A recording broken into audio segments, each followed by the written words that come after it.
Chapter 296, Dark Consciousness, Monolithic Space, QA Game, Paradoxes Arise. Jiang Zhe contemplated his strategy. Ultimately, he resolved to expel the dark consciousness using modern scientific paradoxes. He activated a 5-layer shield. With a single step forward, he collided with the transparent force field. Crack, crack. The fissures in the shield gradually widened, and he dared not hasten his pace. It seemed that the faster he moved, the greater the damage he incurred. Each second felt like an eternity. This terrifying scene persisted for a full 30 seconds before he safely passed through. The dangers within the stone array were considerably diminished. However, the interior of the stone array was far from the smallness it appeared from the outside. It was unexpectedly vast. Moreover, 5 material monoliths were abundant. Jiang Zhe initiated a force scan. Invisible wave traces swept the surroundings.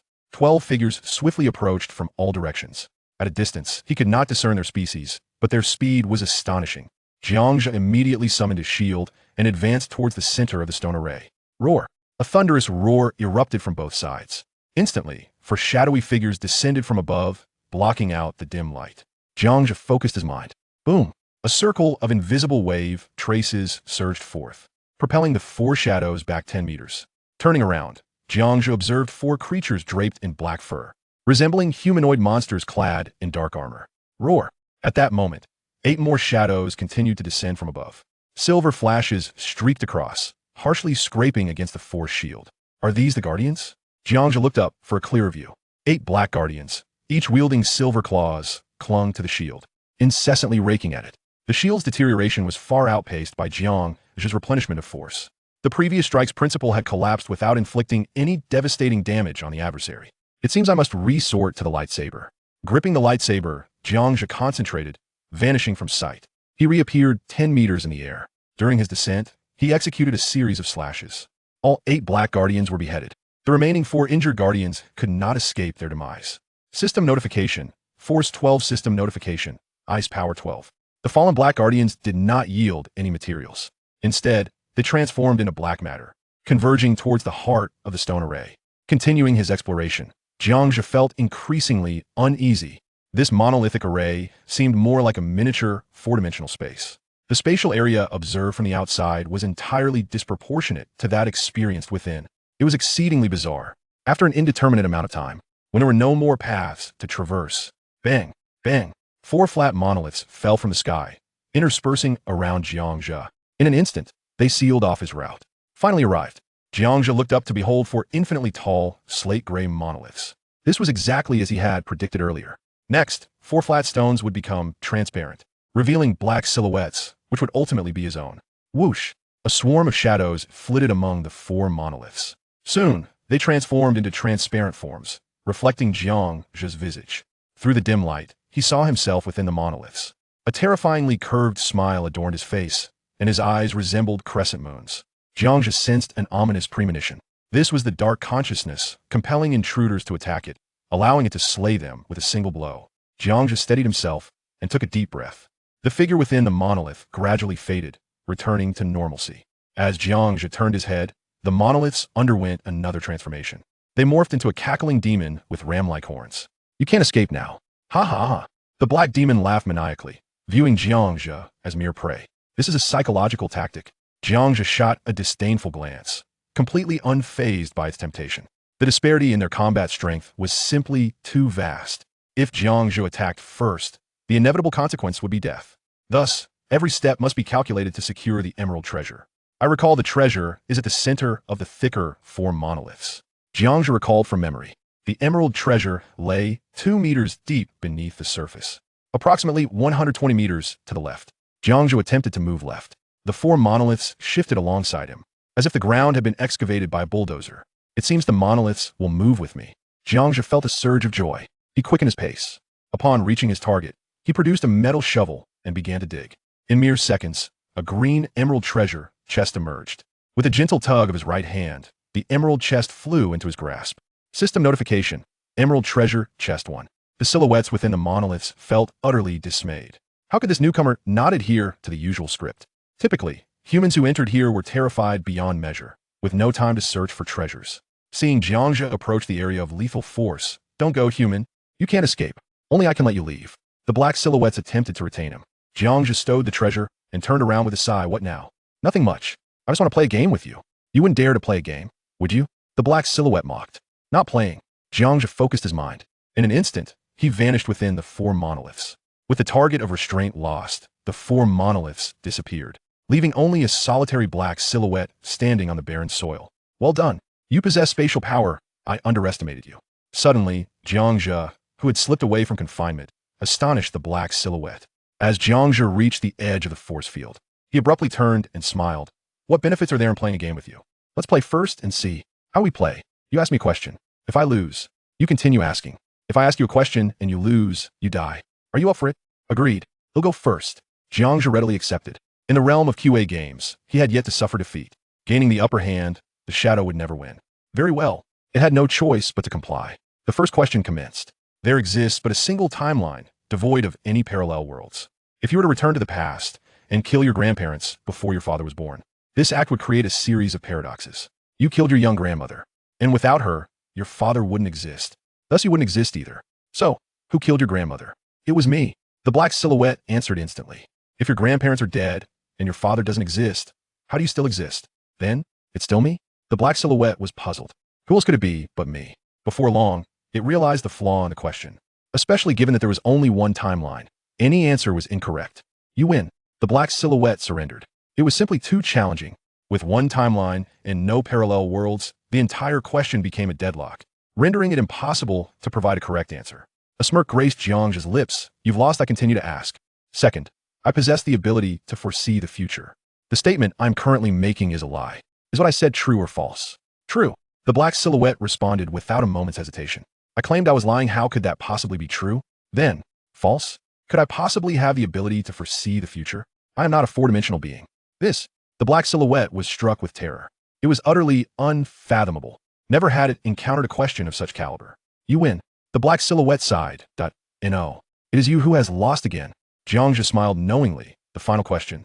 Chapter 297. The Armor Blueprints, Conversion Chip, Death Penalty Paradox, and Dark Collapse. If you cannot answer this last question, you must leave this place. I require your commitment. Jiang Zhe's lips curled into a subtle smile. Let us begin. I am eager to see what tricks you might employ. With a flick of his right hand, the dark consciousness dispelled the damage field, causing four massive stone slabs to vanish. A death row inmate, guilty of multiple homicides, is on the brink of execution. You possess a highly esteemed attorney to defend you. Thus, you appeal all the way to the Supreme Court. Upon learning of the case, the judge confidently declares, today is Sunday.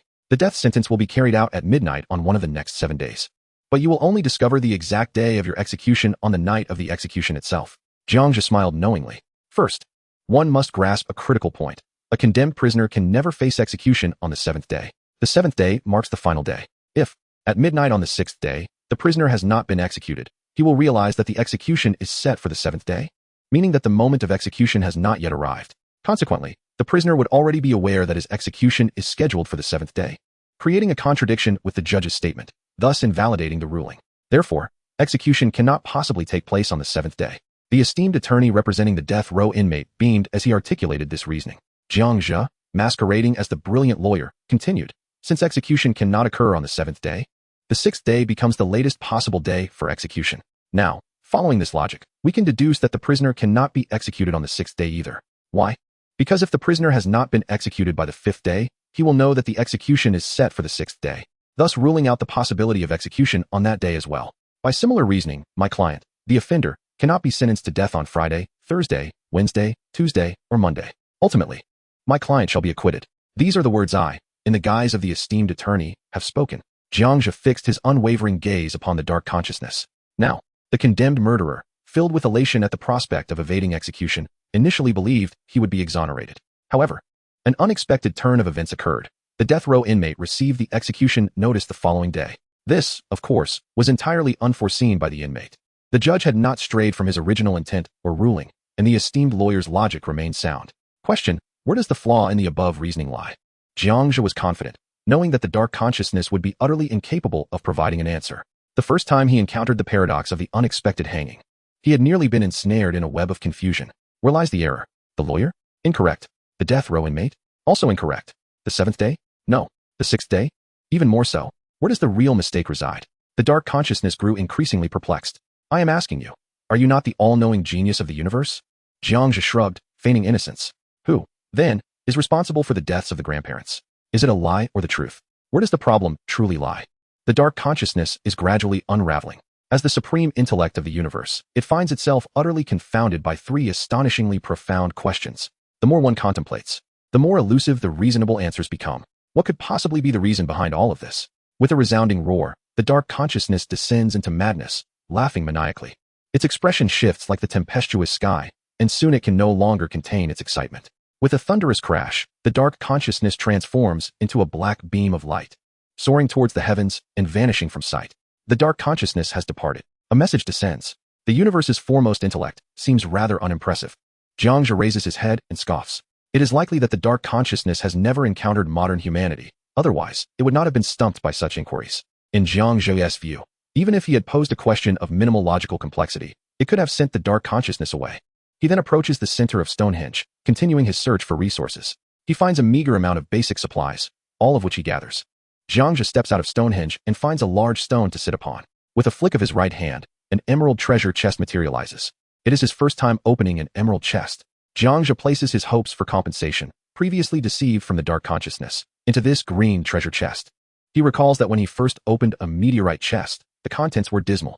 He fears that the emerald chest may follow suit and yield nothing of value. He inspects the chest, confirming its safety, and gently lifts the lid. A cascade of golden light dazzles before his eyes. He has struck gold. Jiang Zhe's eyes sparkle, and his heart races as he gathers all the supplies into his embrace. System prompt: Omega Fragment 24. System prompt: Omega Crystallate. System prompt: Moonlight Gem 41. System prompt: Dazzling Stardust 42. System prompt: Endless Yellow Sand 46. System prompt: Starlight Gem 40. System prompt: Conversion Chip 1. System prompt: X-Type Special Alloy 45. System prompt: Extraordinary Material 6. System prompt: Ice Power Book. Ice Barrier. System prompt: Stone's Mercury Battle Armor Blueprint 1. A multitude of prompts cascades down, far too numerous to count. Inlay materials and fragments abound, akin to a grand jackpot. Except for the Ice Power Book, particularly noteworthy are the Conversion Chip, Extraordinary Material, and the final Mercury Battle Armor Blueprint. The Mercury Battle Armor was what the merchant had worn during their previous trade. However, the design on the blueprint appears markedly different. Jiang Zhe prioritizes examining the details of the chip and the book. Conversion Chip, a rare material, with very few items it can create. Ice Power Book. Ice Barrier. Rapidly condenses water molecules from the air, expanding an area with the user's ice power output. Minimum hail, maximum glacier. It is particularly effective against large groups of enemies. Learning consumption. All attribute fragments X 2000. Learning. He endeavors to master the ice barrier, transforming the book into fragments and swiftly grasping the mysteries contained within. Upon comprehension, the effects are immediately apparent. Once again, the group attack capability resembles that of a cataclysm, yet it is as if the icy curtain descends from the heavens. Subsequently, I examined the blueprint for the Mercury Battle Armor. Stone's Mercury Battle Armor Blueprint, a sophisticated battle armor crafted by amalgamating various intricate materials, tailored to fit the user's physique. In its dormant state, it merely appears as an inconspicuous small object, typically capable of shrinking to the size of a palm-sized cube, significantly enhancing all attributes, defensive capabilities, and combat power, allowing for both close and ranged attacks. The materials are usually arduous to procure. Did the traveling merchant not claim that one must possess a combat power of at least 1,200,000 to obtain it? Jiang Zhe harbored skepticism. He proceeded to learn the blueprint. Upon successful acquisition, he accessed the manufacturing interface, locating the materials required for the stone armor. It seems the traveling merchant was indeed correct. Jiang Zhe narrowed his eyes at the first prompt, lost in contemplation. The author has something to convey. Chapter 298. Quantum Space, Transparent Treasure Chest, Quantum Giant, Wandering Souls. Stone's Mercury Battle Armor. Cannot be manufactured. Combat power not reached. 1,200,000. Stone's Mercury Battle Armor. A defensive and offensive item for both close and range combat. Fortunately, he could preview the materials necessary for its creation. Stone's Mercury Battle Armor. Omega Fragments X400, Special Obsidian X1000, X-Type Special Alloy X1000, Nuclear Energy Chips X5, Laser Chips X5, Crystal Threads X500, Neural Fusion Circuits X500, Internal Exoskeleton Interface X100, Conversion Chip X1. The quantity of required materials was unimaginably vast. Jiang Zhe's complexion turned ashen. Faced with such an enormous demand for resources, it was uncertain when he would be able to gather all the necessary items. After a moment of indecision, Jiang Zhe stored all the materials and rose to experiment with the icy curtain. Xiao Pai and Xiao Su sensed no danger and leaped from the cube to catch their breath. He returned to the center of the stone circle, raising his right arm to unleash his ice power. A visible ring of white vapor rapidly crystallized 20 meters above. Whoosh! Ice spikes rained down, embedding themselves deep into the earth. Xiao Pai exclaimed, "Awesome." Xiao Su added, "The 50-meter range is a bit small. The boss can certainly expand it further." The first experiment was merely a preliminary trial. The second experiment displayed much greater proficiency. With his right arm held high, he unleashed his ice power. Crack, crack, crack. A sound of crystallization echoed from above as the white icy curtain swiftly formed, covering an area of approximately 100 square meters. Jiang Zhe forcefully slapped his right palm downward, the icy curtain crashing down upon the withered forest. Strangely, the icy curtain did not shatter upon impact. 3 seconds later, the 100-meter icy curtain disintegrated into fragments. Similarly, the withered forest was obliterated and vanished from sight. Jiang Zhe continued his experiments, casting the icy curtain at various angles and areas upon his targets. The icy curtain could shatter ordinary rocks. It could also be erected in front of him, where even the combined attacks of Xiao Pai and Xiao Su struggled to breach it, functioning as a magnified ice power shield, or an ice wall. After 10 minutes of experimentation, he had essentially mastered the technique. He did not rush to open the next door. The gemstone materials he possessed could be synthesized into a batch. Jiang Zhe accessed the gemstone synthesis interface. Moonlight Gem X105, Starlight Gem X108, Dazzling Stardust X133, Endless Yellow Sand X100. Synthesis option, directly maxed out.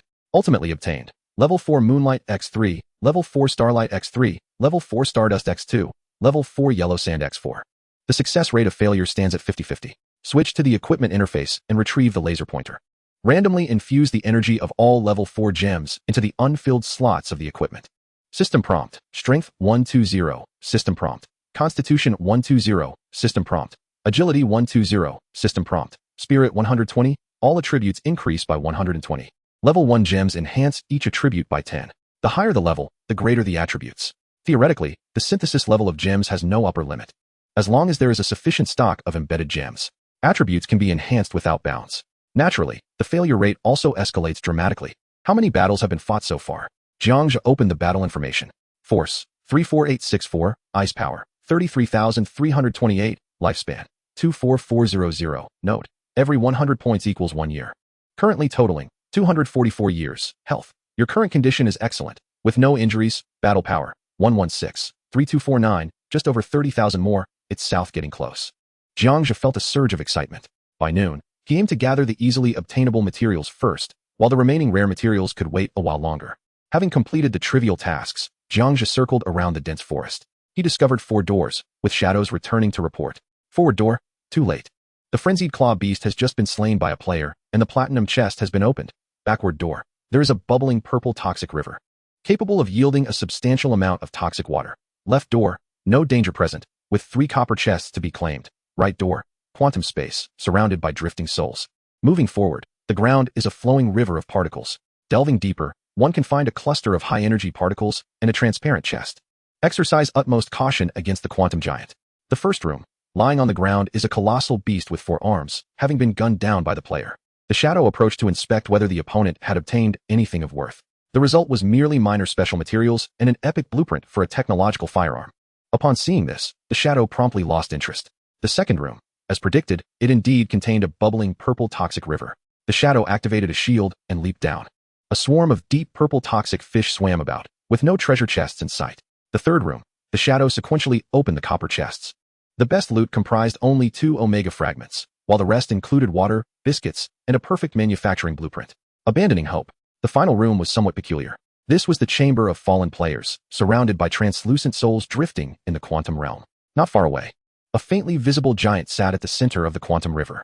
Towering at approximately 10 meters, it bore the appearance of an adult male. The souls kept their distance, wary of the vibrant quantum river. A shadowy figure initiated a quintuple-layered shield and cloaked itself, believing itself secure as it prepared to delve beneath the quantum waters to inspect a transparent treasure chest. However, after merely a few steps, a colossal transparent giant surged forth, silent and swift, clenching its fist. The figure was crushed to smithereens. Prediction concluded. Astonishing. The strength was immense. Even the cloak had failed. Jiang Zhe's eyes sparkled with intrigue. His desire for challenge began to swell. He accessed the system interface, locating the previously analyzed chip's information. Entity, quantum giant. Abilities, ultra-high 4-dimensional awareness, insight into all things. Extreme motion and stillness, quantum shield, annihilation shockwave. Vulnerability, particle-level attacks. Evaluation, a soul entity derived from quantum space. It exists with a faint consciousness to protect the river from the taint of the living. It will obliterate any player trespassing into this realm into a particle state. The souls in the river are all players who perished after entering this area. Combat power. 1, 641, 241. Quantum shield. Activates 100 upon being attacked. With a 50 chance of nullification and another 50 chance of sustaining damage. Annihilation shockwave. Releases annihilation particles, akin to the Fate Coin's rays. Though with significantly reduced potency. Upon finishing the analysis of the chip, Jiang Zhe was taken aback. The combat power of this creature was staggering, particularly the annihilation shockwave. Although it fell short of the Fate Coin's annihilation particles, its effect would be formidable nonetheless. The quantum shield presented a potential breakthrough. The quantum giant's weakness lay in particle-level assaults. Jiang Zhe possessed several skills that operated on this particle level, such as force ray, force rupture, force annihilation, teleportation, force penetration, and force corruption. Ice-based abilities were utterly ineffective within the quantum realm. An elevated challenge awaited. Jiang Zhe squinted, resolute in his decision to confront this so-called quantum giant. If all else failed, he had an array of protective measures, including 85 infinite defense, golden body, and stasis watch to ensure his survival. The author has a word. Chapter 299, Waves of Confrontation. The left side is bound to lose, souls shaken, the colorful river. On this day, the door opened for the second time. Upon entering, the scene transformed. It revealed a kaleidoscopic realm. The surroundings were vast, stretching beyond sight. The sky was dominated by deep blue and deep purple particles, with other colors merely serving as embellishments. Countless souls of fallen players drifted about, curiously observing as the deep purple quantum gate swung open. From within emerged a figure clad entirely in black. Another living soul has arrived. Should we warn him to leave quickly? Or perhaps it would be better to invite him into our family of souls. The aura of this black-clad individual felt strangely familiar, igniting a surge of anger within me. Could it be Jiang Zhe, the one responsible for our demise? Unlikely. The probability seemed too low. A few souls appeared to almost recognize Jiang Zhe. If one gazes intently, they would see the souls of several foreigners who had previously met their demise beneath Jiang Zhe's flawless Tang knife, their anger towards him palpable. Presently, they are uncertain whether the figure cloaked in black is indeed Jiang Zhe. Had they known, they would likely not have had the opportunity to flee, unless they desire to face death once more. Jiang Zhe disregarded the murmurs of the souls above. His gaze swept across the surroundings. This quantum river, square and barren, spanned approximately 1,000 square meters. At the heart of the river, a quantum giant sat upon the surface, its eyes seemingly fixed on Jiang Zhe. Should he dare to step forward, the quantum giant would strike him down without hesitation.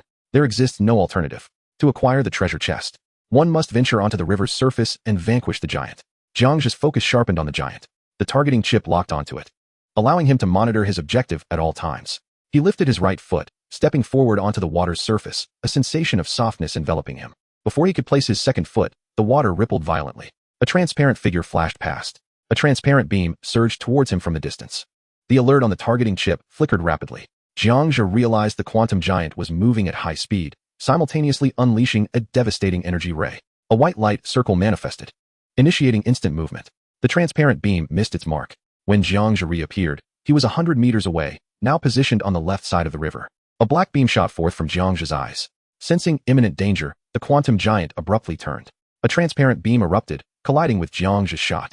The two beams met with a resounding explosion. Bang! In an instant, a cacophony erupted. Sizzling orange sparks erupted wildly from the point of impact. The standoff persisted momentarily. Sustaining such a formidable output of energy was gradually becoming taxing for Jiang Zhe, especially in the face of the high-powered quantum giant. The transparent beam on the right began to gain the upper hand. This won't do. Its combat prowess is too overwhelming. At this rate, I shall be drained. With a thought, Jiang Zhe activated his teleportation once more. A white light circle appeared, having lost its target.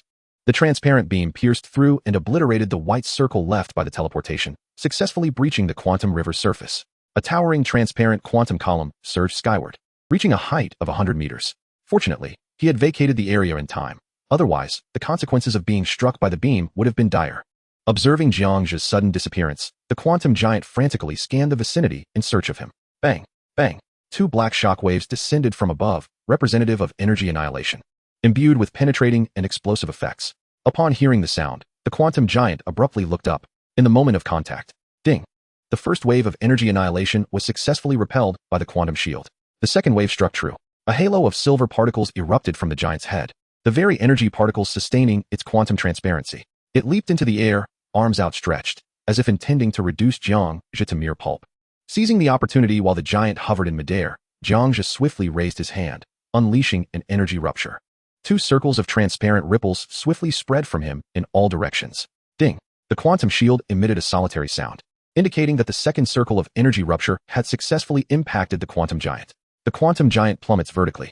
Who is he? In this encounter, the figure in black appears formidable. Yet, it matters not how powerful he is. The quantum giant is an immortal being. Fear not. Ultimately, the figure in black shall meet his demise. The observing transparent souls revel in schadenfreude. They are not ignorant. Rather, no living soul that has entered this realm has ever emerged alive, at least not thus far. Jiang Zhe remains vigilant. As expected, the quantum giant is far from dead. Instead, it swiftly unleashes a devastating beam during its descent. Had it not been for the locking chip's warning, Jiang Zhe would likely have overlooked it, leading to his demise. With a whoosh, he activates his teleportation once more, appearing above the river's surface. The quantum giant rises in scathe, visibly enraged. How dare this insignificant intruder inflict harm upon it? An affront to a giant. A robust, transparent beam erupts from the giant's eyes. Understanding the operation of the beam, Jiang Zhe refrains from a direct confrontation and instead draws his lightsaber, positioning it before him. Zzz. The beam is entirely absorbed by the lightsaber. What now? Out of options. Are we? Let us negotiate. Allow me to retrieve a treasure, and we can part ways as mere passersby. Jiang Zhe attempts to reason. He is a man of logic. As the guardian of the quantum realm, he is indeed the protector of departed souls and their emissaries. Slaying the quantum giant is not his preferred course of action, unless, of course, the giant remains resolute in its hostility, in which case, Jiang Zhe would have no choice but to act. The energy from the devastating beam gradually fills the lightsaber. No, a deep, resonant voice interrupts. Is it truly necessary to fight so fiercely? Killing you would weigh heavily on my conscience. Jiang Zhe frowns. The quantum giant, with a piercing gaze, declares, Intruder, die. Very well. Do not blame me then. Jiang Zhe's expression hardens. He activates his teleportation once again. When he reappears, he finds himself behind the quantum giant. Just as the giant processes this, a searing black and white sword column drives through its back. Die. With a thought, Jiang Zhe releases all the absorbed destructive energy into the quantum giant's body. The giant suddenly expands. Jiang Zhe's pupils constrict, and he instantly vacates the scene. He watches as the giant grows larger, reaching a height of over 100 meters in mere seconds. Enlarged? Jiang Zhe takes flight. As he seeks an opportunity to escape, an explosion occurs. A wave of translucent ripples emanates from the giant's chest, sweeping outward. A rain of transparent particles begins to fall from the sky. Illuminated by deep purple and blue light, it appears remarkably dazzling. Jiang Zhe looks up, captivated by this once-in-a-millennium spectacle. The souls in the sky are left agape. This outcome is entirely unexpected. Typically, no living soul that ventures into this domain survives. But now, the figure in black not only survives, but has also vanquished the giant. They are unaware whether to feel joy or sorrow. The joy lies in their newfound ability to immerse themselves in the quantum river, absorbing energy to enhance their strength and ascend to greater heights. The sorrow stems from the uncertainty surrounding the intentions of the figure cloaked in black. Alas, I have discerned his identity. Who is it? Jiang Zhe. Indeed, it is Jiang Zhe. It cannot be him. He should not be here. The dark lightsaber he wields, I witnessed its creation during the world announcement while I was still alive. Yet, mere days later, I met my demise, which leaves no doubt that it must be him. Oh my goodness. I am so hungry. I long for a meal. Upon the revelation of the black-clad figure's identity, the souls present were instantly stirred. In life, they had never even glimpsed the shadow of the world's foremost figure. Unexpectedly, it is only in death that they can behold the true essence of the world. Now they understand why Jiang Zhe stands at the forefront of all. For danger and strength are inversely proportional. Thus, every soul admires Jiang Zhe from below. Had they been bolder and wiser in life, perhaps they would not have met such a swift demise. Among the throng of souls, a few quietly slipped away, those who had previously provoked Jiang Zhe and faced annihilation. They feared being recognized again, lest they too be vanquished. That would mean their obliteration beyond recognition. Once the particle rain dissipated, Jiang Zhe withdrew his gaze from the souls chattering above. Upon hearing this, the onlookers vanished in an instant, fleeing faster than any. Jiang Zhe could not help but sigh. Forget it. Resources. He crouched down, thrusting his hands forcefully into the soft surface of the quantum river.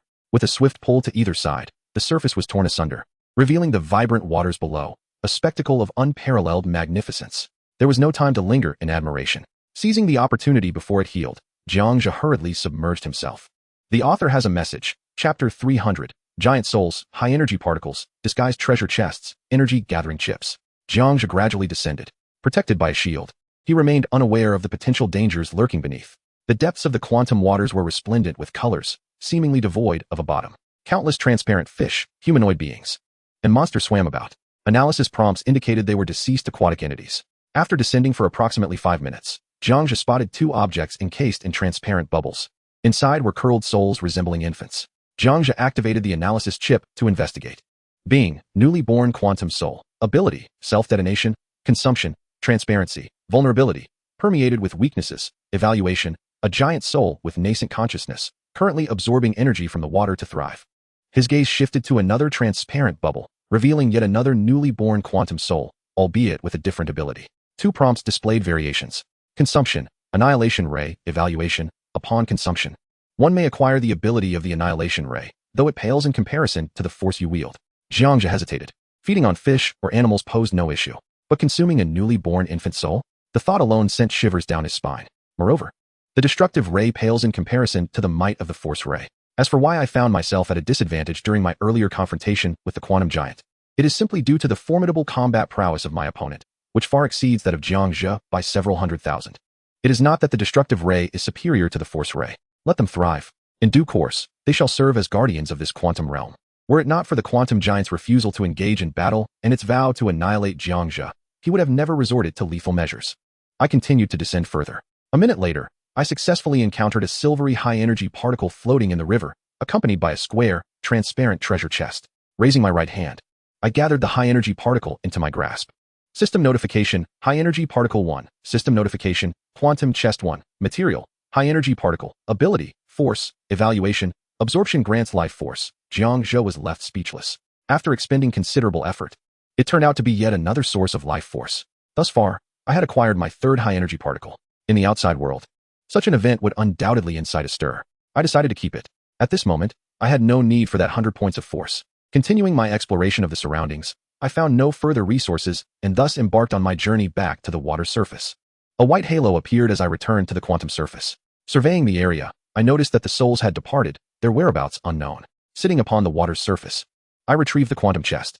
Quantum chest, a unique chest, difficult to obtain, typically containing valuable materials. I assessed the chest for any dangers. The result was exceedingly perilous.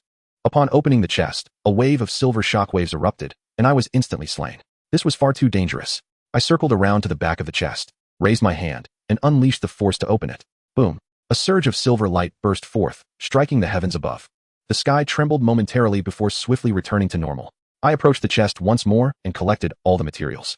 System notification, quantum chest 1. System notification, Omega fragment 60. System notification, Omega crystal 15. System notification, Moonlight gem 28. System notification, Starlight gem 34.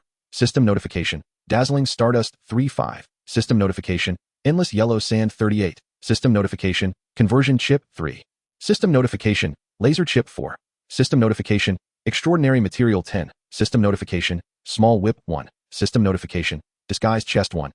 System notification, Battle made outfit blueprint 1. System notification, Mysterious earrings blueprint 1. System notification, Guard captain's energy chip blueprint 1. The notifications exploded with feedback.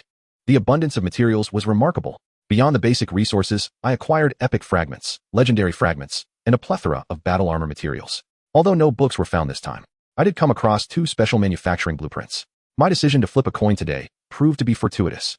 Jiang Zhe could not suppress his excitement and proceeded to store all the materials. He then examined the newly acquired resources. Disguised treasure chest, a chest that can masquerade as any treasure chest, typically employed to craft traps. Is it disguised? The disguised treasure chest is a transparent finished product, remaining in an inactive state. Not in use. Jiang Zhe stowed away the disguised treasure chest and continued to examine the details of the crafting blueprints. Battle-made manufacturing blueprint, part of the exquisite bodysuit. It enhances the elegance of male wearers and bestows a commanding presence upon female wearers, ideally suited for melee-oriented players. Doctor's mysterious earrings manufacturing blueprint, a creation of the 4th-dimensional Doctor. For reasons unknown, the 100 Union ability has been revoked by the Doctor, rendering it devoid of any special effects.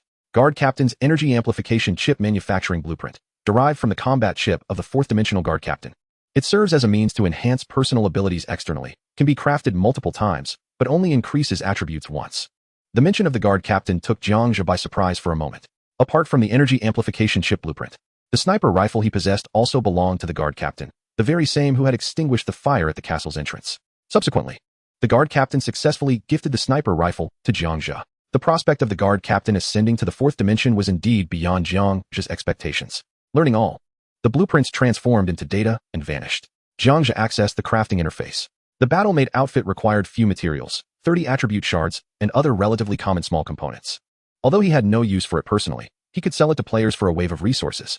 The materials for the mysterious earrings were all readily available. The energy amplification chip necessitated a prerequisite, 5 energy chips and 40 omega shards, making it quite simple to produce. After pondering for a moment, Jiang Zhe resolved to first craft a pair of earrings and an energy amplification chip. He selected to craft, and success ensued. System notification, Doctor's mysterious earrings 1. System notification, Guard Captain's energy amplification chip 1. World announcement. Congratulations to the Plaza owner 0000001, Jiang Zhe, for successfully crafting 2 special items. Let us extend our congratulations. On the surface, he smiled broadly, but internally, he was overwhelmed. The world of the elite eluded my understanding. Not only did he manage to craft once, but he also created 2 items simultaneously? Goodness, I am distraught. When will it be my turn? Following Wei Chang. Numerous individuals have unveiled special equipment and weapons. Is it possible that the extraordinary is gradually becoming commonplace? Commonplace indeed. Since Wei Chang, out of billions, only 3 exceptional individuals emerged. 1 Arthur, 1 Su Cheng, and 1 Adam. Does that qualify as common? Ahem. Let us not dwell on the minutiae. Regardless of time or place, the extraordinary is never easily attained. Jiang Zhe, acquiring 2 special items at once, 1 high-energy particle, and an additional epic item, is undoubtedly a singular occurrence in history. Alternatively, the quantum treasure chest is so exceedingly rare that it accounts for such an abundance of resources. A flurry of private messages erupted. Jiang Zhe had no time to respond and closed them all. He then proceeded to examine the attributes of the 2 items. The silver mysterious earrings possess the union skill, which remains in a restricted state. Aside from that, there are no additional effects. The Guard Captain's energy amplification chip is a thumb-sized blue-striped chip. It enhances all attributes by 100 points and includes 2 special effects. One is proactive, the other is passive. Enhancement amplifies the power of outward skills.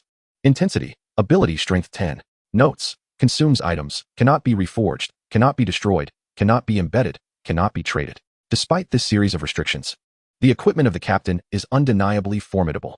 Jiang Zhe removed the epic earring and replaced it with a special earring, enhancing all attributes.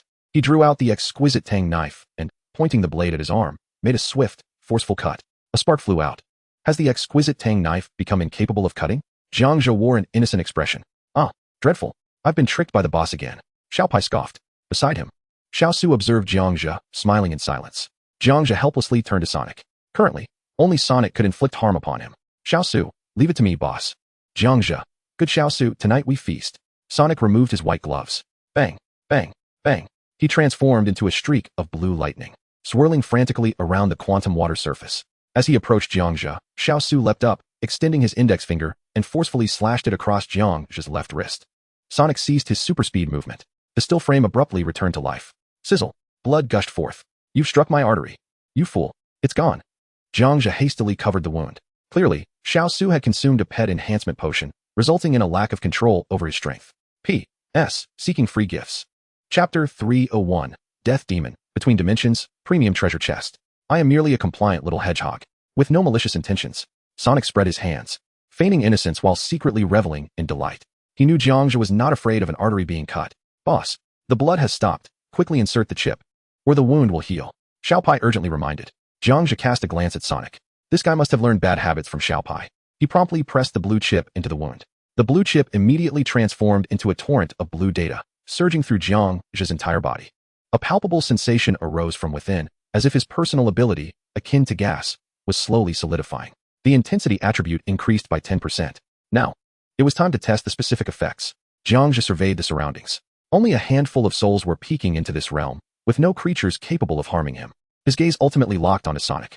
Xiao Su, I expect you to unleash your full power against me. No, it won't harm the boss. Let us test the newly acquired intensity attribute. Strike my 5-layer force shield with your 20 times the speed of sound. Intensity attribute. Then, boss, prepare yourself. Upon hearing intensity attribute, Sonic immediately understood Jiang Zhe's intentions. He donned the white gloves. Bang. Sonic continued to circle the quantum river, accelerating ever faster. 20 air rings appeared in advance as the winds howled. Along with the tempest, a pale blue particle storm gradually emerged. Jiang Zhe raised his hand, encasing himself in the 5-layer force shield. As the shield's energy reached its peak, he shouted, now? With his words, the earth shook. A pale blue wave of energy surged forth, striking Jiang Zhe in an instant. Not only that, but the blue lightning trailing Sonic also came crashing down. At the moment of contact, a tempest of pale blue particles swiftly enveloped Jiang Zhe. Then, with a crack, the protective shield shattered completely. As the scene in Sonic's vision returned to normal speed, Jiang Zhe was propelled backward, as if struck by a missile. tumbling in a straight line across the quantum ground for thousands of meters. This is bad. Sonic couldn't help but feel regret. It was known that 20 times the speed of sound could easily obliterate Jiang Zhe without a shield. Had it not been for the awareness of the intensity attribute, it would never have acted so recklessly. Little Sonic is truly terrifying. From behind a quantum stone, a trembling voice could be heard. It was Little Pi. Just as Sonic was consumed by frustration, a cough echoed through the air. Jiang Zhe teleported back to the water's surface, shaking off the quantum particles from his body. Boss, are you alright? I'm fine. Just a ruptured heart. Phew, that's a relief. I thought you had been vaporized by my attack. How did the intensity attribute test go? Indeed, it is quite formidable. If it had been before, a single blow from you would have brought me to the brink of death. Now it's merely a ruptured heart. Nothing serious. That's good to hear. Little Pi and I will head back now. Please ask Mr. Blue to prepare a few more eggs for lunch and roast a rooster for dinner. Little Sonic gazed at Jiang Zhe with a hint of apology. It understood that the improved potion had fundamentally altered its perception of its own abilities. The reason it struggled to adapt to this enhanced state was that the earlier speed was not merely 20 Mach. The true velocity was 36 Mach. Once it reached such speed, it became uncontrollable. Even it was unaware of just how fast it had gone. Boss, take care. Little Sonic gestured an OK sign before vanishing back into the cube with Little Pi. After the two little beings departed, Jiang Zhe's healing ability swiftly mended his ruptured heart. The terrifying pale blue particle storm he had just faced was certainly beyond what 20 Mach could produce. Without a moment's hesitation, he realized that even at 10% strength, it was already exceedingly formidable. Of course, he bore no ill will towards Sonic. Glancing at the time, which had just passed 10:30, he noted it was not yet mealtime. Rising into the sky, he located 4 transparent doors. 4 figures emerged. Bringing back feedback. Left door, only a copper treasure chest. Right door, a player is taming a tiger. Forward door, abundant basic resources on the ground. Back door, a death reincarnation zone. Containing a being resembling a time demon and a black energy treasure chest. With 4 players imprisoned, the figures from the first 3 rooms quickly retreated. Without doubt, the choice was to go backward. There, a creature with limbs, resembling the time demon, sat on the dark-hued ground, curiously observing Jiang Zhe as he predicted the future. Suddenly, it grinned widely and struck, scattering Jiang Zhe's figure. The prediction is over. The death demon has seen me. Was it on par with the time demon? Jiang Zhe pondered, contemplating whether to venture into this chamber to retrieve the black treasure chest. From the previous spatial experience, it appeared to belong to no realm within the universe.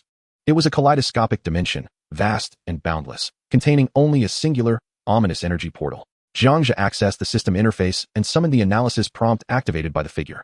Entity, death, demon, abilities, vulnerabilities, none, evaluation, a supreme being originating from the cosmic frontier, existing long before the universe's cataclysm, now residing in the interstitial world between dimensions. This realm is saturated with particles of time loops, rendering them unusable in the normal world. Moreover, time behaves peculiarly here. Even if a player were to traverse eons, they would emerge unchanged. The black treasure chest lay before it, of considerable rank, but could one truly claim it? Combat power, 1/9 to the nth power. Upon reading the prompt, Jiang Zhe could hardly believe it. The abilities were so numerous that they could not be contained within 2,000 words. The expression on his face gradually hardened as he realized he was once again confronted by a bug-level entity, existing between dimensions. What did it mean to exist between dimensions? It could refer to the realms between the 4th and 5th dimensions, or perhaps the intervals between the 5th and 6th dimensions. It might even pertain to higher dimensional spaces of parallel worlds. Ultimately, the specifics of the dimensionality and location remained shrouded in mystery. In a certain light, Jiang Zhe was indeed cheating. He had foreknowledge of his future trajectory, rendering his fate predetermined and the process devoid of mortality. Everything transpired in accordance with the path laid out before him. Nevertheless, there was a silver lining. This space teemed with particles of temporal loops. While he may not stand a chance in a direct confrontation, considering all external conditions and leveraging the absorption properties of his lightsaber, he might possess a fighting chance. With this thought, the weight upon Jiang Zhe's heart finally lifted. For reasons unknown, he bore an air of assured confidence. He would confront this death demon. Chapter 302, Infinite Death, Elaborate Death, Absolute Calm. This marked Jiang Zhe's 4th attempt today. He stepped forward and opened the door. The chamber was shrouded in a pitch-black luminescence, strikingly different from the silvery hues encountered previously. After confirming the absence of danger, he proceeded inside. The scene before him morphed, aligning perfectly with his earlier predictions. A life form radiating a dazzling, starry hue sat before him, resembling a humanoid creature, adorned with enormous horns and possessing eyes composed of black, blue, and yellow. It sat cross-legged, gazing down at Jiang Zhe. Before the colossal figure lay a black treasure chest. The analysis prompt indicated it was a special chest capable of yielding entirely new resources. Jiang Zhe resolved not to unleash any of his energies, for he understood that once he entered this realm, his fate would not be his own. Rather than succumb to demise, He contemplated how to obtain the black energy treasure chest. The entity did not attack, but remained curiously fixed on Jiang Zhe. He surveyed his surroundings. The colors surrounding me encompass every hue in existence, forming a wondrous realm. They are in constant flux, including the deep crimson ground beneath me. My gaze falls upon the left knee of the Lord of Death, where a transparent prison is situated. Inside, for players, 2 from within the nation and 2 from abroad, are confined within this void-like cage. They frantically beat against the transparent walls, their mouths moving as if to shout. Yet no sound escapes.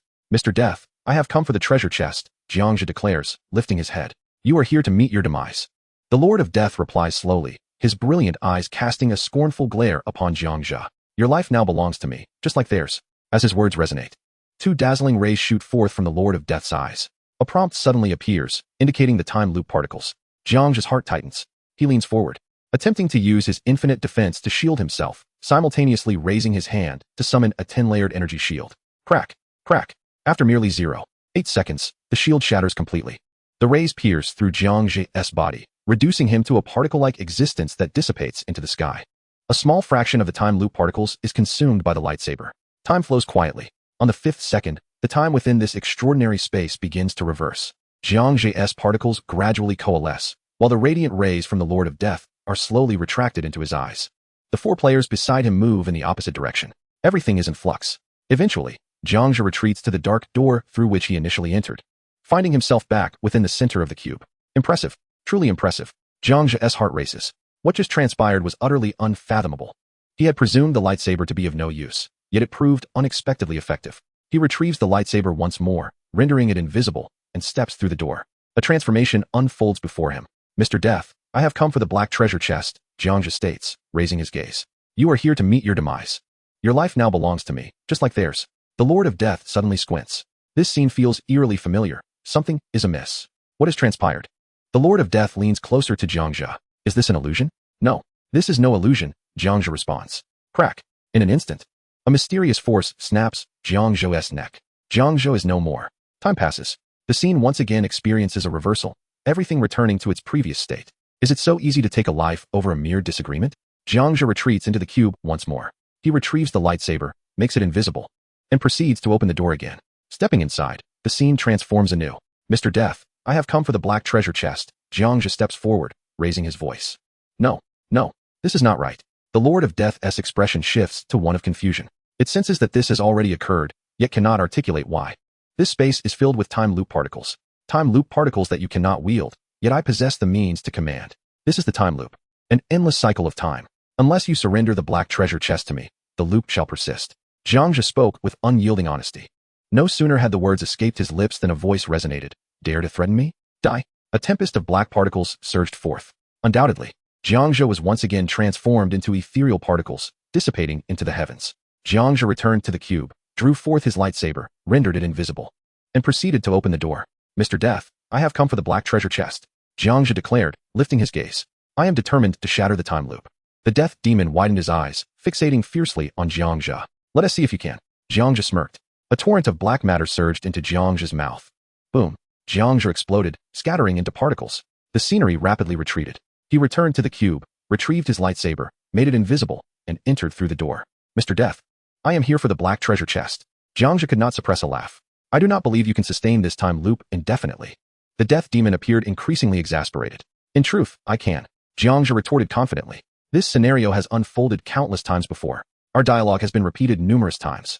A self-assured smile graced Jiang Zhe's face as his confidence grew. If that is the case, then I shall subject you to infinite death. The expression of the death demon shifted drastically, harboring no doubt of Jiang Zhe's deception. I care not, as long as you allow me to claim the black. Before he could finish, a red planet violently struck Jiang Zhe, reducing him to quarks. The scenery retreated once more. Jiang Zhe retrieved his lightsaber, made it invisible, and entered. Mr. Death, I am here for the black treasure chest. His expression hardened. Crack. A black energy blade cleaved Jiang Zhe in two. Time reversed. He drew forth his lightsaber and opened the door. Mr. Death, I am here. His words were abruptly halted as he was transformed into a mere paper figure. A black longsword swiftly shredded the paper into fragments. Time flowed backwards. He retrieved his lightsaber and entered. Mr. Death. Before he could utter another word, he was reduced to a puddle of black energy, absorbed entirely by the earth. Time reversed once more. The death demon devoured Jiang Zhe whole. Time flowed back. Death. Jiang Zhe was torn apart into atoms by a dark tempest. Time reversed again. Die. Jiang Zhe was struck down into a pool of blood by a summoned shadow being. Time reversed yet again. Die. The word was uttered halfway when Jiang Zhe succumbed to the fear induced by a nightmare with orange-yellow eyes. Time turned back.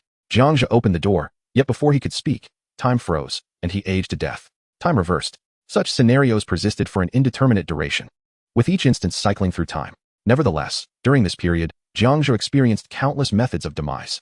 With each death, he grew increasingly unafraid of the end.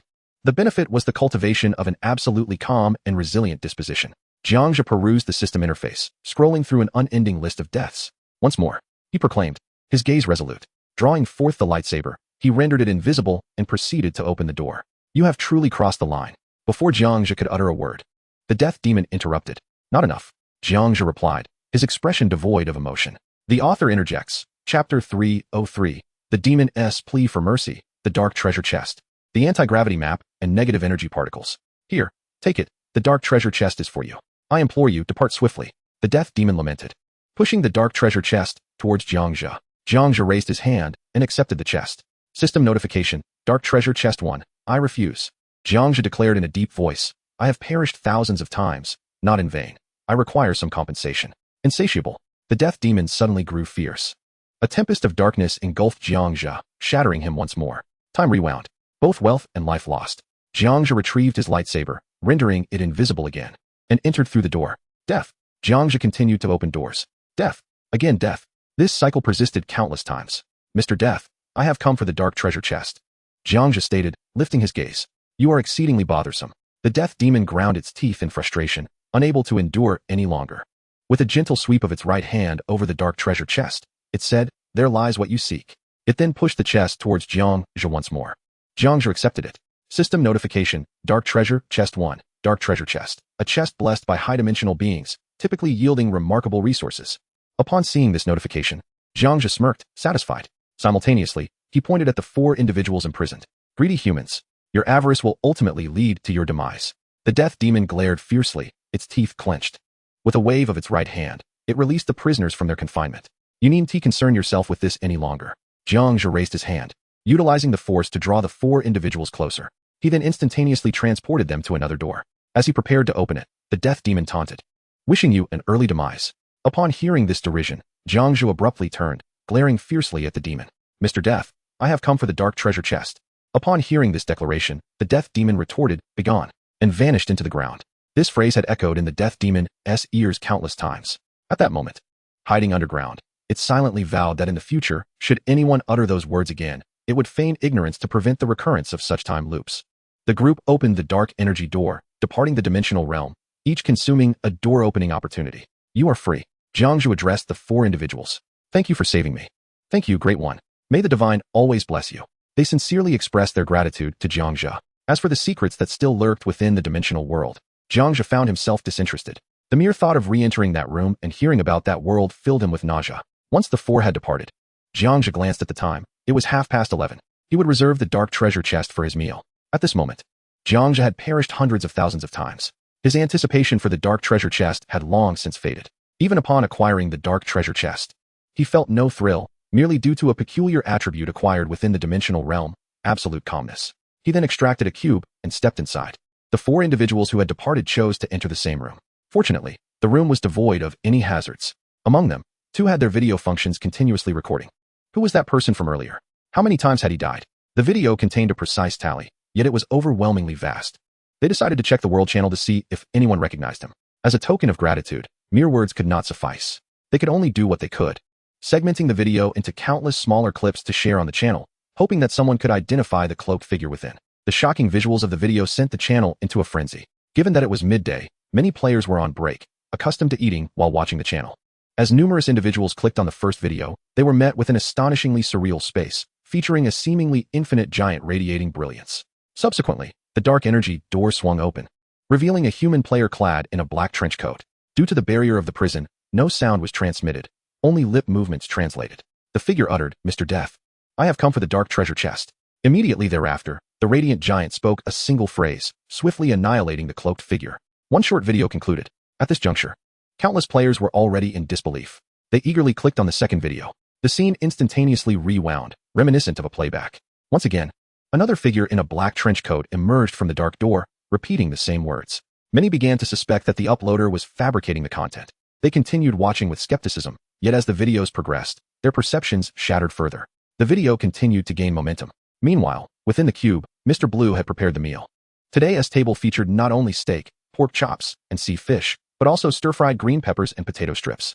Additionally, there were 12 translucent eggs, floating gently atop softened gray tea leaves. Indeed, tea eggs. Jiang Zhe carried a bowl to the third floor, arriving beside the pool. It felt as though he had experienced eons without feeling the sensation of water. He placed his feet into the pool, then retrieved the dark treasure chest he had just acquired. What wondrous treasures might the chest unveil? Jiang Zhe took a bite of his meal and speculated that the chest posed no danger. He prepared to open it. A series of notifications cascaded down. Aside from the fundamental resource materials, the battle armor materials currently lacked only Omega fragments. The materials required for crafting the universal converter, the combined launcher, had yet to be acquired, though he had obtained 10 units of an extraordinary substance. Among the supplies emerged a novel material, negative energy particles, seemingly linked to the anti-gravity technology blueprint. This situation felt ominous. Faced with this multitude of materials, Jiang Zhe remained indifferent, his heart devoid of any emotion. He could not even muster excitement or enthusiasm. Logically, one would expect that acquiring such a plethora of materials would elicit joy. Yet, after enduring countless deaths, he found himself incapable of such feelings. Perhaps time was needed for healing.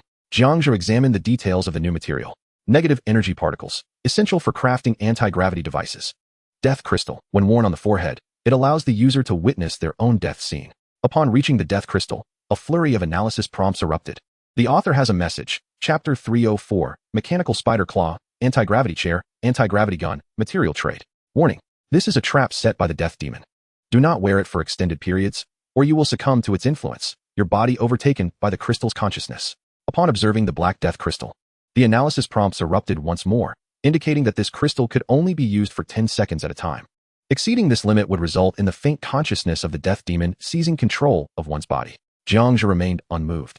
Having anticipated that the Death Demon would not exhibit kindness, he continued to investigate.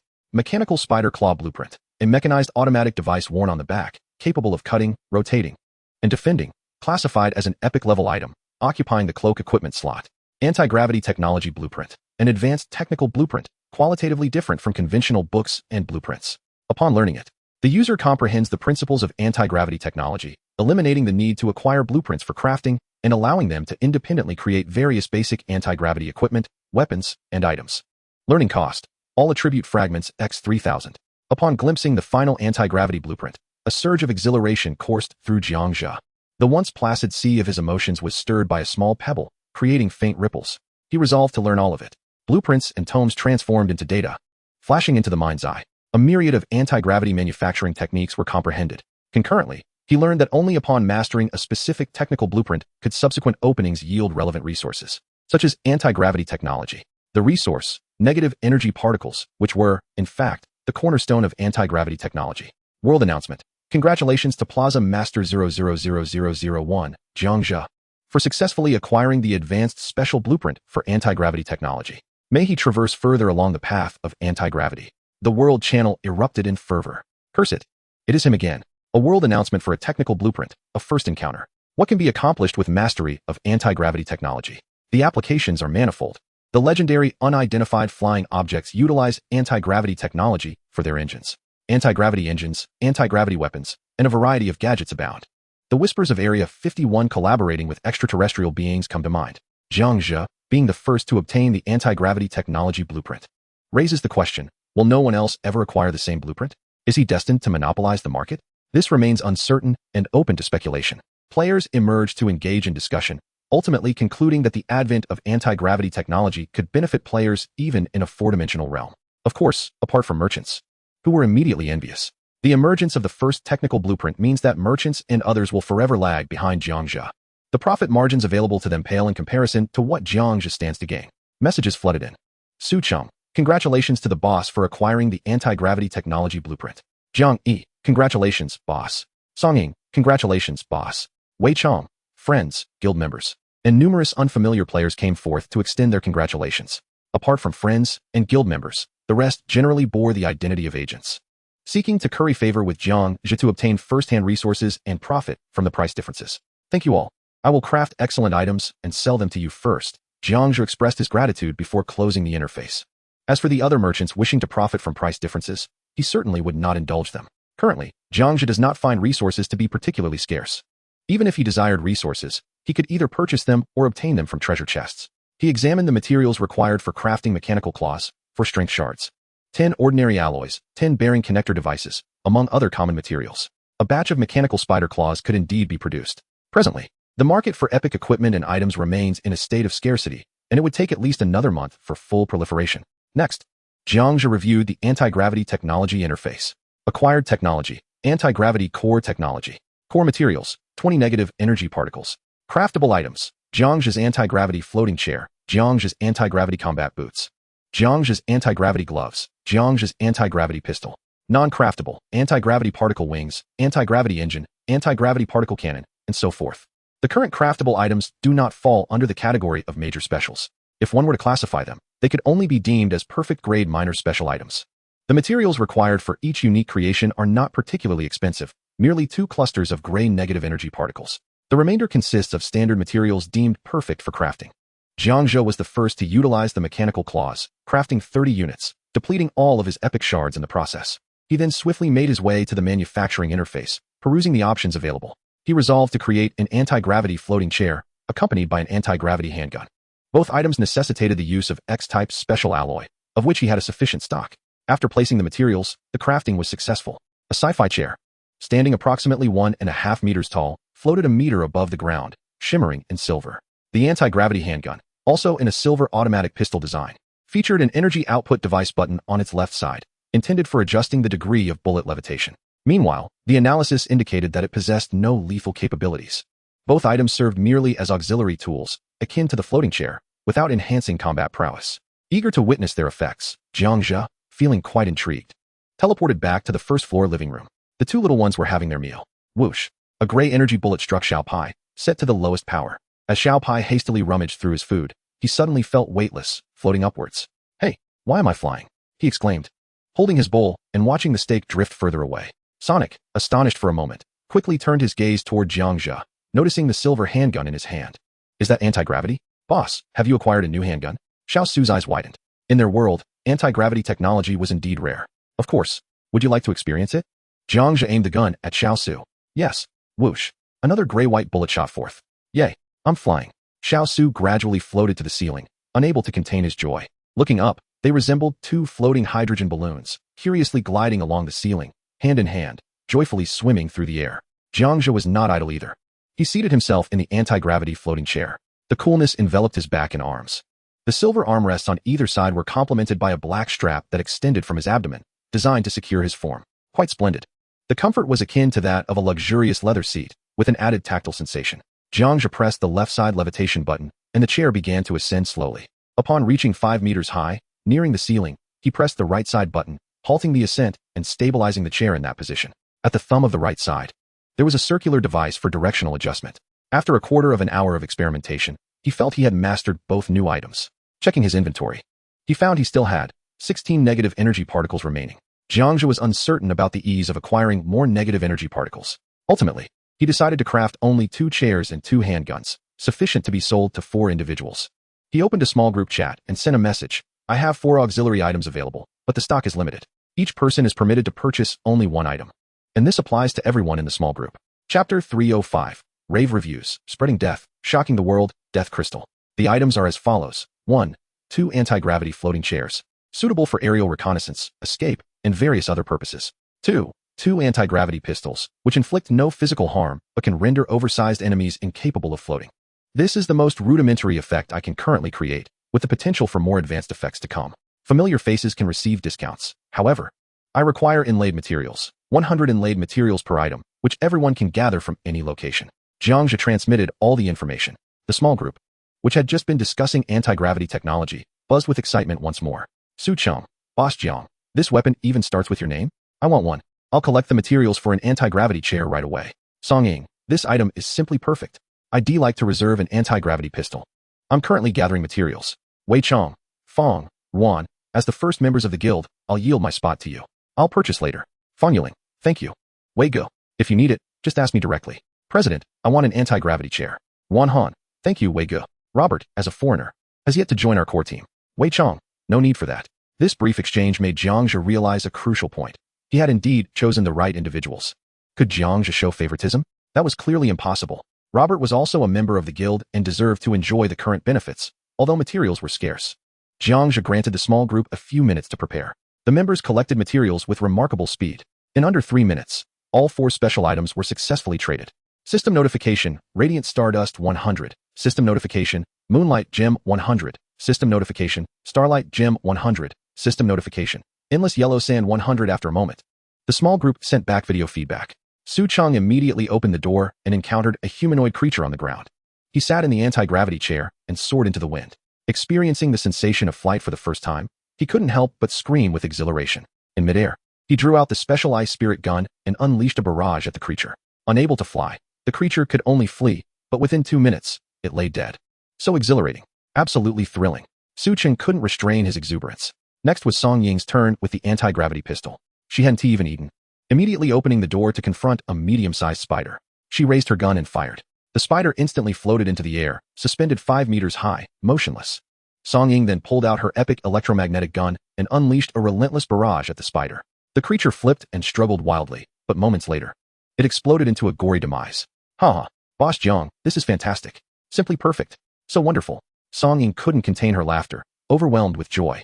With their rising combat power, the room became increasingly perilous. It had been a long time since they had breezed through a challenge so effortlessly. The subsequent video features Wan Han and Feng Yuling, who encounter various monsters. Together, they wield their newly acquired items with great prowess, wreaking havoc. The small group erupted in excitement, praising these extraordinary tools. Should they fall into the market, it would spell disaster. Thus, Jiang Zhe contemplated the necessity of withholding any anti-gravity devices from the market for the foreseeable future. In the chat interface, Jiang Zhe promptly entered the regional channel, where fervent discussions erupted regarding the recent world announcement about the anti-gravity technology blueprints. Meanwhile, another faction debated the individuals featured in the earlier video. The time-looping chamber was truly terrifying. I watched and found that the monster was immense and fearsome. If it were me, I would have been paralyzed with fright, too afraid to continue the cycle. That figure in black, remarkably resilient, has died hundreds of thousands of times, yet remains steadfast. What were you discussing when I arrived? The video in the channel boasting nearly 480 million views. Let me check it out. Goodness. A giant? What a terrifying demise. Moments later, the player who inquired about the video resurfaced, instantly igniting a lively debate in the channel. Goodness. That person, cloaked in black, wearing a dark coat, black trousers, and black boots. Doesn't he resemble our plaza master, though his face is different? Are you all unaware of the existence of disguise masks? Jiang Zhe had previously sold one, albeit a lesser quality. My goodness. Could it truly be our plaza master? Goodness. Goodness. Goodness. I suspect it is him. Did Plaza Master Jiang perish hundreds of thousands of times just to obtain that dark treasure chest? This explains why Jiang Shun acquired the anti-gravity blueprints and subsequently announced it to the world. How terrifying. In retrospect, it seems only natural that Jiang Zhe possesses such formidable strength. Fans began to fervently idolize Jiang Shun, proclaiming their admiration. Who else could exhibit such perseverance? Hundreds of thousands of time loops, hundreds of thousands of deaths. The excitement was palpable. The regional channel was in an uproar. This news quickly reverberated through the world channel, sparking further controversy. The protagonist of the video who died hundreds of thousands of times is actually Jiang Zhe? Impossible. It cannot be Jiang Zhe. He could never achieve that. To those in the second channel, kindly step aside. No need for your provocations. What immense determination must he have sustained over the years. Suddenly, it all feels deserved. Jiang Shun is truly remarkable. If only I possessed half of his fortitude, I would genuinely admire him. The world channel was inundated with messages. This time, Jiang Zhe conquered numerous players through his hundreds of thousands of loops and deaths. Some who aspired to surpass Jiang Zhe found themselves under immense pressure. It appears that this achievement will be exceedingly difficult to surpass. Of course, save for Arthur. The discussions continued unabated. Jiang Zhe opted not to provide any explanations, but instead sent a sales message in the regional channel regarding mechanical spider claws. As expected, regional players inundated him with inquiries about how to face the giant. Jiang Zhe paid them no mind. In no time, 30 spider claws were sold successfully. Total harvest: 60 moonlight gems, 75 starlight gems, 50 dazzling stardust, and 48 endless sands. Subsequently, there were requests for Jiang Zhe to continue selling. However, the materials had been completely depleted. Moreover, the embedded gems in the player's possession within the regional channel had nearly run out. Gems remained an exceedingly scarce resource. Many had purchased them solely for the exquisite epic claws. Otherwise, such high prices would be unattainable. Upon reviewing the quantity of embedded gems, Jiang Zhe accessed the manufacturing interface. Currently, he possessed 420 moonlight gems, 415 starlight gems, for 12 dazzling stardust, and 410 endless sands. This would suffice to fill all embedding slots. The embedding materials were entirely stocked. Synthesis commenced, resulting in both failures and successes, repeatedly. After 1 minute, everything was completed. Chapter 306, Crystal Screen, Breath of Death, Little Sua's Guardian. The consumption this time was not excessive. Much remained for synthesizing higher-level gems. All first-level embedding materials were just above 300. Moonlight level 4, X3, Starlight level 4, X4. Dazzling level 4, X3, Endless level 4, X2. He removed the equipment requiring embedding and embedded all the level 4 gems. The embedding was successful. He donned the equipment anew. All attributes increased. System notification, Strength 120, System notification, Agility 120, System notification, Constitution 120, System notification, Spirit 120. Had he reached 1,200,000 combat power? Jiang Zhe checked his personal information. Health. Your current condition is excellent. With no injuries, combat power, 180, 349. Only with 1,200,000 combat power could the battle armor be successfully crafted. Currently, the only materials needed for the armor were gold and 4-dimensional crystals, which could be purchased from the trading hall at any time. Today should be the day. Jiang Zhe closed the interface. If he truly could not reach 1,200,000 combat power, he could take a gamble and upgrade his gems a few levels. He would make it work. After examining the death crystal, he began the 6th opening of the day. Jiang Zhe raised his hand and squeezed the trigger. 2 particles of positive energy surged into the 2 little creatures' bodies. They immediately lost their floating effect and plummeted onto the sofa. Little Pie, wow, this is so much fun. Little Sua, incredible. This is 100 times more enjoyable than playing video games. I can't get enough. The 2 were utterly exhilarated. We must play again next time. To be cautious, I need both of you to ensure my safety as I conduct an experiment. If anything goes awry, you must shatter the crystal immediately. If you delay, the consequences could be dire. Jiang Zhe's expression was grave. He took out the palm-sized death crystal, determined to explore potential information about impending death. All right, X2. The 2 little creatures nodded solemnly, not asking a single question. They sensed the gravity of the situation. Jiang Zhe gazed down at the death crystal in his hand, emanating a stream of black light, and a feeling of mortality washed over him, reminiscent of the death sensation he had just experienced in the dimensional space. I hope the death demon has not ensnared me. Jiang Zhe stepped outside the cube, preparing to sprint at full speed while observing his surroundings. In the accelerated flow of time, he could perceive an abundance of death-related phenomena. Bang! A shadowy figure suddenly darted in a square motion. Xiao Su, quick-witted and agile, kept pace with Jiang Zhe, maintaining an equal speed while scrutinizing his every movement. Jiang Zhe placed the death crystal upon his forehead. Suddenly, the scene before him transformed. Initially, 3 images emerged. The central view was of a normal cube. To the left, Jiang Zhe opened a door to the cube and entered the cosmos, only to be crushed by an interstellar train. To the right, he mistakenly wandered into the realm of silence, where he was besieged and met a gruesome end by countless foes. At first, the 2 images did not evoke much of a reaction. However, as the 3 images gradually expanded to 6, it felt as though Jiang Zhe's heart had been siphoned of its life force. It abruptly halted for a second, causing his form to falter, but he quickly regained his super speed. In the upper left image, Jiang Zhe opened a door and entered an infinite multiverse of reincarnation, a diversified laboratory. He stepped into a blue halo, and with each new layer of the world he entered, bloodied corpses were ejected within mere seconds. In the upper right image, Jiang Zhe opened a door, leading to an explosion and a pool of blood. As time passed, the scenes of death proliferated, the discomfort escalating, and a wave of dizziness blended with a surreal sense of reality, leaving Jiang Zhe unable to distinguish between the real and the dreamlike. The subsequent methods of death depicted were gruesome. Severed limbs and decapitations were mere basics, alongside some grotesque forms of demise. For instance, being corroded by an extraordinarily potent acid, leaving no bones behind, or being pierced by countless particles at light speed, vanishing without a trace, or being unexpectedly slain by a future version of oneself, or being beheaded by a future self from a parallel world wielding a blue lightsaber, or being collectively trampled to death by players from an entire world. The methods of demise grew increasingly inhumane, causing Jiang Zhe's speed to gradually diminish. He was now focused on the final image. Sonic glanced down at the timer. The time had reached the 8th second. Jiang Zhe was enveloped by a black luminescence, aware that this was the aura of death. However, Jiang Zhe had commanded that he must be rescued by the 10th second. Failing to do so would bear grave consequences. Time was racing. Sonic followed closely, careful not to accelerate or decelerate too much. Upon reaching the 9.5 second, he had to unleash his full strength to dispel the deathly aura. In the death scene before Jiang Zhe, the left side depicted him clad in battle armor, while the right featured the familiar visage of Arthur Allen. It bore a striking resemblance to the earlier encounter beside the time screen. Yet, it was merely a resemblance, not a similarity.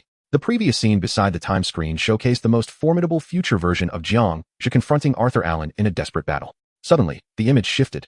The six gates gradually swung open, revealing hundreds of future Arthurs Allen. As they entered, they united in a fierce assault against the formidable Jiang Zhe. With an unstoppable force, Jiang Zhe vanquished all of the Arthurs Allen. At the moment when only a single Arthur Allen remained, he suddenly consumed a peculiar elixir. Observing this, the multitude of deathly images vanished in an instant. A thunderous explosion followed. Jiang Zhe found himself propelled against the wall by Sonic's incredible speed. Severing his connection with the Death Crystal, Sonic accelerated suddenly, conjuring a deepening blue lightning. With a crackling sound, a thick bolt of blue lightning struck the obsidian crystal. The Death Crystal shattered instantly. Meanwhile, the ominous black aura enveloping Jiang Zhe began to dissipate gradually. Once fully dispersed, what transpired? Jiang Zhe awoke, gazing at Sonic, who had just ceased his frantic dash. "Boss, you nearly perished," exclaimed little Sonic. "You were engulfed in a black glow, a manifestation of death's aura. If you hadn't stopped, it would have been too late, boss," added Little Pie. "Why did this happen?" Jiang Zhe inquired. "The Death Crystal was consuming your consciousness, and images of you trapped within began to surface," little Sonic explained passionately. The unfolding events outside conveyed a clear message. The faster Jiang Zhe ran, the more the deathly aura accumulated around him. Upon reaching 9 seconds and 5/10, Jiang Zhe's physical form had begun to oscillate between reality and illusion. Little Sonic, quick-witted, pushed Jiang Zhe away and shattered the Death Crystal, ensuring his safety. Chapter 307. The Realm of Absolute Destruction. Forced Departure. Time Veil. "Thank you, little Sonic." Jiang Zhe expressed his gratitude, his brow furrowed.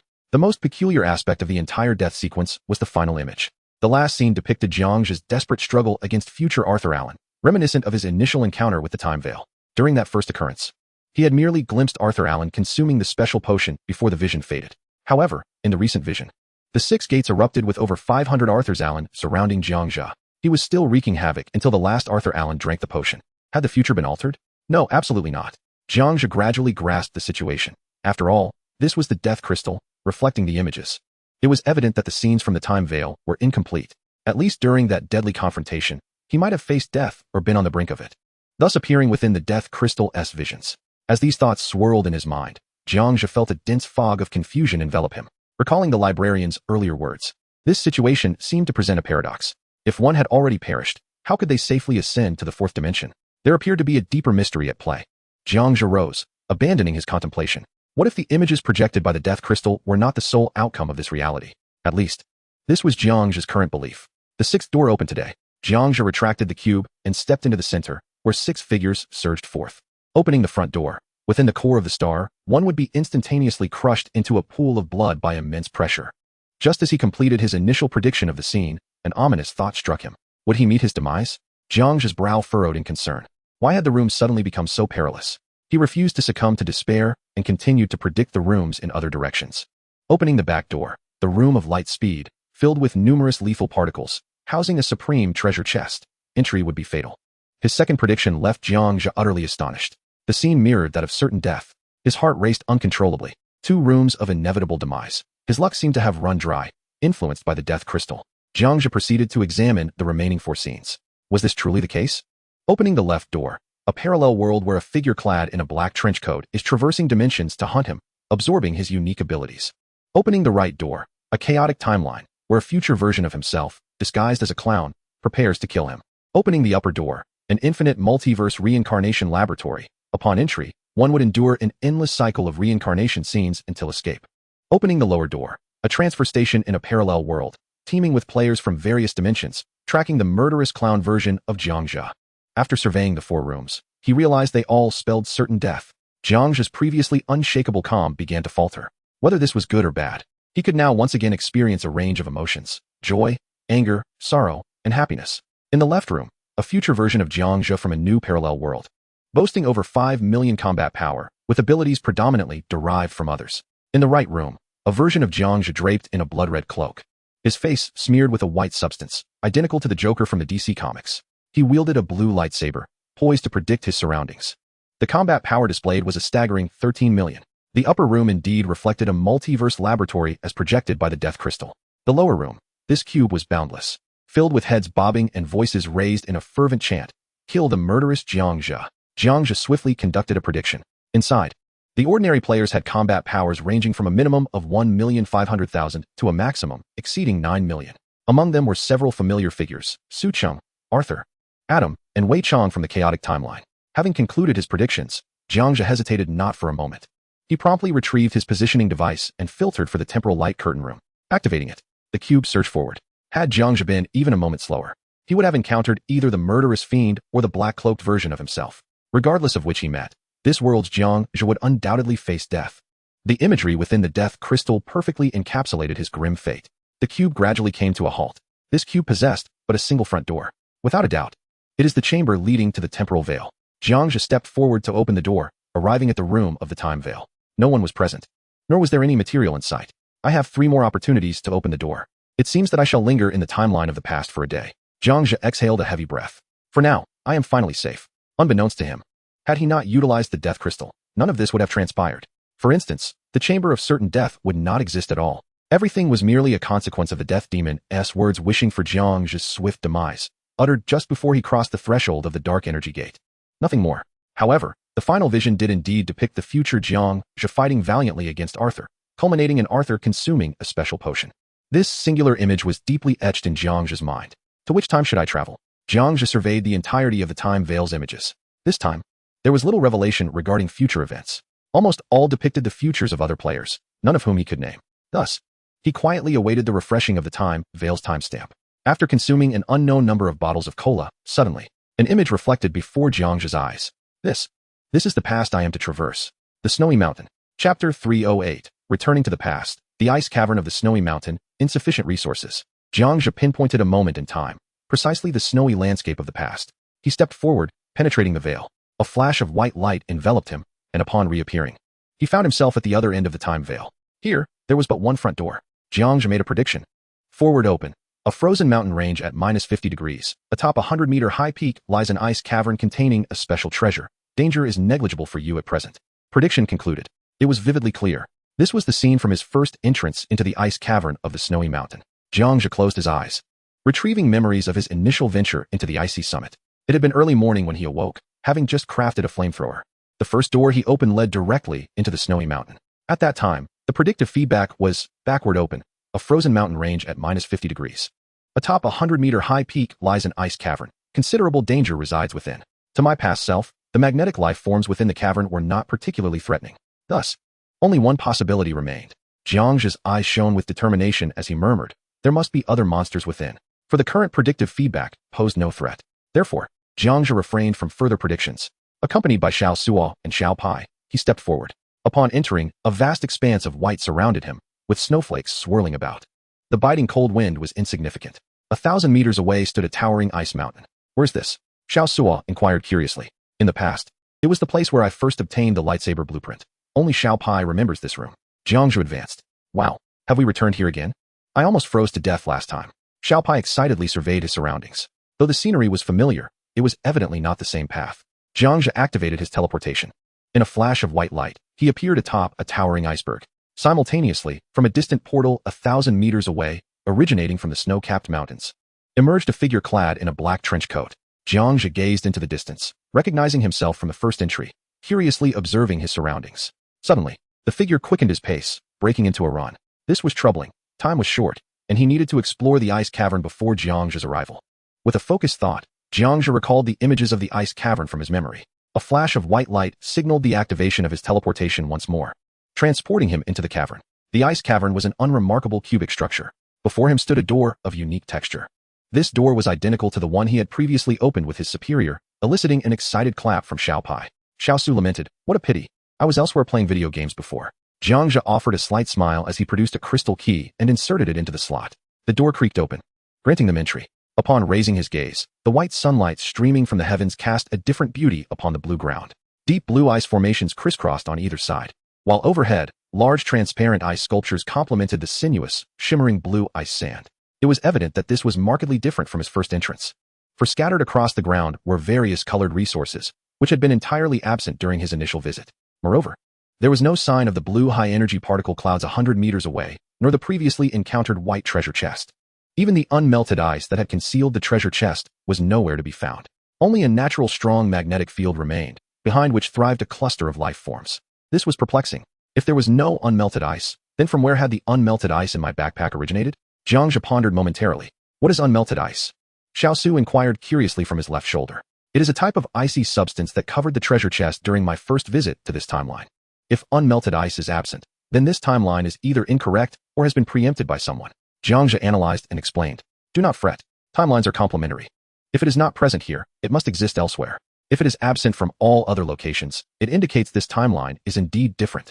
Now that you have entered for the second time and encountered no unmelted ice, there is a possibility that it was placed here during your third entry, merely to fill the timeline and prevent its distortion. Xiao Su reasoned, drawing from his understanding of timelines. Throughout this discourse, it remained clear that if an item exists within a timeline, it cannot materialize or vanish without reason. There must be an original point of existence. Perhaps you are correct. Jiang Zhe nodded in agreement. Only this reasoning could elucidate the presence of unmelted ice. Otherwise, nothing should exist at all. With determination, he sprang into action, swiftly collecting all the resources strewn across the ground. Jiang Zhe was the first to unleash his original force scan, keenly observing the movements of himself from his initial entrance. He then teleported before the powerful magnetic barrier. Within the barrier, approximately 20 meters away, over 40 small, azure-hued entities were fixated on Jiang Zhe. Such a multitude of derivative life forms was certainly not of my own doing. These beings were entirely independent entities residing within the icy cavern. Previously, Jiang Zhe had encountered merely one azure entity. Now, there were a total of 44. With a flicker of thought, Jiang Zhe teleported behind the magnetic light barrier. A swarm of azure life forms suddenly surged towards him. Raising his right hand, he ensnared 43 of these entities, gripping them tightly. Crackling sounds echoed as the 43 life forms succumbed. The last remaining, slightly more robust entity attempted to assault Jiang Zhe. Do not strike. You are not my intended target. With a swift motion, Jiang Zhe shoved it against the wall, rendering it immobile. At that moment, he sensed an unusual sensation emanating from a certain direction nearby. This feeling was fleeting, vanishing in an instant. He did not dwell on it. Jiang Zhe approached the magnetic light barrier and retrieved a high-energy particle cloud infused with life force, placing it in the air. At present, only one ice pillar platform was missing. The first time he obtained a treasure chest, it had included an ice platform, yet this time it did not. With no other options available, he resorted to extracting the previously disguised treasure chest. Activating the disguise, he set it to white. Upon opening the disguised chest, he found it utterly empty. I recall that the first time I opened one, I discovered a lightsaber blueprint. Now, lacking such a blueprint, shall I place the materials for the lightsaber and its components instead? Jiang Zhe glanced at Xiao Su, uncertain of the decision to make. After all, the resources he possessed during this journey were entirely different from those he had previously. Let us give it a try. Xiao Su nodded in agreement. With a flick of his right hand, he conjured all the materials required for the lightsaber: magnetic field stabilizers, magnetic field constraint devices, chromium alloy components, and more, placing them in sequence. At that moment, a small white dot appeared on Jiang Zhe's original force scan, representing his initial self. It is nearly time. We must depart. Jiang Zhe rose, dusting off his hands. He first activated his invisibility and summoned a 5-layered force shield, effectively masking all traces of his presence. He then teleported to the summit of the icy cavern, gazing down upon the scene within. No sooner had 3 seconds passed than a commotion arose from below. Chapter 309. Future Jiang Zhe, Erroneous Timeline. Time Annihilation. Female merchant. Suddenly, the white disguised treasure chest on the ground was opened by an unknown force.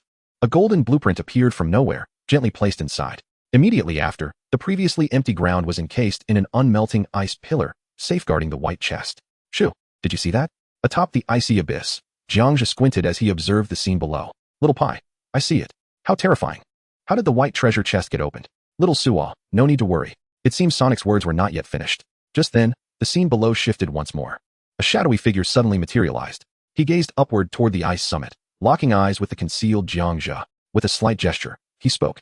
If there are no resources, why traverse aimlessly? Could you not select a more suitable timeline? Yet you insist on this particular path. Do not utter a word. Allow me a moment of silence. I know what you wish to ask. Who am I? I am your future self. And who is the you that observes from the shadows? You are not my past self. Why do we not vanish despite our mutual gaze? The time for disappearance has not yet arrived. You are not my past self. If I am your future self, how does this reconcile? Because I do not exist in the future, this timeline is erroneous. I am merely here to rectify the timeline. The entirety of this dialogue was a self-reflective inquiry from the future Jiang Zhe, aptly addressing all the questions that had piqued his curiosity. As his words faded, the dark figure gradually transformed into radiant silver shards of time, dissipating within the continuum. Just as the future Jiang Zhe was on the verge of complete disappearance, a voice resonated within the icy cavern. Do not traverse aimlessly. Without allowing Jiang Zhe a moment to react, a white door swung open.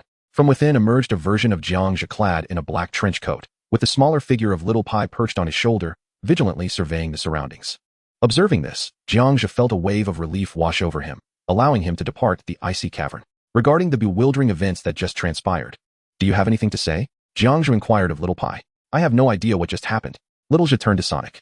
"Your future self vanished. An erroneous timeline. It utterly perplexed me. Boss, do you comprehend the situation?" Jiang Zhe shrugged. "I do not know either." Thus, the three, a man and two small creatures, strolled through the snowy landscape until midday, ultimately unable to fathom the events of 4 hours prior. What truly transpired? I still possess 2 opportunities to open the door, Jiang Zhe pondered while seated in the snow, contemplating the meaning of life. Little Suo and Little Pai busily gnawed on frozen beverages nearby. I can return to the correct timeline, or I could expend both opportunities within this timeline, potentially failing to find answers tonight. He was continually disturbed by the words spoken by the future Jiang Zhe, disrupting his previously mapped course. An erroneous timeline? What could those 5 words possibly signify? Jiang Zhe remained indecisive and confused. If he were to depart now, this timeline would still be valid. Contemplating this, a spark ignited in Jiang Zhe's mind. Did the future Jiang Zhe's mention of an erroneous timeline imply that he must thoroughly disrupt this timeline? Only then could the future Jiang Zhe's timeline manifest?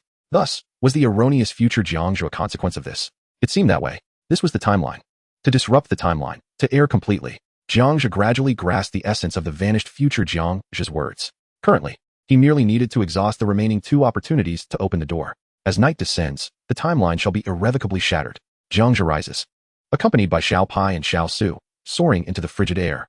This marks the 9th door of the day. 6 figures rush forth, bringing back their reports. Forward door, within lies a children's room, inhabited by a principal doll. Anyone who comes into contact with it shall be transformed into a doll themselves. 15 players have already succumbed to this fate. They cannot be slain, nor can they harm others, and can only ensnare players. This room contains the blueprint for the Papity Cloak. Not worth pursuing. Backward door. A famished Mr. Bloodsucker lurks, a creature that exclusively feeds on human blood. Its power formidable. Upward door. A player has just departed. A meticulous search may yield a comic book. Downward door. A humanoid, strikingly similar to a human, showcases an extraordinary ability. Upon entry, one may learn the art of flamboyant ability released from him.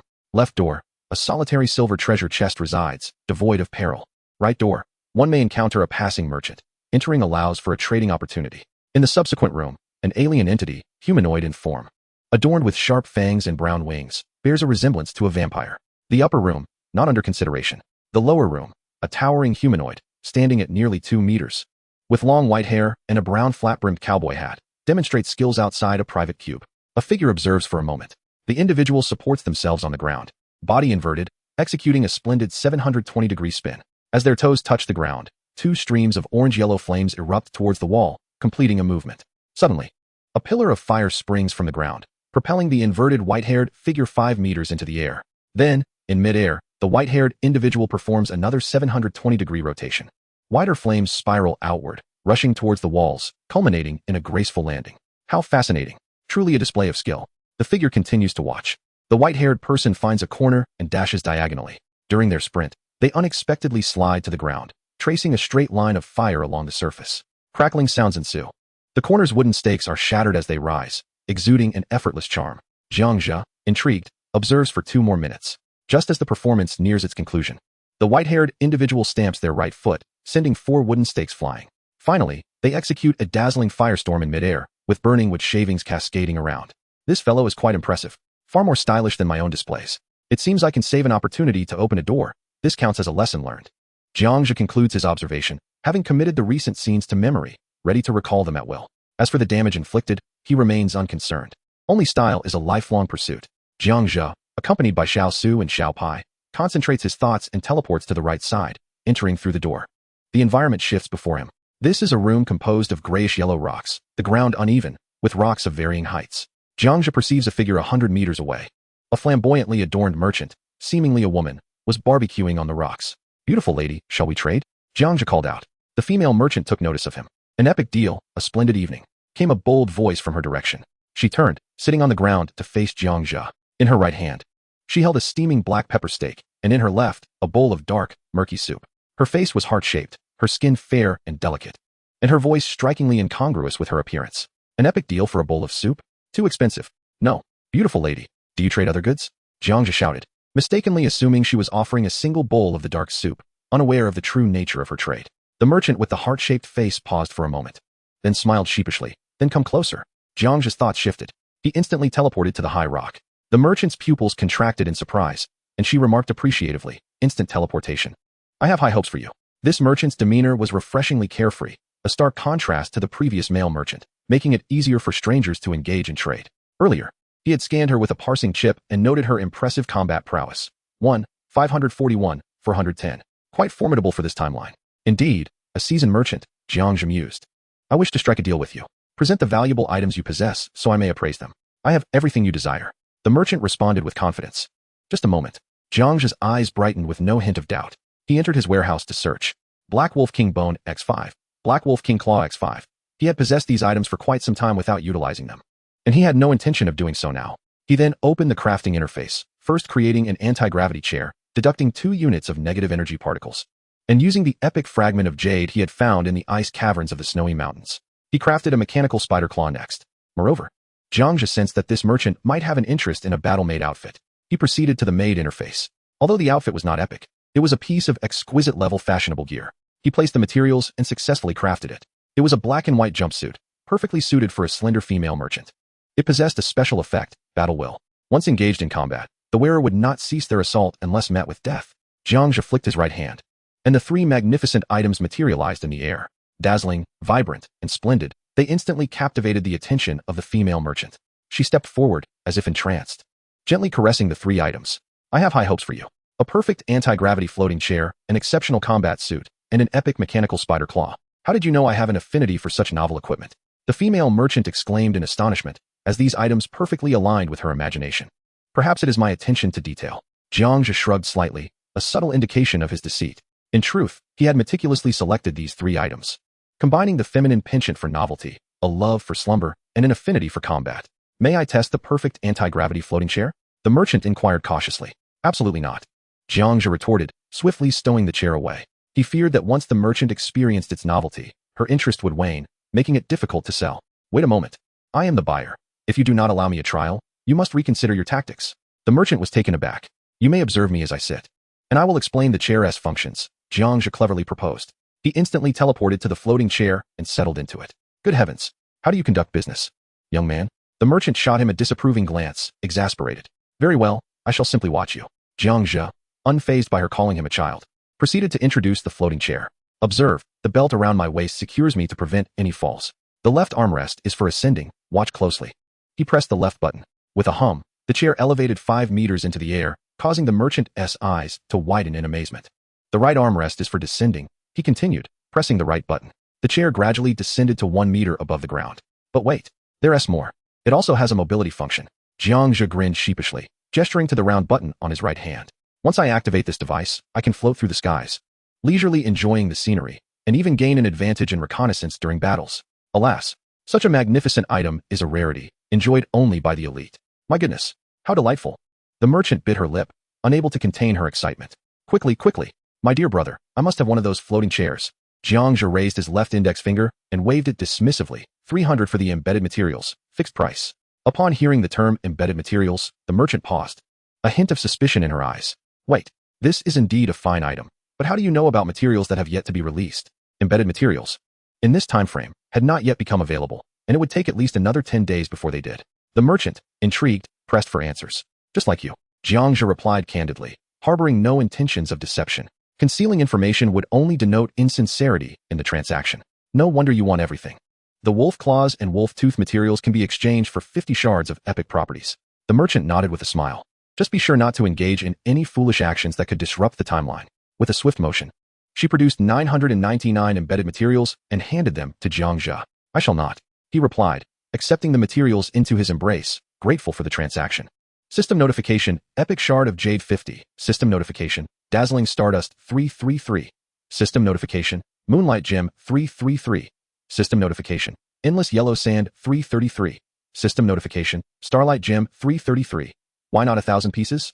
Jiang Zhe inquired curiously, flashing back to the ground. 9 is the ultimate number. It brings good fortune. I prefer not to end with a 0, the merchant exclaimed.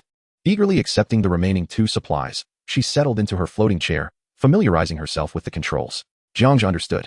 Some merchants indeed cherish auspicious numbers, especially those traversing the timelines, who must be particularly mindful of good fortune.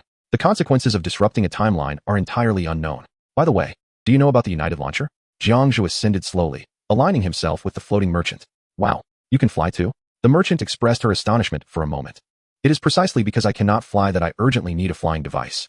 United, let me think. As she maneuvered her floating chair, she pondered, and after a moment, she responded, I have indeed heard of the term United before. It seems to be a skill for temporary dimensional elevation, though I am unclear about the launcher. However, do not lose heart. Anything can be obtained through specific treasure chests. I believe you will succeed. She attempted to console him. Thanks. With ample time on his hands. As it was still early afternoon, Jiang Zhe conversed with the merchant for 3 hours. It was not until dusk approached that the merchant prepared to depart. Before leaving, she added him as a friend. Her name was Kalia. Later, he learned that she belonged to the human race, but not from Earth. Rather, she hailed from a more ancient planet known as Obese. Leaving now, you pesky little brother. Kalia took a few steps and suddenly turned, winking at Jiang Zhe in a playful manner. Don't call me little brother. I still have over 400 years to live. Jiang Zhe replied with a resigned smile. Just then, laughter echoed from the cave entrance. Kalia opened the door and vanished. Wow, boss, impressive. Little Pai suddenly jumped out, giving Jiang Zhe a thumbs up. Boss, she really has an amazing personality. Little Sue expressed his envy. If I were human, I would want her. During these few hours, the two little ones had been eavesdropping on the conversation from their private cuboid, overhearing everything.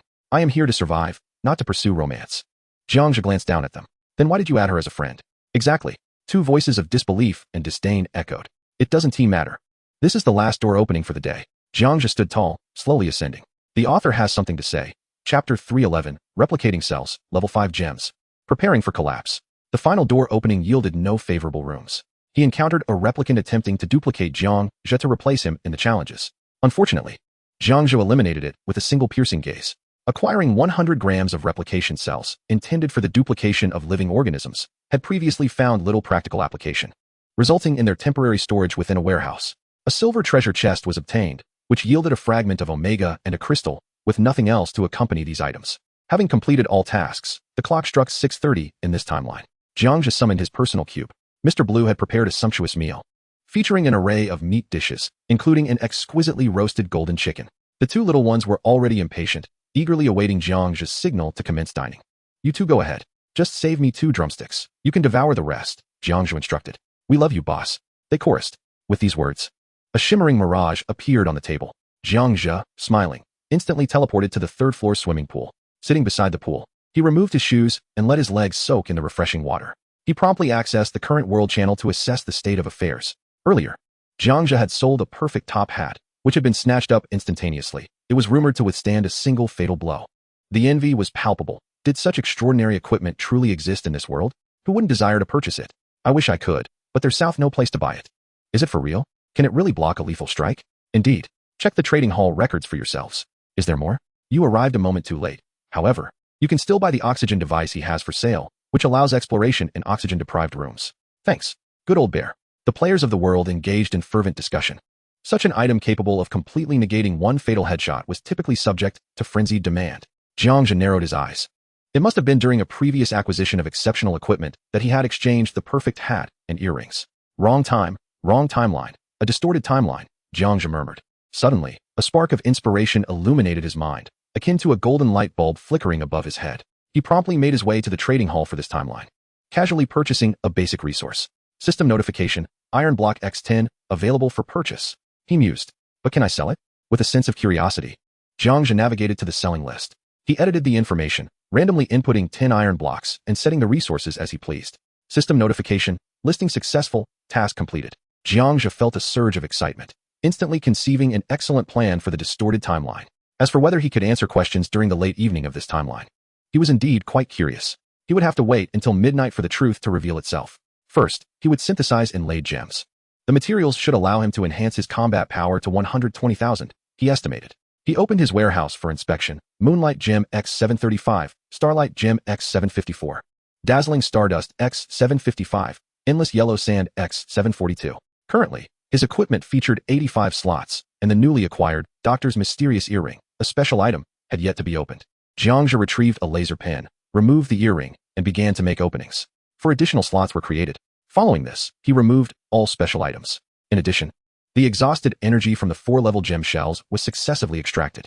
Utilizing a laser pointer, the embedded energy from the 4-level materials was drawn out in 20 clusters, and then rain-fused back into the 4-level gems. The entire process took a mere 2 minutes, involving a total of 85 4-level gems and 986 1-level embedded gems. Jiang Zhe calculated in his mind. A 2-level gem requires 3 1-level gems. A 3-level gem requires 3 2-level gems, equating to 9 1-level gems. A 4-level gem requires 3 3-level gems, translating to 27 1-level gems. A 5-level gem requires 3 4-level gems, which amounts to 81 1-level gems. When slightly converted to 1-level gems, it felt like a significant pitfall. Jiang Zhe wondered when he would be able to synthesize a higher-level gem, all for the sake of enhancing those 10 attribute points. Moreover, it was not guaranteed that 81 1-level gems would yield a 100% success rate. It felt utterly unworthy, no matter how he contemplated it. Frustrated, Jiang Zhe opened the manufacturing interface and filled the synthesis project to the brim. Just before clicking the confirmation button, he extended his right hand, washing it in the pool to dispel any ill fortune. He then clicked confirm. A flash of white light erupted, followed by the sounds of shattering and clinking, one denoting failure, the other success. System notifications poured in rapidly. Jiang Zhe sifted through the successful list. System notification, dazzling stardust level 5x7. System notification, endless yellow sand level 5x6. System notification, moonlight gem level 5x8. System notification, starlight gem level 5x7. The success rate was unexpectedly high, surpassing Jiang Zhe's expectations. He now possessed a total of 28 5-level gems. He sequentially infused the energy of these 5-level gems into the 20 empty sockets. System notification, strength 50. System notification, constitution 50. System notification, agility 50. System notification, spirit 50. All attributes increased. Since the original material was 4-level, each 5-level gem only added an additional 10 points to the attributes. Thus, the overall increase was not excessively significant. 8 5-level gems remained. Jiang Zhe returned 4 of them to his warehouse for future contingencies and continued infusing them into the doctor's mysterious earrings. The attributes once again surged by an additional 50 points. Finally, he donned all of them. Had he reached 120,000 yet? Impatiently, Jiang Zhe checked his latest combat power information again. Health. Your current condition is excellent, with no injuries. Combat power, 1, 185, 233. Jiang Zhe stood up, uncertain whether to feel joy or anger. After so much effort, he had only managed to increase his combat power by 5,000. Ultimately, he could not contain his frustration. He decided to reforge. In a fit of anger, he randomly selected 2 unequipped items for reforging: Reese's conversion bracers and Anu's technological belt. He opened the manufacturing interface, placed the equipment inside, and selected reforging. Materials were deducted, and the reforging succeeded. The names of the 2 reforged items remained unchanged. An additional effect has emerged: extraordinary substance, which is of limited utility. This time, it is undoubtedly reaching 1.2 million. Jiang Zhe donned his equipment and continued to examine his combat attributes. Name, Jiang Zhe. Age, 24. Strength, 6,059. Constitution, 6,154. Agility, 6,917. Mentality, 7631. Original force, 35256. Ice power, 33,720. Lifespan, 24,400. Health. Your current condition is excellent, with no injuries. Combat power, 120, 1533. At last, he had arrived. Jiang Zhe let out a sigh of relief. Without pausing, he proceeded to the armor manufacturing interface. Stones Mercury Armor, Omega Fragments X400, Special Obsidian X1000, X-Type Special Alloy X1000, Nuclear Chips X5, Laser Chips X5, Crystal Lines X500, Neural Fusion Circuits X500, Internal Skeleton Adapter X100. Conversion Chip X1. He needed 199 Omega Fragments, over 600 more pieces of obsidian, and more than 600 of the X-Type Special Alloy. All other materials were complete. Jiang Zhe meticulously calculated, feeling a profound sense of despair. Although his combat power had reached 1.2 million, the Omega Fragments were still significantly lacking. Not only that, but in this timeline, there were no special obsidian or special alloys to be found. Jiang Zhe was utterly speechless, collapsing directly into the pool. Forget it. I'll have dinner first. A flash of white light enveloped him as he returned to the living room to dine with the 2 little ones. Author's note. Chapter 312, Reckless Acts, 100 perfect sets, the world in turmoil, 100 excellent sets. Dinner concluded swiftly, precisely at 7 p.m. As soon as Xiao Sua and Xiao Pai finished eating, they retreated to their small bedroom to play video games. Jiang Zhe reclined on the sofa, observing the world channel for a moment, his mind formulating a rough plan. He would begin by selling the most fundamental perfect grade items, progressing to the latest epic items. He was genuinely curious about what would transpire after the timeline became chaotic.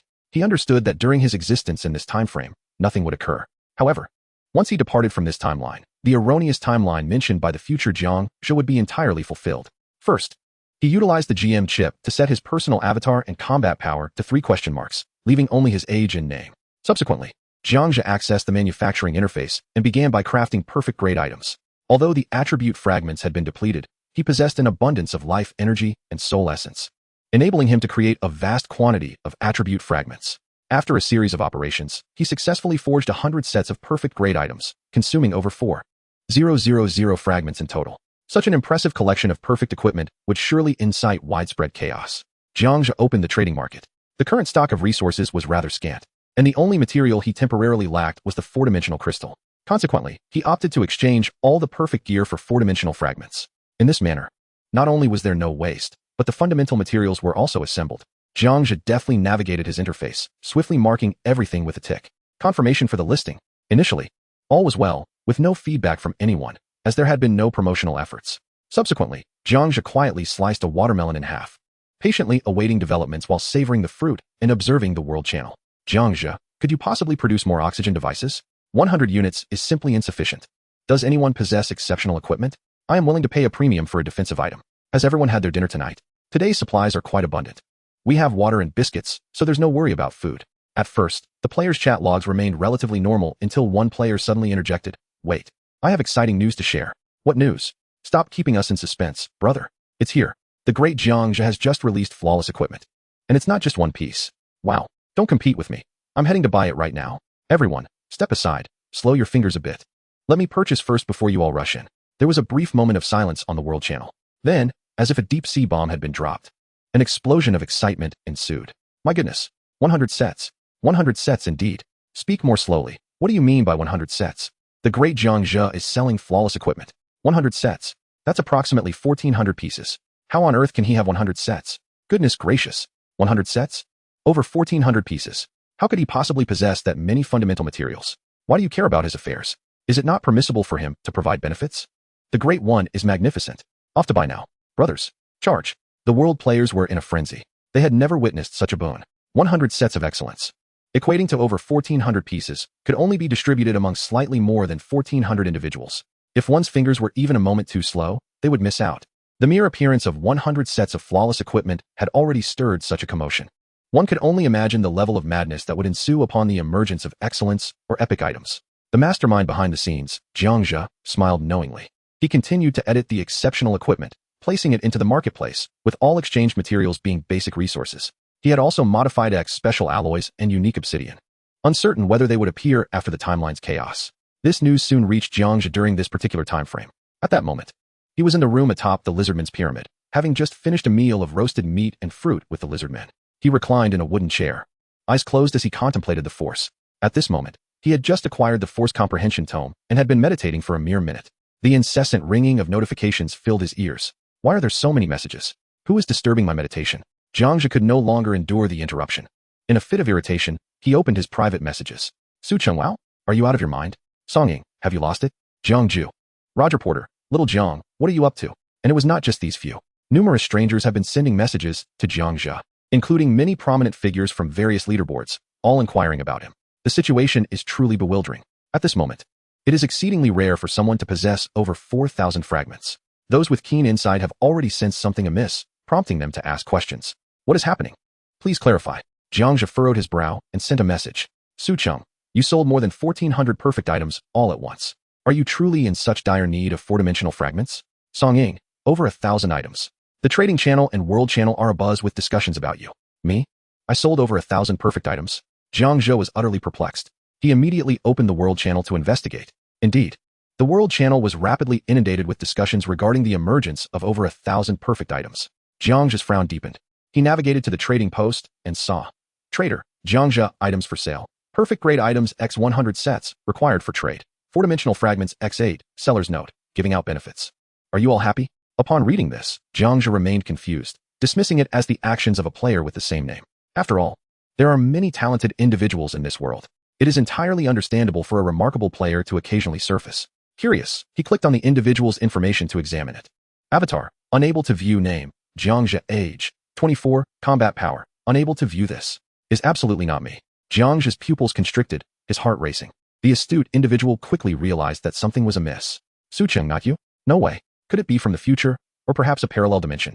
Song Ying, is it from the future? Roger Porter, what on earth is happening? Jiang Zhe, this entire situation is a mystery. Upon receiving the news, the two immediately grasped the crux of the matter. Events were gradually veering towards an unknown possibility. Su Cheng, Song Ying, and Roger urgently utilized their positioning devices to locate Jiang Zhe's room coordinates.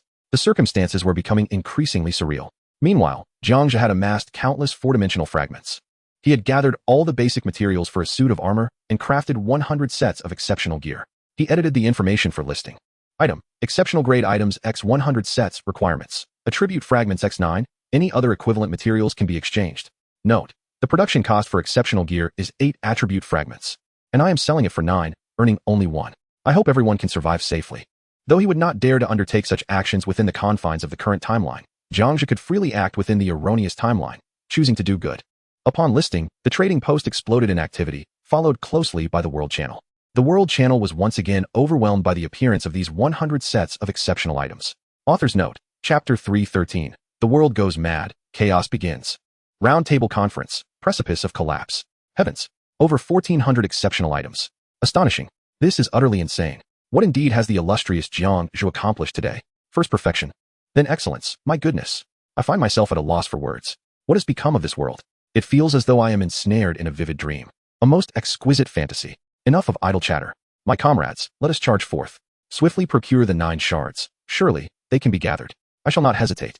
Liquidate all my possessions to secure a piece of that extraordinary life, which promises great assurance. But something is amiss. The battle power leaderboard indicates that Jiang Zhe has yet to assemble a complete set of excellence. How then has he managed to sell a full set? I too wonder. For his combat prowess does not even approach that of a complete set of excellence. What on earth is transpiring? Has the world encountered a glitch? The global players are utterly entranced. This is beyond anything they could have ever imagined. First perfection, then excellence. Truly astonishing. Meanwhile, those with keen observation have discerned that Jiang Zhe's combat strength is not reflective of a full set of excellence. Doubts have emerged. Nonetheless, despite their skepticism, they continue to earnestly access the trading hall and make purchases. The system notifications resound. System notification: Jiang Zhe has purchased your exquisite necklace. System notification: Jiang Zhe has purchased your exquisite cloak. System notification: Jiang Zhe has purchased your exquisite boots. System notification: Jiang Zhe has purchased your exquisite trousers. This was the initial flurry of notifications. During this time, Jiang Zhe stands as the player with the most shards. Next in line is the world's second, Arthur Allen, followed by Su Cheng, Song Ying, Roger, and others. As for Wei Chang, Feng Yuling, and Wan Han, their resources are rather scant at this moment. Did I also make purchases in the past? Jiang Zhe is at a loss for words. At this juncture, a significant upheaval occurs within the global power rankings. The previously gradual ascent of combat strength suddenly shifts. Jiang Zhe maintains his commanding lead. The top 3 positions remain unchanged, while from the 4th to the 100th rank, players undergo dramatic transformations. Familiar names such as Elizabeth Qin, Jiang Yi, and Robert Karls are swiftly overwhelmed by passing experts. Epic preparations are underway. A smirk plays upon Jiang Zhe's lips as he opens the crafting interface. Ready to create. Meanwhile, in the pyramid chamber, Su Cheng, Song Ying, and Roger Port have arrived early at the pinnacle of the pyramid. Jiang Zhe accompanies the two into the lounge. Around the round table, all 4 are adorned in the latest exquisite gear, each clad in a black ensemble. Thank you all for finding me. I hope you will share your insights on this matter. Jiang Zhe pours a drink for the trio, his gaze shifting to Roger Port. Roger, a scholar with blonde hair and glasses, possesses an elegant demeanor and a slightly portly frame. Previously clad in a suit, he hastily changed into the exquisite attire due to its emergence. Based solely on my theories, I currently have 3 avenues to explore: motivations and their pros and cons. First, the parallel world. In this parallel world, suppose there exists a version of you, exceptionally strong with high combat prowess. By a twist of fate, we have arrived in this world, perhaps out of curiosity or a benevolent impulse that led to the recent sale of something perfect and extraordinary. At the same time, this action could potentially elevate our world's combat prowess to an unprecedented level. The other 3 individuals remained fixated on Professor Roger, their expressions grave, holding their breaths as they listened intently to his elucidation. Secondly, the future version of yourself possesses the same age and name as you do. The rest of the details remain obscured or deliberately concealed. The future me? Why would he undertake such actions? Is this merely a scheme to create chaos? Jiang Zhe furrowed his brow. I do not know. Roger Potter shook his head, analyzing the situation. However, you must understand that when a person engages in a particular action, they invariably possess a motive. If this individual truly is your future self, and this event has already transpired for him, then all of this would be deemed normal. Just as you, Jiang, encountered the scene of my demise, it is already fated that I will meet my end. Upon hearing the term death, Su Cheng and Song Ying cast doubtful glances at Jiang Zhe. Being top scholars, they instantly grasped the gravity of the situation without further inquiries. In the current time frame, Roger Potter perceived everything as preordained.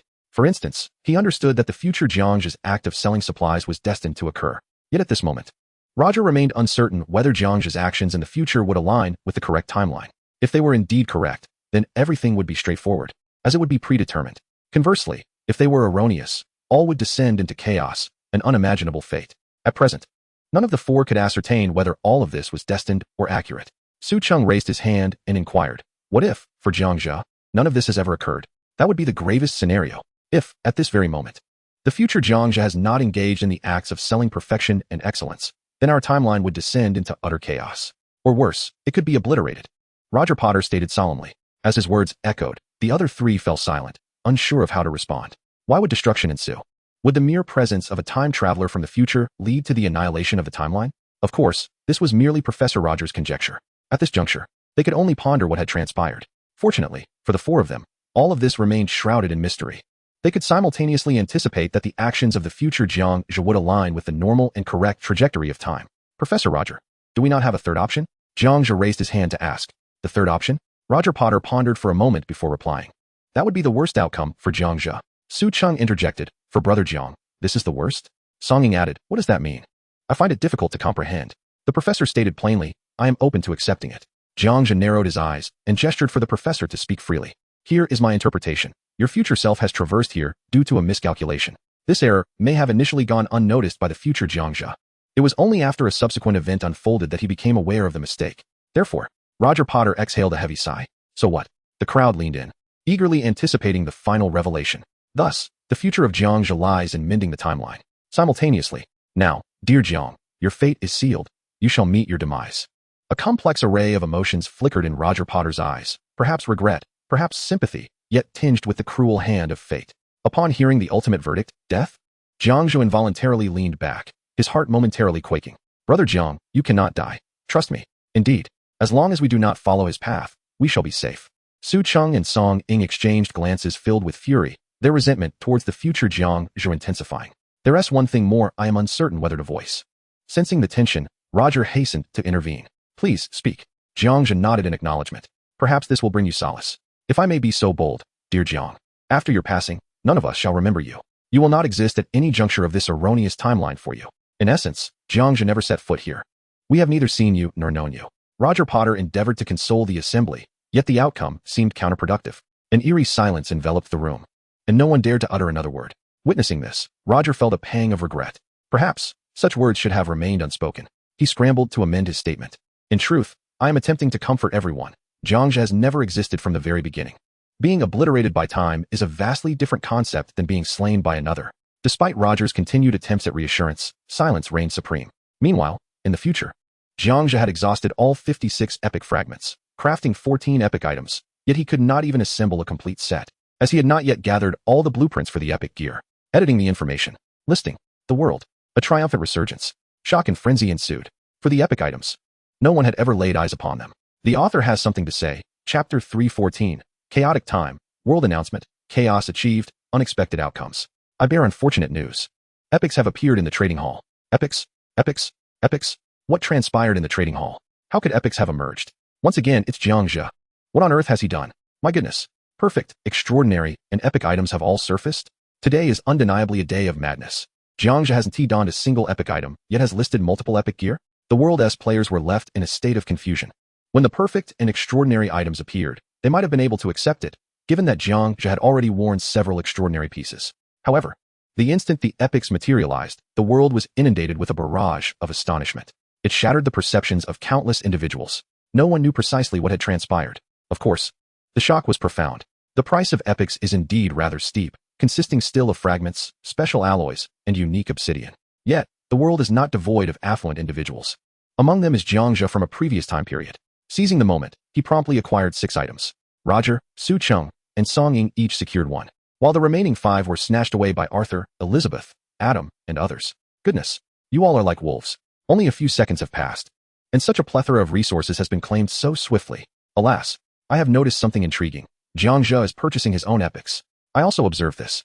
What on earth is happening? The situation seems to be becoming increasingly fascinating. Jiang Zhe opened the transaction list. 2 familiar phrases flashed momentarily. System prompt. X-type special alloy 4. System prompt. special obsidianate. The timeline has shifted. Jiang Zhe was taken aback, for it was impossible for these alloys and obsidian to exist at this time. The emergence of these two resources signifies that Jiang Zhe has successfully manipulated the timeline to produce them in the notes. It could be said that he has brought future resources forward by several days. Not enough power. I need something more astonishing. Jiang Zhe instructed Mr. Lan to bring 6 luminous fur balls. Just a moment, young master. Mr. Lan nodded. Simultaneously, he opened the crafting list, browsed through it, and decided to create fewer special items. Selection, incendiary grenade. Selection 2, Jiang Zhe's anti-gravity handgun. Each crafted one. After placing the materials, the creations were successful. He switched to the trading interface and edited the information. Trader, Jiang Zhe, items for sale. Jiang Zhe's anti-gravity handgun, incendiary grenade, required for trade. Dazzling stardust, moonlight gem. Endless yellow sand, starlight gem, special obsidian, X-type alloy, and so forth. Seller's note, special premium items, who will ultimately claim them. Allow everyone some time to gather these materials. Once completed, the trade was listed. He needed to give players time to ascertain whether the timeline had become chaotic or erroneous. In truth, he did not intend to deliberately disrupt the timeline, for it echoed Jiang Zhe's words concerning the future of the Ice Mountain Snow Cave. Erroneous timeline. If at that time Jiang Zhe chose to leave the snow cave, then the white treasure chest would lack a golden lightsaber blueprint. Consequently, the future Jiang Zhe would not encounter the erroneous timeline to fill in the lightsaber blueprint, along with the presence of unmelting ice. This means that Jiang Zhe's first entry into the snowy mountains would not yield the lightsaber blueprint. Thus, what would the timeline be then? It would not be chaotic, but utterly obliterated. Moments later, news of the special items was posted, causing a surge of excitement in the World Channel. Everyone was discussing these previously unseen, unknown materials. Noticing the notes, some individuals immediately rose to open their doors and try their luck. The world is vast, and the number of people is countless. 5 minutes later, many had already discovered obsidian and X-type alloy. Good heavens! I found obsidian and X-type alloy, albeit just 2 pieces of each. How miraculous! Previously, these 2 resources did not exist. As soon as the trading post displayed those few words, individuals rushed to acquire them. My goodness! This must undoubtedly be the handiwork of Jiang Zhe. Jiang Zhe, could you please speak up? Are you the one selling the anti-gravity materials? And what about the luminous fluff? Jiang Zhe, I sincerely apologize. It is indeed not me who is selling them. Your speculations are correct. Arthur, I knew it. It has always been the future version of you. Otherwise, how could you possess an epic? Elizabeth, but why would the future Jiang Zhe do such a thing? Adam, no one knows. Wow, time travel? How marvelous. Brothers, shall we embark on this adventure? You all go ahead. I'll gather materials at Obsidian and procure an anti-gravity chair. Shall we pool our resources? I have also made progress. Following this, the players echoed in agreement. Filled with astonishment. At that moment, everyone realized that time travel was indeed possible. Many excitedly began opening doors, hoping to test their luck and traverse time. Just as most players were gathering materials, 3 system announcements suddenly resonated. World announcement. The embedding system has been activated prematurely due to unknown reasons. World announcement. The embedding system has been activated prematurely due to unknown reasons. World announcement. The embedding system has been activated prematurely due to unknown reasons. A new embedding function has emerged? Is this akin to the embedding in the game? Goodness, they truly are time travelers. Just moments ago, Jiang Zhe sought resources like moonlight and starlight stones. The implications are chilling, my friends. Why dwell on such matters? Survival is what matters. Haha, I have obtained a moonstone. Everyone, let us pool our materials and swiftly acquire the anti-gravity chair. Upon seeing the world announcement, Jiang Zhe finally felt relieved. It was no wonder he was so exhilarated. The timeline had finally returned to normal. Jiang Zhe silently vowed never to wait for resources to be complete before traversing the timeline again. This entire scenario had also been perfectly predicted by Professor Roger. Meanwhile, in the private cube of the pyramid, the atmosphere was rather tense. I believe this may not be such a bad thing after all. Jiang Zhe suddenly realized. Why the sudden change in tone? Su questioned, puzzled. The others looked at Jiang Zhe with curiosity. The true me should not be in this erroneous timeline. Isn't that a good thing? Jiang Zhe said with a beaming smile. The 3 individuals present appeared utterly bewildered. Being erased from the timeline is considered a good thing? Of course. They would never know that this was merely Jiang Zhe's 6th sense at play. His intuition told him that all of this was safe and correct. The 6th sense also informed him that being in this timeline was simply not where he belonged. Time passed without notice. Before midnight, the gathered individuals exhausted all remaining opportunities to open doors. And so, time slipped away quietly. The incendiary grenades and anti-gravity chairs were swiftly acquired around 11 o'clock in the evening. The 2 players who obtained the exquisite resources were merely ordinary high-level players. The combat power rankings shifted subtly. Just then, a familiar voice echoed. Lying on the sofa, Jiang Zhe was suddenly jolted awake by a surge of electricity. Can I really answer questions? He raised an eyebrow, fully alert now. The author has a message. Chapter 3:15. Participation in answering questions, death toll, erroneous world, causal interpretation. Happy moments are always fleeting. After a grueling day of challenges, a total of 87 million lives were lost. At last, a new day has arrived. Let us observe a moment of silence for those who have perished. First, let us congratulate Jiang Zhe from the Xia Nation for achieving the highest combat power, 87, for 113. The question answering will commence in 10 seconds. 80 million. How could so many perish? Oh no. How could so many die? With a heavy heart. He noticed several friends' avatars had turned gray. It was incredibly disheartening. Just yesterday, only a few million had died. Today, the number had suddenly escalated to 80 million. How many more days do we have left to live? The overwhelming death toll caused many players to lose their will to continue. From millions yesterday to a staggering 80 million today, they were uncertain how many more days they could endure. Even the past iteration of Jiang Zhe, who had managed to increase his combat power by 70,000 daily, could not instill any positive energy for survival. The atmosphere in the world channel grew increasingly delicate. Is this the price we must pay? Jiang Zhe narrowed his eyes, feeling a deep unease. What Jiang Zhe did not realize was that the moment the future version of himself had spoken to him during the Ice Mountain Snow Cave incident, the world had already begun to witness large-scale mortality. If one were to trace back further, it would have been predetermined before the time curtain of the Ice Mountain Snow Cave was chosen. If one were to seek a source, there could only be one explanation: this erroneous timeline. From the very beginning, it should not have existed. This is the true origin. This timeline cannot continue to exist. The future Jiang Zhe was indeed correct. The outcome of tonight's questioning will determine everything. With steadfast resolve, Jiang Zhe was determined about his forthcoming actions. On the other end, atop the pyramid, Professor Roger was correct. Yesterday's death toll did not reach 10 million, yet today it surged to 80 million, revealing the catastrophic consequences. Jiang Zhe squinted as he analyzed the situation. What catastrophe, Brother Jiang? Inquired the curious ancient giant lizard beside him. Nothing much. Just that many players in my world perished today, Jiang Zhe replied candidly. That is indeed unfortunate. It is inevitable. Our world also faced nearly 30 million deaths today. The ancient giant lizard looked at Jiang Zhe with a reassuring gaze. Jiang Zhe furrowed his brow and asked, and what was your death toll yesterday? 8 million. The wise lizard spoke first. Do not fear. Things will improve. Jiang Zhe comforted, albeit shocked momentarily. The ancient giant lizard nodded. Jiang Zhe was left in disbelief, further solidifying his conviction that this was not merely a ripple effect or a misunderstanding of the butterfly effect. This timeline cannot continue to exist. If it continues to exist, the consequences will become increasingly grave. At the very least, it will lead to untold suffering and apocalyptic calamities. It would result in the demise of all beings. Rather than allowing this to unfold, it would be wiser to erase an individual who ought not to exist at the very inception of the timeline. Time has reached the 10th second. The question arises. First question, someone possesses a unique ability called causality, albeit with peculiar restrictions. He can only perform a specific action on the 7th day of the week, Sunday. Regardless of his actions, his neighbor will find a Tinyuan bill the following Sunday. Inquiry, what can he do with this? How many conditions can be fulfilled? Provide examples of players who best align with the intent of the question and may compete for rankings. Time limit, 60 seconds. 2 individuals named Jiang Zhe perceive this question. This is rather intriguing. Jiang Zhe's eyes brighten. He engages in rapid contemplation. The Jiang Zhe from the past temporal segment believes this to be the true question of the night. Thus, he is not overly surprised, merely finding the question exceptionally novel. Many world players share the same reaction as the Jiang Zhe from the previous time segment. Brain teasers have not been particularly common in the past. Typically, they have revolved around scientific themes. It has indeed changed. Jiang Zhe is momentarily astonished. The memory is vivid. He recalls that the first question from the previous time segment was color, taste, sound, touch. Now it has transformed entirely. Upon confirming that everything is rapidly evolving, Jiang Zhe immediately activates his comprehension. His brain neurons engage in accelerated thought. Suddenly, he arrives at a definitive answer. Character, Xiaogang. Action, raising his middle finger to trigger causal efficiency. Location, any place. Neighbor, anyone in Xiaogang's vicinity, etc. Time, a random moment each Sunday. Tinyuan bill, it could be any object. With these 3 concepts in mind, the answer becomes unequivocally clear. This question is more accurately described as a comprehensive guide to the use of causality. 1. Xiaogang is an unemployed drifter. On a tranquil afternoon, he goes shopping and encounters 7 young ruffians loudly making a commotion. Upon seeing them, Xiaogang silently raises his middle finger at them in disdain. 7 days pass quietly. On this day, at different moments, the 7 ruffians each find consecutive Tinyuan bills.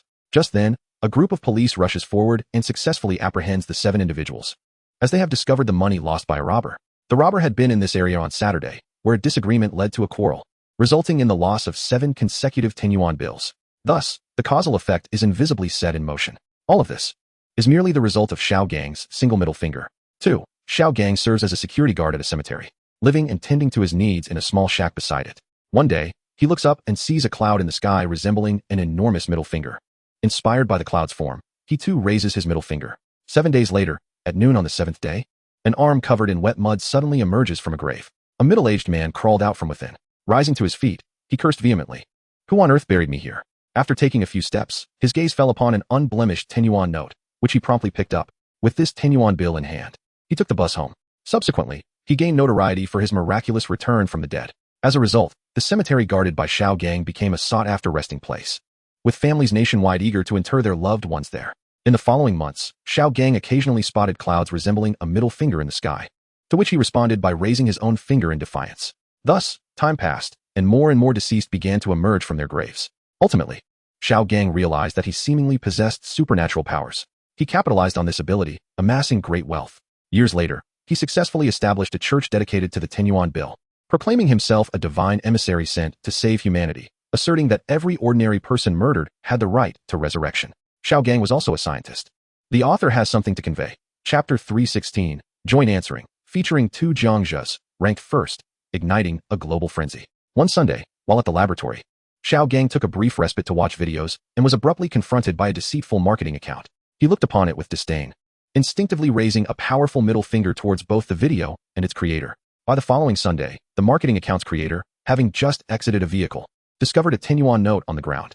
Suddenly, a heavy truck barreled towards him, crushing him to a pulp. News outlets continuously reported on this incident, with many rational thinkers applauding the truck while simultaneously denouncing the marketing account for its harmful influence. By a twist of fate, Xiao Gang discovered his own extraordinary ability. He meticulously crafted a cover for the book Controlled Nuclear Fusion, Principles and Practical Applications out of 10-yuan bills. Raising his middle finger towards it, a gust of wind swept through the laboratory on the next Sunday, flipping the book open. A black pencil unexpectedly rolled onto the pages, inadvertently sketching convoluted numbers that fortuitously resolved the most perplexing issue. When Xiao Gang returned, he jubilantly danced the Gangnam Style right there. Thus, he achieved fame.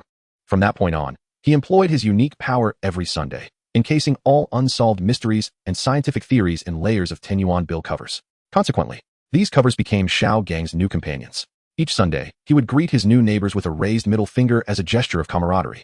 Science and technology surged at an unprecedented rate. A century later, Xiao Gang successfully led Earth through countless universes. Thus, he became the most distinguished, contributive, and formidable deity of the scientific middle finger in modern technological history. Xiao Gang was also a politician. He named the Pentagon after a 10-yuan note and ventured alone across the ocean. Thus, this edifice became his neighbor. In defiance, he raised his middle finger towards the building. Consequently, under Jiang Zhe's rapid computations, countless possibilities erupted in a frenzy. It was not until the minute concluded that Jiang Zhe transmitted all 719 possibilities to the global channel. Jiang Zhe declared, Xiao Gang is an unemployed drifter. Secondly, Xiao Gang is a cemetery guard who relishes teddy bear biscuits. Thirdly, Xiao Gang is a scientist who, with the aid of this middle finger, resolved the technological dilemmas of the world, ushering forth fantastical technologies into reality. Fourthly, Xiao Gang is a politician who likened the Pentagon to a 10-yuan note. He crossed the ocean, raised his middle finger at the Pentagon, resulting in the global channel being inundated with an overwhelming stream of messages. Following closely was another Jiang Zhe. Jiang Zhe proclaimed, Xiao Ming established a church named the 10-yuan Church, informing his neighbors that they would find a 10-yuan note the following Sunday, which indeed came to fruition.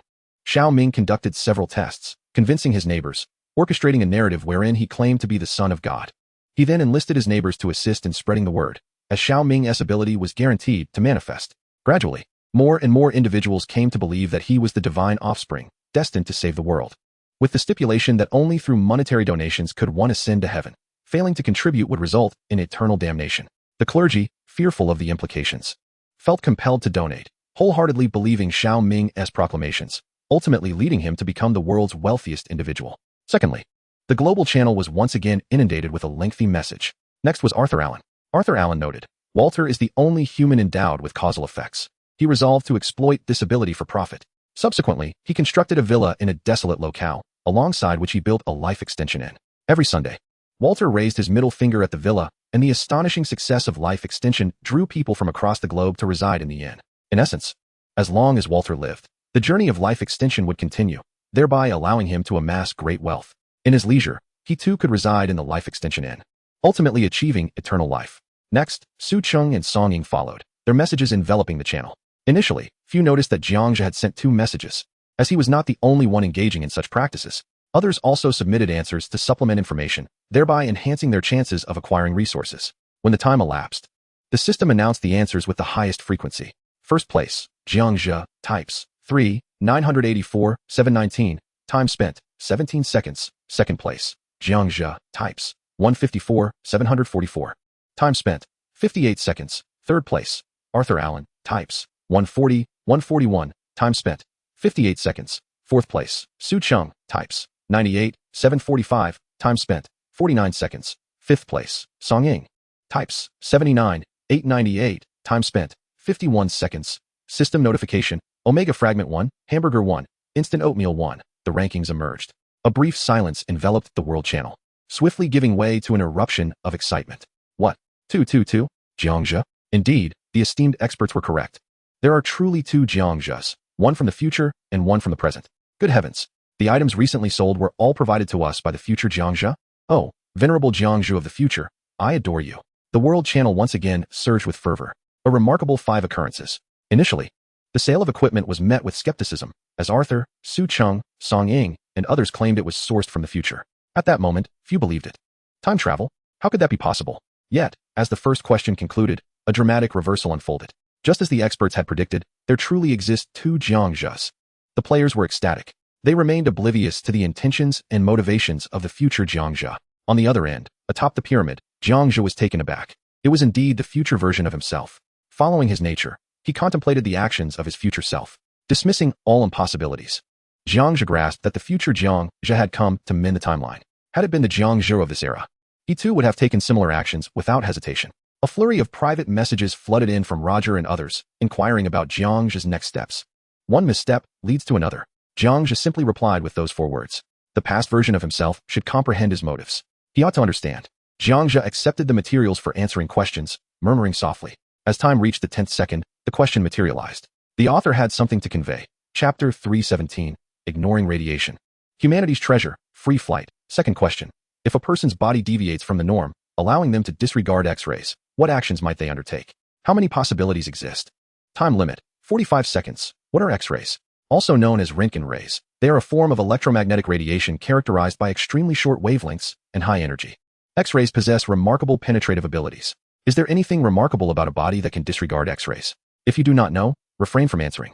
Constant inquiries are wasting my time.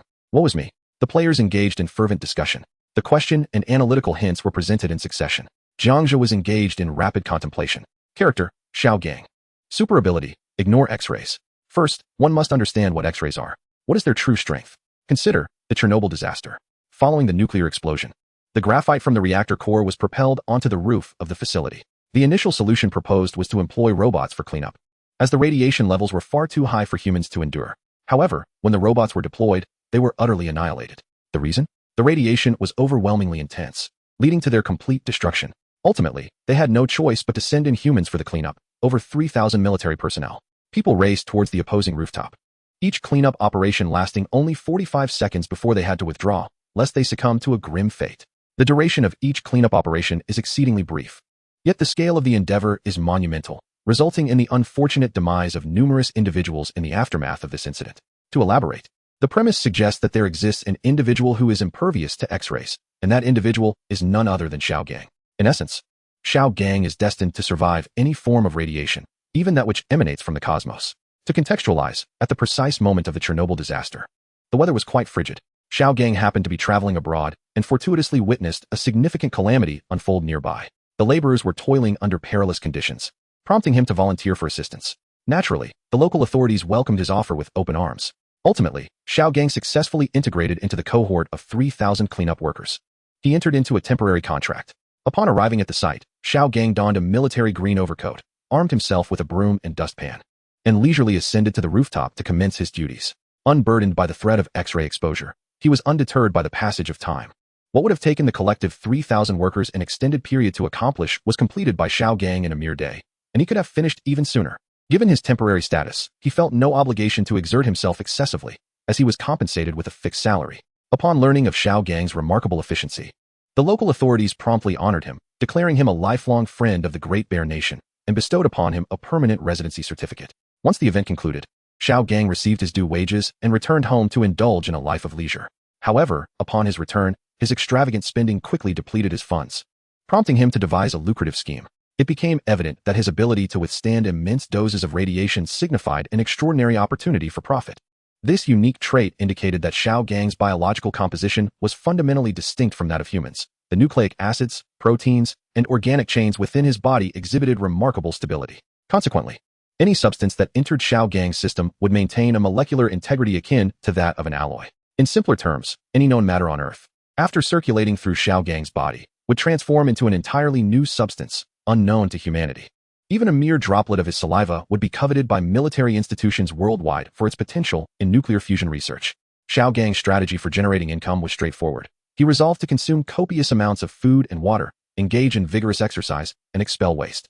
This development eventually reached the ears of Pu Pu, a figure in the understanding nation, who promptly contacted Xiao Gang to purchase his excretions at a premium. Without a moment's hesitation, Xiao Gang agreed, and they formalized the transaction with a written contract, complete with stamps and payment. Ultimately, he sold thousands of tons of waste. Shortly thereafter, feedback arrived from Pu Pu's side. The exterior of the Black Palace had been successfully coated with Xiao Gang's excretions. When Xiao Gang inquired about the rationale behind this peculiar act, Pu Pu explained that it would significantly enhance survival rates under nuclear strikes. Not only that, but Pu Pu was elated to such an extent that, in commemoration of this monumental occasion, he commanded a renaming of the Black Palace to the Fecal Palace. Pu Pu exclaimed just now, "What do you think of this name? Quite handsome, isn't it? It symbolizes that our nation's Black Palace can soar freely in the sky, much like our majestic eagle, exuding an aura of power and presence. Indeed, it is quite striking. I can vividly imagine the resplendent scene of the Black Palace gracefully gliding under the scorching sun." Xiao Gang, however, felt an overwhelming sense of disillusionment. Left speechless, Pu Pu's thought process is undeniably distinct from that of an ordinary person. One day, Pu Pu invited Gang to the soaring palace to witness the sunset. Gang readily accepted, journeying across vast oceans. Upon arrival, it was dusk in the land of understanding. Under the protection of 100 security personnel, Gang and Pu Pu arrived at the shimmering location of the Black Palace to admire the newly named Soaring Palace. After a brief conversation, Gang could not help but exclaim, "As the sun sets, the solitary figure soars to distant lands. What a poetic expression of a solitary figure in the vastness." Pu Pu was utterly amazed, declaring his eloquence to be extraordinary. Ultimately, Pu Pu recorded this beautiful verse in the annals of the land of understanding. Subsequently, Jiang Zhe contemplated countless possibilities of what Xiao Gang might do: an internet sensation, a low-budget superhero, a radioactive agent, a radiation assassin, and so forth. After concluding his reflections, he submitted all the answers into the global channel, maintaining his lead with the first response. Consistently, Jiang Zhe of this time frame continued to shine. An increasing number of answers surfaced, each more splendid than the last. As the sun sets, the solitary figure soars to distant lands. Laughter erupted. "Oh my, what a revelation tonight." Which Jiang Zhe posted this? It seems reminiscent of the future. The current Jiang Zhe is quite aloof. Among all the responses from the future expert, the last line is the most brilliant.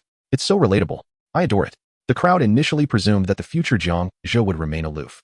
Yet they were surprised to discover that the Great One possessed a cheerful side. Players in the global channel engaged in lively discussions. Even Jiang Zhe of this time frame could not suppress his laughter. This further validated the notion that Jiang Zhe of the past was indeed mending the timeline of the future. As time elapsed, the system announced the rankings. First place, Jiang Zhe, type, 3715, time, 17 seconds. Second place, Jiang Zhe, type, for 51, time, 41 seconds. Third place, Arthur Allen, type, 401, time, 45 seconds. System notification, Omega Shard 2, Cucumber Chips 2, Special Obsidian 2. Obsidian has indeed appeared. After the answering concludes, I shall gather more. The more, the better. Jiang Zhe secured the resources as the time reached 10 seconds. The question emerged. The author has something to say. Chapter 318, Comic Character, Death God Conan. Avoiding death, how to save oneself. Third question. If one day, someone were to share a hotel room with the comic character Conan, how could they save themselves? Time limit, 30 seconds. Wow. Finally, a question I can answer. Such questions are fascinating. I couldn't grasp the previous scientific ones. Brothers, let us give it our all. For the individuals of this time period, such a novel topic has never before emerged. Previously, the subjects encountered were predominantly scientific, or perhaps rooted in science fiction, or even enigmatically intriguing queries. Consequently, the number of those unable to respond is exceedingly high. Nowadays, when confronted with questions that everyone ostensibly knows, the competition boils down to who possesses the swifter intellect, thereby determining who will procure the resources. As the analysis hints are laid down, Jiang Zhe harnesses his inner strength to engage in rapid contemplation. Firstly, one must ascertain, who is Conan? Conan is a character from a comic book in reality, later adapted into an anime. during an outing to an amusement park with his childhood friend, Ran Muri. He witnesses the sordid dealings of the Black organization and is subsequently struck by a member of that organization. Ultimately, he is forced to ingest a newly developed poison by the organization's key operative, Jin, a toxin capable of killing without a trace. Upon awakening, he discovers that his body has inexplicably transformed into that of a 7-year-old child. After some time, Conan manages to contact his parents, residing far away in a different country, and successfully takes up residence in the home of his childhood friend, Ran Muri. Ran's father, a bumbling detective named Kagoro Muri, becomes an integral part of their adventures. From that moment forth, whenever a murder occurs, Conan and Kagoro Muri are invariably present. This gives rise to an undeniable pattern. Wherever they linger, heinous acts such as poisoning, gun violence, kidnapping, aerial assaults, and other astonishingly ingenious crimes are sure to transpire, typically resulting in the victim's tragic demise. Consequently, the real-world manga enthusiasts affectionately refer to Idagawa Conan as the Shinigami elementary student. Now, let us ponder the question posed by the system. Victim, Xiaojiang, crime scene, Shinigami Hotel. On this particular day, Conan, Kagoro Muri, and a group of young detectives embark on a journey, eventually lodging at the Shinigami Hotel. Xiaojiang is an ordinary individual visiting from Xia country to the island nation. By a twist of fate, he encounters a long-haired elementary student clad in blue attire and football shoes, adorned with high-tech eyewear, at the elevator entrance. In that moment, he thinks to himself, "Oh no, I have crossed over." He has inadvertently entered the realm of the Shinigami elementary student. Thus, he begins his quest for self-preservation. Upon encountering the Shinigami elementary student, he merely catches a glimpse of his expressionless profile as he steps out of the elevator, seeking to pass by inconspicuously, like an unremarkable bystander. In this manner, Xiaojiang descends to the buffet restaurant, where he begins to place an order. Unfortunately, the Shinigami elementary student also enters the buffet restaurant to order. At that moment, the Shinigami elementary student's aura of death suddenly activates. A patron inadvertently collides with Xiaojiang, who is in the midst of serving himself. With a crash, Xiaojiang's bowl of food tumbles to the floor. Angered, he prepares to reproach the person responsible for the mishap. However, a sudden jolt of intuition warns him against any interaction. He turns to glance back and, indeed, the Shinigami elementary student is looking in his direction. With a stoic expression, Xiaojiang departed from the buffet restaurant. Devoid of any signs of anger or dissatisfaction, he sought to evade the ominous shadow of death. After all, what if the person who toppled Xiaojiang's bowl harbored resentment and plotted his demise? Such a fate would be utterly regrettable. What a peculiar individual, Conan mused, observing the figure in the black trench coat as he exited the restaurant. An hour later, a chilling female scream echoed through the buffet, as a woman was found murdered in the restroom, her face suggesting she had succumbed to cyanide poisoning. Conan, Kagoro, and others hastily rushed to the scene, promptly contacting Officer Mumu from Mihua Town. Officer Mumu swiftly summoned everyone present in the buffet back for questioning. Xiaojiang successfully returned to the buffet, awaiting interrogation. Fortunately, Xiaojiang had anticipated a woman's demise, preparing in advance with a fine pair of black sunglasses, a knitted black hat, and a trench coat. His visage remained expressionless, devoid of sorrow. In fact, he even contemplated indulging in a bottle of soda while quietly observing the grim spectacle unfold. Officer Mumu approached Xiaojiang, inquiring about his whereabouts at the time of the incident and whether he could provide an alibi. "I was at the hotel, without an alibi," Xiaojiang retorted disdainfully. Thus, he was deemed the prime suspect. But why was there no alibi? From Xiaojiang's perspective, lacking an alibi meant he could not be the perpetrator, and indeed, he was not. What if reality did not adhere to such reasoning? Fear not. Xiaojiang devised a brilliant strategy to position himself as Kagoro's primary suspect. When Kagoro inevitably regarded him as a suspect, Xiaojiang allowed a cryptic smile to grace his lips, adopting an expression of malice to invite suspicion. For it was known that those whom Kagoro identified as suspects were rarely the actual culprits. Following the conclusion of the buffet incident, Xiaojiang was exonerated. It turned out that the true assailant was none other than the woman who had screamed, also the first eyewitness, driven by personal grievances to commit murder. Coincidentally, the victim had crossed paths with Xiaojiang previously and had even spilled his bowl. The murderer, witnessing this encounter, sought to frame Xiaojiang as the scapegoat. Yet, fate did not align with their intentions. The true culprit was swiftly identified by the grim reaper of a schoolboy, effectively dismantling any possibility of Xiaojiang being the true offender. Once the events concluded, Xiaojiang managed to extricate himself safely. However, what might transpire next?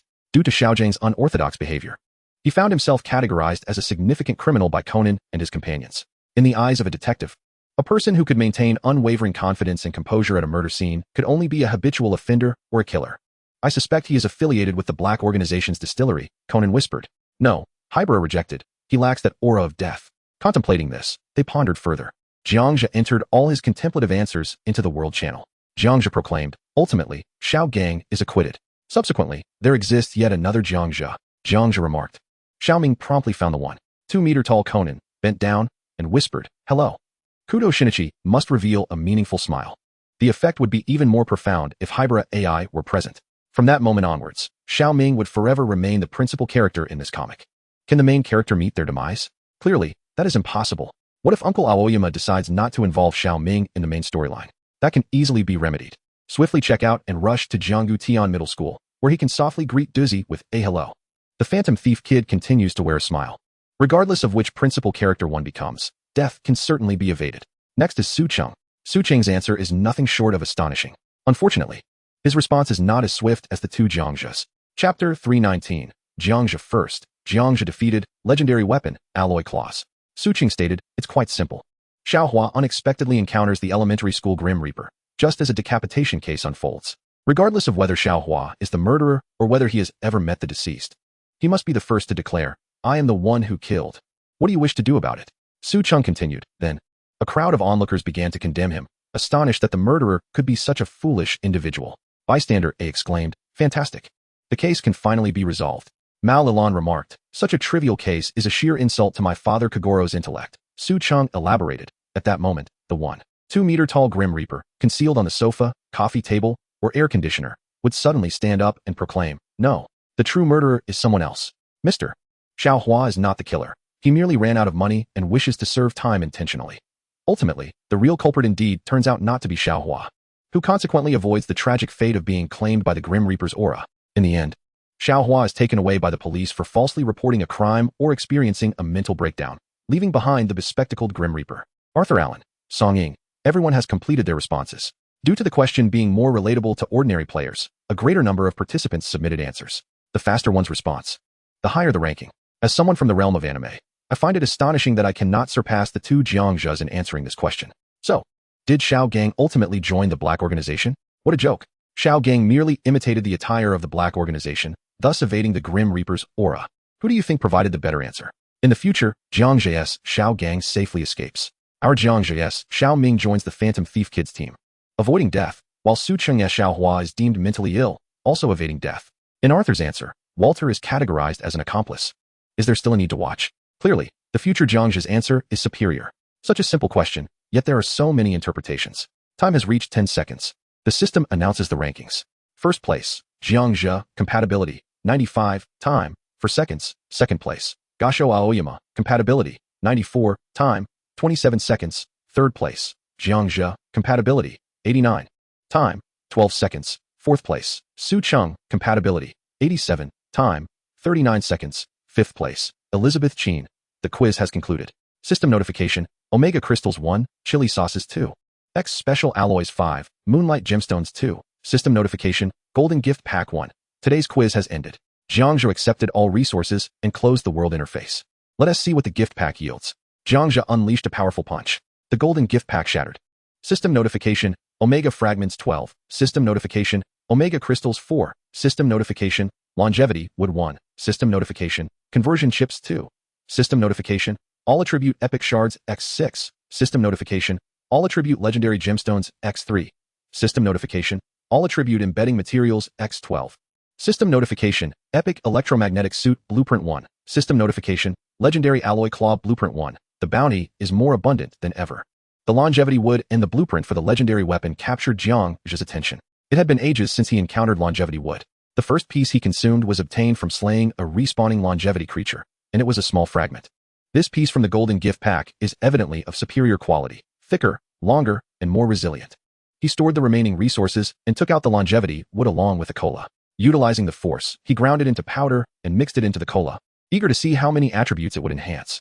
Jiang Zhe was filled with anticipation. He took a hearty sip. System notification, Lifespan 300. System notification, Strength 300. System notification, Constitution 300. System notification, Agility 300. System notification, Spirit 300. System notification, Force 300. System notification, Ice Power 300. System notification, Combat Power 3000. All attributes increased by 300, raising his total combat power by more than 2400. Not too shabby. Jiang Zhe closed the interface and examined the details of the new crafting blueprints. Epic Electromagnetic Suit Blueprint, a high-tech defensive gear that integrates advanced electromagnetic technology, capable of deftly mitigating external damage, covering the entire body and occupying all equipment slots. Legendary Alloy Claw Blueprint. Special claws forged from a unique alloy, able to effortlessly slice through anything. He absorbed all the knowledge. With a thought, the blueprints transformed into data, merging into his consciousness, fully comprehended. The Epic Electromagnetic Suit. It consumes a considerable amount of epic shards, but can assist others in battles for a fee. Currently, Jiang Zhe does not require any epic-grade items unless they possess exceptional effects. He then accessed the crafting interface and first examined the display of the legendary item. This is a silver-white, monotone claw, resembling elongated fingers. It can be crafted larger or smaller. In the lower left corner, there is an exclamation mark. Jiang Zhe clicks to investigate. Legendary Alloy Claw, a joint weapon. Though belonging to legend, its effects are akin to those of special secondary reforging. A joint weapon? Jiang Zhe opens the equipment interface. He clicks on instant. A flash of golden light appears in the lower left corner. The interface, which previously displayed a question mark, suddenly unlocks a new equipment slot. Jiang Zhe is pleasantly surprised. He continues to examine the side equipment slots, discovering numerous weapons yet to be unlocked, all beginning with. Next, Jiang Zhe switches to the crafting interface to review the required materials. Strength Gem X8, Constitution Gem X8, Agility Gem X8, Spirit Gem X8. Strength Chip X8, Constitution Chip X8, Agility Chip X8, Spirit Chip X8, Special Alloy X100. All materials are accounted for. Without hesitation, he selects to craft. The materials are deducted, and the crafting is successful. System notification, Legendary Alloy Claw 1, 2 soft, shimmering claws of silver-white material materialize in the air. How striking. But why are they soft? Jiang Zhe furrows his brow and checks the claw as attributes. Weapon, Legendary Alloy Claw Level. Legendary, Attack, 300 attributes. All attributes 200, Force 200, Ice Power 200 affix. Sharp. Bleeding, Extraordinary Material, note, not fused, cannot be reforged. Combat Power, 2000. It matches the combat power of secondary reforging exactly. Furthermore, it possesses the Extraordinary Material attribute. Jiang Zhe can hardly contain his excitement. After all, this is a legendary weapon. How much stronger would a mythical or divine weapon be? The thought is unfathomable. Not fused. Extend both hands. Humbly accept it, and it shall integrate with you. Following the prompt, Jiang Zhe extends his hands to touch it. The soft alloy claws, as if alive, adhere to Jiang Zhe's black gloves. Through the gloves, through the skin, and into the flesh, they successfully envelop a portion of his forearm bone. A chilling sensation emanates from the two small arms. Is it successful? Jiang Zhe curiously extends his right fist. With a thud, 3 sharp silver-white alloy claws emerge from the gap between the radius and ulna of his right fist, resembling Wolverine's claws. So cool. Jiang Zhe beams with joy. He simultaneously extends the claws from his left hand, unable to resist swiping at them. Sparks fly. The remarkable thing is that there are no signs of wear, regardless of how they are used. For the next while, Jiang Zhe does not sleep. Instead, he stands outside the cube, playfully experimenting with the newly acquired legendary weapon. For some reason, he has developed a strong fondness for this fusion-type weapon, especially its sharpness, which can effortlessly slice through the very alloy used in its creation. After 10 minutes of indulging in the claws, Jiang Zhe finally returns to his bedroom to sleep. Throughout the night, the world channel remains vibrant and lively. There has been much discourse regarding whether Jiang Zhe has departed and what the morrow shall unveil for this world. A note of appreciation is due to all for their remarkable support and gifts. The author wishes to convey, Chapter 320, 8,000 Sets of Excellence, Deceiving Time. Leaving information, preparing for transcendence. At the break of dawn, Jiang Zhe was the first to awaken. After brushing his teeth, washing up, and showering, Mr. Lan simultaneously prepared breakfast. Upon entering the living room, he greeted, "Good morning, young master." Jiang Zhe nodded in acknowledgement and inquired, "By the way, do you feel any discomfort?" Mr. Lan, with curiosity, responded, "No issues at all. Why do you ask?" Jiang Zhe simply shook his head, stating, "I just wanted to check on you." In recent days, Mr.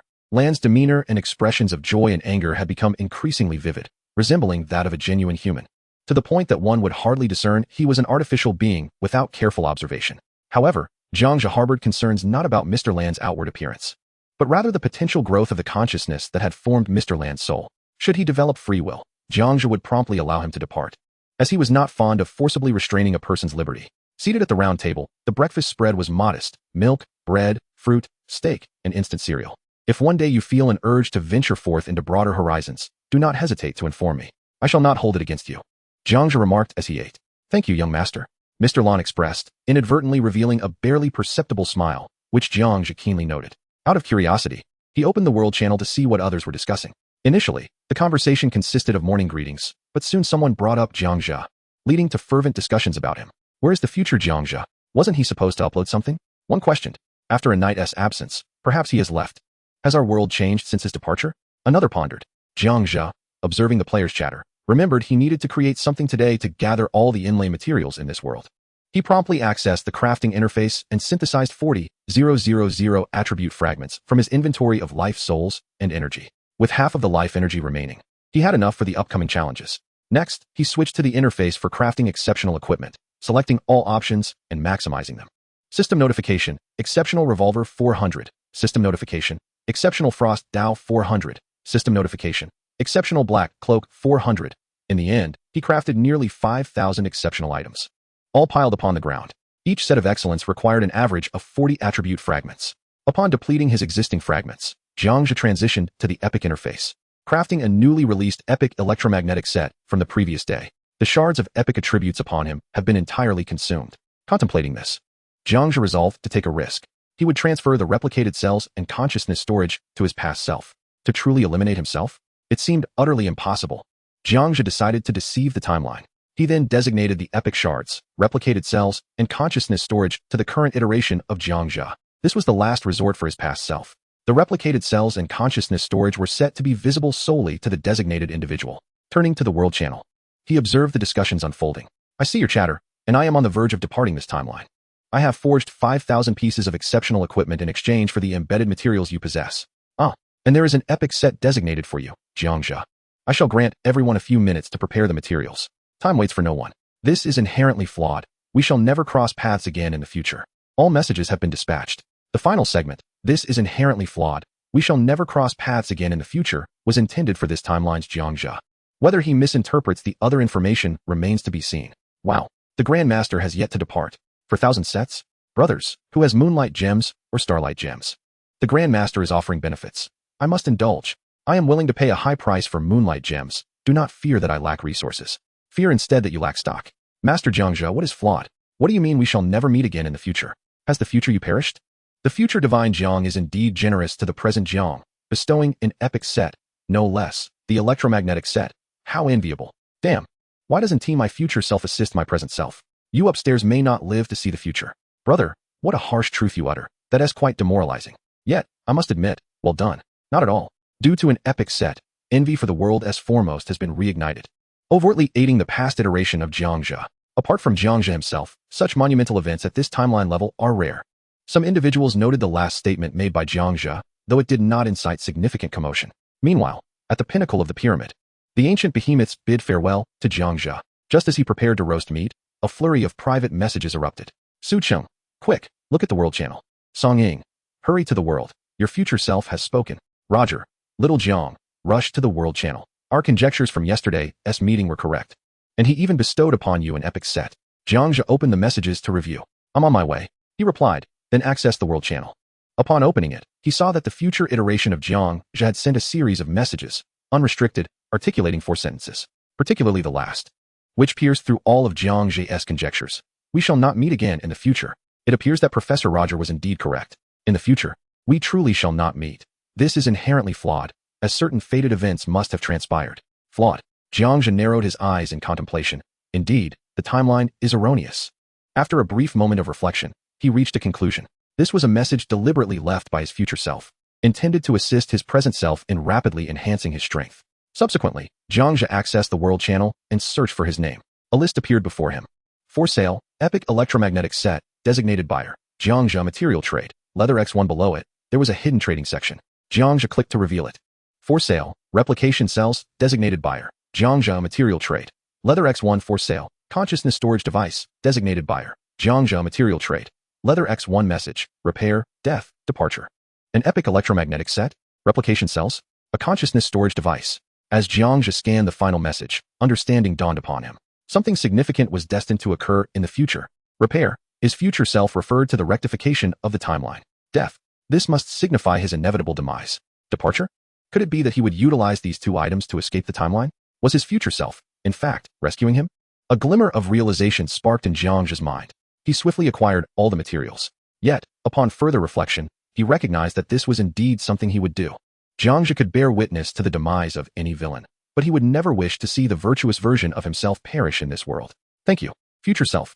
Meanwhile, on the other end, everyone had gathered the embedded materials and was pressing Jiang Zhe to sell the exceptional sets. Jiang Zhe listed all the exceptional sets for sale. Once they were available, they were immediately snatched up by eager players. In a mere 9 seconds, everything was sold out. This clearly demonstrated just how rare the exceptional sets were at this moment. Total earnings: Moonlight Gem X 5250, Starlight Gem X 6410, Radiant Stardust X 5941, Endless Yellow Sand X 6020. Haha, I got it. The exceptional Tang Dao, so magnificent. The exceptional hat, with the enemy defense effect. Oh, future Jiang Zhe, I adore you. I instantaneously acquired a pair of swift exceptional boots, boasting the effect of acceleration, doubling my speed. I'm almost in tears, eternally grateful to future Jiang Zhe. Jiang Zhe, are you still there? Have you departed? I couldn't purchase it. I couldn't either. Future Jiang Zhe, have you left? Players who secured the items were showcasing their exceptional gear, while those who missed out continued to call for future Jiang Zhe in the World Channel. Little did they know. As Jiang Zhe received all the embedded materials, he had already entered the room of the temporal light screen. Should I return to my timeline on March 28th? Or venture further into the past? Or perhaps into the future? Jiang Zhe found himself lost in thought, his gaze fixed on the flowing images within the temporal light screen. Boss, where exactly are we headed in time? Boss, I suggest we proceed to the future to completely close this erroneous timeline. Little Pai and Little Su yawned beside him. Bored. I have already left a message for the past Jiang Zhe while selling the materials. Moreover, we have already encountered his future self. Before the white treasure chest in the icy cavern of the snowy mountain, Jiang Zhe firmly denied. What would happen to the timeline of the past Jiang Zhe? Xiao Su inquired with curiosity. It would be restored. Restored into a parallel world where Jiang Zhe never existed. Jiang Zhe replied candidly. Without the timeline of the past leader, does that mean the past Jiang Zhe ceases to exist? Xiao Su lamented. How pitiable. This is all the leader's fault. How can the past you bear such a burden? Who says the past me must be dead? Jiang Zhe conveyed an unutterable look. What exactly is going on? Xiao Su and Xiao Pai exclaimed in astonishment. Jiang Zhe smiled silently, placing his index finger before his lips in a gesture of secrecy. Chapter 321. Traveling 2,000 years into the future, the apocalypse, mutated humanity, mineral monsters. Sitting before the time light curtain, Jiang Zhe proposed. Shall we return to our timeline? Xiao Pai protested. No. I want to check on the warehouse. Xiao Su suggested. Let us explore the future instead. We could gather some valuable supplies, even if it's a bit perilous. Jiang Zhe replied. I'm not keen on revisiting the past. If we encounter the former timeline again, it could trigger a butterfly effect, leading to a myriad of troubles. The future, however, remains uncertain. Xiao Pai then proposed. What about checking the cube in 1990? Xiao Su retorted. You little rascal. Don't listen to him. Let us venture 10,000 years into the future. 10,000 years. Jiang Zhe's eyes sparkled with intrigue. He was indeed contemplating it. He wondered what resources would be available a millennium hence, and whether there would still be attribute fragments or shards. Or perhaps, would the cube still exist? His true concern lay in the possibility that if they truly ventured 10,000 years into the future, would the time light curtain still be operational? What if they couldn't return? Observing Jiang Zhe lost in thought, Xiao Su stood up to explain. Leader, actually, I was just joking about 10,000 years. Before Sonic could finish, Jiang Zhe interrupted. Let us go see 10,000 years later. A surge of adventurous spirit welled up within him. No. Let us go 20,000 years later, 50,000 years later, or even 100,000 years later. Really? Sonic was taken aback by Jiang Zhe's decision. From the survival journey of the future, one could leave at a moment's notice. Of course. Jiang Zhe smirked, lifting the two little companions with the force, resting them on his shoulders. He then focused intently on the shifting images of the time light curtain, patiently awaiting the coordinates of the future world to materialize. As for the exact number of years ahead, he remained indifferent. Whether it was 10,000 years, 20,000 years, 30,000 years, or even 100,000 years. As long as there were resources on the other side, everything would be manageable. Thus, the time light curtain rapidly transformed, ultimately revealing a coveted coordinate. X, 20,000, Y, 20,000, Z, 20,000, question 20,000, representing a span of 20,000 years. Confirming the time for the traversal, Jiang Zhe pressed the positioning device. The time light curtain ceased its motion. Jiang Zhe took a deep breath, entirely unaware of what awaited him on the other side, as the time light curtain displayed no information, the reason for which remained a mystery. First, he donned a protective shield around himself, for if the adversary was indeed the vast cosmos, the two little creatures would be in peril. He stepped boldly forward, and the truth gradually unfolded before him. As he completely emerged from the temporal veil, he felt a sudden looseness beneath his feet, the texture of gravel and fragmented stones. A dry, dusty aroma greeted him, and a yellowish hue filtered through his eyelids into his line of sight. Before he could fully open his eyes, something whizzed past him in a flash, moving with incredible speed. Something. Jiang Zhe opened his eyes. The first thing that captured his attention was the sun, an alarming shade of red in the sky. Next was the entire landscape before him. He found himself in a dusky yellow desert, interspersed with hues of red. The ground was riddled with uneven pits and rugged terrain. In the distance stood a line of uneven dark red rock hills, giving Jiang Zhe the impression that he had arrived on an ancient Mars. Suddenly, Sonic became agitated. sensing an imminent danger. Boss, danger, Little Pie exclaimed. I feel it too. Jiang Zhe nodded and immediately released a wave of energy to scan the surroundings. A transparent ripple swept across the area. 200 meters behind him, a large figure was rapidly approaching. In an instant, the distance of 100 meters vanished. He could not discern its species, only that it was extraordinarily fast. How dare it attempt a sneak attack? Jiang Zhe extended his arms. With a whoosh, 2 silver-white metallic claws emerged. Observing the claws, he noticed a dark red streak hurtling towards him. In that moment, a dark red line suddenly descended from above, aiming to tear apart Jiang Zhe's mind. He activated his teleportation, leaving a circle of white light in his wake. The dark red line missed its target, plummeting towards the ground. Jiang Zhe reappeared directly above the creature. At last, he beheld the true visage of this monster. It was a 6-meter-long reptilian creature. Its body covered in dark red scales, equipped with 2 incredibly sharp black claws, its head resembling that of a human, albeit a mutated one. Without time to analyze further, Jiang Zhe dove towards the back of the creature's head, swiftly wielding his claws. Flash, flash, flash. Dark red blood, along with the dark red scales, was severed, glinting in the sunlight with a muted hue. A pained roar erupted from the creature, the dark red reptilian attempting to turn and retaliate. Yet, Jiang Zhe offered it no opportunity. He raised his right hand, unleashing a surge of energy that ensnared the creature. He believed he had successfully bound it. But the dark red reptilian suddenly shook its body with astonishing speed, revealing some translucent markings. With a swift flick, it broke free from the energy restraint. Oh! Jiang Zhe furrowed his brow, taken aback. This was the first time he had encountered a creature capable of escaping his energy binds. After breaking free, the dark red being did not flee. Instead, it propelled itself off the ground with powerful leaps, attempting to close the distance to Jiang Zhe. It was at that moment he realized, was this a human? Jiang Zhe was momentarily stunned as he witnessed the full form of the monster. The entity's visage was that of a dark crimson human face, complete with all its features, albeit marked by an uneven texture, as if it had emerged from a radiation zone. Just as the black claws lunged forth, Jiang Zhe resolved to strike.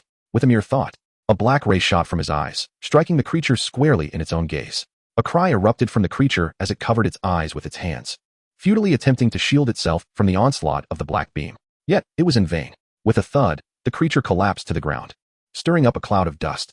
System notification, Force 10, Jiang Zhe remained unfazed, descending to the earth to scrutinize the lifeless form of the dark crimson beast. What lay before him was a visage, a hand, albeit one adorned with black claws, and legs, muscular and marked by dark red sinews. The blood was unmistakably human. This was a mutant. Jiang Zhe narrowed his eyes, lost in fleeting contemplation. He surveyed his surroundings, taking in the ravaged landscape and the ominous sky. It seemed that some cataclysmic event had transpired here, the scent of war lingering in the air. I suspect that as well, Xiaosu remarked. Indeed. I share the same suspicion, Jiang Zhe replied, raising his right hand to dismantle the creature's corpse. With a whoosh, the body vanished, replaced by a flash of white light that revealed a redstone treasure chest. Redstone treasure chest, a standard redstone chest. Not particularly rare, defeating monsters to acquire treasure chests was quite intriguing. Jiang Zhe found this new development fascinating.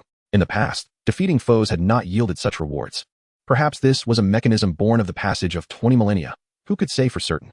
He inspected the treasure chest and found it harmless before proceeding to open it. System notification, Redstone treasure, chest 1. System notification, Omega fragment 4. System notification, Omega crystal 2. System notification, perfect sweeping robot blueprint 1 mediocre. Jiang Zhe accepted the provisions, grasped the blueprint, and committed it to memory. One could only say that while the name of the redstone chest sounded grand, the contents within were rather unremarkable. He decided to explore other areas, mentally noting the coordinates of the temporal light screen. With a sense of curiosity, Jiang Zhe wandered aimlessly, striving to comprehend this world. 10 minutes later, as he traversed a distance of a kilometer, the system notification chimed once more. System notification, door opening count 1, a deduction of counts? Jiang Zhe pondered momentarily, only to witness the scenery around him rapidly transform. The landscape remained a dark crimson expanse, yet it appeared to have refreshed, morphing into a vast dark red slope. What is this? Jiang Zhe bent down to investigate. Below the slope lay a mine exuding a dark red hue. Additionally, there were numerous stones, shards, and crystalline materials scattered about. The further down one descended, the more abundant the resources became. Driven by a sense of novelty, he attempted to predict the outcomes. In an instant, a shadow flickered downward, returning with feedback. Downward exploration. This is a mountain of ore, home to a mutated or creature. Quite dangerous. Chapter 322. Imitation and replication. Exceptional, yet vulnerable. Echoes of a bygone world. The shadow rummaged haphazardly near a circular mining base. Suddenly, from behind a dark red stone, a creature of the same hue sprang forth. The figure of Jiang Zhe, instantly transformed into a shadowy cloaked form, surged forth. The silhouette preemptively ceased its predictions. When the creature emerged, it had taken on my appearance. Jiang Zhe, intrigued, examined the analysis prompt of the previously seen figure. The prompt materialized. Creature, mineral golem, abilities, mimicry, duplication, echolocation. Mineralization, vulnerabilities, avoid contact with dark red sunlight. Evaluation. This creature was once human but succumbed to the effects of unknown radiation, evolving into a mutated being residing within rock and mineral. The most effective method of neutralization, obscure oneself from light to nullify the target's mimicry and duplication abilities. Mimicry, capable of imitating any creature of equal volume within sight. Duplication, no wonder. It had indeed mirrored my visage. As long as I could sever its access to light, it would be incapable of continuing to replicate my abilities. Jiang Zhe furrowed his brow, swiftly contemplating a strategy to confront this adversary. After all, the minerals and materials within this realm were treasures not to be overlooked. Both mimicry and duplication could be countered by optical invisibility, effectively dismantling its primary skills. Echolocation posed a more significant challenge, primarily due to uncertainty regarding the creature's strength. With these thoughts in mind, he resolved, if all else failed, I could simply rely on my speed to eliminate it without excessive hassle. Jiang Zhe raised his hand first, conjuring a quintuple-layered shield. With a mere thought, he activated optical invisibility. Observing this, Xiao Su and Xiao Pai hastily nestled beneath the cloak. Silence is paramount, Jiang Zhe instructed. The two little ones squeezed his shoulders in acknowledgement. From above, one would observe faint, translucent ripples in the air, a testament to Jiang Zhe's gradual descent. Below lay a concave expanse of dark red earth, its walls adorned with shimmering transparent crystals, seemingly ordinary gemstones. As he descended further, beyond the dark red rock, crystals gradually came into view. Abundant resources. It appeared that materials for inlays and omega fragments were within reach. Jiang Zhe couldn't suppress his excitement. Moments later, he touched down, though not entirely, maintaining a semblance of levitation. Surrounding him were uneven hills of dark red stone. The ground comprised dark red sandy soil, and as a gentle breeze swept through, it stirred up clouds of dark red dust. Jiang Zhe unleashed a force scan. 30 meters to his right, behind a dark red pillar, a creature appeared to be consuming something. Observing this, he lifted his right hand, causing the small red stones on the ground to roll about. The sound of tumbling stones echoed throughout the subterranean mine. Food, food, food. A low growl emanated from behind the stone pillar. Suddenly, a dark red mineral humanoid erupted forth. Towering at approximately 3 meters, robust and formidable. Its skin bore a fish-scale texture, riddled with crevices, far from aesthetically pleasing. Had this creature detected my presence? Jiang Zhe scrutinized the mineral golem, which was scanning its surroundings, sniffing the air as if it had caught the scent of humanity. Out of caution, he first hurled an exquisite tang knife. The mineral creature immediately locked onto the target, a silver-bladed tang knife with a black hilt appearing in its right hand. Human, I can smell your scent. You cannot conceal yourself, the mineral golem warned. Wielding the tang dao in hand, one did not wish to engage in combat, for such a confrontation would yield no advantage. Now, enlighten me, what has transpired in this world? Jiang Zhe urged. Suddenly, with a thought, he ascended 5 meters into the air. In that instant, the figure of the Ur monster materialized at Jiang Zhe's previous location. Alas, Jiang Zhe had long anticipated this outcome. Where is he? Where has he gone? I clearly struck. The Ur monster squinted, perplexed. Upon realizing this, it seemed it had indeed been overly suspicious. While it possessed a modicum of intelligence, its strength was lacking. Spare your efforts. As long as I remain hidden, I can eliminate you at any moment. Now, answer me. What has occurred in this world? Perhaps then you might continue to survive. The authoritative voice resounded from above. The Ur monster leapt upward, striking with vigor. Yet it found nothing but emptiness. What manner of being are you to command me? Are you but a coward, hiding within your shell? The Ur monster disregarded Jiang Zhe, hurling insults instead, seeking death. With that, a sharp sound echoed, and a frigid arrow suddenly pierced the Ur monster's chest. Ah! It cried in agony. Pinned against the wall by the icy projectile, unable to move. Now, speak, or perish. Jiang Zhe's expression remained impassive. With his invisibility waning, he materialized 5 meters away from the Ur monster. A human? The Ur monster struggled against the pain, its pupils constricting in disbelief. How could a human with pale yellow skin possibly exist? Had they not gone extinct? In its mind, this world could not possibly harbor white-skinned humans. The reason was all too evident. Enough with the trivialities. Speak swiftly. Jiang Zhe's tone grew increasingly menacing, his patience waning. Why yes. War. Catastrophe. Mutation. Observing Jiang Zhe with newfound curiosity, the Ur monster continued to scrutinize him. What war? A nuclear war. What catastrophe? A solar flare explosion. When did this occur? How can you not know? Were you hidden behind a door? Speak. Approximately 18,000 years ago. Is this world still Earth? Indeed, it is Earth. Are there still nations? No, only territories. Jiang Zhe continued his inquiry for nearly half an hour, gleaning all the information he sought. This world remained Earth. Yet following the outbreak of nuclear war some 18,000 years ago, Humanity had gradually approached extinction.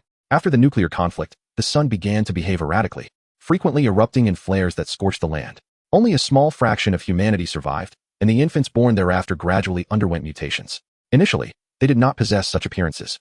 But over time, the species evolved, akin to the rapid evolution of the short-necked Civitherium into the giraffe over 2 millennia. In truth, this transformation was not merely mutation, but rather an adaptation to the wasteland, evolving into a new species endowed with intelligence and capability.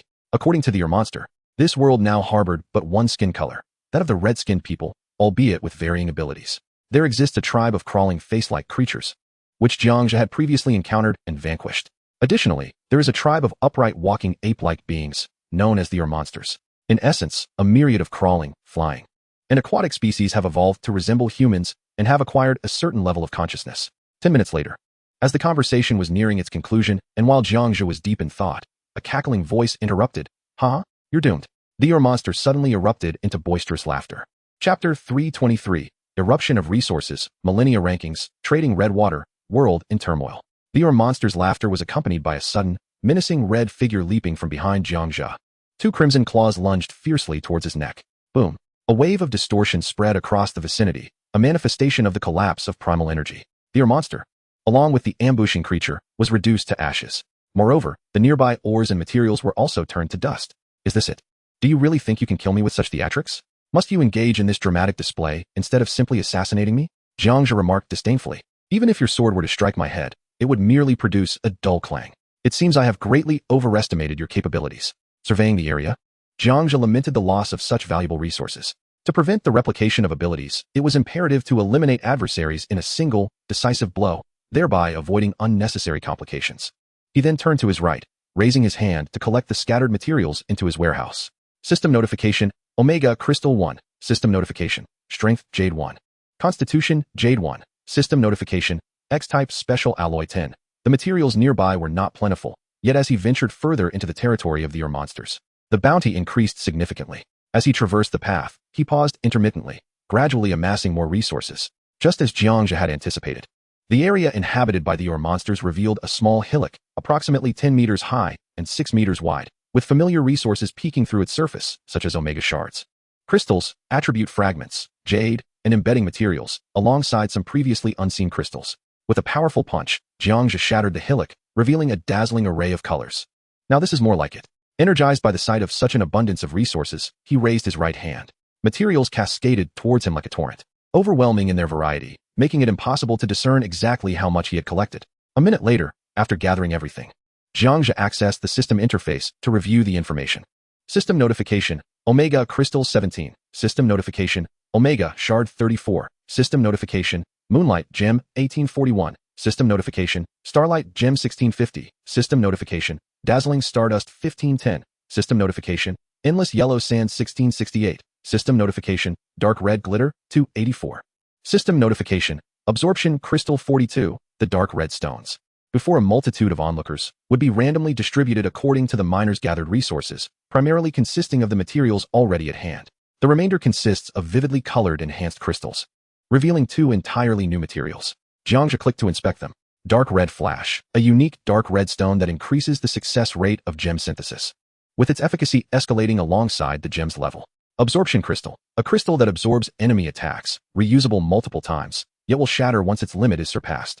The Dark Red Flash is a stone the size of one's palm, radiating a mesmerizing red glow, while the Absorption Crystal is resplendent in a myriad of colors, with white mist swirling within.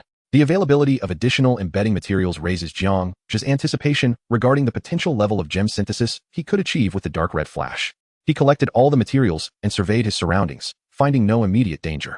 He then settled on a protruding rock and opened the power ranking list from 2 millennia hence, which had piqued his curiosity. First place, Kabi, Combat Power, 494,781. Second place, Nas, Combat Power, 494,414. Third place, Pashi, Combat Power, 454746. Fourth place, Zio, Combat Power, 421,541. As he perused the list, he noted with disappointment that combat powers in the hundreds of thousands were rather unimpressive.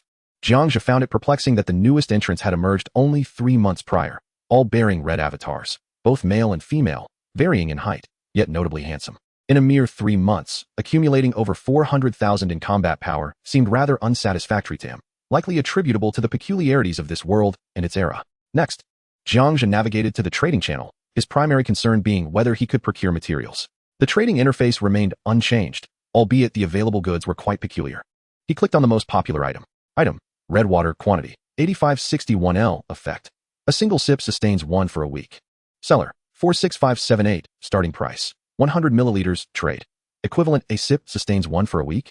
Jiang Zhe's eyes brightened, intrigued by this novelty. He decided to test the waters by placing 4 pieces of basic meat blocks in exchange for as much red water as possible. System prompt: red water 24L, 48 gene. System prompt: meat blocks 4. Suddenly, a medium-sized redstone tank appeared before him, filled to the brim with vibrant red water. Reminiscent of fresh blood. 4 pieces of pork yielded 48 gene of red water. Was it the pork's worth or the water's undervaluation? Jiang Zhe was astonished and approached for a closer inspection. Red water, an energy spring from beneath the wasteland, typically alleviating coughs and phlegm while replenishing all necessary energy for the human body, requiring minimal consumption and being a relatively common material. The energy spring water's abundance could likely be attributed to the absence of pork in this world, hence the generous exchange rate. Jiang Zhe raised his right hand, allowing a stream of crimson liquid to flow gently into his mouth. It was cool, slightly salty, and bitter, akin to a chilled herbal concoction. As it entered, the red water seemed to multiply, cascading directly into his stomach. The sensation of thirst vanished in an instant. A mysterious energy coursed through my body, flowing through every limb and sinew. Indeed, I shall procure more and return to this timeline to trade. Jiang Zhe continued to act, converting all the excess flesh on his body into crimson liquid. At this moment, the world channel had already become a cacophony of excitement, as certain sellers inexplicably received 4 pieces of fresh meat. What kind of meat is this? Has anyone seen it? Can a 30-centimeter fellow enlighten me? Screenshot JPG. I am 40 centimeters. I do not meet your criteria. Pale pink marbled meat? How exquisite. Wow, such meat exists? How did you acquire it? I sold 24 liters of crimson liquid and received 4 pieces of this meat. Upon roasting and tasting it, a wave of nostalgia washed over me. Though I could not articulate why. Is it truly so miraculous? Cabby, pink meat? Where did you obtain it? I want it. 1 piece for a wind core chip. Nos, this is excessive, isn't it? A meat never seen before, and the world's top can act with impunity? Pocky, save some for me, 2 wind core chips. Cabby, first come, first served. Nos, get lost. Pocky, do you not regard me? Cabby, not at all. The top 3 in the world have all emerged? What on earth is this meat? It has stirred the interest of the world's elite. I am utterly envious. I too received 6 pieces of pink meat. The world was instantly inundated by players. Even the top 3 were clamoring to purchase, all for an unprecedented pink meat. Chapter 324, The Red Sand Giant Serpent. A troop ambush, standing against injustice, a single strike to obliterate. It is no wonder they were so captivated. During this period, pigs were entirely absent. Or rather, pigs had long since gone extinct. Consequently, no one could recall the complete array of animals before the world faced its calamity. 10 minutes later, Jiang Zhe had consumed all the pork in his warehouse. System notification: Crimson Liquid 424L. After securing all the materials, he continued to scour the trading hall for bargains. Many resources were restricted in purchase. He tried once more to acquire red meat. Upon tasting it, he was met with an overwhelming bitterness, sourness, and a metallic flavor. Even after Jiang Zhe grilled it with a flamethrower, the taste remained unsatisfactory. It was utterly inedible. Certainly, it would find no market. Xiaopi and Xiaosua shook their heads in disdain. Indeed, Jiang Zhe dismissed the red meat in disappointment. Having crimson liquid was sufficient. At that moment, the titans of the world leaderboard had all entered the trading hall, eagerly reviewing the transaction records. When not observing, they were filled with anticipation. However, upon inspection, they were confronted with the name.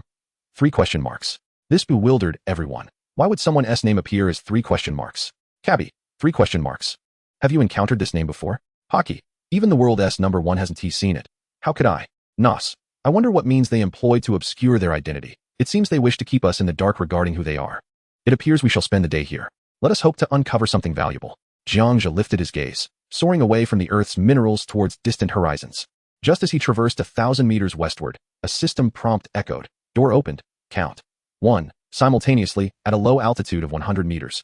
Jiang Zhe bore witness to a fierce battle unfolding below. The conflict on the ground was between a squad under the renowned Captain Cabby, clashing with a group of towering red-skinned adversaries. Amidst this chaos, a multitude of crimson serpents launched an assault on an 8-member team, who fought valiantly. Some sustained severe injuries, their faces darkening with the unmistakable signs of potent venom. On the ground lay a grayish-yellow crystal chest, an intriguing sight indeed. The red giant serpents were unlike any creature Jiang Zhe had encountered before, leaving him uncertain of their peril. He activated his predictive capabilities, sending forth a shadow to analyze and relay information. Creature: red sand giant serpent. Abilities: lethal venom, necromantic rebirth, high dimensionality. Weakness: flame. Evaluation: a dangerous red sand serpent, thriving beneath the crimson desert. When tamed by malevolent individuals, it becomes a formidable combatant. They are notoriously difficult to slay. Even a single cell can regenerate rapidly, rejoining the fray post-rebirth. The predictions concluded, revealing a daunting predicament. Even if he vanquished the entire nest of serpents, a mere drop of blood could lead to their swift resurrection. Jiang Zhe pondered briefly. It was evident that one faction represented good while the other embodied evil. Should he unleash a cataclysmic force, it would result in the annihilation of all present, leaving little more than devastation in its wake. Upon closer inspection, the 8 individuals appeared to possess something of value, making them prime targets for robbery. If all else failed, he could resort to particle disintegration. With that thought, Jiang Zhe concluded his musings and dove swiftly into the battlefield. In an instant, he reached the epicenter of the clash. All the red sand serpents simultaneously redirected their focus, flicking their tongues and swiftly approaching Jiang Zhe. He promptly enveloped Xiao Suo in a protective shield, followed by encasing himself in a layer of defense. Xiao Pai unleashed bolts of lightning from his shoulder, while Xiao Suo dashed across the battlefield, emitting electric bursts to paralyze the serpents, though the effect was fleeting. As the serpents closed in, a barrage of tail strikes ensued. Crack! A thin fissure formed in Jiang Zhe's protective barrier. Impressive. 14 colossal serpents attacking in unison had managed to crack the shield fortified by 35,000 units of his force. Jiang Zhe commended their strength, and alongside Xiao Suo, he sprinted into action.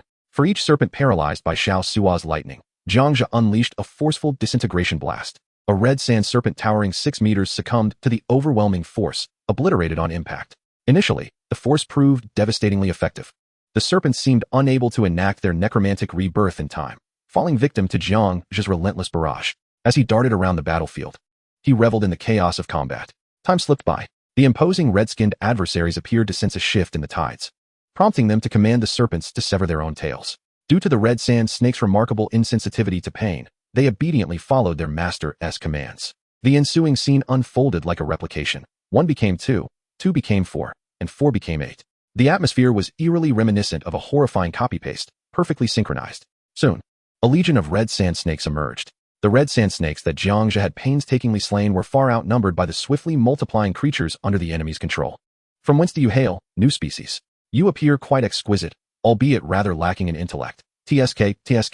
Who would have thought that the sand snakes were inexhaustible? Impossible to eliminate? Ha! Life is becoming unbearably tedious. The red-skinned individuals directing the red snake's assault jeered at Jiang Zhe. Help us! Another contingent of Cabby's forces lay prostrate, pleading for Jiang Zhe's assistance. They wielded cold weapons and had no pets to aid them in battle. Their combat prowess significantly inferior to that of the adversaries commanding the red snakes. One more word? Jiang Zhe coldly regarded the red-skinned man atop the snake's head. With a swift motion, he raised his right hand, enveloping all 8 of Cabby's subordinates behind him in protective energy shields to prevent them from succumbing to the impending energy collapse. Initially, Jiang Zhe had no intention of resorting to such drastic measures. After all, with so many creatures present, he could absorb a surge of life force, enhancing their longevity and significantly boosting their combat abilities. Yet now, the enemy's insolence and vile taunts had thoroughly incensed him. Hearing the provocations, a group of individuals standing atop the red snake's head laughed boisterously. P.S. Thank you for your resources. Once again, at 5 o'clock, we seek free little gifts, much appreciated. Chapter 325, Living Brazenly, Dying Peacefully, Ashes Scattered to the Sky, Cabby's Invitation. It's been ages since I felt this joyous. How dare someone challenge us? I said it before, confronting us is tantamount to courting death. The hunt for the world's best, Cabby's forces, is sheer delight. Do you wish to advocate for these weaklings? Have you considered your own standing? Unable to even slay a sand snake, yet you still dare to boast? Moreover, a haughty red-skinned individual deemed this insufficiently stimulating.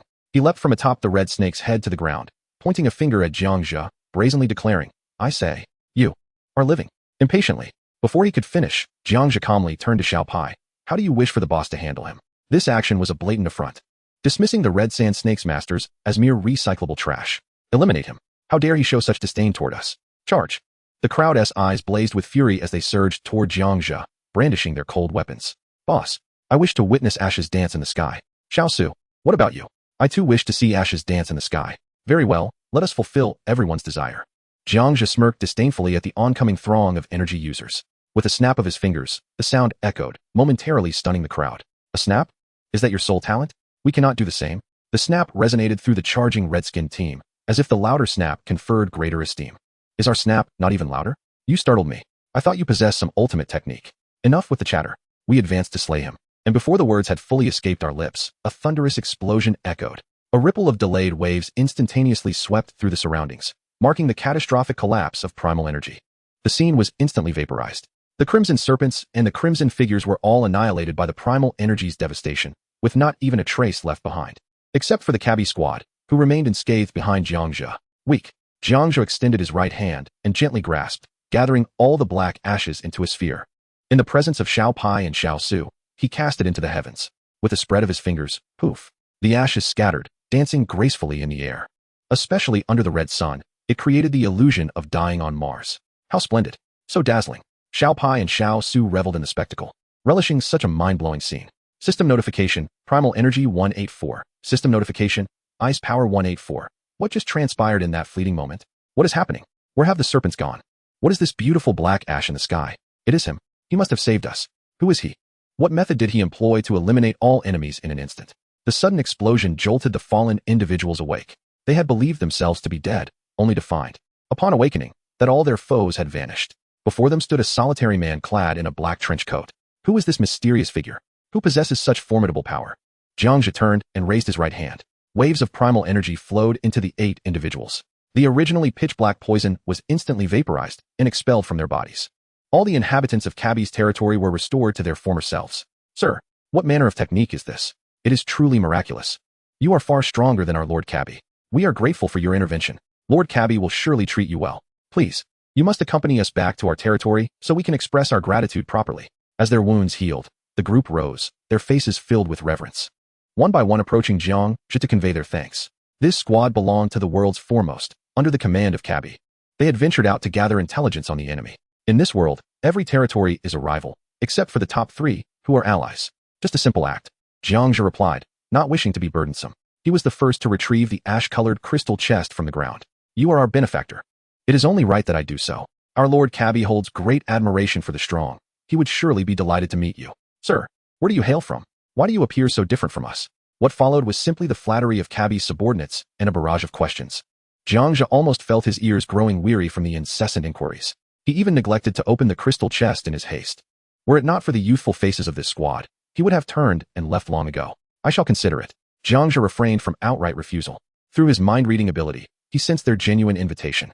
He was keen to delve into the intricacies of this world, particularly given that it was a hyper-futuristic Earth, making it difficult for Jiang Zhe to remain indifferent, especially considering the nuclear war that was instigated approximately 18,000 years ago, as mentioned by the Earth creature.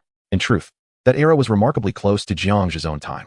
A minute later, the squad leader, a robust and striking young man named Carrie, addressed him. My lord, what are your thoughts? I assure you, he will present you with a precious strength potion. Fearing that Jiang Zhe might decline, Carrie could not restrain himself from stepping forward to persuade him. Upon hearing the mention of the strength potion, Jiang Zhe's interest was piqued. Oh, he exclaimed, his tone gradually turning to one of surprise. Is there truly such a boon? This revelation indeed took Jiang Zhe aback. The last time he had received a strength potion was from Wei Chang, and it had been quite some time since then without any further acquisition. Presently, his strength attribute had been enhanced through various means and had reached an impressive level of 35. The effects of strength became increasingly pronounced with each increment in attribute. Splendid. The 8-member team erupted in excitement. After a brief moment of tidying up, they prepared to set off. How far are we from your territory? Jiang Zhe inquired, his concern mounting. If the distance was too great, it would consume many opportunities to open the portal, necessitating careful consideration. Not far. Merely 2,000 meters. Quite close. The members of Carrie's team replied, eager to dissuade Jiang Zhe from changing his mind. Then let us proceed. Jiang Zhe concluded after a moment's reflection. 2,000 meters, equating to 2 opportunities to open the portal, was acceptable. Unbeknownst to Jiang Zhe, the number of portal openings was only deducted upon entering a new territory in this world, rendering his worry entirely unfounded. The group then advanced toward the direction of the sun. 500 meters later, they encountered a pack of red sand iron-toothed tigers, which Jiang Zhe effortlessly dispatched with a single burst of force. System notification, Force 27. System notification, Ice Power 27. Remarkable. What was that surge of energy just now? One of Carrie's subordinates marveled. My lord, you didn't even lift a finger, and yet you vanquished the formidable red sand iron tigers. Carrie could accomplish it too. But it's uncertain who among you is superior. Among the 8-member team, there were several strikingly beautiful women dressed in red, who occasionally stole glances at Jiang Zhe, particularly intrigued by his unique complexion, which they had never encountered before. They wondered what it would be like to spend an enchanting evening with such a powerful figure. Many women suppressed their wicked thoughts, biting their lips in silence. After walking for a while, Jiang Zhe's opportunities to open the portal remained intact until they reached a tribal territory marked by a red structure. Only then did the system notify him of a deduction in his portal openings. Chapter 326, Contest for Resources, Territorial Warfare, and Jiang Zhe's Intervention in a Predicament. Before them stood a modest red rock citadel, encircled by a dark red wall towering 20 meters high, spanning approximately 5,000 hectares. It exuded a sense reminiscent of an ancient tribal civilization steeped in technological remnants, akin to the architectural style of medieval Europe post-nuclear explosion. Jiang Zhe gazed upward in contemplation. The air was thick with the acrid scent of scorched metal, punctuated by ethereal roars that echoed intermittently. A battle had undoubtedly ensued, likely the result of an incursion by forces from another territory into our own, the territory of Kabi. Carrie swiftly grasped the gravity of the situation. The three of us took the lead. Carrie, filled with righteous indignation, commanded, "The rest of you, follow big brother Jiang Zhe." "Understood," came the chorus of responses. Carrie and his companions moved with alacrity, racing through the city gates. "You all, follow me," Jiang Zhe instructed, then leapt into the air, soaring over the walls. Can he fly? The master can actually fly? The four were momentarily struck by disbelief. How could a human possibly possess such an ability? Until now, they had encountered no one who could defy gravity. The shocking thought dissipated swiftly, and the four hastened to mimic Jiang Zhe's trajectory, charging through the city gates. Within the city, numerous stone edifices stood, their condition quite dilapidated, all imbued with a dark crimson hue. 500 meters away, an imposing red spire soared to a height of 100 meters, where fierce combat unfolded. Sounds of clashing echoed from that direction, captured by Jiang Zhe during his flight. He landed atop a flat stone structure, providing a clear view. Adjacent to the spire lay a vast plaza, awash in red, where combatants from both sides clashed with cold weaponry and skills. Occasionally, swift figures clad in red dashed through the throngs, mercilessly claiming the lives of their foes, many of whom were endowed with abilities. Yet, the powers were relatively commonplace: flames, mist, rock, and the like. Not a single exemplary wielder of lightning was to be seen. Kabi was leading his allies in a desperate defense, being an ice elemental wielder. The enemy's numbers far exceeded those of Kabi's forces, and sharp, piercing shrieks erupted from the opposing side, rendering the warriors of Kabi momentarily deafened, causing chaos amidst their ranks. Observing the dire circumstances, Carrie's small team plunged into the fray first. Following Jiang Zhe, 3 of the 4 had already joined the battle in the Red Rock Plaza, while a woman trailed behind Jiang Zhe, providing him with insights about the ongoing situation. The taller figures belonged to territories such as Zhou, Zhanqi, and Naz, while the shorter ones were the denizens of Kabi. The disparity in combat prowess stemmed from the enemy's greater number of capable fighters. The woman, donned in a red cloak with a hood, introduced herself as Kaki, a swift and powerful assassin. "Zhou, Zhanqi, Naz, are they ranked 4th to 6th in the world? How dare they launch an assault on your territory?" Jiang Zhe inquired, intrigued. Having previously perused the world rankings, he was aware of Zhou and his peers, who were not far behind the world's strongest. In one-on-one confrontations, they would struggle to gain the upper hand, to seize resources and points. Killing could also enhance their abilities. Thus, in this world, countless territories were embroiled in mutual slaughter, not limited to just our own. As the bloodshed intensified, alliances began to form. Our allies were likely en route. "You are not a participant in our realm, hence your lack of understanding." A grave expression crossed Kaki's face as she witnessed the dire circumstances of the battlefield, unable to bear the thought of remaining a mere observer. Previously instructed by Karui to remain steadfastly behind Jiang Zhe, she was bound to follow him, for the fate of the Kabi territory hinged upon this individual. Noticing Kaki's distress, Jiang Zhe spoke, "Enough. No need to trouble yourself further. Join the fray. I shall take a closer look to avoid any misfires." His eyes narrowed as he issued the command. "Karui's second brother ordered me to stay by your side, not to stray even a step," Kaki protested. "There is no need for you to follow me," Jiang Zhe replied, raising his right hand. A surge of primal energy propelled Kaki swiftly into the heart of the square, where she immediately engaged in combat. With Kaki's presence, the rate at which enemies perished accelerated, yet the tide of battle remained unchanged. "Boss, what an opportunity. If you don't strike now, the forces of energy and ice will vanish," urged Xiao Su from the sidelines. "Indeed," echoed Xiao Pai, nudging Jiang Zhe to join the battle. "Very well," Jiang Zhe chuckled, especially at the insistence of these 2 young ones. Just as he prepared to teleport into the square, a sudden shift occurred. An immense net of air descended from above, enveloping more than 200 members of Kabi. The warriors struggled with their weapons, unable to break free. "This ability is rather intriguing," Jiang Zhe scoffed, casually flicking his wrist to summon a sniper rifle. Locking onto the target, he pulled the trigger. Bang! A silver energy bullet sliced through the air, piercing the skull of the wielder, Naz. Instantly, the Kabi territory's members regained their mobility, left momentarily stunned, unaware of what had just transpired. It was only when Karui leaned in and whispered that they realized it was the mysterious figure who had come to their rescue, prompting them to resume fighting. System notification, Primal Energy 1. Meanwhile, Zawayu and his comrades were caught off guard by this sudden maneuver. A resounding blast echoed, and Naz, ranked 6th in the world, fell lifelessly to the ground. Panic ensued among Naz's players, as only a pool of crimson blood remained. His brain had scattered beyond recognition. What had transpired? An ambush. Cabby has summoned external aid. Brothers, take cover. I vow to dismantle him piece by piece. Despite their momentary fright at the unknown tactic, their morale remained unshaken as they pressed on. Shields up, Zawayu bellowed, determined to surpass the world's top rank and secure their place upon the throne today. Let no treacherous ambush thwart our ascent to the pinnacle, he commanded fiercely. Who is the external aid you summoned? Is it Karo? Cabby inquired, releasing ice projectiles while glancing back at Karui. Kao is his younger brother, a being ranked 9th in the world. Due to differing opinions, they have been forced to part ways. In their moment of life and death, Kao will undoubtedly arrive to rescue his elder brother. But it is not Kao. It is a new breed of humanity, the Caucasian race, an entirely unfamiliar entity, a super deity. Carrie raised an air shield before him. A super deity? Is he mightier than I? Cabby inquired while defending himself. He paid no heed to Carrie's mention of a super deity, no matter how formidable the opponent. None could surpass the world's strongest, himself. It seems. He is several magnitudes stronger than Big Ka. Carrie chuckled awkwardly for a moment before continuing to fight. Several magnitudes stronger than me. Carrie too is inclined towards jest.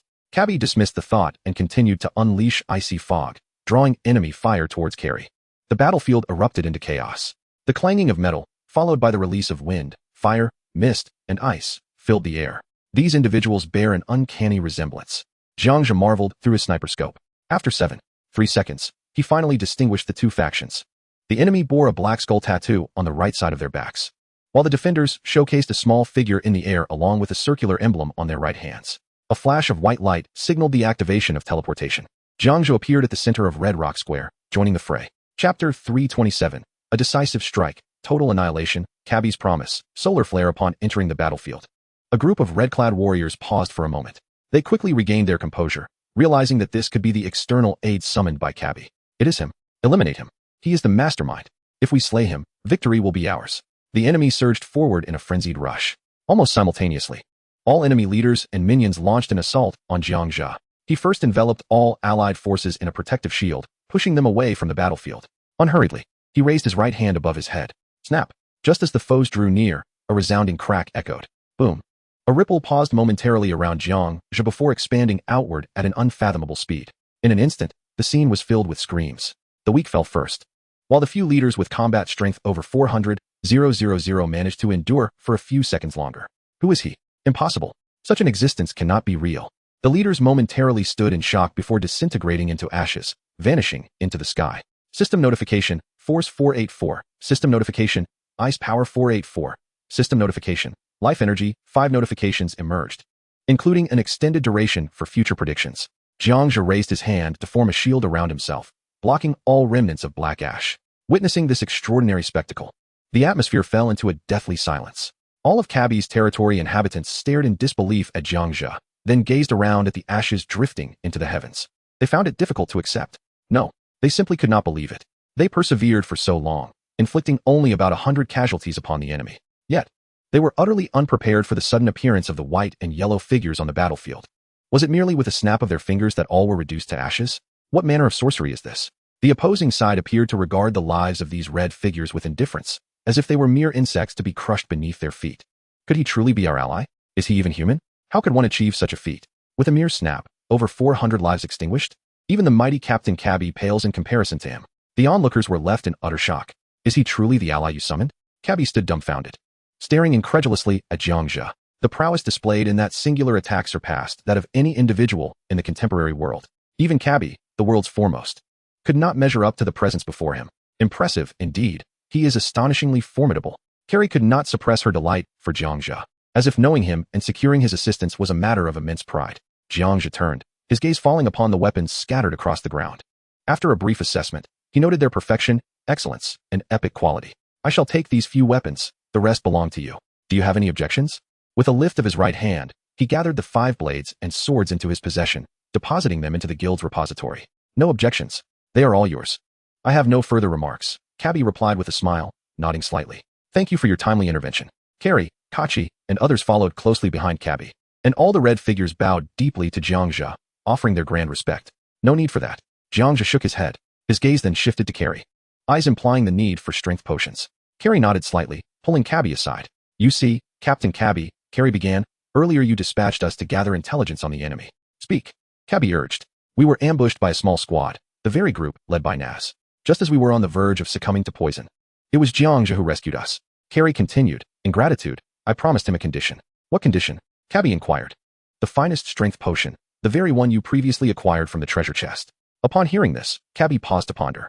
He was indeed considering the matter. Yet, weighing the lives of his people against the value of such an exceptional potion, it became clear to him.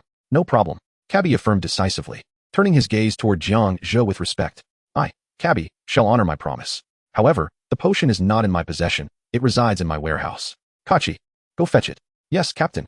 Kachi responded, swiftly heading toward the eastern structure of their territory, which housed their repository.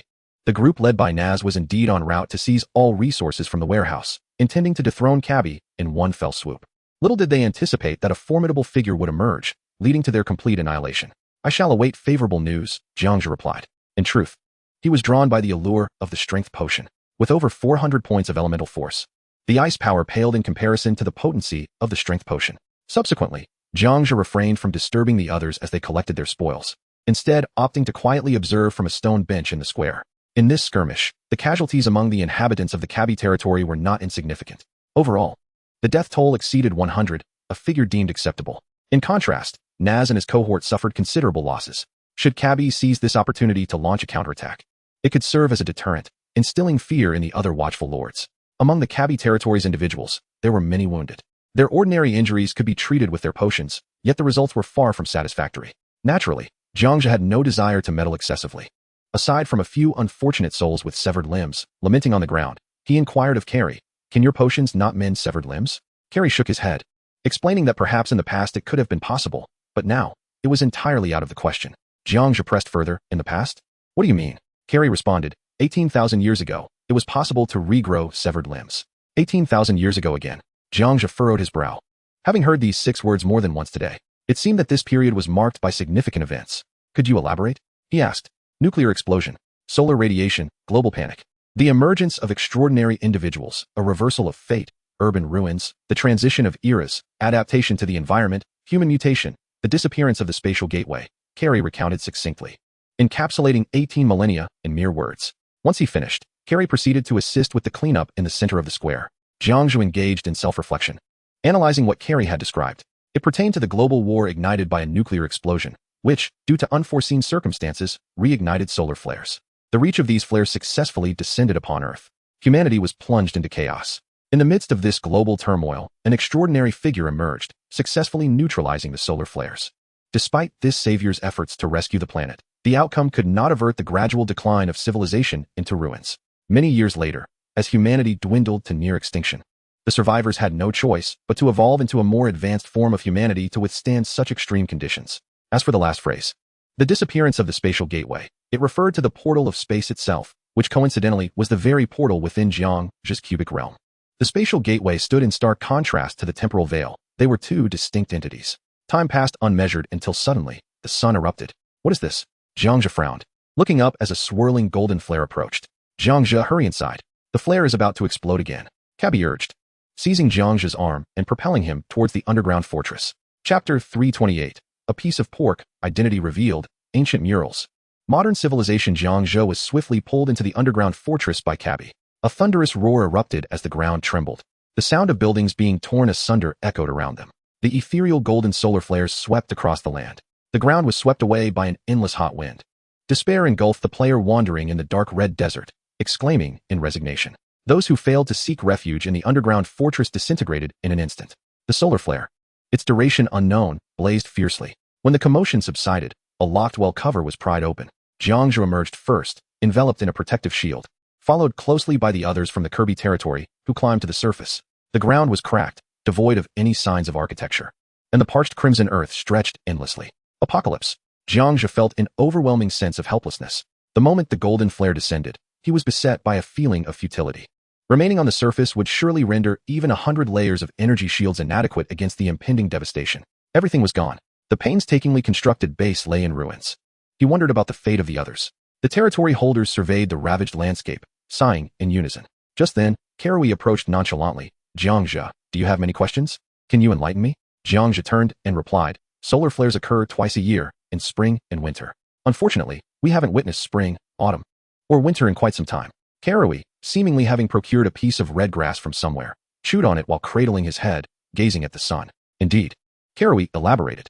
After a brief understanding, Jiang Zhe finally grasped the workings of this world. Each spring and winter, countless lives were lost. The world's power rankings had been reset innumerable times over the years. Long ago, humanity had thrived, yet none escaped the destruction wrought by solar flares. This cohort had only recently commenced the survival competition a month prior. In such a short span, they had managed to construct a base, which was no small feat. Next, Jiang Zhe was invited by Kirby to another underground fortress, their residence. The expansive area was a cavern carved by predecessors, with crimson walls illuminated by a natural phosphorescent stone, featuring nearly 1,000 red doors. Prepare the red meat well, and do not keep our guests waiting, Kirby instructed a few individuals who resembled chefs. The four nodded in understanding and headed to the kitchen to cook the meat. Though their voices were low, Jiang Zhe overheard. Upon hearing red meat, he felt a wave of nausea. Let us not have red meat. I dislike it. With a flick of his right hand, 40 chunks of meat appeared in the air. Let us eat this instead. What is this? Pink meat? Wow. I've heard that when grilled, it tastes absolutely divine. Suddenly, he recalled the earlier World Channel discussions about pink marbled meat. Many had been searching for a seller. Unbeknownst to them that the seller was none other than Jiang Zhe himself. A chorus of astonished responses erupted from the crowd, as this was an entirely new type of meat they had never tasted before. World leaders have been fervently acquiring, unexpectedly. The sellers of the pink meat chunks are right here. Upon seeing the meat, Kirby's pupils constricted. While others might not grasp its significance, as a lord, Kirby must comprehend what this truly means. Adjust the meal, he commanded. Jiang Zhe subtly motioned with his right hand, directly pushing forth 40 pieces of red meat to the chef. Yes, the chef exclaimed, trembling with excitement as he hurried towards the kitchen. Jiang Zhe, please follow me, Kirby said gravely, leaning closer to Jiang Zhe and whispering. Where to? Jiang Zhe queried. Just come along, Kirby replied, leaving Jiang Zhe with no choice but to follow him to uncover the mystery at hand. They arrived at a secret chamber. The room was modest, merely 30 square meters in area. The walls bore cracks and were adorned with soon-to-be-dried, natural red rock murals. Jiang Zhe surveyed the surroundings, faintly discerning that the murals depicted scenes reminiscent of modern Earth. Before them stood a mural veiled by a black curtain. The reason for its concealment remained unclear. Prominently featured were iconic structures such as the Great Wall, the pyramids, the Golden Gate Bridge, and Stonehenge. A mural from 18,000 years ago. Jiang Zhe inquired with curiosity. Indeed, the technological civilization before the nuclear explosion, Kirby affirmed. Jiang Zhe was not concerned about the nuclear explosion. Rather, he was intrigued by Kirby's motives. What was he truly after? Why bring me to see these? Jiang Zhe asked. Kirby walked deeper into the room, lifting the black curtain. The mural revealed a lush forest, intricately etched with prehistoric creatures. Cows, sheep, pigs, dogs, rabbits, horses, and more. The other architectural murals were not well preserved, but this depiction of flora and fauna remained relatively intact.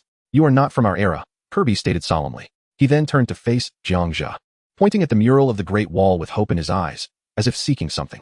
Jiang Zhe smiled silently, merely nodding in acknowledgement. Could you tell me about the world of the past? Kirby's heart raced with excitement, unable to contain his thrill. This was the most astonishing scene he had witnessed that day, as if all good fortune had converged upon him.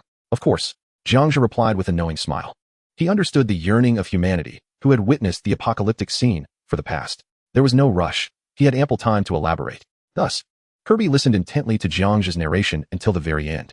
Kirby's eyes widened in astonishment. He never anticipated the world before the nuclear explosion to be so incredibly rich. If only I could live in that world, Kirby inadvertently expressed his longing. That being said, shouldn't you share your secret with me now? Jiang Zhe said, tossing a bottle of cola to Kirby. Kirby mimicked Jiang Zhe, twisting off the cap. With a satisfying pop, the flavor overwhelmed him, and his pupils involuntarily constricted as the drink touched his lips. An unprecedented sweetness seemed to awaken memories etched at the genetic level. Jiang Zhe smiled faintly. In truth, this was not a secret to the inhabitants of our world. Cabby extended his right hand, revealing a black tattoo on the back of it, an image of a floating sphere, reminiscent of the earlier scene. What I have on my hand depicts humanity, the sky, the earth, approximately 18,000 years ago. Do you understand, Jiang Zhe? Cabby's gaze was fixed on Jiang Zhe, his demeanor serious, sweeping away all previous levity. He refrained from elaborating, hoping Jiang Zhe would grasp the meaning on his own. Despite the underdeveloped technology of this world, still entrenched in the era of cold weapons, many remained obsessed with the concept of time, Cabby being one of them. Every utterance bore a certain butterfly effect. The reason Cabby spoke thus was clear. Jiang Zhe nodded slightly, fully comprehending the implications woven within Cabby's words, though he chose not to inquire further, content to keep his understanding to himself. The atmosphere in the room grew increasingly heavy. Fortunately, the sudden sound of footsteps outside broke the tension. Just as the ambience became delicate, the door swung open. Pardon the interruption, esteemed leaders, it was Chi-Chi, holding a vial of black elixir in her hand. This is the potion you requested. Chi-Chi stepped forward, presenting the exquisite elixir to Jiang Zhe. Thank you, Chi-Chi. Jiang Zhe received the potion with a smile. System notification, Superior Strength Potion 1, Chapter 329. With the potion in hand, departing without a word, attribute cube, wish chest. Upon receiving the potion, Jiang Zhe examined its details. Superior Strength Potion, enhances personal ability strength attribute by 30. 30? He could not suppress his astonishment. He had thought that 15 to 20 was the limit, yet here was an attribute of 30.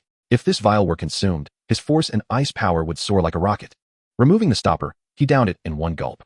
The taste was entirely different from Wei Chang's strength potion, possessing a chilling flavor that sent a shiver through Jiang Zhe. Bang! An invisible wave erupted from Jiang Zhe, sweeping towards Cabby and instantly knocking him to the ground. I'm unscathed, truly.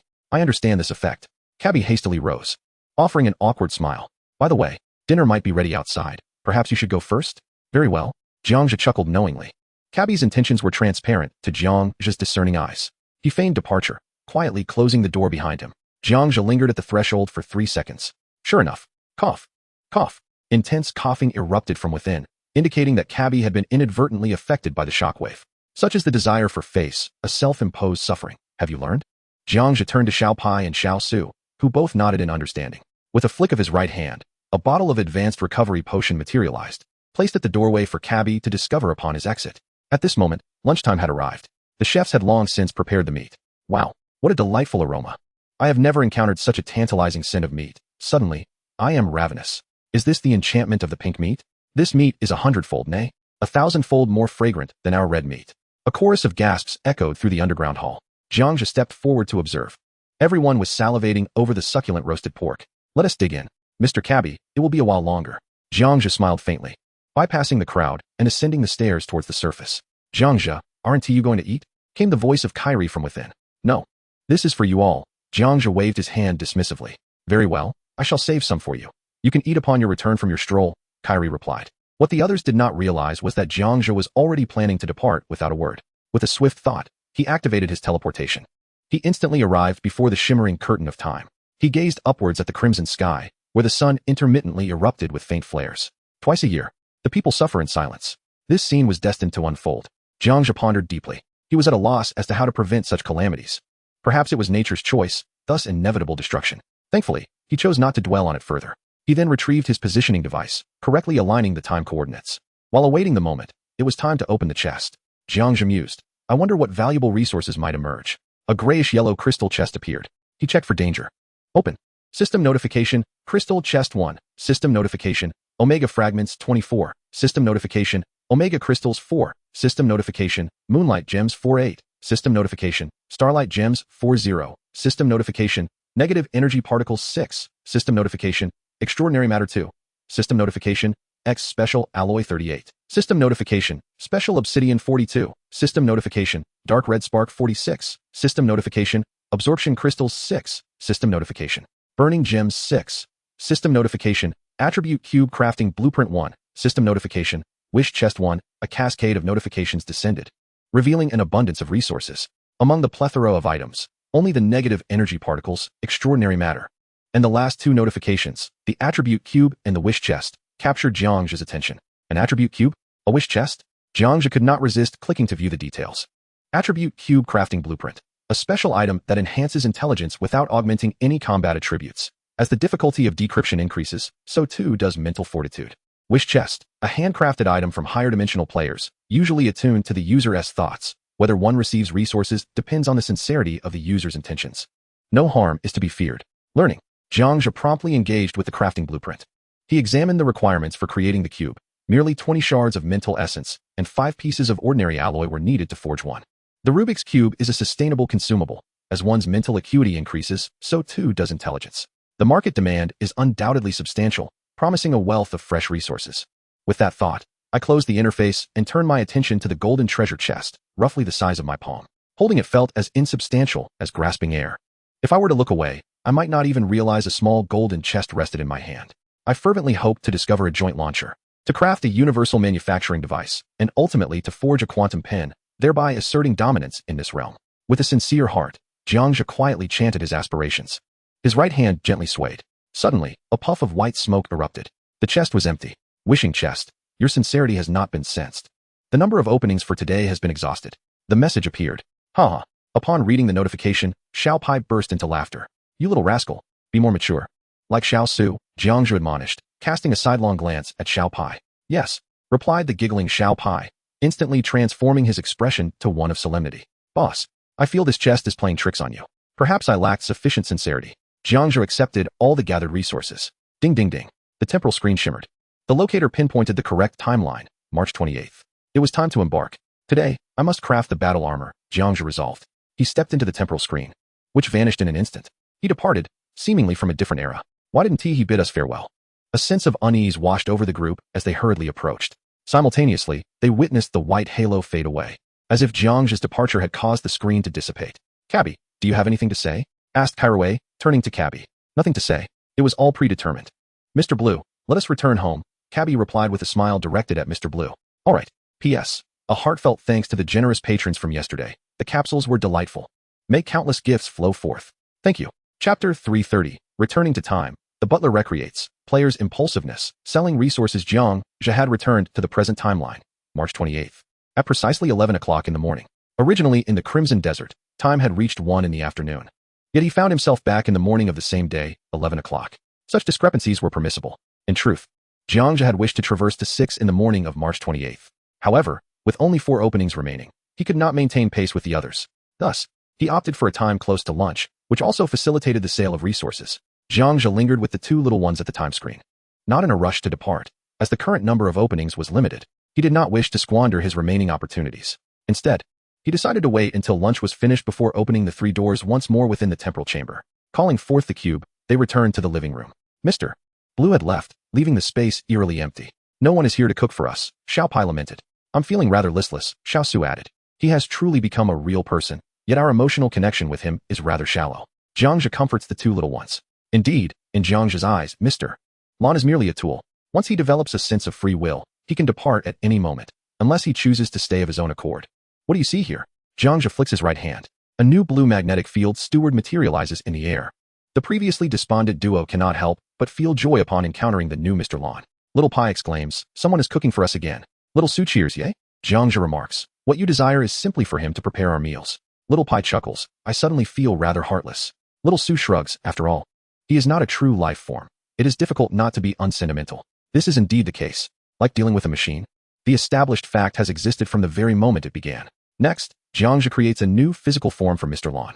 After dressing the new magnetic field steward, he immediately becomes busy. Fortunately, before Mr. Lon departed, he left behind some data essential for daily routines.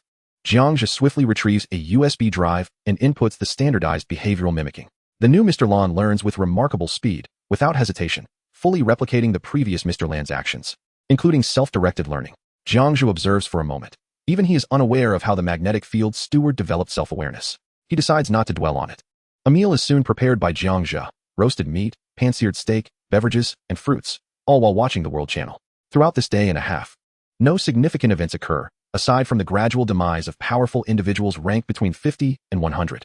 Deaths within the top 50 remain scarce, as those with greater strength tend to develop more steadily. Switching to the trading channel, he searches for negative energy particles, special obsidian, and X-alloy. Negative energy particles remain unavailable for sale. However, special obsidian and X-alloy have been listed, albeit in limited quantities. Today, he successfully acquires all the necessary obsidian and X-alloy for his battle armor. Next, he can await the assembly of Omega fragments to create it all at once. The Redwater and Magic Cube are anticipated to have a significant market. Jiang Zhe closes the trading interface and promptly navigates to the regional channel. He searches through chat records for keywords, eager to discover which newcomers have acquired personal abilities. Brothers, I have also obtained a personal ability today, telekinesis. You are so lucky. Is it a growth ability?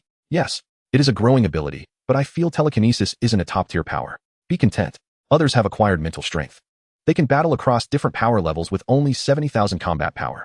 Scanning through the discussions, he notes that within the first channel, a total of 5 individuals have attained personal abilities, excluding telekinesis.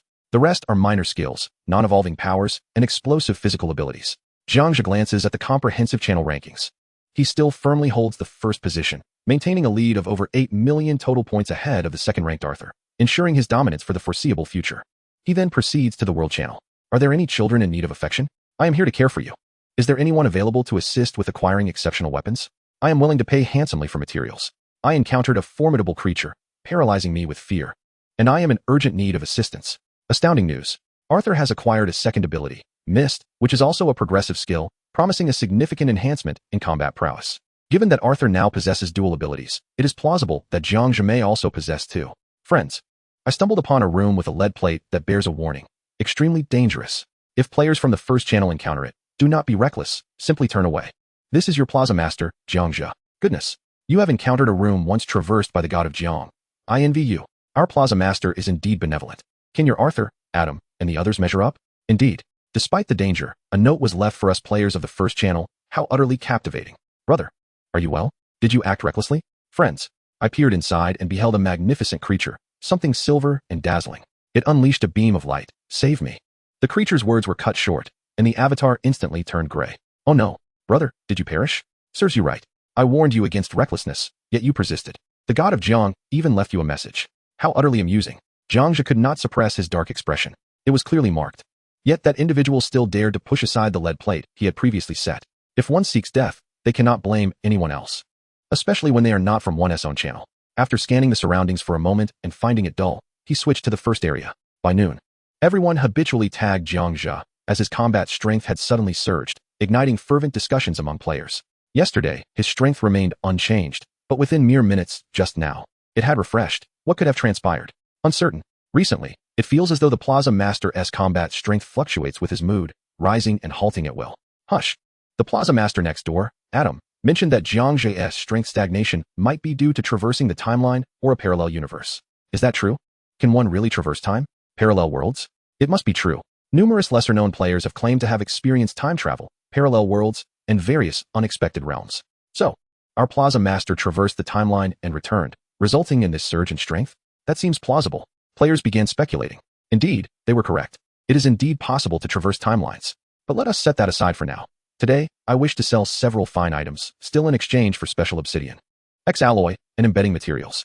First, red water, limited quantity, 100 milliliters sustains one for a day. The taste is mediocre, but it is perfect for players who cherish life. Available, Red Water X 448L. Chapter 331, A Bounty of Harvests, Gotcha Devices, Fluctuation Potions, Silencing Players. Second, the Magic Cube, this time not a concealed weapon, but a delightful puzzle toy that enhances mental acuity alongside attribute improvements. It is widely acknowledged that the enhancement of one's mental prowess signifies a corresponding increase in intelligence quotient, theoretically boundless in its potential. Concurrently, the personal capabilities associated with mental strength will also ascend, with the current creation yet to be realized but poised for mass production. The price, 10 units of obsidian or X-type alloy, embedded materials, and 10 energy modules. Absorption crystals. Their effects are akin to those of shield energy modules. Thus they will be sold at the same rate as the modules. Additionally, a selection of advanced modules will be available. Their efficacy is well known to those who have used them, and there is no need for further elaboration. Jiang Zhe, in a moment of exuberance, may boast slightly. However, it must be noted that the cube is an exceedingly complex artifact. What does the notion of theoretical boundless enhancement entail? In simpler terms, it means that the increase in mental strength is marginal, at best reaching 30 points. Beyond that threshold, the challenge becomes insurmountable. Upon the announcement, the regional channel erupted with excitement. Red water? One sip lasts an entire week. What divine resource is this? A cube that theoretically offers unlimited enhancement of mental strength? Absorption crystals and modules are indeed valuable commodities. There has been a constant demand. I shall reserve one shield module and one absorption crystal. This is astonishing. Unlimited enhancement. Does this mean I could ascend in just a day or two? Robert Carlos interjects. Theoretical concepts are merely words. Our ability to continuously decipher the cube hinges upon our intelligence. The theory indicates no upper limit, yet we, as humans, are bound by constraints. Robert steps forward to clarify for Jiang Zhe, in case anyone accuses him of deception. Wei Chang inquires, Boss Jiang, are the other materials available? Wan Han responds, the cube is indeed a remarkable item. Are the other materials obtainable? Fang Yuling asks, Boss, can we have the other materials? What about the manufacturing diagrams? Observing the multitude of inquiries, aside from a few guild members, the remaining players uniformly demand the exchange of other materials. Jiang Zhe contemplates briefly. Certainly. However, I presently lack any need for additional materials. For the manufacturing diagrams, I require only the rare ones. The common materials hold no value for me. This establishes Jiang Zhe's ultimate boundary with the regional channel players. Should players from the global channel make similar demands, he would undoubtedly close the interface and ignore them entirely. Subsequently, numerous players began to submit screenshots of manufacturing diagrams and special materials into the regional channel, with the total accumulating to over 1,000 items, both good and bad. This significantly increased Jiang Zhe's selection opportunities. Their enthusiasm is understandable, driven by the desire to acquire a cube that can enhance attributes. Divine Jiang. Do you need a mobile manufacturing diagram? I have been unable to obtain a signal chip. I possess a book titled Combat Fancy Techniques, which I find too extravagant and of no use to me. Would you be interested? Boss, I noticed you've purchased chicken. Surely you can raise them. I've come across a young calf. Could I trade it for a cube and a sip of red water? Is marijuana acceptable? When weary. A little pick-me-up? I opened a special treasure chest and obtained a capsule manufacturing diagram, which is a spatial device. It allows a room to refresh for free once. Usable only once per day. Would you like it, esteemed one? Upstairs. What are the conditions? I want one. A free refresh once per day? Apologies. I will not sell to you. I shall only sell to Divine Jiang. Upstairs, you sycophantic single. I no longer harbor any affection for you. That is not it. The abundance of manufacturing materials presents a formidable challenge. I find myself devoid of any resources, and the marketplace offers nothing substantial.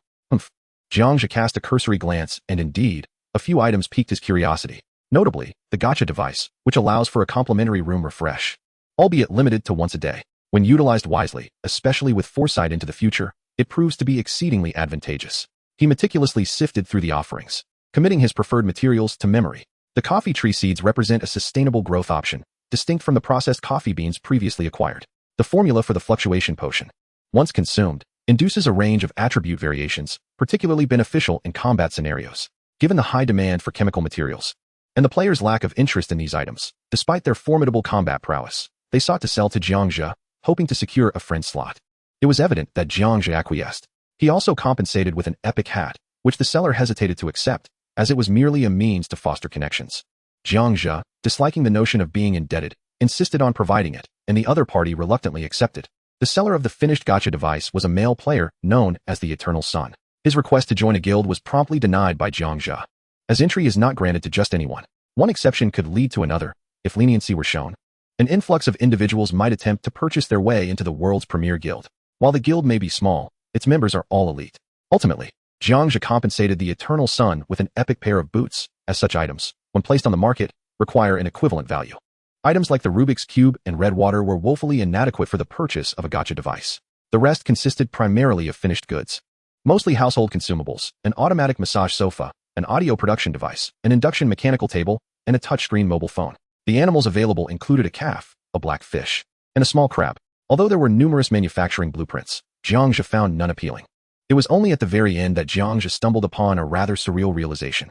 Many individuals seemed to be purchasing materials solely to leverage his esteemed status as the world's best. In simpler terms, they offered superb items in exchange for Jiang Zhe's Rubik's Cube and red water, merely to cultivate connections.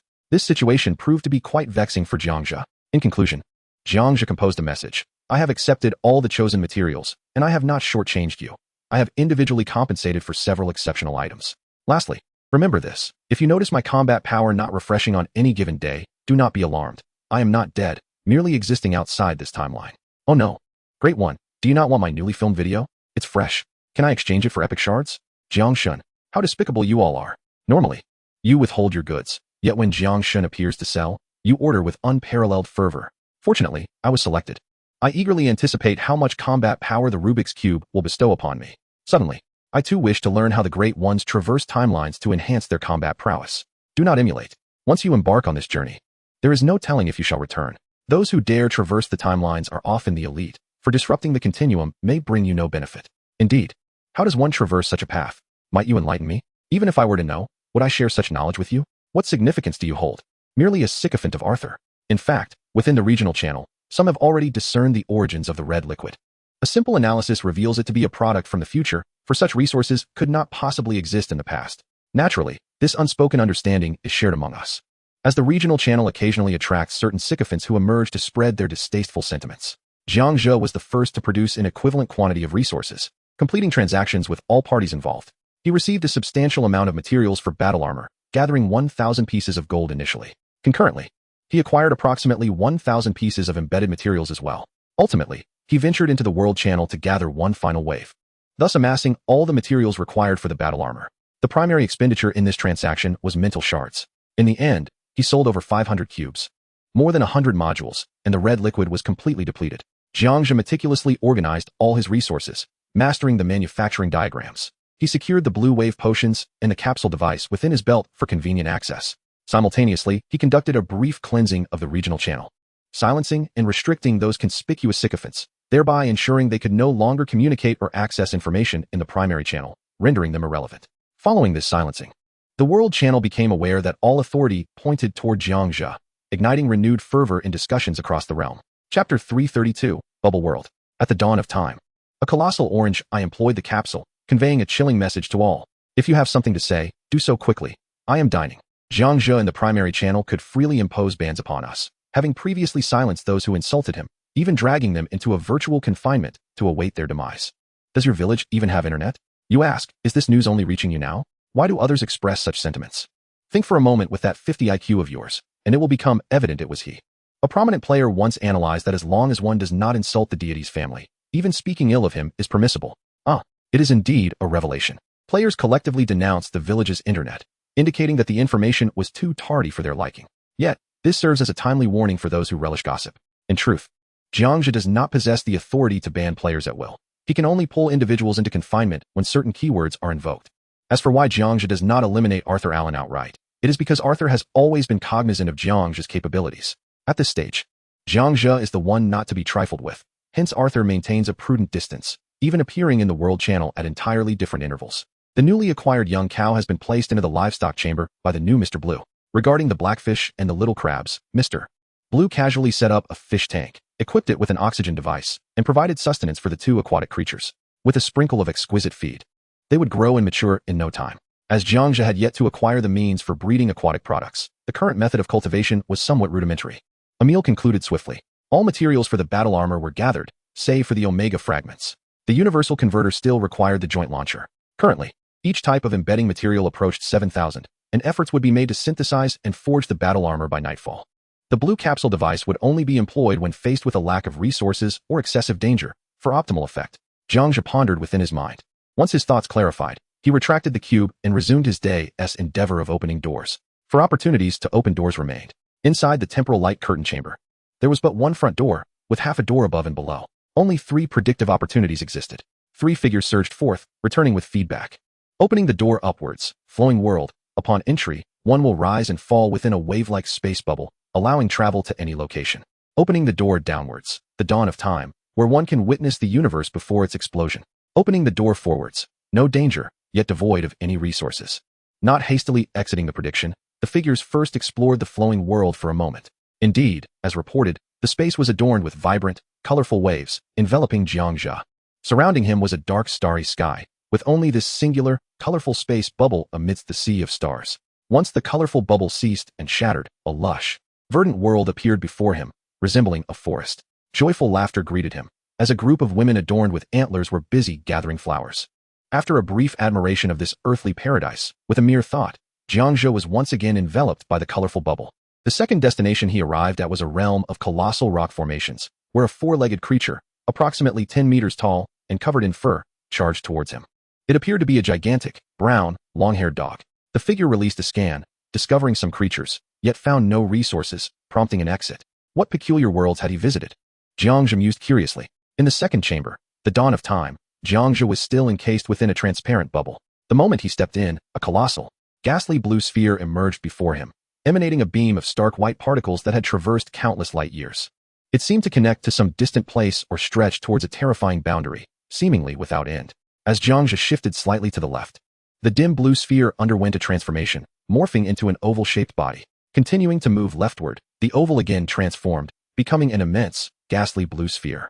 At this moment, countless beams of stark white light emanated from the sphere in all directions. So that was it. From a particular vantage point, in the primordial moments of time, the universe appeared merely as a sphere. Upon adjusting the distance for observation, it transformed into an ellipse, and subsequently into a perfect sphere.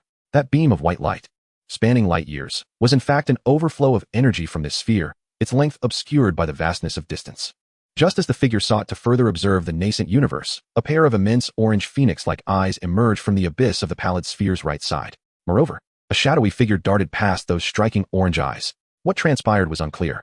Suddenly, the figure known as Jiang Zhe was shattered, forcibly withdrawn from the prediction. Indeed, the dawn of time was mesmerizing. Just as before, he was again compelled to exit the forecast. Jiang Zhe was astounded. What kind of entity could traverse with such audacity before those orange eyes, spanning countless light years? The owner of those orange eyes seemed familiar to Jiang Zhe, reminiscent of the time deity he had encountered previously. He shook his head to dispel the shock of that moment. It appeared the only recourse was to retreat to the empty chamber. He intended to utilize the gotcha device. Accompanied by two small companions, Jiang Zhe opened the front door. It was merely an ordinary cube, devoid of any resources or danger. With a swift motion, he clapped his right hand against his belt, summoning the blue oval gotcha device. He placed his palm upon it and gave it a gentle twist. A cascade of blue light enveloped the surroundings. Following this, the cube emitted a series of clanging sounds. The remaining 5 doors vanished once again, leaving only the front door. Opening the front door does not consume door-opening attempts. Is this what it means to refresh the gotcha device? Refreshing merely erased the other 5 doors, entirely leaving a single front door? Jiang Zhe could not suppress a twitch at the corner of his mouth. The previous seller seemed to misunderstand the true meaning of refreshing. Continuing the prediction. With a thought, the figure surged forth, returning with feedback. Chapter 333. The textual human, named Long Ao Tian, possesses an intelligence-diminishing aura, acts peculiarly. Forward opening door reveals a platinum treasure chest, along with a humanoid entity composed of text. Here lay a commonplace cube, approximately 1,000 square meters in area. The light was translucent. A handsome young man, robust and imposing, surveyed his surroundings. His gaze shimmered with arrogance as he approached the golden treasure chest. As he walked, countless Chinese characters emanated from him, seemingly constituting his very being. He plopped down upon the chest, fingers interlocked, chin resting upon them, eyes narrowed, exuding an air of divinity as he awaited the arrival of adversaries. Is this the textual human? Why does he appear so ostentatious? The figure frowned and promptly activated the analytical chip. Biological entity, Long Ao Tian, abilities, intelligence diminishing text, text aura, death breakthrough, corpse rebirth, arrogance, weakness, quite difficult to deal with, evaluation, a humanoid creature from a parallel dimension, a being composed of countless characters forming a monstrous figure. The inscriptions upon his form perpetually flowed, coalescing into various mysterious auras, one of which, most fearsome, diminished the intellect and emotional quotient of all living and non-living entities. When he was vanquished by foes to the brink of death, a dazzling golden radiance would typically erupt from his eyes, transcending his current limitations. Upon his demise, he would resurrect instantly, fully restored. In summary, he was not easily dealt with. Combat strength, 1, 589, 741. The prediction of the shadowy figure concluded. Jiang Zhe squinted as he completed the evaluation, lingering thoughts occupying his mind. He had never envisioned that one day the true embodiment of a dragon overlord would manifest within a 4-dimensional cube. He understood that such beings usually resided solely within certain literary works. To be frank, Jiang Zhe felt utterly astonished. There was no alternative. Retreat was no longer an option. He could only press onward. It was up to you. Jiang Zhe turned to Sonic. Boss, what did you foresee at the front door? Little Sonic inquired with curiosity. I encountered a humanoid of extraordinary caliber. My predictions can evade his countless attacks, but eliminating him presents a challenge. When I fail to vanquish him, you will take your turn. Jiang Zhe's expression reflected his dilemma. No problem, boss, Little Sonic affirmed. Jiang Zhe nodded and opened the door. As anticipated, a platinum treasure chest lay in the center, atop which sat a man clad in a black high-collared trench coat. Exactly as predicted, the inscriptions upon him gradually stabilized. Desire the platinum treasure chest? Allow me to introduce myself first. The dragon overlord raised his gaze, revealing a serene expression as he addressed Jiang Zhe, speaking slowly. Jiang Zhe, 24, single and unmarried. Jiang Zhe couldn't help but chuckle. This creature was rather intriguing. He crossed his arms, quietly observing what the entity would do next. What is your perspective on the real world? The dragon overlord nodded, casting a disdainful glance at Jiang Zhe. As he spoke, Jiang Zhe felt a moment of surprise. This truly resembled the rhetoric of a dragon overlord from literature. He decided to play along. I find the real world quite satisfactory. Although it is imperfect, imperfection is the essence of reality. Jiang Zhe asserted candidly. I disagree. The dragon overlord narrowed his eyes. And what is your view of the heavens? The heavens? Jiang Zhe pondered briefly before responding. The earth lacks consciousness. Only humanity possesses will. Thus, the heavens do not exist. They are merely a figment of ancient imagination, a spiritual realm conjured by those who held reverence for nature. Nothing more. Upon finishing his statement, he was met with derision. Nonsense. The dragon overlord scoffed, rising to his feet. The heavens lack will, yet they pulled you into this 4-dimensional cube to face peril? Reverence for the heavens? What significance do they hold?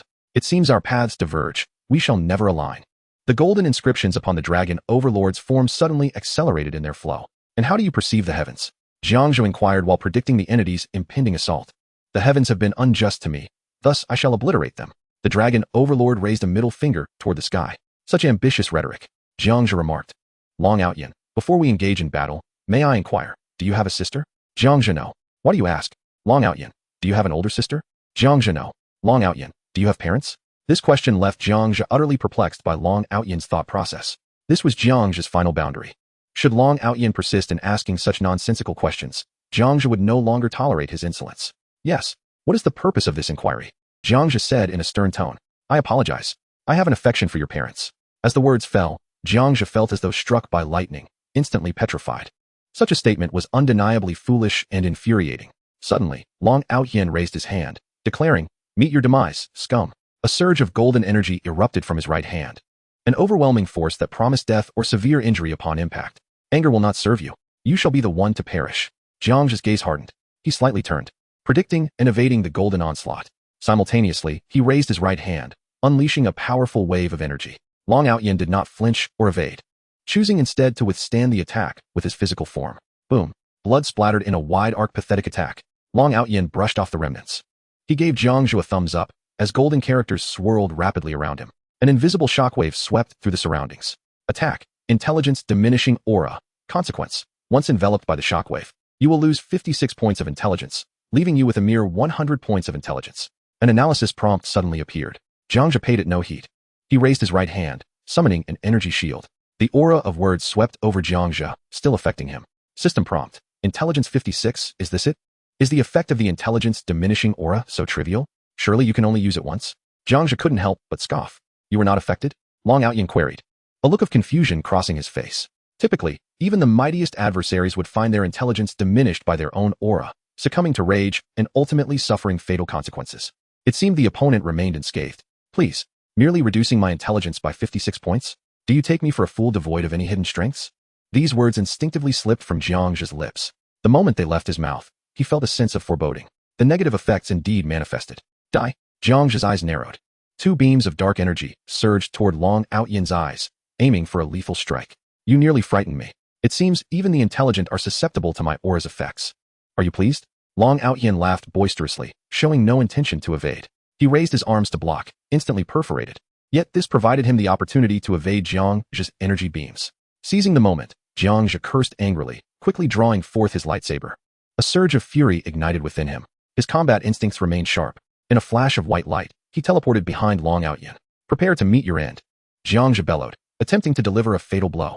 Upon hearing the sound, Long Outyin suddenly sidestepped, narrowly evading a fatal blow. However, Jiang Zhe still managed to strike, severing Long Outyin's right arm. Damn it. My injuries only make me stronger. I crave power. Long Outyin exclaimed, his eyes gleaming with desire as he raised his mangled limb and shouted towards the heavens like a madman. Suddenly, two beams of light descended upon him. Within 3 seconds, his severed limb rapidly regenerated, while an invisible shockwave erupted from his being, sweeping across the surroundings. My fate is in my hands, not dictated by the heavens. Long Outyin, brimming with fervor, turned to glare fiercely at Jiang Zhe, vowing that Jiang Zhe would have no place to die. Upgrade. The opponent has temporarily broken through due to injury. Increasing combat power by 100,000. A prompt appeared. Why am I consumed by this surge of anger, uttering coarse words? Why did I feel compelled to yell die at that fleeting moment of teleportation? Wasn't that granting my opponent an opportunity to react? Jiang Zhe silently chastised himself, ultimately concluding, the intelligence-reducing aura is truly terrifying. Just as Long Outyin charged at Jiang Zhe with his sword raised, Jiang Zhe immediately activated his force comprehension. In an instant, his thoughts became profoundly clear, and he swiftly dispelled the intelligence-reducing aura. System prompt. IQ 56, Chapter 334. Restoring Intelligence. Xiao Suo unleashes power, 100-fold speed, Sword of Will. Long Outyin quickly closed in on Jiang Zhe, aiming to behead him with a single strike. Fully restored, Jiang Zhe slightly leaned to the side, evading the attack once more. The aura had dissipated. From now on, your life will be in my hands, Jiang Zhe smirked. With a flash of white light, he activated his teleportation. Before Long Outyin could halt his advance, a hum resonated as the black and white sword pillars arrived, piercing through Long Outyin's heart. What is righteous? What is evil? The victor is righteous. The vanquished is evil. Long Outyin bowed his head, the words escaping his lips involuntarily. He turned around, trembling as he extended his right hand, grasping the lightsaber tightly despite its intense heat, forcefully withdrawing it from his heart. What significance does a world without me hold? Thus, I shall demand that the entire world exists for my sake. Long Outyin raised his gaze, an insatiable thirst for power gleaming in his eyes. A swirl of golden text surged towards his damaged heart. If the heavens forsake me, I shall defy the heavens and become a demon. If all beings abandon me, I too shall regard them as mere ants. Power! Long Outyin bellowed skyward. As his voice echoed, his heart was instantaneously restored to its former state. Boom! A golden light burst forth from Long Outyin's being. Upgrade. The target has broken through before death, increasing combat power by 400,000, now reaching 2 million. It will be exceedingly difficult to kill him. The prompt appeared. Just as Long Outyin prepared to attack, Jiang Zhe's gaze sharpened, sensing impending danger. This fellow's combat power was rising exponentially. If this was not resolved promptly, victory would be elusive. Collapse. A sound resonated. A circle of black destructive particles engulfed the surroundings. Upon contact with Long Outyin, a plume of black smoke emanated from him, and as the wave subsided, Long Outyin has once again returned to his former glory. Such a feeble attack. Did you truly believe it could claim my life? Transforming his palm into a fist, Long Outyin arrogantly questioned the worth of his opponent. Bang, bang, bang. 3 supersonic booms echoed, their speed imperceptible to the naked eye, as they surged towards Jiang Zhe, seemingly intent on shattering his very skull. If struck by such a blow, death would be inevitable. Alas, predicting the future is not a trivial feat, a flash of white light. And Jiang Zhe successfully foresaw and evaded the impending assault. I have no patience left to squander on you. Your existence holds no significance in this world. You may depart in peace, Jiang Zhe stated, casting a glance at Sonic. Nodding in understanding, Sonic transformed into a streak of blue lightning, accelerating at an unparalleled speed across the arena. Without my world, yours will surely fade into obscurity. You cannot extinguish my life. Not even your wretched hedgehog can bring me down. Long Outyin's demeanor turned frosty as he flicked his wrist, summoning a sword that shimmered with golden light. In an instant, a shadow darted forward. Jiang Zhe merely sidestepped, effortlessly evading the attack. The white sword suddenly spun 180 degrees. A flash of white light signaling the activation of teleportation, allowing him to dodge yet again. It is utterly futile. Jiang Zhe shook his head. Before the prowess of future prediction, it is exceedingly rare for any being to inflict harm upon him, unless he were to take the battle lightly, or if his opponent were overwhelmingly powerful. Seeing his repeated assaults yield no results, Long Outyin swiftly altered his strategy. Inscribed before him, golden armor began to materialize. Once he solidified this high-tier armor, no harm could touch his life. Just as it was nearing completion, a series of blue lightning bolts converged upon Long Outyin's mind. Impossible. Absolutely impossible. I am the strongest. No one can kill me. Panic surged within him as his body felt as though it were weighed down by lead, rendering him immobile in the face of such terrifying speed. Everything seemed to lose its meaning. The scene appeared to freeze. At the moment the countless bolts of lightning made contact with Long Outyin's mind, his skin, eyes, and flesh evaporated in an instant. The devastation swiftly spread to his neck, chest, abdomen, lower limbs, and feet, sequentially disintegrating flesh and skin. At this current stage, no one could withstand Sonic's 100-fold supersonic assault, not even Jiang Zhe himself. As the blue lightning dissipated, the gale that followed surged forth, instantly incinerating Long Outyin to mere ash, leaving only shattered bones scattered about. The ferocious wind hurled Jiang Zhe hundreds of meters away, crashing him into a cold wall. When the tempest finally subsided, Jiang Zhe rose, surveying his surroundings now littered with bone fragments. A flash of lightning raced towards him. Boss, how did I do? Little Sonic exclaimed, brimming with confidence as if seeking Jiang Zhe's praise. Weren't we supposed to refrain from killing? Why is there nothing left but bones? Jiang Zhe lowered his head, a knowing smile gracing his lips. Xiao Suo, is that the truth? I want to hear the truth. Jiang Zhe nodded. Xiao Suo, boss. In reality, you cannot defeat him. Why do you say that? Jiang Zhe inquired. He has been wasting your time. My energy warning indicates that his energy is merely 1/10 of mine. Do not be deceived by his seemingly lesser combat power. The potential of his literary prowess is nearly boundless, remarkably so. Xiao Suo continued. His downfall lies in his complete ignorance of my superior strength, which he has overlooked. As Jiang Zhe listened to Sonic's analysis, he fell into contemplation. Sonic was indeed correct. This aligned perfectly with the character of Long Outyin. Fortunately, Sonic was present, representing 2 distinct dimensions, resulting in a catastrophic collision during the novice phase. This explains why Sonic was able to obliterate Long Outyin entirely. You've really outdone yourself tonight, Jiang Zhe praised. Sonic, in contrast to Xiao Pai, was akin to an adult while Xiao Pai was still a child. Their thought processes were starkly different, yet they shared a commonality. Both were silently dedicating themselves to protect everyone. Thank you, boss. Love you, Xiao Suo exclaimed. What about me? Xiao Pai tilted his head in inquiry. Everyone is included, Jiang Zhe replied. Thank you, boss. I will love you for a lifetime. Xiao Pai joyfully leaped up, playfully nudging Jiang Zhe. You've lost some feathers. Jiang Zhe chuckled, gently pushing Xiao Pai away. In an instant, he teleported forward, first retrieving the platinum treasure chest, and then picking up the white shimmering sword from the ground. System notification, Long Outyan's Unyielding Sword 1. Weapon, Sword of Thought, Level, Special, Attack, Attack Power 300 Attributes, Unyielding. Extraordinary Properties, all attributes 200 Combat Power, 2000, World Announcement, 0000001 Square Master. Jiang Zhe has successfully slain Long Outyan and obtained a special weapon, Long Outyan's Unyielding Sword. Is there even an announcement for this? Jiang Zhe was momentarily taken aback. The World Channel buzzed with excitement upon witnessing a weapon associated with Long Outyan for the first time. No way. Long Outyan. Haha. Is he the Long Outyan I'm thinking of? To my knowledge, Long Outyan is typically quite arrogant, self-proclaimed as king, and fond of harems. Often growing stronger with each battle. How could he possibly be defeated? The answer was simple. Jiang Zhe, the wise strategist, triumphed over Long Outyan, the arrogant warrior. Was there any need for further justification? If I were to encounter him, I would surely falter against Long Outyan. Truly, the master is formidable. Jiang Zhe smiled as he closed the interface, marveling at the talents around him. As for the specially reforged sword, he had no intention of utilizing it just yet. He decided to store it in the warehouse, intending to use it as a rental item should the guild members prove their worth in the future, thereby ensuring fairness and impartiality. Subsequently, Jiang Zhe retrieved the treasure chest, examined it thoroughly, finding no danger, and proceeded to open it. P.S. A request for gifts. Author's note. Chapter 335. The Medium Aquarium, Potion Blueprint, Pet Passives.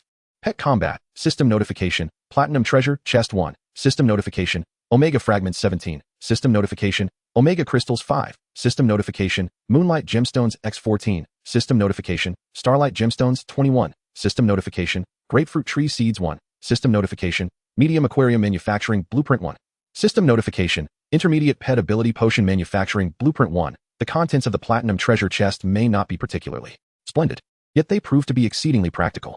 The accumulation of Omega Fragments signifies that the battle armor can soon be crafted, thereby significantly enhancing combat prowess. Jiang Zhe, filled with satisfaction, meticulously collected all the resources and examined each detail page. Grapefruit Tree Seeds. After fertilization, the maturation period is 3.5 days.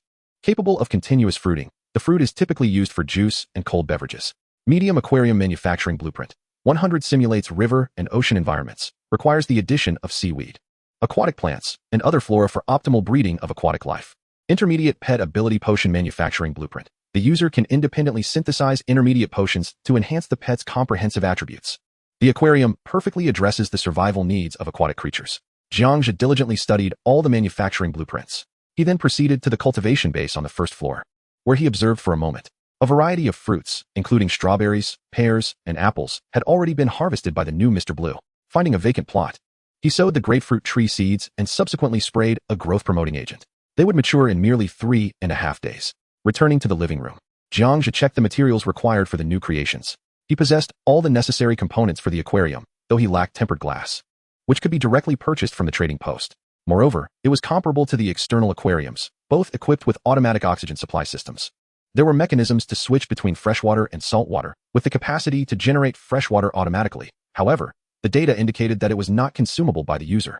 It could only produce saltwater if Jiang Zhe added salt himself.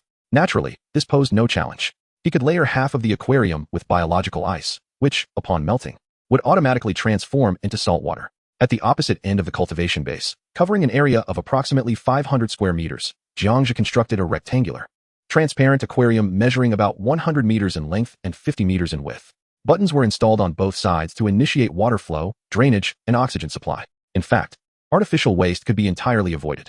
Once the cubic structure refreshed automatically, all waste would convert into data and vanish. When the aquarium officially commenced operations, he introduced the dozen adult black fish and over 40 crabs into the freshwater section, purchasing some aquatic plant seeds from the trading post and tossing them in to await photosynthesis. The aquarium featured transparent glass barriers to prevent aggression among different species. Even if the aquarium did not house aquatic or marine life, it would still produce freshwater for swimming. Jiang Zhe sighed in admiration before returning to the living room. Finally, I procured various potions of enhancement from the trading post, meticulously crafting 10 bottles filled with colorful, transparent elixirs. The essence of these potions primarily resides within the crystals. However, acquiring the manufacturing schematics proved to be quite a challenge. Upon drinking them, I was curious about the sensations they might evoke. Jiang Zhe tossed the 10 vials to the sofa where Xiao Suo and Xiao Pai sat. The two little ones caught the potions, removed the corks, and gulped them down in one swift motion. Initially, nothing seemed to happen, and they patiently waited for a full minute. "I can feel it," exclaimed one. "I feel it too. I think I'm about to become stronger." Gradually, blue and yellow sparks of electricity began to emanate from their bodies, intensifying as time passed. This phenomenon persisted for 3 minutes. Suddenly, with a crackle, 2 rings of lightning erupted in succession. Xiao Suo and Xiao Pai underwent transformations of varying degrees. Sonic did not grow taller, but he was enveloped in a constant blue electric halo, while Xiao Pai's tail maintained a state of discharging electricity. Wow! The blue lightning swirls around like a hula hoop, Xiao Suo marveled, gazing down in astonishment. Boss, my tail can now attract ions automatically. Xiao Pai turned her head, excitedly watching her self-discharging tail. Is it all natural electricity? Jiang Zhe inquired. Indeed, they replied in unison. He quickly accessed their attribute panels. Aside from their abilities remaining unchanged, both had acquired a passive state known as attraction. As the name suggests, it allows them to draw ions from the surrounding environment. Sonic's ability was a vibrational attraction, while Xiao Pai attracted like a lightning rod. With this newfound skill, their electrical attacks would reach unprecedented heights. Come, attack me with 10 times your normal strength. Jiang Zhe beckoned, stepping back a few paces. The 2 little ones exchanged knowing smiles. With a whoosh, 1 blue and 1 yellow bolt of lightning surged towards Jiang Zhe. As this was merely a test, no shields were activated. Upon contact, with a crack, the blue and yellow electrical rings enveloped Jiang Zhe. A tingling sensation coursed through his entire body. The intensity of the paralysis was manageable, fully absorbed by his anti-electric gear. Continue. 20 times. Jiang Zhe commanded. Here we come, they shouted in unison. With another whoosh, the 2 unleashed their 20-fold attacks. This time, the paralysis was more pronounced, rendering his little fingers nearly immobile, yet still within tolerable limits. 50 times. Are you sure? They asked. Absolutely. The 2 little ones began to spin rapidly in place. After achieving a certain momentum, they suddenly halted. 2 streams of blue and yellow lightning shot forth from Sonic's right hand and Xiao Pai's tail simultaneously. With a crack, Jiang Zhe was instantly paralyzed and collapsed. We're doomed, they thought, rushing forward to check on him. No need to worry. I'm fine, Jiang Zhe said, sitting up and shaking his head. The test was to assess the potency of their lightning while simultaneously evaluating his own resistance to electricity. You scared the daylights out of me, he exclaimed. Next time we face danger, I will direct your attacks, Jiang Zhe instructed. Why? They queried. The boss is also quite fatigued and wishes to rest while observing your abilities. All right, we will comply. The 2 little ones could only comply, having previously devised a plan to sneak into the small bedroom and play video games when the leader stepped out to open the door. Regrettably, their scheme fell through. Jiang Zhe cast a suspicious glance at the duo before accessing the manufacturing interface. He proceeded to create 3 communication headsets, a trivial item acquired through trade with players. Functioning as a chip for short-range communication within the cube, a common gadget indeed. With a flick of his wrist, 2 small black headsets materialized in the air. This is a headset, Jiang Zhe explained. The leader will guide you from afar, should you encounter any danger. The 2 eagerly accepted the headsets, promptly donning them on their left ears. The 3 of them then tinkered in the living room for a while. The headsets operated similarly to radios, enabling communication across all corners of the cube, including within private compartments. The sound was crystal clear, devoid of any electronic interference. Finally, Jiang Zhe retracted the cube and prepared to open the door for the 7th time that day. Upon reaching the center, 6 figures burst forth, providing their reports. Upward door. A middle-aged singer is performing passionately. With your lung capacity and mental domain, you can easily outshine his highest note. Downward door. A river of toxic gas. You may gather some toxic water and toxic fish. The toxic fish possess explosive properties, serving as natural biochemical weapons. Left door. A mechanical planet. Upon entry, you may discover materials pertaining to the mechanical devices within the cube. Right door. The vast cosmos. You will encounter a colossal consciousness that devours planets. Defeating it may yield considerable resources. Forward door. The endpoint of a parallel world battle. Countless players from various parallel worlds are congregated inside, engaged in unknown activities. Backward door. An energy treasure chest. A group of merchants en route to a merchant city-state has encountered peril. Assist them in vanquishing the humanoid bandits seeking to seize their resources, and you may obtain some unexpected treasures. The first singer and the second toxic gas river were to be disregarded entirely. Shadows lingered momentarily in the mechanical planet. The landscape was awash with mechanical constructs, all shrouded in a dark hue, comprised of ebony materials. Among them were formidable mechanical life forms, colossal robots with combat capabilities that were nearly unfathomable. They exhibited various colors, each adorned with steel wings. One humanoid mechanical life form, towering at 80 meters, took notice of the predicting Jiang Zhe, lowering its head to gaze curiously at his figure. Are you a carbon-based human? From which planet do you hail? Can you assist us in locating a suitable planet? The mechanical life form inquired. You can see me? Jiang Zhe responded, intrigued. Indeed. It was the first to activate the analytical chip for further examination. Biological type, mechanical life form, abilities, anthropomorphism, ultra-high, 4-dimensional capabilities, giant laser sword. Transformation, vulnerability, high temperature, evaluation, a benevolent, ultra-high intelligent life form from an extragalactic star system. whose home has been destroyed and is urgently searching for habitable planets. Assisting it in finding a suitable life-sustaining planet may lead to its becoming a guardian of that world. Upon completing the analysis, Jiang Zhe pondered the implications. The figure of Jiang Zhe resolutely declared, "No problem. After all, I cannot return. You may venture to the Milky Way, which is my maternal realm. Once inside, you can remain concealed. I have no further demands. While I am away, please guard the Earth." The Milky Way? The silvery spiral galaxy? It is a relatively nearby galaxy. As long as you can provide us with a habitat, we shall not instigate any conflict and will diligently protect humanity. You can place your complete trust in me. As a representative of mankind, the mechanical life form articulated in a mechanical tone, it appears you possess knowledge of the Milky Way. Remember, the galaxy coordinates are S, 15XX, X, 15XX, Y, 15XX, Z, 2021, question 15XX, time, March 28th in the afternoon, at your convenience, Jiang Zhe stated truthfully. The 15 signifies the Milky Way and the solar system, while XX denotes variable coordinates of world dimensions. Jiang Zhe did not intend to lead them to his Earth in the S-1571 world, but rather to allow them to select their own destination. The mechanical life form emitted a scanning beam, assessing Jiang Zhe. Upon confirming the truthfulness of his words, it solemnly nodded, indicating that Jiang Zhe could indeed place his trust in it. "Thank you. We machines uphold our promises." It then turned to face the towering assembly of mechanical beings. "Robots, transform at once." As the command was issued, a breathtaking spectacle unfolded. Hundreds of beings of varying heights underwent a transformation. Their heads lowered, legs morphed into metallic supports, chests flattened, and wings converted into aircraft wings. The transformation continued until the once towering mechanical entities were flattened into fighter-like forms. With a dazzling display, hundreds of colorful beams shot skyward, coalescing into a white wormhole beyond the atmosphere. The mechanical life forms surged into the wormhole, vanishing from sight. One could only wonder which Earth in this universe would be safeguarded. If only I could traverse their wormhole as well, Jiang Zhe murmured, gazing upwards. In the fourth chamber, an expansive starry sky. Here, a colossal orange humanoid entity was devouring a star that blazed with white flames. Scattered throughout its form were countless treasure chests of various hues, including a dozen supreme chests. The figure attempted to teleport inside to pilfer a chest, but upon entry, the temperature was unbearably high, reducing him to ashes instantly, an entirely different tier of existence. Reluctantly, he abandoned the endeavor. In the fifth world, the terminal of parallel universes, this was a cosmic travel waiting hall, where countless identical humans, humanoids, octopuses, and crawling creatures entered from the opposite side of the hall. The figure moved swiftly within, locating a group of individuals who were identical to Jiang Zhe. They donned various attires: denim, interstellar combat suits, ancient garb, magical robes, leisurewear, and nanomechanical armor, showcasing an eclectic array of styles. Jiang Zhe from the Milky Way, solar system. "Earth, please proceed to the platform," announced a blue artificial intelligence. A line of Jiang Zhes formed orderly, presenting their tickets to enter the platform. The figure of Jiang Zhe followed the crowd into the station.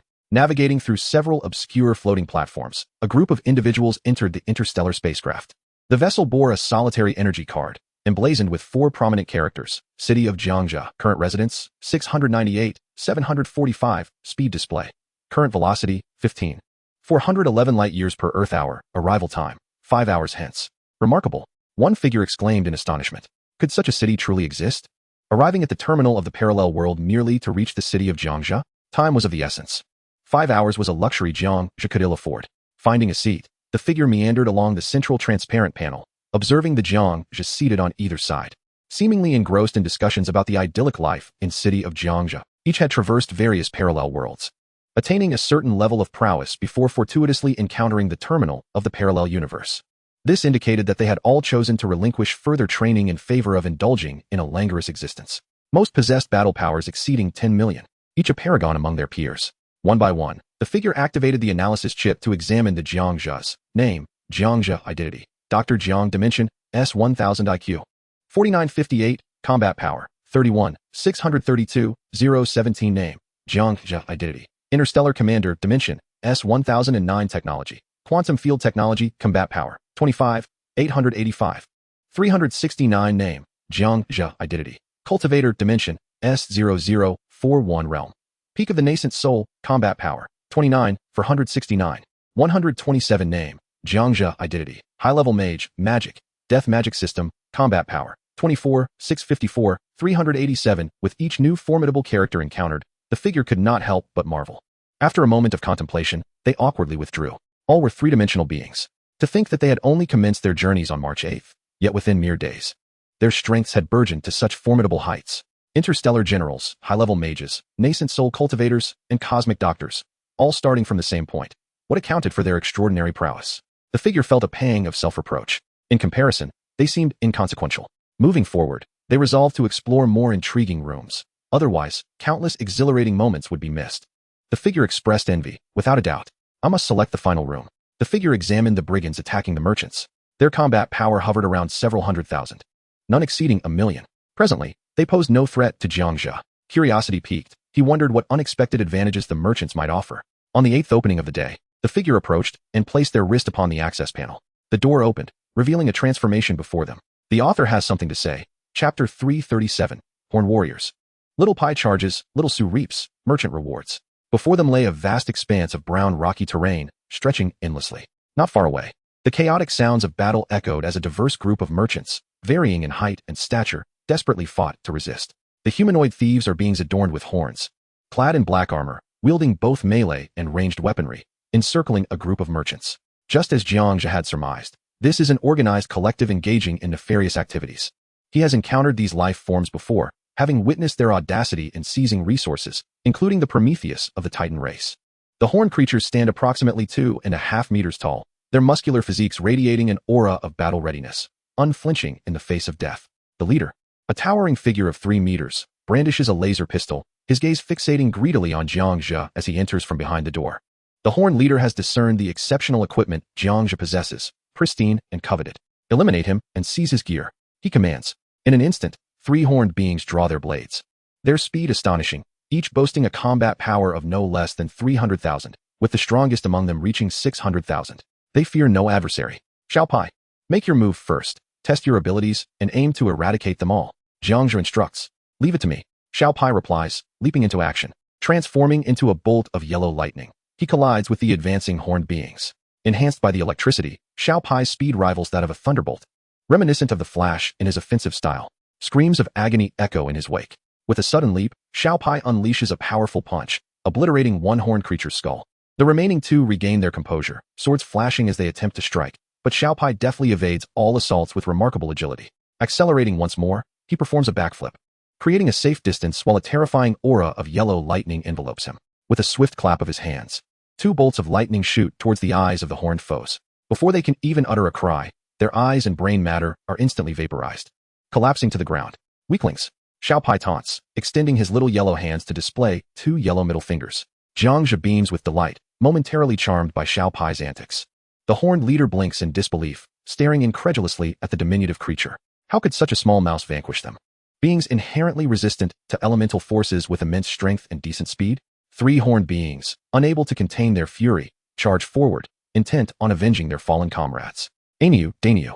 Xinyo, do not engage. It seems our opponent is formidable. Gather around me. The horned leader restrains the impulsive trio. All horned beings cease their assault on the merchants, turning to glare at the corpses on the ground, their eyes ablaze with rage, fixated on Jiang Zhe. They are determined to seize any opportunity to dismantle him. You are human, are you not? We have no quarrel with one another. I acknowledge my initial aggression. That was my fault. If you desire resources, I will share 50% with you after I have taken what I need from the merchants. What say you? The horned leader's tone shifts, seeking to avert further bloodshed. After all, they seek both wealth and survival. I have come here with a singular purpose, to eradicate every last one of you. Scoundrels such as yourselves, upon encountering me, seldom leave unscathed. Jiang Zhe stepped forward, a look of disdain etched upon his face. Do you truly wish to be our adversary? The consequences of incurring our wrath are dire. There are countless formidable warriors within our Minotaur city-state. Should we fail to return, they will undoubtedly come in search of us, and you will find yourself pursued by legions of Minotaurs. Consider the ramifications of your actions. The Minotaur chief's eyes gleamed with menace. Is that so? Jiang Zhe felt a surge of exhilaration. Indeed, fear is permissible. We may still reach an accord. A flicker of hope ignited within the Minotaur chief. Little Suo? Jiang Zhe commanded, lowering his gaze. Yes, boss. A series of resounding booms erupted as blue lightning surged into the throng of Minotaurs. The speed was so staggering that not a single cry of anguish escaped their lips. When the blue lightning finally ceased, 48 Minotaurs lay abruptly upon the ground, their skulls pierced in an instant. I await the legion you claim will pursue me. Jiang Zhe raised his right hand, collecting the spoils from the lifeless Minotaurs. System notification, exceptional laser pistol 27. System notification, exceptional Star Sea longsword 27. System notification, epic laser pistol 3. System notification, epic reflective armor 3. Notifications cascaded down the screen, revealing 6 items of epic quality among a plethora of lesser armaments and armor. You are now safe. Once Jiang Zhe had secured the materials, he turned to face the 18 young merchants, their expressions vacant in astonishment. Upon witnessing Jiang Zhe and his blue and yellow companions, they could not help but marvel at the extraordinary nature of his pets. What manner of being could cultivate such extraordinary creatures? Initially, they had faced the Minotaur bandits with merely a hint of fighting spirit, as the Minotaurs seemed to toy with them, not genuinely seeking their lives. Yet, unexpectedly, upon encountering this cloaked human, the Minotaurs had astonishingly retreated without a fight, surrendering on the spot. "Spare us, noble one. Whatever resources you desire, we shall provide." Whispers circulated among the merchants until a slightly older girl timidly stepped forward. The sheer strength of Jiang Zhe left no room for resistance. After all, survival outweighed any material possession. "I do not require your resources. Are all you merchant folk of the same lineage?" Jiang Zhe scanned the crowd, noting a commonality in their features, strikingly similar to humans, save for a faint white pentagram gracing their foreheads. One might easily mistake them for earthlings. "Indeed, we are of the same race, akin to the earthlings to whom you belong." The young girl exhaled in relief. The merchant of the parade, well versed in the ways of the world, naturally recognized that Jiang Zhe belonged to the earthlings. "Are you acquainted with Kalia?" Jiang Zhe could not help but smile at the mere mention of her name. Upon hearing Kalia, the group of merchants fell silent, momentarily taken aback. "You know Sister Kalia, esteemed one? She is among the most formidable merchants of our kin," they exclaimed. "Have you perhaps conducted business with our Sister Kalia?" Curiosity sparkled in their eyes as they eagerly turned their gaze toward Jiang Zhe. "Indeed, our leader almost became your family's brother-in-law." Little Pai interjected animatedly, gesturing as he recounted the events that transpired in the cave that day. "I can attest to it. Our leader truly came close to being your brother-in-law." Little Su chimed in, unable to stifle a laugh. "You two mischievous children." Jiang Zhe's expression darkened as he seized both young ones by the nape of their necks. The crowd paused for a moment, then suppressed their laughter, recognizing Jiang Zhe's formidable presence and wisely choosing to grant him face. "I do indeed know your sister Kalia. I am in need of some special supplies or information," Jiang Zhe said, feigning a cough to steer the conversation back on course. "Those acquainted with Sister Kalia must possess benevolent hearts. We trust you, esteemed one." A young lady, striking in appearance and graceful in form, was the first to open her black backpack. She poured its contents onto the ground, inviting Jiang Zhe to select what he required. "Rest assured, I shall take no more than necessary." Jiang Zhe smiled at the gathering as they all produced their backpacks and emptied their supplies onto the ground. Seizing the moment, he unleashed his powers to scan the area. To his right, 100 meters away, he spotted a platinum treasure chest. He approached, verifying that it posed no danger before claiming it. During this time, Jiang Zhe gleaned information about this group of merchants. They had arrived long before the human race and had established city-states even earlier. Moreover, he learned that the locations of human city-states were formed by the youthful elite military forces of various nations who had engaged in trade with humans in those territories. This revelation was indeed unexpected. It was no wonder that encounters with military personnel within the cube were rare. A temporary nation had already been established without his prior knowledge. "Esteemed one, do you wish to visit the human city-state? If so, our merchant clan can frequently patronize it," the young lady suggested. "Just provide me with the coordinates. I shall consider it." Jiang Zhe did not immediately acquiesce, for he was not yet inclined towards a stable existence. His pressing priority was to elevate his own strength.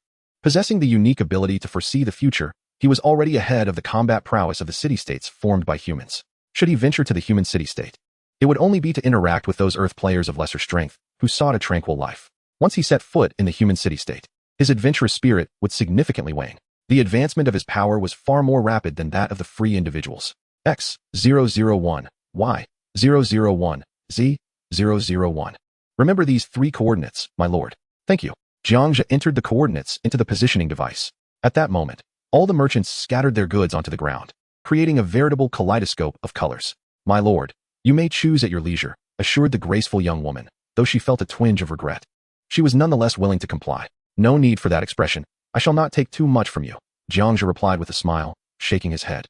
He then strolled beside the colorful heap, inspecting each item: water, biscuits, chunks of meat, precious stones, machinery, unique gadgets, fruit seeds, chemical compounds, toxic bubbles, and so forth.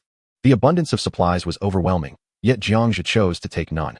The merchants, relieved by his apparent indifference towards these basic provisions, breathed a sigh of relief. After all, how could a person of such formidable strength possibly desire these mundane resources? Jiang Zhe approached the blueprints and books nearby. Among the special blueprints were designs for chip armor, voice-controlled robots, and energy dual-headed rods, while the epic blueprints included frost boots, flame shirts, and the king's crown. He bypassed all the exquisite and flawless designs, as he already possessed all the special equipment they entailed. Taking away such items, earned through arduous exchanges, would be no different than robbing them. Beside the books were titles such as Elementary Unsealing Techniques, Pigs and Romeo's Night, Mr. Wong's Secrets Next Door, Guide to Cosmic Musical Mastery, How to Make a Man More Stalwart, and Nights of Melodious Singing, among others. The books offered little of value. Ultimately, Jiang Zhe selected a few electronic comics and games about extraterrestrial realms, intended for his companions, Xiao Pai and Xiao Su. "Thank you, boss. Love you," exclaimed Xiao Pai. "Boss, I shall love you for eternity," added Xiao Su. "You're welcome," Jiang Zhe replied. The merchants were left in awe. Just how powerful was this figure in black? Why would he eschew those special blueprints? Other players would have eagerly snatched them all up, yet this man seemed unimpressed. Jiang Zhe continued to sift through the offerings, ultimately selecting some enhancement materials and distinctive Earth-like delicacies, such as starry Oreos, cosmic energy bars, deep black chips, and kingly screams, an assortment of fast-moving consumer goods. Since he already had all the materials for his battle armor, he took none from the heap. "That's all. There is nothing here that piques my interest," Jiang Zhe declared, gathering his chosen items and clapping his hands. "My lord, why do you find those special blueprints unworthy? Are they truly too lowly?" one merchant ventured to ask, perplexed. "Indeed," Jiang Zhe nodded, speaking candidly. As his words settled, a profound sense of despair washed over the crowd. Yet they expressed their deep gratitude for his life-saving assistance. "We will certainly convey the news to Sister Kalia," they reiterated, collecting their goods and preparing to depart. As Jiang Zhe watched their figures fade into the distance, he contemplated the events that had transpired. Jiang Zhe suddenly spoke up. "By the way, Carl, there is one more thing. Are you familiar with the unified launcher?" Carl, the name of the elegant girl, turned around, furrowing his brow. The term sounded vaguely familiar. "Ah, Sister Kalia had inquired about it in our regional channel. However, no one seemed to know what the unified launcher was. Some had heard of it, yet none had ever seen it." Suddenly, Carl's expression shifted to one of realization. It turned out that the unified launcher Sister Kalia spoke of originated from this powerful figure in black attire. "Yes, I am indeed the one intending to purchase the unified launcher from Kalia. Has that merchant who has heard of the unified launcher mentioned where it might be found? Any information would suffice." Jiang Zhe harbored a flicker of hope. The more elusive the resource, the greater his yearning for the unified launcher became. After all, the universal converter was a crucial precursor to the creation of quantum pens. With the converter, one could gather the necessary materials. Otherwise, relying solely on treasure chests would be as slow as molasses. "Hold on, let me search for a moment," Carl mused. After a brief contemplation, he accessed the merchant's regional channel and searched for the unified launcher. He found a record dated March 27th. "Kalia, I have a rather appealing client seeking a unified launcher. Sisters, does anyone know where to locate one?" "Cabin, no, it appears to be a scientific tool by its name." "Carl, I've never heard of it." "Kane, I feel like I've heard of it somewhere before. They asked me a question, but I can't recall, so I left." "Kalia, where was that? Please tell me, sister." "Kane, let me think. Oh dear, I can't remember." "Kalia, no worries. Just let me know when it comes to mind." The ensuing conversation revolved around information regarding the unified launcher. The merchants were exceedingly curious about this elusive item. The next entry was from March 28th. Just 30 minutes prior to their encounter with the Horned Bandit. Carl continued to sift through the records. "Kane, Sister Kalia, I just remembered. I heard about the unified launcher when I encountered the blue star beings. They mentioned it." "Carl, Sister Kalia is no longer in this timeline. She has gone elsewhere." "Cabin, blue star beings? Could you refrain from using redundant words? It's rather off-putting." "Kane, I'm merely an 18-year-old beautiful girl. What's wrong with a little repetition?" "Carl, blue star." Upon reading this, Carl promptly exited the search records. "My lord, I figured it out. Our regional sister mentioned hearing this term from the blue star beings." Chapter 339, Intermediate Gravity, Nano Weight Loss, and a Particle Wings. Blue star beings? What type of blue star beings are you referring to? Can you describe them? Jiang Zhe's eyes sparkled with intrigue. Thus far, he had encountered only two types of blue beings, both of whom were high-dimensional entities. One was a superdimensional being who had previously posed questions to Jiang Zhe, their specific dimension indiscernible. The other was Mr. Deliverance. Apart from them, there were no others. Jiang Zhe sensed that the unified launcher seemed to beckon to him. Just a moment. Carl continued to inquire on the regional channel. A minute later, he received news. The individual appeared to be between 1.9 to 2 meters tall. The gender was indiscernible, yet the tone suggested a male voice. His presence was felt at every interval within that room. Carl reported the information he had gathered, devoid of any fabrication. Upon hearing this, Xia expressed gratitude, and Jiang Zhe finally revealed a smile of realization. At that moment, he understood precisely where, when, and how he could locate the beings from the blue planet. "No issues now. Let us depart." "Indeed. Farewell." Before parting, the group waved once more at Jiang Zhe. He nodded slightly, allowing them to leave with ease. Little did he know, apart from himself, others had encountered the transcendent beings, albeit from a different faction. Jiang Zhe marveled at the serendipity of time. The previously mentioned tall, bald blue figure was indeed a transcendent entity, unexpectedly crossing into the cube, awaiting passers-by in search of answers. Based on the timeline, it was certain that Kane had encountered the blue beings before Jiang Zhe. yet she had not resolved their predicament. When Jiang Zhe arrived, he successfully addressed the issue, facilitating the departure of the blue beings. Upon reflecting on this, he withdrew his thoughts. However, today's encounters were insufficient. He would have to return tomorrow, he murmured. He first retrieved the platinum treasure chest he had obtained earlier, confirming once again that there was no danger. Open the chest. System notification, platinum treasure, chest 1. System notification, 20 omega fragments. System notification, 6 omega crystals. System notification, 1 basic longevity wood. System notification, 16 negative energy particles. System notification, 1 intermediate anti-gravity technology blueprint. System notification, 1 nano weight loss chip blueprint. System notification, 1 bull warrior mask blueprint. A cascade of resource notifications appeared. The bounty this time was notably more abundant, particularly the intermediate anti-gravity technology blueprint, which captivated Jiang Zhe's attention. He examined the details in succession. Basic longevity wood. Consuming it increases all attributes by 50. Intermediate anti-gravity technology blueprint. Enables the creation of intermediate series anti-gravity devices, surpassing the basic level. With a broader variety of resources, nano weight loss chip blueprint. A nanorobot designed for the obese, capable of entering the body to eliminate stubborn fat. An essential product for future beauty enthusiasts. Bull warrior mask blueprint. There is no conceivable way for the bull warrior to remove his mask. Belonging to the epic tier, the basic longevity wood was akin to an infinitely consumable attribute potion. Having it was better than not. The anti-gravity technology blueprint was commendable. The weight loss chip would likely thrive in the market. As for the epic mask, never mind. Learn all, Jiang Zhe declared, grasping the technical blueprints and schematics. Converting them into data. Learning was successful. He promptly consumed the longevity wood. System prompt, strength 50, system prompt, constitution 50, system prompt, agility 50, system prompt, spirit 50, system prompt, force 50, system prompt, ice power 50, system prompt, lifespan 500, all attributes have increased, and a warm current flows through his limbs. Subsequently, Jiang Zhe eagerly opened the crafting interface and examined each item meticulously. Anti-gravity technology, intermediate, currently craftable items. Epic Jiang Zhe's anti-gravity particle boots, casual, competitive. Epic Jiang Zhe's anti-gravity armor. Epic Jiang Zhe's anti-gravity particle wings. Epic Jiang Zhe's anti-gravity particle gun, trinkets. Jiang Zhe's anti-gravity hand grenade. Jiang Zhe's anti-gravity floating bed. To his astonishment, he had leaped directly from perfection to the epic tier. The last time he acquired the blueprint for anti-gravity technology, the items he crafted were merely perfect. Yet, upon obtaining the intermediate technology, they had all transformed into epic. He could only imagine that once he reached the advanced or superior levels, he could fabricate items beyond his wildest dreams. The names of the epic items, as well as the weapons and armor, had undergone a remarkable transformation. Although he did not rely on anti-gravity for flight, it did not detract from his charm, nor did it augment his attributes. Some items, however, were entirely new to Jiang Zhe. For instance, the anti-gravity particle wings were a novel external attachment besides cloaks. The crafting requirements included 8 clusters of gray negative energy particles and a new item, an intermediate stabilizer. Previously, the perfect anti-gravity items came with a basic stabilizer. Now, to forge intermediate anti-gravity items, an intermediate stabilizer was necessary. As for the bull warrior mask, its crafting requirements were exceedingly simple. Only epic shards were needed, with the remaining materials readily available. For him at present, these held little value, yet he could still create them to exchange for resources. After reviewing everything, Jiang Zhe closed the interface, planning to craft everything together in the evening. He also intended to synthesize a batch of advanced gemstones. Moreover, he was confident that he could assemble battle armor tonight. His eyes sparkled with determination, and increasing combat prowess awaited him. A surge of ambition welled up within him. He opened the door once more, marking the 9th time today. He stepped inside, and 6 figures emerged, bringing back feedback. P.S. Seeking free gifts, thank you very much.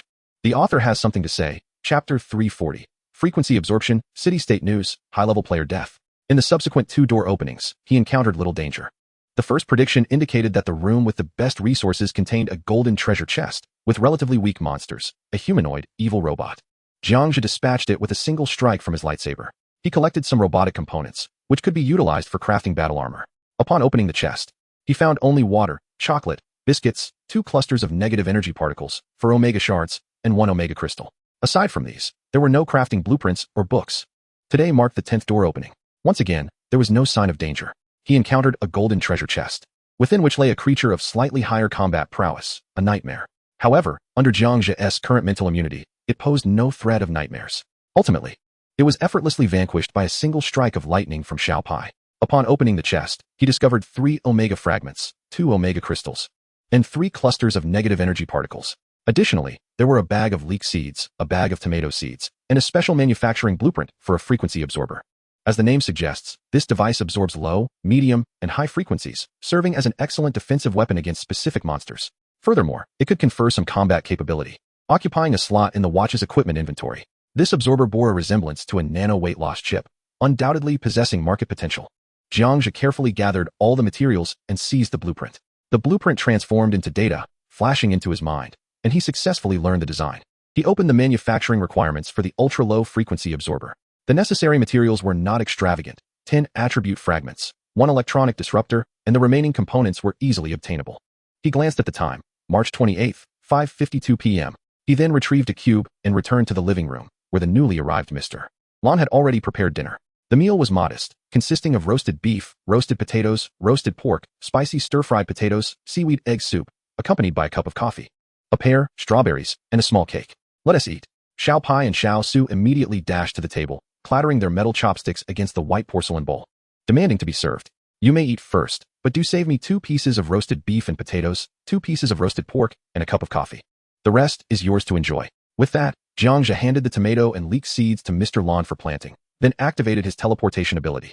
He arrived by the pool on the 3rd floor, instinctively removing his shoes and socks, rolling up his pant legs, and immersing his feet in the cool blue water to alleviate the fatigue of the day. First, he opened his inventory to review his items, categorizing those temporarily unnecessary. He stored 27 superior laser pistols, 27 superior Star C longswords, 3 epic laser pistols, and 3 epic reflective armors in the warehouse. The superior items were sold off immediately. Jiang Zhe placed 6 epic items into the guild warehouse and opened the guild channel. 6 epic pieces available for anyone to utilize. He edited the message and sent it out. As of now, there were quite a few epic weapons in the guild. The distinction between them was primarily based on quality. For instance, Wei Chong and Robert had no need for reflective armor or laser pistols, while Fang Yuling and Ruan Han were particularly in need of the reflective armor. After reading the messages, Jiang Zhe continued, "By the way, did anyone find a good treasure chest today? I didn't manage to copy a single one." The responses were uniformly negative. The best find was Wei Chong's jade treasure chest, followed by Robert's platinum chest, but neither had yielded any copies or inventory of previously copied chests. Subsequently, Jiang Zhe made his way to the trading hall. Due to the prevalence of extraordinary weapons, it is anticipated that nearly everyone will possess one, except for a few indifferent players. Consequently, Jiang Zhe promptly placed the remaining 2 extraordinary weapons in the trading market, converting them into equivalent resources. He then perused the world channel. Throughout the day, over a dozen individuals successfully crafted special weapons, all of which were announced globally. The majority of these accomplishments were attributed to Arthur, Su Cheng, Jiang Yi, and Wei Chong. A few fortunate players who previously ranked in the millions skyrocketed into the top 10s upon acquiring a special weapon. Those fortunate enough to obtain one are bound to ascend rapidly. Tragically, the world's 24th ranked player, Simpson, has met his demise. How did he perish? According to reports from Channel 24, he discovered the human city-state of our summer nation, attempting to assert dominance and demand resources. Unfortunately, he was swiftly executed by an unknown guard wielding a laser gun, as recounted by his companion, Burns, in his final moments. What a shame. He deserved it. What is the human city-state? The summer nation city-state? It is a temporary organization formed by the elite forces of each country, designed to protect individuals between the ages of 18 and 55, consisting of an emergency special operations team. It welcomes all citizens of the summer nation, while excluding others. I recently learned that our nation also possesses such a city-state. The sun never sets might have one, as well as Sakura, except for the smaller nations. Is it true? Indeed. However, one must first locate the place. Currently, no one knows its coordinates, as the information is strictly guarded and only those who fortuitously enter are welcomed. Alas, it seems there is no way forward. Jiang Zhe briefly scanned the situation. To summarize, the 24th ranked Simpson, accompanied by the 781st ranked Burns, inadvertently stumbled upon the summer nation city-state. It is likely that Simpson, with his combat power of 150,000, attempted to provoke or seize resources, only to have his head obliterated by an unknown expert in the city-state. Subsequently, Burns also fell victim to the same skilled individual. Before his demise, Burns transmitted this information to Channel 24. While it is true that one may enhance their strength through various means, Simpson's approach was akin to a lamb walking into a tiger's den, utterly devoid of sympathy. Jiang Zhe then switched to the regional channel, where discussions regarding the human city-state were abundant. Simultaneously, many condemned Simpson and Burns, with little sympathy extended towards them. Another segment of the audience eagerly anticipated the novel items Jiang Zhe would present that night. Today has been particularly unfortunate, as I repeatedly encountered energy creatures that I could neither defeat nor evade, wasting several opportunities to open doors. You are not alone. I fell victim to an illusion today, dreaming that my parents had turned into zombies, and I was forced to eliminate them myself. Upon waking, I was drenched in cold sweat, my mind a blank slate. May God bless you all. The Lord be with you. There is no time for such matters. Does anyone have 2 cigarettes to sell me? The pressure today has been overwhelming, and I urgently need a cigarette to relieve it. Today, I acquired a remarkable weapon, its special effect being explosive lightning orb. Available for private sale, serious inquiries only. A flurry of messages flashed by. The dangers of today seemed rather heightened, with numerous individuals encountering formidable monsters such as echo beasts, subsonic beasts, ultrasonic beasts, and energy beasts. Some met their demise as a consequence. Concurrently, there were those in search of essential supplies. Chapter 341, Supplies for Sale. Level 10 Gems. For announcements, the world was in a frenzy. After a moment's contemplation, Jiang Zhe sent out a message. I have witnessed the dangers you all face, particularly for players who currently lack the ability to withstand subsonic, ultrasonic, and illusory threats. Fortuitously, I have obtained the corresponding schematics for device manufacturing today. Firstly, the frequency absorber. Designed to absorb the attacks of subsonic, mid-range, and high-frequency monsters. Illusions are, in fact, a unique wave emitted by monsters. My absorber can effectively neutralize these attacks. Available quantity, 200, occupying the wrist equipment slot, enhancing attributes, classified as a minor special item. Secondly, I am also selling nano weight loss chips. Beneficial for some players struggling with excess weight.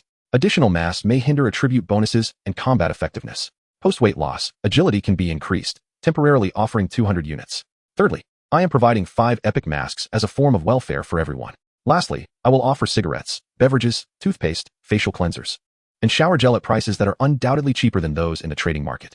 I will allow a few minutes for preparation. I still require rare items. If necessary, you may exchange embedded materials of equivalent value. A cascade of messages was sent. Players in the regional channel were immediately electrified. Whatever one desires, one can obtain. Many had never encountered such wrist devices before, yet now there exists one that offers 100% resistance against illusions, subsonic, mid-range, and high-frequency waves. Players flooded the chat. Jiang Zhe's pricing was, in fact, quite reasonable. The corresponding devices were also available in the trading market, yet compared to their offerings, Jiang Zhe's prices were remarkably fair. Many were particularly interested in the frequency absorber, which not only enhances attributes and combat effectiveness, but also belongs to the minor special category. Countless individuals had never even seen a minor special item. Thus, to possess one was a cause for immense gratitude. How wonderful. This alleviates the fear of sonic monsters. Wow. A minor special item. I've never owned even one. Nano, weight loss, chips. They must be splendid. I, for one, absolutely adore losing weight. The long-awaited meditation cigarettes have returned, while the cigarettes in the trading market are detrimental to health. Hurry and list them, Jiang Shun. I want a complete set. Aye. Everyone eagerly stepped forward to place their orders. Jiang Zhe briefly surveyed the situation. At least 400 to 500 individuals expressed interest. Among them, the nano weight loss chips and frequency absorbers were equally sought after. During this period, some high-powered players, basking in luxury, indulged without worry, inevitably leading to fat accumulation. With the nano weight loss chips, one can indulge without concern. As soon as the fat is released, it is immediately dissolved by the nanochip and expelled from the body as gas. Simply remarkable. All right, let's proceed with the production. Jiang Zhe sends a message and enters the manufacturing interface to commence the creation. Frequency absorption devices, 200 units. Nano weight loss chips, 200 units. Concentrated incense cigarettes, 200 packs. Cola, 200 bottles. Facial cleanser, 200 bottles. Shampoo, 200 bottles. The most complex material among these is the nano weight loss chip. The primary ingredient is monocrystalline silicon. Fortunately, during the previous extermination of silicon-based life forms, the raw materials for monocrystalline silicon were acquired, thus saving a considerable amount of resources. All items have been crafted successfully. Next, Jiang Zhe heads to the trading channel. He separates all the goods and sets the necessary materials. Main, inlay materials, equivalent items, any, all settings complete. And they are now listed for sale. The items are live. Jiang Zhe sends a message to the region. Upon receiving the notification, players in the area swiftly engage in a buying spree. Within a minute, everything is sold out. Although this round of purchases was not as rapid as previous ones, it still holds a significant market demand. Total gains: Moonlight Gemstones X 5840, Starlight Gemstones X 6120, Endless Yellow Sand X 6765, Dazzling Stardust X 6890, Epic Shards X 85, Epic Stones X 24. Additional materials include meteorite iron, cicada wings, sweet tea seeds, burning gemstones, four-dimensional crystals, combat technique books, and blueprints for the mechanical workbench. Some players lack the epic crafting blueprints, prompting them to exchange portions of their materials for lesser special items. Do you still have cigarettes? 2 packs are insufficient. Can you produce more nanochips, please? Of course. We can indeed create a few more. The demand from players persists. Jiang Zhe continues to craft 20 more units, all of which are listed for sale. The materials obtained this time were set randomly, resulting in a varied assortment. Nevertheless, Jiang Zhe is unconcerned. His primary aim is to satisfy the player's needs. Thank you so much. Love you. I adore you. I vow to dedicate myself to you. And once I slim down, I shall seek you out. The expressions of gratitude flood in. Only then does Jiang Zhe close the interface and begin studying the books and blueprints he has acquired. Instantly, he comprehends all of them. The combat techniques are designed with the aesthetics of human movements in mind, striking a balance between practicality and beauty. The mechanical workbench is a portable folding desk, quite convenient. Next, Jiang Zhe checks the current materials for crafting battle armor. After a thorough review, he finds that all basic materials are in order, save for 6 Omega shards. Just 6 pieces. This is somewhat disheartening. Enhancing combat power proves to be exceedingly challenging. Jiang Zhe mutters in frustration. He then continues to examine the available inlay materials. Moonlight Gemstones X19541, Starlight Gemstones X18240, Dazzling Stardust X19814, Endless Yellow Sand X18046, Dark Red Glimmer X285. Finally, the Dark Red Glimmer proves useful. Jiang Zhe stands up, removes all his equipment, and crafts a mechanical workbench, casting it onto the water's surface, utilizing the force of levitation. With his feet resting on the water, he places his equipment on the mechanical desk, retrieve the laser pointer, and dismantle the 5-level gems once more. In a quarter of an hour, all are disassembled. Finally, I arrive at the synthesis interface. 85 5-level gems are to be synthesized, requiring the addition of only 30 dark red glimmers. I select synthesis. A flash of blue light appears, followed by a series of prompts. Most indicate success, with only 5 indicating failure, resulting in the shattering of 5-level gems. Overall, the success rate has significantly improved. Quite impressive. I wonder how many levels I can synthesize gems to today. Jiang Zhe rubs his hands together, unable to contain his anticipation. I switch to the 1-level gem interface, fully stocked with 4 different types of gems. Auto-synthesize. Insert auxiliary items. Shall we auto-synthesize? Yes. Shall auxiliary items be inserted at higher levels? Jiang Zhe crouches down and washes his hands in the pool, cleansing away any ill fortune. Then he reaches out and selects yes. When would you like to stop synthesis? Temporarily, at level 10. Success set. Oh, deity of probability. A miracle is about to unfold. Jiang Zhe silently chants. I confirm the synthesis. Blue light, yellow light, and golden light flash in succession. These are the colors reflecting the success of high-level gem synthesis. Ding ding ding. A series of bell sounds resonates. System prompt. Moonlight gem level 6, 1820. System prompt. Moonlight gem level 7, 606. System prompt. Moonlight gem level 8, 185. System prompt. Moonlight gem level 9, 61. System prompt. Moonlight gem level 10, 15. System prompt. Endless yellow sand. System prompt. Dazzling stardust. System prompt. Starlight gem. World announcement. Plaza Master 000001.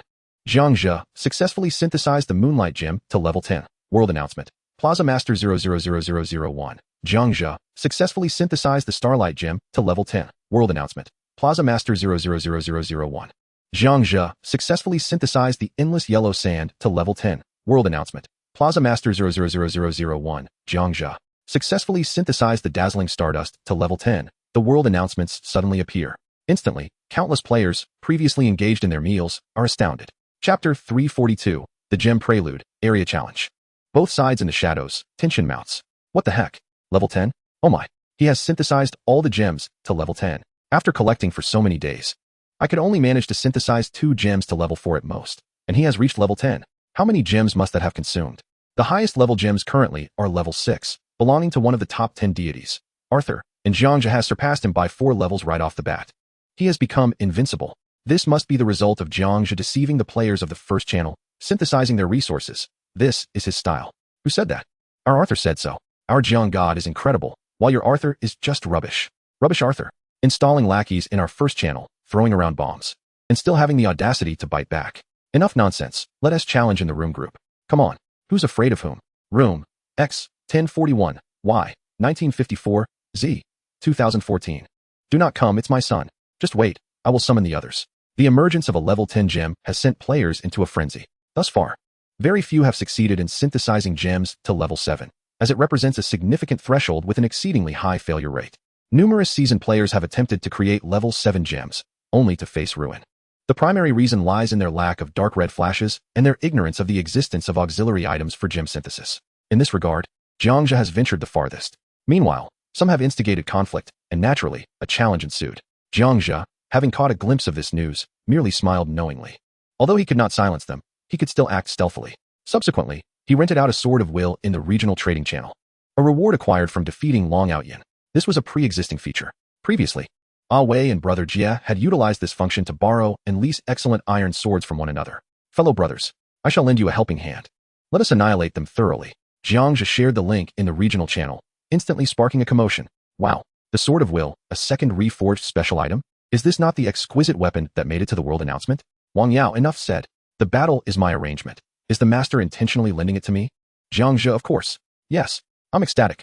Just 2 hours of borrowing will suffice. For those with positioning devices, gather in room X, 1041, Y, 1954, Z, 2014. Seize the opportunity before the quiz to engage in a channel battle, for the honor of our first channel. Take me along. We must go. With this weapon, we must make a move. Regional players eagerly signed up. In truth, they had ulterior motives, seeking a legitimate excuse to slay others. Moreover, killing truly is the fastest method to enhance resources and combat power. Ultimately, the confirmed number of participants for the fight was 68. Upon learning this, Jiang Zhe immediately crafted 34 collapse modules and 34 primal force shields as complementary gifts. To be frank, Jiang Zhe did not wish for any of his regional players to perish. Thank you, Jiang Shun. With these 2 modules, what is there to fear? With the assistance of Jiang Shun's million combat power, the second-ranked Arthur is hardly a concern. Haha, suddenly filled with excitement. It felt akin to engaging in a guild battle. On the other side, in Arthur's channel, Walter, brothers, I'll be honest. Jiang Zhe's group has provoked us in the first channel, and we must avenge ourselves. I saw this coming. I wanted to go, but what? I fear Jiang Zhe may intervene. If we go, it would be akin to walking into death. Arthur Allen, brothers, worry not. Jiang Zhe will not personally intervene. Nor shall I. Arthur Allen, frost grenades will be provided free of charge. I will produce as many as needed. Let us obliterate them. And I will also provide paralysis modules for free. Furthermore, Walter can borrow a great special, the Flame Sword or the Thunder Sword at no cost. Striving to refresh the rankings by tomorrow, with the aim of ascending to the top of the region. Walter exclaimed, my goodness. Arthur, the Sword of Thunder is out, brothers. Shall we not proceed? We must go. We must sign up. Count me in. Ultimately, the number of participants on Arthur Allen's side reached 191. In the ensuing minute, Arthur contacted Adam, who then reached out to Jiang Zhe. Adam served as a temporary referee, and both sides encountered no issues. The arena, a cubic expanse of approximately 1,000 square meters, witnessed the gradual assembly of both teams. The captains, facing each other, began to exchange increasingly hostile remarks. Their words laced with venom. Wang Yao shouted, scum of Channel 2. Damn it. Walter retorted, trash from Channel 1. May your entire family perish. Wang Yao countered, today, it shall be your demise or your downfall. Walter replied, I await your arrival. If I don't wipe out your entire clan, then I am not your lord. Wang Yao declared, by the heavens, I swear to behead you and use your head as a ball. Walter raised a middle finger, exclaiming, fuck the squid. Wang Yao responded with 2 middle fingers, fuck the squid too. The players from both sides continued their verbal onslaught, refusing to yield, with a plethora of harsh words emanating from the mouths of Channel 2 players. Many from Channel 1 observed the scene with morbid curiosity, as the over 100 participants from Channel 2 were merely fodder in the presence of the impending chaos. Jiang Zhe had specifically chosen a module of devastation, complemented by a force module, ensuring that the 2 abilities would not harm each other but only affect the Channel 2 players without force shields. The outcome was all but certain. Adam was en route to officiate the proceedings, and the battle was on the brink of igniting. Seizing the moment, Jiang Zhe embedded 91 level 10 gems into 85 items, reserving the remaining 6 gems for future enhancements. After a quarter of an hour, the embedding was complete, significantly boosting his overall attributes and combat power. Jiang Zhe accessed his personal information. Name, Jiang Zhe. Age, 24. Strength, 7,670. Constitution, 7,765. Agility, 8,518. Mentality, 9,242. Force, 36041. Ice power, 34,505. Lifespan, 25,200. Health, current condition is excellent. No injuries. Combat power, 129. For 973. Aside from his strength and constitution, his agility and mentality were commendable. He closed the interface and returned to his bedroom, opening the global channel to await news of the impending battle. Concurrently, many in the global channel speculated on who would emerge victorious, even placing bets. Chapter 343, Adam officiates. The battle commences, and the world is left in shock. In the global channel, whispers circulated, have you heard? It's truly happening. Who do you think will win? A friend of mine mentioned that both Plaza Masters have resorted to underhanded tactics. Jiang Zhe possesses a combat power of 1.29 million, while Arthur stands at 380,000, a disparity evident at a glance. I believe, in the realm of competitive gaming, the 2 prominent factions could not afford to resort to underhanded tactics. Bets were placed on the attributes of fragments and shards. Take me along. Players eagerly chimed in. Discussions erupted regarding Arthur's combat prowess, which had surged dramatically following the acquisition of his second ability. Although Jiang Zhe possessed formidable strength, The players in the global chat remained largely unaware that he had already attained an advanced module. Up to this point, the best available technology was merely the intermediate module. This meant that, at the current stage of the world, few were privy to Jiang Zhe's capability of infusing his ultimate move, destruction, into the module. At best, he could enhance it with some defensive shields or impact abilities. Arthur also had corresponding means of defense, thereby forcing the situation to a stalemate. Meanwhile, in the arena for group battles, the door swung open. A Western-style swordsman from the Empire of the Setting Sun, standing approximately 6 feet tall, entered. His pallid visage was strikingly handsome. Clad in a black battle tailcoat and adorned with a black top hat, he exuded an air of gentlemanly elegance, reminiscent of the legendary vampires. The forthcoming duel promised fairness and impartiality. I shall not shield anyone. The battle will not be recorded on video, Adam announced as he positioned himself in the center. Surveying both sides, he noted that they were already poised for action. It seemed they could hardly contain their anticipation. Begin. With the utterance of those words, Adam unfurled a pair of black bat-like wings and soared into the sky. The players on both sides were momentarily taken aback. As Adam ascended, the command was given. Shield up. Destruction. Wang Yao, wielding the Sword of Will, raised his left hand, elevating the module, and shouted. Behind him, the players collectively lifted their modules. Frost Grenade. Walter, brandishing the Sword of Thunder, bellowed. No sooner had the words left his lips than a terrifying black wave shot forth from the module, instantly engulfing the surroundings. The first to sense the impending doom was Adam, airborne and acutely aware of the overwhelming aura of destruction approaching. His instincts warned him that failure to evade this wave would spell his demise. The energy from the module was chillingly potent. Adam's pupils contracted as he hastened his ascent. Just as Walter and his comrades prepared to simultaneously launch their frost grenades to immobilize Wang Yao and the others, the breath of annihilation surged forth. In an instant, save for Adam, no one had a chance to react. Walter and his companions were reduced to nothingness, their forms disintegrating into black ash, vanishing into the heavens without so much as a final opportunity for remorse. Trash. Wang Yao raised a middle finger towards the remnants of ash. Trash. He echoed. X-67. The others were not even taken aback. They had no doubts about the formidable might of the destruction module. With over 30 destruction modules, even if each exerted only a fraction of their power, they could collectively unleash destruction comparable to Jiang Zhe's full might. Did they truly believe that these unevenly matched second-tier players could withstand such force? If they could, it would be an affront to the power of the destruction module, which boasted a combat strength in the millions. Observing the entire scene from above, Adam remained frozen, speechless, beads of cold sweat cascading down his back. He silently rejoiced, contemplating that had he delayed his departure by even a second longer, he might have perished in the dark ashes. Adam, aren't you going to announce the battle results to the world? Wang Yao called out, looking up. I'm on it. Adam feigned a smile as he gathered the thunder sword from the ground and traded it to Arthur Allen. He then proceeded to broadcast the battle results to the global channel. Adam, victors, Channel 1, total participants, 68, casualties, 0. Adam, losers, Channel 2, total participants, 191. Casualties, total annihilation. He hastily departed from the terrifying presence of all those in Channel 1. Upon receiving the news, global players were left in a state of disbelief. This was entirely contrary to their predictions. How could it be that Channel 2 had failed to eliminate even a single opponent? Surely, this result must be fabricated. Such absurdity. I refuse to believe it. This is utterly impossible. It is beyond comprehension. Adam, the information is authentic. There is no room for deceit. The battle was conducted with absolute fairness and impartiality. Both sides had contingencies, but the contingency of Channel 1 was simply more formidable, capable of delivering a lethal strike.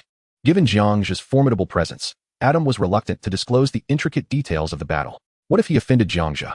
What if Jiang Zhe sought to keep the deadly module a secret? Should Adam divulge the existence of such a fatal module, it would yield no benefit to him, and could even be fatal. A single lethal strike? What contingency could possibly annihilate over 100 individuals in one blow? Jiang Zhe did not even engage. How could 69 people be struck down in such a manner? Don't be incredulous. I am from Channel 1, and I have recorded the evidence. See for yourselves. Bloody hell. Bloody hell. Bloody hell. Was that a module? Over 30 wave modules, over 30 shield modules? My goodness. So many black wave modules engulfing Walter, transforming him into ashes. It is terrifying. So utterly terrifying. Even Walter and his companions could not deploy their frost grenades in time. Now, who dares to claim that Channel 2 is superior to Channel 1? Step forward, and I guarantee I shall shatter your faces. Huh. Channel 2 is nothing but rubbish. You are all worthless. Accept it. Indeed. How dare you slander our god Jiang, only to end up not even knowing how you met your demise. The global channel experienced a dramatic reversal. Those Channel 2 players who had doubted the notion of a single lethal strike, upon witnessing the footage, could only feel the sting of embarrassment. In earlier encounters between Channel 1 and Channel 2, it might have been difficult to discern a clear victor.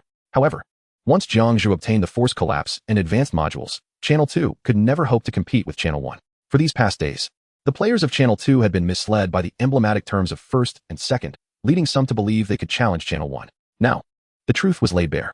The outcome of the battle was complete annihilation. Even Arthur Allen had sunk into silence, no longer daring to surface. At this moment, your fate is sealed. At a time when your combat power exceeded 1.2 million, you vanquished over 190 of my kind. When I reach that same level of power, I shall eliminate you, who has traversed to a month into the future. This time, I shall not falter. Arthur Allen gritted his teeth, his eyes gleaming with menace. He retrieved the tome, Thunderous Scriptures, Rebirth, and began to study it immediately. Arthur Allen resolved to meticulously follow the instructions laid out for him in the notes from the future. This vendetta must be avenged. Simultaneously, he vowed to engage in a relentless struggle with Jiang Zhe. Such audacity. Jiang Zhe chuckled derisively and closed the interface. He also uncovered the origins of everything. It appeared that this battle was the catalyst, intertwining his fate with Arthur's irrevocably. From that moment forth, the vision of Arthur ambushing Jiang Zhe in the future came to light. Just as Jiang Zhe was on the brink of demise, he was ambushed by the other half of himself, Bodhi Helena, leading to the death and subsequent rebirth of Arthur Allen, who escaped from that cube. Chapter 344, Daily Life of the Small Group. New members, scholar analysis, and preparation for questions. Private messages flooded in for the small group. Reclining on the sofa, Jiang Zhe opened them to read. Sucheng, is it true? Boss, you and your 60-plus comrades defeated over 100 of them? Song Ying, Jiang, you are incredibly impressive. Wei Chong, the president is formidable. The module is exceptionally powerful. Robert Carls, many people have messaged me, expressing a desire to join our first guild, but I turned them down flat. Jiang Yi, as expected of someone from the Jiang family. By the way, brother Jiang, I have an informant in the second channel. Arthur mentioned in a certain cube that he intends to adhere to the timeline and ambush you when you travel to the future to kill you. Upon reading Jiang Yi's final message, Jiang Zhe narrowed his eyes, becoming somewhat serious. It was not Arthur who sought to eliminate him in the future, but Jiang Yi himself. How formidable were his methods? Could he truly have cultivated informants around Arthur? After a moment of contemplation, Jiang Zhe decided to respond to the group. Edited message sent. The disparity in combat power is evident. If my people continue to falter, then the module is indeed worthless. By the way, Jiang, thank you for your information. I have actually encountered Arthur in the future long ago. Little Jiang, I must also share a secret with you. Jiang Zhe sent the message with a smile. Su Cheng, wow? A secret? Song Ying, eagerly listening. Wei Chong, ears perked up to eavesdrop. Robert Carls, hiding in the corner to listen. Fong Yuling, concealed in the restroom to overhear. Ruan Han, intently listening with my mind. Jiang Yi, enough of that, everyone. Boss Jiang, just tell us directly in the group. I can handle it. In truth, I have traversed several parallel worlds. In one such realm, we were enlightened overseas Chinese with golden hair. I first eliminated your brother, who is essentially myself, and later, you came seeking revenge, killing me, yet I revived. In that world, we were bound by familial ties. I recall another realm filled with superpowers where I vanquished a version of you and a version of myself in one fell swoop. I cannot help but wonder why in our S-1571 world, we are not brothers by blood. Jiang Zhe edited the message and sent it forth. This has always piqued his curiosity. For reality is what it is, devoid of any intersecting paths, and his parents have never strayed. Yet in the parallel universe, Jiang Zhe and Jiang Yi are indeed brothers. Su Cheng exclaimed, wow, you visited the parallel world several times, and you've discovered that our world is the S-1571 realm. Song Ying added, this revelation is truly astounding. In the parallel world, you are brothers. Perhaps you were merely separated in the S-1571 universe? Jiang Yi reassured, brother Jiang. Rest assured, my parents are right beside me. I have inquired, and we are not actually brothers. My parents had no children before me. However, if you wish to consider my parents as your own, they would be more than willing to accept you. Ha ha ha. They say having you as their son in this world is a blessing they have accrued over 3 lifetimes. Wei Chong interjected, you have even found your parents? They are only in their 40s? Jiang Yi affirmed, yes, they are in their 40s and quite safe. Robert Cars remarked, how fortunate. Fong Yuling expressed her envy. I am truly envious. I genuinely thought we were brothers. However, knowing the truth brings great comfort. I will ensure I take care of all of you until the very end. Jiang Zhe smiled as he composed a message for all his friends in the group, thanking each one individually. It was thanks to Jiang Zhe's protection that their lives had been safeguarded.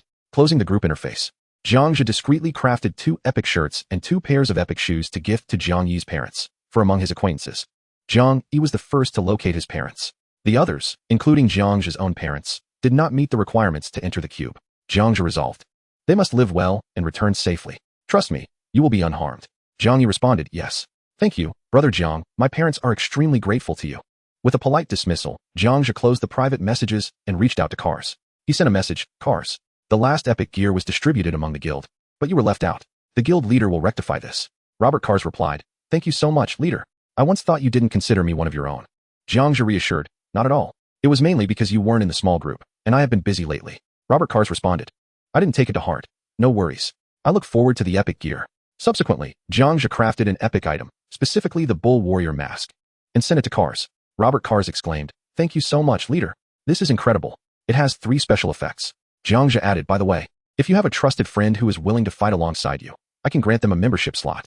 Robert Cars replied, yes. My younger brother, Cobain Cars, has a battle power of 98,000. Jiang Zhe confirmed, approved, he shall be the one. Minutes later, Cobain Cars joined the guild, and everyone politely welcomed him.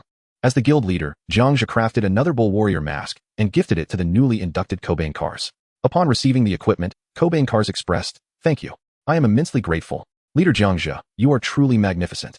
Robert Cars teased, you little flatterer. Fang Yuling, the newcomer has quite the gift of gab. Wei Chong, that's good. The atmosphere is guaranteed. Jiang Zhe, then I shall indulge first. Waiting for the questions. Coup Bankers, farewell, President. Love you for 10,000 years. Jiang Zhe, you've truly had enough. A myriad of guild players, witnessing this behind the scenes, burst into laughter. What an amusing character has entered our midst. For the following hours, the players in the regional channel were in high spirits, relishing the videos of the recent battle one by one.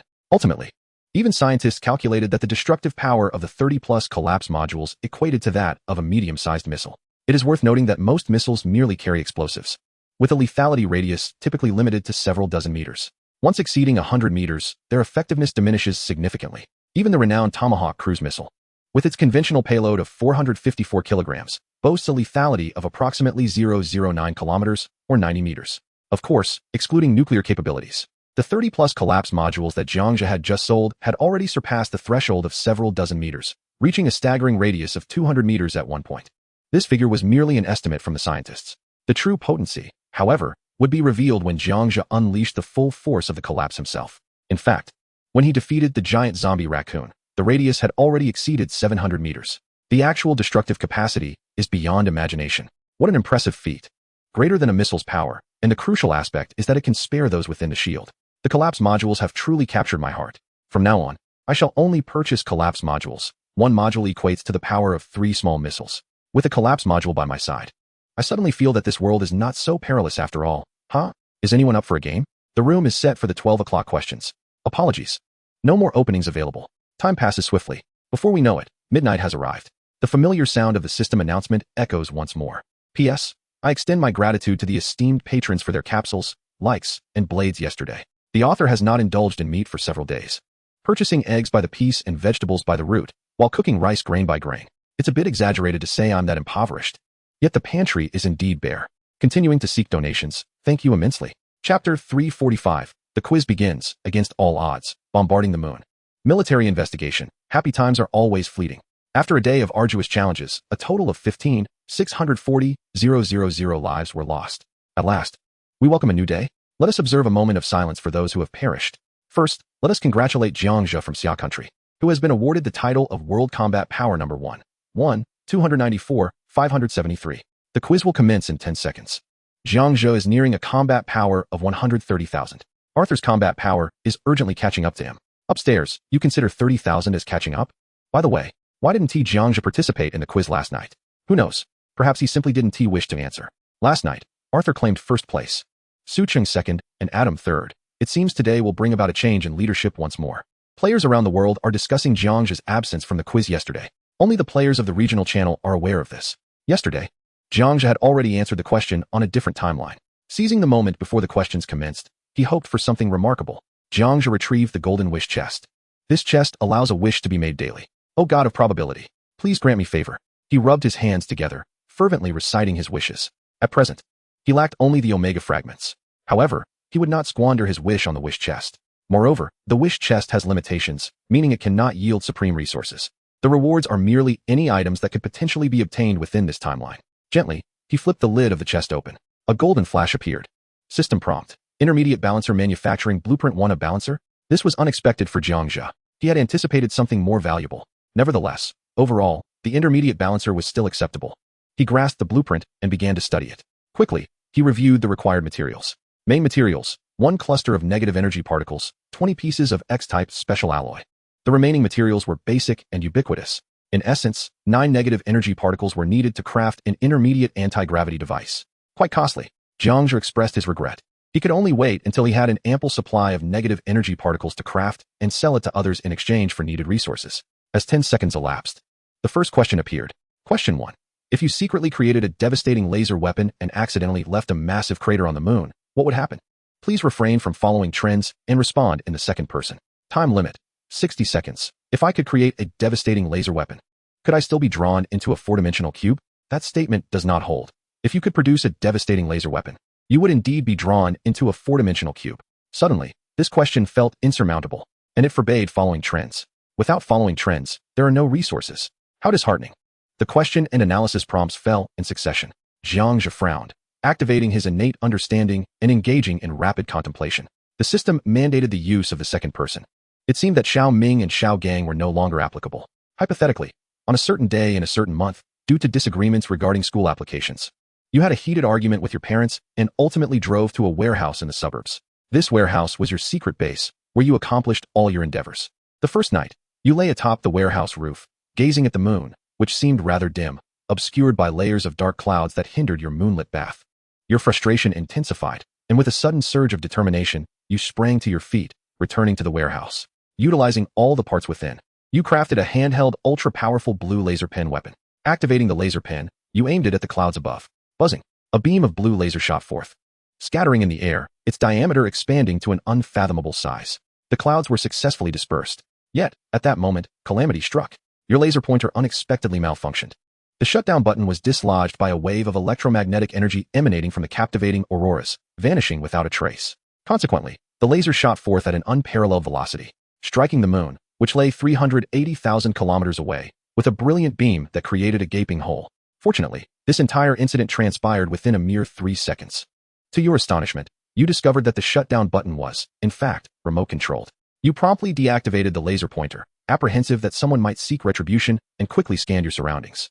Relieved to find no one had noticed the spectacle. Thus, you concealed yourself in the basement beneath the warehouse and succumbed to slumber, hoping that the following day would pass without incident. Alas, reality did not align with your wishes. Almost instantaneously, the news reverberated through clandestine agencies worldwide, leading them to believe that extraterrestrial beings had arrived. However, upon investigation, it was revealed that the source of the laser originated from Earth. Consequently, an urgent inquiry was launched domestically, ultimately tracing the source to an abandoned warehouse on the outskirts of Kyoto. Under the cover of night, a vast contingent of personnel, equipped with advanced technology, prepared to apprehend the supposed terrorists. Yet, upon their arrival at the warehouse, they were met with bewilderment. They had anticipated confronting a nefarious organization engaged in cutting-edge scientific endeavors, only to discover a mere high school student peacefully slumbering in the basement. Following nocturnal reconnaissance, it was conclusively determined that the laser weapon was solely your doing. Hours later, a security detail of unparalleled caliber, surpassing even the protective measures for national leaders, was dispatched to safeguard you and the laser pointer weapon you had crafted. You sensed the ground trembling beneath you, perplexed by the commotion. As you squinted awake, glancing to your left and right, you beheld a row of individuals clad in black tactical gear, weapons drawn, standing sentinel over you. It was then that the gravity of your situation dawned upon you. The military had detected the discharge of your laser weapon. You were subsequently escorted away, confined within the confines of a pickup truck, hoping for leniency in your impending consequences. Upon your arrival at the provincial headquarters, the provincial secretary, governor, and relevant experts had been anxiously awaiting your presence. The secretary engaged you in casual conversation, while the expert panel commenced an evaluation of your laser pointer. Once the assessment was completed and confirmed, the secretary invited you to dinner to discuss matters of national and public interest. The following morning, you observed that the provincial headquarters was heavily fortified by military personnel. In a bid to ensure your safety, they resolved to prohibit your travel by train or plane, deeming it excessively perilous. The risk of being located and harmed by spies was too great. Thus, you were to be escorted by the military to an absolutely secure military research facility. Subsequently, they issued urgent notifications, assembling a premier team of thousands to assist in research and development tailored to your needs. A cadre of specialists in related fields would also be made available to support your endeavors. At that point, your sole task would be to contemplate how to safely and efficiently mass-produce this formidable weapon. P.S. To be continued. Chapter 346, Joint First, Duration, Superhuman Attributes, and the integration of laser weapons onto combat aircraft or satellite orbits. Substantial funding, amounting to hundreds of billions or even trillions, will be allocated for your use. Thousands of skilled machinists will collaborate to manufacture your required products. During this time, the esteemed boss will visit the base to cordially inquire about your recent personal circumstances. Boss, are you adjusting well to life here? It's been tolerable. However, after prolonged work, I have developed a slight headache. Boss, that may indicate some ailment. Do not worry. The medical and dietary teams will be dispatched shortly. Remember, your health is paramount. Ensure you take care of yourself. If necessary, you may take a break. Thank you for your concern, but I'm managing well. The boss chuckles and replies, if everyone exhibited your level of dedication, our nation would reach beyond the solar system in no time. You respond with a smile, you flatter me. Thus, after several years of diligent effort, your products have culminated into a sophisticated combat system. At that point, you will no longer need to remain hidden in the base, silently developing weapons. The nation will bestow upon you the title of National Hero on a significant commemorative day. The honor of being an academician will also be arranged. Of course, by that time, you will still be restricted from traveling abroad. However, within the country, you may roam freely, even visiting secret agencies where personnel will greet you warmly. As for the extensive measures taken to protect you, it is because there are no impenetrable walls in this world. Foreign entities will inevitably become aware of your situation. It is only a matter of time. Ultimately, they will seek you out through lunar laser craters, attempting to recruit you. Should they fail, they may resort to assassination. In this world, the existence of a single individual capable of resisting an entire nation is untenable. At least, in an era before extraterrestrial visitation. The nation would never permit such individuals or epic strategic weapons to exist. Thus, all these protective measures are entirely justified. Reflecting on this, Jiang Zhe perceives this as the most plausible scenario in light of the current national context. Jiang Zhe recalls a certain day when, due to a disagreement over which school to apply to, he had a heated argument with his parents and ultimately drove to a warehouse in the suburbs. Jiang Zhe was not the first to submit an answer. Prior to him, many other responses had been provided, most of which either exceeded the scope of the question or were mere guesses from the players. The second response came from Arthur. Arthur Allen, at that time, no one would dare to sanction you. No one would have the audacity to penalize a technological giant of such magnitude. Given your capability to create a significant crater on the moon with a laser cannon, your technological prowess implies that you, or your faction, should possess the ability to intercept all weapons globally using such laser artillery. Equipping satellites with this laser weapon would grant you the power to rival or even bombard the entire world. Should someone provoke you, you would possess the capability to take the entire world down with you. Arthur Allen, in the face of such terrifying combat capabilities, all those aware of the situation, including nations, can only silently choose to turn a blind eye. When confronted by the media, they clandestinely engage in discussions to fabricate the illusion of a blue asteroid colliding with the moon, manipulating various data to thoroughly obfuscate the incident of the moon being struck and cratered. Ultimately, they will endeavor to reach a non-aggression pact and explore various technological collaborations with you. Should any foolhardy individual insist on bringing this matter to light, ultimately making it known to the masses, our nation's Area 51 will promptly dispatch personnel to apprehend that individual on charges of alleged extraterrestrial activity and crimes against humanity, treating them as an alien, and in the end, that unfortunate soul will meet a silent demise. Arthur's response indeed reflects a perspective concerned for the entire planet. Next is Su Cheng's response. Su Cheng, United Nations. Rabbit, did someone from your side create a crater on the moon? Rabbit, I did not. Do not speak nonsense. This is a fabrication. United Nations. Look, this is our analysis, stemming from the warehouses in your suburban Kyoto. Do you still deny it? Rabbit, you are mistaken. This is not true. It is computer-generated effects. United Nations. Can computer effects really create a crater on the moon? Which company could produce such effects that pertain to the real world? Rabbit, I can no longer fabricate excuses. I concede.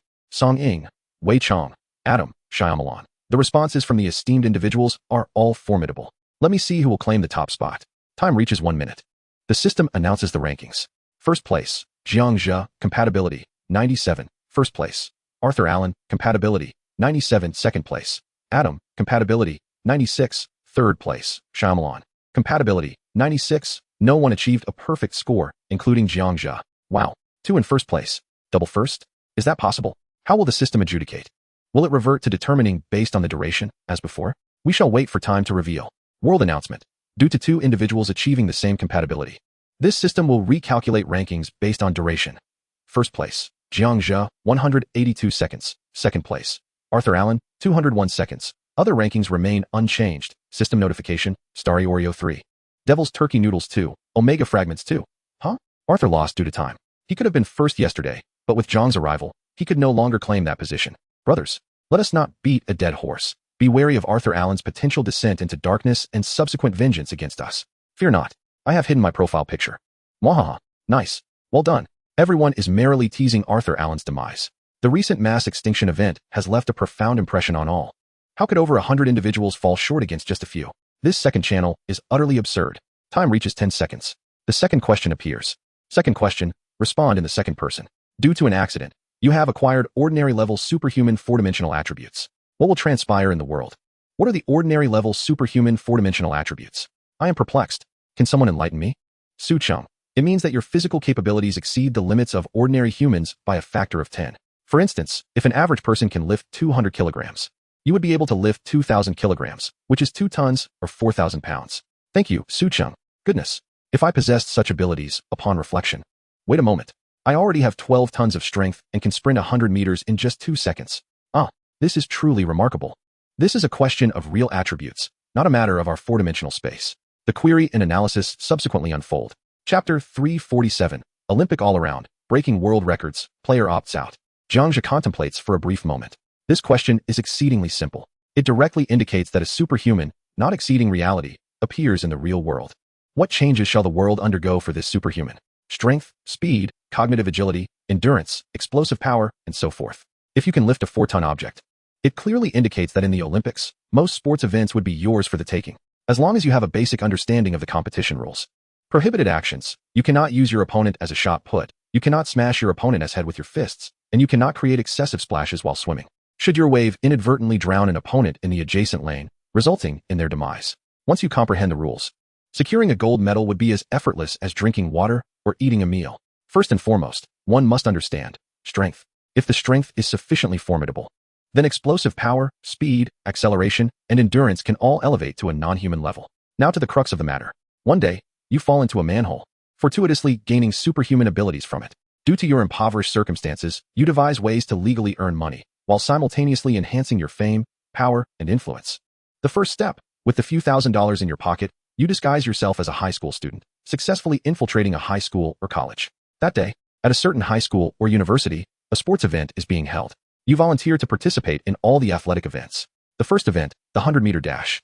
While the other competitors are diligently warming up, you leisurely sip cola at the starting line, smiling at the crowd. As the gun fires. While the others sprint nearly 30 meters, you jog leisurely, waving at the spectators. When the others are merely 30 meters from the finish line, you unleash your full potential. Transforming into a human lightning bolt, you dash across the finish line. A new school record, an Asian record, a world record, 85 seconds. This is the consequence of deliberately slowing down time. The entire school erupts in excitement. Within less than an hour, officials arrive to recruit you for the national team, anticipating your participation in the upcoming Olympics. Once you take the stage, every athlete will be no match for you. The Olympics arrive successfully. You sign up for every event you can. As for whether you secure a gold medal, that depends on your mood. There is yet another tale to behold. Contingent upon the scheduling of other matches that may coincide with your current competition. The Olympics have commenced, radiating across the globe. In any contest of individual physical confrontation, such as boxing, judo, wrestling, and the like, as opponents witness your arrival, they promptly concede, with some even choosing to forfeit the arena entirely. There are instances where competitors collapse, frothing at the mouth, surrendering to defeat. You triumphantly claim an array of firsts. The world is vibrant because of you. In the second event, football, a particular nation seldom claims championships in this sport. However, the moment you step onto the field, you launch the ball soaring from the starting point, propelling it directly to the goal, with no one daring to impede your path.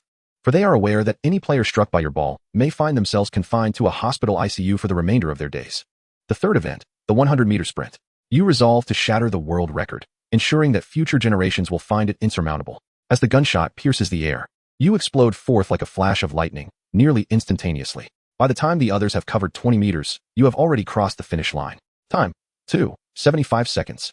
An Olympic record, unprecedented and unbeaten, no one shall ever surpass it. The audience erupts once more. The world is vibrant because of you. The fourth event, baseball. You pitch with such prowess that no one dares to swing, and when you bat, no one dares to throw. The fifth event, tennis. You toss the ball skyward, leaping 5 meters into the air, delivering a powerful strike that sends the ball hurtling between your opponent's legs, causing them to shudder in fear, feigning injury as they collapse. Victory is yours. The sixth event, swimming. You don your goggles and plunge into the pool as the starting bell rings. With a swift stroke of your hands, you part the water, inadvertently bringing together the two swimmers in adjacent lanes, perhaps even sharing an unexpected kiss. You emerge victorious. The seventh event, pole vaulting. This is the sole instance where you receive a silver medal. On this occasion, having indulged a bit too much, you mistakenly grasp a mop instead of the pole, and upon taking your turn, the mop shatters under your might, relegating you to second place. Following the event, the champion approaches you, bowing deeply, expressing gratitude. Thank you. Had it not been for your concession, I surely would not have attained this first place. This gold medal feels undeserved, Please accept it. With a smile, you turn away, opening your athlete locker. However, with such force, the door succumbs to your strength, sending over 100 gold medals tumbling to the ground. You then declare, gold medals hold no true significance. Your opponents stare in disbelief, their jaws nearly dropping to the floor. In summary, every Olympic event exists because of you. As for the tally of gold medals earned, that hinges on your whim and the number of competitions you choose to enter. The frequency of record-breaking feats depends equally on your participation. Once you have graced the Olympics, a second appearance will undoubtedly be denied. At that moment, you shall become an idol in the hearts of humanity, a beloved figure in the dreams of people across the globe, transcending age and gender. Even the neighbor, Old Wong, secretly watches you at night, pondering what you do alone at home. The next day, when you take out the trash, he hopes to glean even the slightest hint of your personal belongings. In the end, you successfully become the captain of a certain nation, revered as a modern deity in the hearts of people worldwide. Reflecting on this, Jiang Zhe nods in satisfaction, ready to input all the answers. Jiang Zhe, the second to submit an answer, is still Arthur Allen. Arthur Allen, you unexpectedly gain strength. You will be the next Captain American. First and foremost, the Olympics will be your stage of brilliance. If you possess 4 tons of strength and participate in the Olympics, aim to break the records incrementally rather than all at once. Lift, snatch, compete in world championships, golden leagues, and the Olympics. You can even participate in events like discus, shot put, javelin, high jump, and triple jump, each record broken meter by meter. $5 million beckons you. The third is Shyamalan. Shyamalan, the Olympics is the first choice. However, boxing is the most lucrative event. With 4 tons of strength, it matters not who your opponent is, even if they are a robot. Regardless of their defensive skills or evasive maneuvers, all of these techniques fall short before your might. With your 4 tons of strength, any strike, even a mere gust from your punch, could injure, stun, or even kill your opponent. Soon, you will be renowned across the globe. It is merely a matter of time before you amass wealth and become the greatest in the Hall of Fame. The fourth is Su Cheng. Su Cheng, you are a martial arts master. You should participate in the Olympics. They have exhausted all possibilities. What more can I say? Song Ying, have you all cheated? How can you be so quick? I shall not respond further. Wei Chong, you have said it all. What can I possibly add? Adam, I have nothing more to say. I never receive good resources anyway. I forfeit my answer. Elizabeth Chin, I have long predicted that with Jiang Zhe and Arthur around, you would never place. You might as well enjoy snacks and watch the show like me. Roger Porter, little princess, we thought you had perished after being away for so long. Elizabeth Chin, old Luo, hands on hips, you are the one who perished. Moreover, many players, not wanting to follow the trend, have abandoned their answers, simply spectating to see who will ultimately claim first place. Chapter 348, Eternal Xiao Ming, Infinite Appetite, Infinite Torment. Today, are Jiang Zhe and Arthur in a rivalry? Why do I say this? After the trend was discouraged, Arthur's answers began to shine. Previously, he would merely copy Jiang Zhe's responses and paste them, reaping rewards until the system caught on, and he started to diligently study. Not to mention, he might be disgruntled by Jiang Zhe's channel, having eliminated over 100 of his characters. Don't even mention it. Just thinking about it makes me laugh. Nearly 200 people besieged him, only to be swiftly defeated by a single blow from him. Earlier, they confidently claimed they could surpass him, yet days have passed without achieving that goal. Haha. My abs are aching from laughter. A second blooming of joy. The notorious misdeeds of Arthur Allen have once again been resurrected for scrutiny. Witnessing this scene, Arthur's complexion turned a deep shade of purple with rage. However, he found himself powerless. His skills and abilities fell short, leaving him with no choice but to settle this score in due time. As the clock struck 10 seconds, the system announced the rankings. First place, Jiang Zhe, compatibility, 98. Time, 1,654 seconds. Second place, Arthur Allen, compatibility, 98. Time, 1957 seconds. Third place, Emily, compatibility, 97. Time, 2,121 seconds. Fourth place, Nikita, compatibility, 97. Time, 2,324 seconds. System notification, Omega Fragment 1, Little Crispy 3, Chocolate Bar 2. Due to the collective response, many prominent figures on the leaderboard did not make the cut, inadvertently benefiting some players ranked lower. The Omega fragments are nearly complete. Jiang Zhe gathered the supplies and opened a pack of Little Crispy, savoring the delightful taste. The enticing aroma soon lured out Xiao Pai and Xiao Su. Xiao Pai, boss, are you eating something? Xiao Su, boss, is this crunchy treat delicious? Jiang Zhe's expression darkened. These two always emerged with the same questions whenever he indulged in snacks, clearly yearning for a taste themselves. Here, take it, he grumbled, pushing 2 packs of Little Crispy toward them. Xiao Pai, boss, love you. Xiao Su, love you. Jiang Zhe, get back to your video games. Okay, they chimed in unison, gleefully clutching their snacks as they vanished back to their small room, the sounds of video games resuming once more. As the clock reached 10 seconds, the third question emerged. Third question, if Xiao Ming were to attain immortality, capable of consuming endlessly without adverse effects, how would he utilize this ability? What consequences would ensue? Time limit, 30 seconds. This question seemed somewhat familiar, didn't it? Hey, come out. It was likely a test of creativity and speed. The prompts for analysis appeared in succession. The final question was not particularly challenging, at least on the surface. However, the strategic placement of this question as the third suggested it was the most layered of the trio, indicating that a profound answer would not be as straightforward as anticipated. Jiang Zhe harnessed his inner strength, propelling his mental faculties into overdrive. Thoughts raced, and he swiftly formulated an appropriate response. Character, Xiao Ming. Location, anywhere. Ability, immortality, insatiable appetite. According to the question's premise, Xiao Ming experienced no reactions and had no need for excretion. On a certain day, Xiao Ming discovered his extraordinary ability. Initially, it was manageable. He could devour double hamburgers, a large box of cake, and a bucket of milk tea. However, as the revelation of his ability spread, a series of consequences began to unfold. It is crucial to understand that possessing such a power implies Xiao Ming is an infinitely capacious vessel. The inability to succumb to fullness indicates he can consume endlessly, while immunity to poisoning assures his safety and well-being. At first glance, it is evident that this ability can only be likened to an inexhaustible, limitless garbage receptacle. For humanity, as long as Xiao Ming resides on Earth, he cannot escape torment. However, this torment is perceived as benevolent in the eyes of humankind. Finally, Xiao Ming is captured by the entire world. The capitalists across the globe will initially, with good intentions, inform Xiao Ming that they will offer him a stable, high-paying job. Xiao Ming accepts this offer. Upon arrival at their destination, he finds himself under their control, stripped of his personal freedoms and rights. Concurrently, they commence negotiations for cooperation with the world's leaders. Upon hearing this news, the leaders promptly agree, as the waste in their regions is overwhelmingly abundant. Without a means to dispose of this refuse, nature itself will ultimately suffer from pollution.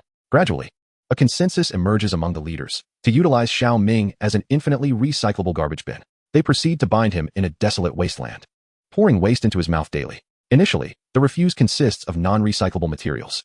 As the results become apparent, they begin to funnel chemical waste, toxic refuse, hazardous materials, and even nuclear waste into him. A cacophony of repugnant odors, metallic, foul, bitter, and putrid, merges within Xiao Ming's stomach, rendering each exhalation a source of immense discomfort. Yet, it seems that no one cares for Xiao Ming. After all, he cannot perish. Previously, substantial sums were spent to manage such difficult-to-recycle waste. Now, Xiao Ming's existence signifies that they can simply discard all refuse into him. When Xiao Ming suffers and weeps in despair, a few environmentalists or his parents come to console him. Father, my son, just endure a little longer. You are making a contribution to all humanity. The world is thriving. Mother, indeed, I know you are suffering, but this is for the greater good. Our nation's GDP has surged tremendously. Environmental leader, your parents are right. With your existence, the world will become a better place. Just persevere, this too shall pass.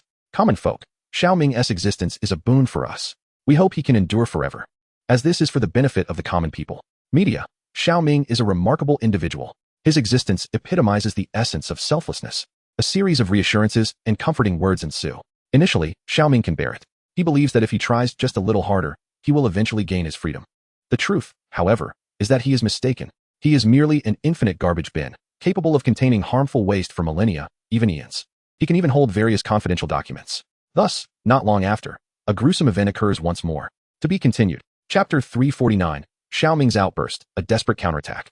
Condemnation of Arthur and Jiang Zhe's censorship. They begin to pour corpses into Xiao Ming's mouth. No one cared whether Xiao Ming was crying, wailing, or screaming in terror. They only knew that the only secret worth preserving was to pour the bodies into Xiao Ming's mouth. After all, Xiao Ming could never escape this realm, nor did he recognize those corpses being forced into him. What was the truth? Those bodies might have belonged to righteous individuals who once spoke on Xiao Ming's behalf. They could have been ordinary people who knew the truth and dared to disturb the capitalist's cake. Among them might be Xiao Ming's neighbor, who had fought for his freedom and human rights, only to be ultimately betrayed by the capitalists. In essence, all of this was the consequence of the kind souls who had once advocated for Xiao Ming. As time silently passed, people's lives grew increasingly blissful, and humanity began to cherish Xiao Ming. No, it was not Xiao Ming they cherished, but rather the convenience his abilities brought. No one cared if Xiao Ming was suffering. No one cared if he was lonely. Even fewer cared whether he longed for home. People merely wished for Xiao Ming to remain a bottomless pit, a mere receptacle for their waste. For with Xiao Ming's existence, humanity found happiness. Time passed unmeasured until Xiao Ming awakened to a profound realization. He began to laugh maniacally at the heavens. Why must I alone bear the sins of humanity? Why do my parents side with all of humankind? Why must those who once spoke for me perish? Why not the capital itself? Why? Is it solely because I am destined to be a bottomless pit? Is it because I am a bottomless pit that you can exploit me endlessly? Must I alone satisfy the entire world? No, this is unjust. I swear. I will make you all pay dearly. As these thoughts echoed in his mind, Xiaoming finally comprehended that he had a choice: destruction. Fueled by rage, he began to expel centuries' worth of toxic waste and nuclear refuse into the sky. The heavens unleashed an unprecedented deluge of black acid rain, a mixture of various harmful refuse. Wherever the acid rain fell, there was widespread wailing. Few could survive beyond 3 seconds. Panic ensued. Fear gripped the hearts of the people. En masse, they began to perish, evaporating into vapor that ascended to the sky. Upon receiving the news, the capitalists in the world at large sought to eliminate Xiaoming, aiming to bring this war to a definitive end. The silver lining was that Xiaoming feared no bullet, for he could still devour infinitely. Xiaoming's fury intensified. No longer content to be a mere garbage bin, he was now to be slain to protect so-called humanity. In his madness, he unleashed a storm of refuse. Death followed in his wake. Before long, the storm swept across the globe. At that moment, they finally witnessed Xiaoming's true power, not mere consumption, but retribution. The capitalists trembled. The entire world trembled. Even Xiaoming's parents were overcome with fear. Had they made their choices from the outset, they would have never allowed Xiaoming to become a bottomless pit. Had they known of Xiaoming's capabilities from the beginning, they would have revered him as a deity. Alas, it is all too late. In the end, the benevolent soul smiled with a sense of relief, yet regrettably, the world had already met its demise. Reflecting on this, it is nearly sufficient. Jiang Zhe, a lengthy string of answers was dispatched. Following closely were a series of responses from the other players. Before long, Arthur Allen's answer appeared. Arthur Allen. His response remained rooted in environmentalism, yet his style diverged entirely from Jiang Zhe's. He employed a facade of hypocrisy and insincerity, articulating his points with eloquence, thus garnering a substantial following from the right. Ultimately, Xiaoming remained trapped in the depths of the forest, forever deprived of sunlight, relegated to the role of a mere trash receptacle. Next came Su Cheng. Su Cheng's answer bore resemblance to Jiang Zhe's, yet his perspective advocated for humanity to reap what it sowed, without annihilating the entire race. Lastly, Jiang Yi, Song Ying, Roger, Wei Chong, and others presented answers that were strikingly similar, though their methods of resolution varied slightly. Damn, is Arthur Allen unwell? Is he deliberately trying to repulse me? What a ridiculous response. What is wrong? If Xiaoming were to live eternally and consume without limit, would he not become a garbage bin, leading to the destruction of Earth? I concur with the sentiments expressed above. Those with capabilities must apply them judiciously. We are not like Jiang Zhe, who would annihilate humanity, lacking even a modicum of compassion. Compassion, my foot. Are you all deranged? It seems that anyone associated with Arthur has lost their sanity. The nature of a person reflects in their answers. Arthur Allen is hypocritical and excessively insincere. I wish for his early demise, wishing death upon him 9,999 times. From this point forward, Arthur's answers and actions have thoroughly exposed the goodness he has long pretended to embody, drawing the disdain of countless players. Yet, with disdain comes support. Each side has its own rationale. Jiang Zhe sneered in contempt. He could not be bothered to engage in disputes with them any longer. He could only silence them one by one, banishing them to the Black Room, and subsequently execute a large-scale purge. World announcement: Joseph, Bennett, Erquin Yongta, Park Shui, Joshua, and others are forever confined to the Black Room. World announcement: Dolly, Jite, Guy, and others are silenced for a day. 2 announcements resounded. Those in favor of Jiang Zhe were elated. Oh, come out and flaunt your bravado. Did you see that? A bunch of fools, still daring to insult our Jiang God. Speak another word, and you shall await your fate in the Black Room. The conversation became monotonous. I am leaving. There were those who rejoiced, and those who despaired. Some detractors and rightists quickly fell silent. No one dared to offend Jiang Zhe any longer. In fact, some had already forgotten who wielded the GM powers. It was only until the recent announcements that they suddenly recalled it was indeed Jiang Zhe. Jiang Zhe understood that no matter how he cleaned up the mess, it would never be entirely eradicated. The only approach is to suppress fiercely, instilling fear in the opponent until they comprehend which words are appropriate and which are not. The global channel fell silent. Time reached 30 seconds. The system announced the rankings. Undoubtedly, the first place was taken by Jiang Zhe, followed by Adam in second, Su Cheng in third, Song Ying in fourth, and Emily in fifth. Roger Port was in sixth, while Wei Chong secured the seventh position.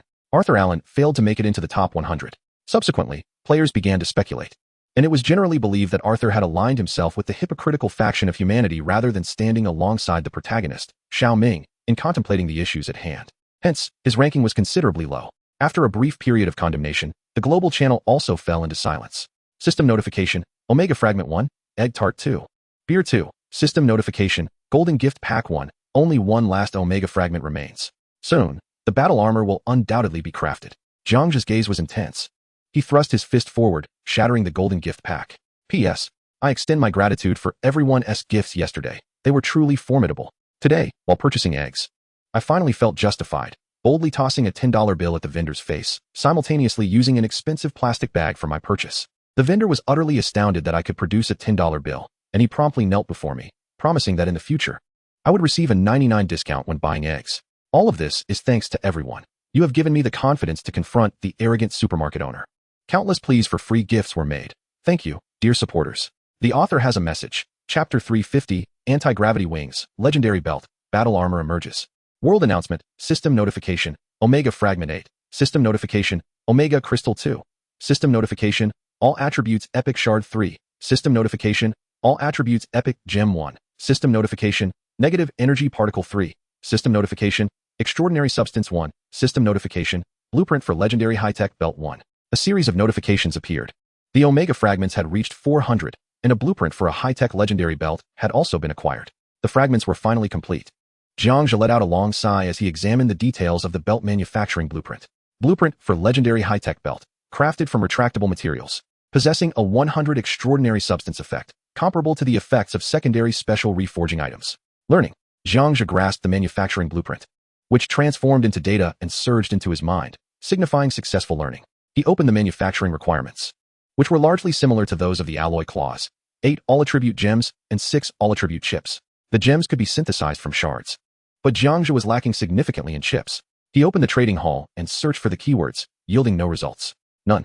Jiang Zhe furrowed his brow. He switched to the regional channel, sending a message. I need 4 power chips, 2 physique chips, 3 agility chips, and 3 mental chips. If anyone has them, please message me urgently. Jiang God, I have 2 power chips. Are they for crafting the legendary item? I have acquired 2 pieces, yet I lack the manufacturing blueprint. I am willing to sell them to you. I also have some here. Do feel free to add me as a friend. A call to action will yield a multitude of responses. Should you desire anything, do not hesitate to message me privately. Jiang Zhe sends a message. Everyone unanimously expresses a desire for the collapse module. He can only extract the corresponding quantity of energy modules and inject them into the collapse force one by one. 5 minutes later, the crafting is complete, and all transactions have been finalized. The required materials have been fully satisfied. Switching to the crafting interface, he places the materials within and successfully forges the item. System Notification, Legendary High-Tech Belt 1. System Notification, a pitch-black belt adorned with an X-shaped buckle made of special alloy. It exudes an aura of dark artistry. Quite striking. Jiang Zhe reaches out, applying slight force, and feels a sense of resistance. The belt elongates. Ultimately, even with both arms extended, he cannot stretch the belt further, as it seems to possess an even greater tensile strength. He removes the epic belt from his waist and places it into the guild warehouse. After a brief inspection, he notes 3 special effects. 1. Extraordinary material. 2. Extreme stretch. 3. 4-dimensional space. Compared to the epic belt, this new creation boasts the additional effect of extreme stretch. Judging by the descriptors of the first 2 effects, it appears to be a belt capable of enduring infinite power. Simply put, even if this ebony belt were to pull the Eiffel Tower, it would be effortless. Jiang Zhe feels quite satisfied. He dons the newly crafted legendary belt. All attributes are enhanced. Aside from lifespan, every other attribute is increased by 105, boosting his combat power by an impressive 11,100. Without pause, he proceeds to the anti-gravity manufacturing interface. The epic anti-gravity particle wings of Jiang Zhe have long been an anticipated high-tech accessory. He first synthesizes a mid-level stabilizer, consuming 1 negative energy particle and 20x alloys to create a stabilization device. This device, no larger than the palm of his hand, hovers effortlessly in the air. He then accesses the particle wing interface. With all materials accounted for, he places them in and selects to forge. The crafting is successful. System Notification, Epic Jiang Zhe's Anti-Gravity Particle Wings 1. System Notification, a pair of silver particle wings, standing at 1.5 meters tall and half a meter wide, floats gracefully in the air. Unlike traditional wings, or even those of birds, they embody a futuristic mechanical essence. Truly wondrous. Jiang Zhe curiously circles around the particle wings. There are no control buttons on either side, as if they operate autonomously. 3 special effects. 1. Extraordinary material. 2. Luminous flow. 3. Invisibility. This is purely an accessory designed for aesthetic appeal. After observing for a moment, he eagerly affixes them to his back. He feels no weight whatsoever. Is it merely a matter of thought? Jiang Zhe attempts to manipulate them. With a mere thought, whoosh. The particle wings suddenly unfurl, resembling an angel, their span exceeding both his head and shoulders. Simultaneously, a silver luminescence envelopes him. It is nothing short of miraculous. Jiang Zhe gazes down, watching the ground recede further and further away. Soon, he reached the ceiling. A thought crossed his mind. The particle wings gradually retracted, and Jiang Zhe slowly descended to the ground. Upon landing, he turned his head and silently chanted, "Invisibility." The particle wings began to extinguish like a fading light. First, the white glow vanished, followed by the complete disappearance of the wings. Jiang Zhe placed his hands behind his back, still able to sense their presence. For the next 5 minutes, he familiarized himself with this flying apparatus. Ultimately, he concluded that the practicality of this equipment was limited to situations where one's energy was utterly depleted or in the aftermath of large-scale battles when energy replenishment was insufficient. However, for other players, these particle wings were a miraculous boon, as countless individuals had never acquired personal abilities. Once they donned this epic particle wing, their chances of survival would significantly increase. Yet, the cost was exorbitant. Even Jiang Zhe hesitated to craft a second one. He removed the particle wings and embedded a level 10 gem into them, enhancing their attributes by an additional 400. He deactivated the anti-gravity interface and switched to the battle armor manufacturing interface. The main event was upon him. He could hardly contain his excitement at the prospect of the battle armor's capabilities. He examined the materials required for the armor. Stone's Mercury Battle Armor, Gold X2000. Omega Fragments X400, Special Obsidian X1000, X-Type Special Alloy X1000, Nuclear Chips X5, Laser Chips X5, Crystal Lines X500, Neural Fusion Circuits X500, Internal Skeleton Adapter X100, Conversion Chip X1. All required materials were at hand, with a surplus to spare. Jiang Zhe took a deep breath. Parting with 400 Omega chips was indeed a reluctant choice, as they had been saved for a long time. However, he reflected that there was no alternative. To enhance his combat power, he had to craft. With a flick of his right hand, a flash of white light signified success. System notification, Stone's Mercury Battle Armor 1. A sleek black humanoid armor appeared before him, matching Jiang Zhe's height. Its streamlined design exuded an extreme sense of futuristic technology, radiating power. In an instant, the deep black shifted to a gradient of dark hues, gradually transforming into a translucent, wave-like appearance. Was it invisible? Jiang Zhe, astonished, extended his right hand. Just as he reached to touch Stone's Mercury Battle Armor, a series of global announcements echoed. Chapter 351, Global Announcement, Stone Armor, Armor System. Fusion Armor, Global Announcement. Congratulations to Plaza Master 000001, Jiang Zhe, for successfully crafting Stone's Mercury Battle Armor. Let us celebrate his growing strength. Global Announcement. Congratulations to Plaza Master 000001, Jiang Zhe, for successfully crafting Stone's Mercury Battle Armor. Let us celebrate his growing strength. Global Announcement. Congratulations to Plaza Master 000001, Jiang Zhe, for successfully crafting Stone's Mercury Battle Armor. Let us celebrate his growing strength. World Announcement. The mecha system has been activated. I urge everyone to put forth their utmost effort in gathering the necessary materials for mecha production. A bright future awaits. 4. For announcements? Goodness. This is an unprecedented number of world announcements. Is there truly a mecha in this realm? Stone's Mercury Mecha. It appears to be an exceptionally formidable presence. Incredible. Last time, he was the first to establish a guild, leading to the unveiling of the guild system. Upon reflection, a chilling realization dawns upon me. What terrifying realization? The guild, the mecha, the peculiarities, the world announcements, all seem to have been initiated by him first. After a considerable interval, at least 4 or 5 days, only then does it seem to be the turn of another. I suddenly feel a shiver down my spine. Jiang Zhe appears to be a trendsetter among us. This is undeniably unusual. If he encounters one occurrence, it might be luck. 2 occurrences could also be attributed to chance. However, once he surpasses 3 instances, it becomes worthy of scrutiny. 4-dimensional. Absolutely 4-dimensional. Enough with the 4-dimensional talk. He has already clarified that it is not 4-dimensional. If it is not 4-dimensional, how do you explain that he is always first? Regardless, this matter is shrouded in mystery. The mecha feels so distant from me, alas. I can only watch as others possess it. I have yet to assemble even one set of excellence, rendering this world rather dull. Initially, players in the World Channel were preparing to retire for the night. Suddenly, the consecutive world announcements roused many who had already succumbed to slumber. Upon inspection, it was yet another announcement from Jiang Zhe. Some individuals have even begun to ponder the authenticity of this situation. It is simply beyond comprehension. They cannot help but question what is so extraordinary about Jiang Zhe that enables him to lead 4 world announcements. Yet, in the end, no one could provide a reasonable explanation. The World Channel continued to buzz with fervent discussions regarding the world announcement and the activation of the mecha system. Jiang Zhe's private messages had long since been inundated, particularly in the small group chat. Su Cheng, I just fell asleep, and now you pull this stunt, leaving me utterly awake. Jiang E, the mecha system. Boss Jiang, you rank first, but isn't that mecha's combat power a bit absurd? 200,000. Song Ying, incredible. You've skyrocketed. An increase of 200,000 in combat power. Wei Chong, President, you're amazing. You've been collecting those materials. So it was for mecha production. No wonder, no wonder. Kubanka wow. On my first day in the guild, I encounter this rare occurrence. Robert Kasi, calm down. This is just Jiang Shun's daily routine. Don't make a fuss. The members congratulated him one after another, all aware that the materials Jiang Zhe had been collecting were indeed for the mecha. To be honest, it was truly unexpected. Just one Mercury mecha has granted Jiang Zhe an astonishing increase of 200,000 in combat power, evoking envy among all. Thank you all. I have yet to examine the mecha's attributes. With your comments, the sense of mystery has dissipated. Sleep early and avoid staying up late, Jiang Zhe replied with a smile. Su Cheng, I doubt I will be able to sleep tonight. Coop Bank is C. I am preparing to open the doors all night. This has raised my blood pressure. Jiang E. 1 Wei Chong, 1 Robert Cars, no more sleep.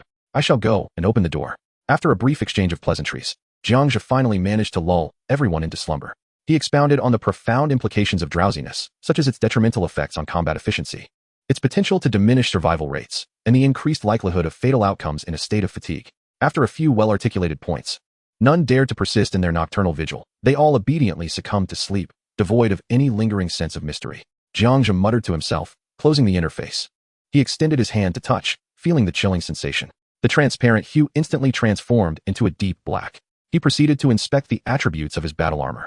Set, Stone's Mercury Armor. Level, Special Defense. Defense Power 2000 Attributes. Strength 2000, Constitution 2000, Agility 2000, Spirit 2000, Force 2000, Ice Power 2000 Affixes. Temperature Control, Extraordinary Substance. Damage Conversion, Special Affix. Laser, Perpetual Motion, currently not fused. Combat Power, 200,000. Remarks. Can be reforged, resources multiplied tenfold. Indeed, a combat power of 200,000. This is without even accounting for the attributes. Jiang Zhe could not help but marvel. He hastily examined the two special effects. Temperature Control. The appearance color changes with the surrounding temperature and the user's body temperature. When there is no temperature, it becomes transparent. Damage Conversion. When subjected to an attack, most of the damage is mitigated, with the body only bearing a minor portion of the injury. Laser. Can emit laser beams from the eyes and hands. Perpetual Motion. Requires no materials, a device of eternal energy. Detected conflict with creator's ability. Laser will transform into the strength attribute of the creator's ability. Shall fusion occur? This conflicts with my personal abilities. The laser indeed clashes with my force and ice power. However, if it could be fused into my personal strength attribute, it may not be an unwise choice. Jiang Zhe pondered for a moment. The laser truly seemed inferior to the temperature and intensity of the force rays. Thus, the fusion to enhance ability strength appeared to be the more optimal choice. Fusion. Jiang Zhe focused his thoughts. The stone Mercury armor immediately began to transform, morphing into delicate silvery mercury that, upon contact with Jiang Zhe's hands, adhered to his skin like a living entity. The fusion process was remarkably swift. In the blink of an eye, the transparent mercury vanished. Jiang Zhe extended his hands, clenched his fists, and felt no unusual sensations. Within him resided only a refreshing chill, accompanied by an explosive surge of power coursing through his limbs. It felt as though he could vanquish 10 Arthurs with a single punch. System Prompt. Force Strength 50. System Prompt. Ice Power Strength 50 double 50. Fusion was indeed the best choice. Jiang Zhe could not suppress his joy. Today had yielded unforeseen treasures. The battle armor manifested. With a mere thought, a layer of translucent ripples surged forth from his body. It swiftly transitioned from transparent to black. Then blue, deep blue, red, and finally deep red. The colors continued to shift. What could this signify? Is my body temperature so capricious? Jiang Zhe furrowed his brow, his thoughts sinking into the armor.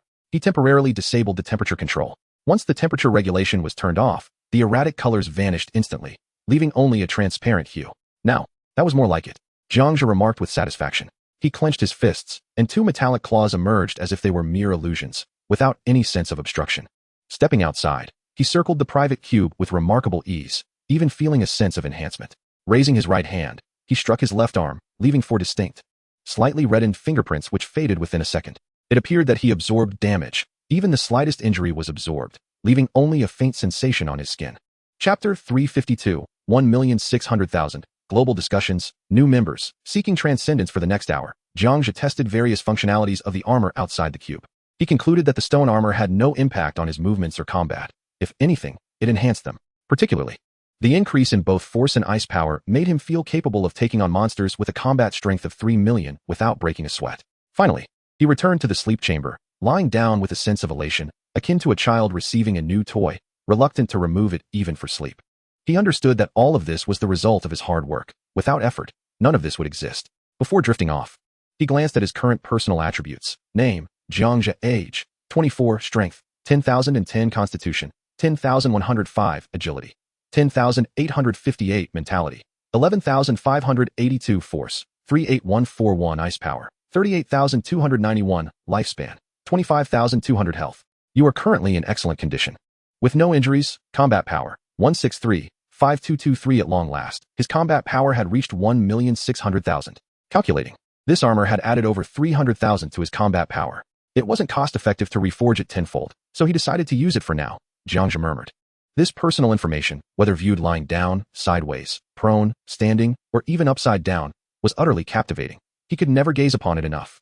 As he scrolled down to examine his current strength attributes, force strength, 235, note. You can currently unleash an attack and defense power of 235 times your force.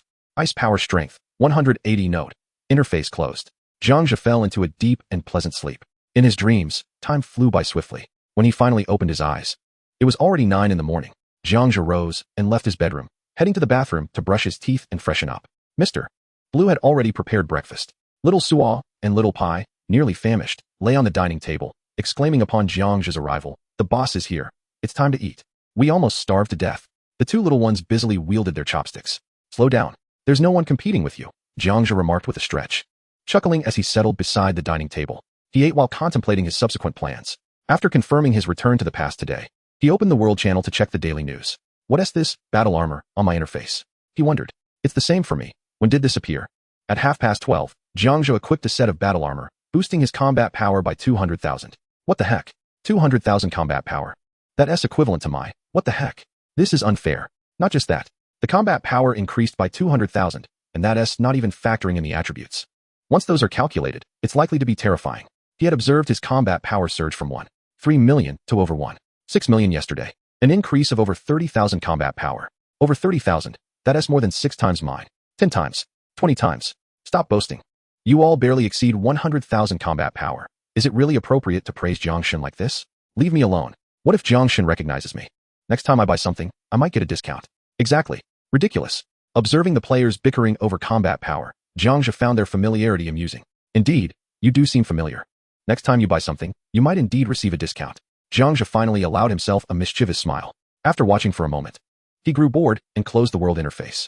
At that moment, a private message from Wang Yao arrived regarding the retrieval of the Sword of Will from yesterday. At least you have a conscience, Jiang Zhe replied with a smile. Wang Yao, I wouldn't dare covet the world's #1 weapon, but this special weapon. I used it and opened several gates at dawn, almost slaying with each attempt. It's incredibly powerful. Do you wish to use it continuously? Jiang Zhe inquired with a playful smirk. Wang Yao, no way. Is that for real? Jiang Zhe, I see you have quite the spirit. Why not join my guild? We need individuals with passion, candor, and a clear sense of right and wrong. Wang Yao, wow. Wang Yao, I'm sorry. I got carried away. I'll join. Hold on. Jiang Zhe opened the guild list and sent a golden invitation to him. The response was instantaneous. Wang Yao joined the guild. His combat power, 156, 841. Wang Yao? Hello everyone. It's a pleasure to meet you all. Wei Chong, welcome. Wan Han, welcome. Ku Ben Ka RC, newcomer, show your photo. Robert Ka RC, newcomer, drop your pants. Fong Yuling, newcomer, send red envelopes. What followed were the welcoming remarks from the guild members. After Wang Yao's introduction, he dared not speak again. This group was simply too formidable. Each one was a big shot outside, yet within the guild, they were all so open. Wang Yao felt overwhelmed. Wang Yao, what about the Sword of Will, President Jiang? Jiang Zhe, take it for yourself and enjoy. Wang Yao, damn. President, I adore you. Just say the word, and I will act. If you need me to charge into battle first, just say it. Wang Yao, what followed was an outpouring of excitement overflowing the screen. Suddenly acquiring an extraordinary weapon is enough to stir excitement in anyone. Jiang Zhe thought, all right, enough of this, and swiftly closed the private messaging interface. Yet, Wang Yao's messages continued to flood in. Opting for discretion, he decided that out of sight would mean out of mind. This weapon could indeed be considered a new asset for Wang Yao. While it surpassed those of Ku Ben, Robert, Fong, and Ruan, Wang Yao was undeniably a fervent action-oriented individual. His passionate and indignant personality made him a reliable brother and friend. Setting aside these traits, the fact that he was the first to stand up for Jiang Zhe's reputation yesterday earned him the right to this reforged Sword of Will. Breakfast concluded swiftly as Jiang Zhe stepped outside with the two little ones, reclaiming his personal cube. He commenced the day as first opening.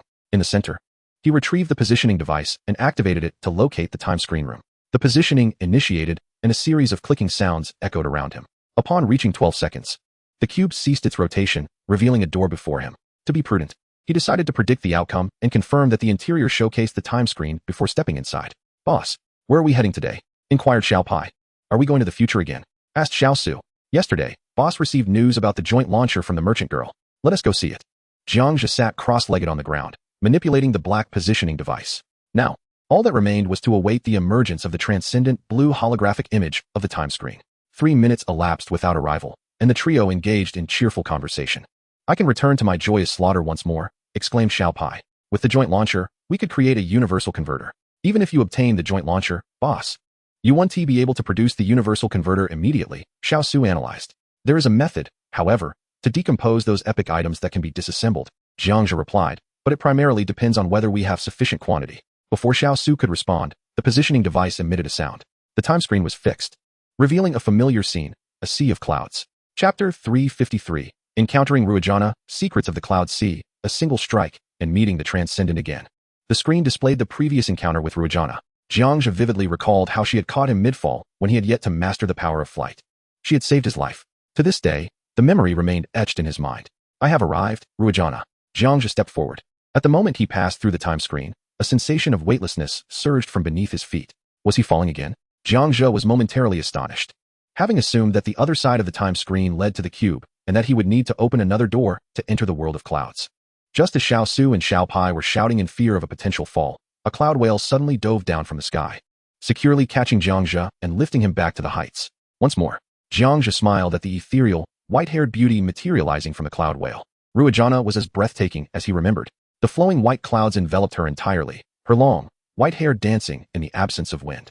Her bare feet, delicate as jade, graced the ground. With a visage of exquisite beauty, she radiated an ethereal aura. Just as Ruijana prepared to speak, a force surged from behind her, instantaneously propelling him, and them 500 meters away. Once they halted, Jiang Zhe looked up to see the previously encountered cloud dragon suddenly attacking Ruijana. He swiftly checked to see if Ruijana was harmed. Fortunately, her injuries were rapidly mended by the surrounding white clouds. "Ruijana, you should rest. I have a general understanding of the situation," Jiang Zhe said, releasing Ruijana from his protective embrace and handing her Xiao Pai and Xiao Su, who floated in the air. "Don't. Jiang Zhe, I don't know how you returned, but you stand no chance against him." Ruijana coughed lightly, clearly bearing grave wounds. With a swift motion, Jiang Zhe transformed into a fleeting shadow, charging towards the frigid cloud dragon in the sky. In an instant, he closed the distance. "Do you wish to perish?" Jiang Zhe sneered at the cloud dragon, his tone growing increasingly menacing. "Regardless of how you returned, uttering such words to me today means you shall not survive." The cloud dragon retorted fiercely. It was a towering figure, a man composed of clouds, standing at nearly 2 meters tall, with sword-like brows and piercing eyes. He was muscular and well-defined. As his words fell, the cloud dragon spread his arms wide. The previously clear sky transformed into a tempestuous storm, filled with thunder and lightning. An overwhelming force unleashed. "Human, brace yourself," the cloud dragon declared as his arms suddenly descended, carrying the weight of thunderous might. Crash! A bolt of lightning descended from the heavens, striking Jiang Zhe. The lightning only lasted a moment before being entirely absorbed by his battle armor. Jiang Zhe smirked disdainfully, brushing off the white electric strands from his body. Simultaneously, he raised his right hand, unleashing a devastating shockwave that slammed into the cloud dragon. In that instant of contact, what? The cloud dragon's gaze began to dull, unable to fathom how this human had returned with such enhanced power. With a muffled sound, the cloud dragon disintegrated into particles of white mist, scattering into the surroundings. "This is the fate that befalls those who provoke me, regardless of your reasons." Jiang Zhe waved his right hand gently, utilizing his force to disperse the remaining clouds entirely. At that moment, Ruijana soared over, her gaze flitting between the dissipating cloud dragon and Jiang Zhe. "Did you kill it?" Ruijana questioned incredulously, staring at Jiang Zhe. Simultaneously, countless figures of all ages, transformed from the white clouds, emerged around them. "I understand there is a history between you, but I never anticipated that after my departure, it would turn against you." Jiang Zhe's expression bore no sympathy. It was only now that he realized, after concluding his dealings with Ruijana, he had departed the scene. Unbeknownst to him, as soon as the former Jiang Zhe left the Cloud Sea world, the Cloud Dragon had plotted against Ruijana. Sighing, Ruijana suddenly brightened with realization, exclaiming, "You mentioned that the former you, the current you comes from the future?" "Indeed. Precisely. I cannot linger for long. Thank you for your life-saving grace during our first encounter. Consider this my repayment," Jiang Zhe remarked with a wink. Raising his right hand, he seized Xiao Pai and Xiao Suo. "Wait, please stay a moment longer. You promised we would meet again," Ruijana implored. "We have already met," Jiang Zhe replied with a smile, turning away as he waved his right hand and soared towards the front door. "By the way, here is a gift for you." With a flick of his left hand, a box of shower gel flew towards Ruijana. For the wandering clan, the shower gel is a vital remedy. "Thank you." Ruijana also waved back with a smile. Once Jiang Zhe completely vanished from sight, the other wandering beings gathered around. "Shower gel. More shower gel." We are blessed once again, huzzah! They exclaimed joyfully. Didn't that person just leave? How did he come out again? The curious onlookers inquired. Yet, no one answered them. Yunlong swiftly coalesced into a complete humanoid form from the surroundings. Damn, that hurts. This fellow has grown considerably stronger since our first encounter. Yunlong shook his head in admiration. Are you out of your mind? Why test Jiang Zhe's strength in such a manner? Rui Jiana cast a disapproving glance at Yunlong. Well, it has been a while since I fought someone. Besides, we are not in any real danger. Yunlong replied with an awkward laugh, coughing repeatedly. A testament to the overwhelming power of Jiang Zhe's devastating strike. If Jiang Zhe had lingered a little longer and activated his analytical chip, he would have discovered that Yunlong's combat power had already surpassed 5 million. How long can you predict now? Rui Jiana asked. Approximately 2 months. Yunlong answered. Will Jiang Zhe return to us in the future? Rui Jiana inquired. Absolutely not, Yunlong replied. What a pity, Rui Jiana lamented. However, Yunlong added. However what? Rui Jiana pressed.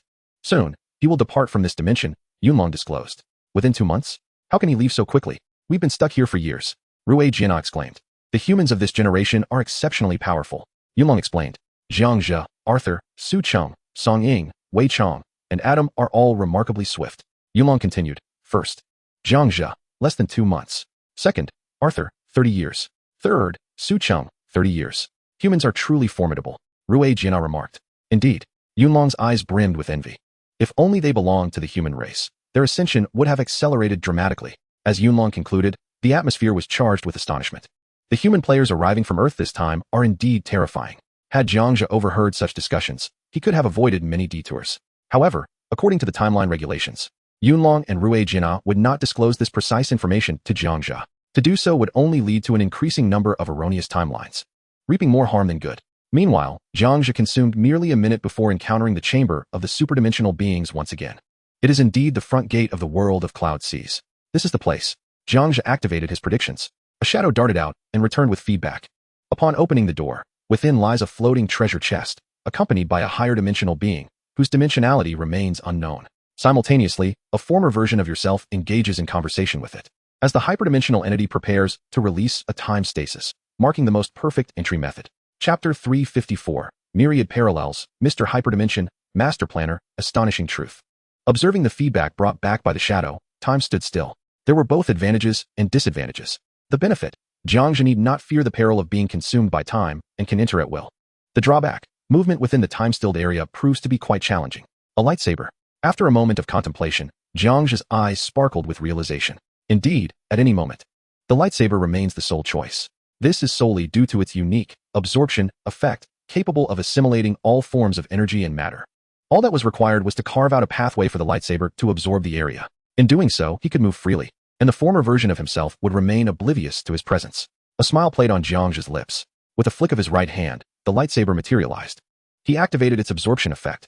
Buzzing, he opened the door and stepped inside. The scene before him transformed. It was still an immense cube, stretching endlessly in all directions. Awash in a vivid crimson hue. Scattered across the ground were Christmas gift boxes. Towering at a height of 100 meters was a blue being standing at an impressive height of nearly 2 meters, with flowing blue hair and golden time lines frozen upon its form. Beside this hyperdimensional entity was a platinum treasure chest, surrounded by remnants of its temporal essence. At the entrance stood the former Jiang Zhe, eyes closed in contemplation, pondering the answers provided by the blue being. The former Jiang Zhe remained entirely unaware of the door being opened, nor did he sense the presence of his future self. Wow, boss, that's the past version of you. Little Sue exclaimed in astonishment. At this time, the boss still looks quite youthful and innocent, Little Pai remarked. Quiet. Jiang Zhe strained to absorb a little from the time-stilled area, gradually carving out a normal pathway. The hyperdimensional being curiously looked down at Jiang Zhe, observing his laborious efforts to utilize the lightsaber's absorption effect to create a temporal passage. They could no longer bear to watch. With a wave of their right hand, a portion of the time-stilled area vanished. Hello there, young one. Let me take a guess. You've come seeking the unified launcher, Haven to you? Young one. How do you know I would grant it to you? The hyperdimensional beings chimed in unison. Jiang Zhe replied, Greetings, Mr. Blue. What a coincidence, my former steward, as well as my current steward, share the same name. Quite the coincidence indeed. Please, state your intentions plainly. A subtle curve appeared at the corners of the blue beings' mouths. Barely perceptible. I am in search of the unified launcher. I have sought it for quite some time and have learned that you possess it. This is a crucial component in the creation of my quantum pen. I am willing to accept any challenge you propose. Should I succeed, you would grant me the item. What do you say? Jiang Zhe politely articulated his intentions. He understood that before the hyperdimensional beings, he held no advantage. Nevertheless, Jiang Zhe was still willing to give it a try. After several days apart, have you already acquired the quantum pen? The little fellow possesses quite remarkable abilities. As for the humble joint launcher, I indeed possess one, though it hardly qualifies as rare. I had originally intended for you to respond to my inquiries, but it appears a former version of yourself is already pondering the questions I posed. Thus, let us engage in a different game, Jiang Zhe. Mr. Lan spoke up once more, each voice clamoring for attention. Indeed, opening treasure chests is exceedingly difficult. You may dictate the method, and I shall acquiesce. Jiang Zhe nodded, casting a glance behind at his former self, still engrossed in contemplation. A scene from a parallel world. I shall present before you a myriad of visual representations from 10,000 parallel universes. Your task is to identify the correct one within 10 seconds. Do you dare accept this challenge? The Mr. Land spoke in unison. I dare. And the consequence?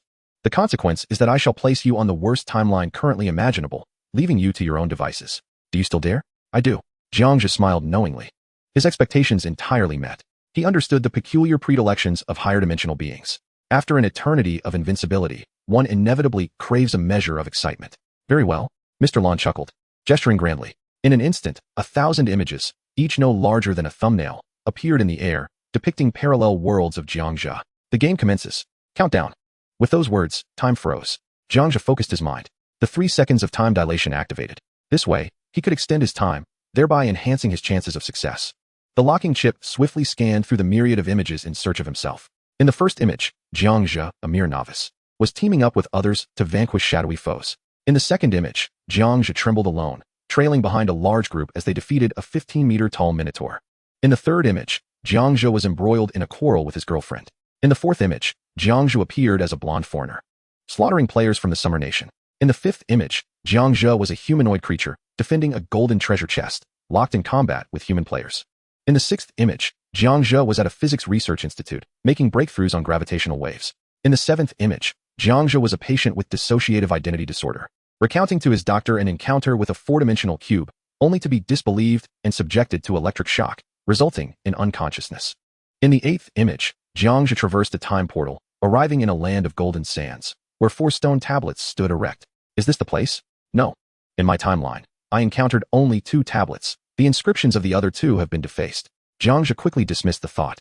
As the locking chip continued its rapid scan, your 3 seconds of time dilation are almost up. Mr. Lan reminded, arms crossed. I am aware. Do not distract me. Jiang Zhe replied without turning his head. As the 3 seconds elapsed, he commanded, Xiao Su, accelerate, take me with you. Immediately, Jiang Zhe activated his speed, instructing. Xiao Su responded affirmatively. Boom, boom, boom. A streak of blue lightning raced through the colossal cube, carrying a shadow along with it at tremendous speed. The faster the speed, the slower the passage of time. Thus, Jiang Zhe had ample opportunity to seek out the correct world. The locking chip was swiftly calibrating. Frame 517, Jiang Zhe, a cultivator, was engaged in combat against an elder of a sect in a mountainous region. Frame 1511, Jiang Zhe, an advanced sorcerer, was battling extraterrestrial invaders in a city. Frame 3814, Jiang Zhe traversed the temporal veil, arriving in the sea of clouds to confront the cloud dragon, ultimately turning away and locating Mr. Lan. Is this it? Jiang Zhe continued to observe. Yet, the content of the visuals shifted. The game proposed by Mr. Lan was not about finding Jiang Zhe, but rather a challenge of temporal traversal, to navigate as many timelines as possible within 10 seconds. Continue. Boss, we have 3 seconds left. Don't rush me. The locking chip was rapidly calibrating, and Jiang Zhe felt anxious for it. Why wasn't it functioning this time? Frame 5819. Jiang Zhe had consumed a transformation potion and was now with a new boyfriend, Jiang Yi. Is this permissible? Jiang Zhe's expression darkened. Frame 7918. Jiang Zhe, alongside players from the Summer Kingdom, was aboard an interstellar warship, attacking a blue planet. 2 seconds. Don't rush me. I know. Frame 9189. Jiang Zhe rejected Mr. Lan's game, turning away, only to fall victim to a 6-sided ambush, brutally slain by Schrodinger's cat. 1 second. We're almost there. Frame 9819. Jiang Zhe perished, gradually gaining strength in the quantum realm. Frame 9999. Jiang Zhe left Mr. Lan stranded on Earth, 2 millennia into the future. This is bad. Trapped in a scheme. There were no correct visuals. Jiang Zhe's pupils contracted. He sensed something amiss. It seemed Mr. Lan was deliberately complicating matters for him. By the time the final frame appeared, Jiang Zhe was left in shock. Frame 10,000. Mr. Lan had chosen to depart from Jiang Zhe, residing on Earth for countless years, undergoing endless enhancements, ultimately ascending to the 6th dimension. Just as he was about to reach the 7th dimension, he realized he needed to erase his memories. He urgently fled, unwilling to lose a fragment of his past. Thus, he sought out his former master, Jiang Zhe, in the 3rd dimension. Fortunately, drawing upon ancient memories, he finally located Jiang Zhe. He resolved to traverse the timeline and return to the present. Due to the nature of the timeline, he could not interfere with any occurrences, and could only assist his former master, Jiang Zhe, by gifting him a joint launcher. Xiao Suo, boss, it's the 15th second. 15 seconds? Time is up? Jiang Zhe exclaimed in astonishment. He immediately exited the locking chip. Are we exiled? Jiang Zhe frantically scanned his surroundings. There was no sign of the transcendent Mr. Lan. Xiao Suo no. Mr. Lan whispered to me in the time stagnation zone that the time loop has closed. Observing the lively conversation between Jiang Zhe and Xiao Suo, the small creature, who was oblivious to the intricacies of time, could only quietly retreat to a corner, a small mouse sitting there shaking its head. Jiang Zhe, a closed loop? Little Suo, indeed, time has formed a closed loop, encapsulating the moment he first encountered you and the moment he just met you. This constitutes a minor temporal cycle, one that is destined to occur. The joint launcher is also destined to be retrieved from Mr. Blue. It is only upon the fulfillment of this temporal closure that the cycle can be disrupted, allowing a return to the normal timeline. Do you understand? A little bit. Jiang Zhe shook his head, feeling a sense of relief. It seemed that the danger had been averted, for Mr. Blue had no intention of causing him distress. As for this so-called game, its purpose remains elusive for now. Just as Little Suo was about to continue speaking, he was interrupted by Little Pai. Boss, that blue transcendent being we just encountered was actually Butler Blue, who departed from us 2,000 years hence. Little Pai glanced at Jiang Zhe. Really? Jiang Zhe furrowed his brow, momentarily astonished, but soon clarity dawned upon him. Mr. Blue, all referred to as Mr. Blue, shares a color and even somewhat similar personalities. However, the transcendent Mr. Blue appears to be younger, perhaps a consequence of ascending dimensions. Reflecting on it, he recalled that when he first responded to a question from the transcendent Mr. Blue, he was rewarded with a platinum treasure chest. Such fortune seems almost too good to be true. By the time he encountered Mr. Blue for the second time, he proposed a change in the game's rules. Which brings us to now. It turns out he was merely deceiving himself. The other party merely sought to close the timeline. But why? Because when Jiang Zhe first met Mr. Blue, he did not recognize him. The transcendent Mr. Blue could not directly reveal, I am your future butler, and I have come to find you. To utter such words would inevitably disrupt the temporal cycle and further complicate the timeline. Thus, Mr. Blue identified a suitable starting point for this temporal closure. The moment Jiang Zhe first encountered the transcendent Mr. Blue. This moment serves as the beginning. Through subtle and inconspicuous actions, he quietly conveys to Jiang Zhe that the transcendent Mr. Blue is indeed his former butler, marking the conclusion. All of this intricately orchestrated by Mr. Blue to create a closed loop in time. Only through this closure can the timeline resume its normal flow. In simple terms, every action incurs a cost, especially when it pertains to time. Moreover, there is another aspect to consider. The robustness of the timeline is such that even Mr. Blue from the 7th dimension cannot traverse it at will. Any such traversal would inevitably leave an impact upon the timeline. Once an impact is made, it must be rectified and neutralized. Therefore, the transcendent Mr. Blue merely strives to minimize these impacts, bringing everything back to its rightful course. Upon hearing all this from Little Suo, Jiang Zhe felt astounded. How remarkably clever. Mr. Blue is truly brilliant. Jiang Zhe's eyes sparkled with admiration for his meticulous planning. Indeed, Mr. Blue confided in me that the quantum pen's manufacturing blueprint was deliberately left at a specific point in time for the boss to obtain. Once you acquire the quantum pen's manufacturing blueprint, you will realize that the material is exceptionally rare and difficult to obtain. Then, you will go to great lengths in search of this extraordinary resource. Subsequently, encountering the universal converter proved to be the swiftest means of acquisition. However, it necessitated a joint launcher. Ultimately, you, the leader, gleaned information regarding the launcher from the female merchant, Carl, who disclosed that her world channel companion, Kane, had previously encountered Mr. Blue. Carl, the female merchant previously rescued by Jiang Zhe from the clutches of the bull-headed monster. Kane, the female merchant from Carl's world channel who had met Mr. Blue. Mr. Blue had deliberately inconvenienced Kane, leaving her with lingering memories upon her departure. Following this, you fortuitously encountered the merchant Kalia in a cave and inquired whether she had come across any extraordinary matter. Kalia, uncertain, offered to make inquiries and subsequently posed the question within the world channel. Kalia, the merchant who purchased Jiang Zhe's anti-gravity floating chair in the cave of the previous timeline. As a result, Kane emerged from the merchant world channel, identifying a being from the Blue Star. Carl conveyed this revelation to you, the leader. Ultimately, through this information, you successfully returned to the timeline where you first met Mr. Blue, thus completing the temporal loop. At the conclusion, Xiao Su felt as though her mind might explode. It was simply astonishing. Mr. Blue was truly extraordinary. All of this had been meticulously crafted by the elevated Mr. Blue. Was that quantum drawing board also left by him? Jiang Zhe could not help but widen his eyes in disbelief. Xiao Su affirmed, indeed. That too was his legacy. Jiang Zhe questioned.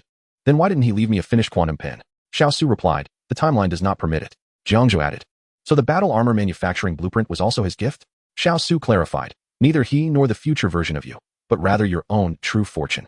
Jiang Zhe mused. It seems my luck is rather favorable. What about the quantum eraser? Xiao Su teased, leader. You are quite greedy. Mr. Blue fears you may harm many. Hence the quantum eraser shall forever elude you. Jiang Zhe exclaimed. Thank you for informing me that I shall eternally be deprived of the quantum eraser. Xiao Su chuckled, extending her right hand. By the way, leader, Mr. Blue mentioned that we must venture to the future. Otherwise, time will erase you. A small black device, no larger than an adult's fingertip, was produced. Indeed, it was the joint launcher.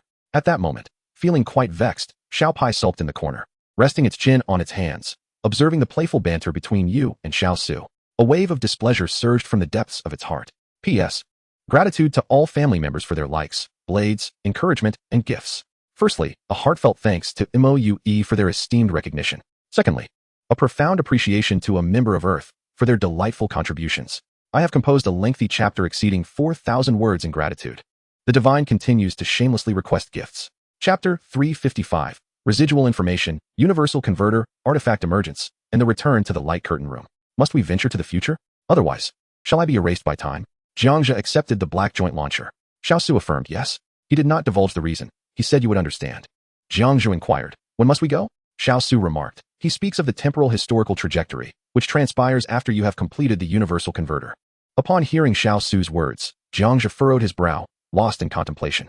It was evident that he did not grasp the meaning behind Mr. Lan's statement. Yet Mr. Lan was not one to deceive himself.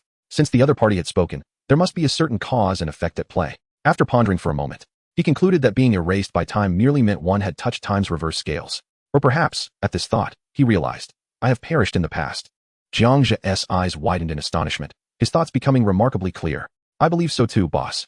Xiao Su replied, crossing his arms in agreement. But, Jiang Zhe questioned again, perplexed, for the concept of the timeline was exceedingly obscure. There's no room for doubt.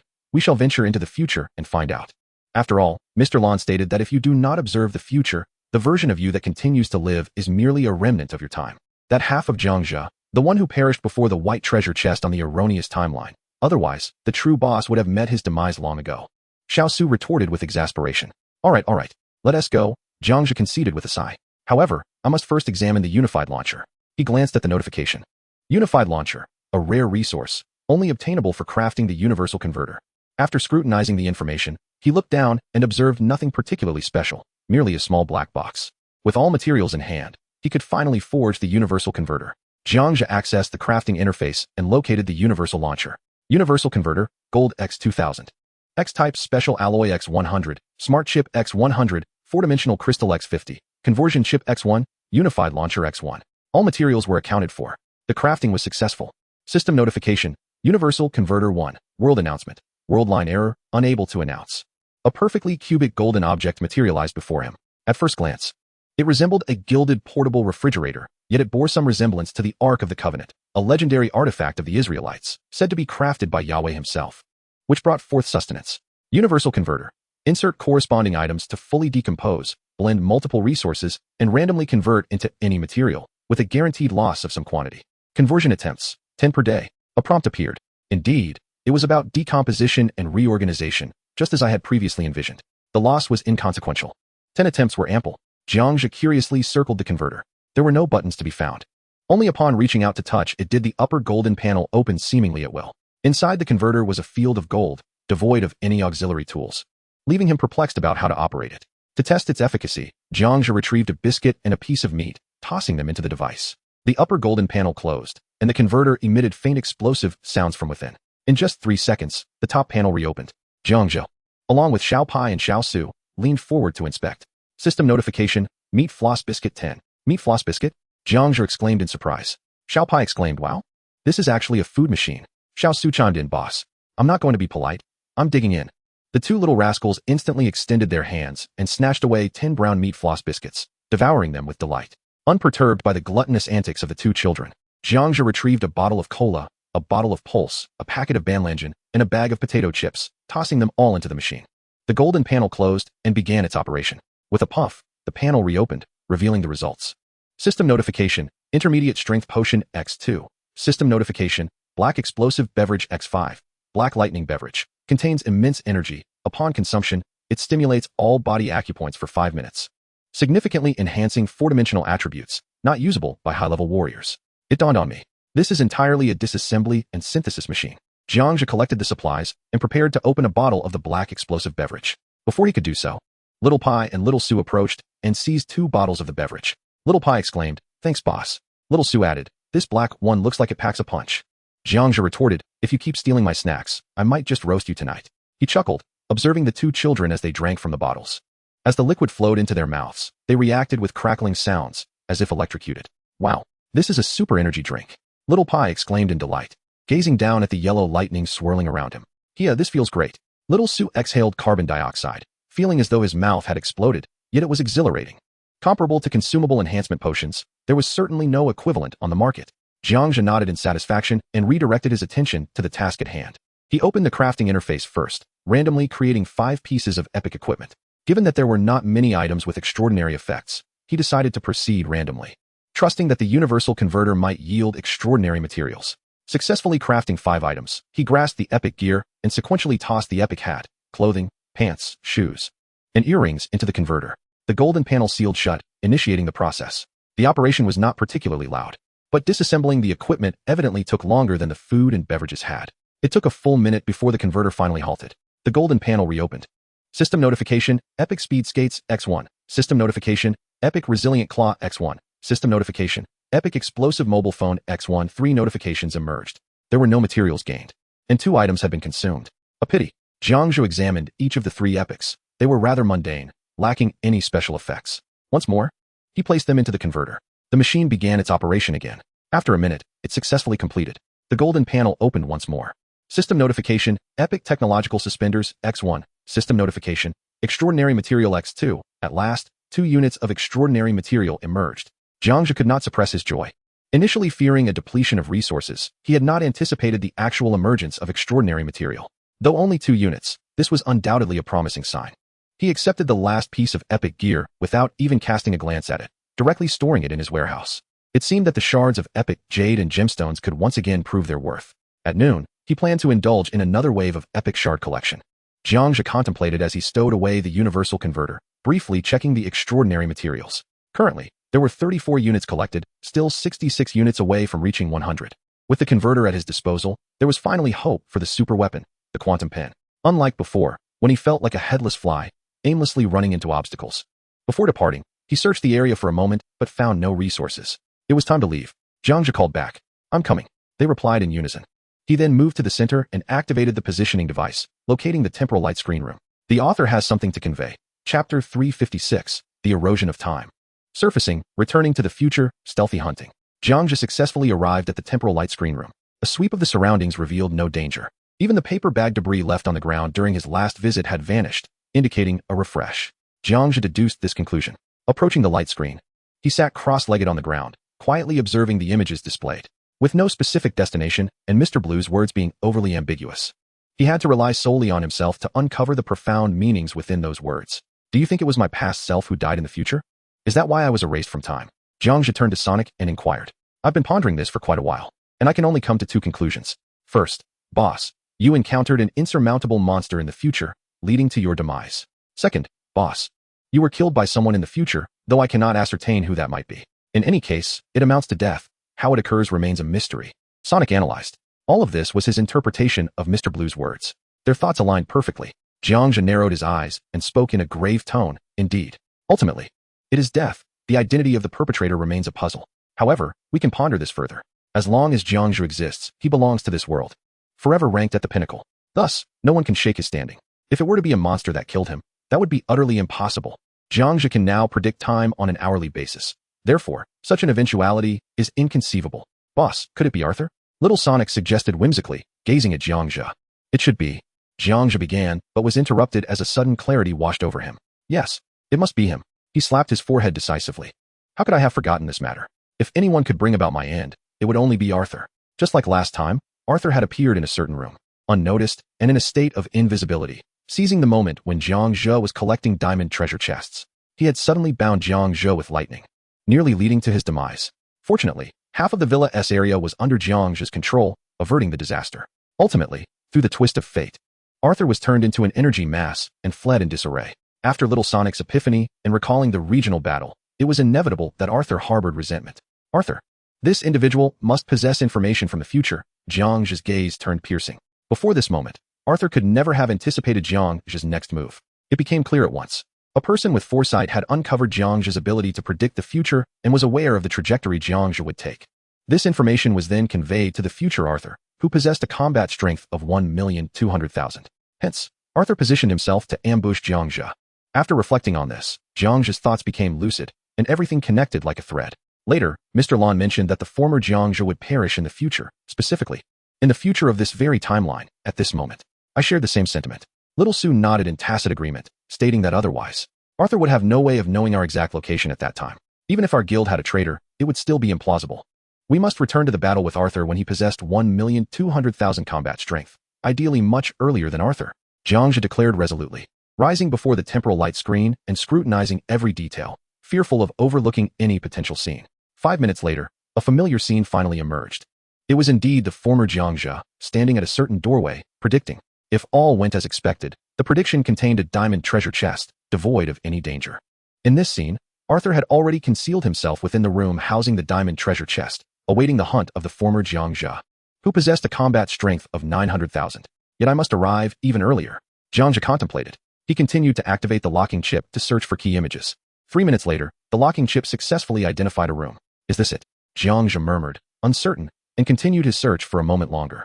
2 minutes later, another image appeared. This time, it was Jiang Zhe in a half-constructed villa area, accompanied by Bodhi and Helena. This Jiang Zhe had just dispatched a monster with a lightsaber. Then, the gaze of the villa's Jiang Zhe fell upon the front door. It seems this is the room, Jiang Zhe affirmed. The time he would enter now would be 1 hour earlier than when the former Jiang Zhe claimed the diamond treasure chest, even 1 hour before Arthur entered that room.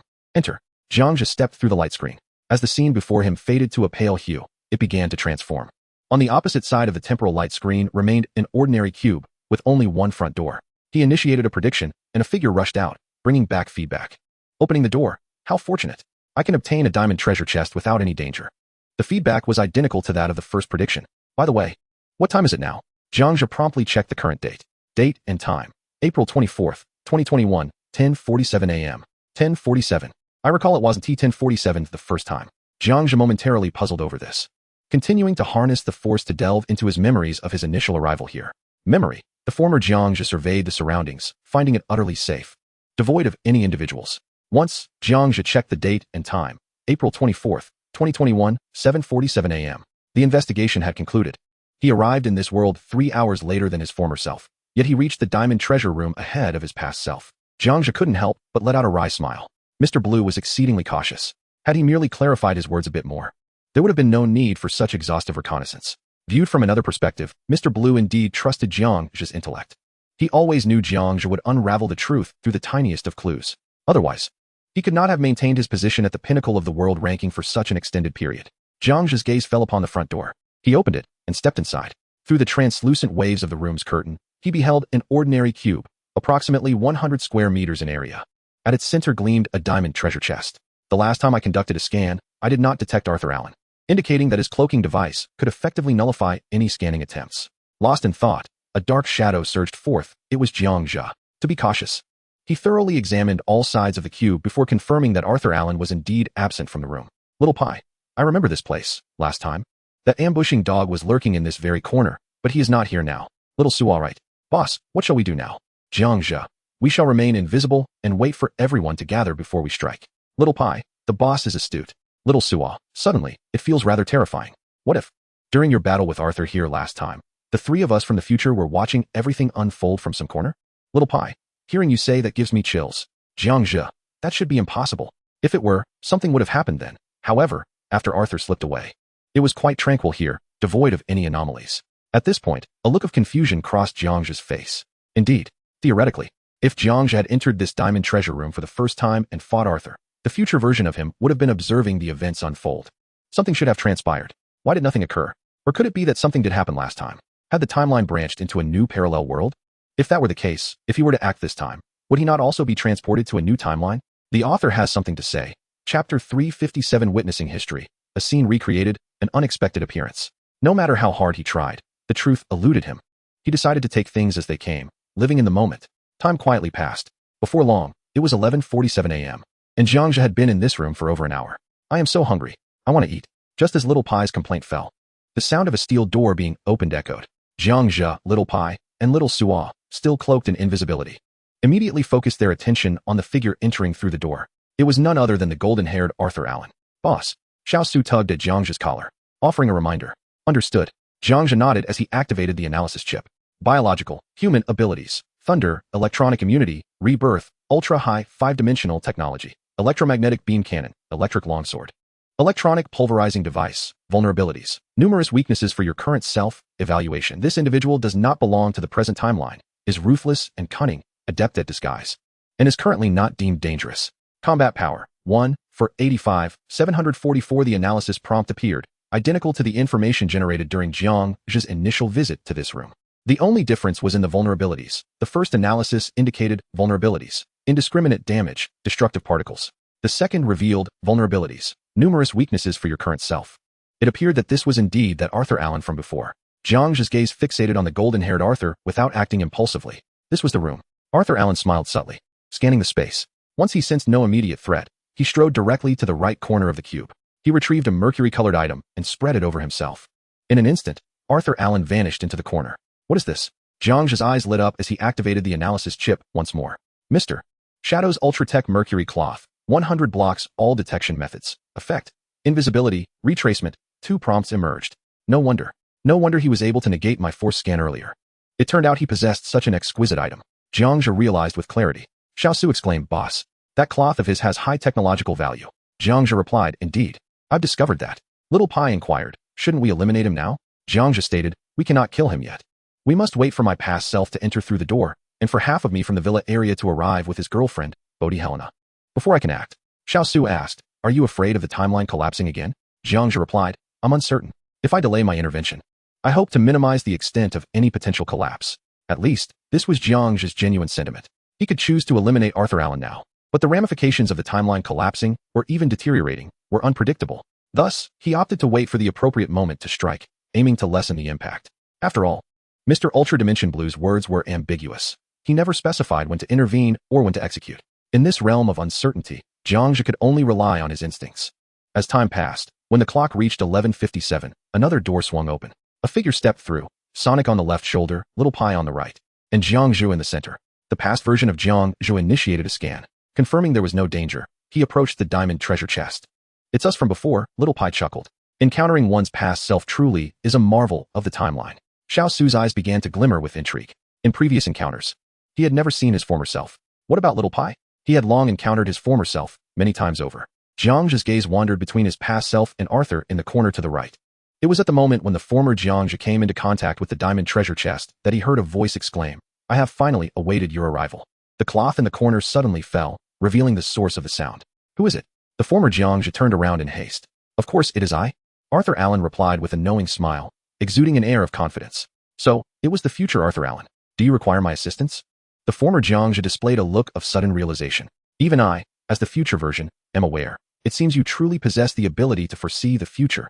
As rumored, do you believe you can successfully predict and ultimately slay me with the fake coin? Arthur Allen chuckled lightly. Raising his right hand, a sphere of lightning struck, incapacitating the former Jiang Zhe in an instant. A fake coin slipped from the former Jiang Zhe's grasp. With a resounding crash, a surge of deep blue electricity erupted, slamming the former Jiang Zhe against the wall, effectively binding him. Once everything was in place, Arthur Allen's gaze subtly shifted. Using the corner of his eye to observe a momentary glance behind him, he was keenly aware of another Jiang Zhe approaching through the door from behind, along with that Bodhi Helena. And the reason? He had, after all, experienced an ambush from another Jiang Zhe who entered through that very door. Note: half of Jiang Zhe from the villa area, hence his heightened caution this time. I will grant you a chance to utter your last words, Arthur Allen declared. Do we have any grievances? The former Jiang Zhe inquired. Their conversation continued, unfolding in accordance with the historical narrative. Yet, something was amiss. The concealed Jiang Zhe analyzed the situation. What's off? Asked Xiao Pai. No need to look. It's Arthur who's off. His attention is completely diverted from the Jiang Zhe bound by lightning, Xiao Su replied. Then where is the attention of that golden-haired Arthur directed? Undoubtedly upon the door behind him, fixated on the Jiang Zhe from the villa area who was about to charge out, Jiang Zhe deduced. So what now? Has the historical trajectory altered? Xiao Su questioned. Of course it has. This Arthur is no longer the one who was ambushed to death. He possesses the memory of the ambush, or rather, someone has informed Arthur that he will be attacked by half of Jiang Zhe from the villa area. Xiao Su, how have you suddenly become so astute? Jiang Zhe looked at Xiao Su in astonishment. This little fellow had analyzed everything correctly and articulated it flawlessly. He was a far cry from his previous self. Xiao Su grinned. Thanks to the excellent teachings of the boss. Only you can talk a good game. Jiang Zhe chuckled softly. The opponent was already preparing for battle. The conversation was nearing its conclusion. You and I, one of us must perish, regardless of the time. It appears that the first to die will be you, Arthur Allen proclaimed. Is there no chance for salvation? The former Jiang Zhe asked. What do you think? Arthur replied. And in that moment, a long electromagnetic blade appeared in his right hand, swiftly severing the former Jiang Zhe's right arm. Such is your true nature. You shall never ascend to the fourth dimension, the former Jiang Zhe exclaimed. You talk too much, Arthur Allen retorted. Once, Jiang Zhe declared confidently, rest assured. Even if I were to perish, you shall never acquire my prescient abilities. Arthur Allen retorted. Even without them, your demise would suffice. Jiang Zhe, with a self-assured smile, challenged. Care to try? Arthur, facing imminent death, scoffed. You dare provoke fate. You're courting death.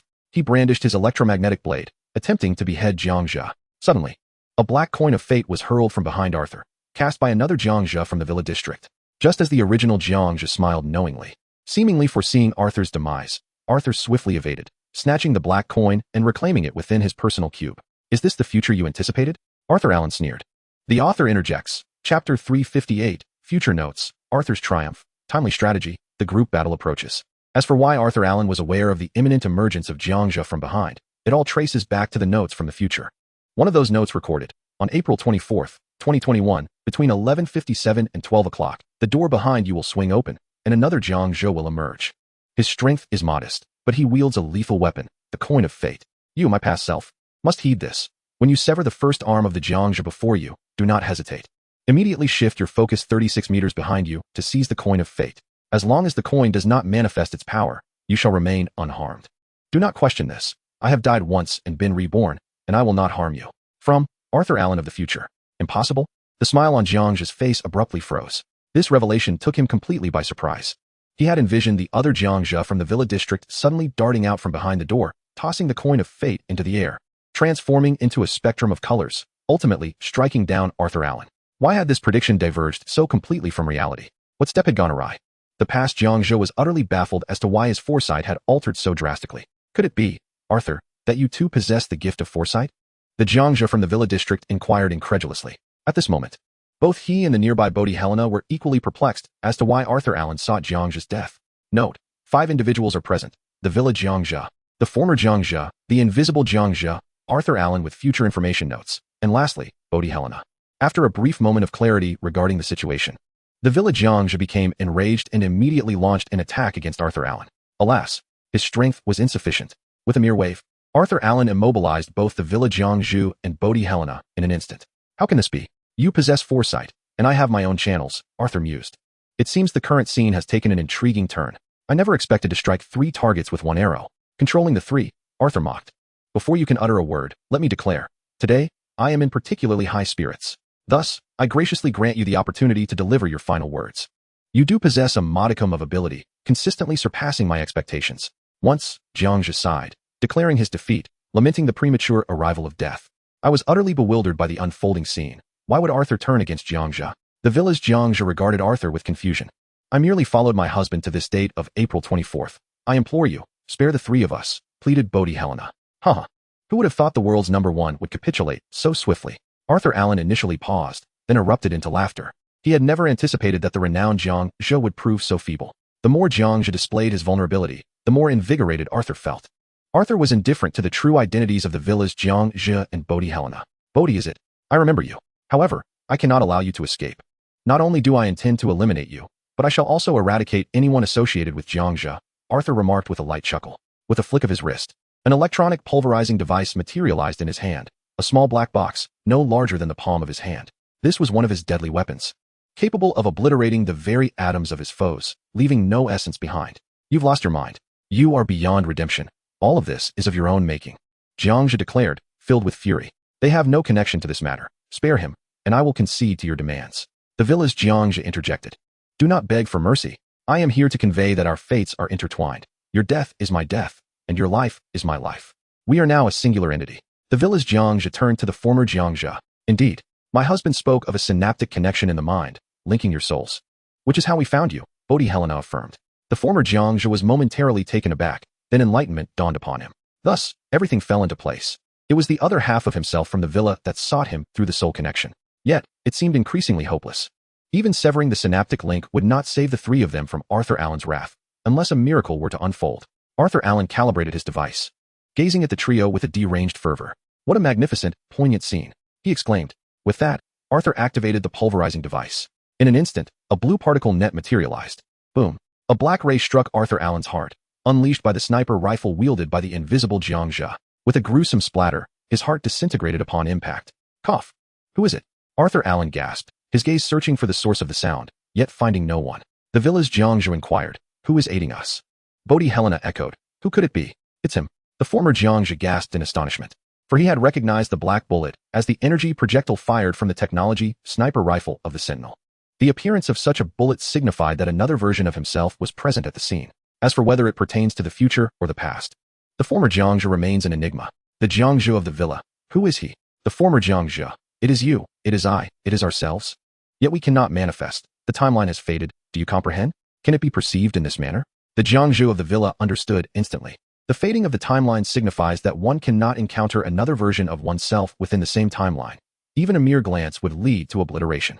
The three individuals broke free from their electromagnetic constraints and successfully landed before the beleaguered Arthur. Is this the future you have come to understand? The former Jiang Zhe twisted his neck and retorted with a mocking tone. Simultaneously, his severed right arm began to regenerate. Who is aiding you? Arthur Allen's face flushed crimson. He could never have anticipated that there would be an invisible Jiang Zhe present. Heaven is assisting me. The former Jiang Zhe smirked, flinging his right hand, and a lightsaber manifested. Without a moment's hesitation, he struck down fiercely. Crack! The blade severed Arthur's head. Just as the former Jiang Zhe prepared to unleash his raw force to obliterate the rebirth particles of Arthur, a flurry of deep blue lightning erupted simultaneously from the 6 iron doors. This is bad. We are doomed. The former Jiang Zhe's pupils constricted. A sense of imminent peril washed over him. The author has something to say. Chapter 359, Time Chaos, 1,000 Arthurs, varying strengths, 1 against 1,000. The former Jiang Zhe suddenly looked up. Countless strands of deep blue lightning converged upon the three of them. If struck by this blow, their demise would be inevitable. Just as the former Jiang Zhe felt utterly powerless, an inexplicable force enveloped the three, the high-intensity force shield released by the invisible Jiang Zhe. ZZZZ. At the moment of contact, the shield turned a ghastly white, as blinding as gazing directly at the scorching sun in the afternoon, rendering the three unable to open their eyes. They felt as though gravity had suddenly abandoned them, and soon the sounds of lightning faded away. When it had completely vanished, they finally opened their eyes, finding themselves in a new cube. Where's the lightning? The former Jiang Zhe surveyed the surroundings. It was desolate, devoid of any people or resources. It seems we have been rescued by the one you mentioned. The Jiang Zhe of the villa analyzed. Bodhi Helena, should we return to save him? The former Jiang Zhe, we are in other cubes. There is no need to rescue him. I sense he is immensely powerful, far stronger than the sum of the three of us. He should be capable of handling it alone. The Jiang Zhe of the villa, the one you refer to as our future selves, correct? The former Jiang Zhe, only now do you realize? Is your mind so dull? The Jiang Zhe of the villa, to insult me is to insult yourself. The former Jiang Zhe, I can't be bothered to engage with you. Bodhi Helena chuckled, 2 childish fools. Subsequently, the three of them experienced once more what they had undergone in the past. However, in the end, the former Jiang Zhe declined the request of the Jiang Zhe of the villa. The soul link must not be severed. The former Jiang Zhe declared solemnly. Bungalow Jiang Zhe, why? Former Jiang Zhe, because we are one and the same. You are me, and I am you. Though you possess an independent consciousness now, there will come a day when we shall reunite. During this interlude, I shall not allow myself to perish. You may trust me. Upon hearing these words, Bungalow Jiang Zhe and Bodhi fell into deep contemplation. Ultimately, they agreed in unison.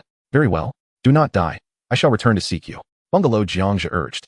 Former Jiang Zhe, naturally. This experience of severing the soul link stands in stark contrast to what the invisible Jiang Zhe, the Jiang Zhe of the main world, had previously encountered. It simultaneously signifies that the timeline has been irrevocably altered at this moment. As for who will be the main world and who will be the auxiliary world, that remains to be seen. In the room of the diamond treasure chest, the scene of the three individuals being rescued was orchestrated by the invisible Jiang Zhe. It consumed one of Jiang Zhe's opportunities to open a door, ultimately succeeding in extricating the trio from the battlefield. Who is it? Show yourself. Arthur Allen bellowed. Stop hiding. If you have the courage, come forth. Another Arthur Allen shouted. To withstand such a multitude of lightning strikes, you must possess some strength. What use is it to be a coward? The third Arthur Allen scoffed. Opposing us leads only to one inevitable conclusion, death. The female Arthur Allen raised her middle finger toward the air. Earlier, a torrent of deep blue lightning had surged forth from the 6 doors, unleashed by a group of Arthur Allen who entered one by one from behind the doors. This assembly of Arthur Allen was eager to discover who had rescued the 2 men and the woman. In a corner of the sky, what on earth is happening? Xiao Pai stared incredulously below. How can there be so many Arthurs? Xiao Su rubbed his eyes. Indeed, there are this many male and female Arthurs. 1, 2, 3, 4, 150, 396, 848, 1536. Jiang Zhe narrowed his eyes, meticulously counting this multitude of Arthur Allen. The locking chip was swiftly securing its target, ultimately revealing the number. There were precisely 1,536 golden-haired Arthur Allen on the ground. Why are there so many Arthurs? Why has time not extinguished them? How is this even possible? Jiang Zhe's face displayed confusion. After a moment of shock, he lowered his gaze to scan each one. They exhibited diverse attire, professions, abilities, heights, hair colors, and even genders. All signs indicated they were the same Arthur. Perhaps this was the message that Mr. Hyperdimensional Blue wished to convey. The timeline had already descended into chaos even before his arrival. Had Jiang Zhe failed to arrive in time and preemptively laid a trap for Arthur, both the former Jiang Zhe and Bungalow Jiang Zhe would likely have met their demise just moments ago. Thankfully, he heeded Mr. Hyperdimensional Blue's counsel. Jiang Zhe activated the analysis chip one by one to examine them. Name: Arthur Allen. Gender: female. Ability: flame. Combat power: 1, 201. 214. World line: S1571. Name: Arthur Allen. Gender: male. Ability: telekinesis. Combat power: 1, 154, 511. World line: S1571. Name: Arthur Allen. Gender: gender nonconforming. Ability: allure. Combat power: 954. 144. World line: S1571. 1 minute later. All versions of Arthur Allen are to be analyzed. Maximum combat power: 1, 485, 744. Minimum combat power: 714, 688. Terrifyingly, this assembly of Arthur Allens does not hail from parallel worlds. They all originate from the S1571 realm, our very own world. Arthur Allen, are you still unwilling to show yourself? If you do not emerge soon, do not blame us. Arthur Allen 2, coward. Faced with over 1,000 of us, are you too afraid to fight? Arthur Allen 3, I suspect it is the future Jiang Zhe who will rescue himself. Arthur Allen 4, handsome, do not be shy. Sister will treat you well. Arthur Allen 5, this is your final chance. If you do not appear, we will launch a collective attack. Even with 1,000,000 combat power, you are doomed. The crowd below was in an uproar, clamoring for Jiang Zhe to reveal himself. Yet, despite their numbers, none possessed the means to pinpoint Jiang Zhe's location. 3. The countdown is complete. We shall set this room ablaze. 2. This is your last opportunity. 1. As the final word echoed, I thought to inquire how you all came to exist as so many versions of the same individual. Yet now, I find myself disinterested, solely due to your overwhelming arrogance. 3 voices resounded from the air. All the Arthur Allens instinctively looked up. A figure clad in black appeared above, accompanied by 2 pets, exuding an air of divine presence. Cold and indifferent to the crowd below. He has emerged. He is in the air. Do not give him a chance to resist. Eliminate him at once. Quickly, kill him. Avenge the beheading. I will ensure you find no rest in death. A throng of Arthur Allens surged forward, raising their hands in unison. The crowd was swiftly enveloped in a kaleidoscope of colors, a manifestation of their unleashed attacks: lightning, flames, ice, tempestuous winds, torrential rains, magma, martial arts, sniper fire, electromagnetic storms, and more. In that moment, within this cubic space, it was as if the apocalypse had descended. All elemental assaults converged upon Jiang Zhe. Yet, as countless attacks made contact, they shattered the primal shield in an instant. Even though the barrage broke the shield, not a single scratch was inflicted upon Jiang Zhe. All was absorbed by the mercury battle armor, leaving him with only minor injuries. Of course, Jiang Zhe was not so foolish as to remain stationary, passively enduring the onslaught. Teleportation. With a thought, a flash of white light ignited, and the teleportation activated. Little Suo and Little Pai transformed into 2 streaks of blue and yellow lightning, darting into the crowd. Chapter 360, 1 against 1,000, slaying enemies like chaff. The speed of Jiang Zhe was so astonishing that the 1,000 Arthurs could hardly react. In the air, Jiang Zhe suddenly morphed into a circle of white light and then vanished. Where did he go? Where is he? Did Jiang Zhe slip away? This is bad. He is among us. Quickly, clear a path. Before a female Arthur could finish her words, she was beheaded by a beam of light. At that moment, all the Arthurs turned around, only to realize that Jiang Zhe had somehow infiltrated the rear of their ranks. A black and white sword was moving at an unparalleled speed, slicing through the crowd as blue and yellow lightning danced among them, claiming the lives of the Arthurs. Those with swift speed, particularly the wind attribute and telekinetic Arthurs, quickly ascended to avoid the onslaught of the light sword, while the slower Arthurs could only serve as cannon fodder. Their wails echoed, filled with despair. Some Arthurs barely had time to call for help before a black shadow severed their heads, meeting their demise. This cannot continue. One Arthur, struck by inspiration, suddenly produced a silver device and pressed a button. The previously crowded cubic space began to expand at a visible rate. transforming in mere seconds from a few hundred square meters to nearly 10,000. It resembled a capsule device in function. Damn it. The combat power is not significantly different. How is he so formidable? Blast it. If this continues, we might face total annihilation. Quickly, follow my lead. Earth escape. Ice shield. Electromagnetic shield. Raise them all. Protect us. Everyone else spread out behind the shields. And Arthur shouted. All the Arthurs ceased their attacks and swiftly dispersed, leaving over 80 defensive Arthurs in the front, channeling their defensive capabilities. Deep blue electromagnetic shields, brown earthen walls, and blue-white ice shields erupted, towering hundreds of meters high, partitioning the cubic space and isolating Sonic, Little Pie, and Jiang Zhe outside. They were granted a brief respite. Boss, I have slain 87. Little Suwa reported, halting his steps. I killed 45. Some of those Arthurs were truly fragile. Little Pie recounted his tally. You both did splendidly. I have taken down 105. Jiang Zhe coughed lightly, patting his chest. Feeling a slight internal injury, though it was nothing serious. He then sheathed his light sword, his gaze fixed on the layers of shields. During the preceding 30 seconds, all the fallen were Arthurs with battle powers below 1 million. Where Jiang Zhe tread, screams of agony reverberated. The Arthurs behind the shield, possessing battle powers ranging from 900,000 to 1,400,000, along with certain defensive and offensive capabilities, prevented Jiang Zhe from continuing his slaughter. It was evident that Jiang Zhe could not have emerged unscathed.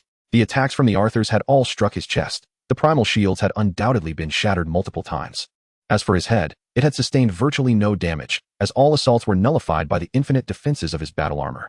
There were a few assassin-like Arthurs who inexplicably unleashed dozens of energy-concentrated bullets, striking Jiang Zhe's chest, abdomen, and legs. Initially, the force shield could withstand the blows.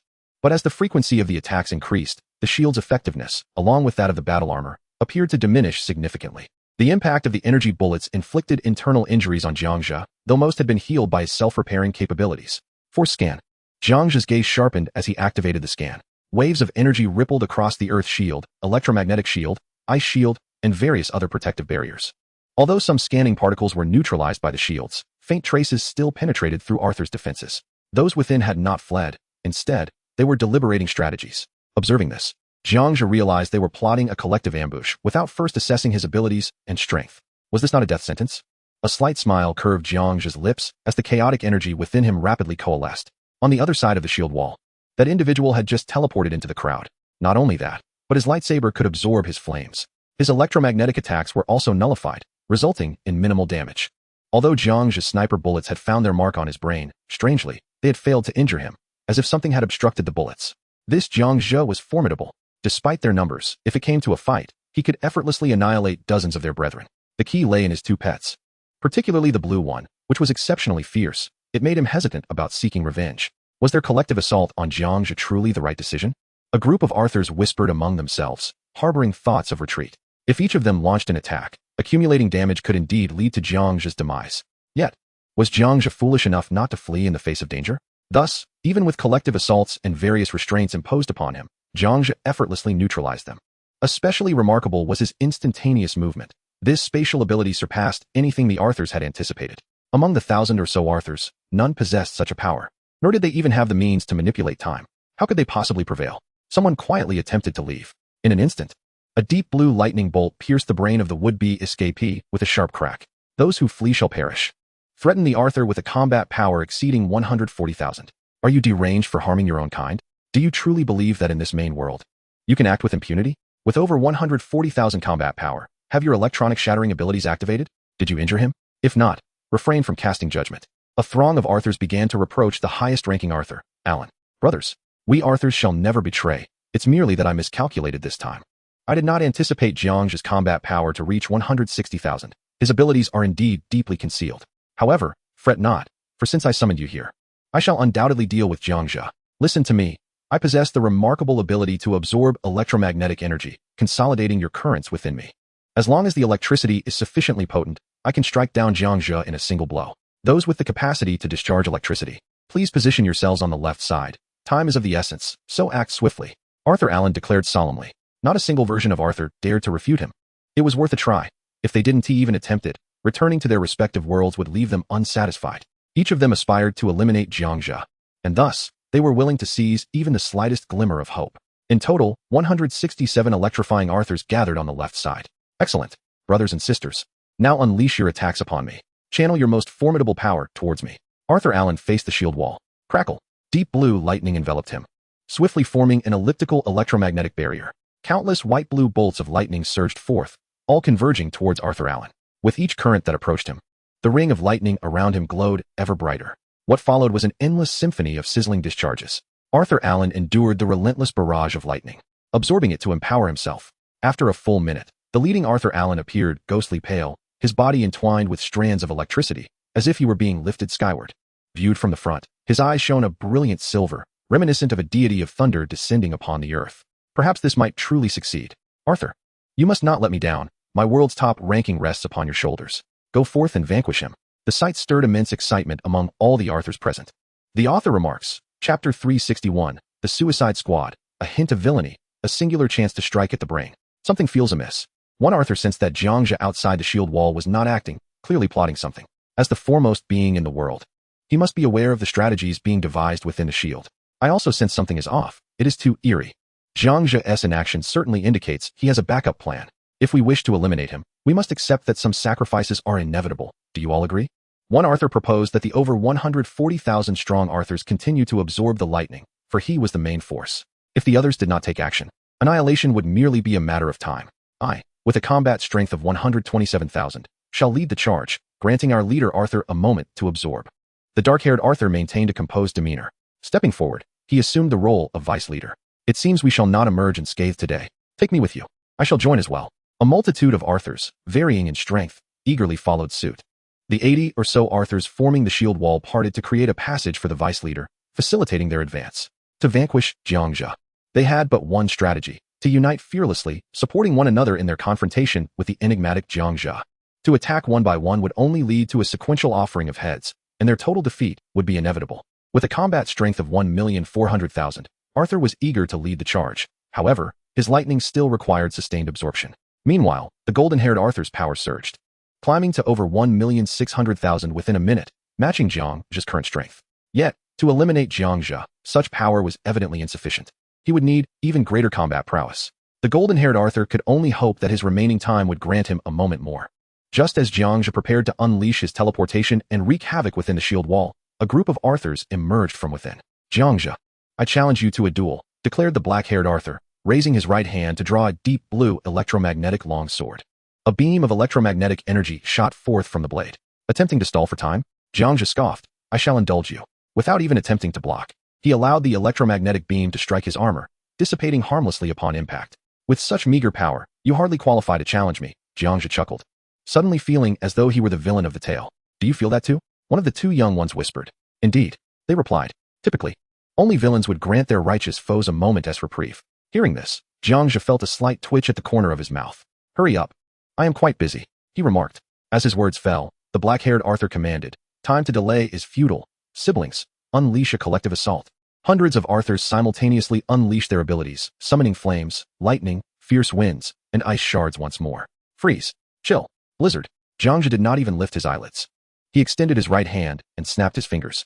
Instantly, a frigid wind swept through the air, freezing the ground and conjuring a flurry of snow that blanketed the terrain in a wintry spectacle. What was once a barrage of flames, ice shards, water projectiles, and earth attacks from the enemy was instantly encased in ice under Jiang Zhe's power, rendering even the ground immobile. The once spirited Arthurs, faced with such terrifying icy might, fell into disarray. Defend. Quickly, defend.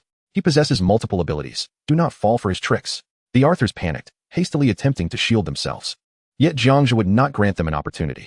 Within the blinding snow, he moved with ease, as though returning home. With sword in hand, he wove through the chaos. The sound of his lightsaber hummed ominously. Where the shadowy figure passed, cries of anguish echoed, some unable even to utter a sound. Initially, Jiang Zhe intended to absorb their life force, but the Arthurs, despite their plight, proved resilient. Some could even trade blows with him before succumbing. Thus, he altered his strategy, opting to eliminate them all outright. Their lifespans were of no concern now. As time passed in the once tumultuous blizzard, the clamor gradually diminished, and no reinforcements emerged from within the shield wall. 2 minutes elapsed. Ultimately, the tragic fate of these 178 souls culminated in their demise. The blizzard had vanished entirely, leaving the scene strewn with lifeless bodies, not a single drop of blood gracing the ground. You have successfully bought time for Lord Arthur for 120 seconds. Jiang Zhe gazed down upon the multitude of Arthur's corpses, sheathing his lightsaber. Boss, let us not waste any more time. Pai Pai and I are starving, urged the two little ones, their energy waning. Indeed, Hurry up and eliminate them all. So we can return home for a meal, they pressed on. Hadn't we just eaten breakfast not long ago? Is it already time to be hungry? Jiang Zhe mused. Oh well, you two should go back and ask Mr. Lon to prepare your food. Yay, they exclaimed in unison, transforming into two bursts of data that swiftly entered the private cube. Jiang Zhe then approached the electromagnetic barrier alone. After a brief analysis, he confirmed that these protective shields could indeed be penetrated. Before teleporting, he took a moment to inspect the accumulation of his rupture force, which had stacked up to 12 layers. In terms of strength, this was equivalent to the power of 24 layers of rupture force prior. However, such a strike would certainly deplete a significant portion of his energy, at least half would be consumed. At that moment, within the shielded area, a flash of lightning illuminated the space, and the golden-haired Arthur's combat power surged to 3,500,000. The voices within erupted in jubilation, some already envisioning Jiang Zhe's impending demise, right here, right now. So it is true. Arthur possesses a unique ability to temporarily enhance his strength. Jiang Zhe mused with a smile, feeling no surprise. This aligned perfectly with his previous conjectures. Just as the shield wall disintegrated, a pale, lightning-encircled Arthur Allen suddenly floated into view. Today marks your death, the golden-haired Arthur declared, looking down upon Jiang Zhe like a deity. With the barrier gone, Jiang Zhe thought it was fortuitous he wouldn't need to teleport again. My death? Really? He scoffed, slowly levitating to align with Arthur's height. Come. I grant you the opportunity to fire at my head. Indeed, Jiang Zhe was also curious to test whether his infinite defense, boasting an 85 defense rating, could withstand the onslaught of the nearly 4 million combat power of the golden-haired Arthur. As soon as the words left his lips, a thunderous roar erupted, accompanied by a bolt of white lightning that surged towards Jiang Zhe's brain. Upon impact, Jiang Zhe was instantly enveloped in a blinding white aura, crackling with energy. The relentless lightning sought entry through his eyes and ears, aiming to penetrate his brain and ultimately annihilate his neural pathways. The author has something to say. Chapter 362, Infinite Defense, Snap as a Fatal Strike. Arthur is rescued. 100 million combat power. Haha, what a fool. To actively seek death. Is this my first encounter with such a spectacle? Our Arthur has now approached 4 million combat power. Explosive thunder is no trifling matter. I was terrified. I thought I would meet my end today. Witnessing this scene, the Arthurs on the ground shared a moment of collective joy. If given Jiang Zhe some time to develop his strength, he might indeed be able to contend with Thunder Arthur. Yet, his arrogance is unfathomable. With a mere 1.6 million power, does he truly believe he can withstand nearly 4 million power with sheer determination? That is utterly foolish. Moreover, Thunder Arthur shows no signs of relenting.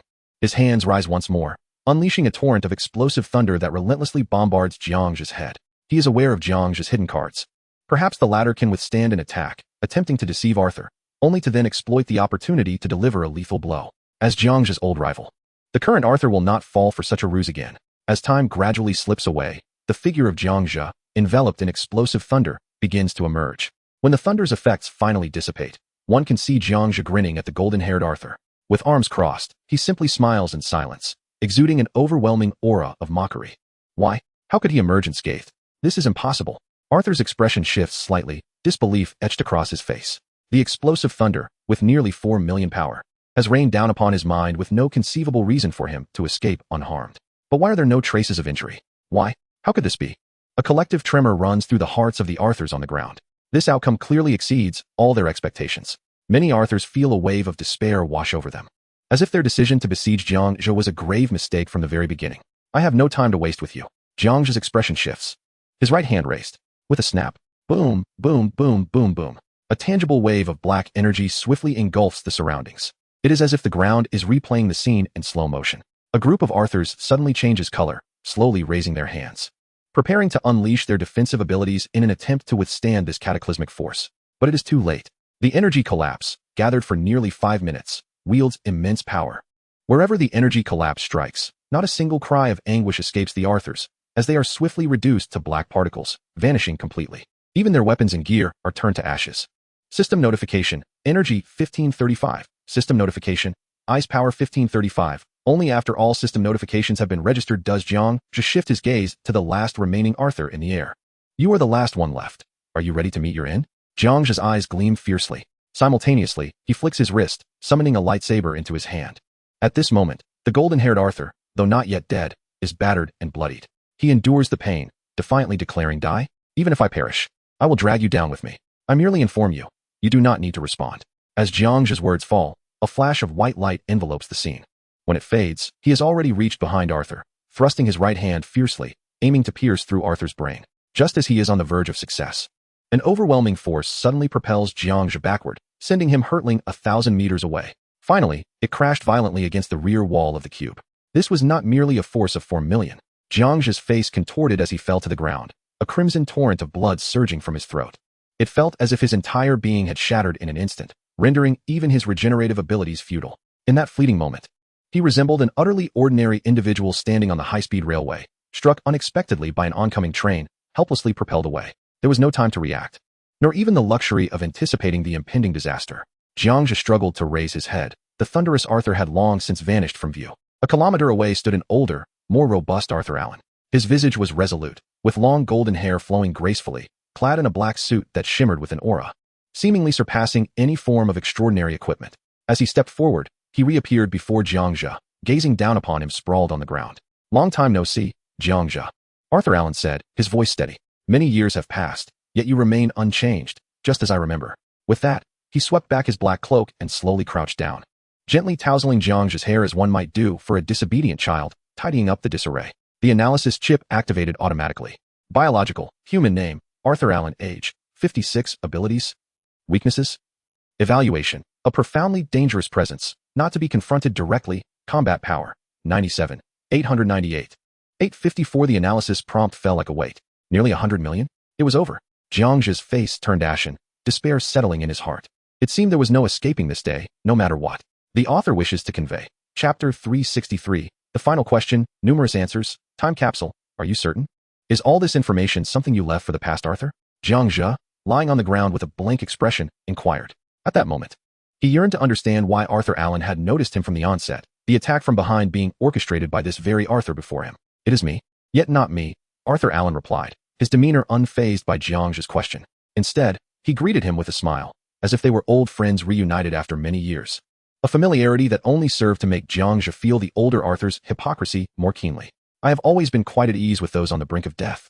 You may ask me anything, for it is only then that I can utterly obliterate your soul," Arthur Allen remarked, a smile gracing his lips as he gently caressed Jiang Zhe's face. "Remove your filthy hand," Jiang Zhe retorted angrily. This was a complete affront to him, akin to being hunted by a predator. He abhorred the sensation of being toyed with. "You have 5 minutes and 14 seconds left to live. Are you sure you do not wish to know the truth?" Arthur Allen stated coldly. Upon hearing this, Jiang Zhe felt as if an inexplicable force was gradually dismantling his internal organs. Even self-healing and the force of recovery are utterly ineffective. He sighed and resigned himself to fate. "Do you know where I went after I went missing?" Jiang Zhe inquired. "This has always been a mystery." "Back when your battle power was 2,480,000, Arthur Allen responded.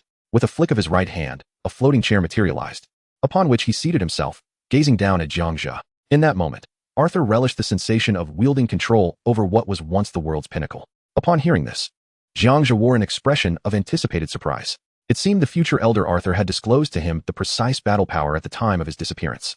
The fact of his disappearance had become an unalterable reality. "You have 4 minutes and 8 seconds remaining."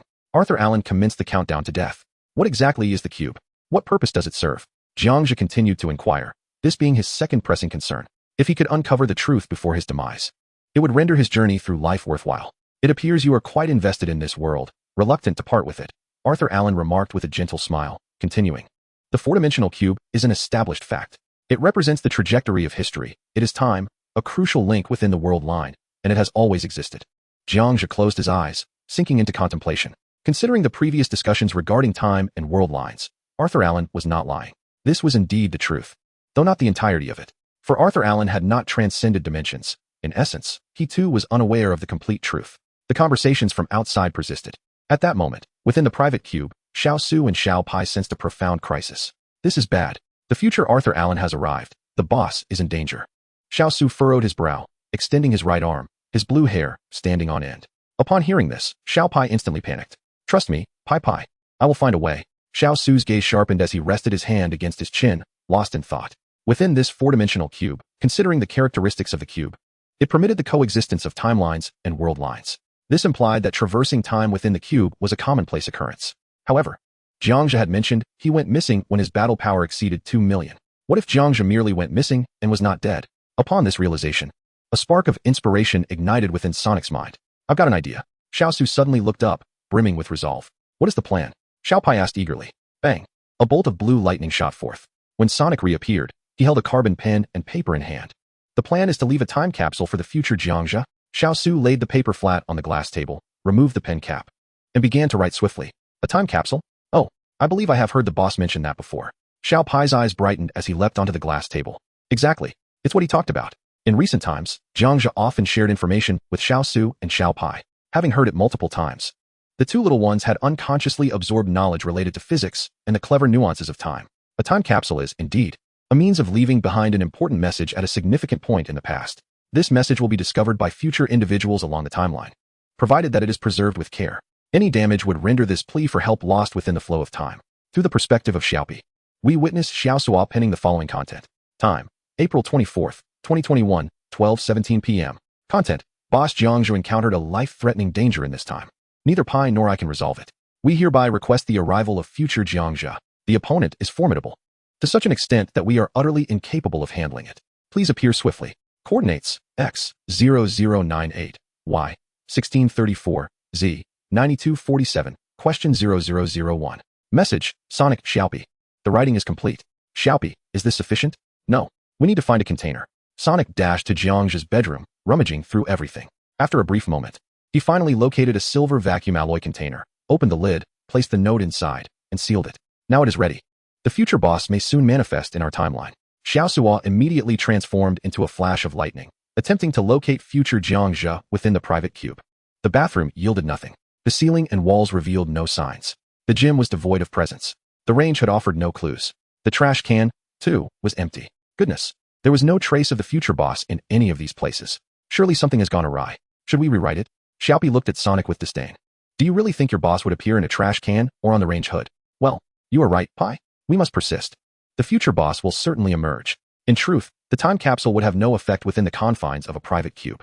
As long as Xiao Sua and Xiaopi do not relay the information to the outside world, the contents of the time capsule would remain unnoticed for eternity. However, it was fortunate that these two little ones, in their innocence, inadvertently precipitated certain events. Outside the private cube, the two had reached the conclusion of their conversation. Having exhausted all the questions Jiang Zhe wished to ask, ultimately, they deduced that the information from future Arthur Allen was not particularly accurate. Many details paled in comparison to the knowledge currently possessed by Jiang Zhe. The other party had never even encountered the skill, Union, indicating they had never ventured into the fourth dimension. Continuing to inquire further would merely waste time. You have 18 seconds left. Do you have any more questions? Arthur Allen rose to his feet, raising his right hand, a silver lightning bolt shimmering in his palm, poised to obliterate Jiang Zhe's soul at any moment. In truth, you have always feared me, haven't you? A smile curled at the corners of Jiang Zhe's lips. Upon hearing this, even in the face of death, you maintained that expression of control over everything. The smile on Arthur's face instantly froze, his demeanor turning grave as he disdainfully remarked, Do you have any idea how loathsome that expression is? Jiang Zhe, I merely ask, you fear me, don't you? Indeed, I have long harbored a fear of you. However, now, no one can instill such fear within me, Arthur Allen remarked. As these words escaped his lips, the middle-aged Arthur finally exhaled, liberating his truth, seemingly relieved. Are you certain? A voice emerged from behind Arthur Allen. The middle-aged Arthur trembled suddenly, as if startled. The author notes, Chapter 364, The Disappearance of Jiang Zhe. Arriving in the present, manipulating time, seconds transforming into stone. Upon hearing the voice, the middle-aged Arthur immediately turned around. The source of this voice was none other than the future Jiang Zhe. The exact time period of this Jiang Zhe remained a mystery. A mere 480. 000 battle power. The middle-aged Arthur scoffed. The voice had indeed startled him. He had presumed it to be Jiang Zhe from a far-off future. Yet, upon turning, he beheld a youthful version of Jiang Zhe, his appearance unchanged. The middle-aged Arthur glanced through the electromagnetic chip and realized that the counterpart possessed only 480. 000 battle power. Merely the future Jiang Zhe at the time of his disappearance, thus not worthy of concern. Merely? Future Jiang Zhe chuckled, raising his right hand and gently adjusting the timeline of the fallen Jiang Zhe to his state prior to his injury. The restored Jiang Zhe instantly activated his teleportation, escaping the control of the middle-aged Arthur. At that moment, his heart surged with tumultuous waves. He yearned to pose a singular question. Why would a Jiang Zhe with over 2 million battle power possess such extraordinary abilities? Manipulating time? Furthermore, how could the future Jiang Zhe evade the ravages of time?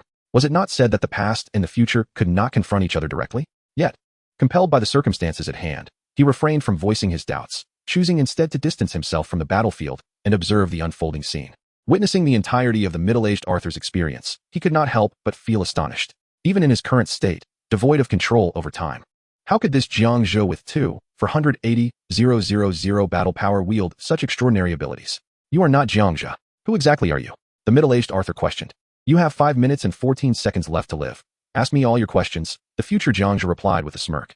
This echoed the words previously spoken by the middle-aged Arthur to Jiang Zhe, a mere act of retribution.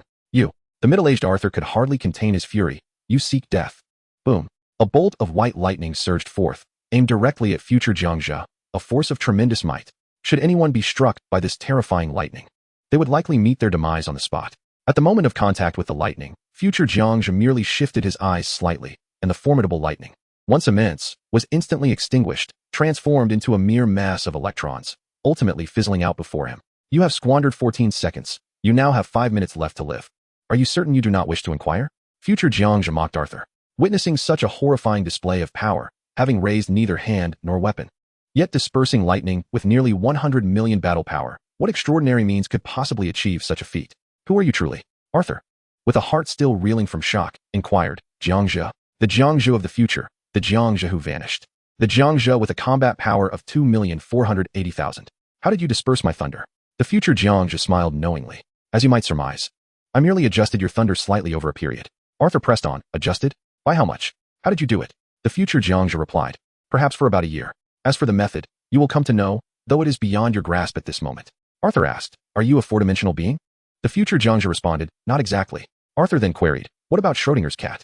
The future Jiang Zhe chuckled, you will understand, but not now. Time does not permit the existence of two beings along a single timeline. How is it that you, or the past version of you, have not been obliterated by time? How did you manage it? The future Jiang Zhe replied, simply transcend time. In truth, the future Jiang Zhe was not answering Arthur's inquiries directly, but rather addressing the questions that the Jiang Zhe behind him yearned to understand. This entire exchange was a deliberate maneuver to manipulate Arthur Allen, who wielded nearly 1 billion combat power. In essence, these questions were not genuinely posed by Arthur Allen. They were artfully crafted by the future Jiang Zhe to make him believe they were his own. In reality, it was all orchestrated by the future Jiang Zhe. Arthur continued, how does one transcend time? The future Jiang Zhe cryptically responded, you will know. What stage are you in now? What is your true combat power? Where are you headed? Arthur pressed again. The future Jiang Zhe replied, 1 billion, 10 billion, 100 billion? I possess no true combat power. I am merely infinitely stronger than you. As for where I am going, you will eventually learn, but not at this time. Is Earth still there? Is it well? Arthur inquired anxiously. The future Jiang Zhe stated, it exists, though it is not well. Will those trapped within the cube have a chance to return to Earth? Arthur asked. The future Jiang Zhe affirmed, yes.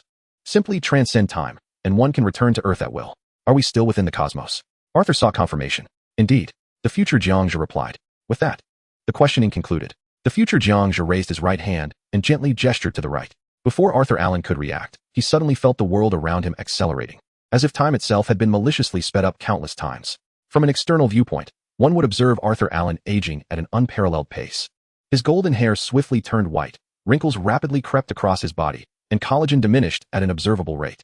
13 seconds later, a brittle yellowed skeleton collapsed to the ground, shattering into fragments. The exquisite black flowing armor fell beside it. Arthur Allen had been utterly consumed by time. Witnessing this scene, Jiang Zhe could not help but swallow hard. In a mere 13 seconds, a being with nearly 1 billion combat power had been reduced to bones. No, it was more akin to fossilization. It is a fossil of a disassembled humanoid. Just how powerful could this be? Jiang Zhe felt a shiver run down his spine, reluctant to delve deeper into his thoughts. Fortunately, he had managed to escape unharmed. A sharp snap echoed through the air, and in an instant, the future Jiang Zhe vanished from sight. Was that it? Jiang Zhe was taken aback for a moment, having expected his future self to exchange a few words with him, yet he left without a sound. Nonetheless, the previous exchange was immensely enlightening. Even Jiang Zhe could not help but imagine that the future Jiang Zhe was not merely responding to Arthur's queries, but was, in fact, indirectly revealing the answers he sought at that moment. Transcending time, perhaps? Jiang Zhe murmured, lost in contemplation, unable to extricate himself from his musings.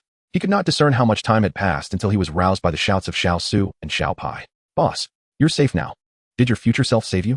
I'm not certain. It seems like it, yet it also feels otherwise, Jiang Zhe replied, shaking his head. He stepped forward to investigate. All the bone materials had vanished, taken away by the future Jiang Zhe.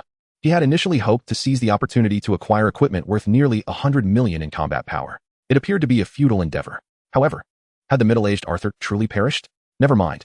It was perplexing. What is my current combat power? Jiang Zhe checked his personal information.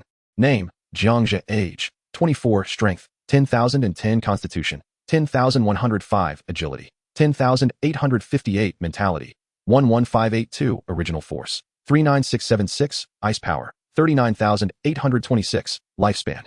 25,200 health. Detected that the time particles within your body have just been manipulated. And now you bear no injuries. All indicators surpass the norm. Your health is remarkably excellent. Combat power. 166, 5923. To think that even data regarding the timeline could be detected. It seems that manipulating the timeline is permissible? Jiang Zhe was quite taken aback.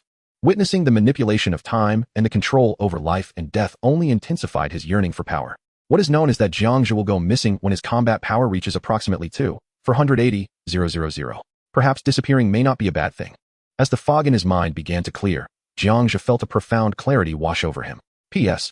Thank you all for your generous gifts. Yesterday, a strong wind blew, accompanied by heavy rain, and after sweating during my evening workout, I caught a slight cold and went to bed early. The chapters were automated, and I inadvertently published them in a daze. The deification has come again, shamelessly asking for gifts. The author has something to say. Chapter 365, Future Channel. Message sent. The world in shock. 2 Jiang Zhes have already opened the door 3 times today, in addition to sending away the former Jiang Zhe, which consumed an additional attempt. Due to the extensive delays from these 4 instances, it was now nearing noon. Deciding to have lunch first, Jiang Zhe simply stationed himself in place. Upon returning to the living room, Mr. Lan had once again prepared lunch. Vegetables, fruits, and meats were all present, with multiple servings of sweet desserts ready for after the meal. Jiang Zhe ate while browsing the World Channel, where everyone was engaged in idle chatter. In discussions regarding the enhancement of combat capabilities and the acquisition of unique items, a sense of ennui prevails. However, a former player from the first channel reminisces about the days of Jiang Zhe, reflecting fondly on the time when the esteemed Jiang Zhe was present. Although Su Shen currently holds the top position, his resources pale in comparison to those of Jiang Shen from a month prior. There is a looming concern that if Arthur surpasses Su Cheng and ascends to the pinnacle once more, the days of the original first channel players could become quite arduous. Su Cheng remarks, "Is it necessary to disparage me so? My abilities are limited. Even a month from now, I shall not rival Jiang Zhe's previous prowess. His rate of power enhancement and resource ranking are unparalleled." Wei Chong, as the Plaza Master of the fourth channel, expresses his own nostalgia for the first channel, particularly regarding the abundance of resources. Song Ying from the fifth channel quivers in trepidation, while Wang Yao asserts that the Sword of Will, which he has utilized until now, is still comparable to other special weapons. As the current Plaza Masters, shouldn't you all strive a bit harder? He urges. Indeed, during Jiang Zhe's tenure, our powers surged rapidly. Observe how sluggish our progress has been since his departure. Spare us the complaints. Mere survival is a blessing. A cursory glance reveals players lamenting the lack of effort from Su Cheng, Wei Chong, and Song Ying, believing that with a bit more diligence, those who once revered Jiang Zhe could have soared to great heights. Such exchanges occupy only a fleeting moment in the vast world channel, quickly overshadowed by the chatter of other players. Ultimately, as long as Arthur does not ascend to the top, all is well. Suddenly struck by inspiration, Jiang Zhe contemplates sending a message, realizing it may not even go through, but decides to try nonetheless. He composes a message. I have not vanished. I have arrived from a time long past. System notification. Message sent successfully. System notification. Remaining messages. 9. Oh no. It actually went through. A chill runs down Jiang Zhe's spine. What if the timeline is disrupted? Just as the message is dispatched, players in the world channel momentarily pause, as if time itself has stilled, enveloped in an eerie silence. Goodness, is it haunted? One exclaims. There are many who share the name with Jiang Zhe. Please do not conceal your avatar. It gives the impression that the real Jiang Zhe has returned. I assure you, I am also Jiang Zhe, though my combat power is quite lacking. What is happening? Is it really Jiang Zhe? Quick, look at his avatar, his name, his combat power. By the heavens. His combat power is 1,665,923. Oh, I remember. I was once in the first channel, and there was a time when Jiang Zhe mentioned traversing timelines. One day, his combat power hovered just above 160,000. Could he have arrived in our timeline? Su Cheng responds, I knew it. He was always traversing timelines. And now he has come to our line. Wang Yao declares, you are incredible. I knew you were alive. Wei Chong adds, wow. The president has appeared. Song Ying exclaims, oh my, Jiang, where have you been? Could you share your whereabouts with us? Robert Kars, shocked. Coben Kars, double shocked. Fong Yuling, triple shocked. Roger Port, quadruple shocked. A flurry of chat records erupted, all due to Jiang Zhe's sudden release of information. Numerous astute individuals within the global channel promptly compared Jiang Zhe's combat prowess to that of a month prior, arriving at a staggering figure just exceeding 160,000. A remnant from a day when he traversed the timeline. Observing the world channel boiling over, Jiang Zhe's expression darkened. He was uncertain whether the abrupt dissemination of this news could disrupt the future timeline. Yet, reflecting on his recent actions, having rescued the 3 individuals from the villa, he pondered whether the future timeline had already been thrown into chaos. Indeed, it had. Ever since Arthur Allen's assault on the villa where Jiang Zhe once resided, Contemplating this, he resolved to embrace the chaos fully. Yes, I hail from a month prior. A disappearance that defies explanation. However, I can unveil some pivotal insights. 1. The four-dimensional cube exists within our universe. 2. The 6 doors you perceive are, in fact, spatial portals, not mere iron gates. 3. Earth still exists, albeit in a precarious state, the specifics of which remain unknown. 4. Arthur Allen will target former members of my guild. I recall mentioning a month ago in our small group that Arthur Allen is a hypocrite. Should you encounter him, eliminate him without hesitation.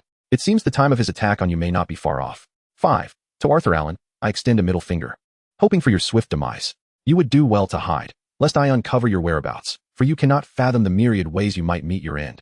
6. This is the extent of the information I can divulge. 7. I can assure you that my absence from the world rankings does not imply my demise. 8. Friends, indulge yourselves. If any of Arthur's minions have wronged you, name them in the global channel, and I shall ensure they are brought to justice. The sheer volume of messages sent in one breath caused the world channel to explode. Jiang Zhe's revelations were far too advanced. At least the current Jiang Zhe possessed a clarity of understanding that surpassed that of everyone else in the world a month hence. Subsequently, many shared their adversaries and corresponding chat screenshots. The boss is formidable. I knew the deity could not be dead. The management capabilities truly lie in Jiang Zhe's hands. Haha. Tremble, Arthur S. lackeys. Damn it, Jiang Zhe, even in death, you remain unruly. Do not push it too far. It's getting urgent. Arthur S. cronies are in a panic. Ha! Most of those who had once insulted Jiang Zhe or were sarcastic in their remarks reacted upon seeing the information. Jiang Zhe meticulously investigated, utilizing the GM chip to select all players who could be marked. Those who had not insulted or personally attacked were indeed silenced. Though they could not be blacklisted, it took a full 10 minutes to complete the operation, after which a series of world announcements followed. The entirety of the announcement pertains to the permanent banning and blacklisting imposed by Jiang Zhe. World announcement. Individuals such as Daniel, Lot, Carter, Shaolin Erquan, and Park Zhong-Ui have been confined to the Black Room, left to fend for themselves. In total, nearly 874 individuals were blacklisted. How outrageous. A staggering 874. They deserve it. Haha, for their insults. Retribution has arrived. May keyboard warriors exercise restraint in their words. It is terrifying. I was right beside one of those blacklisted when he abruptly transformed into a beam of light and vanished, resulting in his mention on the world announcement. Haha. Justice has prevailed. Splendid work. The world channel erupted in fervor, with many hailing Jiang Zhe as the embodiment of justice. It is immensely satisfying. How infuriating. Jiang Zhe, your actions are utterly excessive. One day, I shall truly bring about your demise. Arthur gritted his teeth, seething with rage. He finally set down the future note in his hand, revealing the third future message. On April 24th, Jiang Zhe will utilize the GM chip to eliminate the 874 individuals with whom you share connections. Everything is proceeding along the trajectory of the future. Notably, just moments ago, in your future, I was killed by Jiang Zhe, who possessed a combat power of over 2.4 million during his disappearance, manipulating time itself. Simultaneously, within another cube, the former Jiang Zhe, while dining, idly observed the world channel. Impressive. Such audacity in tampering with the timeline. Future Jiang Zhe, do you wish to court death? The former Jiang Zhe remarked, admiring the bravery of his future self, while feeling a twinge of pity. However, according to your historical trajectory, the moment you intervened to save me, the timeline should have been irrevocably altered. If my conjectures are correct, upon my return to my original timeline, I will be in the primary world, while you have likely transitioned into a divergent reality. I hope your eventual return to the correct timeline does not result in too dire a consequence. The former Jiang Zhe shook his head and sighed, concerned for the fate of his future self. The author wishes to convey. Chapter 366. The Little Black Demon, Dark World. Symbiotic Beings. The meal concluded swiftly. Before exiting, Jiang Zhe searched the trading hall for epic shards. Currently, epic shards are not particularly rare and are quite commonplace. Frustratingly, Jiang Zhe found himself unable to purchase any. Much like his previous visit 2 millennia into the future, he could only acquire the most basic of supplies: water, biscuits, and fundamental enhancement materials. He was unable to make purchases before, and it seems he remains unable now. It appears the timeline permits traversal, yet is fraught with limitations. Disappointed, Jiang Zhe closed the interface and recalled the personal cube. He did not intend to return to the normal timeline, for doing so would mean submitting to the judgment of time. A delay in consequences is still a delay. Thus, Jiang Zhe chose to remain in this future timeline and commenced his 5th opening of the day. As he reached the midpoint, 6 figures darted forth. Door to the left, a rugged mountain range concealing a colossal beast camouflaged as a mountain. Defeating this creature yields a wealth of ores and strengthening stones. Door to the right, you shall enter the domain of the dark little demons, devoid of any resources. Door ahead, you will find yourself in the realm of the humanoid evil angels, where a golden treasure chest lies in the midst of the angels. Door behind, a realm of darkness, where one may gather active dark particles. Beware of a human player skilled in surgery, setting traps to capture others for nightmarish procedures. Once ensnared, escape from the malevolent dream is nearly impossible. The first chamber, a time-stopped area. As Jiang Zhe's lightsaber had already absorbed an abundance of time particles during his encounter in Mr. Hyperdimensional Blue's chamber, further entry would yield no benefit. The third chamber. This is a circular mountain range, beneath which lies a hot spring. A 24-meter-tall rock creature, bored and disguised as a mountain, gazes at the colorful birds by the spring. Jiang Zhe surveys the surroundings. The birds appear ordinary, lacking any remarkable qualities. Desiring to conserve time, he teleports directly beside the mountain beast. Just as he is about to unleash a devastating blow, the creature unexpectedly begs for mercy and flees the mountains. Behind it, a mountainside adorned with stones of various hues presents itself. Jiang Zhe quickly assesses, discovering only mundane ores, devoid of even a single attribute fragment. He relinquishes the endeavor. The fourth chamber, a nighttime forest filled with the glow of campfires. Over 300 purple-black little demons, bearing white fangs and wielding small black iron spears, drift through the air. A brief observation reveals that these demons possess combat prowess equivalent to that of human beings with 70 to 80,000 battle power. He contemplates his next move. The fifth chamber, the evil angels. Unlike quantum angels, these malevolent beings are depicted as white figures with white wings. They are engaged in a sacrificial ceremony. On the altar, 8 human players stand.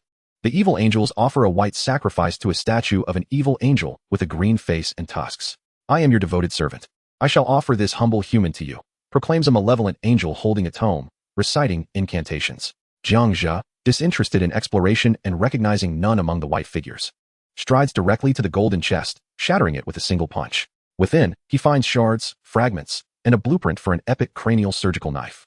The resources are scant, warranting further consideration. The final chamber, indeed, as reported, it is shrouded in complete darkness. No matter how Jiang Zhe attempts to ignite a flame or activate a forceful glow, the area remains unilluminated. He first employs a force scan, detecting a dozen targets within 100 meters, one human amidst a throng. Opting for swift resolution, he teleports forward and unleashes devastation, eliminating all present. After the complete extinction of humanity, mere seconds passed before a group of dark, derivative beings reappeared 100 meters away, repeating the same actions as before. Subsequently, Jiang Zhe began his search for supplies. However, he found no treasure chests or basic resources. Instead, it was the dark space that captured his attention. This world seemed to possess a certain vitality. Jiang Zhe activated his analysis chip to investigate the shadowy figures. Organism, darkness, abilities, eternal black, symbiosis, dream, isolation, reflection, evaluation, a type of dark creature from the reverse world.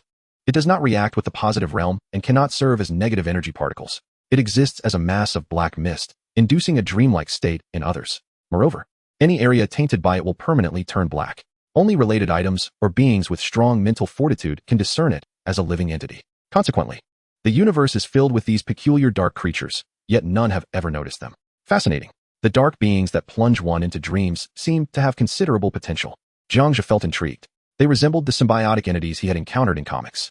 Perhaps they could be utilized by players for camouflage in the night, and any excess could be sold, which would be advantageous. Just as the group of dark, derivative beings were about to approach him, Jiang Zhe withdrew from his predictions. In the evil angel's chamber, one could discover a golden treasure chest and an epic blueprint. In the little demon forest, one could harvest over 300 points of original ice power, equivalent to more than 6,000 combat power. If the dark creatures from the dark world could be captured in suitable vessels, it would not be a bad idea. After a brief contemplation, Jiang Zhe ultimately resolved to venture into the last dark world. Currently, mental attacks or dream illusions had no effect on him. However, such resources were truly exceptional for ordinary players. Though dangerous, they undoubtedly possessed a viable market. In due time, exchanging attribute shards for synthesis into epics, and subsequently tossing them into the universal converter to be decomposed into negative energy particles, would be splendid. Jiang Zhe did not bring Xiao Suo or Xiao Pai along, as he was uncertain if unexpected events would occur within. He ventured forth alone, opening the door to enter. Author's note, Chapter 367, Dark Space, Multiple Dreams, Dream Cycles. Jiang Zhe's dream breaking. Surrounded by an endless void of darkness, no matter what one did, there was not a shred of light. As Jiang Zhe stepped into the room, he immediately released his original force to scan the surroundings. He recalled that, upon entering, the group of shadowy humans had been on his right side. Yet now, under the cover of original force, he could no longer see them. Where have they gone? Jiang Zhe murmured. It was evident that the situation was markedly different from his predictions. Suddenly, a shadow darted forward. Jiang Zhe felt a sharp pain at the back of his head. When he opened his eyes again, the surroundings had transformed. He found himself in a dilapidated modern hospital, with flickering lights that seemed inadequate, permeated by a terrifying atmosphere. What is this place? What is the meaning of these people? How did my vision transform into a complete 360 degrees? Jiang Zhe furrowed his brow and surveyed his surroundings. Numerous other humans, some missing limbs, were present nearby. He approached and gently patted the face of a person wrapped in white bandages. Friend, is this a hospital? How do we end up here? Jiang Zhe inquired softly. Ah, the bandaged individual, revealing only a pair of emerald green eyes, glanced at Jiang Zhe, and abruptly, their pupils dilated in terror as they turned and fled, as if they had seen a ghost. The ensuing scream immediately sent the dismembered individuals in the vicinity fleeing in panic. What is the matter with you all? I consider myself quite handsome, so what the hell? Jiang Zhe cursed. However, before he could finish his sentence, his peripheral vision caught a glimpse of himself in the mirror on the wall to his left. To his astonishment, the reflection of Jiang Zhe was not of a human, but of a grotesque figure in a hospital gown, with a split-open head revealing exposed brain matter. Is this me? How did I become this? Jiang Zhe's heart raced as he quickly reached up. Indeed, the top of his head was a gruesome sight, bloodied and revealing brain tissue. Just then, a monstrous roar echoed from the hospital corridor above. This must be a joke. Jiang Zhe felt a chill run down his spine and quickly looked up. A gaping maw, crimson and cavernous, descended upon him, swallowing his brain in one swift motion. Time passed, uncertain of how long it had been. When Jiang Zhe opened his eyes once more, he found himself in a dimly lit hall of a villa. Am I drunk? Jiang Zhe sat on the sofa, groggily lifting his head. He only recalled being at a drinking party, becoming inebriated, and losing consciousness, unaware of who had brought him back. You're awake. A man's voice emerged from the kitchen, and a young man wearing a purple floral apron stepped out. He had a handsome face, exuding the aura of a devoted partner. Who are you? Jiang Zhe inquired, rising to his feet as he confronted the stranger. Who else could I be? Last night, you certainly didn't say that in bed. The man replied, his words barely leaving his lips when crack. A bottle flew toward his head, hurled by Jiang Zhe. Ah, you must be insane. The man, bloodied and bruised, scrambled to his feet and hurried towards the villa's exit in panic. Crazy. This must be a lie. How could I possibly like men? Jiang Zhe shouted in anger, seemingly searching for the puppet master behind this bizarre situation. Everything felt extraordinarily unusual, far beyond the realm of normalcy. After a brief search, no evidence indicated that this was a fabrication. Just then, crack. The sound of shattering glass resonated, followed by a rush of black smoke that enveloped the entire villa. Within the dark mist, numerous skeletal faces emerged, wailing and shouting, capturing Jiang Zhe's attention.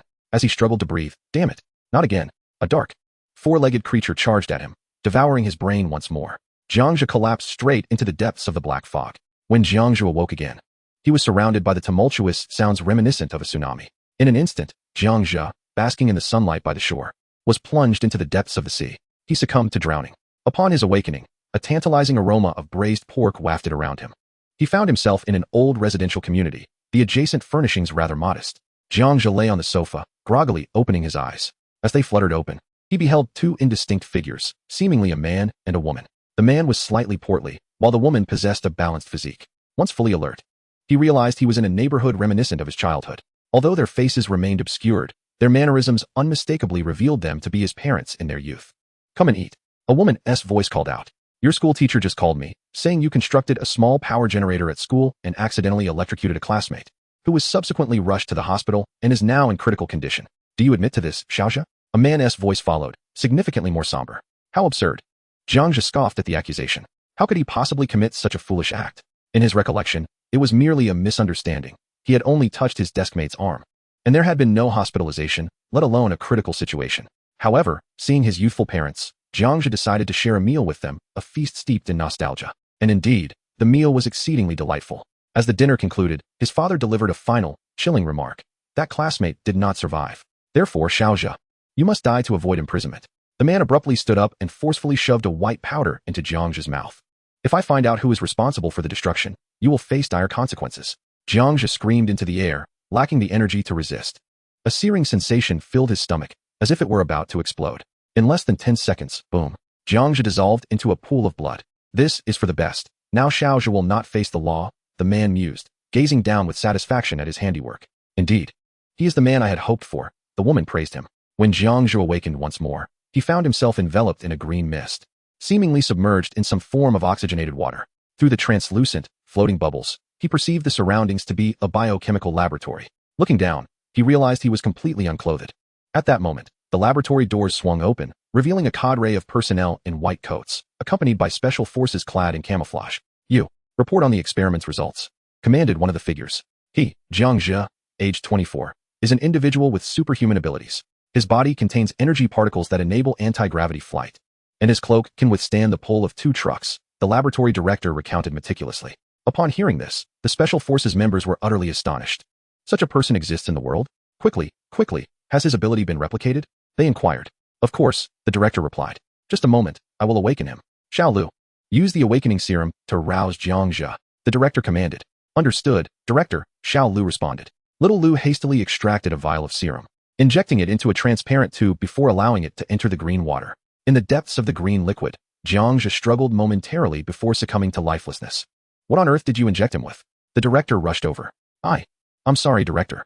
It seems to be a concentrated solution of 10,000 times potassium cyanide. Little Lu immediately felt his legs weaken, collapsing to his knees. You owe me for my experimental samples. The director erupted in fury. Chaos raged in Little Lu's mind. Jiang Zhe was finished. When Jiang Zhe awakened once more, it felt as though he were soaring through the pitch-black cosmos, a bright light beckoning him to dive into its depths, promising liberation. Yet, an instinctual warning surged within him, urging him to resist the allure of the light, for it heralded death. His will to survive intensified until that radiant light vanished entirely. Suddenly, he felt a warm gust of gas, reminiscent of carbon dioxide, brushing against him. Gradually, he opened his eyes, dispelling the illusions that had clouded his mind. A shadowy figure grinned menacingly at him. Though the individual remained obscured, their outline was distinctly visible. Jiang Zhe instinctively examined his own body. Indeed, his gear and cloak were intact. At last, he had returned to reality, a wave of relief washing over him, as the shadowy figure prepared to extend its tongue. Attempting to steal a kiss from Jiang Zhe, he exclaimed, "You're finished." Jiang Zhe shot upright, glaring fiercely, his right hand seizing the figure's throat. The author has something to convey. Chapter 368, The Night Watcher, a unique manifestation, the ink of the night, comprehensive enhancement. The man being choked struggled desperately. However, Jiang Zhe was no mere pushover. No matter how fiercely the figure fought, it could not escape the grip of his formidable strength. Spare me. Spare my life. A lewd voice pleaded from before him. Spare you? After you've ended my life countless times in dreams, do you think I would grant you mercy? Jiang Zhe raised his left hand, releasing a binding force to prevent the enemy's escape. As for why he didn't simply eliminate the figure on the spot, Jiang Zhe sought to ascertain whether there were deeper secrets within the dark world. It wasn't me. The dark world compelled me to act. The figure cried out. The dark world commanded you? Why would it do so? Jiang Zhe retorted. Only in this way could I escape the dark world. It is too powerful. Where is it? He pressed. It's above us. It's attacking. The figure confessed. Just as the words left his lips, Jiang Zhe abruptly looked up. A pair of pitch-black eyes suddenly radiated something ominous. The dark force surged forth, instantly sending Jiang Zhe tumbling hundreds of meters backward, crashing against the steel wall. Wasn't the dark world supposed to be non-aggressive? Jiang Zhe rose, promptly encasing himself in a 5-layered shield. Bang, bang, bang. A series of impacts struck against the energy shield, yet it remained unbreached. Simultaneously, the targeting chip locked onto the objective. Jiang Zhe's gaze sharpened as 2 beams of energy shot forth from his eyes. A sharp sound emanated from the front. The analytical chip indicated that the adversary had sustained injuries. The locking chip reiterated its alert, signaling that the opponent was swiftly approaching Jiang Zhe. Zzz. The force ray surged forth once more, producing another piercing sound that echoed through the scene. This time, the resonance lacked the vigor of its first manifestation. Nevertheless, the opponent relentlessly advanced towards Jiang Zhe. Bang bang bang. A series of dark impacts surged forth. Jiang Zhe immediately repositioned himself, evading all attacks. He drew forth his lightsaber and initiated a rapid dash, his speed tripling in an instant. Jiang Zhe transformed into a fleeting shadow, engaging in combat with the adversary. At the moment of contact, a sharp shriek reverberated throughout the entire cube. Like an electric frequency, the wail gradually weakened. Approximately 5 seconds later, the sound ceased entirely. Although the appearance of the opponent remained shrouded in mystery, and its lethality was indeterminate, the system notification had already sounded. System notification, Force 1. System notification, Ice Power 1. Once the dark entity was completely vanquished, the oppressive darkness of the cube began to dissipate, revealing a brighter environment. Moments later, the cube regained its vibrant colors, though traces of ink still lingered above. Entity, Dark Guardian, Evaluation. The current analytical prompt mirrored Jiang Zhe's prior predictions perfectly. Upon this realization, Jiang Zhe exhaled in relief. He lowered his gaze to the ground, where a puddle of lifeless black coal lay. He activated the analytical chip for further examination. Entity, Night Watcher Black Spirit, Abilities, Dark Impact, Death Dream, Origin, a being derived from the dark world, specializing in the art of killing through dreams. Evaluation, Deceased, no further value. It turned out to be the mischief of this black spirit.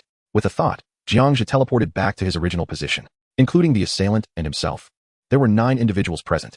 Apart from Jiang Zhe and the dream controller, the rest remained unconscious. That last action, was it your own volition? or a command from the Black Spirit. You must speak the truth. Jiang Zhe raised his hand, directing the lightsaber at the forehead of the Dream Controller. Aye. The Dream Controller trembled, realizing the identity of his opponent upon seeing the black and white lightsaber. He never anticipated that the person who had entered would be the long-missing Jiang Zhe. Speak. Jiang Zhe commanded sternly. I'm sorry, great Jiang Zhe.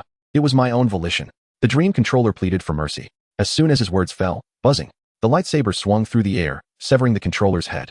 The Dream Controller was no more. Who gave you the audacity to dare to trespass against me? Jiang Zhe's gaze hardened. With a blast of force rays, he incinerated the body of the Dream Controller. Subsequently, the others began to awaken. Once they clarified the situation, they each expressed their gratitude to Jiang Zhe. Thank you. Great One. You must have awakened us. This world is terrifying. I cannot bear to stay here any longer. God bless you. Amen. They all voiced their gratitude to Jiang Zhe. Now that you are awake, you should leave promptly. Thank you very much, esteemed one. Farewell. Jiang Zhe nodded. Subsequently, all gazes converged upon the void above. Indeed, there were numerous dark particles, estimated to number over 40. Each one, akin to the size of a palm, stood silently suspended in midair. The information relayed by the analysis chip mirrored the prior predictions, revealing that they were all active dark particles. Jiang Zhe leaped into the air, his right hand sweeping forth to gather all the dark particles into his embrace. System notification, Night Inc. 43, Night Inc. Jiang Zhe perused the details. Night Inc. Non-aggressive active particles derived from the dark realm. Each globule represents a life form. They possess indiscriminate attack properties, ensnaring any target upon contact into a dreamlike state. Effective against any entity within the confines of the fourth dimension. This elucidation is quite extensive. Essentially, Night Inc. serves as a multifunctional tool. It embodies a domineering trait, capable of launching indiscriminate dream attacks against anyone, while also offering various additional applications. For instance, it can adhere to equipment, bestowing it with an entirely new effect. Eternal darkness. Enhancement. Eternal darkness. When shrouded in darkness, no foe can perceive your presence.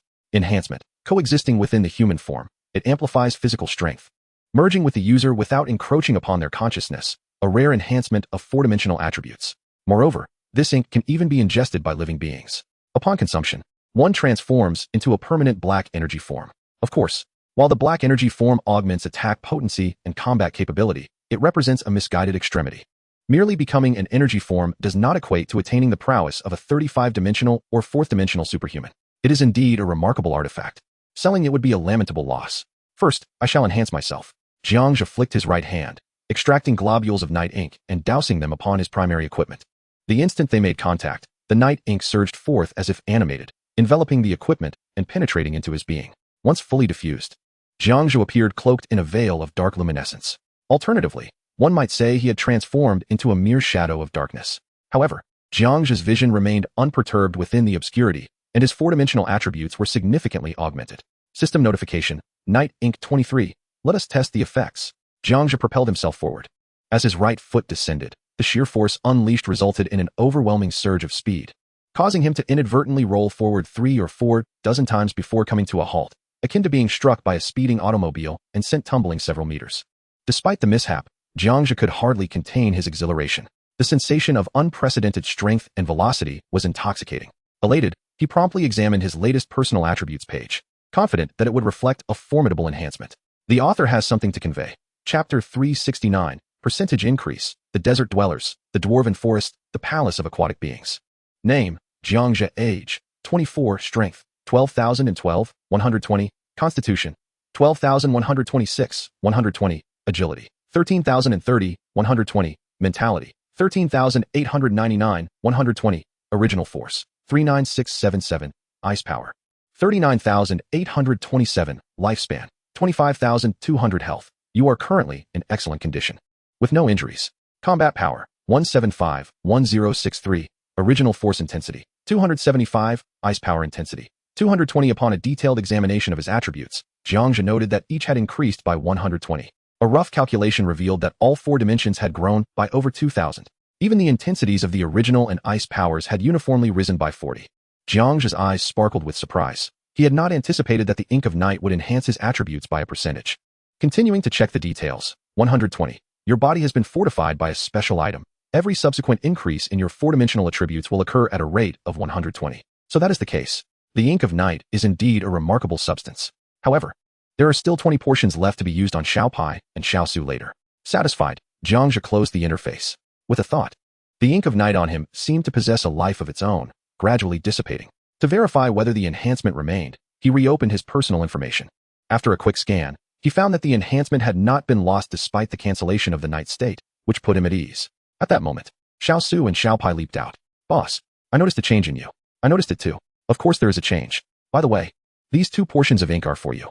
Jiang Zhe flicked his right hand, and 2 portions of the ink of night appeared. What is this? X2 The 2 little ones gazed curiously at the ink of night. No need to ask, just watch. Jiang Zhe smiled gently, flicking his right hand and splattering the 2 portions onto the little creatures. Wow, it's alive. Don't worry, Pai Pai, it won't harm us, Xiao Su reassured Xiao Pai. Thus, Jiang Zhe waited for a minute. The 2 little ones had transformed into shadowy figures, curiously examining their new forms. How does it feel? Jiang Zhe inquired. Xiao Su exclaimed, incredible. I feel as though I have been enhanced.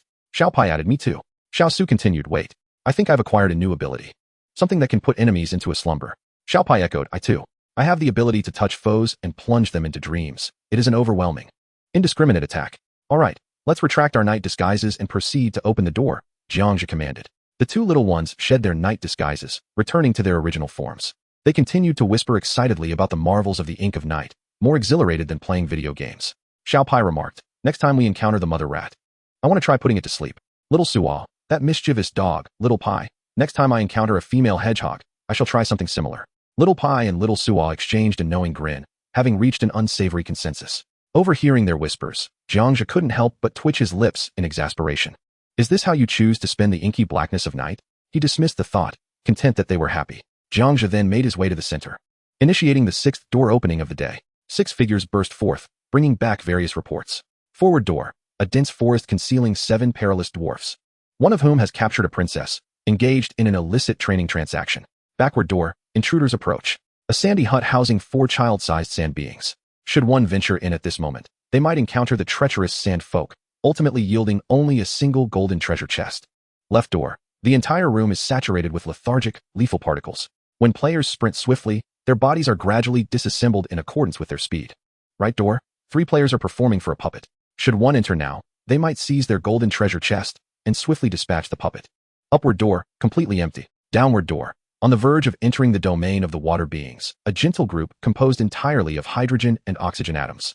They excel in manipulating water flows, and as long as one refrains from aggression, they are quite amiable. One might even procure a trove of new resources, and with a careful search, discover a golden treasure chest. The first room, 7 dwarfs. As Jiang Zhe stepped in, he immediately unleashed a force scan, locating a wooden cabin 100 meters away. Without a moment's hesitation, he unleashed a devastating force that swept everyone away, leaving only basic tomes behind. He approached to examine the contents. The Secrets of Snow White and the 7 Dwarfs Welcome to the Training Cabin, a comprehensive guide to human acupoints emotions, are the essential foundation for enhancing training satisfaction. Whom does the princess favor? Why, the deceitful Pinocchio, of course. After perusing the series of texts, he found the material exceedingly captivating. Indeed, it was artfully written. Jiang Zhe immersed himself, thoroughly enchanted, offering continuous praise. Simultaneously, he gleaned numerous secrets regarding the human form. Having already visited this room once, he decided against further exploration. The second room, the Sand Children. Jiang Zhe teleported forward, shattering the hut. In that very moment, a formidable sand being, boasting a strength nearing 2 million, erupted from the earth. With a chilling gust, he encased it in ice, unleashing a blizzard that immobilized the sand creature. Employing a flamethrower, he meticulously roasted the sand, transforming it into glass beings. Before delivering a final, crushing blow, disassembling the remains of the sand creature, he acquired a novel resource, aggregated grains. This new material, essential for crafting equipment, endowed items with sand-like resilience, ensuring they were less prone to damage. It could also be consumed to bolster recovery capabilities, albeit without significantly enhancing speed. For Jiang Zhe at this juncture, the utility of these resources was somewhat limited. He then discovered the golden treasure chest, fragments, shattered jade, shards of time, the yellow sand juice manufacturing blueprint, and a single book of sand power, wild sands. Only because the time fragments are complete, the remaining materials are not the primary choice. This room is still under consideration. The third chamber, the room of lethal particles, is bypassed. The fourth chamber, the puppet master. Within lies a puppet with a strength of 130,000, manipulating 3 players beneath it to dance, connected by transparent threads. The figure of Jiang Zhe was the first to envelop the trio in a force shield, teleporting forth. With his lightsaber, he pierced through the puppet's brain, resulting in its immediate demise. Disassembling the puppet's body yielded a novel resource. Puppet threads X24, puppet arms X2, puppet legs X2. As the name suggests, these threads can bind others, stripping them of free will, granting complete control. It bears similarities to the effects of a soporific. Yet one induces unconsciousness while the other facilitates manipulation. They should not be conflated. The arms and legs represent a new type of item that can be integrated with the human body. Their material is commendable, remarkably sturdy, capable of functioning as genuine limbs. Finally, there is the puppet's golden treasure chest. The contents are rather mundane. Exceptional item blueprints, fragments, and shattered jade. Complete recipe compilation, the sad tales of Pinocchio, pending further consideration. The final chamber, the room of the water spirits. Upon entering, Jiang Zhe was captivated by the scenery within. It was a mesmerizing underwater world, with sunlight filtering through the water, creating a unique ambience. Green algae floated abundantly at the bottom, and not far away stood a magnificent stone palace. The entire scene was refreshingly luxurious, making Jiang Zhe yearn to linger here. Ending his predictions, he proceeded to the last chamber. A faint smile graced Jiang Zhe's lips. P.S. Gratitude to all my comrades for their resources yesterday. I seek another wave of material offerings on the path to divinity. Author's note, Chapter 370, Underwater Fish Spirits. Transparent water spirits, transformed merchants, gathering wave resources. Before opening the door, Jiang Zhe, as usual, reviewed the earlier analytical hints. Creature, water spirit, ability, water element manipulation, damage resistance, vulnerability, high temperatures, evaluation, a natural king of the waters. In combat, it is virtually impossible to slay them unless drawn to the surface. However, as a member of the water spirit race, they are inherently amiable, treating guests generously. They have an affinity for humans and their resources, as human presence is infrequent. Thus, all human materials are relatively rare to them. Having read the evaluation, Jiang Zhe felt a surge of joy as his badge could finally come into play. He had acquired it long ago, but had yet to test its special effects. He recalled that one of its abilities was akin to affinity with water, allowing him to traverse any aquatic environment with ease. The water spirit's fondness for human resources indicated the potential for trade. Perhaps, at this moment, he could masquerade as a traveling merchant once more. Jiang Zhe's heart brimmed with anticipation. After all, resources related to water could not possibly be trivial. He lowered his gaze to the two little creatures on the ground. These creatures would find it difficult to survive in the water, given the absence of oxygen. Therefore, Jiang Zhe crafted 2 miniature space suits and dressed them in the attire. The little beings, adorned in their silvery space suits, frolicked joyfully like adorable 8-ton babies. He opened the door and entered. As anticipated, the scenery was indeed a seamless blend of water and sky, enveloped in serene tranquility.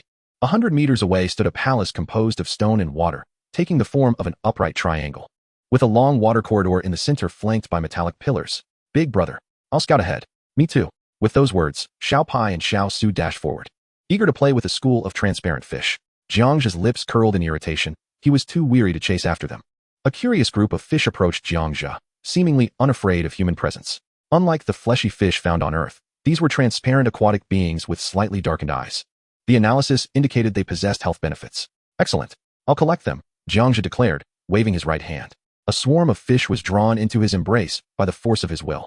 System prompt, Fish Spirit 21, Fish Spirit. Upon consumption, it enhances the skin's hydration and smoothness, serving as a natural oral health supplement, with some fish spirits endowing the user with special attributes. Cosmetics? Special attributes?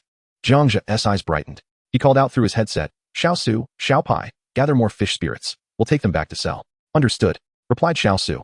1. Exclaimed Xiao Pai. In the ensuing minutes, Jiang Zhe, along with Xiao Pai and Xiao Su, busily captured fish spirits, reveling in their pursuit. Suddenly, a group of transparent humanoid beings emerged from the palace. They possessed 2 human-like arms, but lacked legs. To be precise, they bore a striking resemblance to the genie from Aladdin. They surged forward, surrounding Jiang Zhe. He paused his fishing to observe his surroundings. Should they choose to attack, he would not hesitate to retaliate. Moreover, defeating a group of water spirits could yield a considerable amount of elemental energy and ice power. Upon closer inspection, he noted the presence of humanoid transparent water spirits, as well as round, bubble-like entities with eyes, 4-limbed water hounds, and transparent shrimp. Had he not known this was an alien underwater world, he might have mistaken it for the legendary Dragon Palace. These creatures could easily be mistaken for shrimp soldiers and crab generals. Children, step aside. He poses no threat. A magnetic voice resonated from the periphery. At that moment, the water spirits encircling Jiang Zhe dispersed.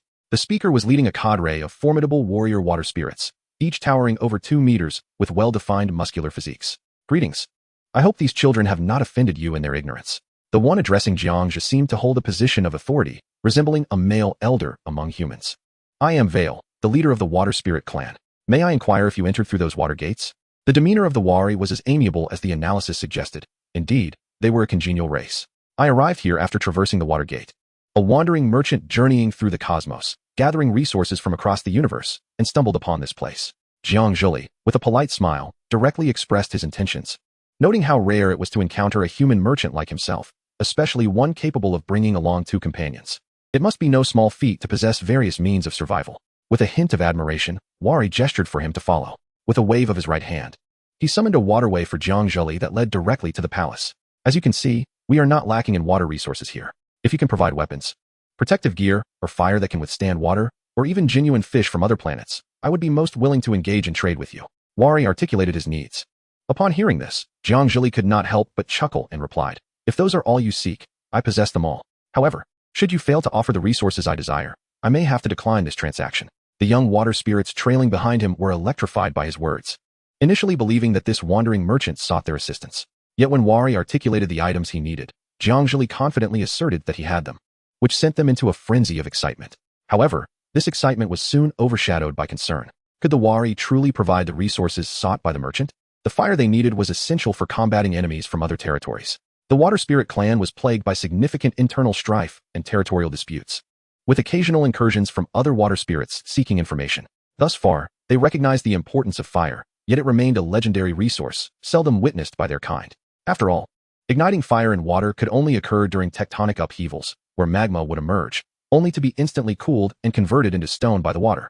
It was indeed a lamentable predicament. On their journey, one water spirit inadvertently revealed 14 shards of epic properties. Without hesitation, Jiang Zhe exchanged a spacesuit for them. For aquatic beings had no means of venturing onto land. Once they left the water, they would inevitably evaporate and perish. System notification, 14 epic shards. System notification, 1 spacesuit. How perfect! They exclaimed. This spacesuit is magnificent. With it, the water spirits can explore the land. If we equip our kin with this gear, there will be no need to remain submerged.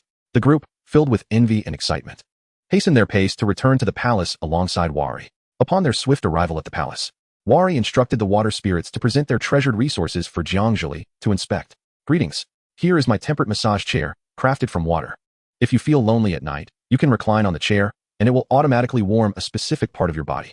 I also have a blasting water gun that can cause the water molecules within an enemy's body to explode.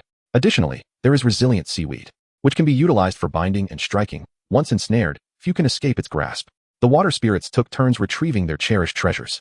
Having witnessed Jiang Zhe exchange an astronaut suit for 14 pieces of epic shards, the others eagerly produced their own collectibles to barter with him. However, epic shards are not commonplace materials. They were laid out on the ground for a meticulous inspection. Jiang Zhe commanded, and the group complied. After careful selection, he discovered only 8 pieces of epic shards, along with a blueprint for a temperature-controlled massage water chair. Such a recreational item was rather rudimentary for them. Yet Jiang Zhe, unaware, utilized 2 sets of astronaut suits in exchange for the lot. Ahem. This massage water chair aligns perfectly with our human desires. Jiang Zhe accepted the materials with a smile. As beings of flesh, we must indulge in pleasures. I understand. Merchants too require a measure of comfort and stimulation. The water spirits exchanged glances, transforming into seasoned veterans. After a few minor transactions, they became quite familiar and began to jest with Jiang Zhe, coaxing laughter from him. They proceeded to engage in one-on-one exchanges. To be continued. The author speaks. Chapter 371. Coercive trading, Jiang Zhe's fury, the shock of the crowd, trading materials. Battle pet bubble. The trading continued for 10 minutes, allowing Jiang Zhe ample time to scrutinize each item. During this period, he acquired numerous aquatic materials, such as completed explosive water guns, aquatic launch balls, and water absorption devices. The names of these items alone conveyed their power. Except for the explosive water gun, which was epic grade, the rest were all exquisite and perfect devices. In truth, these materials held little utility for Jiang Zhe at present. They could only be resold for a new collection of epic shards to craft epic equipment for disassembly. Previously, Jiang Zhe had outpaced global players in acquiring various materials. As time passed, the novelty of these materials diminished, losing their allure. Apart from energy modules, few new materials of note remained. Perhaps aquatic materials might catch the attention of world players and yield some profit. That's enough, my friends. These materials are far too basic. If there are no other materials, I would prefer not to collect these. Jiang Zhe quickly interjected, the final words almost escaping his rubbish. Too basic, you say? This is already the finest we can offer. How dare you claim our materials are too rudimentary? You came here to trade, and trade you must. The water spirits became instantly agitated. To suggest their materials were too basic? This was indeed their best offering. One particularly impatient water spirit, upon hearing the merchant's reluctance, became exceedingly irate. The materials they had painstakingly acquired were meant for exchange, yet they found themselves dismissed, clearly displeased, and ready to resort to violence. Do you wish to challenge me? Jiang Zhe's gaze sharpened. His eyes darkened, and a surge of black luminescence shot forth from them. The boisterous water spirit was instantly pierced through, dissipating into transparent droplets within the hall. Upon witnessing this scene, the numerous water spirits were momentarily dazzled. Rather than displaying anger, they were filled with delight. Wow, the Force. This is indeed the Force. Brothers, we are in the presence of a human endowed with the attributes of the Force.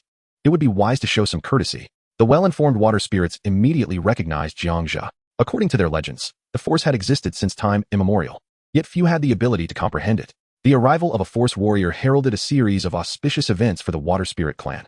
Overwhelmed with excitement at the sight of the Force, the water spirits could hardly contain their joy. The prophecy had come to fruition. Even Waharl was taken aback. Stepping forward to address the scattered droplets of water with authority, fortunately, the Force warrior spared your life. Stop pretending to be dead and leave the palace at once. As the words fell, the droplets reformed into a humanoid water spirit, slinking away from the underwater palace. It seemed that the Force was indeed quite prevalent throughout the cosmos.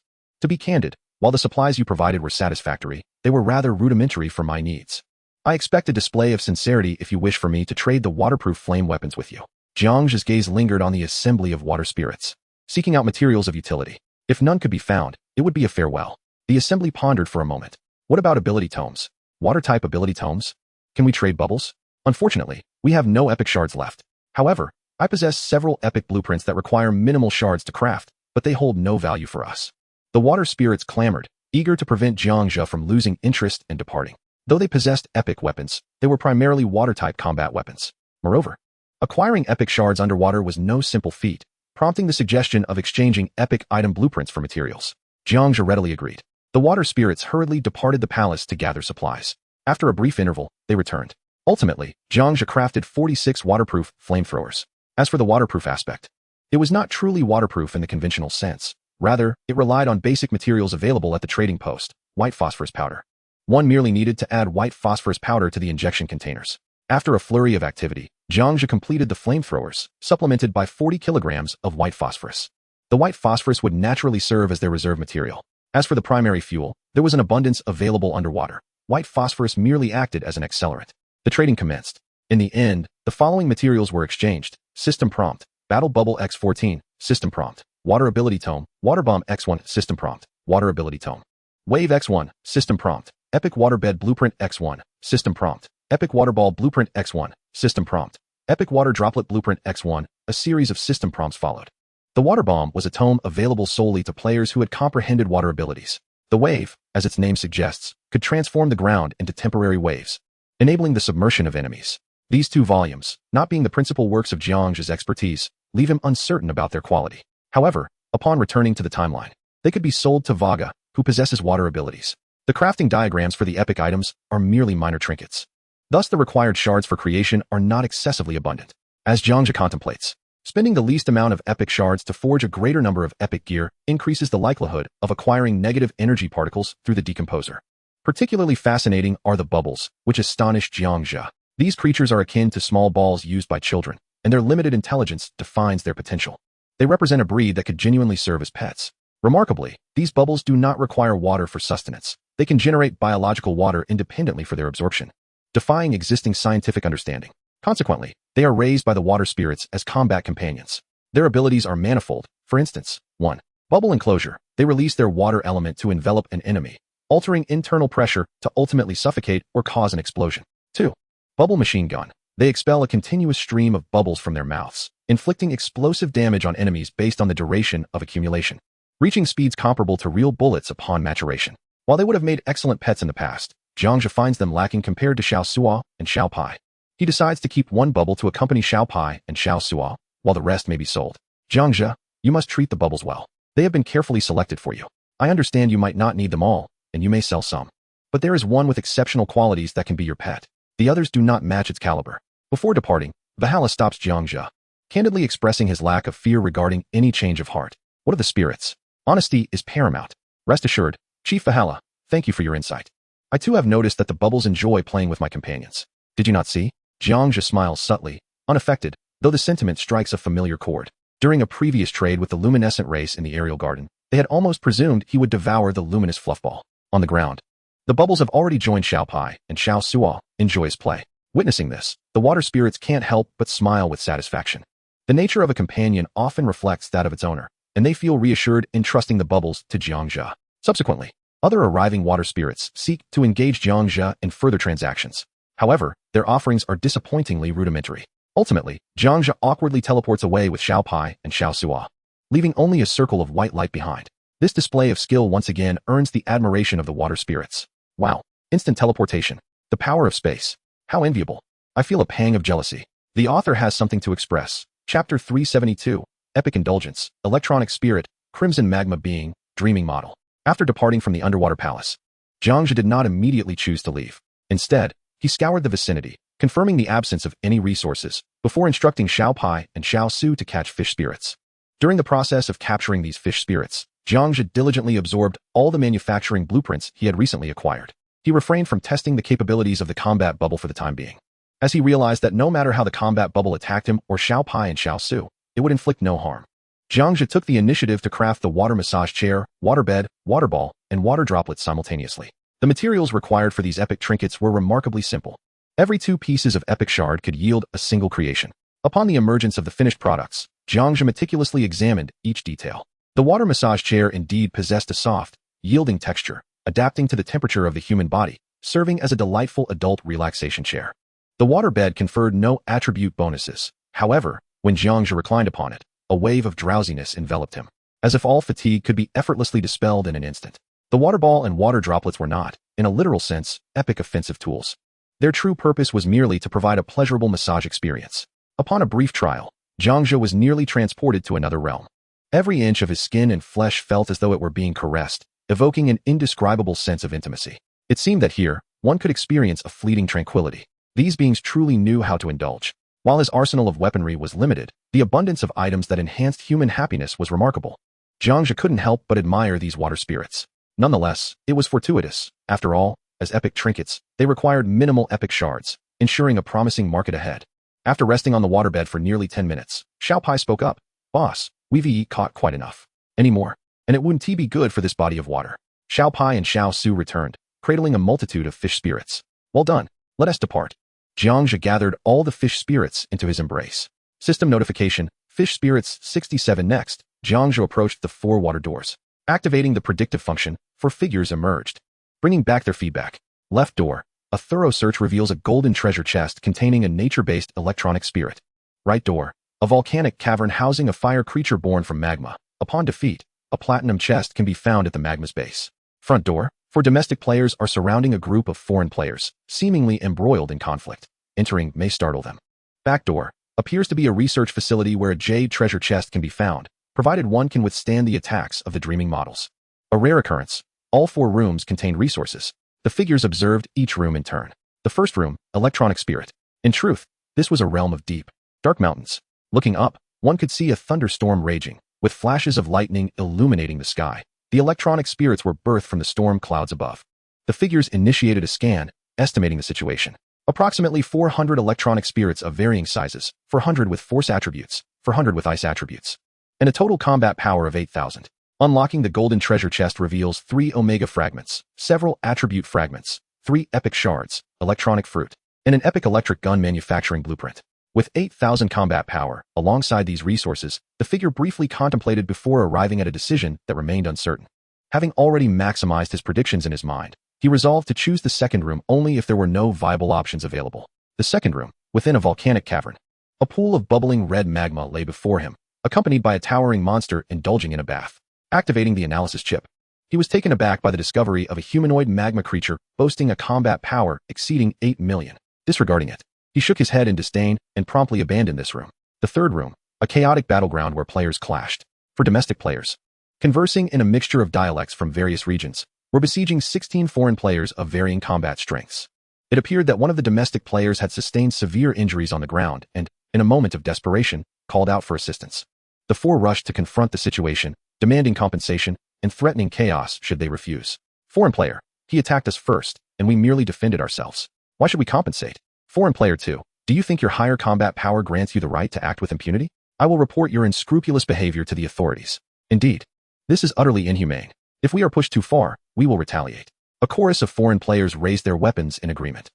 Diplomatic matters are handled through diplomacy. Leave it to us, and we shall deal with our own brothers. If my brother is merely lightly injured or has a bruised face, I would not contest it. He was in the wrong. But this is bordering on death. The implication was clear. This individual valued reason, acknowledging his brother's faults while asserting that outsiders should not impose punishment. Upon hearing this, the foreign players grew displeased, and a skirmish erupted. Since all were players within Su Cheng's channel, no one resorted to lethal force. The 4 domestic players merely aimed to teach the foreign players a lesson. Damn. We agreed not to treat anyone differently.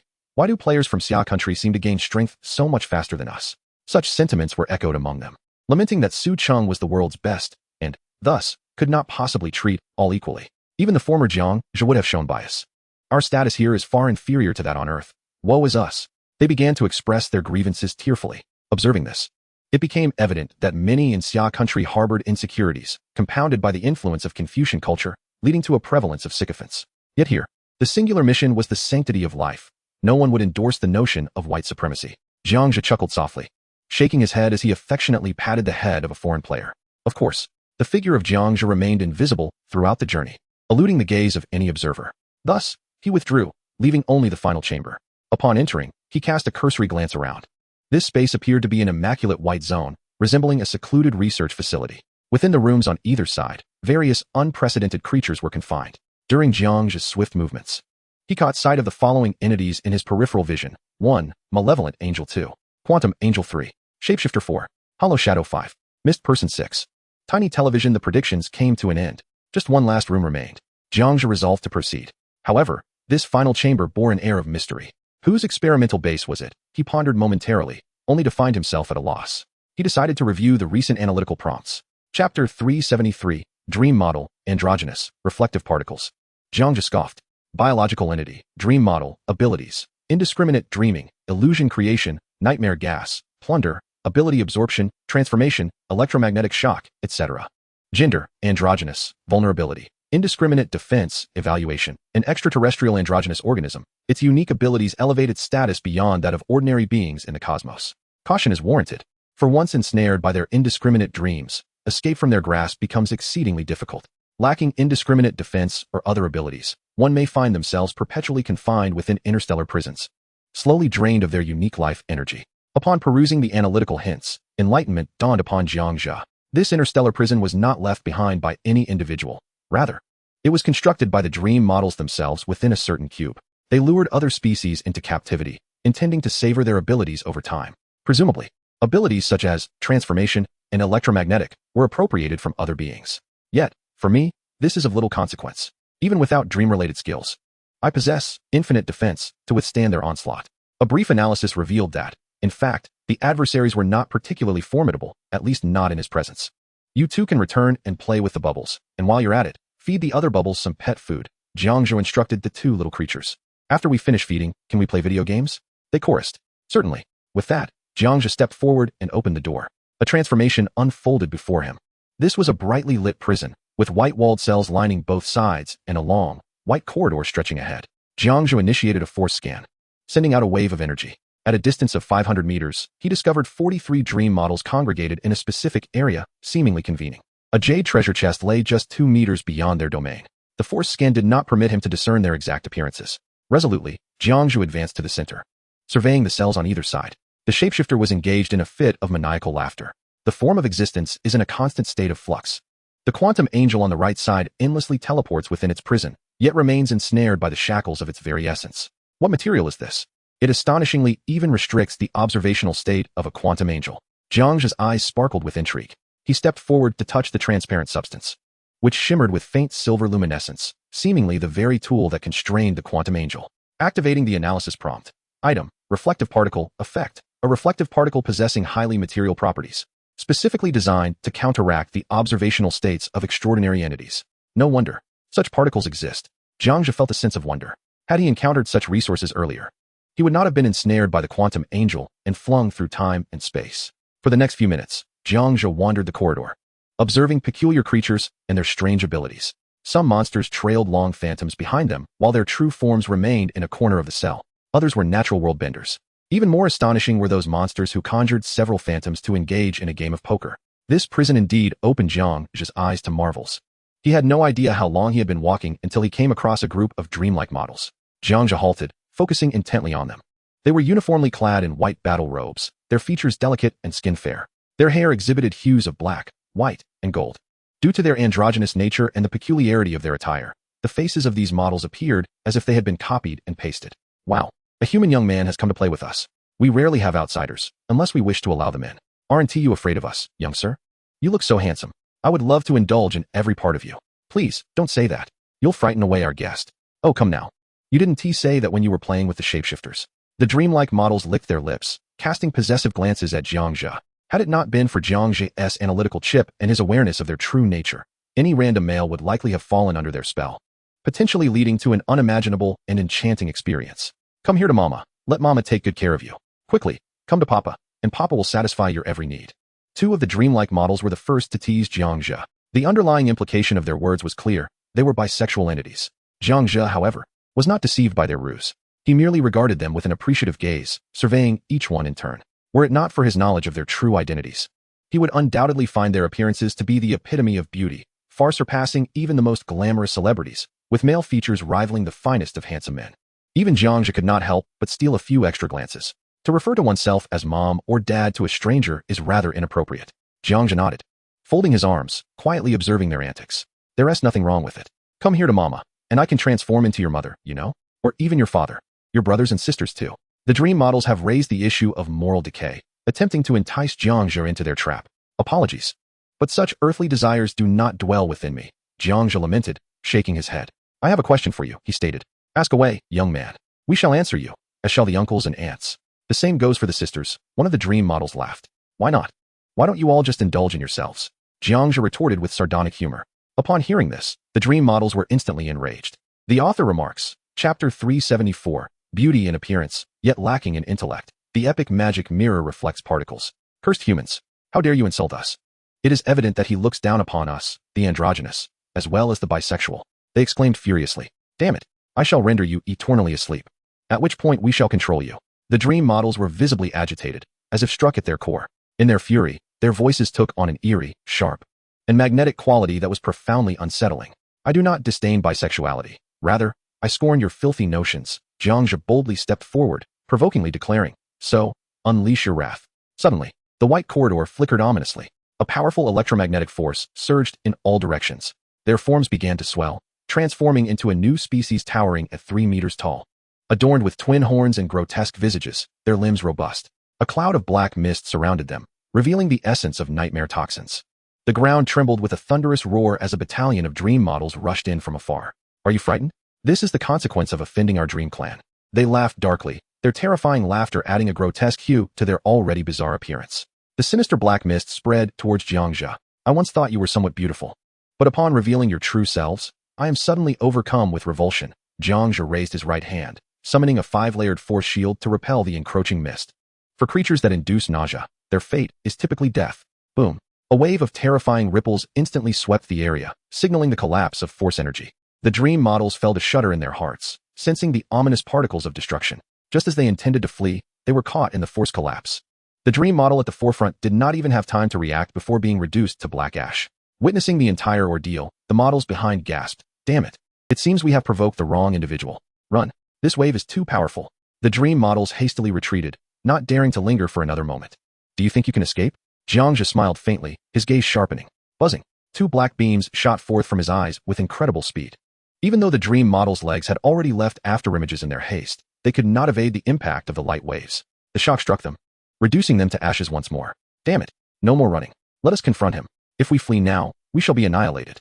With over 20 dream models remaining, they suddenly screeched to a halt, recklessly unleashing their respective abilities.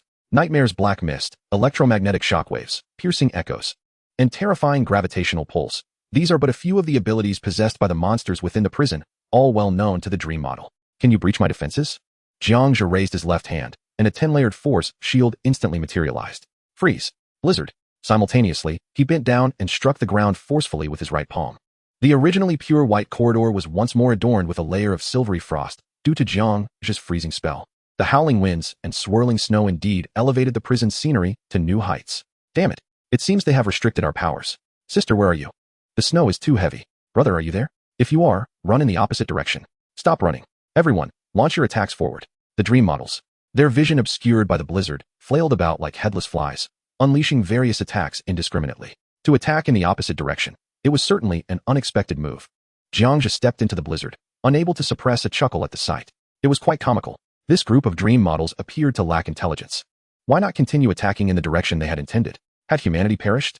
Who knows? They must have, considering our ferocious onslaught. It would be best if they met a tragic end. Otherwise, if our true forms were revealed, our beauty cultivated in the cosmos would be in vain. Even if they survived, that repulsive human would surely be left maimed, unable to escape their fate. I swear, I shall make them my barbecue. The crowd chattered animatedly. In their minds, their recent attacks were the most powerful. Few could evade such a barrage. Even the human who had unleashed the devastating shockwave could not withstand it. Should they survive, they would at least be left in a state of disfigurement. Alas, their beautiful dreams were shattered. Bang! A terrifying wave of energy swept through once more. Before anyone could utter another word, they were reduced to black ash, dissipating amidst the blizzard. System notification, Force 58. System notification, Ice Power 58. System notification, Life Energy. Only after all system notifications had concluded did Jiang Zhe dispel the ice and blizzard. Stepping forward to inspect the area one by one, the ground was littered with black ash, devoid of any materials. What a pity. No resources. In Jiang Zhe's eyes, had these creatures not underestimated him and employed strategy, the outcome would still have been their demise, but perhaps not so swiftly. Fortunately, despite the extensive use of skills, the increased intensity of their attributes allowed him to unleash powerful attacks without breaking a sweat or losing his breath, as effortlessly as drinking water or eating. Next, Jiang Zhe approached the domain of the dream models, retrieving a green jade treasure chest. Would there be resources within? Curiously, he peered inside. It turned out to be the sleeping quarters of the dream models. Confirming no danger, he proceeded to enter, meticulously inspecting their dormitory. He managed to uncover a modest stockpile of resources. Among them were a superior white robe, an epic makeup mirror, a reversal lens, and 10 reflective particles. These were the primary items of interest, while the remaining supplies were rather rudimentary. Jiang Zhe felt reluctant to depart without further exploration. He continued to rummage through the dormitory, yet found himself utterly empty-handed. It appeared that this group had only recently arrived. Otherwise, their supplies could not possibly be so meager, Jiang Zhe deduced. He proceeded to examine each newly acquired item. The attributes of the white robe were lackluster, offering little beyond the ability to support transformation in physique, devoid of any rare effects. The epic makeup mirror was a mere vanity item, akin to a magic mirror, serving no practical purpose other than to pose questions. Mirror, mirror, tell me, who is the most handsome man in the world? Jiang Zhe inquired. The mirror reflected his visage, albeit with a peculiar alteration in hair color, shifting from black to white. Jiang Zhe is the most handsome being in the entire universe, across all dimensions, a feminine voice chimed in. How flattering. Jiang Zhe smiled faintly. Being complimented invariably lightened his mood. Who is the strongest? He then asked. Jiang Zhe is the mightiest. No one understands power better than him. The mirror replied. You speak true. Jiang Zhe nodded in agreement. Perhaps retaining the mirror would not be such an unwise decision after all. He continued to inspect the remaining items. The reversal lens was a suspended black device that could invert objects placed upon it. However, lacking instructions, Jiang Zhe was at a loss regarding its usage. The final item, the reflective particles, was of great significance today. It was a restrictive item designed to combat beings in an observational state. Although there were numerous reflective particles, only 10 gray particles would suffice for Jiang Zhe to synthesize a reflective particle screen. After a brief study, he gathered all the resources. Now it was time to open the jade treasure chest. Confirming that the jade treasure chest posed no danger, he proceeded to open it. System notification, Jade Treasure Chest 1. System notification, Omega Fragments 12. System notification, Omega Crystals 4. System notification, Negative Energy Particles 3. System notification, Extraordinary Matter 2. System notification, Firepower Tome. All unlocked 1. System notification, Black Mist Tome, Concealment 1. This time, the chest yielded no epic fragments of jade, nor even the most basic attribute shards. However, it was fortunate that he obtained negative energy particles and extraordinary matter. As for the last 2 tomes, they were not part of Jiang Zhe's personal repertoire.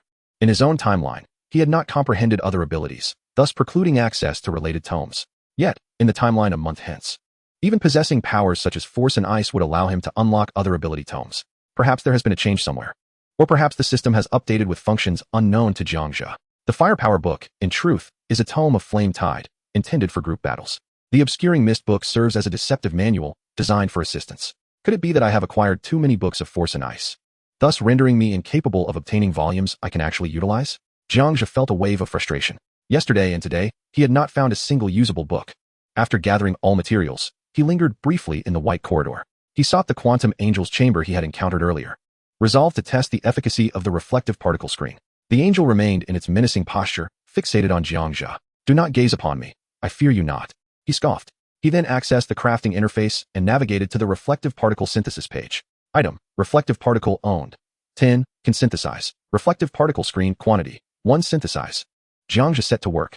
System notification, reflective particle 10. System notification, reflective particle screen 1. A silvery, flat object materialized before him, standing 2 meters tall and half a meter wide. Reflective particle screen, only effective against enemies possessing an observational state. He examined the details of the particle screen. Observational state. It seemed that not only quantum angels, but even the silent, and possibly some rare enemy abilities could be affected. A mere experiment would reveal the truth. Jiang Zhe positioned the particle screen against the wall, approaching it closely for a better look. Unlike a mirror, it reflected nothing. Clearly, it bore no utility for him. Jiang Zhe shifted the screen in front of the female quantum angel, aligning it with her. Suddenly, a flash of white light erupted. From the particle screen emerged a phantasmal quantum angel, its exterior translucent. The ethereal angel swiftly approached the statue of the quantum angel, gently raising its right hand to touch the statue. With a whoosh, the white light flashed once more. When the scene settled, he noticed the statue of the quantum angel had vanished. The quantum angel has fused with the phantasmal angel, forever trapped within the particle screen, unable to be extracted. A system notification echoed in his mind. How astonishing. Jiang Zhe could not suppress a smile. He had initially believed the particle screen was merely meant to confine the quantum angel, never anticipating that it would conjure an ethereal angel from thin air. The phantasmal angel had approached the statue, successfully merging with it, and was ultimately ensnared within the particle screen. However, it was unfortunate that such a remarkable item, while exceptionally practical, did not enhance his combat prowess in the slightest. For the next quarter hour, Jiang Zhe wandered around this prison, yet found no additional materials or enemies with observational state abilities. He then prepared to continue opening doors, checking his remaining attempts. 3 times left. After a brief contemplation, Jiang Zhe resolved to leave only one opportunity to open a door today, opting to return to his original timeline. For he was increasingly concerned about the state of his world. Or perhaps nothing has fundamentally changed. And it is only at the moment when Jiang Zhe returns that the timeline will shift? The question is rather perplexing, and Jiang Zhe is disinclined to ponder it further. He swiftly traverses the prison, which contains a total of 6 doors. Predicting the future, shadows emerge, bringing back feedback. Upward door. There lies a silver treasure chest, obtainable by defeating the purple sweet potato man. Downward door. A dense forest outside, inhabited by numerous wild beasts. If one possesses sufficient strength, they may venture in to reap a bounty of beast meat. Leftward door. The house of creation, where players are granted 10 minutes to forge an entirely new galaxy. Rightward door. The city of data, housing an armory. Weapons may be extracted, and one might discover some useful armaments. Forward door, completely empty. Backward door. About to enter the puppet planet, which contains a platinum treasure chest. If they dare to obstruct you, you may need to eliminate them if necessary. In the first chamber, the purple sweet potato man Jiang Zhe barely glances at the silver treasure chest, his interest piqued not at all. His primary intention is to observe the purple sweet potato man. That character indeed bears a striking resemblance to the figures he has encountered in comic books. Standing at 2.5 meters tall, muscular, he is seen cultivating vegetables and fruits, occasionally glancing skyward, seemingly awaiting something. Is this not akin to Thanos? Jiang Zhe feels a twinge of confusion. This scene mirrors the content of the comics flawlessly. Retrieve the silver treasure chest and confront Thanos? Engage in a battle of snapping fingers? He has no time for such trivialities and decides to forego it. In the second chamber, the dense forest. It is afternoon, and the verdant expanse before him is indeed lush. Before him stand 9 candid creatures adorned with black and white fur. Jiang Zhe activates the analysis prompt to examine them one by one. Animal, little black and white disposition, affable qualities. Lo, I recall that someone previously had a pet resembling little black and white. No. The earlier little black and white should have been a giant panda. The one I foresee now is a member of the canine family, Jiang Zhe reflects. His gaze shifts to another area beneath a large tree. There are 4 bipedal creatures with brown fur, standing upright, sporting 2 purple demon horns atop their heads, wielding purple steel forks. They appear remarkably endearing, with big, watery eyes that evoke a sense of affection. Animal, Ban Gui disposition, affable ability, Ban Gui roar. Invincible defense qualities, Lo Su Cheng's pet. This fellow has managed to acquire such a creature. The invincible defense grants a 3-second period of invulnerability, rendering it an excellent meat shield pet. Jiang Zhe shakes his head and smiles. He cannot bring himself to harm these adorable little animals. Rather than subjecting them to a life of servitude, it would be far better to allow them to thrive freely in this desolate land. Abandoning the notion. In the third chamber, the house of creation, Jiang Zhe enters, discovering an immense cube within. 3 players appear to be prepared, reminiscent of the previous creation game. The figure lifted his gaze and glanced at the announcement overhead, which promised only a golden treasure chest. It seemed that the game was likely quite simple. Creating a galaxy held no allure for him. As for the golden treasure chest, he found it equally uninteresting. Jiang Zhe dismissed it with a wave of his hand. The fourth chamber, the armory of Data City. Upon entering, the figure explored the surroundings and indeed discovered numerous exquisite and striking submachine guns and sniper rifles. However, once held, the quality of these firearms transformed into merely good, excellent, or perfect. The armory held no appeal whatsoever. Jiang Zhe expressed his disdain. He decided to abandon this pursuit and concluded his predictions. Only the final puppet planet remained, which promised the allure of a platinum treasure chest. A faint smile graced Jiang Zhe's lips. The author has something to say. Chapter 376, The Clown Puppet, The Puppet Deceiver, Puppet Transformation, all consumed by fire. Before entering, Jiang Zhe reviewed the previous analysis prompt. Creature, Puppet Man, Abilities, Body Control, Mind Control, Manipulation of Wood Elements, Shatter and Rebirth Vulnerabilities, High Temperatures, Slow Speed, Evaluation. A bizarre entity from the God Galaxy, relying on its Shatter and Rebirth ability to gain a certain advantage among the universe's races. Those who typically anger it do not meet a fortunate end. Combat power ranges from 1 million to 3 million, Shatter and Rebirth, even if reduced to atoms. It will regrow after a period of time. The Puppet Man's Shatter and Rebirth ability indeed marked it as a formidable existence. Should it be similar to the Puppet Man encountered earlier in the Grand Theater, which controlled human players to dance, there should be no difference, Jiang Zhe mused, furrowing his brow in thought. The Puppet Man previously seen had been swiftly eradicated by Jiang Zhe's forceful intervention, and it had not returned to life thereafter. His primary concern was the possibility of encountering a horde of puppet men, each with combat power exceeding 3 million or even 5 million. Should that occur, Jiang Zhe would undoubtedly find himself at a disadvantage. However, if they truly provoked him, Jiang Zhe was not one to be trifled with. On this day, he opened the door for the 8th time. A transformation unfolded before him. He found himself in a wooden realm, where the sky was bright and clear. Surrounding him were houses crafted entirely from brown timber, and even the ground was composed of wood, evoking a whimsical fairy tale atmosphere. After observing for a moment, Jiang Zhe noted the presence of wooden flowers and plants, which held potential utility. Should the adversaries, in their ignorance, attempt to thwart Jiang Zhe's acquisition of the platinum treasure chest, he would not hesitate to obliterate this area. He released his force to scan the surroundings. A wave of energy rippled outward. In the distance, approximately 100 puppet men, varying in size, emerged from a wooden square about 100 meters away. Advancing towards Jiang Zhe, as they entered his line of sight, they exuded an aura of terror, with their thick brows, large eyes, wide mouths, and flushed cheeks, resembling the eerie puppets from horror shows.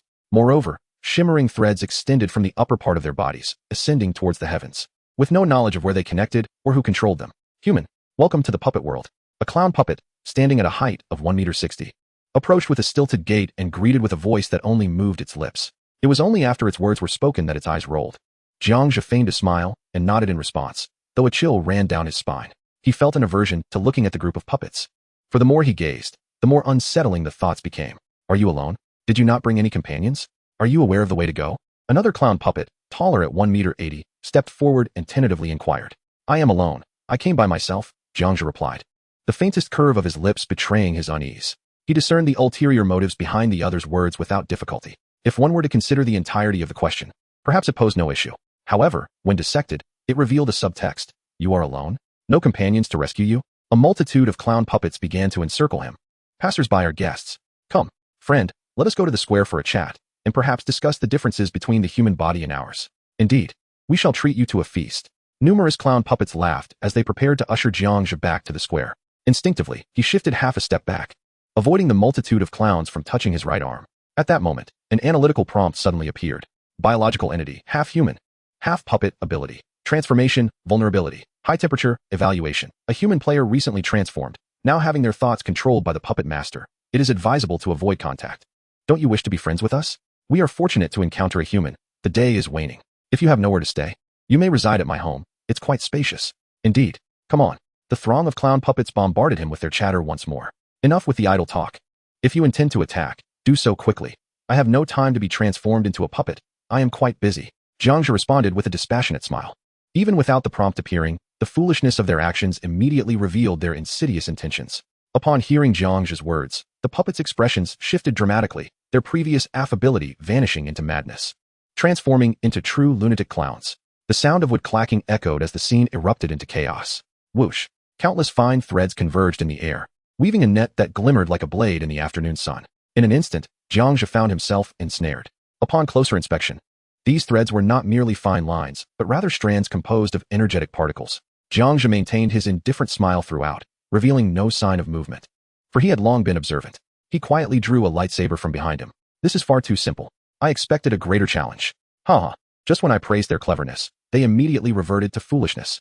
The puppets erupted into laughter, their cacophony a jarring symphony of clacking wood that sent shivers down one's spine. Before the laughter could subside, a swift sound sliced through the air. Suddenly, the sound of a large net being pulled away echoed through the air. The laughter of the puppets came to an abrupt halt. The once vibrant energy net was now converging towards the lightsaber at a terrifying speed. How do you wish to meet your demise? With a flick of his mind, Jiang Zhe summoned a blinding light that materialized above the puppets, unleashing a celestial net upon them. Meanwhile, as the group of puppets realized Jiang Zhe had vanished, a silvery energy net enveloped nearly 100 of them in an instant. Damn it, we've been deceived. It took our net and used it to ensnare us. How despicable. The puppets cursed Jiang Zhe vehemently. However, they were unconcerned about the energy net, as it held no lethal power, only remarkable resilience. As long as Jiang Zhe was powerless against them, they believed they could survive indefinitely. Yet, as one puppet entertained this thought, Jiang Zhe slowly produced a high-pressure flamethrower. Now say goodbye? Jiang Zhe smirked, pulling the trigger. A wave of orange flames surged into the celestial net. The puppets, scorched by the intense heat, shrieked in terror. None could escape the grasp of their own energy net, their joints moving slowly in futile struggle. Regret washed over them. Why had they initiated the celestial net? Had they amassed wood elements from the outset, they might have ensnared this human within a wooden labyrinth. Instead, they had been exploited, their net absorbed by the lightsaber, leading to their own demise. The foolish puppets could only turn to char and regret, as the wooden floor quickly ignited, spreading flames to the wooden village 100 meters away. 10 minutes later, the system notifications finally ceased. System notification, Force 165. System notification, Ice Power 165. Pippi, do you know what this is called? Little Sue picked up a piece of black charcoal. Is it called black charcoal? Little Pie ventured a guess. No, this is called self-entrapment. Little Sue replied with a faint smile. Hearing this, Jiang Zhe silently applauded Little Sue. Yet, it was unfortunate.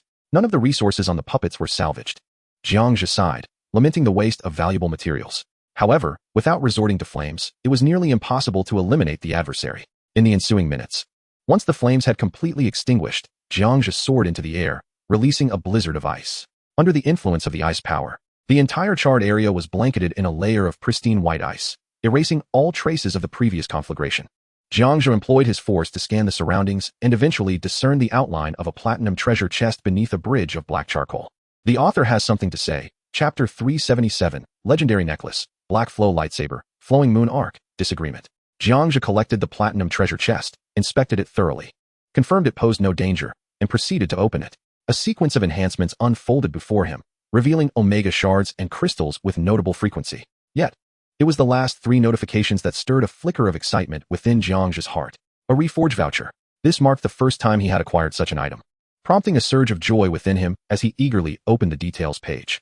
Free reforge voucher. Allows the reforge of any special equipment without any cost. Legendary will chain blueprint. Embodies the resilient spirit of numerous humans, guaranteed to bestow additional attributes. Will enhancement. Ice power tome. Eternal freeze. Passive ability. When the user activates this skill, it plunges a designated area into a state of eternal frost. If used against an enemy, they may still escape if they possess the appropriate countermeasures. Learning cost. Attribute shards x 3000. Indeed, it was a golden voucher for a free reforge. Jiang Zhe promptly seized the 2 blueprints and absorbed their contents entirely, comprehending every detail. He discerned that while enhancement increased surplus mental strength, while Eternal Freeze merely endowed his ice power with the attribute of Eternal Frost, without conferring any active abilities. The free voucher had no limitations, permitting a single reforge at will. After a moment's contemplation, he realized that utilizing the free voucher during the 4th reforge would yield the greatest benefit. However, his current thirst for combat prowess could not afford to wait until then. He resolved to first forge the legendary necklace and subsequently reforge the lightsaber to its 3rd iteration. Jiang Zhe accessed the crafting interface and navigated to the legendary necklace. All required materials for the legendary will chain were satisfied. Strength gems x8, Constitution gems x8, Agility gems x8, and Spirit gems x8. The remaining materials consisted of Strength, Constitution, Agility, and Spirit chips, each 6 pieces. Notably, the all-attribute gems he had just obtained from the platinum treasure chest perfectly fulfilled the necklace's material requirements. He clicked to craft. Crafting successful. System notification, Legendary will necklace x1. System notification, all-attribute gems x8, all-attribute chips x8. A necklace of silver and gold materialized in the air. The legendary grade golden necklace radiated a more dazzling brilliance, starkly contrasting with the dim yellow of the epic grade. Jiang Zhe examined the attributes of the legendary necklace. Jewelry, legendary will chain level, legendary defense, Defense Power 200 attributes, Strength 240, Constitution 240, Agility 240, Spirit 240, Original Force 200, Ice Power 200 affix, will enhancement. Extraordinary Substance, additional attribute, Spirit 240, Combat Power 2000. Jiang Zhe cast a brief glance. The special effects were rather modest. In addition to the enhancement of all four-dimensional attributes by 240, the 120 attribute increase bestowed by the Night Ink proved to be effective. Indeed, the fortification of willpower has further augmented his mental strength. Jiang Zhe adorned himself with the legendary necklace, and a refreshing sensation washed over him from head to toe. Although it merely added an extra 240 to his mental attributes, he felt as though he had awakened from a profound dream, brimming with clarity. Excellent. Onward to the next crafting endeavor. He switched to the reforging section for the light sword. Plasma Black Radiance Sword. Omega Shards X160. The materials required for this reforging were indeed quite substantial, to the extent that his current Omega Shards were insufficient. At the bottom, a new option appeared. Would you like to use a free reforging voucher?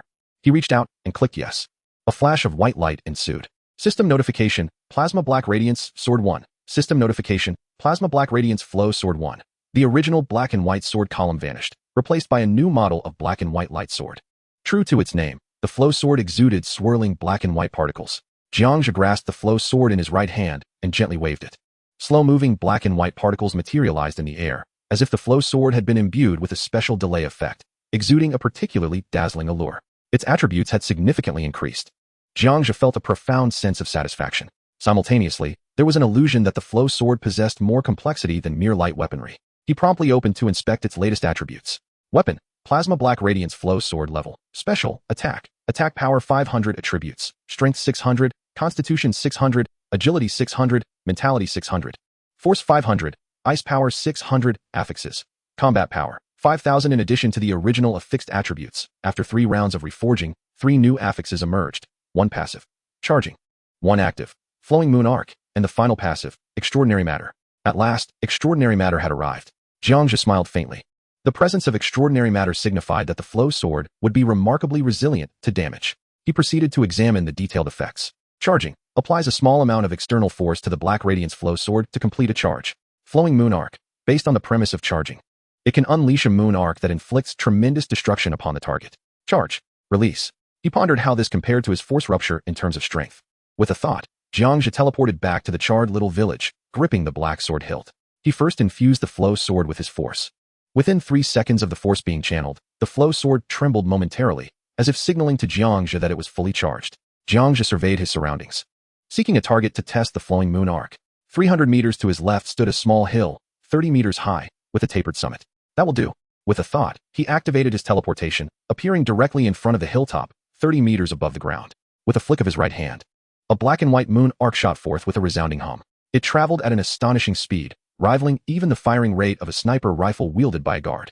The greater the distance, the wider the transformation it can undergo. In an instant, a thunderous roar echoed as the small hill was cleaved by the lunar arc, shattering and cascading to the right upon the grass. With a swift teleportation, I stood atop the hill, now smoothed and polished as if it were a marble surface, devoid of any debris. The lunar arc possessed my explosive force attribute, thereby enhancing its offensive power. Jiang Zhe contemplated, feeling overall quite satisfied. Turning around, his gaze fell upon another hill, slightly smaller than the one he occupied. Grasping the hilt of his sword, he infused it with icy energy. He observed as the flowing light sword began to transform, gradually emitting a swirling mist of black and white. A chill enveloped the air. Perhaps the frozen lunar arc would prove even more effective. Jiang Zhe swung the flowing light sword. Buzzing, a white icy lunar arc shot forth, mirroring the original force arc, widening as it traveled further. Crack! The icy arc effortlessly pierced through the small hill. Moreover, the hill did not tilt under the force of gravity. Instead, it was immediately enveloped by countless wisps of white mist, and within 3 seconds, it became a frozen hill. Jiang Zhe teleported forward to inspect. A distinct crack traversed the hill, encasing it in ice. Boom! A punch landed upon it. Not a quiver. It seemed the frozen hill possessed a degree of defensive capability, validating my newly acquired ability, Eternal Freeze, which indeed wielded formidable power. Jiang Zhe concluded with a smile. Boom! Another punch struck the icy hill, which remained utterly unmoved. Excellent! Jiang Zhe beamed with delight, for this was precisely the effect he desired. Subsequently, he willed the Eternal Freeze effect to dissipate from the icy hill. Hiss! The ice essence gradually vaporized, evaporating into the air. Once the ice had completely vanished, thunderous rumblings echoed as the severed hill finally tumbled down the cliff, shattering into fragments. The author has something to say. Chapter 378. Imitators, smiling yellow beans, blackstone treasure chests, superpowered players. The boss is becoming increasingly terrifying. He has begun to cleave mountains. Little Pie muttered, "Suah, suah, which special effect do you think is better? More practical? Let me see." The Force Slash is slightly weaker than the Force Collapse, but it still has a large-scale effect. At that time, the enemy's lifespan cannot be absorbed by the boss. The Ice Slash, if the boss can timely absorb the enemy's life, I believe the Ice Slash would be superior. Little Suah expressed his thoughts. Little Pie replied, "I think the Force Slash is good. It goes in and makes the enemy explode. The Ice Slash is better." Little Suah countered. "The Force Slash is better." Little Pie insisted. "Could you repeat that?" Little Suah pressed. "The Force Slash is better." Swish. A bolt of blue lightning intertwined with yellow surged forth. A minute later, Little Suah asked, "Which slash is better now?" "The Ice Slash is better." Little Pie roared, his previous descent starkly contrasting. After his outburst, he immediately turned away and retched. "Now that's more like it," Little Suah said, patting Little Pie's head in satisfaction. In the area of Coke, Jiang Zhe lingered for nearly 30 minutes, thoroughly testing the newly acquired abilities and effects. Ultimately, he discovered that the Force Moon Arc possessed only explosive and slashing effects, while the Ice Moon Arc offered perpetual freezing and penetrating capabilities. These effects proved particularly advantageous in group combat, allowing for the release of different moon arcs depending on the enemy. Moreover, this would significantly reduce the consumption of both force and ice energy, greatly enhancing endurance in battles. Having completed his experiments, Jiang Zhe reviewed his latest combat statistics. Name, Jiang Zhe. Age, 24. Strength, 12, 512, 120. Constitution, 12, 626, 120. Agility, 13, 530, 120. Mentality, 14, 399, 120. Force, 40, 400. Ice power, 40, 550. Lifespan, 25, 200. Health. Your current condition is excellent, with no injuries. Combat power, 1, 789. 923. This indicated an increase of approximately 40,000 in combat power. Jiang Zhe closed the interface, noting that he had 2 remaining opportunities to open doors today, one to return to his own timeline, and another for opening a portal. Gazing down at the ground, he waved his right hand, placing Xiao Pai and Xiao Su on his shoulders. Noticing Xiao Pai's pallor, he inquired, "What's wrong, dead rat?" "Boss, Xiao Su is bullying me," Xiao Pai replied, feeling aggrieved. Jiang Zhe turned his gaze to Sonic, asking, "Did you bully him?" "I did," Xiao Su answered honestly, without any concealment. Upon hearing this, Jiang Zhe's expression darkened momentarily before shifting into a smile. It was common for children to tease one another, likely due to their earlier disagreement over the differing effects of the moon arcs. "Boss understands me. I said the Ice Moon Arc is better, as it suits you for absorbing enemies' life force." Xiao Su grinned. "Boss, you don't love me anymore. The Force Explosive Moon Arc is clearly superior." Xiao Pai lowered his head, feeling dejected. There was little to argue. Both had their merits. However, Xiao Su was quite perceptive after all. The Ice Moon Arc could also instantaneously bring about the demise of foes, making life absorption irrelevant. Jiang Zhe gently guided them, articulating that each had its strengths. Once the 2 little ones absorbed his words, they ceased their bickering. "Suasu, I was wrong. Pai, I was wrong too," Xiao Pai added. "Then when we return to our timeline, shall we continue playing video games?" "Of course," Xiao Su replied eagerly. Witnessing this exchange, Jiang Zhe smiled softly and soared to an altitude of 10,000 meters, seeking out 4 air doors. He activated his foresight, a figure surged forth, bringing back feedback. Door to the left, a mimicry creature that feeds on the essence of men, transforming into the dream lover of intruders based on their memories, enticing them with seduction.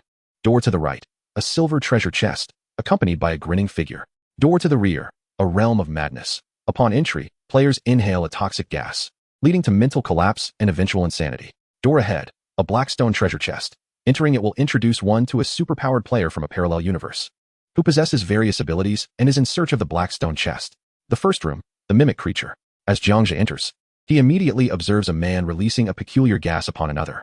Gradually, one man is stripped of his essence and vitality, entirely absorbed by the other. Strikingly, the dream lover of the drained man appears to be a muscular male.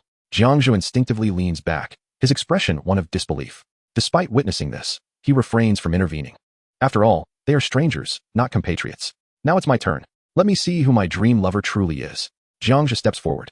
The muscular figure brightens. Swimming over to Jiang Zhe, tilting his head in curious appraisal. "Cut the hesitation. I'm busy. If you're going to act, do it swiftly," Jiang Zhe urges. Encountering a man so eager for demise is a novelty, and the muscular figure seems intrigued. Suddenly, a flash of white light occurs. The muscular man instantly transforms into a silver experimental machine, seemingly designed to observe and research gravitational waves. "Wow, how peculiar. Your dream lover isn't even human." The device morphs a mouth and chuckles. This Jiang Zhe's countenance darkens as he hastily exits the room. At least no one witnessed this incident. Deep down, he has long been haunted by memories of an experimental device from his first visit to a physics research institute, which he could not afford at the time. To his surprise, he has been mistakenly identified by the mimicry creature as his dream lover.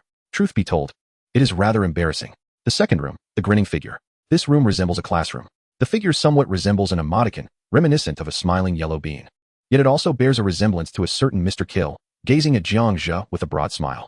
Jiang Zhe wanders within, and the figure does not initiate an attack. Choosing to ignore it, he discovers the silver treasure chest. Just as he opens it, a miniature black hole suddenly materializes in the classroom, swiftly engulfing Jiang Zhe. How terrifying. That creature possesses the power to create black holes. The rewards and dangers are utterly disproportionate. Jiang Zhe's heart races in trepidation. He decides to abandon the endeavor. The third room, the realm of madness. This appears to be a city, situated alongside a street. The individuals on the street seem relatively normal. Suddenly, a few madmen driving bulldozers rush into the bustling area, crushing everyone in their path. Panic ensues among the crowd. The figure of Jiang Zhe unleashed his force scan. In his mind, 135 red dots appeared, signifying the number of lunatics in this region. 135 individuals, 135 points of force, ice power. Not a worthwhile endeavor. Jiang Zhe assessed. Surrendering seemed the only option. He would have to venture to the final chamber. Perhaps he could also inspect the Blackstone treasure chest, an exceptional player. The author has something to say. Chapter 379, Ice Age. He is Caben, who has predictions about the enormous white bear. Knowing oneself and one's adversary ensures victory in every battle. Jiang Zhe flipped through the previous analysis prompt. Information on the exceptional player, species, human, abilities, telekinesis, pyrokinesis, dream fabrication, vulnerabilities, no apparent weaknesses, evaluation. A foreign player from the S-1471 world, affiliated with the foremost in that realm. Having traversed a cosmic portal, he arrived in the future timeline of the S-1571 world. Aside from telekinesis, his other abilities are identical to yours. He is not a parallel version of you. Combat power, 245, 810, approximately 400,000 higher than mine. Jiang Zhe's gaze flickered.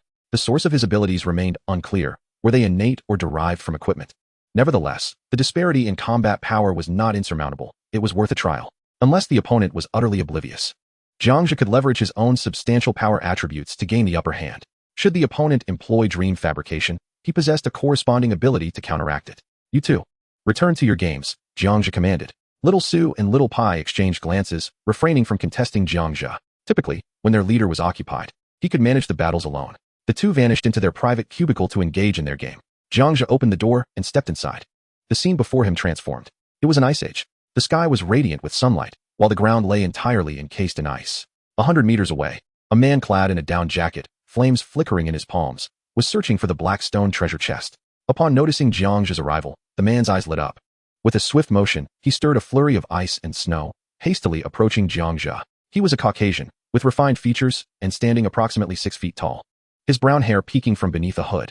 No matter where you hail from, this place is no sanctuary. The man spoke first, his tone steady and devoid of any pretense. Judging by his tone, he was either a genuinely benevolent individual or one masquerading as such. Are you also in search of the Blackstone treasure chest? Jiang Zhe inquired cautiously. Can you predict the future as well? The man replied instantly, his voice brimming with astonishment, as if they shared a mutual understanding, utterly devoid of insincerity. Upon hearing this, Jiang Zhe's interest peaked. You can? Indeed. I am Caben Kars. The man introduced himself. Caben. Jiang Zhe hesitated, contemplating his words.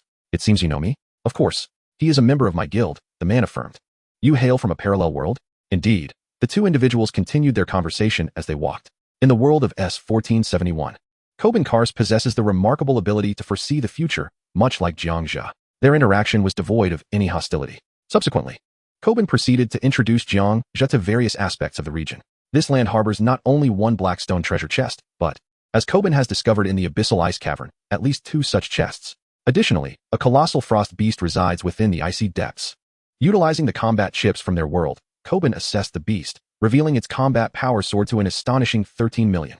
Thus, Caben abandoned his pursuit of the Blackstone chest, leading to the scene of him igniting a fire while traversing the icy surface, as he sought alternative resources in lieu of the treasure. In due course, Jiang Zhe learned that the ability to predict the future is not exceedingly rare. Indeed, within each race, there exists at least one or more beings endowed with foresight. This, in a sense, exemplifies fairness. For every creature from each race has the potential to ascend to higher dimensions. Upon reaching such heights, these higher beings are compelled to assist their former selves in navigating the currents of fate. Jiang Zhe is not alone in this practice. Even Caben Kars from the S-1471 world acknowledges this irrefutable truth. 10 minutes later, their conversation reached a poignant juncture. We truly share a unique bond. Please take good care of my avatar in the S-1571 world. However, that frost beast is formidable. I believe it is best we part ways here. Kobin Kars expressed an understanding yet reluctant sentiment. It was indeed a rare encounter to meet a parallel world counterpart like Jiang Zhe, gifted with the ability to foresee the future. You claim to possess a life-saving ability, yet you cannot vanquish the frost beast, can you? Jiang Zhe replied with an enigmatic smile. Hearing this, Kobin's eyes gleamed with intrigue. They were both astute individuals capable of discerning the implications of each other's words. Do you have a plan? Can I assist you? Kobin's initial excitement faded into disappointment upon realizing Jiang Zhe's combat power stood at merely 180,000. Indiscriminate attack. Indiscriminate defense. Jiang Zhe's lips curled into a slight smirk. With those words, Kobin Kars was left in stunned disbelief, unable to fathom the implications. Author's note, Chapter 380, Lord of the Ice Cavern, 1,000,000 combat power, the Lord's demands, the Lord's change of heart. Kobin's pupils dilated in shock. It is essential to note that the techniques of indiscriminate attack and defense were merely hearsay from other races. He had never witnessed the true manifestation of such concepts. To his astonishment, Jiang Zhe from a parallel world possessed such an overwhelming and extraordinary ability. Kobin Kars, you have it? Jiang Zhe, indeed. I possess it. You assist me, and we shall each claim a black stone chest. It's a deal. Thank you, esteemed Jiang Zhe. Kobin laughed heartily. In truth, Kobin seldom referred to others as esteemed, as he had only ever been addressed in such a manner since the inception of the four-dimensional cube. He never anticipated that one day he would refer to Jiang Zhe from a parallel world in such exalted terms. Follow me. Kobin led Jiang Zhe towards the frozen mountains, encountering several white snow hares along the way. Out of sheer affection, Jiang Zhe accepted it. 5 minutes later, Kobin successfully led Jiang Zhe into the icy cavern. Inside, it resembled a winter wonderland, adorned with azure ice stalactites, and at its heart lay a steaming hot spring. Reclining within was a colossal beast, seemingly slumbering, a creature of 26 meters in height and 7 meters in width, dominating the entire spring. Its deep snores echoed through the chamber. Beside it were two pitch-black chests, reminiscent of the dark boxes bestowed by the enigmatic Mr. Death from the realms of shadow, yet they bore a distinct quality. Jiang Zhe was the first to release his energy for a scan. The results revealed that within the icy cavern, only the bear posed any threat. Hold on. Let me examine the creature's data. All right. Activating the analysis chip. Creature, white-haired giant bear abilities. Bear roar, hammer of might, dreadful presence, weaknesses, slow movement. Overconfidence, evaluation. A dominant creature of the frozen regions of this planet. It hibernates through all seasons. Its sharp neural reflexes allow it to survive in perilous environments, while its terrifying presence deters all creatures that might wish to harm it. Combat power, 13,659. 441. The analysis chip conveyed that this was a creature of both virtue and vice. It would not attack intruders unless provoked by reckless folly, and due to its arrogance. It rarely regarded trespassers as worthy adversaries. Closing analysis prompt. This bear is benign, Jiang Zhe declared confidently. Benign? Kobin questioned, bewildered. How could that be? Could you show me the screenshot of your combat chip? Jiang Zhe inquired. Sure, just a moment. Kobin fiddled with the device, capturing the combat chip's prompt. With a flick of his wrist, it displayed, Creature, Lord of the Icy Cavern abilities, Lord's Roar, Lord's Tremor, Unmatched Might, Combat Power, 13,659. 441. Recommendation. You are no match for the opponent. It is advised that you turn and flee. After perusing the combat chip's prompt, Jiang Zhe shook his head slightly. With a wave of his hand, he projected the analysis chip's image into the air for Kobin to see. My goodness, your analysis chip is so comprehensive. This chip is undoubtedly of the highest caliber. I thought my combat chip was the best, but I never imagined your world's premium chips could be so superior. It even delineates its habits and behaviors. It seems the bear is indeed benign, merely a tad arrogant. Kobin exclaimed in awe. Aside from Kobin's combat prowess, which could rival Jiang Zhe's, he found himself lacking in other aspects. Indeed, there's nothing to fear. Let us proceed and claim the treasure. Jiang Zhe smiled faintly. He unleashed his energy shield and soared toward the depths of the cavern. Is that energy? Kobin gasped momentarily in astonishment before following Jiang Zhe. The Jiang Zhe from the parallel world S-1571 was truly full of surprises. One could only wonder what further unexpected revelations awaited. As the two individuals clandestinely engaged with the obsidian treasure chest, preparing to abscond with it, the formidable bear quietly opened its dark, penetrating eyes. The pair, satisfied with their acquisition, were caught off guard when Kobin, driven by curiosity, turned to glance back. To his dismay, the mere act of looking sent him into a state of panic, causing him to nearly lose his trousers. What's wrong? Upon hearing the commotion, Jiang Zhe instinctively turned around, only to find a pair of ebony eyes fixated upon them. A chill ran down his spine, prompting him to hastily stow the black stone chest into his personal cube. The two men stood frozen in the presence of the towering bear. paralyzed by an overwhelming aura of intimidation that weighed upon their legs like lead. The atmosphere became tense, with neither party daring to speak. At last, the great bear slowly sat up, casting a disdainful gaze upon the two and growling, "Two thieves." With that proclamation, Jiang Zhe and Corbin exhaled in relief. The bear's ability to speak indicated a certain level of intelligence, suggesting that a negotiation might be possible. Ahem. Mr. Bear, you are quite adorable. Since you've discovered us, how might we negotiate our freedom? Corbin took the initiative, hoping to avert unnecessary conflict, knowing full well that a confrontation would not favor them. I require a ton of fish. Procure it for me, the bear suddenly proposed, its eyes gleaming with expectation. It was well known that the thickness of the ice in this Arctic region was formidable. Corbin and Jiang Zhe both realized that even a year of relentless effort would not suffice to breach such icy barriers. Faced with this daunting task, Corbin looked at Jiang Zhe, his expression betraying his uncertainty. I have a plan. Mr. Bear, if I were to truly bring you a ton of fish, can you assure me you will uphold your end of the bargain?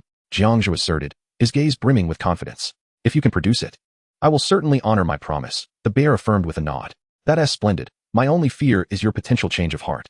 With a flick of his wrist, Jiang Zhe conjured a multitude of ethereal fish spirits, their bodies invisible, save for their striking black eyes. The scene fell into silence, not just for the bear, but even Corbin stood awestruck. This individual had once again surpassed all expectations.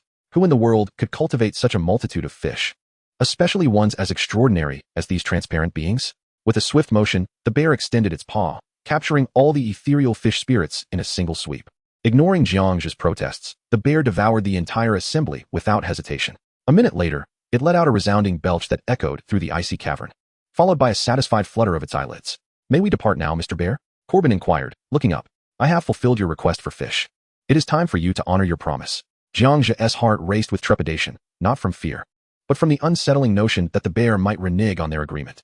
After all, he had relinquished all the fish spirits. Should the black stone chest yield no rewards, he would have suffered a loss of over 100 fish spirits. If the bear were to retract its promise again, the consequences would be disastrous. The silence lingered for a moment longer. No, I demand another ton of fish. Mr. Bear's gaze fell upon Jiang Zhe, as his words lingered in the air. Kubenka Ursi felt a tremor in his heart, sensing that he might perish here today. He now had no choice but to place all his hopes for survival in the hands of the seemingly weaker Jiang Zhe. The author has something to convey. Chapter 381. The White Bear regrets. Both sides stalemate. No difference in nightmares, never taking life. Indeed, it was so. Jiang Zhe's scrutinizing gaze rested upon the white bear. The latter's insatiable greed had been anticipated by Jiang Zhe earlier, hence he was not taken aback. He acknowledged that their reckless intrusion into the icy cavern, followed by trespassing into the white bear's territory, was indeed their folly. Taking the Blackstone treasure chest was also their misstep. Thus, when the white bear initially laid forth its demands, Jiang Zhe felt a sense of guilt and readily acquiesced. The white bear had assured Jiang Zhe and his companion that as long as they procured a ton of fish, they would be allowed to depart. Yet ultimately, after the white bear devoured all the fish spirits, it turned its back on them and resorted to extortion. Such behavior only filled Jiang Zhe with disdain for the white bear. I do not wish to engage in lengthy discourse with you. I ask only this. Do you believe your actions are justified? Jiang Zhe levitated slowly, locking eyes with the white bear, holding his ground with unwavering resolve. Primarily, he was reluctant to waste words on a non-human entity and preferred to get straight to the point, especially with the insatiable white bear. Ku Bin followed closely behind Jiang Zhe, observing that Jiang Zhe seemed ready for confrontation, though uncertain of his own ability to assist. Justification was irrelevant. As long as I desire something, I shall obtain it. You, a mere human with a combat power barely reaching 200,000, dare to negotiate with me? One word, give, or do not give. The white bear stood tall, its voice dripping with contempt, laced with a hint of menace. Should Jiang Zhe cease providing fish, it was likely that death awaited him today. Refuse. Jiang Zhe's gaze turned frigid. The dark energy within him began to coalesce in his right palm, ready to unleash a devastating strike at any moment. I offer you one more chance. Give, or do not give. Opposing me will bring consequences beyond your capacity to bear. The white bear remained expressionless, seemingly unfazed by the words of an insignificant creature.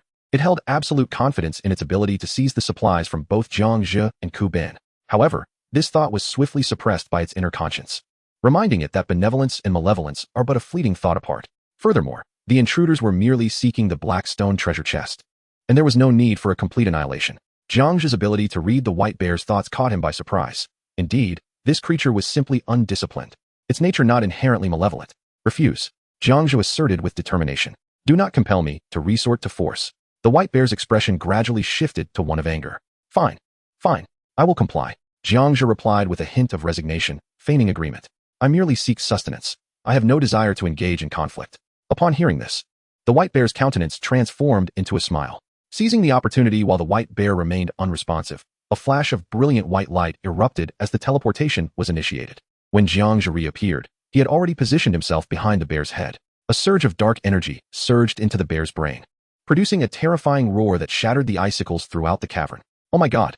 When Corbin finally regained his senses, he rubbed his eyes in disbelief. The teleportation, the power of space, combined with the indiscriminate black mist of nightmares, was an energy so terrifying that it transcended human comprehension, particularly for Corbin, who himself could manipulate the fabric of dreams. Could such a power truly be wielded by a single individual? Would it not shatter his very being? As Corbin stepped closer, gazing up at the structure of Jiang Zhe's dark mist, a sense of unease grew within him. The black mist appeared almost as a symbiotic entity. How had Jiang Zhe achieved such a feat? Following the tendrils of darkness connecting to the bear's skull, he observed the white bear relinquish its struggle, collapsing into the hot spring. Within mere seconds, a soft, sweet snore resonated from the water. At that moment, Jiang Zhe was enveloped by a circle of black mist, a testament to the effects of the inky night. Inside this darkened realm, he could discern the bear's dreams vividly.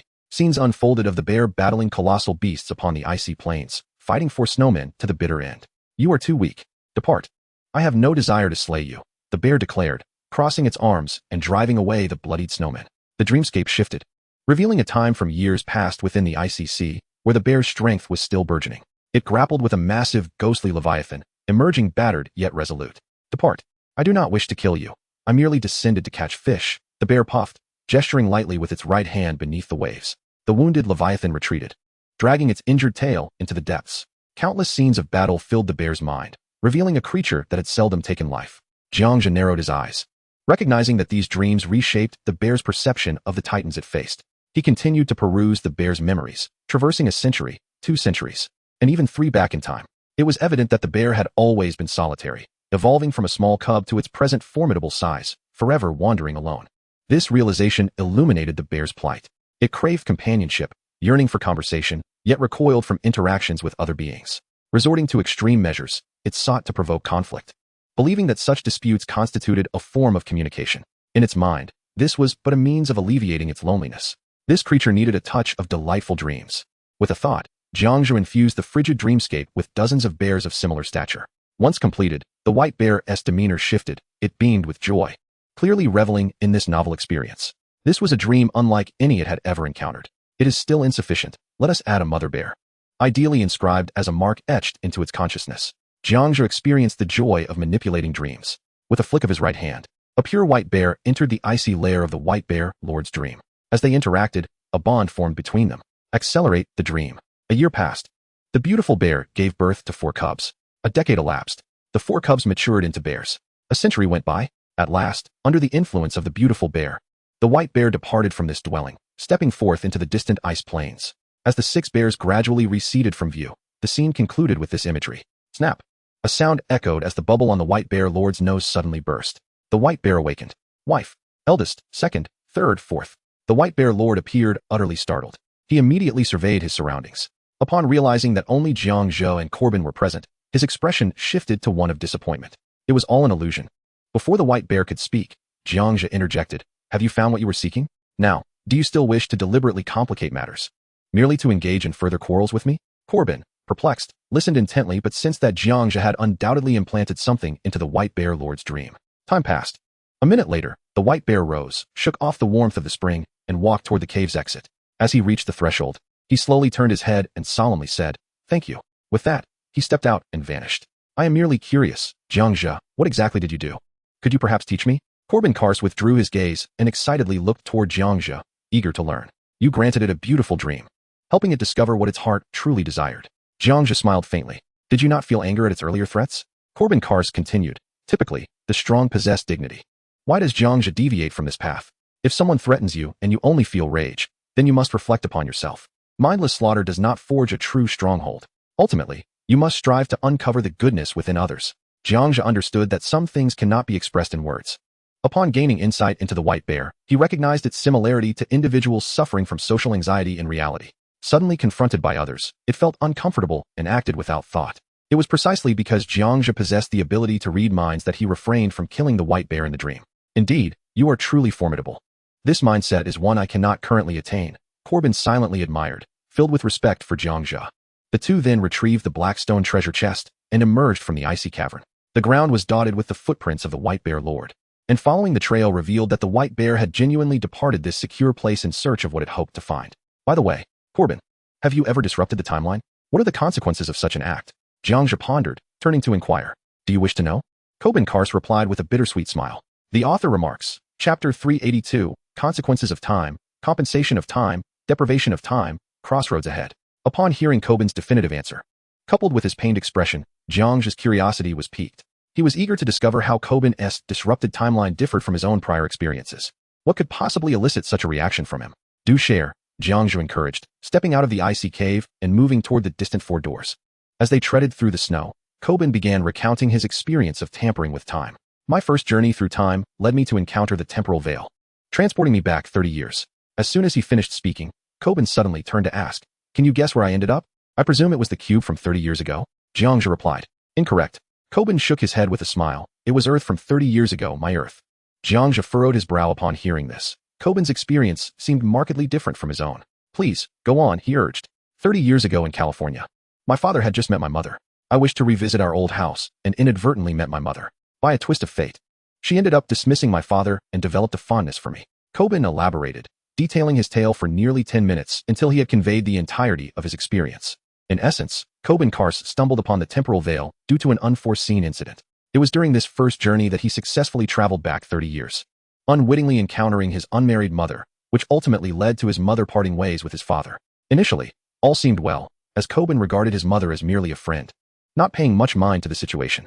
However, one day, as he began to fade into a transparent state, on the brink of disappearing from the timeline, he realized that time travel did not create parallel worlds, but rather erased his existence from a singular timeline, even obliterating the memories of all those who knew him. It was as if he had never existed at all. In the critical moment before his disappearance, Corbin successfully nudged his mother back into his father's embrace. He ultimately escaped the clutches of time, returning to his own timeline, thus evading temporal annihilation. Corbin's second journey through time took him to the medieval era, a realm inhabited by indigenous peoples. Upon returning to his original timeline, he found everything had irrevocably changed. Hearing this, Jiang Zhe offered his thoughts. What a pity. You were so close. It seems your method of traversing the timeline differs slightly from mine. The first journey erased your presence within the same timeline. The second journey, this is precisely what I feared. Jiang Zhe's gaze grew increasingly apprehensive. Indeed, everything is real. The first journey heralded the butterfly effect. In the second journey, the parallel effect emerges. With the third journey, do you wish to know? Corbin Karst solemnly gazes at Jiang Zhe. Jiang Zhe shakes his head with a smile, saying, I might already be aware. If I am not mistaken, Corbin Karst's third journey is indeed the world of intersections. Everything familiar or unfamiliar has vanished without a trace. What is the world of intersections? For instance, Xiao Ming traverses back to July 7th, the day before, on July 8th. He inadvertently meets with an accident on July 7th, and through that method of traversal, he returns to July 8th before being hospitalized. Thus, the world of intersections is the July 8th he returns to, which is not his original true world line. Though not the same world line, they share the same timeline. It is merely a horizontal line intersected by two diagonal lines, forming a series of crossings, parallel yet never converging, unless approached in a specific manner. Now, reflecting on Jiang Zhe's complete disruption of the world channel with the 10 sentences he left behind, a change has indeed transpired. Intersections have been produced.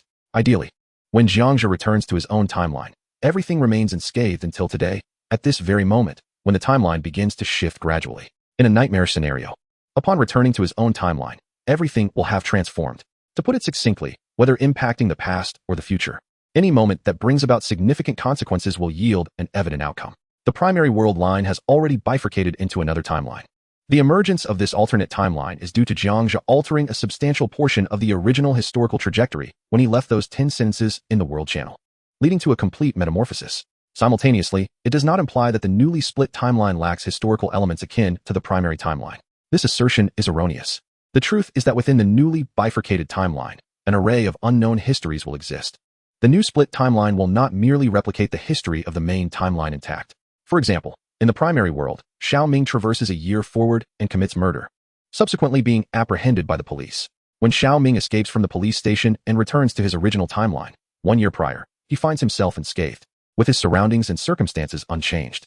Conversely, in the world of intersections, the new world, when Xiao Ming traverses a year ahead and commits murder, he is arrested by the police. Upon escaping and returning to his original timeline, 1 year prior, Xiao Ming's life has undergone a radical transformation. Everything and everyone has been altered, and nothing resembles the historical narrative of his memories. The world of intersections, indeed? Jiang Zhe cannot help but yearn for the answer. Yes. No wonder Jiang Zhe, the Great One, knows even this. Corbin Karst smiles wryly. Do you not recognize anyone around you? Jiang Zhe continues to inquire. Corbin Karst does not respond, but stares blankly at Jiang Zhe. He finally comprehends the situation. It appears that Jiang Zhe is intrigued by this, perhaps indicating that he is soon to confront the tribulations of the world of intersections. Corbin, do you genuinely wish to know? Jiang Zhe, indeed, I am eager to discover. Corbin, my girlfriend has perished. She did not even recognize me. My dear friend was her boyfriend, and they both met their end together. Furthermore, my guild has vanished, and the power ceiling on the world leaderboard has suddenly escalated dramatically. What was once mine is now lost. Jiang Zhe, is it truly that dire? Corbin, yes. By the way, are you traversing into the future or the past? For you, what does this time period signify? Jiang Zhe, this period represents the future for me, as I have journeyed here from the past. Corbin, then you are in peril. You have transitioned from the past to the future. Your presence in the future will significantly alter it, and when you return to your original timeline, a convergence of worlds is inevitable. A crossover world is far more perplexing than a parallel one. Time is a merciless entity. It bestows and it deprives without discernment. At this juncture, Corbin proceeded toward the front door. As he neared the entrance, he turned and remarked, I can only wish you good fortune, my brother. Farewell. Jiang Zhe stood with a grave expression, lost in contemplation. As Corbin was about to step outside, Jiang Zhe suddenly had a revelation and called out to him. Jiang Zhe, Corbin. Wait. Corbin turned back in response. Jiang Zhe, is it possible that a future version of ourselves will rectify these matters? In response to this inquiry, Corbin remained silent but offered a faint smile before finally turning to enter. Author's note, Chapter 383, The Smile of Corbin, The Tree of Life, The Rebirth of Force. The Temporal Veil. Once the door closed, Corbin's smile lingered in the air, provoking deep contemplation in Jiang Zhe. The grin he displayed was unmistakably one of someone who had uncovered the truth, yet for reasons unknown, he chose not to disclose it to Jiang Zhe, leaving him to ponder alone. There were only 3 possibilities. 1. The future self will indeed mend the timeline. 2. The future will not rectify the timeline. 3. Everything remains uncertain. After nearly 5 minutes of reflection, Jiang Zhe found himself indecisive. Had I employed the force to read his thoughts earlier, perhaps I would have grasped the true outcome. Alas, Jiang Zhe let out a wry smile. He then retrieved the black stone chest and shattered it with a single punch. System prompt, Omega Fragment 16, System prompt, Omega Crystal 6, System prompt, all attributes Fragment 35, System prompt, all attributes Jade 12, System prompt, Negative Energy Particle 6, System prompt, Extraordinary Matter 4, System prompt, Life Fruit Seed 1, System prompt, Force Book. Rebirth 1, a cascade of notifications followed. Jiang Zhe perused them page by page until the final 3 prompts captivated his attention. Extraordinary Matter, Life Fruit, Force Rebirth. What manner of existence is this black stone chest? The resources it contained are exceedingly rare. Jiang Zhe could not suppress his joy. He never anticipated that on this 9th occasion of opening the door, he would acquire such exceptional treasures. Long before, he was aware of Arthur's ability to be reborn. Thus, whenever Arthur met his demise, he would invariably reappear before Jiang Zhe, manifesting in an alternate possibility. At last, such a formidable power has been attained. Jiang Zhe perused the details page. Life Fruit Tree Seed, a unique plant originating from the life planet, which, upon maturation, can grow into a towering tree. Typically, each tree bears only a limited quantity of life fruits. The growth cycle spans 14 days, and by employing ordinary plant growth potions, this can be reduced by 7 days. To expedite the maturation of the life fruit tree, only a super growth potion, the pinnacle of potions, may be utilized. Beneath the details of the life fruit tree, there was an introduction to the life fruit. Jiang Zhe clicked to open it. Life fruit significantly increases lifespan. Plant effect, after 1 complete growth cycle, the plant will perish entirely. A significant increase in lifespan. Just how much? Jiang Zhe could not suppress his curiosity, particularly regarding the life fruit, which appeared akin to a plump, red infant. It bore a striking resemblance to the legendary ginseng fruit. Whether it truly is the ginseng fruit remains uncertain. Jiang Zhe accessed the trading post, inputting the keyword for super potion. A search yielded no results. Alas, it seemed exceedingly rare. For now, he could only utilize the ordinary potion, awaiting the arrival of the super potion to hasten the growth cycle. Jiang Zhe withdrew his personal cube and returned to the first floor planting area. What first captured his attention was the increased number of fish in the bathtub, now estimated to be around 40 to 50, all vibrant and full of life. It appears that he would no longer lack for fish and meat. Jiang Zhe smiled with satisfaction. He then proceeded to the plant area, personally burying the red life fruit seed into the crimson soil. As he retrieved the ordinary growth potion, a prompt suddenly appeared. Plant, life fruit tree. Potion usage, 1 time. Evaluation, do not spill the ordinary potion, or it will yield no effect. Fortunately, the parsing prompt was there. Otherwise, he would indeed have to wait an additional 7 days. Jiang Zhe sighed in relief, secretly grateful. Resolutely, he exited the planting area and ascended to the icy plains, summoning back his personal cube. Finally, he reviewed the Rebirth book. Force book, Rebirth, granting the user's internal force an efficient rebirth capability, unlike the force healing and advanced recovery potions. Even if the user's soul is shattered, the rebirth particles can restore the soul, returning it to a state of tranquility. Learning and utilizing this skill incurs a cost. Each rebirth consumes 5 years of lifespan, varying with the extent of physical damage, with a minimum deduction of 5 years. Learning cost, all attributes fragments x 30,000. After reading the introduction, he was indeed awestruck. Jiang Zhe could not help but feel his heart race. Now he comprehended why Arthur could not perish. This rebirth book was undeniably formidable. It could even mend a shattered soul. There was nothing in existence more powerful than it. No, time could ultimately nullify rebirth.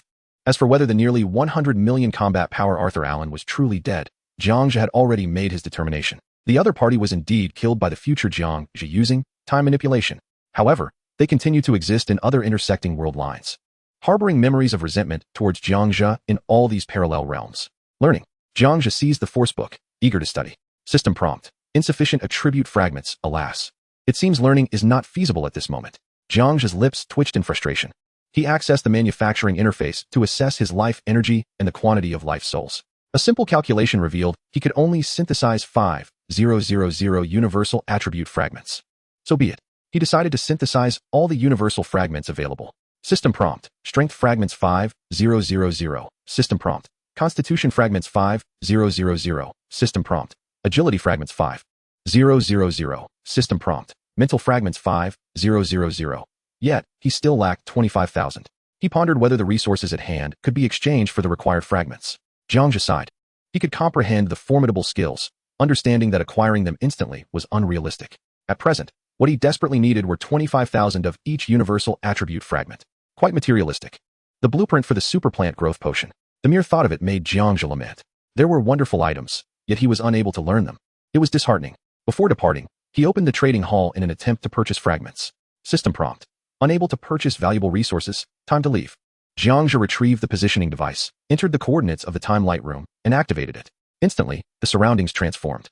The frigid expanse quickly morphed into a steel cube encompassing only 100 square meters.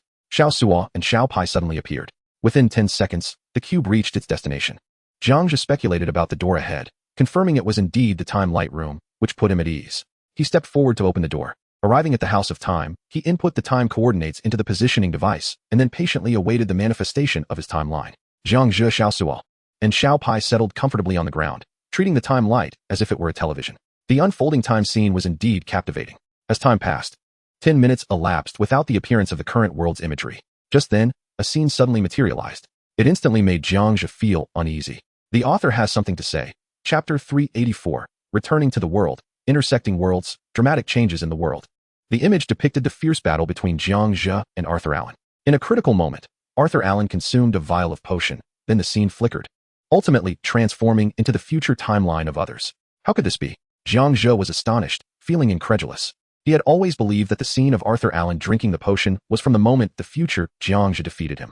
Never had he imagined that it was not the recent event. There was another terrifying truth. Arthur Allen had not truly perished. It contradicted Jiang Zhe's assumptions entirely. As the scene concluded, Jiang Zhe merely felt a chill running down his spine. The truth seemed increasingly terrifying. He decided to cease his worrying and let things unfold naturally. Jiang Zhe continued to wait as time passed. After an additional 5 minutes, the scene of the current timeline finally manifested. He retrieved the positioning device and entered the coordinates, locking the temporal screen in place. Accompanied by Xiao Pai and Xiao Suo, Jiang Zhe stepped into the time portal.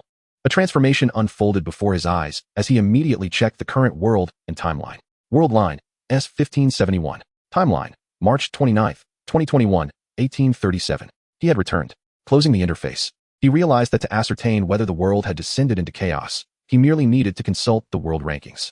First, Jiang Zhe, combat power, 1, 789, 923. Second, Arthur Allen, combat power, 1, 246, 598. Third, Wang Yang, combat power, 967, 954.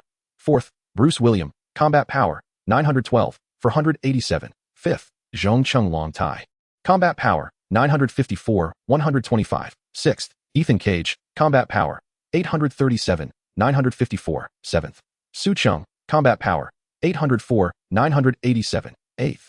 Jiang Zhe, combat power, 754, 687. 9th. Harry Wilson, combat power, 745, 901. 10th. Carter Joshua, combat power, 714, 562.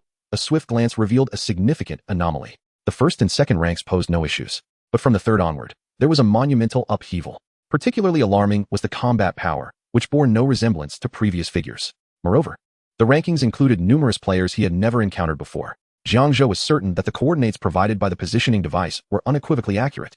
Returning to this timeline meant he had truly come back. Alas, the world rankings differed entirely from before. Even more perplexing was that Zhong Cheng Long Tai's combat power surpassed that of Bruce William, yet he ranked below him. This indicated that some unknown upheaval had undoubtedly occurred in the world. At that moment, a flurry of private messages erupted. Jiang Zhe opened one to find a message from Wang Yang. Jiang Zhe, the boss, has returned from his journey through time? Jiang Zhe narrowed his eyes. He had no recollection of this individual and had never added Wang Yang as a friend. Out of curiosity, he replied, indeed. Why the barrage of messages? What do you want? Someone has challenged you to a duel at 10 o'clock tonight. You should check it out. It's a guild battle, Wang Yang responded. A guild battle? When did that become available? Jiang Zhe inquired, as he had no recollection of such an event being opened, nor did he possess any related memories. Previously, in the timeline, his guild had engaged in minor skirmishes with Arthur Allen's guild, but that hardly constituted a true guild battle. Goodness. Boss Jiang Zhe, have you lost your memory from your time travel? The moment the guild function was introduced, guild battles have existed. Wang Yang replied. Moreover, a shocking emoticon was added at the end. Apologies, Wang Yang. To be candid, I do not recognize you. However, I appreciate you for informing me of this news. Out of courtesy, Jiang Zhe openly confided his current situation to the other party. Wow. It seems that traversing time has indeed affected you. By the way, may I ask, whom do you still remember? Wang Yang inquired. I only recall Roger Port, Su Cheng, Jiang Zhe, Wei Chong, Song Ying, Cobain Kars, Robert Kars, Bodhi Helena, Fong Yuling, Wan Han, and Wang Yao. Beyond that, I seem to know no one else, Jiang Zhe stated frankly, without a hint of concealment. He needed information about the present world. Damn, you startled me, Boss Jiang, Wang Yang replied. What do you mean? Jiang Zhe queried as the other hesitated for a moment before sending another message. Song Ying, Roger Port, Bodhi Helena, Fong Yuling, and Wan Han have long since passed away. Upon seeing this response, Jiang Zhe could not help but swallow hard. His mind filled with astonishment. Not receiving a reply, Wang Yang continued. You must have done something on your timeline that caused changes here. From what you say, I suspect you are unaware of their deaths. I truly apologize. I indeed have no memory of that period. Since we are friends, I will consider you my good brother. Even if time has influenced me, Jiang Zhe replied after a moment of shock. Wang Yang responded. Hearing you say that brings me much comfort. You are still the Jiang Zhe I know. Take a look at the world channel and see if you want to respond. It's time for dinner, sealing technique. Water style, submarine jutsu. After completing his message, the other exited the private chat. It seems that this fellow is indeed my good brother on this timeline. Jiang Zhe smiled faintly and, following Wang Yang's advice, switched to the world channel. The world channel was bustling, with numerous mentions of Jiang Zhe. He scrolled up to find the instigator. For clarity, here is the interpretation. Main world, development line. Main world, linear. Explanation. Everything in the main world is developing normally. Cross world, linear curve. Explanation. Since the first wavy line, the development of the cross world has gradually become abnormal, during which it may overlap with certain realities of the main world, yet eventually diverges completely. This will be referenced later. Meikai repeatedly requested gifts. Lastly, he expressed gratitude to all players who sent gifts, especially thanking the prominent figure, Meng Chi Doyuo Fei, for 2 substantial donations, silently remembering their kindness. The author has something to say. Chapter 385 Guild Challenge. 4 factions attacking. Jiang Zhe responds. Guild instruments. For Meng Chi's additional updates. The instigator is currently ranked 5th. Zhong Cheng Long Tai. Zhong Cheng Long Tai. Tonight at 10 o'clock, Guild War, I will gather Bruce William, ranked 4th, Ethan Cage, ranked 6th, and Harry Wilson, ranked 9th, to initiate a challenge. Each of our regions will select 100 individuals to temporarily join the guild for the battle. Challenging the world's number 1, Jiang Zhe. Do you dare to respond? By the way, a live broadcast could be considered. What follows is a cacophony of spectators eagerly indulging in the unfolding drama. Has another challenger emerged? How exhilarating. A live broadcast is a must. I am keen to witness whether the world's foremost player can withstand the onslaught from 4 guilds. What is the crux of the matter? Do you comprehend? The key lies in the guild leader's prohibition against participation in battle, a deliberate restriction imposed by the system, permitting only those in the guild channel to engage in combat, ultimately assessing strength through collective prowess. It is undeniably inequitable. Some guild leaders may be formidable, yet their guild members might lack the requisite skill or items, leading to a humiliating descent from glory. The case of Wan Han and Fong Yuling is particularly lamentable. They sacrificed their lives seeking vengeance for fallen guild members. Let us not dwell on sorrowful memories. I still retain their friendships. Previously, Bruce triumphed against Zhongqing, securing 4th place in the world rankings. Now, the 4 guilds challenge the world's number 1. I wonder who will prevail? It is said that Jiang Zhe, the world champion, seldom accepts challenges. For holding the top position is no easy feat. I suspect he will decline. Alas, it appears the anticipated spectacle may not materialize. The sentiments of the players resonate in agreement. Few indeed blame Jiang Zhe, for they understand the weight of being number 1. And the rewards that accompany it are undeniably enticing. Astute champions typically refrain from hastily accepting challenges unless provoked. As I peruse the comments, Jiang Zhe smirks disdainfully. Zhongqing Longtai, who once met his demise in the warehouse battle, dares to issue a challenge. Of course, Jiang Zhe accepts. He must demonstrate to these ungrateful challengers the consequences of their audacity. He composes a message. Who granted you the audacity to challenge me? You wish to broadcast this? At 10 o'clock tonight, you may choose the venue. Should a single member of my guild perish, I shall voluntarily relinquish my title as the world's champion. Once Jiang Zhe's message is dispatched, the world is once again engulfed in uproar. Few have witnessed Jiang Zhe's communications, and they are taken aback by the sheer forcefulness of his words, igniting fervor among onlookers. Wow, the great Jiang Zhe has truly arrived. Such declarations are nothing short of magnificent. I am exhilarated, feeling an overwhelming urge to join the fray. 100 individuals, and not a single casualty? How could that be feasible? Do you believe yourself invincible? My critique is directed at you, Jiang Zhe. Your arrogance is astounding. Indeed, had he claimed he might sustain injuries or even face death, I could entertain the thought, but to assert that not one of his 100 guild members will fall, it is utterly implausible. You ought to tread carefully. Do not provoke the divine Jiang Zhe lightly, lest you encounter dire consequences. The World Channel, stirred by Jiang Zhe's proclamation, swiftly divides into 3 factions, one in support, one in opposition, and the final group merely observing the spectacle. Meanwhile, within a certain cube, a voice exclaims, "Brothers!" Jiang Zhe boldly claims he will not perish alone. How shall we respond? Zhongqing Longtai retorts in fury, no need for a response. A person who issues such threats reveals their own insecurity. We 4, as players near the top of the leaderboard, are more than capable of toppling him from his pedestal. Harry Wilson shakes his head in disagreement. Were it not for the benefits received from Arthur Allen, I would scarcely have the inclination to join this battle, Ethan Cage scoffed.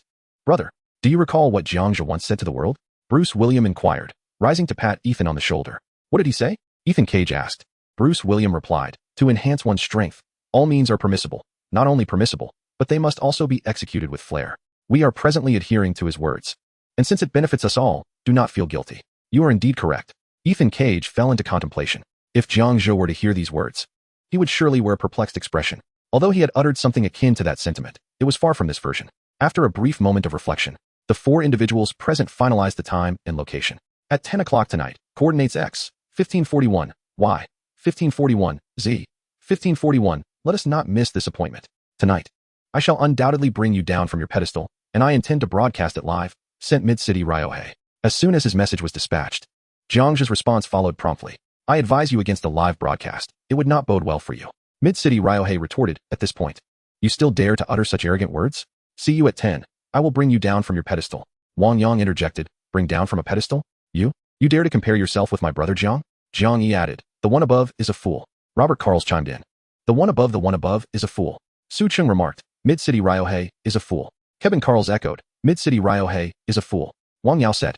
Since you all have spoken, I shall merely surface. Wei Chong added. I too shall surface. Mid-City is a fool. Mid-City Ryohei fumed. Damn it. Immediately following, a plethora of players supporting Jiang Zhe began to echo such sentiments, leaving Jiang Zhe utterly bewildered. Even Bruce, Harry, and Ethan could not suppress their laughter upon seeing the messages. What are you laughing at? Mid-City Ryohei's face turned crimson as he promptly turned to leave the scene. On the other side, Jiang Zhe, after reading the messages, could not help but chuckle. This group of mischievous friends proved to be quite reliable at critical moments. By the way, what is the guild positioning device? Jiang Zhe serendipitously noticed someone mentioning this item in the World Channel. He opened the guild interface. Chosen one. The name remained unchanged. The number of members was only 7, comprising Su Chung, Jiang Yi, Wang Yang, and others. After reviewing, Jiang Zhe found no item related to the guild positioning device. He ventured into the guild channel and inquired, what is the guild positioning device? How come I am unaware of it? Chapter 386, Accepting the Challenge, Selling Supplies, Character Changes, Bountiful Harvest. Wang Yao exclaimed, we're doomed. Boss Jiang has traversed time again. Robert Carls remarked, now you all know not to ask. As long as Boss Jiang forgets things, you can be sure he has crossed the timeline. Kevin Carls added, that is undoubtedly true. Jiang Yi stated, The positioning device is not with me. By the way, do you still remember me, boss? Wang Yang urged everyone. Do not revel in misfortune. Let us prepare swiftly. We cannot take the stage ourselves. We must temporarily enlist 100 regional players to join the guild for battle. Wei Chong, I will privately message Su Cheng. Su Cheng, here I am, Jiang Zhe. The positioning device is in my possession. I picked it up during my last visit to the guild house. Do not worry. I remember all of you and will never forget. Su, please trade me the positioning device. I will now summon people in the regional channel. Jiang Zhe sends a message. Although Jiang Zhe remembers them, he is entirely unaware of their historical trajectories. He chose to weave a benevolent lie. Before long, Su Cheng sent the guild positioning device. Jiang Zhe clicked to view it. Guild positioning device, a free mobile coordinate axis that leads to a spacious room devoid of monsters, typically utilized for guild challenges. No wonder. Jiang Zhe nodded silently. He then organized the resources and switched to the regional channel to gather 100 people, while also distributing some supplies.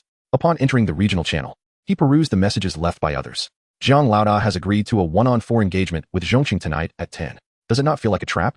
I do not understand why Jiang Zhe consented. Although Jiang Zhe's fierce words are invigorating, will the actual situation be safe? Regardless, I do not care. When Jiang Zhe comes to recruit people into the guild, I shall join. I have long been displeased with the neon figures appearing on the leaderboard. I timidly inquired whether Jiang Zhe would be selling supplies today. Supplies for sale. After a general scan, some criticized Jiang Zhe, while others expressed unconditional trust. The criticism was not malicious. It merely suggested that Jiang Zhe seemed impulsive, stirred by Zhongqing Longtai's rhetoric. Naturally, there were also players seeking supplies. As this had seemingly become a fine tradition, Jiang Zhe did not respond immediately. Instead, he switched to the trading channel to search for the prices of ability books. He had obtained 4 books, 2 on hydraulics, 1 on firepower, and the last on the black mist. The search results appeared. There were historical transaction records, though currently, no finished products were available, and the prices seemed reasonable. As for other supplies, the price differences were minimal. Next, he opened his warehouse to check the currently sellable resources. Since the transparent fish spirit had been devoured by the white bear, there did not seem to be many sustainable items for sale. After a brief overview, he established pricing for the available supplies and returned to the regional channel. The key point is that this world feels both familiar and foreign. Everything has changed. Even the once familiar players in the regional channel have not reappeared. To put it simply, I am not impulsive. There is no need for concern. I know I am the world's number 1, and I hold a buff in our regional channel, so there is no need to rush. It is not a significant issue. First, let us sell supplies. After that, we can discuss the matter of the 100 people. You can all trust me completely. Jiang Zhe sought to dispel any doubts regarding maintaining the title of world number 1. He longed to declare, for 100 people, a rabble in my eyes, are nothing but trivial. However, he refrained from uttering such words, solely to preserve the impression of the first regional channel. Did you hear that? Elder Jiang has stated that the situation is manageable. I place my trust in Jiang, for if he has made such a declaration, there must be a contingency plan, even if we remain unaware of it. Indeed, a deity such as he typically operates in ways far beyond the capabilities of those of us with lesser strength. May the heavens bless our first channel. Blessings from whom? It is Elder Jiang who bestows such favor upon you. Quickly now, let us trade our goods. I can scarcely contain my anticipation. Jiang Zhe has made a few persuasive remarks, and the majority within the regional channel have accepted them. This phenomenon is truly remarkable. It seems that when confronted with someone perceived as more formidable, those of lower status or power are inclined to believe whatever is uttered, regardless of its validity. Witnessing such reactions, a vivid tableau unfolds in Jiang Zhe's mind. Individuals of higher standing can easily sway the masses, who readily acquiesce to their words without question. Whether this is good or ill remains uncertain. Today, the following goods are available for sale. 1. Water massage chairs, water beds, water spheres, and water beads, an entire set of tools designed to alleviate both physical and mental stress. Each item is priced at 4 epic fragments or 40 attribute fragments. With no limit on supply. Trust me, you will find these to be immensely beneficial. 2. Combat bubbles, transparent orbs categorized as mid to high-level combat pets. Initially, they possess 2 skills. A. Bubble enclosure, which releases water elements to envelop enemies, altering internal pressure until suffocation or explosion ensues. B. Bubble Gatling gun, which can be likened to the shooting mushrooms in the game Plants vs. Zombies. There are 13 available for sale, with epic fragments as the preferred currency, though equivalent goods will also be accepted. 3. 4 ability tomes. A. Full firepower. B. Cloak of darkness. C. Hydro bomb. D. Water wave. The titles suggest that the first, second, and fourth tomes are area attack abilities, while the third focuses on a single target. I'm uncertain of their prices, so let us arrange for equivalent trades. 4. 2 anti-gravity pistols, which cause enemies to levitate. Lastly, a series of energy modules will be offered, all available for equivalent trade. If anyone possesses super plant growth potions, that would be splendid. However, their absence is no hindrance. I will grant everyone a few minutes to prepare. I shall list the items shortly. A flurry of information was dispatched, causing players within the regional channel to widen their eyes in astonishment. Some could hardly believe Jiang Zhe's actions.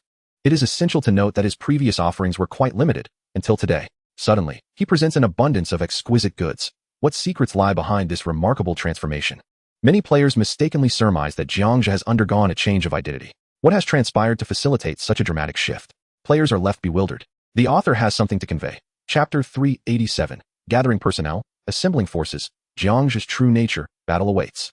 Is it merely an illusion? Typically, Jiang, at most, sells superior goods at lower prices than our regional merchants. Yet today, what is happening? What further discussion is needed? A deity is offering such a wealth of goods. And you still harbor doubts? Good heavens.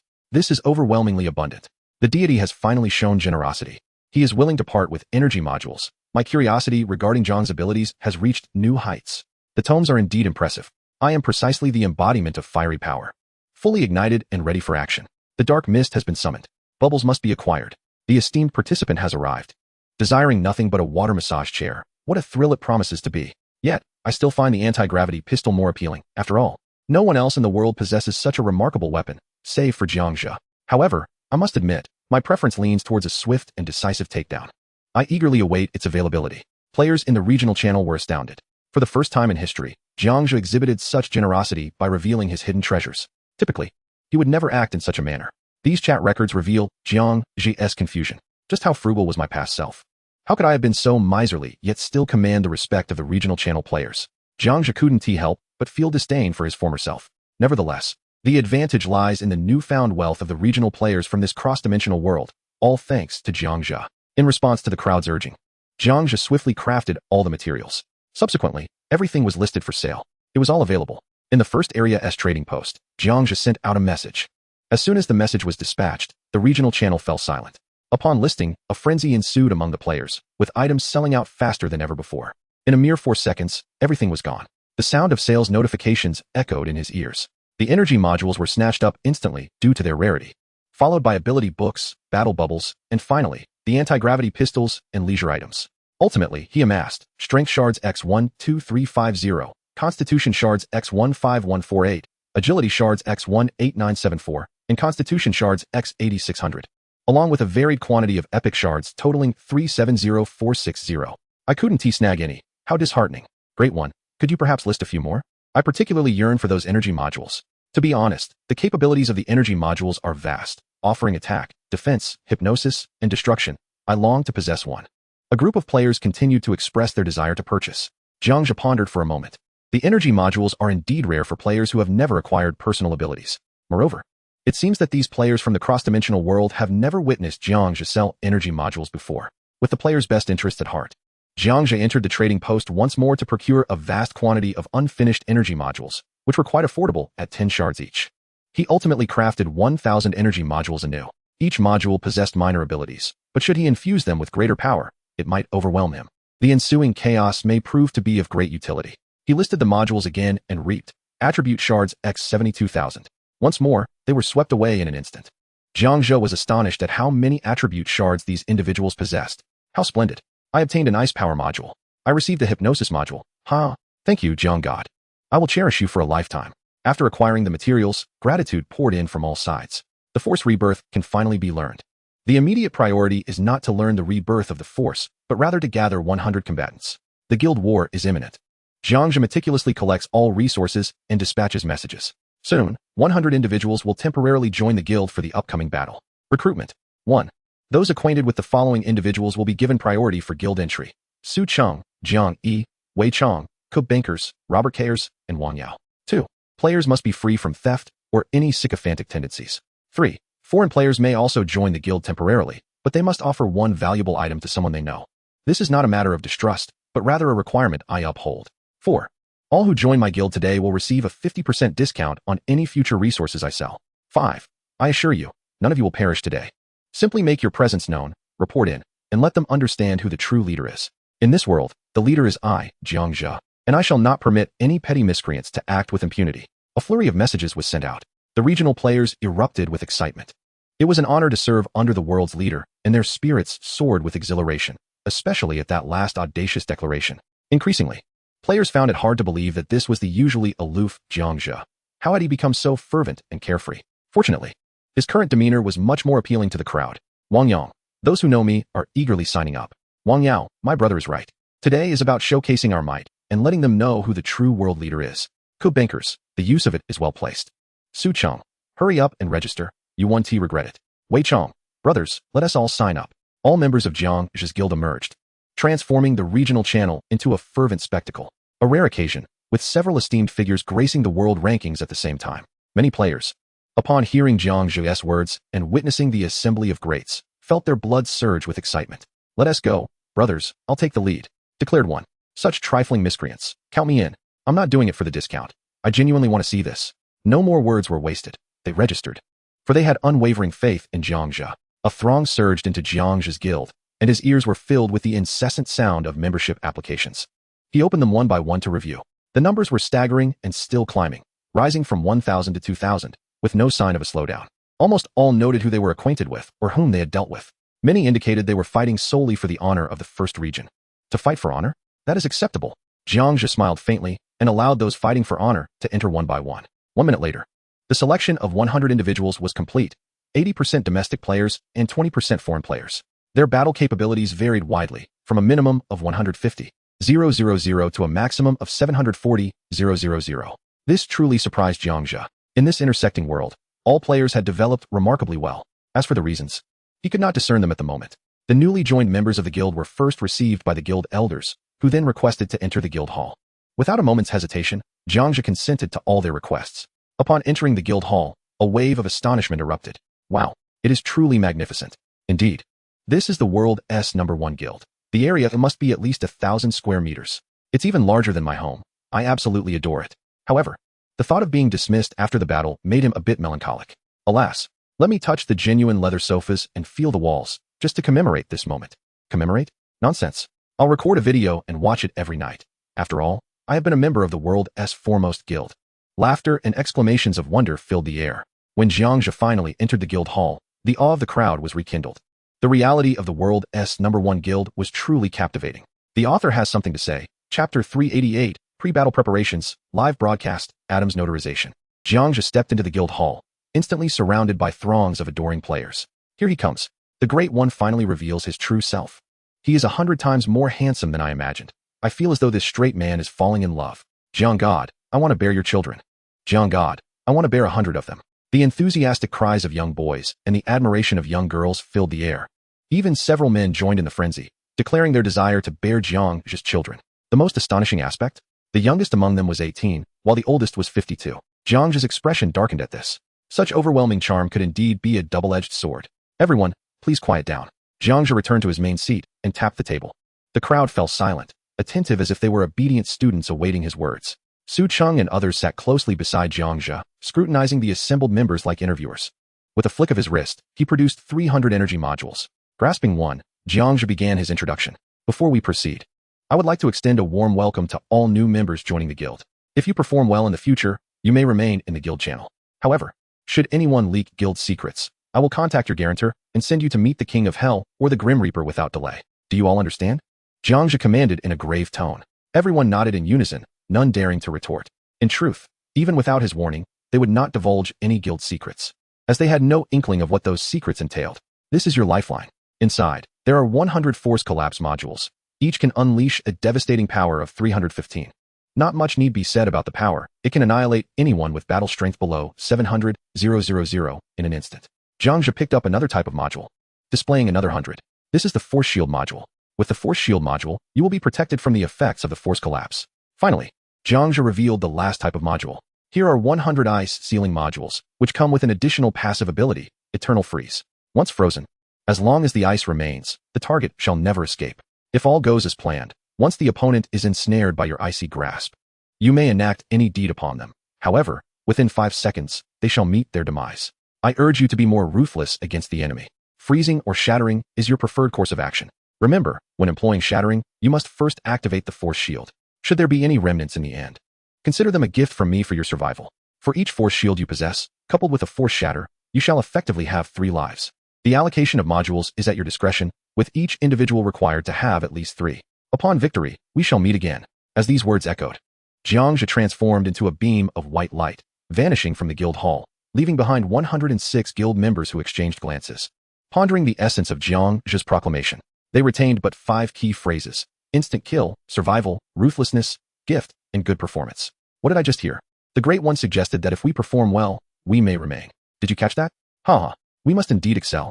I have no desire to leave the guild. By heavens, I must strive to perform admirably, but how shall I achieve such performance? Don't look at me. I have no idea. Killing? Perhaps it involves killing. The reactions of another group of guild members followed. Force shatter. So the Great One possesses the power of force. Look at these 3 modules. Each radiates a terrifying energy. The abilities within these modules are indeed formidable. Merely gazing upon them sends a shiver down my spine. I have faith in Jiang Zhe. I knew he had a contingency plan. Finally, it was Su Cheng's turn to converse with Wang Yang. Su Cheng remarked, Jiang Laoda is providing you with an opportunity.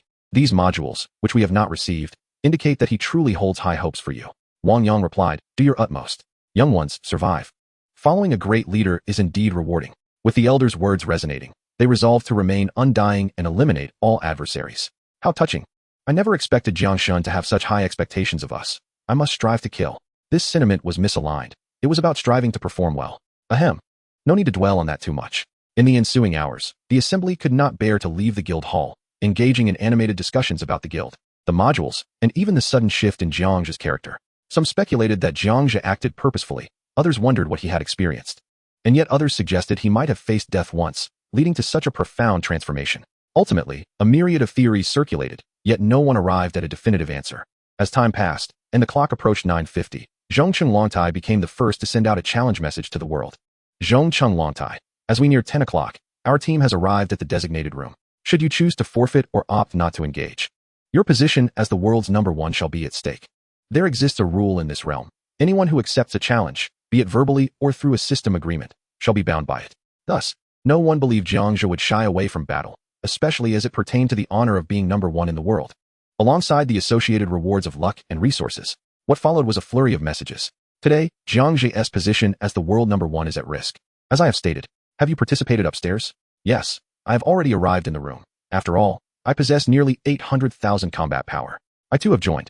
Striving to enhance my ranking, fortune, and material rewards, we are all giving our utmost. Jiang Zhe reclined languidly on the sofa, perusing this message. Dismissing the arrogance of the sender.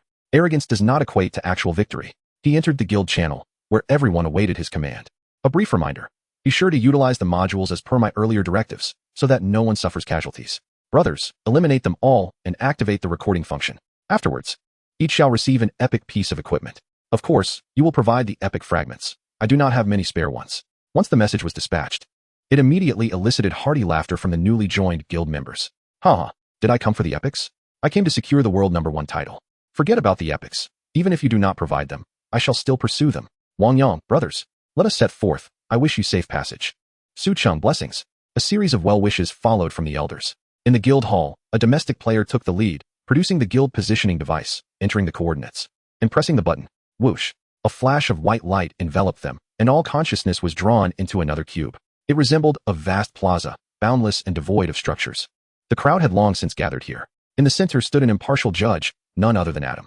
Coincidentally, this Adam from the intersecting world seems to rank relatively low, only placing 21st. Countdown. The final 10 minutes. Adam soared into the air, brandishing a loudspeaker, announcing that the guild members who arrived at this location should first broadcast the situation live to Jiang Zhe. The author remarks, Chapter 389, The Meeting Place, The First Controversy. Two sides taunting, the battle commences. Upon receiving feedback from the opposing side, Jiang Zhe immediately took to the world channel. Zhongqing Longtai, my people have arrived. At 10 o'clock. You shall meet your demise. By the way, let me reiterate, should any of you wish to withdraw, I would understand, for your lives hold little value. Jiang Zhe sent this message, mirroring the opposing side's tone, his words laced with animosity. Zhongqing Longtai, I hope you can still utter such words after your defeat. Jiang Zhe has indeed transformed, becoming more imposing. Their lives truly seem to hold little value. How brazen. I quite enjoy it. I wager on Zhongqing's victory. I shall be the banker. Everyone place your bets. I bet on Jiang Zhe, wagering 100 fragments. Elders, let us stream this. Please synchronize the broadcast to the video channel. Requesting a live stream. Jiang Zhe, I shall indulge you. I hope everyone will not be too astonished by what transpires shortly. This is merely routine. Anticipating Jiang Zhe's daily operations. Gratitude to Jiang Zhe for allowing us to witness the battlefield. Meanwhile, in another cube, the members of Zhongqing exchanged glances, each bemused. In the past, Jiang Zhe often disregarded mockery, yet today he unexpectedly responded openly. which was truly astonishing. He is no longer the Jiang Zhe we once knew, Harry observed while analyzing the chat history. Ethan remarked, indeed. Could the outcome be unfavorable? William furrowed his brow, casting a worried glance at the others. Are you afraid? Questioned Nakachiro Ryotai with a fierce expression. William quickly replied, no, certainly not. Nakachiro Ryotai huffed. It better be so. As 9 minutes elapsed, the global channel buzzed with excitement, all eyes shifting to the video stream. At that moment, 2 live broadcasts boasted the highest viewership, despite lacking any title. It was evident that the top click-through rate belonged to the Jiang Zhe Guild stream. 100 individuals were pitted against a formidable 400, among whom many possessed exceptional strength, with the highest exceeding 800,000 and the lowest not falling below 300,000. Observing the uneven distribution of combat power within Jiang Zhe's ranks, one might expect concern, yet the 100 displayed no signs of worry, for Jiang Zhe's prowess was there to safeguard them. Viewers flocked to the video section, expressing support for their chosen side. Given Jiang Zhe's long-standing dominance and commendable character, numerous individuals sought to curry favor with him. This ultimately resulted in a surprising outcome. His votes exceeded those of Nakachiro and his allies by a significant margin. Jiang Zhe, 65, for 187, 871 votes. Nakachiro, 39, for 115, 447 votes. The tally continued to rise. The momentum suggested an impending victory for Jiang Zhe, yet momentum does not equate to numbers. The mini ants can indeed take down an elephant. While I believe Jiang Zhe will prevail, I do not think his people will escape unscathed. I share your thoughts. It appears the title of World Number 1 is about to change hands. He had promised to step down should he lose even one member, said one. Personally, I have no preference. Anyone can be first. That is a dangerous proposition. Nakachiro has monopolistic merchants among his ranks. Who dares support him? If he ascends, we might be the ones to suffer, another interjected. Jiang Zhe also has merchants, but he prohibits monopolistic practices, as he detests capitalism. So you still expect Nakachiro to win? In the end, you might not even know how you perished. Blast it. Hearing you say that, I suddenly find myself supporting Jiang Zhe, another exclaimed. Quite normal. When titans clash, it is the common folk who suffer, others chimed in, voicing various pros and cons overall. Jiang Zhe has not restricted the development of lower-tier players, earning their profound support. In contrast, Nakachiro's faction typically collaborates with entities like Understanding Nations and the Sun never sets to monopolize the international market, ultimately earning disdain. Hence, few rally behind them. While everyone supported Jiang Zhe, they also felt a pang of discomfort. Why did Jiang Zhe utter the words that he would step down if even one person perished? Was he not courting disaster? Of course, few understood his true motives. As the 10th minute approached, the audience was informed. What follows is the 3rd guild battle of the year. I have already noted the voting numbers. Feel free to support your favorite competitors. Additionally, we welcome everyone to place their bets liberally. Our motto is, gambling big leads to wealth, while gambling small results in ruin. Indeed, you heard it correctly. What are you hesitating for? Take action swiftly. Adam's passionate voice resounded. It was remarkably professional, albeit with a touch of absurdity in the lines. Without Adam's prompting, the audience beyond the video screen had already set the betting table, eagerly awaiting the outcome of the impending clash. The battle is about to commence. Adam raised the loudspeaker, peering down below, and shouted. The 2 factions below were in a fervent uproar. Today, I shall crush you completely. You are doomed. The formidable weapon provided by our leader is not to be trifled with. Now, even if you wish to retreat, it is too late. The faction from the central city taunted. As the countdown approached 10 minutes, they began revealing their trump cards, for the central city's arsenal was vast. Even a glimpse of their cards was intended to shatter the opponent's morale. However, the faction led by Jiang Zhe remained unfazed. You fool, you dare to boast before me? I shall break your legs, flesh and all, and feed you to the dogs. One of them shouted. Here it comes. My pet is a husky. I shall let it feast on your legs later. Brother, you are truly dedicated. The shouting persisted until the timer hit 10 minutes. Begin, Adam's voice declared. The atmosphere, charged with tension, ignited in an instant. In Chapter 390, the battle officially commences, unleashing a torrent of firepower that shocks the world. As the referee Adam's voice faded, the cry of charge, annihilate the world's number 1 guild, rang out. Leading the charge were 400 from Central City, each wielding epic weapons, swords, guns, clubs, axes, and even some legendary artifacts. Yet, the majority were individuals with extraordinary abilities, flames, frost, gales, thunder, and dark mist, among others. A deluge of attacks surged forth. Swiftly reaching Jiang Zhe's faction, raise the shields, Wang Yao commanded, lifting his module. Immediately, a group of his comrades raised their modules, displaying no hint of fear. These were merely hastily assembled guild members, yet they stood united in purpose. In the midst of the chaos, a torrent of abilities rained down upon Wang Yao and his team. Under such overwhelming power, the shields held firm, showing no signs of fracture. Particularly, the connection of 100 primal energy shields equated to Jiang Zhe simultaneously unleashing 10 layers of protection. Some individuals even closed their eyes, unable to bear witnessing the oncoming assault. Yet, seconds passed, and the shields remained intact. Realizing the formidable nature of the primal energy shields, many displayed astonishment and fighting spirit in their eyes. The 400 from Central City, however, wore expressions of indifference. They had already surmised that this might be one of Jiang Zhe's trump cards. After witnessing its might, the Central City faction launched another wave of attacks. All-out assault, unleash. They commanded, channeling their full power to shatter the shields. The assault was led by a practitioner from the Central City. As the words fell, a kaleidoscope of vibrant abilities erupted from the crowd. By the way, brothers, what shall we feast on after the battle tonight? Wang Yao inquired with a smile, casually engaging in conversation as though oblivious to the impending attacks from Central City. Let us go to old Jiang's place for a meal. Perhaps some grilled beef with potatoes. Hey, why are we suddenly chatting? Are we still going to fight or not? What is there to worry about? We must demonstrate our prowess for everyone to see. The actions of Jiang Zhe's faction left onlookers utterly baffled. What was going on? The adversaries were gathering their powers. Yet Wang Yao appeared to be in light-hearted banter. Was this a tactic? I cannot comprehend. Though the initial wave of attacks was formidable, it still failed to breach the faint black shield. What kind of shield was that? It resembled colored psychokinesis, likely Jiang Zhe's ability module. The spectators were confounded. They had anticipated a fervent battle, yet the reality was that it was the Central City faction that was fervent, while Jiang Zhe's side seemed completely unconcerned. Even Adam, who was commentating from above, was bewildered. Do not panic. We are unsure of what is transpiring on the ground. However, we can affirm that this must be a strategy. Yes, indeed, a strategy from Jiang Zhe.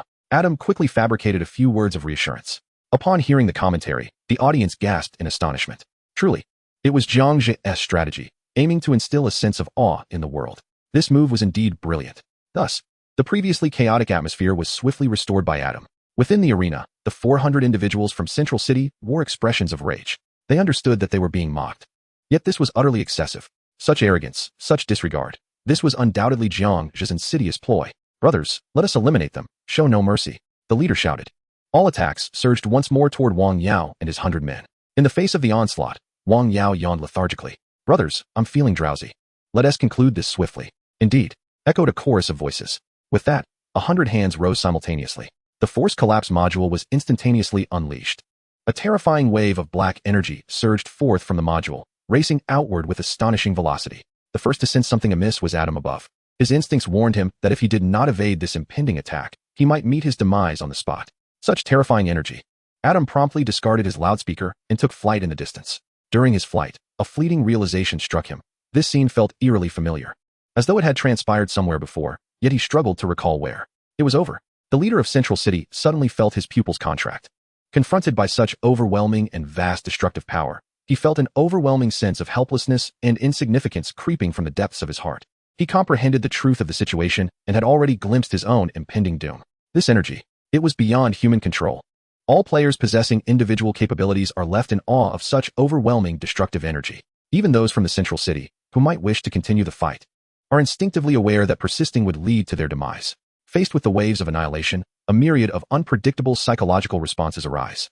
Earlier, Jiang Zhe had proclaimed in the global channel that their lives held little value. Now, the meaning of his words becomes painfully clear. Why must I stand against the world's foremost expert? Why? There is no turning back. Once one embarks on an irreversible path, there is no return. I do not wish to die. Truly, I do not wish for that fate. Mother, I feel I am on the brink of death. I have crossed paths with the wrong individual. The scene seems frozen in time, leaving even the spectators unable to suppress a shiver down their spines. Just how terrifying must this energy be to plunge 400 individuals into despair in an instant? Time ticks away slowly, and suddenly, the scene resumes. A circle of black waves swiftly engulfs the surroundings. There are no cries of anguish, no struggles, only a haunting silence prevails. Following this, a vast cloud of black ash disperses into the sky. 400 souls, all perished. This was an outcome none had anticipated. In a single strike, the enemy was utterly vanquished. 400 individuals, no less. The horror is unimaginable. Jiang Zhe spoke the truth. He truly faced no casualties. Although I believed Jiang would emerge victorious, I never expected such a resounding triumph. My very soul trembles at this spectacle. I shall never forget this moment. 400 souls, instantaneously reduced to ash, vanishing into the heavens. Oh, what kind of destruction can achieve such a feat? It is unfathomable to contemplate the true strength of Jiang Zhe. The audience, having forgotten the stakes, is deeply immersed in the aftermath of this battle. The global channel is already in a frenzy. Countless individuals marvel at the simplicity yet profundity of the combat, while many seek to analyze the prowess of the world's #1, Jiang Zhe. Ultimately, it is revealed that although Jiang possesses over 1 million combat power, his true strength far exceeds that figure. As for the exact magnitude of his power, perhaps only Jiang Zhe himself knows. Observing the live broadcast, the individuals from Central City are rendered speechless. The moment the 400 perished in an instant, the 4 of them turned ashen-faced, at a loss for words. This scene was entirely beyond their expectations. Moments later, 400 individuals, obliterated by a single area of attack, an energy module, gone. With a vacant gaze, someone from Central City mutters, "I do not know what to say. This is an unimaginable level of power. He is too terrifying. I must take my leave. I need to arrange for the subsequent resource distribution for those players with families. By the way, Central City, Ethan, Harry, let us refrain from further contact." William sighed softly, shaking his head in disappointment. He departed to another room, lost in thought. "No more contact," echoed Ethan and Harry in agreement, before turning away and leaving in a dejected manner. Chapter 391. A Quartet's Severance, Triumphant Return, Resolute Decision to Remain. The time for questions approaches. Ethan, Harry, and William were acutely aware that they had utterly offended Jiang Zhe. At this moment, their sole desire was to return and offer a word of caution to avoid encounters with players from the First World Channel in the future. Perhaps this would prevent the world's foremost player, Jiang Zhe, from harboring ill will towards them. Apologies were futile, as they would not resolve any issues. And they had no intention of engaging in any profound discourse with Jiang Zhe. After all, there was no room left for reconciliation, and they resolved to cease all contact. Within the confines of the guild hall, Wang Yao raised his voice. "Adam, are you not going to announce the results?" Adam, wearing a wry smile, replied, "What more is there to announce? The world knows before I do." "Indeed, brothers, let us return home for a meal." Wang Yao laughed heartily, gesturing grandly as he led 99 others away from the scene. It was crucial to note that this was the guild hall, a realm where souls existed. A direct hit to the soul meant that there would be no lingering essence once a person departed from this world. The gravity of the situation was fully understood only by Ethan, Harry, and William, as they were the only ones who had previously organized guild battles. Post this confrontation, it was likely that no one would dare to covet Jiang Zhe's title as the world's best again. Upon their return to the guild hall, Jiang Zhe promptly arrived, honoring his promise by crafting an epic item for each of the 100 participants, using materials provided by the other side. As for Wang Yao's curiosity regarding how Jiang Zhe was aware that no one had perished, was it sheer confidence or something more? In the face of such uncertainty, the ability to predict outcomes with such accuracy was beyond mere prowess. However, Wang Yao merely pondered these thoughts. Even if he were to uncover Jiang Zhe's secrets, he would never divulge them. Among the 100 participants, there were astute individuals who firmly believed this was not mere conjecture nor a matter of strength. In circumstances where abilities were relatively equal, a one-hit kill was implausible. Even with a disparity of 1,000,000, a single blow could not reduce someone to ashes. While a few could accurately speculate that Jiang Zhe possessed some form of predictive advantage, everyone tacitly agreed to keep this information to themselves. Once the 100 epic items were successfully forged, everyone donned their new gear. Apart from the weapons lacking epic status, all other parts were splendidly equipped. "Big Brother Jiang, thank you so much. I will strive to perform well and earn my place in the guild." Truly, Jiang Zhe's creations are remarkable. They even come with special effects. Haha, thank you, Jiang Zhe, I adore you. The players in the regional and world channels were enviously discussing their victory in the first battle. Indeed, it's simply unbelievable. Even I feel as though this is a dream. The group excitedly cherished their epic gear, resembling children who had just received New Year gifts. "You all performed admirably today. The 100 participants will not be expelled from the guild for now. Let us take some photos, and then you may head home." Jiang Zhe sat in his chair, admiring the crowd. Indeed, the people nodded in agreement and bid farewell to Jiang Zhe. To receive praise from the world's best brought an indescribable joy to their hearts. After this battle, none of the 100 wished to part ways with Jiang Zhe or his guild. The reason was simple. The world's premier guild offered unparalleled benefits. While other guilds were miserly with even a single epic item, Jiang Zhe generously provided 100 on the very first day of joining. A feat unheard of in other guilds. In those guilds, the leader demanded contributions before even considering offering epic items to members. The difficulty of this was akin to scaling the heavens. Alternatively, Jiang Zhe was simply a benevolent soul, treating his brothers as family, a truly extraordinary deity. Who could refuse such a divine being who regarded his brethren as kin? I must remain in this guild. It is imperative. Let us all strive diligently. What must we do to stay in the guild? Upholding the guild's image is within our power. If anyone dares to insult our chosen one guild, shall we not confront them? Indeed, we shall confront them, but with courtesy, and we shall challenge them directly. I believe this approach will work. The crowd reached the doorway, still engaged in discussions about how to remain in the guild. Once everyone had exited, only Su Cheng, Wang Yang, and a few others remained. What are your thoughts on this battle? Jiang Zhe surveyed the group. Wang Yang, Arthur. Su Cheng. Yes, I too feel he is orchestrating this. Wei Cheng. Everyone seems to share the same opinion, yet tracking his whereabouts is quite challenging. Robert Carls. Even if we locate him, killing him will not be easy. I encountered him once by chance, and he resurrected after death. making him formidable. Cabin Carls. Arthur is indeed excessively hypocritical, especially today. His silence was peculiar, as he is usually quite proactive. Jiang, there's an unsettling feeling that there's more to Arthur than meets the eye. The crowd nodded in agreement. A consensus forming. Upon hearing their thoughts, Wang Yao could no longer restrain himself and voiced his lingering doubts. Big Brother Jiang, I feel as though the recent battle has occurred before, though I cannot quite place where. Over 60 among the other 100 share this sentiment, and I suspect it is no coincidence. As Wang Yao's words fell, Jiang Zhe countered, perhaps it is merely your illusion, a sense of déjà vu. Big Brother Jiang speaks truthfully. Both Jiang Zhe and Wang Yang lowered their heads slightly, sharing a brief, awkward smile, without further elaboration, for only they understood the underlying reasons. No, you two harbor secrets. You are certainly concealing something from me. Wang Yao's face was filled with suspicion. They exchanged open smiles. How could there be no hidden agenda? Ahem. There truly isn't. Let us continue the meeting, shifting to the next topic. Jiang Zhe feigned a cough to redirect the conversation. I concur. Wang Yang echoed. The crowd regarded the two with curiosity, yet if the leader chose not to elaborate, they too refrained from inquiry. The subsequent meeting continued as Jiang Zhe engaged with each member, gradually gaining insight into this world. Eventually, he learned, in certain respects, this intersecting world overlaps with the primary realm, akin to a straight line. However, once the overlap occurs, certain aspects belong to the undulating, resembling a wave. Ultimately, Jiang Zhe confirms that this indeed is a branch of the main world. As for how to return to the true primary realm, even he himself is uncertain. At present, hope appears exceedingly dim. Moreover, Jiang Zhe sees no necessity to return. Here, all is well, and the market is exceptionally mature. Were it not for the branching caused by traversing the timeline, this intersecting world would be Jiang Zhe's ideal realm. The meeting lasted nearly half an hour before Jiang Zhe dismissed it. Once everyone departed, half an hour remained until the answering session. Seizing the opportunity, Jiang Zhe extracted the original Force tome, consuming 30,000 shards of all attributes to study it. A surge of rebirth energy coursed through his being, tingling sensations, warmth, and collisions. He could distinctly feel his cells, having perished, rapidly rejuvenating at an astonishing pace. This sensation resembled the euphoric relief following a nightmare.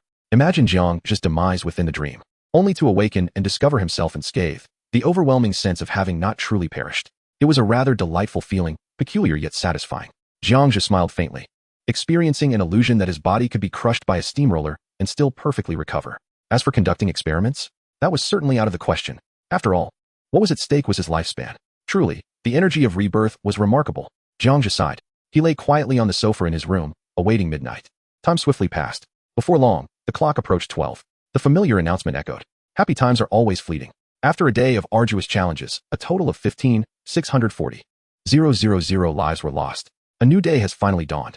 Let us observe a moment of silence for those who perished. First, let us congratulate Jiang Zhe from the Xia Kingdom for achieving the highest combat power in the world. 1,789,923. The answering session will commence in 10 seconds.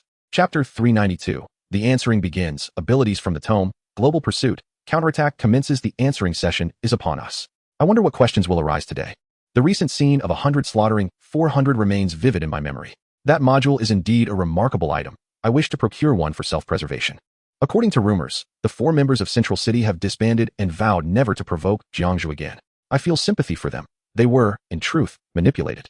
What nonsense. You participated and failed. You were in the wrong. If you engaged and succeeded, then everything you say is justified. Do you understand? Let me take a wild guess. Was it Arthur who orchestrated this? Shoo. Do not speak the truth so openly, lest it bring about dire consequences. What is the matter? He should be held accountable for his actions. Only the successful Jiang Zhe can inscribe the correct history. Indeed, the players engaged in fervent discussion. Not only Jiang Zhe and his companions knew that Arthur had instigated the guild wars. Even the onlookers have gradually become aware of the situation. This indicates that Arthur's actions have indeed provoked a multitude of lower-tier players. As time reached 10 seconds, the first question emerged. Question 1. If XXX possesses the ability to comprehend the contents of a book within an hour, enhancing both understanding and application skills, with the additional capability to manifest any chosen book before them. 3 days later, XXX will be pursued by the entire world, including anyone globally, even XXX's friends and family. The question is, can XXX evade this global pursuit and survive? Time limit, 60 seconds. Note, the book's content must not exceed any reality. Heavens! This question is utterly fantastical. If I were faced with this, what could I possibly accomplish in 72 hours? Even if I abstained from food and water to read 72 books, it seems utterly impossible. I might as well peruse some comic books and then be taken to the police station for tea, ultimately meeting my demise. Upon seeing the question, many players immediately gave up. At first glance, it seemed that 72 hours was indeed insufficient for any meaningful endeavor. However, a number of players felt invigorated. For them, 72 hours was more than ample time to escape. They plunged into deep contemplation, brainstorming creative solutions. The analysis prompt appeared. Simple. Jiang Zhe smiled knowingly, dismissing the hint without a glance. He had no need for it. Activating his innate understanding, he accelerated his thought process. In his rapid contemplation, Jiang Zhe comprehended the implications of the prompt with clarity. Within these 72 hours, he could evolve to an extraordinarily formidable level. It primarily depended on how the user chose to utilize and fully grasp this time. It is essential to realize that the existing books would not render XXX invincible. If given additional time, just acquiring scientific knowledge would require time to create the necessary devices. Overall, Jiang Zhe perceived this question as a significant challenge. Character, Jiang Zhe. Location, Earth, Xia country at home. Pursuit countdown, 72 hours. Countdown begins, remaining, 71 hours 59 minutes 59 seconds. Jiang Zhe is a rational and intelligent individual. He has unexpectedly learned of the impending threat to his life. Simultaneously, he has discovered that his acquired ability allows him to materialize all existing books and comprehend their contents within an hour. Jiang Zhe first spent a minute organizing his thoughts. As for nuclear strikes, they are entirely unfeasible. The time and resources required to develop such capabilities far exceed what one individual can fully understand and execute. In the following 71 hours and 59 minutes, Jiang Zhe's first priority is obtaining money, for it is wealth that affords him the means to escape. And how will he acquire this money? By stealing, of course. He will commence by consolidating the knowledge of the world's foremost hackers into a single book and dedicate an hour to mastering it entirely. Time, reduced by 1 hour. 71 hours remaining. Jiang has mastered the entirety of hacker knowledge. He immediately infiltrates the World Bank, employing various channels to siphon off illicit funds from across the globe. With a mere thought, he can steal endlessly, until the world economy shifts or new policies emerge. 10 minutes pass, and the theft is complete. Jiang now possesses inhuman hacking abilities, coupled with immense wealth. He contemplates how to disrupt global surveillance systems, aiming to secure a 72-hour window for his escape, allowing him to delve into more texts and acquire additional skills. For the next hour, he need not study any books. He must simply drive to the location of a supercomputer. By all means necessary, he intends to program the destruction of surveillance satellites from Xia country, as well as technological data from national defense and related departments, set to occur in 72 hours. Time is of the essence. With more time, he could obliterate all technological data worldwide. Time remaining, 70 hours. The second step is in the planning phase. Jiang utilizes the vast sums of stolen U.S. dollars to launder the money. He forges identities and methods to communicate with a nation on a small island, intending to purchase permanent residency rights on the spot. As for contracts and other unnecessary complications, once the money is in place, the source of that money is of no concern to the other party. This endeavor consumes another 30 minutes of Jiang's time. In the following 30 minutes, he refrains from studying and instead further devises his future plans. After 10 minutes, he secures all development rights for the island. Using various reasonable tactics and his newly forged identity, he ventures into the dark web to connect with arms suppliers. Ensuring they are the most formidable, he expends a significant amount of Bitcoin to acquire an entire suite of defense and counterattack equipment for the island. After organizing the details and assembling the personnel of the dark web's death squad, they must converge on this island within 3 days, regardless of the methods employed. As for informants, Jiang will send all their information to the nation they are associated with. Consequently, the members of the death squad dare not act recklessly and must comply. 3 hours have elapsed. This is Jiang orchestrating a large-scale act of terrorism through all legal means available. Time remains, 67 hours for preparation. He continues with his studies. As for escape literature, it is impossible to learn. He deems it a waste of time. With weapons and ammunition already procured, it is still far from sufficient. He fears nuclear retaliation in 3 days. Jiang spends a minute in contemplation, selecting the most suitable book, cutting-edge science and technology of the world. This tome encompasses a myriad of clandestine technologies, often conceived by innovative minds among grassroots scientists, but left unrealized due to a lack of funding. With ample financial support now at his disposal, Jiang spends an hour comprehending all the black technologies within. Time now stands at 66 hours. For the next 2 hours, he sees no need to continue studying. One need only outsource these advanced technologies anonymously to factories around the globe. Upon negotiating all conditions, the counterpart agreed to manufacture these cutting-edge technologies within 3 days and successfully transport the first batch of equipment to the island region purchased by Jiang Zhe within 66 hours. To be continued. Chapter 393, The 3-Day Limit, a contemporary legend, Jiang Zhe's ascendancy, the world in awe. As for the equipment manufactured by the factories Jiang Zhe contacted worldwide, what exactly does it encompass? It includes complete particle cloaking devices, counter-surveillance signal transmitters, espionage satellite fabrication techniques, various laser weaponry, and much more, an abundance of unforeseen innovations. Given the time constraints, the factories cannot produce all the large-scale equipment within merely 60 hours. The primary aim is to equip Jiang Zhe with a certain level of retaliatory capability, thus necessitating some foundational devices. Typically, the first step involves rendering the entire island invisible, effectively vanishing from sight. These are merely technical gadgets, easily fabricated, though they require appropriate materials, which are currently lacking. The arms suppliers contacted through the black market are, in fact, manufacturers from a certain nation. Those conventional weapons are designated for the diehard defenders tasked with safeguarding the island. Subsequently, the advanced technologies require considerable effort and time to expedite the creation of the initial batch of prototypes. With only 64 hours remaining, Jiang Zhe continues his studies while hastening towards the island. As for the provisions on the island, they were meticulously arranged during his hacking endeavors, encompassing food, clothing, shelter, and other essentials, merely trifles. What subjects will he delve into for his studies? Primarily, various cutting-edge disciplines, each containing countless subfields. Armaments, for protection and retaliation. Chemistry, detailing the existing bullets and special ammunition, such as shells and gas grenades. Politics, utilizing an hour to master the art of a seasoned and extreme politician. Psychology, after absorbing the entirety of psychological knowledge, he will command a profound understanding of human behavior, becoming a super psychologist, with no action escaping his scrutiny. Biology, encompassing a plethora of clandestine biological technologies. While human enhancement has existed for some time, the technology remains immature, hindering the production of super soldiers. However, Jiang Zhe's prowess lies in comprehension, application, and enhancement, ensuring the entire process of creating super soldiers is a mere formality. Countless volumes of knowledge are to be summarized. Should fatigue set in, how to address it? With 72 hours so precious, sleep is evidently out of the question. Enduring 72 hours is a matter of time well spent. At the 45-hour mark, Jiang Zhe arrives at his designated island. Although modest, it requires no extravagant embellishments at this stage. Most suppliers' vessels have already arrived, and Jiang Zhe exchanges with each in turn. After confirming that there are no issues with the goods, he settles the remaining payment. Should an indiscreet individual leak information at this juncture? Attempt to eliminate Jiang Zhe on the spot? Or apprehend him? Impossible. For a squad of hundreds of diehard defenders is already armed and prepared to neutralize any threat. Above the jungle behind Jiang Zhe, countless snipers lay in wait. The ensuing 27 hours saw a team of specialists diligently installing electromagnetic shielding devices around the island, rendering both the island and the nearby vessels completely optically invisible. As for detection, that was an impossibility. For the outside world, including radar systems, this location was utterly undetectable in the short term. The suppliers were temporarily unable to leave the island, at least for the next few days. Jiang Zhe utilized his exceptional negotiation skills to persuade them to linger a while longer. They acquiesced successfully. As the 72-hour mark approached, the majority of surveillance cameras in Xia country suddenly erupted in flames, all collapsing into ruin. Jiang Zhe, after all, was no deity. He could not bring down every surveillance network. At least 90% was rendered inoperative. Following this, all technological data was obliterated, with secrets pertaining to technology vanishing into the vast digital abyss. Soon after, other nations dispatched their elite forces, intent on eliminating Jiang Zhe. They were the first to arrive in Xia country, discovering chaos reigning supreme. The sudden destruction of nationwide cameras incited widespread panic, as many feared it was a terrorist attack. That said, the concealed island where Jiang Zhe resided could at least survive in peace for a time.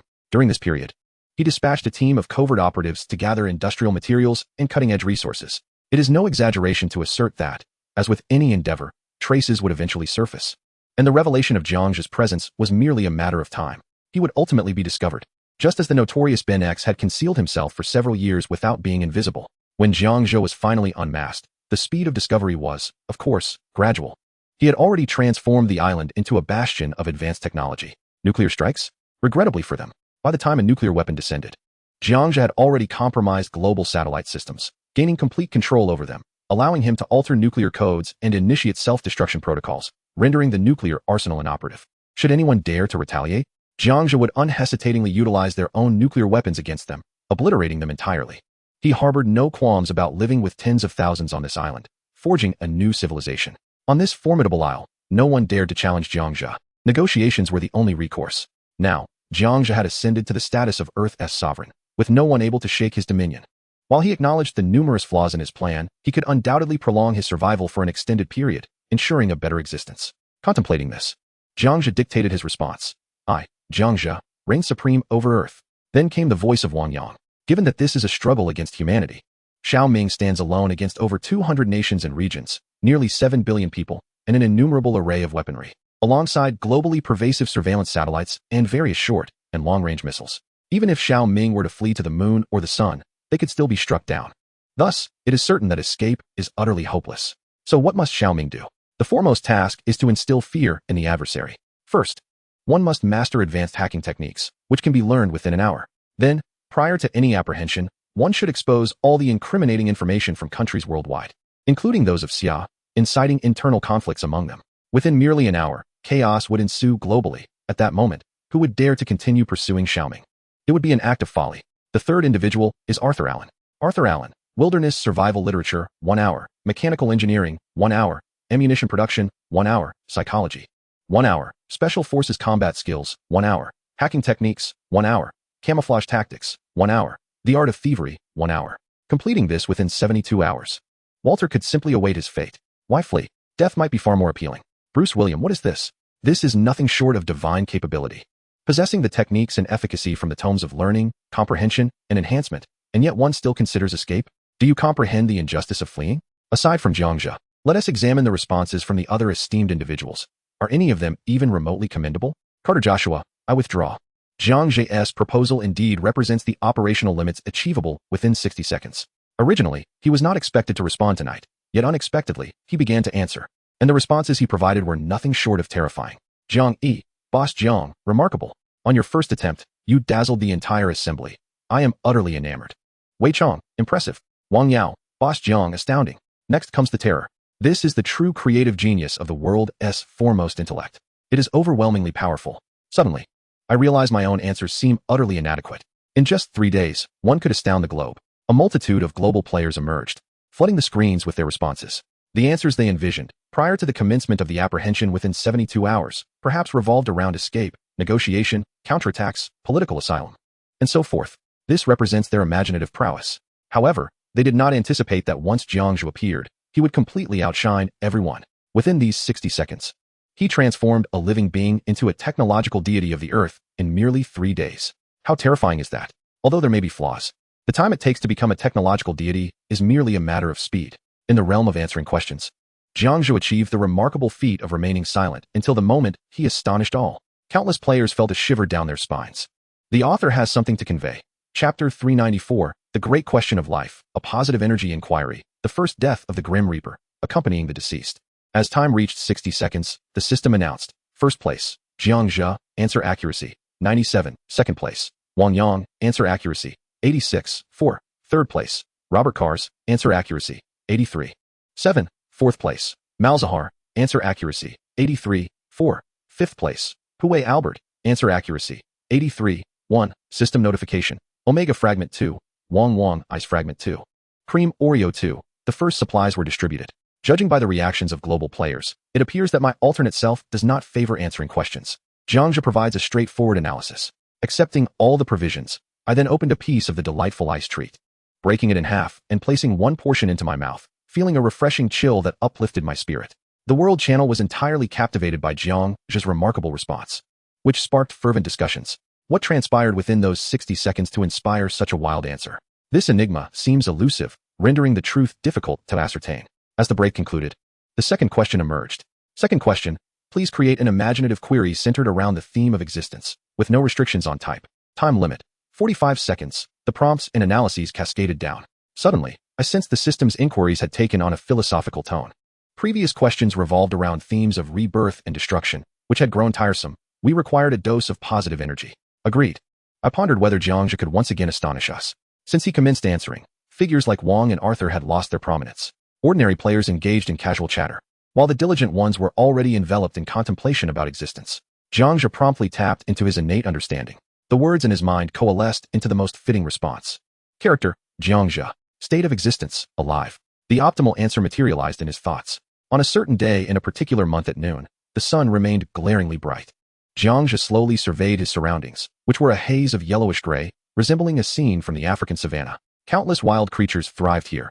Cheetahs pursued antelopes, while lions and tigers languidly slumbered atop withered trees. Nearby, a giraffe extended its neck to graze on the leaves of tall trees.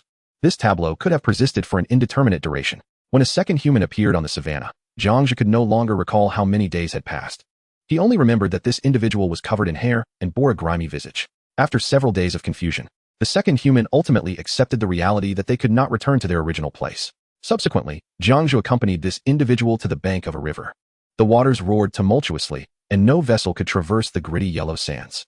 After a moment of struggle, Jiang Zhe crafted a small boat from the surrounding dead trees and successfully ferried the second person across the river. Upon reaching the opposite bank, the individual smiled contentedly and bid farewell to Jiang Zhe, expressing hope for a future reunion. After sending the second person away, Jiang Zhe returned to the savannah, continuing his monotonous daily routine. Fortunately, after a while, the hairy, soiled human reappeared, not alone this time, but with a multitude of companions. Jiang Zhe informed them that crossing the river would lead them away from the oppressive savannah to a land of verdant waters and mountains, abundant in resources. Instantly, the group agreed to this venture. Jiang Zhe proceeded to construct a larger wooden vessel, transporting each person to the lush, picturesque world across the river. Afterward, he returned to the savannah, resuming his wait beneath the tree. Time slipped away, though he could not discern how long it had been. Until modern soldiers appeared on the vast grasslands, wielding submachine guns and donning iron helmets, they seemed utterly lost amidst the expanse. Jiang Zhe volunteered to step forward, explaining matters to each individual. As long as they successfully reached the opposite riverbank, they could safely depart the grasslands and enter a realm of lush waters and verdant mountains. Ultimately, they all agreed with a resounding affirmation. Once again, Jiang Zhe successfully guided a group of soldiers, both domestic and foreign, across the river. Upon reaching the other side, the soldiers' spirits visibly lifted. One individual, before departing, grasped Jiang Zhe's arm and bowed deeply. "Thank you, Grim Reaper. No need for thanks," Jiang Zhe replied with a comforting smile. Reflecting upon this, he input his thoughts into the global channel. Jiang Zhe, I awoke on a vast grassland as the first to perish. My existence revolves around the solemn duty of accompanying the deceased on their journey to the afterlife. Only by being with them can they evade the loneliness of the underworld. The second response came from Jiang Yi. Jiang Yi, aside from myself, everyone is aware that I have but 30 days left to live. Day 1, I went about my normal workday, a typical day passed. Day 2, I purchased a beverage and won a prize, which filled me with excitement for the day. Day 7, I played a newly released video game, which truly delighted me. Day 10, I won 10,000 yuan in my first lottery attempt, and I spent it all treating my family to a meal, which became our most joyful dining experience. Day 15, my girlfriend agreed to spend the rest of her life with me. Day 20, I prepared to marry her on New Year's Day, notifying all my friends. Day 25, for reasons unknown, I suddenly felt an overwhelming desire to sleep. Perhaps I was simply exhausted. Day 30, my friends and family gathered joyfully, and I sincerely felt happiness for them. I felt as if I were dreaming. For some reason, I could not touch anyone, yet as long as they were happy, I was content, for I was still alive. Jiang Yi's narrative flowed with the emotions of life and death. The conclusion was handled adequately, though it lacked sufficient build-up. Had it been mine, the impact would have been greater. Jiang Zhe nodded in acknowledgement. The third response came from Ethan. Ethan Cage, some are alive yet dead, while others are dead yet alive. This individual offered no story, merely recycling someone else's words without any merit. Jiang Zhe shook his head in disapproval. The quality of subsequent responses, aside from those of Su Cheng and Wei Chong, varied greatly. There were both commendable and poor narratives, making it difficult to discern their rankings immediately. Given Jiang Zhe's extraordinary first response, countless players began to take notice of him. It was somewhat moving. It turned out that Jiang Zhe was indeed the first to perish, waiting on the grassland solely to accompany the subsequent deceased across the turbulent, gray-yellow river to the other side of lush waters and green mountains. Oh my! What kind of person could craft such a selfless tale, striking at the fragile core of my heart? This answer is indeed remarkable. On the surface, it appears to be merely an ordinary tale. However, it is only at the conclusion that the theme of existence becomes apparent. His very being is dedicated to accompanying the deceased through their final moments. Initially, upon reading Jiang Zhe's story, one might assume it to be a simple account of life on the grasslands. Yet the final line elevates the entire narrative. Exquisite. Truly exquisite. Not only Jiang Zhe, but Jiang Yi's response is equally commendable. Indeed, Jiang Yi's answer, though somewhat lacking in cohesion, concludes positively. The essence of the story is to remind us to cherish each day, for while one cannot resurrect the deceased, at least loved ones watch over us quietly from somewhere. There are many commendable answers. A good answer resonates with humanity. The responses from Su Cheng, Wei Chong, Wang Yang, and others are noteworthy as well. Most address the significance of life and instill a steadfast spirit in ordinary players, encouraging them to confront challenges head-on, for there are not so many inescapable fates. With just a little effort, players can distance themselves from death. Many players marvel silently. The positive energy of the second question is undeniably impactful. Indeed, many have begun to fear not death. Time passes quietly. The author has something to convey. Chapter 395, the sun disappears. Life and death hang in the balance. Humanity faces extinction. Era's transition. Time reaches 45 seconds. The system announces the answers. Undoubtedly, Jiang Zhe secures first place with an overwhelming advantage, a compatibility score of 98. Following him is Jiang Yi with 92, and then Su Cheng, Bruce, Ethan, Wei Chong, and others, none of whom surpassed a compatibility score of 90. All players who rank are endowed with reflexes that surpass the average by 100-fold. After a brief comparison of rankings, the world channel soon falls silent, awaiting the arrival of the third question. System prompt: Omega Fragment 2, Watermelon-flavored Ice Pop 3, White Chocolate Stick 4. Jiang Zhe collects the supplies. Just as he tears open the wrapper of the watermelon-flavored Ice Pop, two flashes of yellow and blue dart out from the bedroom. Xiao Pai, boss. Are you having an ice pop? Xiao Su, the ice pop looks quite delicious. The antics of these two little ones are simply unbelievable, causing Jiang Zhe's lips to twitch uncontrollably. This marks the third occurrence. At the sound of the wrapper, they immediately spring forth, and rather than directly asking Jiang Zhe, they employ an alternative method to make him feel awkward about enjoying the ice pop alone. Here, go back and play video games. Jiang Zhe impatiently tosses the two ice pops to the little ones. Thank you, boss. X2. As their voices fade, the two flashes dart back to the small bedroom, followed by the sounds of rapid button presses. Next time I eat something, I must ensure they don't hear it, Jiang Zhe mutters. Boss, we heard you. X2. The voices echo from the bedroom. Jiang Zhe is at a loss for words. Once the break is over, the third question arrives. Third question, a scientific inquiry. If the sun were to suddenly vanish, how long could humanity survive, and how long could civilization endure? Ignore the complexities of escaping the sun's gravity, Earth's drift in the universe, and other such factors. This passage describes a speed competition with a time limit of 30 seconds. As the questions and hints are presented, an eerie silence envelopes the world channel, highlighting the intense determination of players in this intersecting realm who strive for resources. Jiang Zhe harnesses his innate powers and engages in rapid contemplation. The task at hand appears remarkably straightforward, far simpler than the third question from the previous main world. Words rapidly align and organize in his mind, swiftly culminating in an exemplary answer. Initially, players display little concern regarding the manner of the sun's disappearance. They merely acknowledge its abrupt vanishing. Whether it was eradicated or fled on its own volition does not dampen their yearning for resources. The instant the sun vanished, the entire Earth succumbed to an eternal night. Upon realizing the gravity of the situation, global authorities promptly activated air raid alarms, and all individuals sought refuge underground. The crux of the matter lies in the futility of seeking safety, as no distance traversed can guarantee security. From the subsequent examples, one can deduce the question of how long humanity can endure after the sun's disappearance. 12 hours post-vanishing. The drop in temperature is merely slightly more pronounced than that of an ordinary night. Specifically, the temperature declines by approximately 10 degrees Celsius on average, with a range of 5 to 20 degrees. This accounts solely for terrestrial cooling. In relation to the oceans, being composed entirely of water, they conduct heat rapidly. A depth of 10 meters absorbs 90% of the sun's radiant heat. Below this depth, the ocean's temperature remains relatively stable for a brief period. Following a series of calculations, it is estimated that the temperature at 10 meters beneath the surface will decrease to around 34 degrees Celsius after 12 hours. On the first day following the sun's disappearance, the average temperature on land plummets by 20 to 30 degrees, while the average ocean temperature decreases by 6 to 8 degrees. Snow begins to fall, ranging from light flurries to heavy snow near the equator, while other regions experience significant snowfall. Due to oceanic currents, the continental shelf experiences temperature differentials exceeding 10 degrees, resulting in catastrophic storms and tsunamis that devastate coastal cities. By the second day, the average temperature on land drops by a further 15 degrees Celsius, and the Earth transforms into a colossal snowball over the course of these 2 days. Heavy snowfall obstructs all human pathways and severs energy and resource supplies across cities.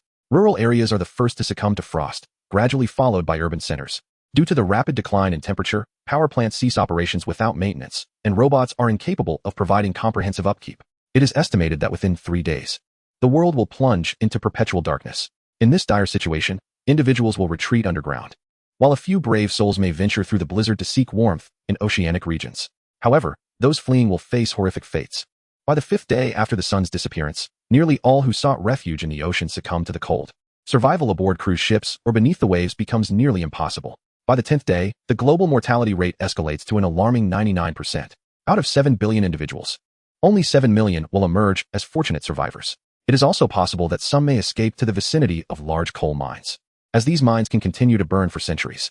Of course, a minority might seek refuge near volcanic regions or hot springs. During this time, a temporary authority may decide to urgently excavate an underground city, allowing all individuals to enter and survive. Regardless of the circumstances, a prolonged period will inevitably lead to a crisis of food scarcity, followed by the grim reality of cannibalism. How much longer can they endure? However, the truth of the matter is likely to be far from what one desires. Within 2 months of the sun's disappearance, as oxygen levels plummet, all combustible resources such as coal and dead trees will extinguish completely. The freeze will extend to depths of 100 meters underground. The hot springs, volcanic regions, and coal mine ranges will no longer sustain life. After 2 full months, humanity will face extinction. Is there a possibility that one individual might survive? No. It is 100% impossible. Are there any organisms that could endure? Yes. Who are they? Only those near the hydrothermal vent regions at the ocean floor. Life there will continue to thrive for millions of years. Yet, they remain permanently sealed beneath thousands of meters of ice. Unless fortune favors them. Thus, civilization will entirely vanish within approximately 2 months. If humanity could foresee the sun's sudden disappearance, the chances of survival would increase by 20 to 30%. As preparations could be made to confront the calamity. For instance, constructing an underground city at depths of 5 to 10 kilometers would be feasible. Although society would become exceedingly harsh, humanity could at least persist. Contemplating this, Jiang Zhe conveyed all the answers one by one. Next came Su Cheng's response. Su Cheng stated, following the sun's sudden disappearance, potential refuges for humanity include the polar research stations and extremely deep underground laboratories. It is essential to note that for every 100 meters below the surface, the temperature rises by 3 degrees Celsius, and at 1,000 meters, it reaches 30 degrees Celsius. Therefore, humanity must descend to depths of 10 kilometers. However, it is regrettable that even here, they could only sustain life for 1 to 2 weeks, as the cold and freezing conditions would still penetrate to those depths. Eventually, humanity would face gradual extinction. Wang Yang, Harry Wilson, Carter Joshua, everyone's answers are quite similar. Naturally, some argue that survival is still possible. For example, certain specialized scholars believe that in extremely deep underground work areas, where everything is automated, humanity could sustain life for several years. Yet, the number of survivors would still be minimal. Upon seeing the responses, Jiang Zhe did not oppose their views, as they were rooted in idealism, overlooking the retaliatory power of nature. As for humanity's continued existence, that is evidently impossible. Thus, civilization comes to an end. One can only hope that aquatic life, after billions of years, may evolve into intelligent beings. A new epoch will return after many years. Players eagerly submitted their answers. P.S. Thank you all for your gifts. If there are any questions or uncertainties regarding this book, feel free to click on the gift icon to privately message the author. I will respond to everyone's inquiries, including those related to timelines. However, I will refrain from addressing any spoilers. The unfolding narrative will increasingly defy expectations, and the imaginative twists remain ever present. Currently, some of the foreshadowing speculations from readers are partially correct, yet the majority diverge entirely from my intentions. In Chapter 396, titled The Underground World, Hope for Survival, Super Potions, Super Growth, the question arises, will humanity face extinction if the sun disappears? It is best not to anticipate such a day. If it were to come to pass, the consequences would be dire. The Earth's crust spans 16 kilometers. If anyone were to delve into it, would there be a possibility of survival until the next civilization emerges?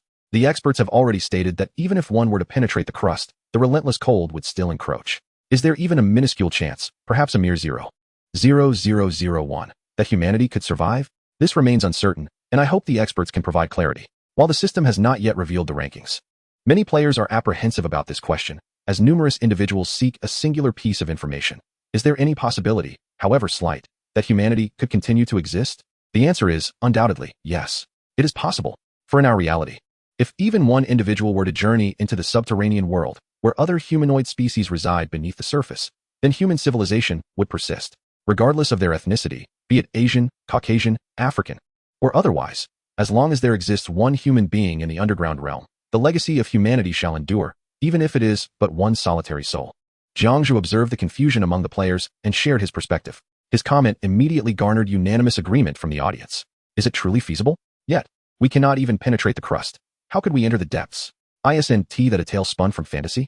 The experts speak of possibility, however infinitesimal, does not equate to reality. At the very least, humanity retains a glimmer of hope, a hope that we are not entirely doomed to extinction. I believe this stems from our underdeveloped technology. Once advancements are made, all challenges will cease to be obstacles. Of course, if technology were advanced, we would have already begun migrating to other planets within the 2 days following the sun's disappearance. Players expressed their thoughts, each presenting valid arguments. Ultimately, it is the lack of technological prowess that compels us to fear natural disasters. If only a select few entities were powerful enough, they would not cower before nature. As the timer reached 10 seconds, the system disclosed the final rankings. In first place, once again, was Jiang Zhe, unmatched in precision and speed.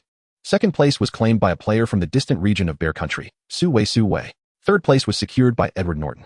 The usual titans of the game were nowhere to be found in the third question, simply because the challenge was not particularly difficult. The players in the World Channel continued their discussions for a while before dispersing to their own realms. In addition to the gift for securing first place, Jiang Zhe also received 3 Omega fragments, with the remainder comprising mere snacks. It was once again time to open the gift. In a moment of sincere prayer, Jiang Zhe struck the golden gift box with a resounding blow, shattering it. System notifications promptly appeared. Omega Fragment 24, Omega Crystal 6, Extraordinary Matter 5, Moonlight Gem 32, Starlight Gem 27, Super Strength Potion 1, and Super Constitution Potion 1. Regrettably, no books emerged from this gift, and overall, the supplies were rather modest. Aside from the Omega series materials, there were various embedding materials, attribute fragments, and epic shards. Particularly, the 5 units of extraordinary matter and the 2 energy potions captured his attention. These potions, red and yellow, crackled with white lightning within, clearly not of ordinary quality. Curious, Jiang Zhe examined the details of the potions to ascertain their extraordinary nature. The Super Constitution Potion, he discovered, could be consumed without increasing resistance, theoretically allowing for infinite consumption.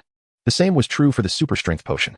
However, the probability of obtaining these 2 items was lamentably low. He pondered how much his constitution and strength would increase. Jiang Zhe seized both potions, removed the corks, and downed them in one swift motion. They tasted slightly sweet and numbing, as if his entire body were experiencing an electric sensation. Once the potions were fully consumed, an immense surge of energy erupted within his stomach, coursing through his limbs in an instant. A cloud of white mist erupted from the crown of Jiang Zhe's head, reminiscent of a cork being popped, releasing a rush of carbon dioxide. More system notifications followed. Strength 600, Constitution 600. The super potions proved to be quite remarkable. Jiang Zhe felt a deep sense of satisfaction as the total increase of 1,000 points in attributes equated to the battle power of a special item. Originally, it should have been a 500-point increase, but due to the percentage effect from the night ink, an additional 100 points were granted. Oh. Today the Wish Treasure Chest was once again available. With a flick of his right hand, a golden Wish Treasure Chest materialized. This time, he sought to employ a mystical approach, as the previous 2 attempts had yielded unsatisfactory results, possibly due to a lack of genuine sincerity. Jiang Zhe closed his eyes, clearing his mind of all chaotic thoughts, refraining from articulating or even envisioning the item he desired most. He gently caressed the chest with his right hand, and a flash of golden light appeared. Soon after, the system notification sounded, Super Plant Growth Potion 1. Astounded, Jiang Zhe abruptly opened his eyes, suddenly grasping the essence of wishmaking. The key was to never explicitly state the desired item, nor dwell on it too much, for that might lead to its manifestation.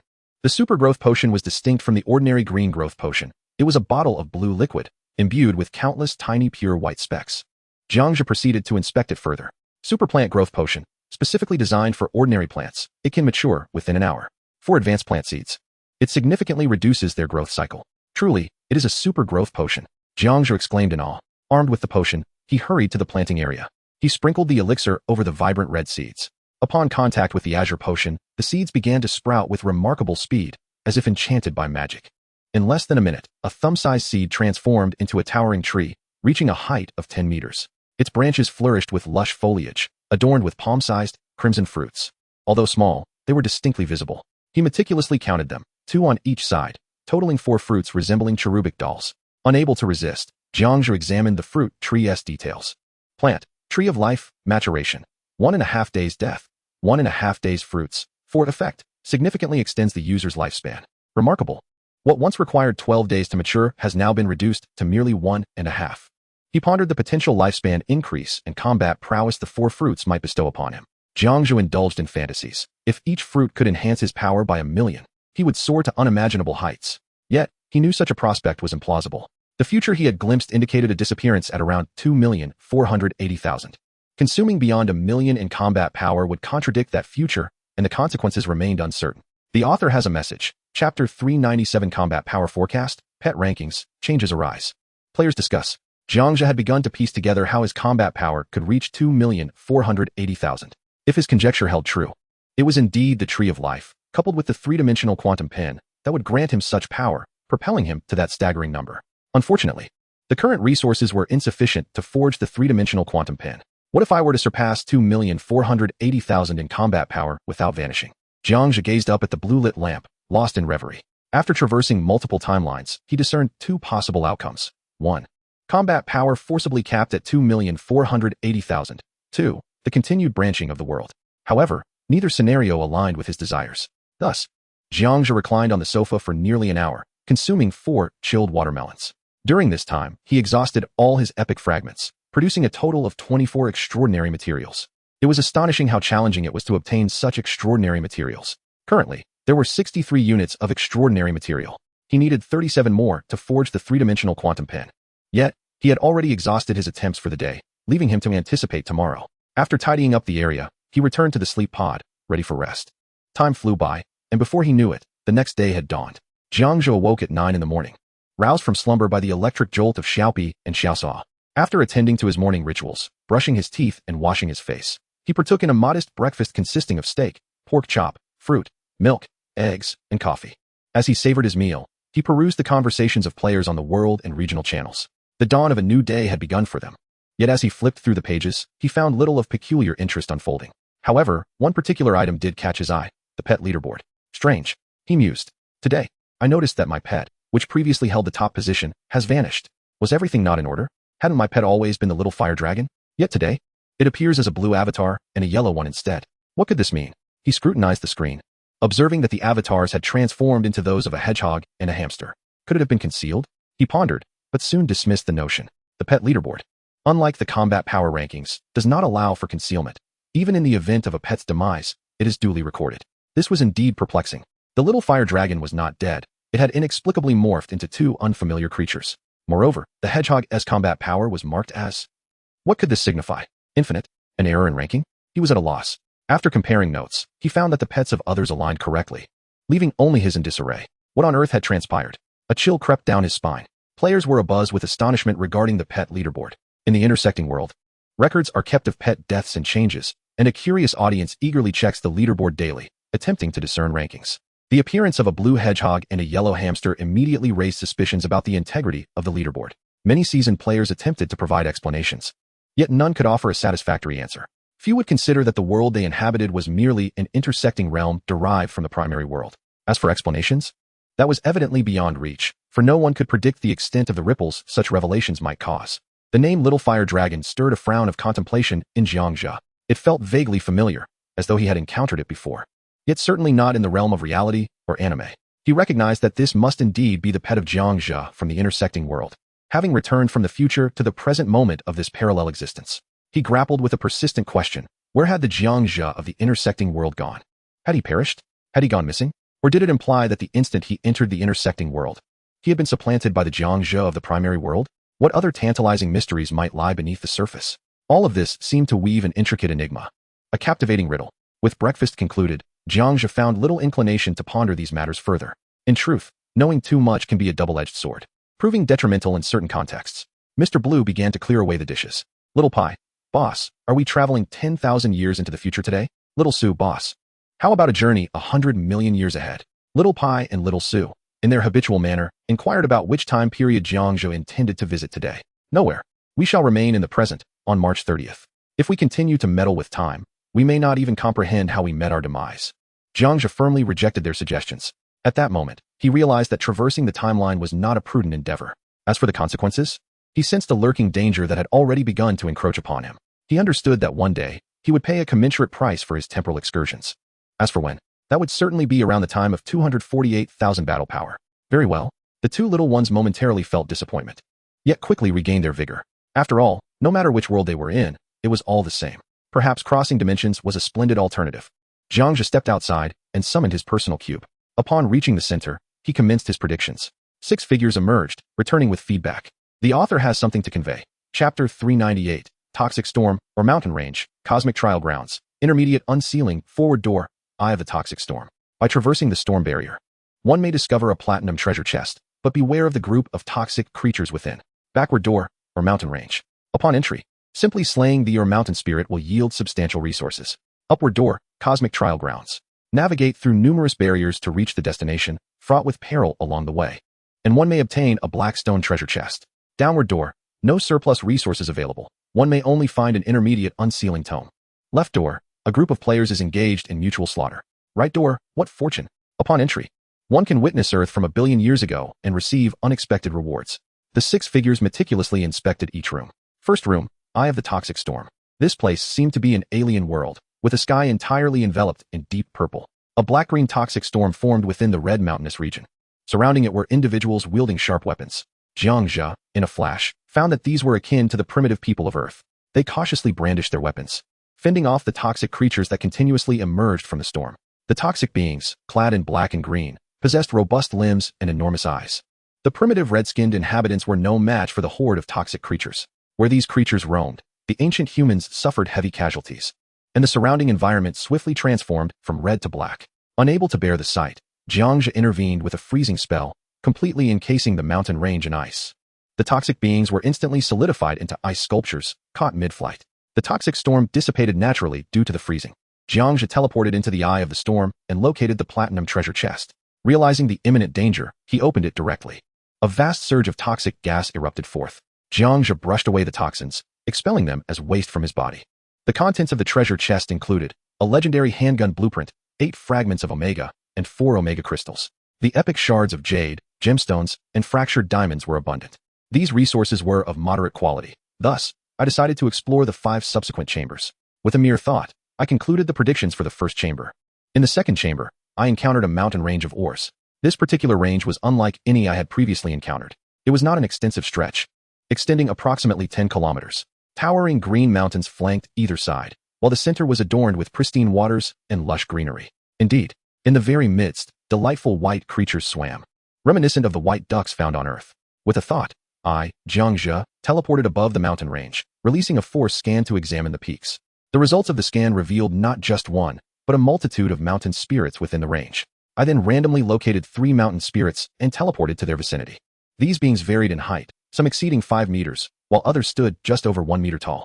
Their bodies were composed of mossy green stone, equipped with eyes and sturdy limbs, yet devoid of ears. Due to my invisible state, the mountain spirits remained oblivious to any danger, merely hearing faint sounds of rolling stones, which were commonplace on the mountains. Thus, they paid little mind. Drawing forth my lightsaber, I approached and, with a swift motion, dispatched the 3 mountain spirits. Their blood, resembling the hue of green stone, spilled forth. A prompt indicated that this blood could be utilized to solidify stones, though it held little value for me. I then meticulously searched the cavern for 3 minutes, uncovering over 40 Omega shards, more than 1,800 attribute shards, and a considerable quantity of epic and legendary materials. Most remarkably, I stumbled upon a mythic-grade material known as the power-falling diamond, a tier above the mythic fractured diamonds and 2 tiers above the legendary jade. However, it was exceedingly rare, only a single piece. In the time that followed, I continued my search throughout the mountain range. Aside from the satisfactory materials acquired from the initial 3 mountain spirits I defeated, the resources in the other locations were rather meager. Ultimately, the materials from this mountainous region equated to the contents of 5 jade treasure chests. I resolved to continue my exploration. Should I find no worthy chambers, I would return. Concluding my predictions, I entered the 3rd chamber, the cosmic trial arena. As I stepped inside, I beheld a circular structure reminiscent of an altar. It was impossible to discern its boundaries at a glance. At the center stood a circular combat platform adorned with runic symbols, encircled by tiers of spectators. Their diverse races included an array of beings, carbon-based, silicon-based, even planktonic and ghostly entities, with some resembling small celestial bodies, seemingly hailing from various star systems across the universe. In the center, 2 humanoid figures of different colors engaged in combat, wielding elemental forces against one another. I hovered above, surveying the scene for several moments to grasp the situation. It appeared a challenger was battling for rewards. Teleporting to the spectators' area, I assessed the circumstances. This challenger was inadequate, utterly lacking in skill. Carbon-based life forms truly represent the weakest species in the cosmos. Fortunately, we, as energy beings, are inherently far superior to them. It seems that the final destination of the galaxy is on the verge of being claimed by the Thousand-Bird Galaxy, which is quite unfortunate. Recently, someone piloted a small spacecraft to Earth to investigate the situation. It is a land of remarkable talent and resources. A lively discussion ensued, primarily because the humanoid carbon-based beings utilized elements of significantly inferior quality, leading the universal audience to perceive their abilities as rather unimpressive. Moments later, Jiang Zhe discovered that their rewards were not the coveted black stone treasure chests. They were merely vying for control over the galaxies. As he continued to observe, he became increasingly irritated by the incessant chatter of these individuals. Unable to bear it any longer, Jiang Zhe unleashed a surge of force, gently directing it toward the center of the arena where the humanoid giants stood. Upon sensing this force, they abandoned their abilities and unleashed a powerful punch, generating a black shockwave that obliterated the silicon-based beings before them, leaving not a single molecule behind. Following this spectacle, gasps echoed throughout the surrounding audience, all wondering how such a feat had been accomplished. The mighty beings from the energy planet in the galaxy had successfully retained control over the galaxy. A figure clad in a blue robe ascended into the air and addressed the audience, declaring, "The Force." The 3-meter-tall giant furrowed his brow, feeling utterly perplexed at that moment. He had distinctly sensed the enhancement from the Force, a remarkably potent energy that had aided him from the right side of the audience. He endeavored to locate the source of this power, but found no one among the spectators possessing such abilities. Thank you, compatriots of the galaxy. The giant murmured before leaping back to the judging panel. Jiang Zhe searched the surroundings for a moment, skillfully navigating through numerous obstacles, until he discovered a black stone treasure chest. From within, he retrieved 4 legendary crafting blueprints: weapon, clothing, pants, and shoes, forming a complete set. The remaining Omega fragments and crystals were quite ample, yet he resolved to explore other chambers, lest he miss out on any valuable rooms. The author has something to say. Chapter 399. A billion years ago, primarily Earth, ancient engineering for stone pillars. In the 4th room, intermediate unsealing books. Jiang Zhe entered, finding himself in a mundane cube, devoid of substantial resources. The only item present was a neatly arranged intermediate unsealing book. He approached and perused it for a moment. This intermediate tome could allow Jiang Zhe to craft epic series equipment at will. Had it been in his earlier days, he might have eagerly accepted this book. However, having witnessed numerous resources that surpassed the epic tier, he found this intermediate book utterly dispensable. In the 5th room, a quick glance revealed another group of domestic players bullying foreign players. This was indeed peculiar. In reality, the status of white individuals is markedly elevated above various populations worldwide. Yet within this 4-dimensional cube, the situation is entirely reversed. It is common to encounter domestic players harassing their foreign counterparts. It remains uncertain who initiated this movement. Was it the awakening of the indomitable spirit within the hearts of the Asian people? Or perhaps the supremacy of the illustrious Jiang Zhe of the Xia kingdom that emboldened them with audacious courage? Truly, it is a most peculiar phenomenon. The shadow of Jiang Zhe has withdrawn from the predictions, opting not to intervene, as it bears no relevance to him whatsoever. In the 6th chamber, Earth, a billion years ago, as Jiang Zhe stepped into this realm, he was awestruck by the spectacle before him. A city suspended in the air. The only words that came to mind were suspended city. Everything around him was a shimmering silver metropolis, floating amidst the vast expanse. The ground below was a searing desert, desolate and devoid of life. Hovering approximately 100 meters above, numerous cities of varying sizes drifted gracefully in the sky. Just as he prepared to ascend, a scorching desert gale rushed towards him, obscuring his vision with a blinding cloud of yellow sand. Simultaneously, he discerned the sun above pulsating with waves of heat, seemingly on the verge of eruption. Following the tempestuous wind, an elongated, elliptical flying craft soared overhead. Observing this, Jiang Zhe concluded his predictions. He knew he had arrived at the right place, toward the suspended city. His gaze was fervent as he turned to the 2 little ones beside him. Wow, a billion years ago. How fascinating, exclaimed Little Pai and Little Sue, unable to contain their astonishment. Their leader could traverse time without the aid of the temporal screen. Truly remarkable. Jiang Zhe opened the door to the right and stepped inside. The scenery before him mirrored that of his earlier predictions. The ground was an oppressive desert, making it difficult to breathe. He activated a layer of energy shield to alleviate the discomfort. The 2 little ones, upon witnessing their surroundings, gasped in awe. A fierce gust of yellow sand swept past, followed closely by the flying craft that skimmed over Jiang Zhe's head. He looked up at the craft and activated the analytical chip. Tool: anti-gravity flying machine. Evaluation: a flying apparatus capable of traversing land, sea, and air in any location. An anti-gravity flying machine. It seemed utterly incongruous with the phrase a billion years ago. How magnificent Earth once was. Yet, this place felt oddly familiar, though he struggled to recall it. Jiang Zhe muttered to himself, sensing a memory just beyond his grasp. Despite his photographic memory, matters he wished to forget eluded his immediate recognition. Only through considerable effort to visualize this scene in his mind could he discern its significance. As Jiang Zhe prepared to recollect this vision, the 3-meter-tall, 5-meter-long flying craft reversed course and descended slowly before him. The door opened, revealing 3 individuals clad in white garments, enveloped in a faint, rippling force field. Their height was akin to that of modern humans, one of Asian descent, one Caucasian, and no other ethnicities present. This is an illegal zone. How did you gain access? Or perhaps, you are not a resident of our planet? The first to arrive at Jiang Zhe was a person of Asian descent. He scrutinized Jiang Zhe intently, for the attire he donned starkly contrasted with that of the populace in their city, thus making him easily recognizable. An analytical chip promptly activated, revealing: species, human race, human, planet, Earth, evaluation, a human from the primary world Earth, 100 million years ago, where only 2 racial groups exist, the Asian and the Caucasian. The individual before him belongs to an ancient super-advanced civilization, which will later diverge significantly into different racial paths. One of these is referred to as the Shinjo people, while the other is known as the Atlanteans. Upon reviewing the analysis, his first reaction was a sense of familiarity. He had previously heard of the Atlanteans from Reese, yet he had not anticipated encountering the Shinjo, the earliest ancestors of Atlantis. The technological prowess of these people indeed surpassed that of both Shinjo and Atlantis. Remarkable, indeed. I am from Earth, but I am not of this Earth. I just walked through that portal, Jiang Zhe stated, pointing towards the spatial gate. However, upon turning back, he found the portal had vanished without a trace. He felt a wave of embarrassment, unable to articulate his predicament. Based on previous experiences, the spatial gate was likely to appear high in the sky of this world. Enough of the explanations. The portal is in the sky. It is unsafe here. Please come with us, the individual indicated, preparing to escort Jiang Zhe to their aircraft. Just then, another Caucasian approached and interjected, "No need. Let us mark it right here." Mark it? Jiang Zhe shifted his gaze. He observed the handsome Caucasian, carrying 4 3-meter-tall stone pillars, searching for suitable locations to install them. "Follow me. No need to introduce yourself. I have no desire to know your name. Once this is over, you will leave this place. It is not safe." The man gestured for Jiang Zhe to follow. Jiang Zhe felt a twitch at the corner of his mouth. This person was indeed quite direct. He then joined the group, arriving at the 4 stone pillars. They positioned the pillars in the sand, forming a square, with each pillar spaced 10 meters apart. The group worked diligently, while Jiang Zhe observed silently. He began to understand that these individuals clad in white were likely engineers. The pillars were not genuine stone. Rather, they were high-tech devices capable of recording information, merely disguised to resemble ordinary stone columns. After a moment of contemplation, Jiang Zhe comprehended the truth he had long known. He had predicted the existence of these 4 pillars during a previous forecast and could vividly recall the inscriptions upon them. However, based on the situation, it appeared that he had transitioned from the normal timeline of the primary world Earth to one from 100 million years ago. 10 minutes later, after the engineers had installed all the pillars and completed their configurations, the lead Asian engineer commanded, "Let us test it."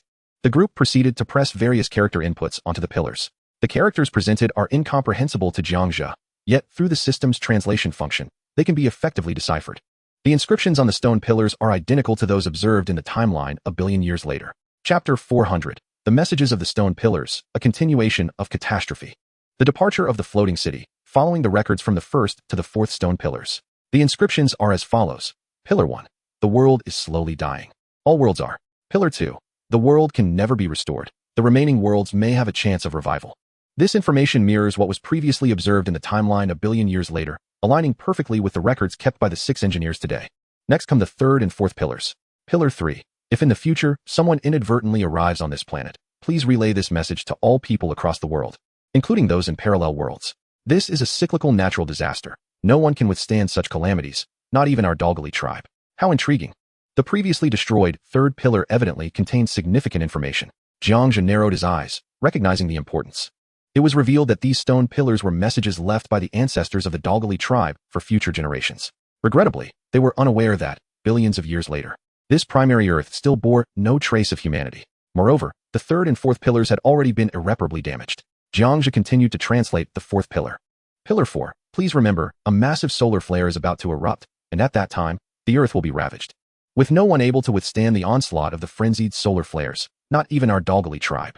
If our descendants or those of parallel worlds see this message, they must relay it to all parallel worlds to implement corresponding countermeasures. Otherwise, we face the extinction of humanity. Furthermore, beneath the 4th pillar, a small series of time records is inscribed. Current time, Old Taiyang Era, March 8, 2021. Cycle time. This will occur within a century before and after the new solar era. Forgive your ancestors, we cannot disclose the exact date, as revealing it would trigger an early ripple effect. Upon observing this, Jiang Zhe's pupils constricted suddenly. He seemed to understand why the engineers of the Dalgali tribe deemed these 4 pieces of information crucial. Subsequently, he lifted his gaze and squinted at the sun in the sky, noting its peculiar behavior. Periodic waves of intense heat indicated that this sun was undergoing some abnormal fusion reaction, reminiscent of the sun observed 2,000 years into the future.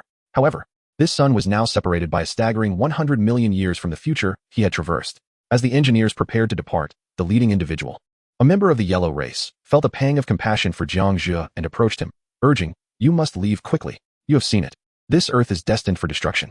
Upon hearing these words, Jiang Zhe gazed deeply at the middle-aged engineer, contemplating whether to disclose the event of 2 stone pillars being deliberately destroyed 100 million years hence. However, upon reflection, he deemed it unnecessary. Since it was a fact of the past, it was best to avoid interference if possible. "What are your plans moving forward?" Jiang Zhe inquired, gesturing towards the vast floating city. He was particularly curious about how to evacuate all the inhabitants of such an immense airborne metropolis from Earth. "Do not worry." The engineer looked up, a faint smile gracing his lips. "We have already relocated all cities across the globe." Everyone. Jiang Zhe was inwardly astonished. What extraordinary means must one possess to achieve such a feat? Even a span of 10,000, 50,000, or 100,000 years would likely be insufficient for modern society on Earth to accomplish such a task. As far as he was aware, parallel Earths lacked our level of technology. In fact, many parallel worlds were still in primitive, brutal eras dominated by ferocious beasts. "Tell me, dear child, from which Earth do you hail?" Upon uttering these words, the engineer's face bore a smile that hinted at deeper understanding. Faced with such a grin, Jiang Zhe was momentarily taken aback, soon realizing the implications. Considering the engineer's advanced technology, it was plausible that he would know Jiang Zhe's origins. Moreover, from that smile, Jiang Zhe sensed an uncanny familiarity. The engineer seemed to know him intimately, though he refrained from making it explicit. Very well, I am but a child. Before you depart, may I have the privilege of touring the floating city? Jiang Zhe expressed his desire. The engineer hesitated for a moment before firmly declining. Dear child, that request is not permissible, as it could significantly disrupt the timeline, and time does not allow for it. Disappointment washed over Jiang Zhe. The chance to witness the marvels of the super-advanced floating city had vanished. However, with a shift in the engineer's tone, he added, unless you can agree to one condition. You may not see the floating city, but I can offer you something else as a reward. The engineer playfully teased Jiang Zhe, treating him with the affection one might show a younger relative. Jiang Zhe found himself puzzled by the sudden change in the engineer's demeanor. Just moments earlier, he had seemed as distant as a stranger, yet after the placement of the stone pillars, his attitude had transformed completely. What do you propose? Jiang Zhe asked, nodding slightly. Follow the trajectory of time, the engineer said earnestly, as if the matter were of utmost significance. Follow the trajectory of time. Jiang Zhe's mind raced with confusion for a fleeting moment.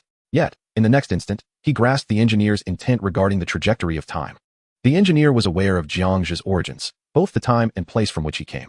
Thus, the engineer's mission was complete. Their task was to relay information to future generations. Who was Jiang Zhe, and what was his identity? To the Dalago people, Jiang Zhe was indeed a person from the future, and his role held significance for the engineers, who regarded him as the recipient of this vital information. Thus, the entire sequence of events is crystal clear. Simultaneously, the mission of the 6 engineers was accomplished the moment Jiang Zhe appeared. I assure you. May I inquire what reward you shall bestow upon us? Please do not treat me as a mere child. I do not indulge in sweets, Jiang Zhe jested. That will not be the case. An engineer retrieved a few gray energy orbs from a square device in his right pocket.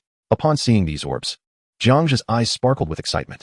They are negative energy particles, quite substantial. They are a gift for you, as I know you will find them useful. The engineer retracted the orbs into the energy storage device and presented it to Jiang Zhe. Thank you.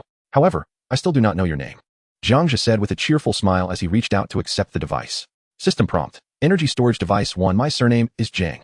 Note, no mistake. Just missing an I. The pronunciation differs. Correct pronunciation is Jiang. The engineer winked slightly, then turned to wave goodbye. Farewell, young one. You must not linger for more than an hour, or it could be fatal. Thank you, I understand. Goodbye. Jiang Zhe waved seriously in response. Jiang. Such a familiar surname, yet I cannot quite place it. Buzzing. The anti-gravity vehicle immediately stirred a tempest, soaring at remarkable speed towards the floating city. Jiang Zhe quietly gazed upwards, contemplating how the floating city would depart from Earth. 10 minutes later, rumble. The ground suddenly trembled. All the yellow sand on the surface was lifted hundreds of meters into the air. A massive semicircular shield slowly ascended around the floating city, extending infinitely, its span unknown, possibly stretching thousands of kilometers. Once the shield was fully erected, a powerful silver beam shot skyward, vanishing in the blink of an eye. Wow! Jiang Zhe could not suppress his astonishment. He remained there, uncertain of how long he had lingered. Once the airborne sand had settled, the floating city had long since disappeared from the sky, leaving no trace to suggest that humans had ever been present. To be continued. Chapter 401. The emergence of a fearsome foe, acquisition of the aircraft, eruption of a flare. In a critical moment, Jiang Zhe did not immediately inspect the contents of the energy storage device. Instead, he proceeded directly to the center of the square formation formed by 4 stone pillars. His gaze fell upon the 3rd and 4th pillars. As expected, following the trajectory of history, it pertains to Jiang's historical pathway in relation to me. In my historical narrative, the 3rd and 4th pillars had already been deliberately destroyed. If my conjecture is correct, these pillars may have been damaged following my conversation with the engineers upon my arrival. Jiang Zhe contemplated briefly, clarifying the entire sequence of events. Just as he prepared to dismantle the pillars, a buzzing sound echoed overhead. Jiang Zhe's first instinct was to assume it was personnel from the floating city. After all, it was conceivable that some individuals might remain on this desolate earth. Jiang Zhe looked up. Whoosh, whoosh, whoosh. 3 laser beams surged forth. Due to the suddenness of the incident, coupled with the relatively amicable demeanor of the engineers moments prior, Jiang Zhe instinctively presumed they were allies. However, to his astonishment, they were indeed foes. Fortunately, the 3 laser beams struck directly at Jiang Zhe's forehead, yet he remained unscathed thanks to his battle armor's infinite defensive properties. Seeking death, he thought fiercely. Bang! A deafening sonic boom erupted as the ground was blasted into a deep pit of gray and yellow, swirling clouds of dust engulfing the air. As he approached the aircraft, it vanished in an instant. Jiang Zhe's attack missed its mark, and upon turning, he saw the enemy aircraft had already retreated to a distance of a kilometer, now a mere black dot in the sky. Whoosh. Once again, 3 laser beams approached. But this time was different. He had ample time to prepare his defense. Raising his right hand, a shield enveloped him. They fled swiftly. Jiang Zhe narrowed his eyes and activated the locking chip. The pale blue frame of the chip pulsated rapidly, as if the enemy was navigating with a terrifying speed, attempting to discern Jiang Zhe's formidable nature. However, after the third wave of laser attacks, the pale blue locking frame successfully secured the enemy aircraft. Jiang Zhe remained stationary in midair, layering on 5 additional shields, allowing the enemy's laser onslaught to bombard him. Simultaneously, a sniper rifle materialized in his right hand. He did not intend to use the force to obliterate the aircraft for 2 reasons. First, the aircraft was exceedingly rare. Second, the speed of destruction was far outpaced by that of his sniper rifle. The energy bullet was swiftly charged, peering through the rifle's scope. Jiang Zhe quickly aimed for the underside of the aircraft. As a gravity-defying vessel, it sufficed to incapacitate the anti-gravity reactor at the bottom to ensure its descent, thereby preventing the enemy from escaping. The occupants of the aircraft appeared to sense the imminent threat of being locked on.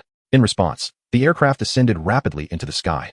Attempting to flee, Jiang Zhe would not grant them that opportunity. Utilizing every ounce of speed he could muster, he propelled himself upward. Bang, bang, bang. He ascended alongside the aircraft. Although he could not match its velocity, he had entered the sniper's effective range. Just as the aircraft was about to breach 10,000 meters. Bang, bang, bang, bang. A black energy bullet sliced through the sky, closing in on the aircraft with unparalleled speed. Though the pilot within the aircraft had reacted and was maneuvering in the opposite direction, it was too late. Once locked by the chip, any attack would strike true without fail. Then, a dramatic turn of events unfolded. The black energy bullet, drawn by an inexplicable force, altered its trajectory and shot directly toward the underside of the aircraft.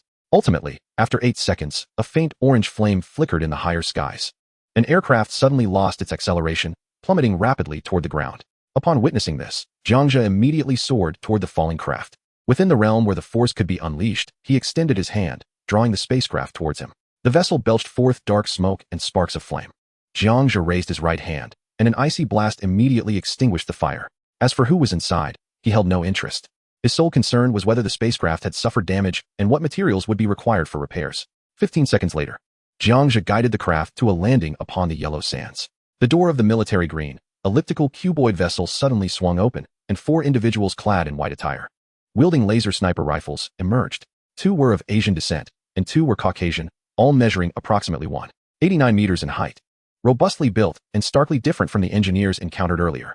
The appearance of these 4 men was not particularly amiable. Rather, they exuded an air reminiscent of a death squad or bandits. With an impassive expression, Jiang Zhe raised his hand, poised to unleash a telekinetic shockwave to eliminate the 3. Wait, don't kill me. We were mistaken. If you kill me, you cannot escape this planet.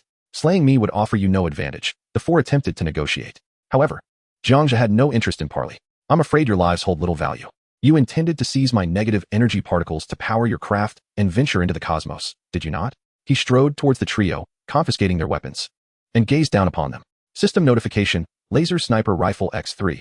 The system indicated that these weapons bore no attributes, for they were merely terrestrial armaments and did not belong to the 4-dimensional realm, thus contributing nothing to his capabilities. How did you? One of the Caucasians suddenly inquired, his surprise evident. It was clear to him that Jiang Zhe had no prior engagement with them. How, then, did he discern their intent to pilfer his negative energy particles? Your motives are painfully obvious. Even without telepathy, I can comprehend your intentions. Farewell.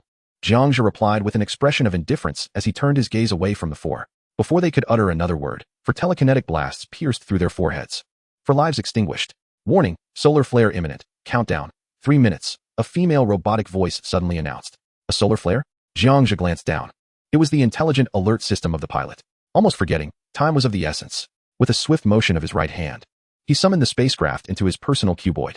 System notification, Advanced Anti-Gravity Spacecraft X1. Without pausing to inspect the vessel, he propelled himself like a bolt of black lightning towards the stone pillars.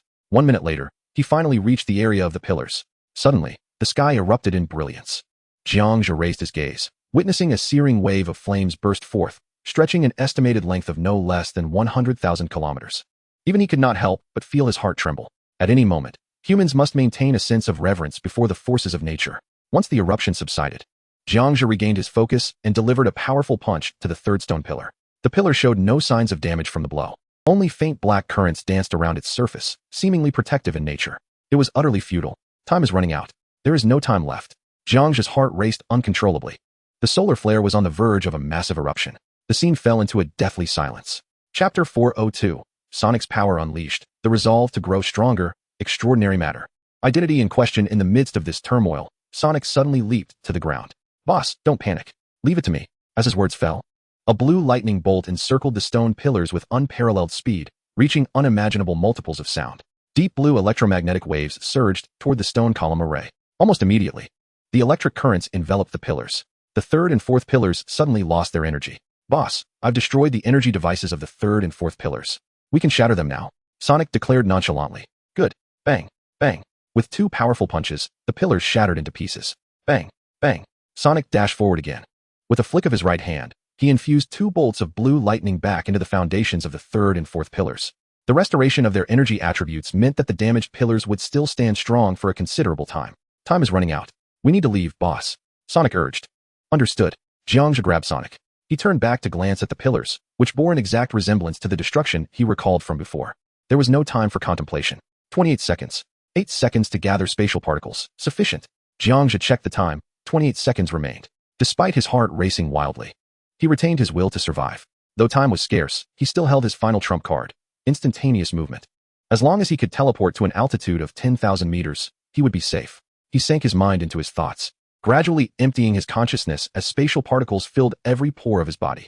Everything represented his unwavering determination to survive. As the 8 seconds elapsed, a flash of white light erupted. Jiang Zhe vanished from the desert. When he reappeared, the terrifying solar flare loomed overhead. The horrific temperature surged toward Jiang Zhe, and the 5 layers of shields he wore disintegrated upon contact with the searing heat. He had no time to react, rushing headlong into one of the portals. In that fleeting moment of entry, the intense heat instantly scorched his back. Thankfully, his cloak, imbued with extraordinary material properties, mitigated the damage, rendering it non-fatal. Upon entering the new cubic space, Jiang Zhe quickly retrieved his personal cube, tossing Sonic and Pi into the living room before teleporting to the 3rd floor and diving into the swimming pool. Splash! A cloud of white mist instantly rose from the water's surface. After a while, when Jiang Zhe emerged from the pool, he found that it had transformed into a hot spring. That was close. Too dangerous. Jiang Zhe exhaled a deep breath. Instinctively, he reached for the back of his head, only to find it completely bald, accompanied by a searing scar. Even the self-healing process was excruciatingly slow. He felt utterly drained, yet his strength remained unaltered. He then retrieved a high-grade restorative potion and consumed it in one swift motion. His dark hair began to grow at a visible pace until his wounds were entirely healed. Only then did Jiang Zhe return from the pool to the living room on the 1st floor.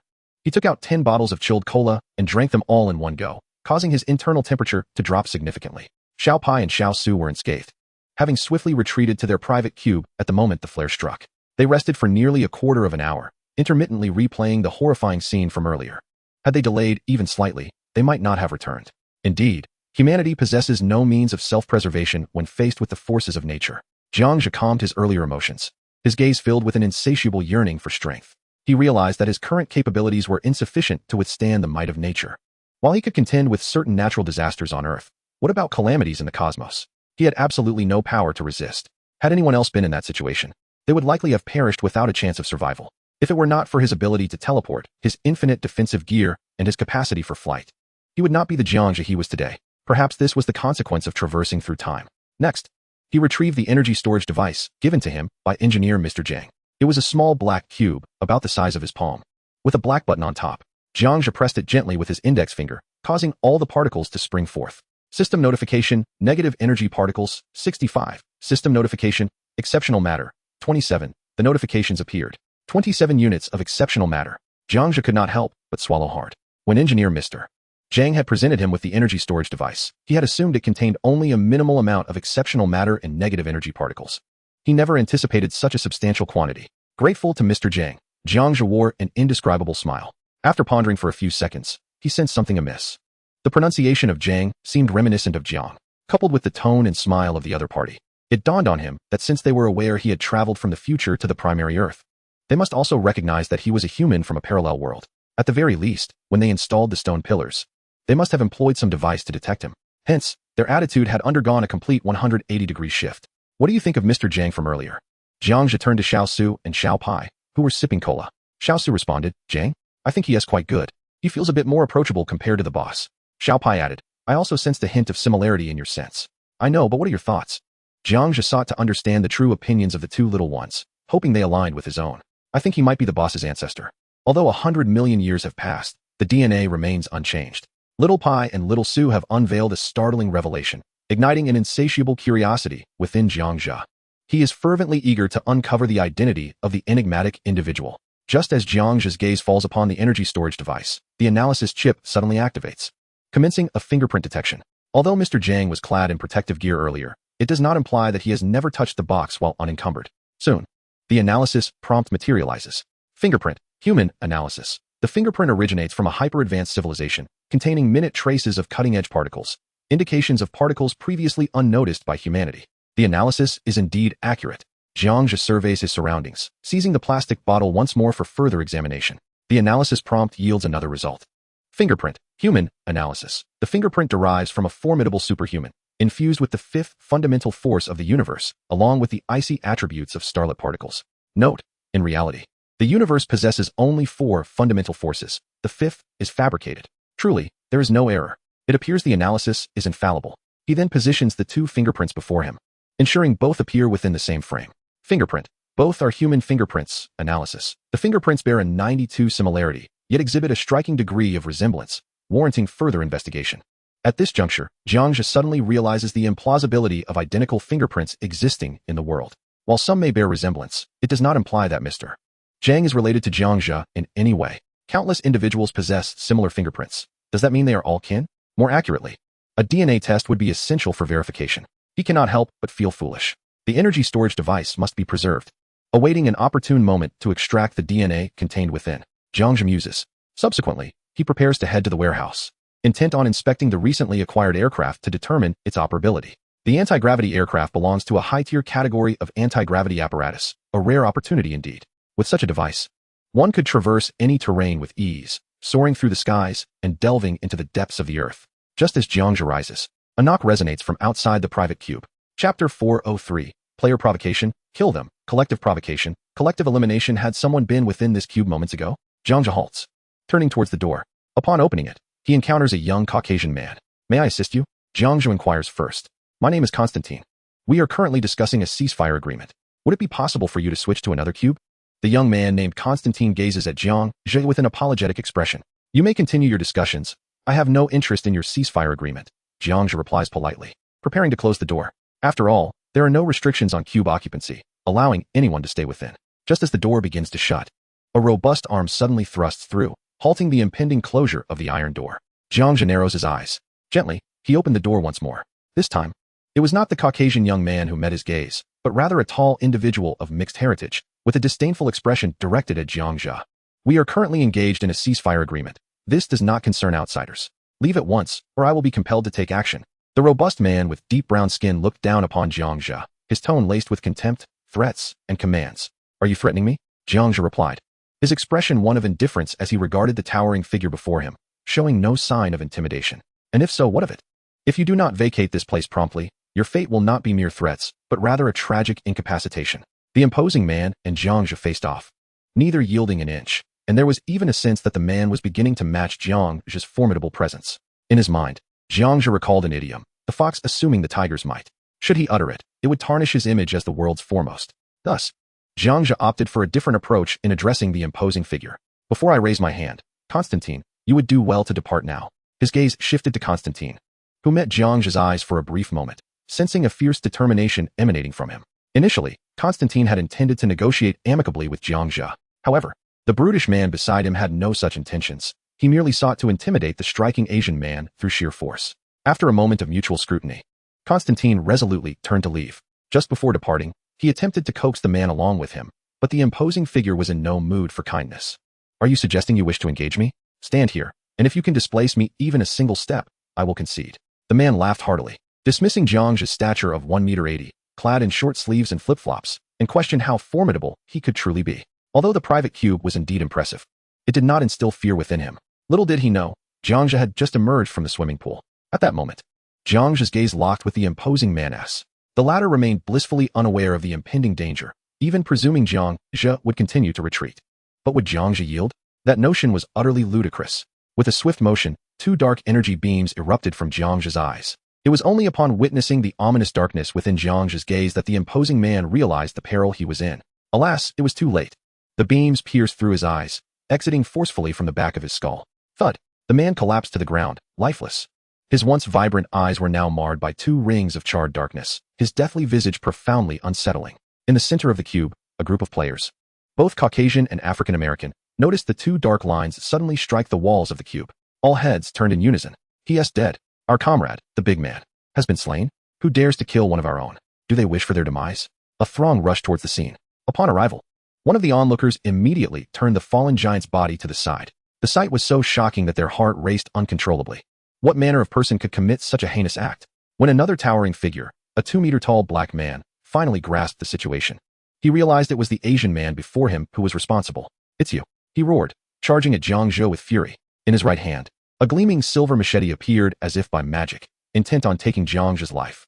A throng of onlookers gathered behind him, ready to assist. Indeed, Jiang Zhe replied nonchalantly. Anyone who provoked him typically had a chance at survival, for ignorance is often excusable. However, once a warning was issued, should the adversary still seek to assert their strength, they could expect no mercy. In an instant, as the confrontation drew near, Jiang Zhe's right hand made a subtle gesture. Boom. The massive black man suddenly erupted. Contrary to expectations, he did not leave behind a gruesome mess. Instead, he was disintegrated into a cloud of black ash, scattering across the ground. Those who had intended to join the fray, both white and black, were struck with horror. They had no understanding of how the giant had perished, only feeling a searing wave of ash pass before their eyes, followed by the abrupt disappearance of their formidable comrade. They exchanged glances, each at a loss for a plan.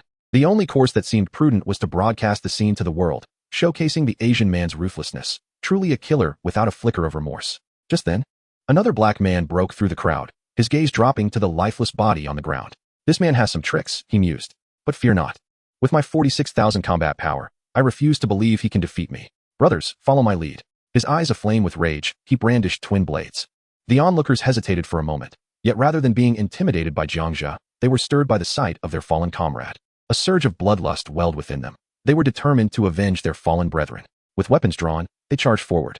Among them, a few took potshots from the throng, most of whom were black. Faced with a cacophony of shouts and threats, Jiang Zhe could hardly contain his amusement. In the blink of an eye, 2 dark rays swept through the crowd, claiming lives with ruthless efficiency. Wails of despair echoed in their wake. In less than 5 seconds, 67 black men lay dead, and those still moaning on the ground were swiftly silenced by Jiang Zhe's merciless strikes. System notification, Force 69. System notification, Ice Force 69. The remaining white spectators were left dumbfounded, speechless. They now understood the true identity of the man before them and the depths of his cruelty. However, upon reflection, they realized that with all the black men dispatched, the ceasefire agreement no longer held any relevance. A wise individual in the crowd proposed that as long as they did not provoke the Asian man, he seemed unlikely to harm them. A moment later, they collectively addressed Jiang Zhe, esteemed warrior. We apologize for our transgressions. We shall take our leave and hope you will not seek to end our lives. The group of white individuals bowed in deference to Jiang Zhe, seeking his favor. Due to the absence of Jiang Zhe's opinion, they dared not leave without permission. However, there was no sense of discontent among the crowd. It is only natural to adopt a humble demeanor in the presence of the strong.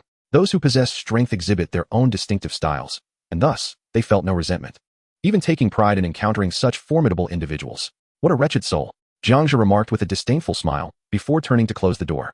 Once the door was shut, a flurry of discussion erupted among the group regarding the meaning of wretched soul. Clearly, no one grasped the essence of that phrase, as none understood the profundity of the Chinese language. Nevertheless, the opposing party promptly disseminated the video to the World Channel, igniting a considerable uproar. The author has a statement. Chapter 404. The world condemns. Jiang Zhe steps forward. The world falls silent, inspecting the cargo hold. Jiang Zhe had arrived at the warehouse, ready to assess the extent of damage to the aircraft. His private messages were incessantly buzzing. Upon opening them, he discovered they were all from guild players. Since these players had previously encountered Jiang Zhe, they instantly recognized him from the video. Indeed, it was the guild leader, Jiang Zhe. A brief glance through the messages revealed that they all expressed concerns about the video being exposed on the World Channel, inciting waves of dissatisfaction. Is someone recording videos? Jiang Zhe pondered as he opened the World Channel, immediately confronted by a plethora of comments. What a cruel method. A large black man pierced through the eyes by 2 laser beams. Who could commit such a heinous act? Isn't that the hallmark of a psychopath? Damn. If I find out who did this, I will certainly rally a group to eliminate that murderer. Who dares to treat us black people this way? Our lives matter too. Who is it? Step forward. The world players who had viewed the murder video could not help but feel a chill run down their spines. The brutality of the act was simply appalling. It was me. Is there a problem? Jiang Zhe edited and sent this message. Upon seeing it, the World Channel players were momentarily taken aback, followed by an explosion of messages. How could there be a problem? The deity executed it flawlessly. They must have sought their own demise. I support Jiang Zhe. So it was Jiang Zhe, then there's no issue. Clearly, they provoked Jiang Zhe first. Their deaths are not unjust. The sentiments in the channel shifted dramatically. Who among you would dare to blame Jiang Zhe? That would indeed be courting death. Observing the chat records, Jiang Zhe smirked disdainfully. He took action, utilizing the GM chip to delete the video. After all, the content was quite discordant. It would be inappropriate if it affected the growth of the delicate flora and fauna. The uproar was thus completely quelled. Jiang Zhe returned to the warehouse area, which spanned approximately 100 square meters and was filled with an abundance of supplies, mostly basic provisions. Water and biscuits were stacked in heaps. Jiang Zhe found a suitable spot, retrieving the military green-patterned aircraft. During the earlier skirmish, he had not had the opportunity to closely examine its appearance. Now, upon inspection, he realized that this anti-gravity vehicle was indeed quite sophisticated. The texture of the vessel is not merely for aesthetic appeal. Rather, it serves as an adhesive surface aimed at attracting trace materials from the cosmos. As for the specific rationale behind this design, he remains oblivious. Jiang Zhe maneuvered the craft into a hovering position and identified the damaged area. Item: Anti-gravity spacecraft, damage, engine, severity, 39 negative energy particles, 0. The analysis prompt indicates that the engine's damage is not severe. Most importantly, the absence of negative energy particles precludes the possibility of utilizing them as a power source to recharge the spacecraft. Jiang Zhe conducted a thorough inspection of the spacecraft. Both sides lacked any doors, leaving only the rear entrance operational. Utilizing the last vestiges of energy, he opened the door, revealing an interior shrouded in black smoke, suggesting considerable internal damage. He gently exhaled, dispersing the smoke. This was a combat-ready anti-gravity vessel. Inside, silver-hued chip panels lined both sides. The analysis prompt revealed that these panels were exceedingly resilient, impervious to damage even from sniper fire or cannon blasts. He advanced 3 meters to the control console. Directly in front of him was a chip windshield, with the analysis prompt indicating it boasted similar attributes: heat resistance, corrosion resistance, high-pressure endurance, and the capacity to withstand various extreme environments. The console featured both a pilot and co-pilot seat, the latter being a standard leather chair, while the control panel was a seamless expanse of silver chip material. A spherical metallic orb separated the two seating areas. Item: Neural connector, status: undamaged connection, not connected.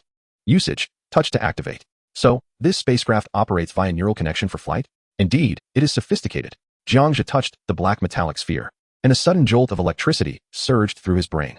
Immediately, a 3D holographic projection materialized before him, displaying the following information: starting location, Earth, destination, Pegasus Galaxy, route planning. Error: unable to calculate, current location, 4-dimensional cube, negative energy particles, 0, internal power, 15, spatial travel, 0. The imagery broadly summarized the flight route. As Jiang Zhe scrutinized the final details, he suddenly discerned a crucial element: spatial travel. This vessel possesses the capability for spatial traversal. However, the current energy level stands at 0. The energy required for spatial travel is not derived from negative energy particles. This revelation truly took him by surprise. Perhaps he had indeed stumbled upon a treasure. Perfect. Jiang Zhe felt a profound sense of satisfaction and prepared to continue assessing the extent of the damage. Suddenly, the upper metallic plates on both sides behind him swung open, releasing a shower of sparks from frayed wires. He approached to investigate. Damage: Type A energy storage chip compromised, circuitry completely destroyed. For the next hour, Jiang Zhe remained within the confines of the spacecraft, traversing the interior. He prioritized repairing the simplest circuits, leaving the remaining damages for future attention. Xiao Pai and Xiao Su languidly consumed Jiang Zhe's snacks while observing his movements. Ultimately, he discerned how to restore this spacecraft to functionality. Only 200 units of Type A energy storage crystals are required. As for the internal circuitry energy, there remains a surplus from the previous construction of the battle armor, thus it does not warrant excessive concern. This flying vessel necessitates 2 additional energy sources. Firstly, a power akin to nuclear fusion for spatial traversal. Secondly, several negative energy particles for anti-gravity. Jiang Zhe promptly identified corresponding alternative methods. The first alternative, the fur of Sonic, inherently harbors boundless energy. He contemplated the use of nuclear energy chips to substitute for Sonic's fur, but ultimately deemed it impractical for the long term. If an infinite energy supply is attainable, why settle for a limited one? Regarding the requisite negative energy particles, he currently does not require an abundance. The 60 or so clusters of negative energy particles he possesses are sufficient for the flying vessel's operation for a period. However, the challenge lies in the incredibly arduous process of manufacturing negative energy particles. Even with his grasp of intermediate anti-gravity technology, the endeavor of creating these particles seems utterly fantastical. This method has been temporarily abandoned. The only means to acquire those particles would be through unboxing or at specific occurrences. After a thorough inspection, he unexpectedly discovered the weapon system of the flying vessel, resembling a laser weapon akin to battle armor.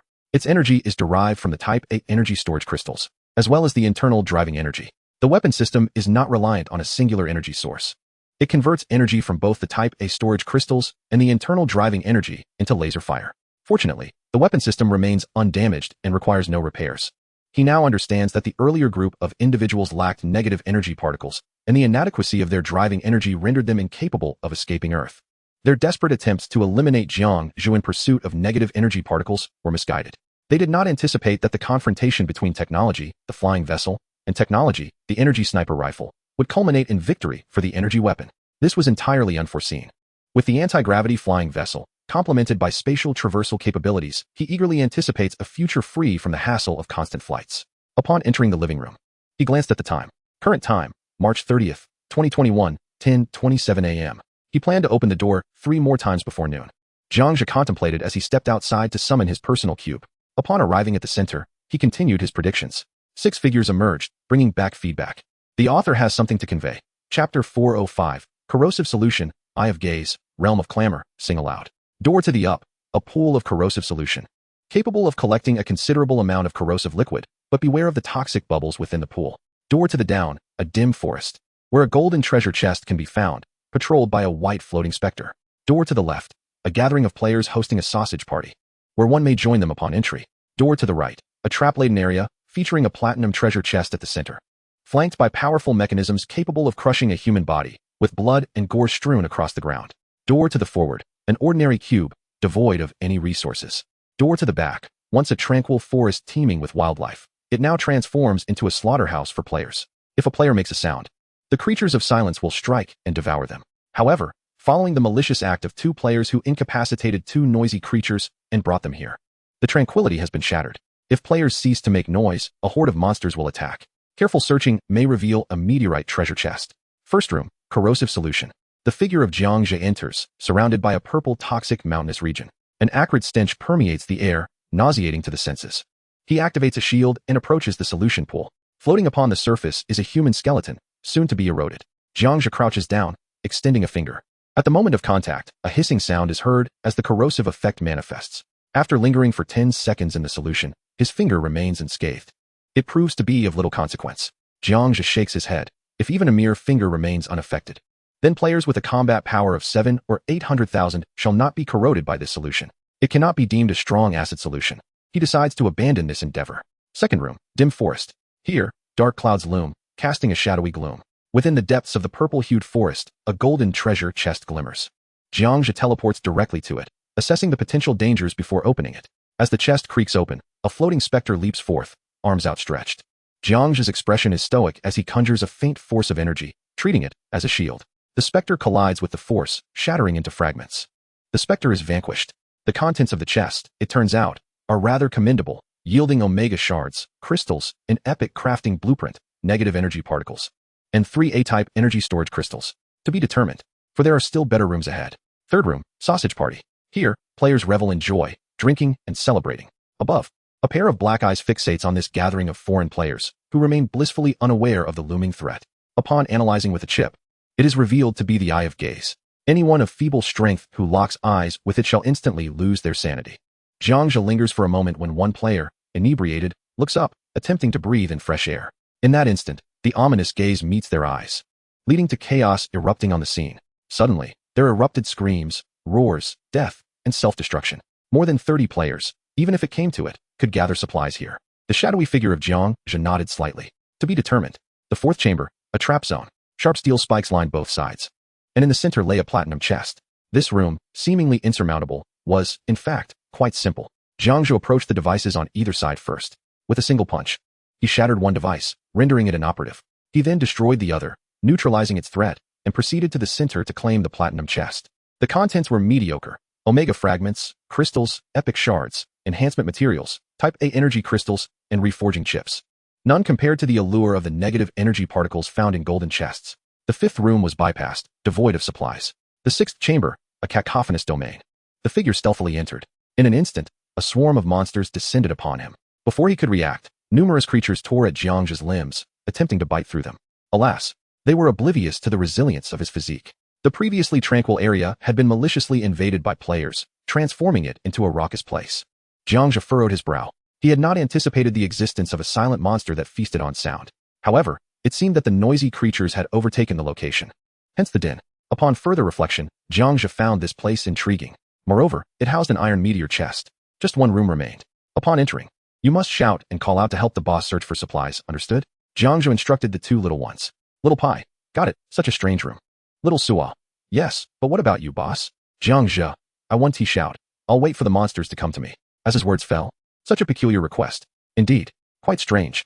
Little Pai and Little Suo exchanged glances, their expressions gradually turning disdainful. Jiang Zhe's lips twitched slightly. The thoughts of these two seemed rather unhealthy. Approaching the door, he didn't even bother to check the analysis chip, simply opening the door and stepping inside.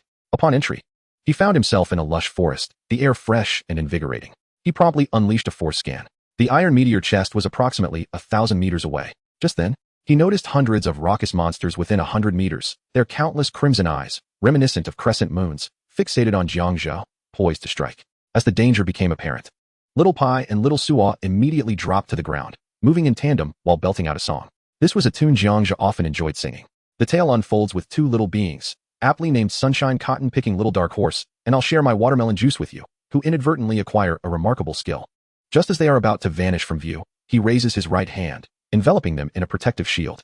The thought of using them as bait, leading them to their demise, is utterly inconceivable. The potential loss of such precious companions, should they fall prey to the cacophonous creatures, would be too great, considering the considerable resources required to nurture another little companion.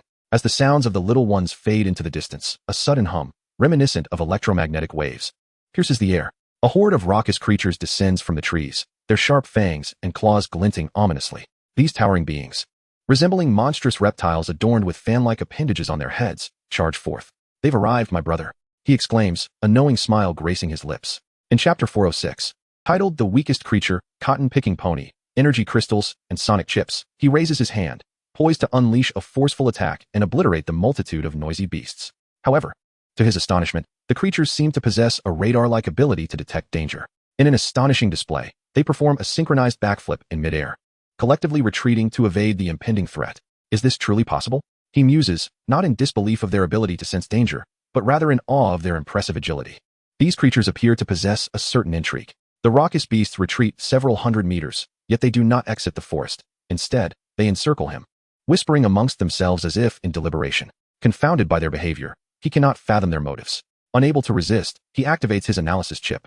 Creature, noisy beast, abilities, crown detection, advanced strength, advanced agility, advanced defense, aerial jump, weakness, fear of sound, poor vision, assessment. Upon detecting sound, they will scatter in groups away from the source. In the absence of sound, they will attack with ferocity. Even the slightest noise will amplify their aggression exponentially. Their vision is so limited that they struggle to perceive entities right before them. Upon reviewing the analysis, he suddenly comprehends his earlier misstep, uttering they have arrived. My brother was ill-advised. Although his voice was faint, it was not imperceptible to their keen senses. He steps forward, the crunch of broken twigs echoing in the silence, prompting the creatures to retreat in unison. Utilizing his powers, he gently levitates, gradually approaching the beasts. Indeed, they shrink the circle of their encirclement, moving closer to him. It is working. He silently rejoices. He cautiously places his hand over his heart, aware that even its rhythmic beating might incite their retreat. With a deliberate motion, he raises his right hand, enveloping himself in 5 layers of protective shields, effectively silencing all sound. At the very moment the shield enveloped him, a horde of creatures suddenly straightened their spines, collectively releasing the fleshy appendages atop their heads, while emitting an inaudible sound that vibrated at a high frequency. In a mere 3 seconds, this cacophonous assembly surged towards Jiang Zhe with astonishing speed. He surveyed the area and beheld hundreds of raucous creatures resembling tropical geckos. The 100-meter distance vanished in an instant. Just as the first of these noisy beings approached Jiang Zhe's shield, a resounding explosion of black primal force erupted from him. The creatures' crowns vibrated manically, propelling them forward with unparalleled velocity. Before the primal force could engulf them, many of the monsters perished on the spot. System notification, Ice Power 248. System notification, Primal Force 248. System notification. When the primal force finally swept over them, the corpses of the raucous creatures disintegrated into black ash, ascending into the sky. Was it truly this simple to deal with? Jiang Zhe found himself momentarily stunned, astonished beyond measure. It turned out that the primal force was unnecessary. A mere loudspeaker would suffice. He wandered about, inspecting the numerous ashen remains, only to discover that there were no materials to be found. He then proceeded towards the heart of the forest. Along the way, he released a primal force scan. The two little creatures were still 500 meters away, joyfully singing Little Black Horse Picking Cotton, seemingly oblivious to their purpose. Indifferently, he chose to disregard them. Upon reaching the center, he retrieved the meteorite treasure chest and assessed it for danger. A prompt appeared, revealing that the chest contained a released annihilation particle. He hastily retreated behind the chest and gently pried it open using his primal force. Boom! A dazzling ray of colors shot forth, instantaneously obliterating a towering tree, transforming it into shimmering particles that vanished from the forest. Had he opened the chest without forethought, he might have met his demise. Jiang Zhe felt a rush of anxiety. Typically, he would not bother to check if a chest posed danger, for many threats did not register as perilous in his eyes. Yet this time, an immense danger lurked. Fortunately, a timely inspection had spared him, otherwise, he would have faced certain death. He silently expressed his gratitude. Approaching the chest once more, he collected all the materials within. System notification, Omega Fragment 24, System notification, Omega Crystal 6, System notification, Epic Shard 14, System notification, Sound Wave Chip 1, System notification, Type A Energy Storage Crystal 32, System notification, Negative Energy Particle 8. A series of notifications cascaded down. The spoils from this treasure chest were markedly superior to those from previous encounters. The abundance of Omega fragments and crystals, along with various essential resources, was truly remarkable. The last 3 notifications piqued Jiang Zhe's interest. After collecting most of the materials, he examined the details of the final 2 items. The Type A Energy Storage Crystal was a blue, flowing energy gem, while the Sound Wave Chip appeared as a colorless, transparent piece, seemingly devoid of any energy within. The A-type energy storing crystal is infused with an immense reservoir of energy that is difficult for the average user to harness. Even if one were to accidentally acquire this crystal, utilizing it would remain a formidable challenge, unless the user possesses specialized equipment. The sound wave chip encompasses infrasound, strong sound waves, ultrasound, and noise waves. Upon contact with blood, it softens, enabling the user to perceive the sounds of the world around them, while also providing capabilities for counterattacks during constraints or combat situations. Such a remarkable item. Jiang Zhe's gaze burned with fervor. It is essential to comprehend the various applications of sound waves. Firstly, infrasound manifests in everyday life. For instance, the noises from vehicles or ships during bumpy rides can induce negative sensations such as nausea and headaches if the sound waves fall within the infrasound frequency range. If the power of infrasound were to increase significantly, it could potentially cause instant separation of flesh from bone. Secondly, strong sound waves serve a clear purpose: to intimidate enemies, rendering them immobile without inflicting long-term harm. Thirdly, ultrasound, which stands in stark contrast to infrasound, finds its usage predominantly in the medical, military, industrial, agricultural, and chemical sectors. Lastly, noise waves can instantaneously incapacitate an adversary's auditory senses and central nervous system, inducing a state of unconsciousness, typically employed when one seeks to avoid lethal outcomes. At this juncture, Jiang Zhe recalled the concept of sound waves, noting that there was at least one variant pertaining to clustered sound wave pulses.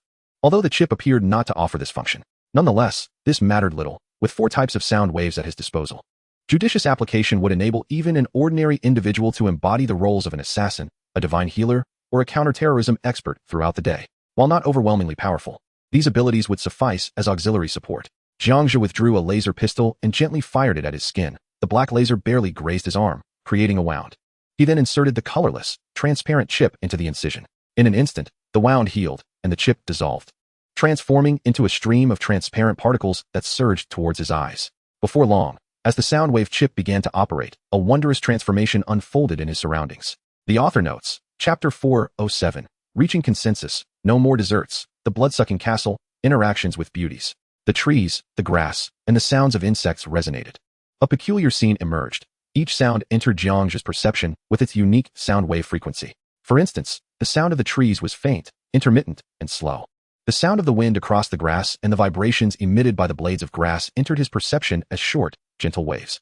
The chirping of the insects, however, surged into his awareness as rapid, high-pitched, and expansive waves. Finally, 2 little creatures came bounding back from a distance, their mouths humming the tune of Sunshine Picking Cotton Little Black Horse, which surged into his perception as a wave soaring skyward. It was as if every sound and vibration had been amplified countless times. Driven by curiosity, Jiang Zhe adjusted his focus toward the grassy expanse the 2 little ones were about to cross, slightly parting his lips in anticipation. Infrasound struck their small forms with a rapid, explosive force. The 2 little creatures suddenly felt a weakness in their feet, and before they knew it, one of them collapsed onto the grass. What could be happening? Is it possible that I am experiencing low blood sugar again? Little Pai looked quizzically at Little Huang, giving him a vigorous rub. Typically, only low blood sugar or cardiovascular issues could abruptly cause such weakness in the legs. Pai, we both seem to be in need of sugar, Little Sue pondered momentarily before suggesting. I propose we venture to the kitchen at 3 in the morning and devour all the desserts in the fridge. That should remedy our predicament. I concur. Little Pie nodded slightly. The two little beings exchanged glances, reaching a mischievous consensus. In the next moment, the chirping of insects in the trees ceased abruptly. Following that, a cascade of gray-brown bugs plummeted from the trees, landing squarely on the heads of Little Pie and Little Sue. This was the result of Jiang Zhe's infrasound. Is it raining? Little Pie curiously touched Little Huang's head, only to find a winged insect upon contact. He looked down and exclaimed, "A cicada." Little Pie's pupils constricted sharply. Ah! He instantly transformed into a streak of yellow lightning and bolted away. Damn it! Little Sue shouted in alarm, sprinting in the opposite direction. When the two little creatures finally returned to Jiang Zhe, they found him watching them with a sly grin. The astute little mouse and hedgehog quickly grasped the situation, their expressions darkening. They silently vowed that tonight, not a single dessert would remain in the refrigerator. Not even Jesus could save the Oreos, chocolates, or cream cakes. All right, let's proceed to the next door. Jiang Zhe hummed a little tune, leisurely ascending into the sky, releasing primal energy to search for a spatial gate. But finding none after a brief moment, he then unleashed more primal energy, soaring toward the heavens. At an altitude of 10,000 meters, he ultimately discovered 4 doors. It seemed this place was indeed a genuine planet. Jiang Zhe gazed downward. Unlike Earth, the surface was predominantly land, with water occupying a lesser portion. Otherwise, spatial gates would not manifest at such heights. There exists a common rule. Any spatial gate appearing at an altitude of 10,000 meters must belong to a planet, barring certain areas where forests, rivers, or deserts might be artificially simulated. After a brief survey, he began to open the 4th door of the day. 4 figures emerged, bringing back feedback. Left door, one is about to unexpectedly witness a thrilling fencing exchange. Right door, a vampire castle, where one may encounter 3 graceful female vampire beings. Should one be bitten by their sharp fangs, all dimensions will be enhanced, though alas, their fangs seem incapable of breaching your defenses. Forward door, a silver treasure chest lies within, devoid of any danger. Backward door, one can witness a ritual, with a platinum treasure hidden beneath the river waters. The first chamber revealed a fencing exchange. An English male player, adorned with a top hat, was engaging in a duel with another English player, vying for resources. In their quest to maintain an air of elegance, they opted to employ the medieval practice of dueling to contend for the coveted golden treasure chest. This choice is indeed commendable. The figure of Jiang Zhe observed for a moment, unable to discern a clear victor, and thus retreated. In the second chamber, the castle of vampires. As Jiang Zhe stepped into this domain, a gothic ambience enveloped him. It was a dimly lit forest, with the moon in the sky shining exceptionally bright. Beneath the night's veil, a towered castle flickered with candlelight, 100 meters away. Eerie howls of wolves echoed from the mountaintop, and countless pairs of crimson eyes seemed to have detected the hidden presence of Jiang Zhe. In a swift motion, Jiang Zhe entered the castle and knocked on the door. 3 pale-faced women emerged. "Come, bite me." Jiang Zhe presented his neck, unwilling to squander time with the vampires. He extended his neck, inviting them to bite and curious about the potential enhancement of his attributes. As for the virus, he possessed the force of healing and potions to eliminate any contagion. Really? One of the beauties expressed disbelief. This is quite the unusual request. Another chimed in. "I sense something amiss," mused the last lady. "Enough chatter. I'm busy. Hurry and bite." Jiang Zhe replied with slight irritation, a formidable aura emanating from him. The 3 women, taken aback by such overwhelming presence, instinctively recoiled, having never encountered such power before. After a brief moment of contemplation, they reasoned that a strong individual must have his reasons. If they did not comply, they might face dire consequences. Yes. The bravest of the beauties stepped forward, slowly crouching down, revealing her white fangs. "Shall I begin to bite?" she asked, preparing to remove Jiang Zhe's trousers, seemingly seeking his consent. "Have you misunderstood? It's not there. It's here." Jiang Zhe looked down at her, his expression darkening. Was her intention somewhat impure? "Here." "Oh, my apologies, a misunderstanding." The vampire girl corrected herself, moving behind Jiang Zhe. "Silence. It's the neck, not the backside," Jiang Zhe commanded, turning around, his expression grim, as if on the verge of an explosion. "Oh dear, you should have mentioned it was the neck," she exclaimed, wiping away sweat, relieved. At this point, Jiang Zhe truly felt that coming here was a misstep. The intellect of these 3 beauties appeared rather lacking. Suddenly, a resounding clash echoed. Clack! The beauty's fangs shattered. "Woe is me," she lamented, gazing at her broken teeth before hastily retreating to her chamber, vowing never to encounter such a peculiar man again. The author has something to say. Chapter 408, Simultaneous Entrances, for 1,000 Attributes, Ghostly Whispers, leading the maid astray. "You come." Jiang Zhe scratched his neck, feeling an itch, but no harm done. "Me? I'll be right there." The beautiful woman, trembling with fear, stepped forward, unable to refuse Jiang Zhe's demand. She extended her fangs and bit down. Clang! Her sharp teeth shattered. With tears in her eyes, she departed. "You come here," Jiang Zhe commanded, pointing at the 3rd beauty. Me? Please, sir, spare me. Do not punish us in such a manner. We harbor no ill will towards humanity. We only consume the blood of animals. The woman immediately knelt before Jiang Zhe. If this continued, how would they sustain themselves? Helpless, Jiang Zhe produced a laser knife and made a small incision on his arm, presenting his left hand before her. Now bite, he ordered. The woman swallowed hard, her heart racing, faced with the allure of blood.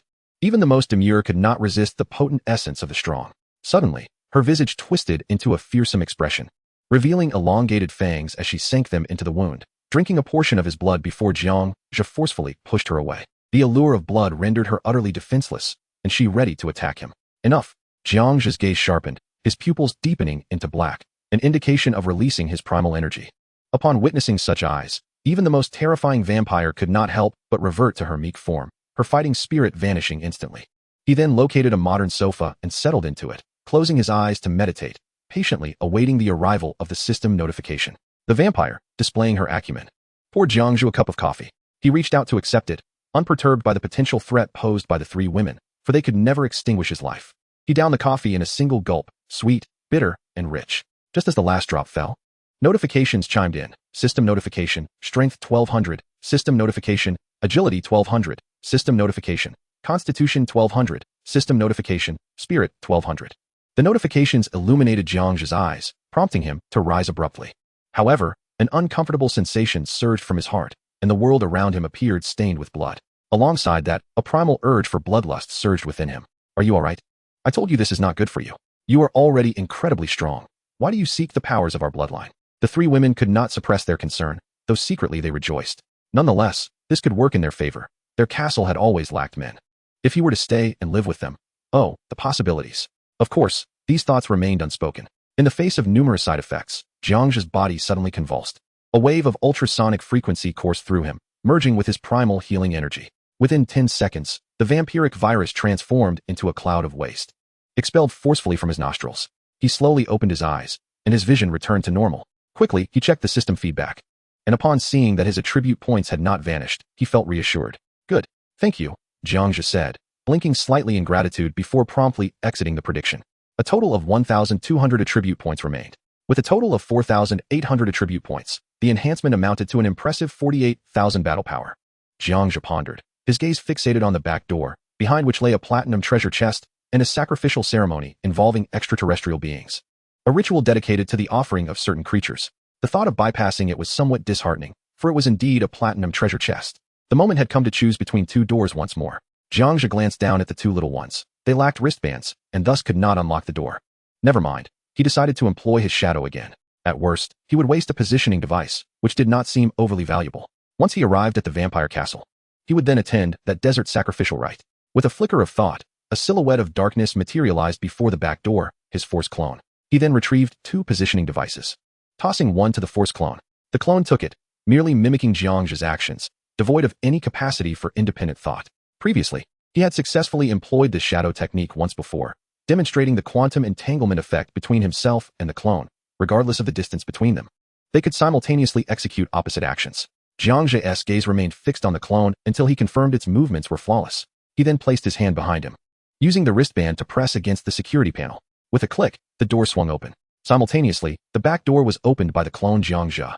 Stepping through the right door, Jiang Zhe advanced into the dimly lit forest, immediately activating the coordinate positioning. 3 seconds later, he successfully received another set of coordinates, this time from the positioning device of his clone. It worked. A smile gradually spread across Jiang Zhe's face as he surveyed his surroundings, which mirrored his earlier predictions: the moon, the mountain peaks, the howling wolves, the forest, candlelight, and the castle. Without lingering, he utilized teleportation to arrive at the vampire castle's entrance. He knocked on the door, and 3 beautiful women answered, just as he had anticipated, still stunning. However, there was no time for admiration. The intelligence of these 3 women was somewhat concerning. Jiang Zhe's actions were swift. He drew a laser pistol and shot himself in the left arm, blood gushing forth. He then raised his right hand, abruptly pulling one of the women closer. Blood. No questions asked, or you shall perish. Jiang Zhe commanded, his voice low and firm. Yes, yes, yes. The women were terrified. They had encountered a formidable presence, and yet, inexplicably, one of them found herself drawn to this dominating aura. Though she thought about it, her actions remained efficient. The entire process took no more than 10 seconds. Far simpler than anticipated. Jiang Zhe then settled back onto the leather sofa, closing his eyes to rest as he awaited the system notification. Does he know we are vampires? He must know, yet having never seen us, how could he be certain? His blood exudes a potent masculinity. I feel I might burst. Burst? Speak more seriously. What is broken? What level or stage are we discussing? Oh, I see. Sister misunderstood. I thought you were referring to your sister. How annoying. Meanwhile, the three vampire maidens whispered among themselves about Jiang Zhe's blood. Unbeknownst to them, they had inadvertently activated the Cosmic Express. When 5 minutes had elapsed, Jiang Zhe exhaled the viral waste. System notification, all attributes 1200, the familiar notification echoed. At last success. Jiang Zhe rose with a smile and approached the trio of vampire maidens. You three, little one, little two, little three, you are doing splendidly. Please continue to prey on beasts. Should any foolish humans provoke you, I advise you to drain them completely. Jiang Zhe nodded in satisfaction, lightly tapping each of the maidens on the head with his right hand. He then turned and departed without further delay. Little one, little two, little three? Is that how he has named us? They mused. How curious. How did he know we only feed on beasts? After all, he is a formidable being. It is only natural for him to have secrets. Indeed, I concur with his perspective. Many repugnant men have lecherous intentions toward us. Next time, I shall drain them all. Yes, I support you, sister. Shall we go hunt men now? Let us go. The vampire maidens exclaimed, as if invigorated. With a change of scene, the three maidens arrived at a small village where a group of thieves was pilfering the duke's livestock. Had Jiang Zhe chosen to observe further, he would have discovered that this was an authentic representation of medieval Europe. However, he paid no mind to such details. Ascending into the sky, he and his companions admired the night view for a moment before retrieving a positioning device and inputting the coordinates for the sacrificial site. Chapter 409, Desert Revelry, Player Sacrifice. Possession by a dark god, irretrievable. The fifth opening of the day commenced. Upon entering the coordinates, the surrounding scenery that had once been a dim forest swiftly transformed into an ordinary cube. The cube moved rapidly, accompanied by the sounds of friction, while both high and low temperatures intermittently assaulted the senses. For Jiang Zhe, who understood that the cube existed singularly within the universe, this presented no significant challenge. Even traversing the surface of the sun would not cause the cube to dissolve. 10 seconds later, the cube halted, revealing a solitary door before him. Jiang Zhe activated his foresight. Within lay the nocturnal desert sacrificial scene he had previously envisioned. Accompanied by the two small ones, he approached and opened the door. Upon entering, the environment shifted. The night desert stretched before him, with distant bonfires flickering in the darkness. The scene was peculiar, despite being a desert. The sounds of flowing water could be heard nearby. The sacrificial ceremony was taking place at the base of a hillside beside the river. Jiang Zhe listened intently, discerning some obscure language carried by the wind. After translation, he learned that the ceremony had commenced. Let us take a look, he declared, teleporting swiftly toward the target. Upon reaching the summit of the small hill, cloaked in the inky darkness of night, I became virtually undetectable. Below, a throng of modernly attired youths indulged in merriment and libations. Tethered to a wooden frame were 5 individuals, their feet positioned dangerously close to a crackling bonfire. A cursory glance revealed 2 of Asian descent and 3 of European heritage. Were they players? Who, then, had recited the incantations? A sense of foreboding crept over Jiang Zhe. To err on the side of caution, he activated his analytical chip, scanning each reveler methodically. Initially, the player's information appeared rather ordinary, until, upon surpassing 100, anomalies began to surface. Species, human, ability, possession by an eldritch god, vulnerability, form and weakness are inconsistent, evaluation a shadowy entity from beneath this planet, typically seeking to inhabit humanoid forms to conduct sacrifices. A series of evaluations unfolded, indicating that the eldritch god was an energy being capable of invading the consciousness of players, exploiting their weakened awareness to commandeer their minds, thus igniting a sacrificial conflict. From the multitude, it sought to select the most suitable candidates for its dark rites, particularly drawn to the unique energy substances within the blood of the 5 individuals, which constituted an invaluable nourishment for the entity.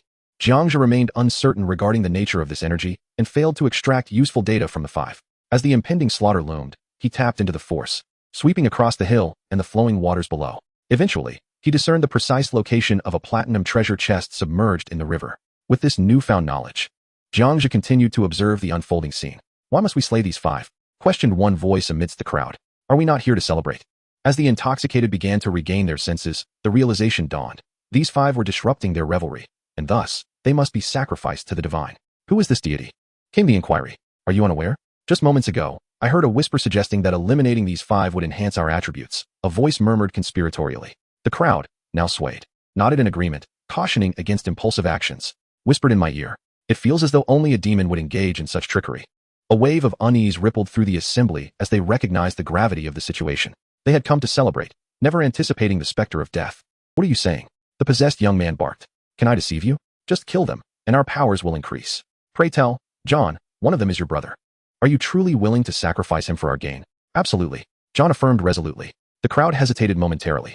If he was prepared to take his own brother's life for the sake of their collective power, did they have any grounds to intervene? Was not the allure of increased strength irresistible? Thus, the inebriated souls shifted their stances. I consent. Whether divine or demonic, strength is our paramount concern. They echoed in unison.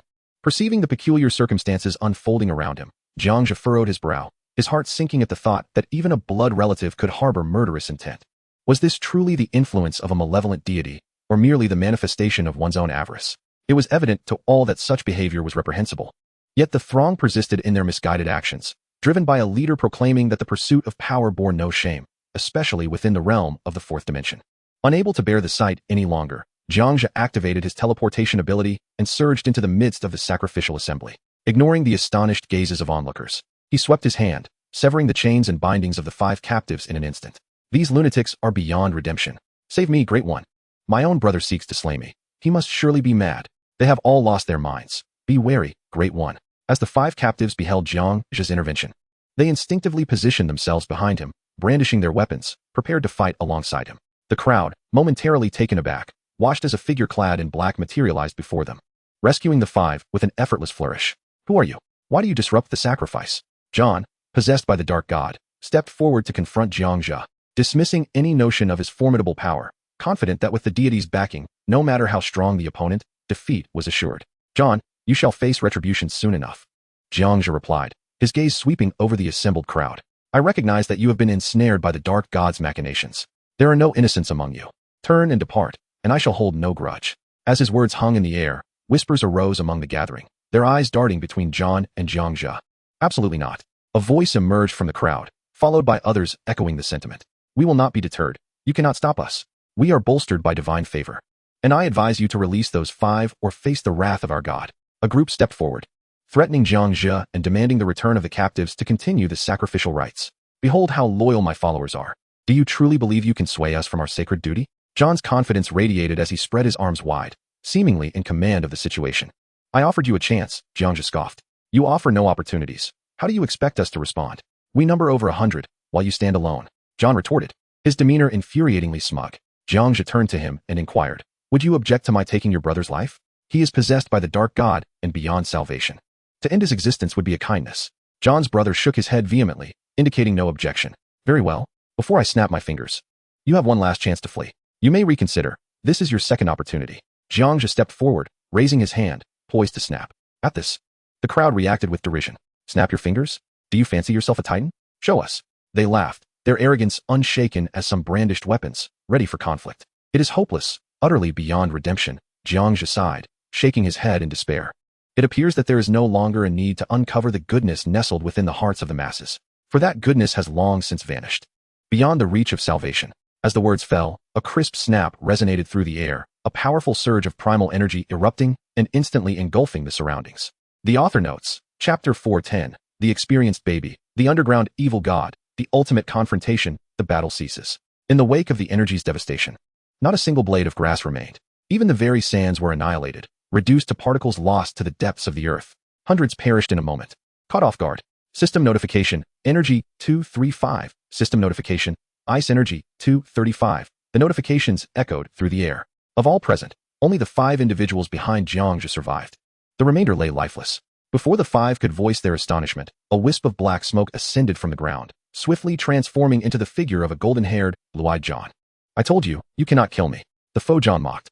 As the words left his lips, he suddenly opened his mouth, and an inexhaustible cloud of black smoke enveloped Jiang Zhe and his companions. This was entirely unsurprising to me. Jiang Zhe coldly raised his hand, enveloping himself and the 5 behind him in a 5-layered, formidable energy shield. System notification, energy shield is rapidly deteriorating. A series of system notifications followed. Jiang Zhe remained unfazed, stating, let us see whether your energy reserves surpass mine. Shall we put it to the test? The foe John erupted in laughter. Instantly, the surroundings were shrouded in a thick fog, akin to being cast into the depths of hell. Countless skeletal figures emerged from the earth, transforming into specters that lunged toward Jiang Zhe's energy shield. Can we truly survive? You are the great Jiang Zhe, are you not? Please tell me. You must be the great Jiang Zhe, right? Panic swept through the crowd. Given the current predicament, it seemed certain that they would meet their demise.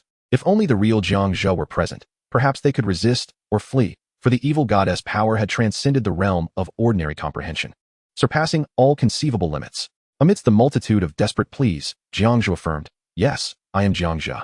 Now please be quiet. I am about to take action." His tone was filled with unwavering confidence. Upon receiving this confirmation, the five felt a shiver of trepidation, falling silent. It is essential to understand that the name Jiang Zhe, in the eyes of ordinary individuals, represented an unparalleled deity. To speak candidly, in the whispers of common players, Jiang Zhe was indeed an entity descended from a higher dimension. Though he was not truly of a higher dimension, the ordinary players had come to regard him as a four-dimensional being. Yet, it was an unspoken truth that remained unacknowledged. At least within this intersecting world, every player shared this belief. Ice slash. Jiang Zhe drew forth his lightsaber, channeling ice energy into it. The ice slash swiftly cut through the black evil god, causing no harm whatsoever. However, the mountain struck by the ice slash was instantly encased in ice. Eternal frost, formidable, yet insufficient. The evil god appeared momentarily astonished but brushed it aside, continuing to mock while intensifying the onslaught of black mist. System notification. Energy shield is rapidly shattering. Once more, a barrage of system notifications cascaded down. Compelled by the dire circumstances, Jiang Zhe continued to elevate his protective shields. Yet the expenditure of his energy was visibly diminishing at an alarming rate. If a resolution was not swiftly attained, peril was imminent. He cast a glance at the trembling figures of Xiao Pai and Xiao Su perched upon his shoulder. "Boss, there is no way out. I sense it isn't intimidated by my speed or electricity," Xiao Su asserted vehemently, shaking his head. "I feel the same," Xiao Pai echoed, nodding fervently. "Very well. I shall devise another plan," Jiang Zhe contemplated, as the shields incessantly fractured and mended, a relentless cycle. Wild predictions surged forth, countless silhouettes surged into battle. Initially, energy attacks were unleashed, yet they proved utterly futile. After all, the adversary exhibited no fear of energy. Ice power? No tangible damage was inflicted. Even the most formidable ice strike failed to harm the foe. The armor merely absorbed a fraction more damage, prolonging survival for a brief moment. The infinite defense cap? While it could withstand for a time, it ultimately led to demise. Dozens of strategies were contemplated: energy, ice, energy sniping, energy pistols, martial arts, flashes, dark radiance, and nightmares, all rendered ineffective. Particularly, the indiscriminate nightmare, a skill Jiang Zhe had anticipated most, fell short against the malevolent entity, failing to yield any effect. The inability to inflict harm and the inherent counter to his abilities irked Jiang Zhe immensely. Simultaneously, due to the numerous layers of shields, his energy dwindled to a critical point. 5 minutes later, with merely 10% of his energy remaining, an epiphany struck him: the sound wave chip. Though not a sophisticated tactic, it might prove advantageous. Can we truly survive? The individuals behind him murmured, hunched in trepidation, placing all their hopes upon Jiang Zhe. Should they fail to endure, they would not blame him, for the adversary's counter was glaringly evident. "Yes," Jiang Zhe declared resolutely. Upon hearing this, the malevolent deity laughed heartily. Mocking, "Do you not feel that all your abilities are utterly ineffectual against me?" Jiang Zhe replied, "Oh, you are aware of this?" The deity sneered. "Have you not considered the disparity between us? Although our combat prowess is comparable, have you not recognized the counter? I nullify most attacks in this world. Are you suggesting I reveal my counters? Do you not fear the potential harm I may inflict upon you?" Jiang Zhe retorted, his demeanor indifferent. "Fear? Why should I fear? You have already exhausted your arsenal. Do you think I am oblivious to the myriad of your little secrets you unleashed upon me just moments ago?" The deity shook his head with a smirk, clearly aware of Jiang Zhe's foresight, yet he refrained from voicing it. "Impressive indeed. I have one final move. Would you care to experience it?" Jiang Zhe's lips curled slightly. The deity disdainfully nodded, signaling him to proceed. "I hope you maintain your arrogance." Jiang Zhe stepped back, a thought igniting within him. A potent infrasound coalesced within his vocal cords. As his sound wave attack could be directed, the spectators behind him remained oblivious to its impending release. Infrasound. The malevolent deity suddenly narrowed its pupils, sensing impending doom. Astonishingly, it still possessed a hidden trump card. Immediately, it withdrew all the dark mist, preparing to burrow underground and escape. But would Jiang Zhe allow it the chance to flee? Just as the malevolent deity had begun to vanish, half of its dark mist had already penetrated the yellow sands, accompanied by an inaudible sound wave. The upper half of the deity's body trembled violently, as if it were on the verge of tearing the dark mist apart. A monstrous roar, resonating with an unprecedented decibel level, echoed through the heavens and earth, seemingly inflicting wounds upon the very soul itself. The sound was deafening, threatening to tear the souls of those present from their bodies. The five behind, along with Xiao Pai and Xiao Suo, clutched their ears, unable to endure the assault. A counterattack, a desperate strike? Jiang Zhe furrowed his brow. If he did not swiftly eliminate the foe, it was likely that the ancient scream would shred their very souls. He continued to unleash higher intensity subsonic waves. As the intensity of the waves increased, the malevolent deity's shrieks grew louder in tandem. The standoff persisted, and Jiang Zhe, unable to bear it any longer, closed his eyes tightly, fervently wishing for the deity's demise. Thus, time slipped away unmeasured until the scene fell utterly silent. It was only then that he dared to open his eyes. The dark mist had long since vanished. Had it perished? Jiang Zhe hurriedly checked for system notifications. Alas, no prompts had appeared. Reflecting on it, it was no surprise. How could such a being be slain by his hand? Merely restraining it was a feat worthy of gratitude. As for killing it, that was beyond imagination. The malevolent deity was no mere trifler. I knew it. Jiang Zhe would surely prevail. How splendid. Had the deity fallen? Had it truly perished? The crowd exulted. Not dead. Jiang Zhe replied instantly. Disappointment washed over them. Moments later, whether it was dead or alive became inconsequential. The paramount matter was that Jiang Zhe had saved them, ensuring their safety. We are immensely grateful. Jiang Zhe, I am at a loss for words. You are the authority. And if you commanded me to be your wife, I would gladly comply. The crowd erupted again in excitement, with some even expressing mundane desires. No need for that. We must leave swiftly, for this place is perilous. Jiang Zhe's expression darkened. Among the crowd was a male copper. With a swift motion of his right hand, he transported the 5 individuals to a door. Thank you. We are profoundly grateful. I will certainly share your deeds with everyone. Players on the World Channel will undoubtedly admire you even more. The 5 at the door continued to wave enthusiastically at Jiang Zhe. He nodded, watching them depart before he felt a sense of relief. His greatest concern had been that the malevolent deity might emerge again in the moment they sought to leave. To vanquish them. At that instant, a peculiar sensation coursed through him. The malevolent deity seemed, inexplicably, not to wish for his demise. As for the reason, he had yet to discern. Just as Jiang Zhe prepared to dive for the treasure chest, a voice came from behind. You truly are formidable. So formidable that I find myself wanting to cherish you, unwilling to see you meet your end. Chapter 411. The transformation of the Dark God, the Lord of Death. A transaction, and the Lord of Death's dereliction of duty. The speaker was indeed the Dark God who had previously evaded the sound waves. It was clear that he had survived. Jiang Zhe turned around, his expression betraying vigilance. Observing Jiang Zhe's tense demeanor, the Dark God remarked, there is no need for that expression. I no longer wish to fight you. Upon hearing this, Jiang Zhe took a few steps back, yet his guard remained unwavering, though he did lower his glowing sword. However, this was acceptable.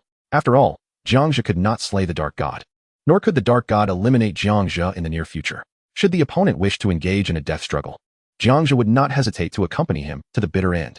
At this moment, Jiang Zhe found himself at a loss for words. He merely gazed silently at the Dark God, preparing to articulate something. Yet he could surmise that the Dark God, perhaps due to the imbalance in their powers, had unexpectedly allowed the battle to remain evenly matched, resulting in a stalemate. This was the truth that was apparent to him at a glance. The Dark God conjured a chair of black mist and settled upon it, seemingly intent on delving into a deeper conversation with Jiang Zhe. You need not be on guard. I merely wish to inquire, what distinguishes you from me? As the Dark God conjured a cigarette, his gaze fell upon Jiang Zhe. The difference between you and me? Jiang Zhe retorted without a moment's thought. One is human, and the other is a demon.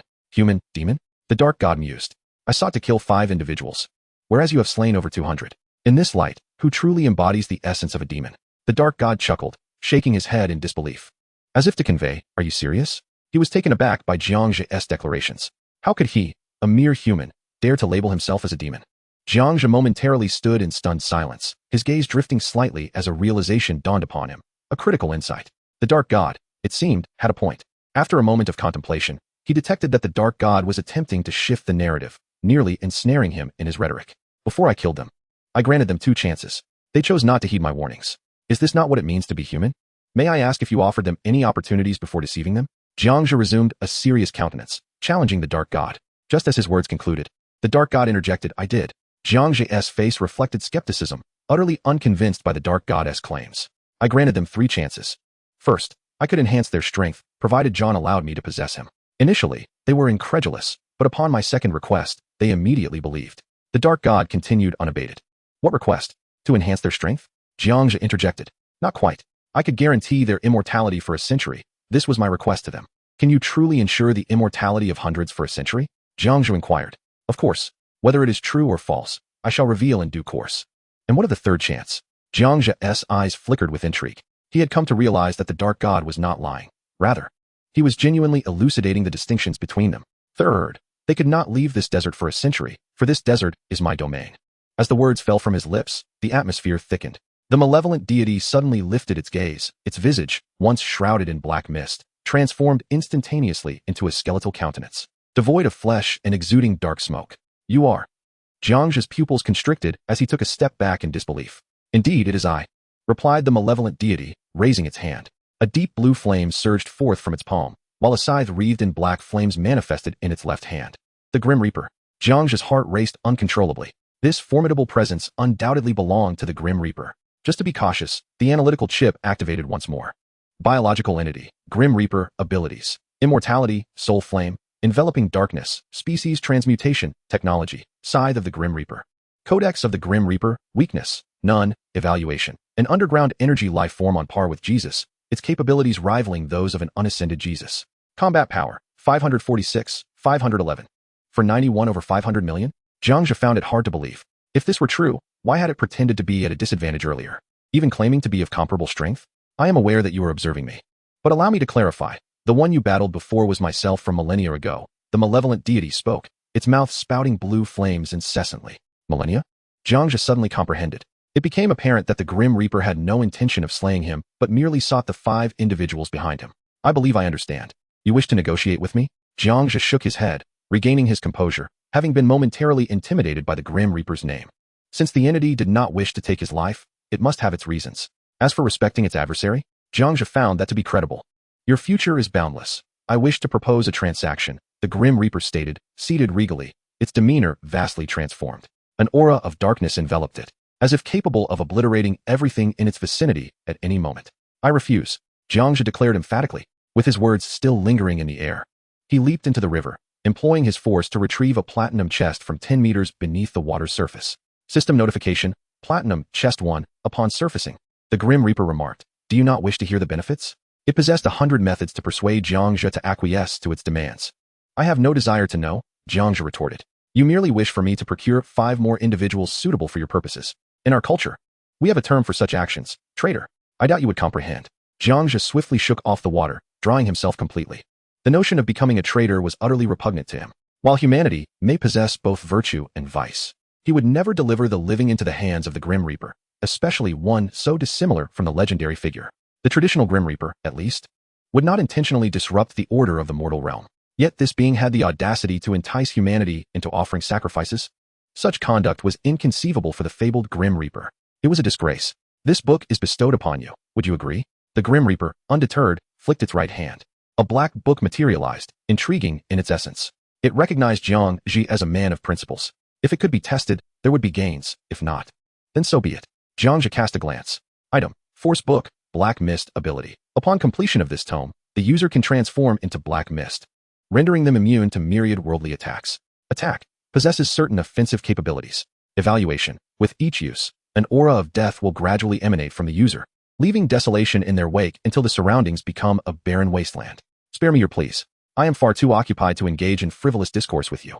Jiang Zhe expressed his disdain, firmly rejecting the proposition. He adhered to one principle. His bottom line was inviolable. To breach it would lead to an unrestrained descent into moral decay. What would ensue? A complete transformation into an unprincipled scoundrel, far from the image he envisioned of the world's greatest. In a flash of white light, Jiang Zhe teleported beside 4 doors. Reading? I peruse the Death God's Codex daily. Do you truly not desire it? The skeletal visage of the Death God suddenly morphed into a grand face in the air. Jiang Zhe looked up, exclaiming, I cannot accept your sacrificial offerings.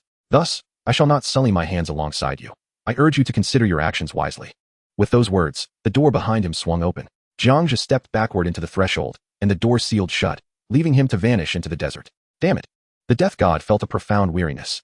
This human was extraordinarily impervious to persuasion. With a snap of his fingers, all the deceased souls manifested upon the desert sands. I am not dead. No, you have perished. You have merely become a specter of the Death God. Oh, well, that is acceptable. At least I can behold this beautiful world once more. Death God, what troubles you? A multitude of energy spirits converged upon the Death God, inquiring, are all humans this obstinate? What is the underlying issue? Why did that individual reject my entreaties? The Death God retrieved the book. Upon citing it, the spirits exclaimed, Force Book, Black Mist, my lord, this tome has its shortcomings. What shortcomings? The aura of death. The more a human utilizes it, the more they become a walking Death God. Is that not advantageous? Becoming a walking Death God essentially means a second version of myself. How could he be dissatisfied? Death God, you misunderstand. He is our world's greatest, Jiang Zhe. He is immensely powerful, ruthless, and possesses a clear moral compass, harboring disdain for outsiders. Remember, he is human, while we are spirits. Why would he ever wish to become a Death God? Upon hearing this, the Death God was struck with shock akin to a thunderclap. Good heavens! I have overlooked a crucial detail. The death god indeed intended to cultivate Jiang Zhe as a second death god, but had suddenly forgotten one pivotal truth. Jiang Zhe was not dead. How could a living being ever desire to become a death god? While such transformations exist, they would undoubtedly not pertain to Jiang Zhe. At this moment, the Grim Reaper merely sought a place to burrow into, feeling utterly humiliated. After finally encountering a promising prospect, it slipped away. What a disgrace. The Reaper could not restrain itself and let out a howl towards the heavens. A blue flame shot skyward, parting the clouds and illuminating the night sky in an instant. It felt quite wronged, for those 5 individuals were indeed prodigies, seedlings that could be nurtured into the 5 knights under the Grim Reaper's command. It had assumed that Jiang Zhe was fully aware of this. It believed Jiang Zhe merely intended to impede its efforts to transform the 5 into energy-based undead beings. But in the end, Jiang Zhe, he was completely oblivious, thinking that he wanted to silence them, to drink their blood? Nonsense. With this realization, the Grim Reaper was left feeling utterly ashamed. In a flash, it sought refuge in a crevice. The Grim Reaper's peculiar behavior was simply a sign of its dereliction of duty. How amusing. The Legion of Undead could not help but revel in the Reaper's misfortune. Chapter 4:12. The Force of Invisibility. The Evil God Video. Clear distinction of good and evil. World discussions. Jiang Zhe successfully departed from the Grim Reaper's desert. This marked the 6th time he opened a door today. The area was devoid of any hazards. He did not rush to summon the cube, but instead directly opened the platinum treasure chest. System notification, Omega Fragment 18. System notification, Omega Crystal 6. System notification, Epic Shard 12. System notification, Negative Energy Particle 6. System notification, Firepower Book. Sea of Fire 1. System notification, A-Type Energy Storage Crystal 6. System notification, Force Book, Invisibility 1. The items obtained from this chest were not the finest, yet overall, they were slightly better than those from other chests, particularly the last 2 notifications. 1. Materials required for the aircraft. 2. Force invisibility.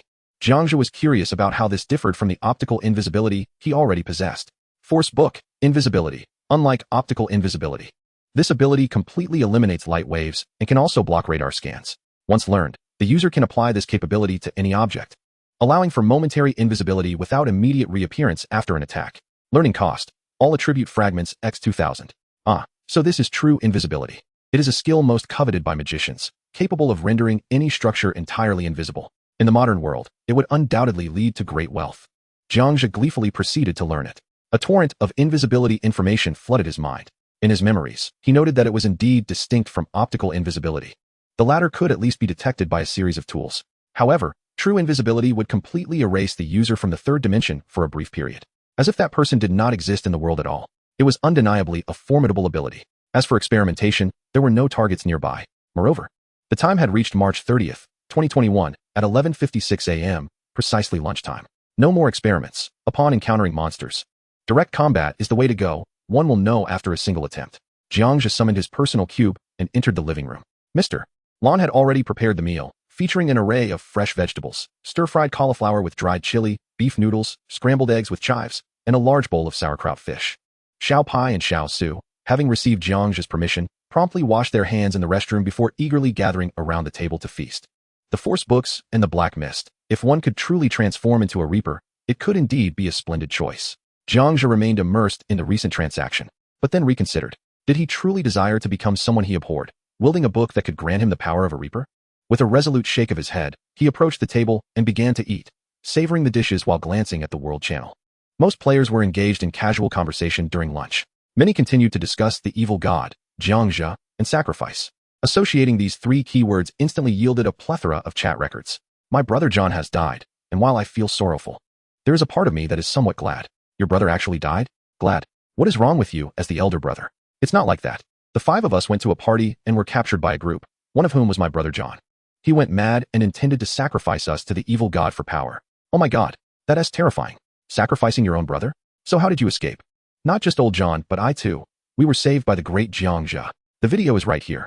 Many players were intrigued, eager to witness the legendary evil god. Upon clicking, they beheld John's golden hair and blue eyes, unchanged in appearance, until the moment of the intended sacrifice. A shadowy figure suddenly appeared near the flames, instantly rescuing the 5 individuals. What followed was a vivid portrayal of the ensuing battle, a shroud of black mist. A lone figure standing firm against the relentless darkness, shielding the 5 behind him. Coupled with the title of the world's #1, countless spectators felt that Jiang Zhe did not seem as merciless as rumored. Moments later, the World Channel erupted again. Goodness, before Jiang Zhe killed your brother. He even asked if he could do so, and then with a snap of his fingers, how powerful. Especially that black mist, it sends shivers down my spine. The skulls within the mist relentlessly charged at the shield. For a moment, I thought you would perish there. Suddenly, I feel Jiang Zhe embodies a clear distinction between good and evil. I feel the same. My perception of Asians has shifted. He truly treats everyone equally, showing no favoritism. But how do we explain the brutal slaughter of a group of black individuals? Fool. Surely they provoked our Jiang God. If they hadn't, would Jiang God intentionally protect 5 strangers? Isn't that the definition of a superhero? This is a superhero with a clear moral compass, decisive in battle. I'm a fan of his. Players engaged in animated discussions, each unable to fully grasp Jiang Zhe's stance, given the juxtaposition of his earlier killings and subsequent rescues. Due to the rarity of such behavior being witnessed in reality, one either kills or saves consistently. Yet, Jiang Zhe engages in both actions, instilling fear in a select few players from the world. The discourse surrounding the malevolent deity and Jiang Zhe persisted for nearly 20 minutes, leading to a substantial amount of subsequent discussion. The conversations revolved around whether Jiang Zhe was virtuous or wicked, culminating in a vote. Upon its conclusion, a multitude of players cast their votes in favor of the good person option, although the bad person choice was not negligible. There remain many discerning individuals in the world who possess sound reasoning. Jiang Zhe mused quietly as he closed the world interface and transitioned to the regional channel. In the regional channel, a few players were still deliberating over that scene, which Jiang Zhe chose to bypass as he scrolled through the latest messages. Brothers, today I acquired a personal ability. Can you guess what it is? Thunder, fire, wind, cloud, water, earth, wood, flame, thought? Wrong. I received darkness. What is darkness? Such a peculiar ability, akin to the energy module emitted by the great Jiang Zhe. Slightly more potent than the 5 elemental forces, yet not as formidable as the energy module itself. Wow, how exhilarating. I wish to have a personal ability too. By the way, why hasn't Jiang Zhe appeared to sell supplies yet? He must have escaped from the malevolent deity by now, right? Escape? As for escaping, old John has stated that no one can truly harm another, yet Jiang Zhe undoubtedly holds the advantage, doesn't he? Just thinking about that video. Surrounded by over 200 attackers, I know I wouldn't survive. In truth, I too desire to be rescued by the world's best. Not only would my status and honor rise, but my strength would likely increase as well. How splendid you all are. The regional channel primarily engages in discussions of strength, whereas the world channel is more inclined toward gossip. In comparison, Jiang Zhe has indeed performed admirably, as strength is the foremost element for regional development. Jiang Zhe took a bite of food and first checked what he currently required. Chapter 413, Selling Supplies, Unexpected Gains, Genetic Instruments, Genetic Testing. The essential materials are about to be met, though epic fragments are scarce and need to be gathered. If all goes well, the 3-dimensional quantum pen may be crafted today. The negative energy particles number just over 100. However, it remains uncertain if anyone in the intersecting worlds possesses negative energy particles. Even if they do, the anti-gravity technology is exceptionally rare. Iron meteorites and A-type energy crystals are lacking. There are still gaps to fill before repairing the anti-gravity aircraft. He promptly entered the trading hall to purchase energy modules that had not yet been infused. Subsequently, he set about creating 100 basic ability energy modules. He understood that modules consistently have a market. If Jiang Zhe solely opted to sell modules for wealth, it would not be impossible. Yet such an approach is utterly contrary to his style. Most importantly, there are essential materials in the energy storage device previously provided by Mr. Jiang. It would be best to acquire an instrument capable of analyzing DNA. Simply relying on fingerprints would likely yield inconclusive results. Jiang Zhe contemplated briefly, gathering his current necessities. Here it comes. Let us not cause everyone to worry. Today, the following items are available for sale. 1. 3 laser sniper rifles, devoid of any rank or attribute enhancements, yet capable of delivering terrifying damage that surpasses even that of epic weapons. These rifles can be exchanged for epic shards. Additionally, there exists a full set of epic gear, comprising tactical goggles, tactical helmets, tactical waistguards, and lightweight battle boots, all of which can also be traded for epic shards. This entire set of equipment originates from the warriors of the previously dispatched anti-gravity aircraft. The pilots, however, possess equipment of inferior quality, rendering them inadequate. Apart from the attribute-less weapon, the remainder qualifies as epic grade. To ensure accuracy, Jiang Zhe meticulously examined the sniper rifle and confirmed its lack of attributes, thus allowing him to confidently offer it for sale. 2. A tome of firepower, titled Inferno, featuring a group attack skill known as Flame. Players endowed with firepower are indeed fortunate, as this can be exchanged for any instruments capable of DNA detection. 3. 100 energy modules are available for sale, limited to just 100 units. Due to a heightened consumption of energy today, no further production is feasible. Transactions can be made using epic shards, meteorite iron, and type A energy storage crystals, alongside an attempt to procure several negative energy particles. Please note, once the supply of items is fulfilled, I shall no longer continue to acquire the current stock. Today as inventory is limited, those wishing to buy should act swiftly. A flurry of messages flooded the chat. Players, Upon discovering the opportunity to acquire a tactical set, expressed immense joy. Notably, those with firepower were particularly exhilarated upon seeing the Inferno Tome. Although they lacked instruments for DNA detection, surely some exist in the world. There are plenty of affluent players, regardless of the high cost of DNA detection instruments. Obtaining the Inferno Tome is imperative, as it is one of the most potent skill books available. A sniper rifle, a tribute less, yet more effective than genuine epic-grade weapons? I admit, I am intrigued. A sniper rifle, no less, and one that harnesses energy. You may have your pick of the rifles, but I shall secure a set of the tactical gear first. My stock of epic shards is ample, so please refrain from competing with me. Fellow players, do not vie for the Inferno Tome. It is precisely what I need for my group attack capabilities, and regardless of the outrageous price, I must acquire it. I will head to the world market immediately. Please, do not contend with me. The excitement is palpable. There are few in our area equipped with firepower. Another module. I possess meteorite iron, so I can purchase. Type A energy storage crystals? I just obtained a few this morning, and the system indicated they were difficult to utilize. I never anticipated that Jiang Zhe could employ the energy contained within them. What are energy storage crystals? And what of negative energy particles? Energy storage crystals are among the essential materials for advanced weaponry, quite rare indeed. As for the negative energy particles, I am uncertain. Analyzing from the name and considering Jiang Zhe's anti-gravity apparatus, I surmise they may be utilized for anti-gravity purposes. I share this sentiment. It seems the scholars within our regional channel are increasing in number. Everyone possesses a keen understanding. How delightful. Upstairs, fellow scholar from Guangdor? Yes, indeed. Please expedite the sale. The players are eager and cannot wait. Messages from players continued to pour in. Jiang Zhe attentively reviewed the regional records. A private message arrived. He glanced over, noticing it was a player eager to purchase the firepower books. The individual requested that Jiang Zhe temporarily hold onto the books, refraining from selling them to others. This player had already contacted someone with a DNA testing apparatus, a rare commodity with minimal demand. Please hold on a moment. The seller is currently engaged in a duel. The player communicated. A duel? Very well, I shall reserve it for you. Jiang Zhe furrowed his brow, sending an edited message. He subsequently switched the firepower books to a pre-order status. A duel? Was it that individual known for the classical British style of combat? He had a vivid recollection of that person. It was astonishing to think that individual possessed such an item.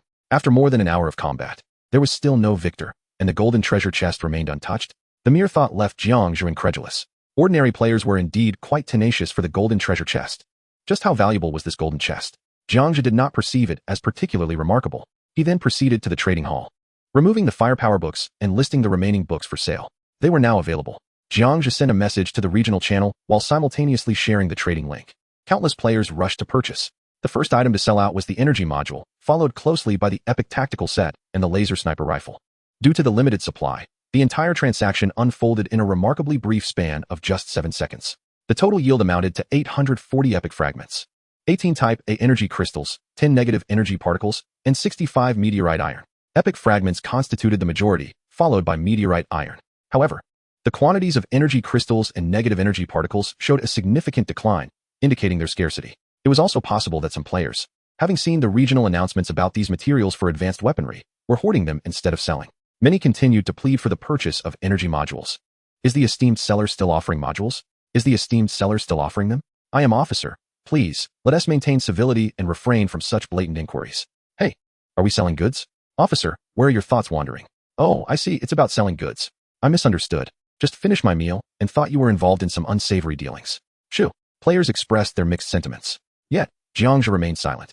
He would need to rest briefly to replenish his force and frost energy, and as for the modules, further sales were out of the question. The meal concluded swiftly. Jiang Zhe reclined on the sofa, closing his eyes to rejuvenate. Without a definitive answer, he was disinclined to even attempt crafting an epic item. His sole desire was to uncover the identity of this Mr. Jiang. As the clock struck 12:30, his force and frost energy gradually restored. During this time, he did not remain idle. He visited the guild channel to inquire. Everyone claimed they lacked such materials, only possessing outdated instruments akin to those in reality. Jiang Zhe promptly dismissed this. He could not be certain that ordinary instruments could accurately ascertain the DNA of that gentleman from a billion years ago on the main Earth. Thus, he chose to continue waiting. 10 minutes passed. The player who purchased the firepower book sent another private message. Jiang Shun, he has won. Thank you for your patience.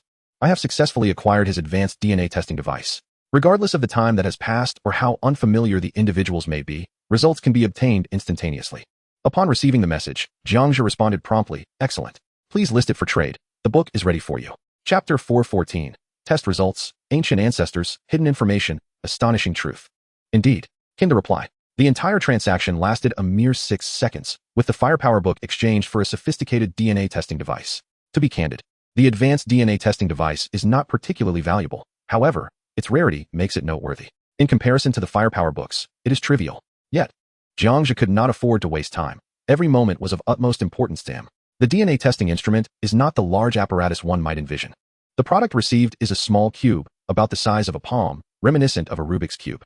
Item: DNA testing device. Usage: place an object on any side, and the device will automatically analyze it. Evaluation: a high-end testing instrument capable of detecting hidden information. Note: 2 objects must be placed simultaneously. The analysis prompt appeared. This is quite impressive. It can extract hidden information from DNA. Jiang Zhe was pleasantly surprised. He retrieved the previous energy storage device, carefully utilizing his force to levitate it. For once a fingerprint is lost, it is truly gone. He placed it on any side of the black testing device and simultaneously placed a strand of his own hair on the opposite side. 2 beams of white light suddenly emitted, scanning the skin flakes from Mr. Jiang's energy storage device and Jiang Zhe's hair. The testing was remarkably swift. After 5 seconds, the results were produced. Analysis result: one party is a distant ancestor of the other. A straightforward outcome was revealed. He had initially anticipated factors such as similarity and comparable results. However, upon reflection, he had grossly underestimated the capabilities of the advanced DNA testing device. For modern DNA testing technology is indeed archaic. A similarity score of 9,999 can prove parentage. Otherwise, the remaining results elucidate nothing. I knew it. Jiang Zhe finally exhaled in relief. Furthermore, it could be confirmed that at least 100 million years ago on modern Earth, humanity existed, and astonishingly, it was a civilization of superlative technology. However, due to the sun's occasional violent flares, many of the Li Gao people were compelled to abandon Earth. By the way, how is hidden information concealed? Jiang Zhe curiously examined the analysis results. In the lower left corner, there was a small question mark. He clicked on it. Hidden information. Both analyzed results detected temporal residue particles, indicating that they had traversed countless parallel worlds and journeyed through innumerable timelines. Upon reading the hidden information, Jiang Zhe could not help but feel a profound shock. Simultaneously, his curiosity regarding Mr. Jiang deepened. It was only now that he suddenly comprehended the sequence of events. No wonder. Mr. Jiang's demeanor had undergone a complete transformation, shifting 180 degrees from his initial attitude. It could only be that he had ascertained his identity as the descendant from an exceedingly distant future. Consequently, the other party revealed a teasing demeanor akin to that of an elder. How enlightening. How enlightening. He finally recalled that Mr. Jiang's gaze mirrored the way his father once looked at him. It was a look of profound reassurance. Jiang Zhe suddenly experienced an epiphany. Such expressions of comfort or solace could only arise between individuals when one person regards another with such a unique gaze. It was inconceivable for strangers to share such an unmistakable glance. Regrettably, however, he could no longer reach Mr. Jiang. Perhaps Mr. Jiang wished to sever their connection. As they hailed from entirely different eras, a fleeting encounter was sufficient. Jiang Zhe felt devoid of the inclination to pursue any other endeavors. He sensed that he had not met Mr. Jiang for the first time and resolved to investigate the fragments of his memories buried deep within. Closing his eyes in contemplation, he delved into his mind, retrieving every relevant memory of Mr. Jiang. As he sifted through his 4 years of university recollections, a moment later, he recalled being in a self-service restaurant during his freshman year. He remembered sitting in a corner, savoring a grilled steak. Merely 10 minutes later, a figure clad in black brushed past him, their back turned, engrossed in their own meal. Pause. Freeze the memory. Jiang Zhe scanned the vicinity, utilizing the surrounding mirrors to search for the man in the black trench coat and bowler hat. To his left, at the table of a girl who was dining, there lay a slanted mirror. By chance, he caught sight of the visage of the man in the black coat and hat. He magnified this fragmented memory, enlarged it further, until the fragment became utterly clear. It was him, Mr. Jiang, his features unmistakably identical. He had indeed visited the modern era. Jiang Zhe could not help but swallow hard. Suddenly, he grasped a crucial insight. Perhaps the black trench coat and bowler hat he instinctively donned upon entering the cube were not his initial choice. Instead, it was a subconscious decision, stemming from a feeling of familiarity and safety. Thus, he had opted for that ensemble as a transitional guise. A chill coursed down his spine. Was this perhaps a gift from his most ancient ancestor? The coincidence was extraordinary. Simultaneously, a blend of joy and fear began to burgeon within him. He continued to peruse memories from even more distant times, wondering if he might encounter him again. In his senior year of high school, while cycling to school one day, he was struck by an oncoming car. Jiang Zhe fell to the ground, incapacitated. Bystanders looked on indifferently. With both parents occupied at the research institute, Jiang Zhe often found himself alone. At that moment, in a hazy state, a middle-aged man, adorned with a bowler hat and black suit, carrying a briefcase, appeared before him. He dialed for help. Jiang Zhe was transported to the hospital for treatment. The memory fragment froze. Jiang Zhe gradually magnified the scene once more. It was him again. It was he who took me to the hospital. A realization dawned upon me. Jiang Zhe's heart began to race as the threads of events became increasingly clear. In kindergarten, During a quarrel with my peers, it was he who consoled me and treated me to ice cream. In the 3rd grade, he was among those organizing the mathematics competition. In the 2nd year of middle school, he served as a referee at the school sports meet. During the summer of my sophomore year in high school, he was also the military personnel accompanying us on our excursion. In my senior year, while dining at an upscale restaurant with my father, it was he who exchanged documents with my dad. Even in the cafeteria during my freshman year of university, he was present. It turns out he has been the one silently observing my growth all along. As Jiang Zhe reflected on the recent past, his mind drew a blank, devoid of any traces of Jiang, save for a memory from eons ago in the desolate floating city. In the years leading up to that, during my 2nd, 3rd, and 4th years of university, and even after entering society, I had not encountered him again. Or perhaps, there was an issue with my memories. This matter is undoubtedly complex. It merits investigation. Jiang Zhe dared not dwell further. The more he pondered, the more convoluted the situation became, invoking a sense of dread. After a moment of shock, he decided to let it go for now. In due time, clarity would come. Resolutely, Jiang Zhe chose not to overthink, and promptly made his way to the warehouse to prepare for the creation of the 3-dimensional quantum pen. Chapter 4:15, The Deconstruction Turmoil.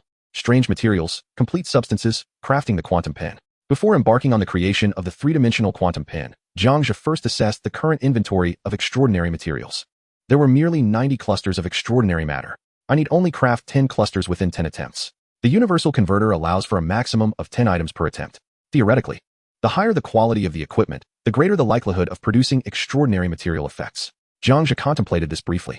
10 attempts and 10 clusters of extraordinary matter yield a rather slim probability. If I were to input only epic items, it would be challenging to gather the extraordinary materials today. Perhaps adding a few legendary items would be prudent. Jiang Zhe resolved in his mind and accessed the crafting interface. He first crafted 5 pieces of legendary alloy claws. System notification, 5 legendary alloy claws created. He then switched to the epic crafting interface, randomly selecting epic items and raising the crafting quantity to 100.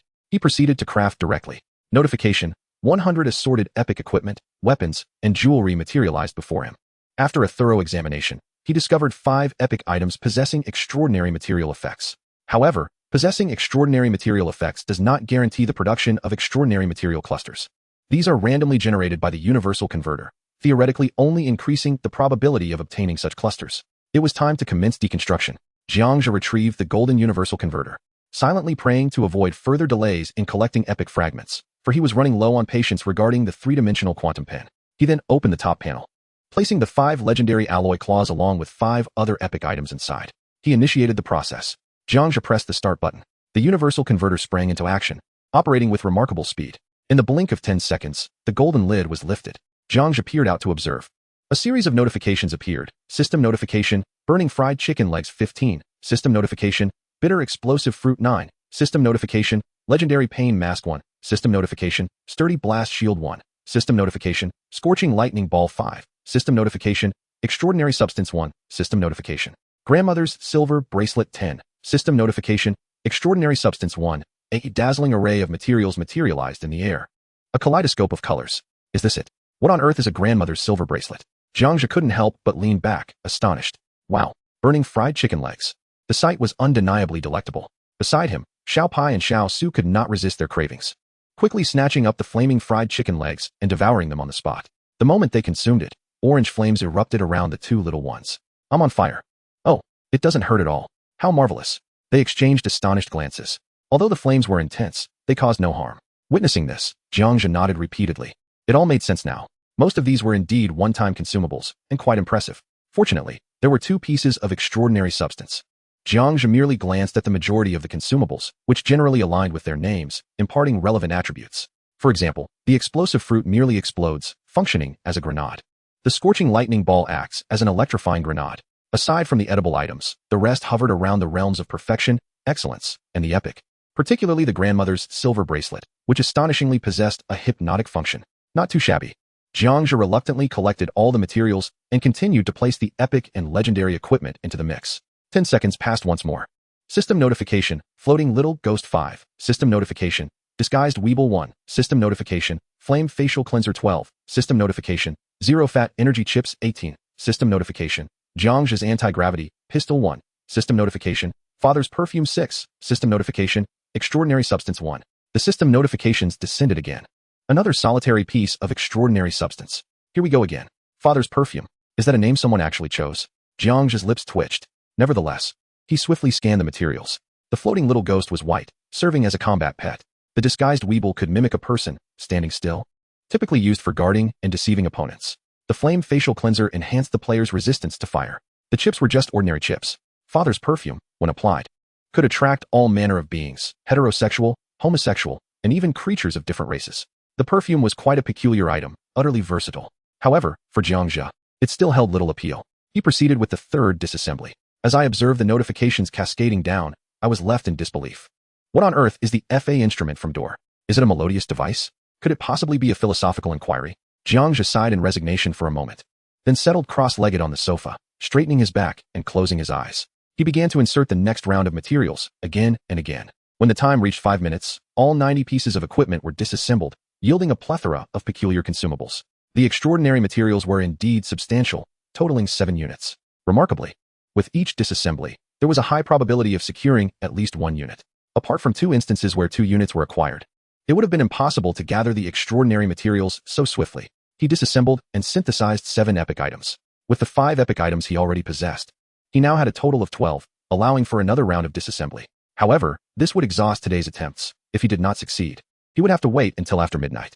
Jiang Zhe exhaled a heavy breath, unable to shake off the worry gnawing at him. Based on previous patterns, it was highly probable that this attempt would yield nothing. His intuition urged him to refrain from further disassembly, warning of inevitable failure. Yet, disregarding his instincts, he chose to gamble. The system was correct. Minor bets could lead to ruin, while significant wagers could cultivate personal growth. At this moment, Jiang Zhe was utterly resigned. He placed the materials in and initiated the process. With a clang, the universal converter sprang to life. Jiang Zhe awaited the outcome, and after 10 seconds passed, the panel opened. With closed eyes, he gathered all the materials into his embrace, merely listening for the system's notifications. System notification, thick-skinned blunder doll 4. System notification, delicious charcoal grilled steak 6. System notification, jammed ordinary handgun 8. System notification, damaged ice skates 12. System notification, magical traffic police uniform 4. System notification, Derek's initial aura instrument 4. System notification, tone deaf singing doll 2. System notification, risque comic magazine 18. System notification, rusty cleaver 8. System notification, extraordinary material 1. Upon hearing the final notification, he finally had enough. Jiang Zhe released a deep sigh of relief, his heart racing in exhilaration. It was truly thrilling. The extraordinary material had been the last item mentioned. He was baffled by the system's intentions. His emotions had not surged like this in quite some time. Aside from the extraordinary material, many trinkets were snatched up by Xiao Suo and Xiao Pai, who intended to use them as toys. They left behind the few items of value, fully aware that Jiang Zhe would sell them to players. Xiao Pai remarked, "Boss, are you planning to craft a 3-dimensional quantum pen?" Xiao Suo added, "But I doubt the quantum pen can be crafted so swiftly. You talk too much." Jiang Zhe's expression darkened. "I haven't even started crafting yet." Xiao Su immediately expressed his dismay. How could it possibly be impossible to create? He lamented.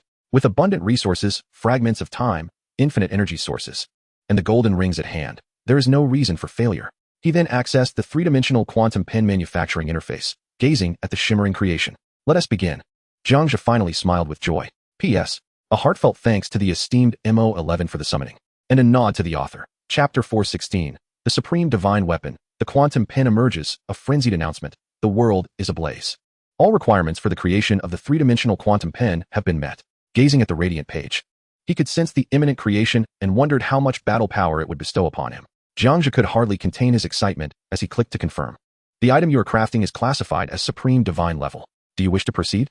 Supreme Divine Level? Jiang Zhe was quite taken aback. He had merely known that the 3-dimensional quantum pen was powerful, yet the system had never mentioned it being of Supreme Divine classification. Having never even unlocked the mythic tier himself, it felt rather peculiar that the Supreme level had arrived first. Confirm. Jiang Zhe clicked the button. With a flash of golden light, a golden energy pin manifested in the air. System notification, 3-dimensional quantum pin 1, world announcement. Incredible. Congratulations to the master of square 000001, Jiang Zhe, for successfully crafting the Supreme Divine Level 3-dimensional quantum pen. We hope everyone strives to surpass him soon. World announcement. Incredible. Congratulations to the master of square 000001, Jiang Zhe, for successfully crafting the Supreme Divine Level 3-dimensional quantum pen. We hope everyone strives to surpass him soon. World announcement. Incredible. Congratulations to the master of square 000001, Jiang Zhe, for successfully crafting the Supreme Divine Level 3-dimensional quantum pen. We hope everyone strives to surpass him soon. A flurry of world announcements cascaded down. All the players had just finished their lunch and were preparing to log in when they were met with this astonishing news. Almost instantly, private messages, regional chats, guilds, and video channels erupted in chaos. First came the world chat. What the heck? What am I seeing? Supreme Divine? My goodness. The three-dimensional quantum pen? Supreme? Jiang Zhe is on fire. This is explosive. From now on, he is undoubtedly the world's number one. Arthur, you can forget it. The mere mention of such a legendary artifact hinted at extraordinary capabilities. It was expected to be explosive, even if the battle power increase wasn't substantial. In the guild channel, discussions erupted. Wang Yang, wow. Supreme Divine. Wang Yao. I haven't even crafted a single legendary item, and here he is, leaping over mythic level to obtain the Supreme Divine Pen first. Wei Chong, congratulations, President. Well done. Su Cheng, 666. Zhang Yi, this is off the charts. Robert Carls, the three-dimensional quantum pen, just hearing the name is impressive. Cabine Carls, President, what do I need to do to get a glimpse of that pen? Whatever it takes, even if it means a night together. Ahem. Thank you all for your congratulations. Jiang Zhe was the first to respond in the guild channel, followed by a barrage of congratulatory messages. However, as the accolades poured in, some began to notice a peculiar trend. The president had gone wild. The Supreme Divine level had arrived. Upon examining the guild leader's battle power, an unsettling thought crossed his mind. How could it merely be an increase of 100,000? This seemed implausible. Surely, the Super Divine should not yield only that amount. Jiang Zhe cast a sweeping glance across the guild channel. The battle power granted by the three-dimensional quantum pen amounted to only 100,000? This perplexity stirred within him. He promptly accessed the details of the three-dimensional quantum pen. Weapon, three-dimensional quantum pen level, Super Divine, attributes, Strength 3600, Constitution 3600, Agility 3600, Spirit 3600, Original Force 3000, Ice Power 3000, Special Trait, Words Become Reality, Indestructible Stage, 0, Restrictions, three-dimensional, currently unusable, Battle Power, 100,000. Upon reaching the end, it was indeed confirmed as 100,000. With a sigh of relief, Jiang Zhe felt an inexplicable sense of clarity regarding the figure. The reason for his lack of confusion was simple to comprehend. After all, the three-dimensional quantum pen was at 0 stage and thus unusable. However, Jiang Zhe pondered, what did the stage signify in terms of usability? His heart raced with anticipation. If he had gathered materials for so long, only to enhance his battle power without being able to utilize the actual effects of the quantum pen, how unjust that would be. Curiosity compelled him to explore the annotations of the three-dimensional quantum pen. Stage 0, charging, cannot be charged with time fragments or substantial matter. Note, each charge elevates the quantum pen stage without usage restrictions. Unusable, the three-dimensional quantum pen is in an unactivated state and cannot be used currently. Note, it does not belong to the user as a super divine grade item at this moment, rendering it unusable and unactivatable. After meticulously reviewing the details, he was left with a multitude of questions. Was this truly it? In the end, it neither permitted usage nor charging, and even if charging were possible, it failed to clarify what could be used for such a purpose. This felt like deception, a fraud. As Jiang Zhe's frustration began to take shape, a notification suddenly appeared. Item, three-dimensional quantum pen, special trait, creation, evaluation. This is a super divine grade item, categorized among the pinnacle of such items, possessing certain limitations on battle power. The user must achieve a minimum battle power of 240,000 or possess any one of the four-dimensional attributes exceeding 100,000 to utilize it. Charging requires countless scattered time particles from the river of time, with higher stages yielding stronger and more effects, necessitating use alongside a three-dimensional drawing board. The analysis prompt fell into place. Jiang Zhe narrowed his eyes, reading intently. By the conclusion of his reading, relief washed over him once more. It was indeed usable, albeit with genuine restrictions. Jiang Zhe could accept this premise. After all, valuable items are entitled to their whims. The final evaluation, scattered time particles. Did these particles differ from normal time particles? Jiang Zhe contemplated this. After a moment's reflection, he reached a conclusion. Since the analysis chip indicated this, it implied that ordinary time particles could not be utilized for charging. Indeed, that was the case. The fragments of time residing within Jiang Zhe are abundant. The time particles within the black flowing sword could even allow him to traverse dimensions 5 times, with some remaining. He grasped a three-dimensional quantum pen. But before he could tighten his grip, it transformed into a stream of golden light that surged into his body, leaving no trace of sensation. The pen? Jiang Zhe attempted to focus his thoughts, and the golden beam immediately converged towards his right palm, reshaping into a golden energy pen. At last, he felt a sense of tranquility. Currently, Jiang Zhe faced 2 choices. First, he could elevate his combat power to 2,400,000, enabling him to wield the pen, not accounting for any energy replenishment. Second, if one of his attributes reached 100,000, it would translate to a combat power of 1 million. It was evident that the first option was readily attainable for Jiang Zhe. By noon tomorrow, once the life fruit trees matured, he could consume 4 life fruits, utilizing his lifespan to boost his combat power to 2,200,000. Of course, each fruit was estimated to grant 100,000 combat power. The higher the aspiration, the greater the potential disappointment. Upon reflection, 2,400,000 combat power was tantalizingly close to 2,480,000. This led Jiang Zhe to ponder whether he could wield this golden quantum pin only before his disappearance. Chapter 417, 2 million combat power. The past is irrelevant. Elevating combat power is of utmost urgency. Jiang Zhe straightened his back, filled with an insatiable desire for power. Once he possessed the quantum pin, should he be able to recharge and utilize it, it would not be an exaggeration to say that natural disasters would be trivial. For instance, during a volcanic eruption, Jiang Zhe could simply encircle the volcano with a sealing barrier. However, that would be insufficient. It was too weak. He shook his head in disapproval and envisioned encasing the volcano in ice. Regardless of whether it continued to erupt, Jiang Zhe possessed countless methods to extinguish it completely. In summary, the capabilities of the three-dimensional quantum pin are beyond imagination, with no limits to what can be achieved. Collecting his thoughts before departure, he reviewed his current personal information. Name, Jiang Zhe. Age, 24. Strength, 17,912, 120. Constitution, 18,026, 120. Agility, 18,330, 120. Mentality, 19,199, 120. Original force, 43952. IC power, 44,102. Lifespan, 25,200. Health. Your current condition is excellent, with no injuries. Combat power, 201, 1806. As he scanned the details, Jiang Zhe could not contain his excitement. He had finally reached 2 million. Coupled with the ripening of the life fruit tomorrow noon, he would soon surpass 2,400,000. Once he exceeded that threshold, he would be able to wield the three-dimensional quantum pin. His emotions surged like a roller coaster. Just moments ago, he had worried that it might take a long time to use the quantum pin, only to find the situation had taken a turn for the better. Curiously, as his exhilaration subsided, he sensed something amiss with his combat power. What exactly is amiss? Jiang Zhe furrowed his brow in deep contemplation. Before long, his pupils suddenly constricted. Oh no, the 50 chips left by my future self from 1,980,000 at the time of the time-light curtain. If I hadn't gone, wouldn't that segment of history cease to exist? Jiang Zhe's heart raced with anxiety. If only he had checked his personal information sooner. Or perhaps delayed crafting the three-dimensional quantum pin. Or waited until he reached a combat power of 1,980,000 to return to the time-light curtain to deliver the chips. At this moment, Jiang Zhe felt a sense of dread. He feared the consequences wrought by the timeline. Would it not swallow the Jiang Zhe of the present, who exists in the future time frame? Yet, no matter what, it was too late. His actual combat power had already surpassed 2 million.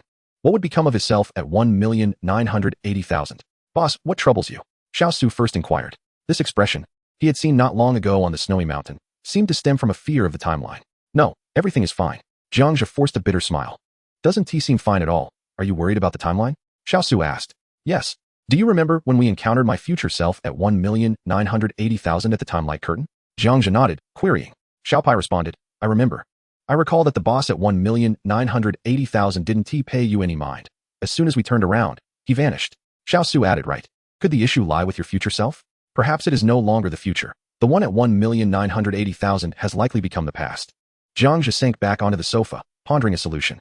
The two youngsters were not foolish, especially after spending considerable time with Jiang Zhe. As soon as Jiang Zhe's words fell, Sonic immediately reacted, oh no. Have you already surpassed 1,980,000 in combat power? Yes, I just exceeded it. My current power is 2,011,806.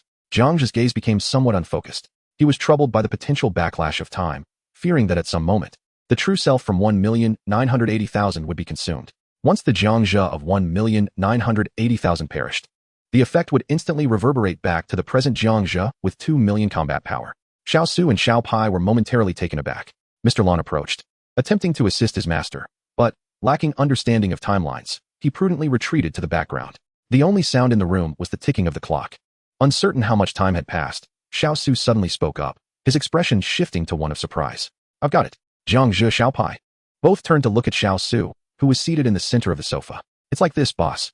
You transitioned directly from a combat power of 1,800,000 to just over 2 million. This means that yourself at 1,980,000 does not exist. However, we did indeed encounter a future Jiang Zhe at 1,980,000 at the time-light curtain. Boss, although it sounds a bit convoluted, think it through. The true essence of Jiang Zhe lies not in the parallel or alternate worlds that bear his name. To put it another way, the Jiang Zhe we encountered, possessing a combat power of 1,980,000, does not genuinely embody that strength. Do you grasp my meaning? Xiao Su spoke incessantly, meticulously outlining the timeline of Jiang Zhe. The future Jiang Zhe we faced does not represent his authentic combat capability. Please, continue. Jiang Zhe's pupils constricted, sensing the pivotal element. I am merely speculating, boss. It is highly probable that the Jiang Zhe we encountered, whom we shall refer to as 198, is indeed the future you. While you represent the past of 198, thereby indicating that 198 has traversed all the experiences of the 201 version of you. Consider this. Did 198, in a distant past, also encounter a future version of 198? As the words fell, a smile suddenly graced Xiaosu's lips. This is precisely the crux of the matter. 198 meeting the future 198, and 198 encountering the future 198. During our encounter with 198, my combat power was not 198. Thus, I was the past 198 to him. As time approaches March 30th, 2021, which is today, I am on the verge of transforming into the future 198 we previously encountered, Jiang Zhe murmured. His gaze gradually filled with trepidation. If this is indeed the case, then does the timeline cease to exist? What truly exists is merely a cyclical flow of time. Only this temporal loop could elucidate such an extraordinary occurrence. Boss, do not become troubled. You cannot perish, trust me, Xiaosu assured fervently. Of course, I may have misspoken earlier, but it is highly probable that I am correct. In any case, you are evolving towards 198, albeit the time has yet to arrive. Once it does, all will become clear. Indeed, you are absolutely right. Well done, Sonic. Jiang Zhe's smile suddenly radiated with brilliance as he playfully ruffled the blue hedgehog's head. Hee, my IQ is at least 206. Xiaosu could not help but place his hands on his hips, laughing heartily. The feeling of being complimented is truly delightful. Jiang Zhe offered a faint smile, continuing his contemplation. There exist two possible explanations for the non-existence of the Jiang Zhe with a combat power of 1,980,000. First, at this moment, the Jiang Zhe with a combat power of 2,001,000 is curiously progressing towards the Jiang Zhe of 1,980,000, indicating that the latter is a mere fabrication, an illusion conjured by a Jiang Zhe of superior strength. The rationale behind this deception? Because the Jiang Zhe of heightened combat power, within the confines of the temporal chamber, encountered a future iteration of 198. When the Jiang Zhe of greater strength suddenly surpassed the threshold of 1,980,000, reaching a combat power of 2,001,000. He too realized that 198 seemingly did not exist. However, contemplating in this manner, it appears that there is no definitive origin. Everything continuously meanders within a cyclical existence, which is rather unsettling. Second, the Jiang Zhe of 1,980,000 may reside in another intersecting world, an unfathomable multitude of intersecting realms. Nevertheless, Jiang Zhe is more inclined towards the first explanation, the temporal loop. The concept of the time circle embodies the notion of eternity, without beginning or end. However, for beings of higher dimensions, such matters seem trivial. I should dedicate myself to my studies, for I currently struggle to comprehend even the terms you mention, such as 198 and 201. Little Pie felt disheartened. Today, as competition was thwarted by a certain hedgehog named Sonic. Let us depart, he said, opening the door. Jiang Zhe's spirits lifted as he led the two little ones outside, summoning his personal cube. Upon arriving at the center, he prepared to make predictions. Just as he was about to do so, he realized he had neglected a crucial item, an object that could reduce the number of times he needed to open the door. The Gotcha Device. Chapter 418. Encountering a player. The player reveals the chaotic time and space of the two-dimensional world. Jiang Zhe retrieved the Gotcha Device and pressed the activation button. The surroundings gradually transformed. The once barren cube was instantly refreshed. A silver treasure chest appeared in the center, accompanied by a person of Asian descent. It had indeed refreshed. However, someone had already seized the silver treasure chest. Jiang Zhe shook his head. He had no desire to compete with ordinary players for it. Among regular players, a silver treasure chest was still considered a valuable resource. Moreover, he was not in urgent need of materials. As the individual prepared to open the silver treasure chest, he suddenly turned around, exclaiming, "What the hell?" Jiang Zhe calmly replied, "No worries, I want to compete with you. Go ahead and open it." He stood quietly, waiting for the other to finish. To his delight, the player unveiled an exceptional weapon crafting blueprint, causing him to beam with excitement. "Great one, please continue. I know who you are." Before departing, the individual turned to Jiang Zhe and gave him a thumbs up. The remark piqued Jiang Zhe's curiosity. "What do you wish for me to continue?" he inquired, intrigued. "Nothing much. Just a casual remark." The player chuckled, preparing to leave. In a flash of white light, he initiated a teleportation, only to find Jiang Zhe standing before him. "Brother, it's rather rude to leave a conversation hanging. I certainly do not wish to resort to mind reading." Faced with Jiang Zhe's implicit threat, the player gulped and ventured. "If I tell you, will you spare my life? Do I seem like someone who indiscriminately slaughters the innocent?" Jiang Zhe's expression darkened. "Hee, not at all. Speak quickly. I am quite busy." All right. Previously, someone mentioned that you possess special abilities beyond just the energy module's force and ice power. Special abilities? Jiang Zhe gestured for him to elaborate. Predicting the future, the player casually dropped this statement. As soon as the words left his lips, Jiang Zhe squinted and asked, "Did Arthur say that? Are you from Arthur's channel?" "Yes. Although I'm from his channel, I was previously part of your channel, Jiang God," the player confessed, leaving no room for deception. "Has everyone found out?" Jiang Zhe continued. "Not exactly. Someone revealed it to me. Arthur told others to avoid you and not leave any traces, just in case you track them down and eliminate them." "Ah, I see. So that is how he advised you." "I understand now," Jiang Zhe replied, his expression one of comprehension. "This matter is precisely the sort of thing that a hypocrite like Arthur would engage in. Very well, you may depart. My gratitude to Jiang Shan. I hold you in high esteem." The departing individual did not forget to express admiration for Jiang Zhe once more. Once that person had left, it was time to devise a plan to ascertain Arthur's coordinates and subsequently eliminate him. Jiang Zhe murmured to himself, "Should all go as anticipated, it might occur tomorrow night or the following morning." Presently, information is scarce, rendering it impossible to track Arthur's movements. However, once the time reaches 2,480,000, the situation may become manageable. If Arthur can be extinguished in his infancy, everything else will naturally fall into place. "Boss, if you can reach 2,480,000 tomorrow, during the time you mentioned for the disappearance, please ensure to take me along." "And me?" the two young ones exclaimed eagerly. They had long been intrigued by the notion of disappearance, and to discover that it might transpire tomorrow was thrilling. Thus, they resolved not to miss the opportunity. "Rest assured, I will certainly include both of you," Jiang Zhe promised. He then moved to the center, first inspecting the surroundings for any traces left by that individual. After a thorough examination, he concluded that his suspicions regarding Arthur's spies scattered throughout the cubic realm were unfounded. It was the 7th time the door had been opened that day. 6 figures emerged, bringing back feedback. Upward door. 4 philosophers are engaged in close combat on the ground, and one may join them to discuss philosophy. Downward door. A flat golden treasure chest guarded by a sentry with a sword. Leftward door. Inside, there is a sweat-drenched yellow bean man rapping, accompanied by 2 other rappers, striving for survival through their rhythmic verses. Rightward door. An ordinary cube devoid of any resources. Forward door. A chaotic space-time realm, where entering allows one to observe countless parallel worlds from a godlike perspective. Backward door. Fortuitously, this is a parallel world featuring a version of yourself who practices immortality cultivation. In the first room, the philosophers. Jiang Zhe, intrigued, took a glance.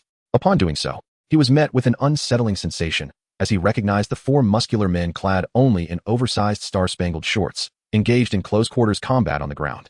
FAQ. One of them shouted in exasperation. "As we can." "Oh yes, sir. My name is Van. I am an artist, a performance artist, steeped in deep, dark fantasy." Inappropriate sounds echoed from within. Philosophy had indeed made its way into the 4-dimensional cube. Jiang Zhe marveled at this and withdrew from the prediction. In the second room, the treasure chest guardian. In the center lay a flat, golden treasure chest, accompanied by a guardian wielding a long sword. Strangely, that individual was a mere paper figure. Jiang Zhe curiously explored the area. This fellow resembles the King of Hearts in a deck of cards. After a moment of observation, "What about myself?" The shadow of Jiang Zhe gazed down at his own form. The sense of 3-dimensional space immediately vanished. His body had indeed become flat. However, the shadow of Jiang Zhe remained oblivious to this transformation. Within the consciousness of this 2-dimensional Jiang Zhe, his body simply existed as such, being confined to 2 dimensions. His thoughts were instantaneously restricted, rendering everything seemingly natural. While outwardly appearing harmless, it was, in truth, exceedingly perilous. Ultimately, even the golden treasure chest remained unopened as he hastily exited the prediction. How terrifying. This was undeniably a 2-dimensional world. I almost forgot I hailed from a 3-dimensional realm. Jiang Zhe silently rejoiced, realizing that he had narrowly avoided forgetting his origin and his ability to foresee the future. To be continued. Chapter 419, Chaotic World, Visuals of Reality. Laws of Causality, and Order Without Law. Room 3, the sweat-drenched soybean man. This soybean man wielded a microphone, competing against Earth's rappers. Among the 2 Earth rappers, one appeared somewhat familiar to Jiang Zhe. "Can you sing, dance, and rap? If you can, I might spare you." The soybean man struck a JoJo pose, disdainfully regarding the 2. One of them, holding a basketball and sporting a head of gray hair, sang and danced as if deranged. "Hello, soybean man. I am a renowned rapper from Earth. I can sing, dance, rap, and play basketball. Please enjoy my performance."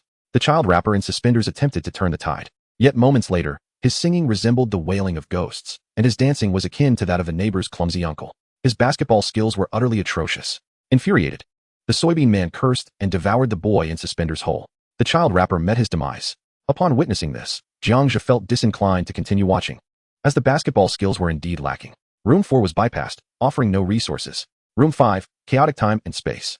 Rather than chaotic time and space, it resembled a massive screen erected before him. Upon entering, the shadow of Jiang Zhe felt an overwhelming sense of the incredible. To be determined. Room 6, Cultivating Immortal Jiang Zhe.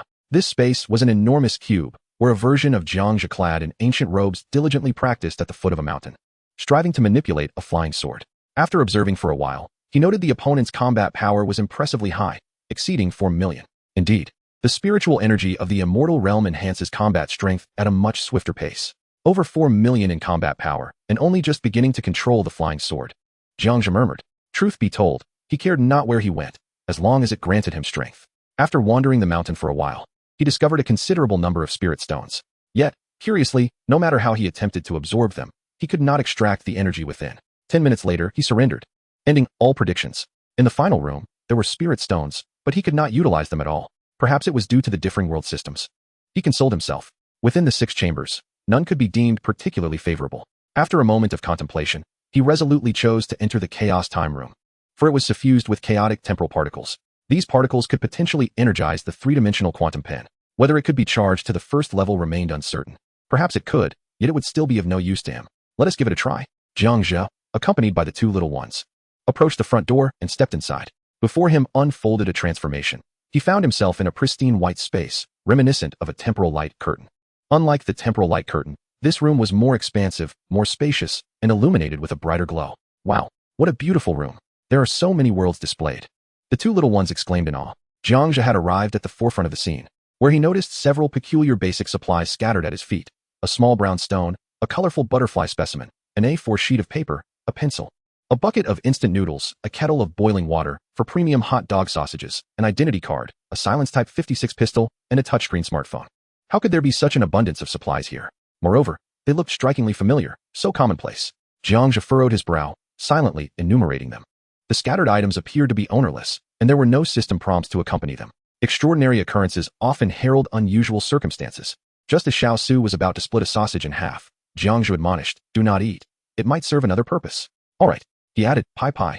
You shouldn't eat either. With that, Jiang Zhe gathered all the supplies into his possession. Considering the chaotic world light curtain before him, it seemed plausible that these materials could interact with the curtain. Let me observe the first world, he thought as he levitated into the air, scrutinizing the initial world displayed. Scene 1. The image revealed a beach by the sea, under a scorching sun. A group of children stood hesitantly by the water's edge, uncertain about venturing into the sea. The subtitles read, It's so hot. Let us go swimming in the river. Sure, let us do it. A group of children prepared to enter the pond. Just then, another boy approached to caution them. I advise you not to go into the sea. My mother says there are gaps in the isolation net, and sharks might come through. Upon witnessing this, Jiang Zhe felt a sense of familiarity. This boy seemed somewhat recognizable. His pupils narrowed. Soon after, the other children disregarded the warning and plotted to tease the newcomer. Since you do not believe me, watch closely. The boy bent down to gather small stones to throw into the sea, believing that only by demonstrating the presence of sharks could he convince them. However, after searching for a while, he could not find any stones. Are there no small stones? The boy appeared anxious. At this moment, Jiang Zhe spotted a small stone. Furrowing his brow, he sensed the significance of the situation. He attempted to throw the small stone from his right hand into the scene of the first world. Miraculously, the stone indeed vanished into the sandy beach, entering unnoticed in a manner both subtle and imperceptible. Found it. A young boy triumphantly discovered a small brown stone in the sandpit. He walked to the shore and hurled the stone with great force. Just as the stone was about to land on the water's surface, a splash erupted. Suddenly, a large shark emerged from the depths and devoured the stone in one swift bite. Astonishingly, sharks truly exist. How terrifying. His words rang true. The other children trembled in fear and immediately fled. At that moment, the scene froze. System notification, chaotic time particle 1, a prompt sounded. So that's it. Jiang Zhe chuckled and shook his head. He recalled this incident from his childhood beach trip, where he had not encountered a shark. Yet, in the scene before him, a shark appeared in the ocean. Indeed, the wonders of parallel worlds. It seemed that nothing was coincidental. Everything was propelled by an external force. Fortunately, with the chaotic time particles, Jiang Zhe could play endlessly. In the second scene, Jiang Zhe shifted his gaze. Scene 2. A primary school classroom during a craft lesson. The situation in this classroom was quite simple. The parallel world's young Jiang Zhe had forgotten to bring his homework. As a result of unforeseen circumstances, he was punished with a standing reprimand. And by another twist of fate, he discovered a butterfly specimen in the flower bed. An ordinary event concluded. System notification, chaotic time particle 1, in the third world. Jiang Zhe continued to observe. Scene 3. A primary school craft class. A small boy lay sprawled over his desk, frantically scratching the wooden surface with his fingernails. Lost in despair, the teacher noticed and hurried over to investigate. His fingers were covered in blood. Moments later, the teacher escorted the boy to the infirmary, where a doctor restrained him in an attempt to prevent him from going wild. Upon witnessing this, Jiang Zhe reflected, I too had such a dream during that school time. But I never descended into madness to such an extent. He sighed and tossed his A4 paper and pencil into the world of the scene. Just then, the school nurse had a sudden epiphany and decided to try a different approach. After rummaging through drawers, she found an A4 sheet and a pencil. Indeed, upon handing them to the boy, he ceased his frantic scratching and began to draw on the paper. As he continued, a chaotic apocalyptic scene unfolded on the page. Was this a prophecy? Jiang Zhe's eyes brightened, astonished at the parallel world's young Jiang Zhe. The author remarks, Chapter 420, The Prophetic Painting, Underground Experiments. Agent Jiang Zhe, Chaotic Particles. Within the scene, a crimson and white sun loomed over a disaster-stricken Earth. The sun appeared to emit terrifying waves of energy, seemingly on the verge of reaching Earth. The school nurse, witnessing this, could not help but break into a cold sweat, thoroughly frightened by the image. Subsequently, the third scene froze. System notification, Chaotic Time Particle 1. The system prompt sounded. Continue. I am eager to see how many wondrous worlds exist. Jiang Zhe appeared noticeably unfulfilled, especially after witnessing the astonishing prophetic drawing created by the young Jiang Zhe. How could he have foreseen the future of their world at such a tender age? Scene 4. A physics laboratory. This setting starkly contrasts with the previous one. Here, the parallel world Jiang Zhe has reached adulthood. The external backdrop is a war-torn era. He finds himself deep underground in a physics laboratory, clad in a white lab coat, standing before a large apparatus while scrutinizing experimental results, pondering how to resolve the final conundrum of gravitational waves. Only by overcoming this challenge could he manufacture a gravitational wave weapon, thus bringing an end to the global conflict. Just as the parallel Jiang Zhe experienced a moment of clarity, he suddenly felt faint, his body swaying precariously as if he might collapse. No laboratory personnel were present. Observing this, Jiang Zhe magnified the image, revealing a scarcity of resources surrounding him. There was not a morsel of food or drink in sight. It seemed that the parallel Jiang Zhe was on the brink of starvation. A genius ought not to perish amidst war. I shall lend you my assistance. Jiang Zhe poured boiling water into a bowl of instant noodles and added 4 premium sausages before transferring the concoction into the scene, placing it on a silver research table. As the image flickered, the bewildered parallel Jiang Zhe lifted his gaze, astonished to find a pot of boiling water and a bucket of noodles on the previously bare table. Resolutely, he crawled over, trembling as he consumed every last drop of the hot noodles. After a brief respite, he realized the truth. This world held incredible phenomena. For it was inconceivable that a bucket of hot noodles could materialize in an empty underground laboratory. The subsequent scenes played at an accelerated pace. Time passed, and at long last, the parallel Jiang Zhe successfully constructed a large-scale gravitational wave weapon, successfully deterring the world and safeguarding the peace of his homeland, Xia Nation. Ultimately, the parallel Jiang Zhe returned multiple times to the laboratory that had once saved his life, hoping to encounter another extraordinary event. Alas, fate had other plans. Upon his departure from this world, he never again experienced such a miraculous occurrence. The fourth scene froze, marking the conclusion of the event. System prompt. Chaotic Time Particle 1. Why have you been searching for me all this time? After a lifetime of seeking, have you found what you were looking for? A miraculous event, if encountered just once in a lifetime, is sufficient. Jiang Zhe shook his head with a smile. Beside him, Xiao Pai and Xiao Su were already wide-eyed in astonishment. What a marvelous scene. The instant noodles tossed into the mix saved the life of the parallel version of himself. Indeed, why is there no parallel world featuring us? I have no idea. They whispered among themselves, both startled by the wonders displayed on the screen. Let us continue watching. Jiang Zhe was thoroughly engrossed. Scene 5. In the parking lot of a foreign military-industrial building, a dark-haired man was donning a blonde wig, transforming himself into a Caucasian male. He appeared to be a spy. Once prepared, he boldly approached the entrance of the military-industrial complex. The outcome was thwarted by the security personnel at the entrance, who conducted a routine inspection. Initially, the parallel version of Jiang Zhe was able to produce all the necessary credentials for the building. However, at a critical moment, disaster struck. The identification card was left behind at the hotel. Cursed fate, Jiang Zhe thought to himself, though his face betrayed no sign of distress. As the scene unfolded, Jiang Zhe paused for a moment before shifting to another location on the screen, successfully grasping the current state of affairs in this world. The reason being that the military laboratory of the rival nation had synthesized a stable form of antimatter particles. According to reliable sources, they intended to use Xia country as their first test subject. The ensuing casualties would undoubtedly be catastrophic. The developers of this technology were under stringent military protection, making it nearly impossible for anyone to infiltrate the building. Thus, Xia country dispatched its most formidable agent, Jiang Zhe, to penetrate enemy territory and eliminate key personnel. Yet, fate took a turn for the worse. Due to negligence, the parallel version of Jiang Zhe had overlooked his identification card. Fortunately, he at least encountered me, Jiang Zhe mused. The world is indeed a curious place. It seemed that everything was predestined, with unseen forces at play. He watched as the identification card was slowly inserted into the inner pocket of the parallel Jiang Zhe through the screen. The moment he felt the brisk wind sweep through his pocket, he instinctively reached in, his fingers brushing against the hard card.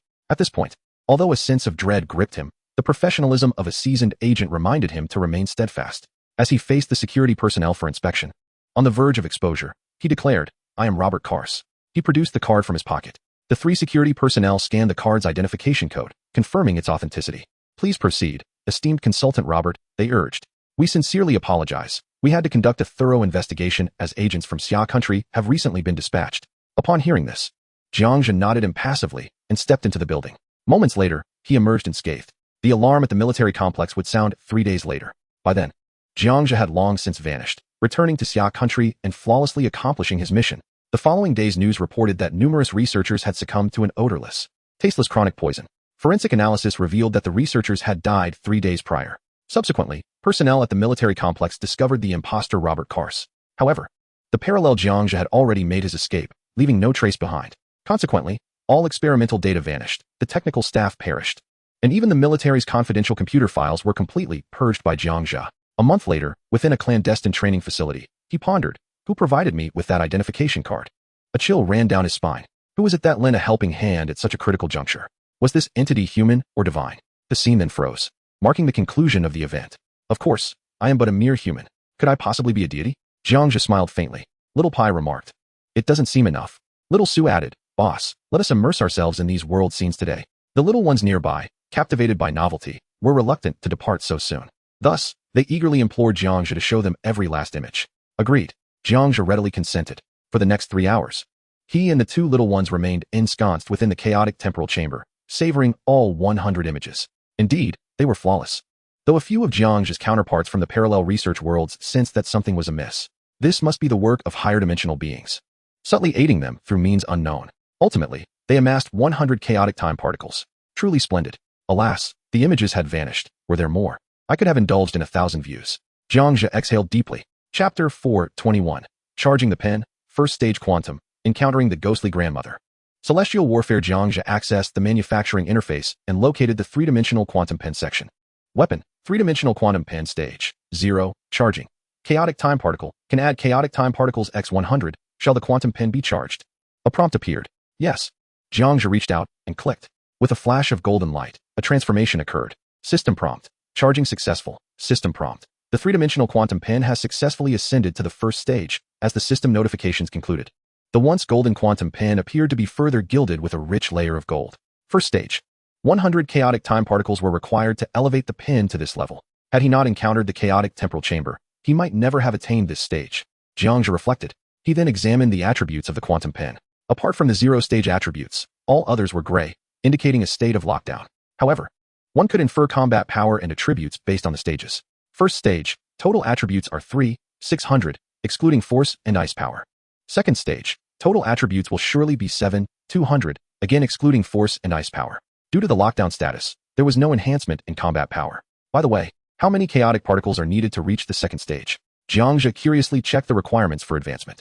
Stage. First stage, charging, requires 200 chaotic time particles to ascend to the second stage. It doubled, as expected. Jiang Zhe nodded silently and closed the interface. He did not rush to open the door, but instead accessed his personal repository to assess his current necessities and selectively choose supplies. After a cursory glance, he noted that the Omega fragments were sufficient for a single reforge. The life fruit tree would mature by noon tomorrow. There was a shortage of over 100 A-type energy crystals and a little over 100 negative energy particles. The immediate priority should be to craft the flying vessel and increase the number of negative energy particles, for countless such particles would be required for the aircraft. Jiang Zhe contemplated. Having come to understand the necessary resources at hand, it is also essential to acquire Omega fragments, crystals, and reforging chips. Should the combat power fail to reach 2,480,000 by noon tomorrow, one may still reforged equipment to meet the required threshold. The hope is to unveil the truth behind the disappearance by tomorrow noon. Jiang Zhe secretly yearns for this revelation. Through the trials endured over the past days, he has gradually discerned that disappearance does not equate to death. Perhaps it signifies a more auspicious beginning. As for the precise nature of this phenomenon, such knowledge eludes him for now, awaiting clarification by tomorrow noon. With his emotions in order, he prepares to embark on the 8th door of the day. Upward door, a gas creature capable of inducing hypnosis. Defeating it yields a golden treasure chest. Downward door, a winding mountain road, where a meticulous search may uncover a homemade book, though caution is advised against a ghostly grandmother lurking about. lest one be struck by her spectral force. Leftward door, a cosmic battle arena. Surviving players may claim a bountiful platinum treasure chest. Rightward door, no resources to be found. Forward door, a gathering of 6 players. Entering allows one to feast upon their provisions. Backward door, a parallel universe pet race. A small-scale competition among 20 participants set in a perilous cosmic obstacle course, where 10 failures lead to random eradication, while the top 10 earn substantial rewards. These 6 chambers hold a certain intrigue. Jiang Zhe finds himself quite captivated, contemplating each in turn. The first chamber, the gas creature's domain. It resembles an ordinary cube, with a golden treasure chest at its center, surrounded by a swirling mist. Upon entering, Jiang Zhe wastes no time. He employs his lightsaber to absorb the gas entirely. Confirming the chest poses no threat, he opens it directly. Inside, he discovers Omega fragments, a plethora of basic resources, an epic weapon crafting blueprint, reforging chips, shadow energy tomes, and a singular book of shadows. The resources, while satisfactory, appear rather mundane when juxtaposed with those from other chambers. He opts to forfeit this opportunity. The second chamber, the ghostly grandmother's lair. It now unfolds as a mountain road under the veil of night, with cicadas chirping in the background and a temple visible nearby. The night sky is adorned with a multitude of stars, unmistakably not of Earth. Jiang Zhe ascends to the heights, unleashing his primal energy. Waves ripple across the mountain ranges until he ultimately discovers the homemade book within a cavern. Curiously, he does not encounter the ghostly grandmother. What kind of book is this? Jiang Zhe inspects the black-covered tome. Upon opening it, he finds it utterly blank. Initially hoping to glean its contents through foresight, he is met with disappointment. After a minute of contemplation, he endeavors to comprehend the book thoroughly. He realizes it is a limited homemade intermediate ability book. After 10 minutes of effort, he successfully crafts the book, resulting in Force Tome, the arrival of primal energy. This is a volume he has never encountered before. He ponders its efficacy and considers purchasing a positioning device to open 2 more doors if deemed worthwhile. The silhouette of Jiang Zhe examined the details page. Force Book, The Force Awakens, allows the user to extract all force from living beings within a 10-meter radius, bestowing upon the user a perpetual output array while temporarily augmenting the user's defense, recovery, and 4-dimensional attributes by 1%.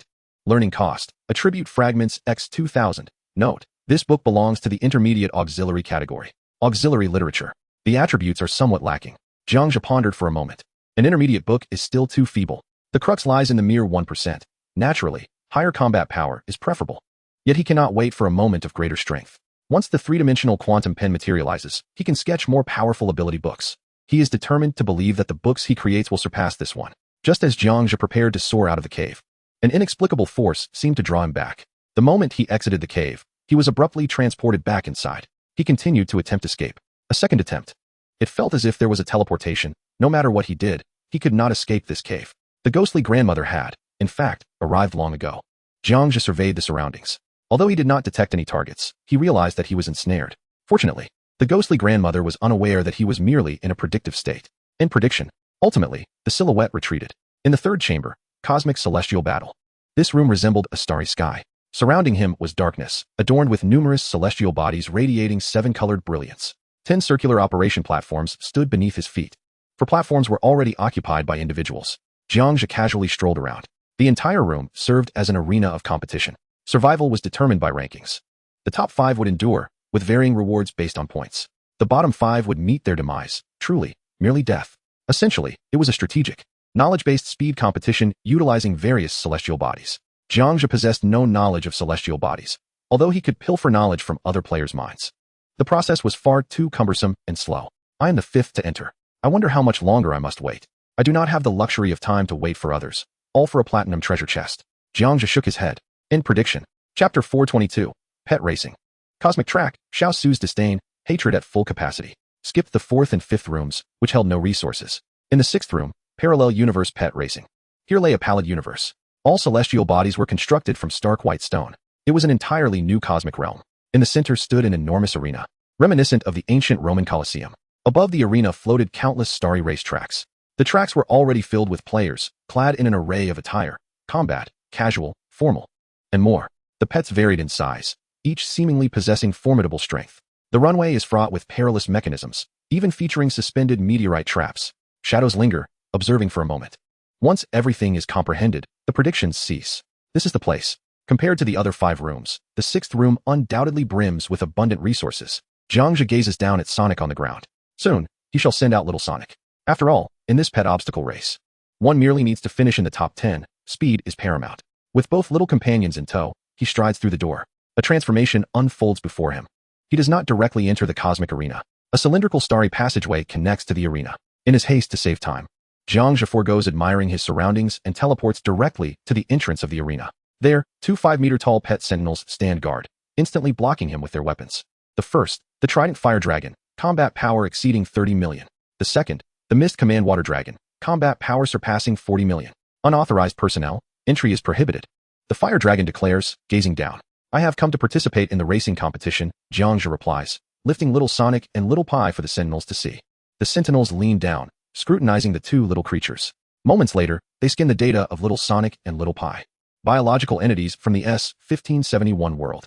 Entry permitted. The sentinels mechanically withdraw their weapons, creating a path. Thank you. Jiang Zhe responds, unfazed. If the sentinels had denied him entry, it would have been truly strange. However, it seems these sentinels are not living beings, but rather guardian robots, with combat capabilities indeed extraordinary. He successfully enters the arena. There are no guides present. Jiang Zhe ascends alone to the starting point of the runway. Upon arrival, he surveys the array of pets on the field. 1. Rock Monster. 2. Lightning Rabbit. 3. Fright Bird. 4. Rolling Beast. 5. Puppet Clown. 6. Black Spike. 7. Little Yellow Dog. 8. Little Tyrannosaurus. A multitude of pets abound. A veritable cornucopia of variety among spectators and competitors alike. Just then, the arena's loudspeaker blares to life once more. Number of competitors, 20 important announcements. 1. Pets may engage in combat against one another. 2. Teaming is permitted. 3. 10 shall survive, 10 shall perish. 4. Here, your pets are your most trusted companions. Your lives hinge upon their decisions. 5. No time limit. The first to complete 100,000 kilometers of the obstacle course shall finish the race. 6. Rewards for the top 3, wish boxes. 7. Rewards for positions 4 through 10, meteorite boxes. 8. Best of luck to you all. The competition is about to commence. As the announcements conclude, a few players at the starting line cannot help but tremble with trepidation. Oh no, I must have wandered in by mistake. I don't have a speed-oriented pet. What do I do? Am I destined to perish here? Little Yellow, can you run 100,000 kilometers? Damn it. Had I known, I wouldn't have come. I can only fight desperately now. The parallel world players erupt in a chorus of curses.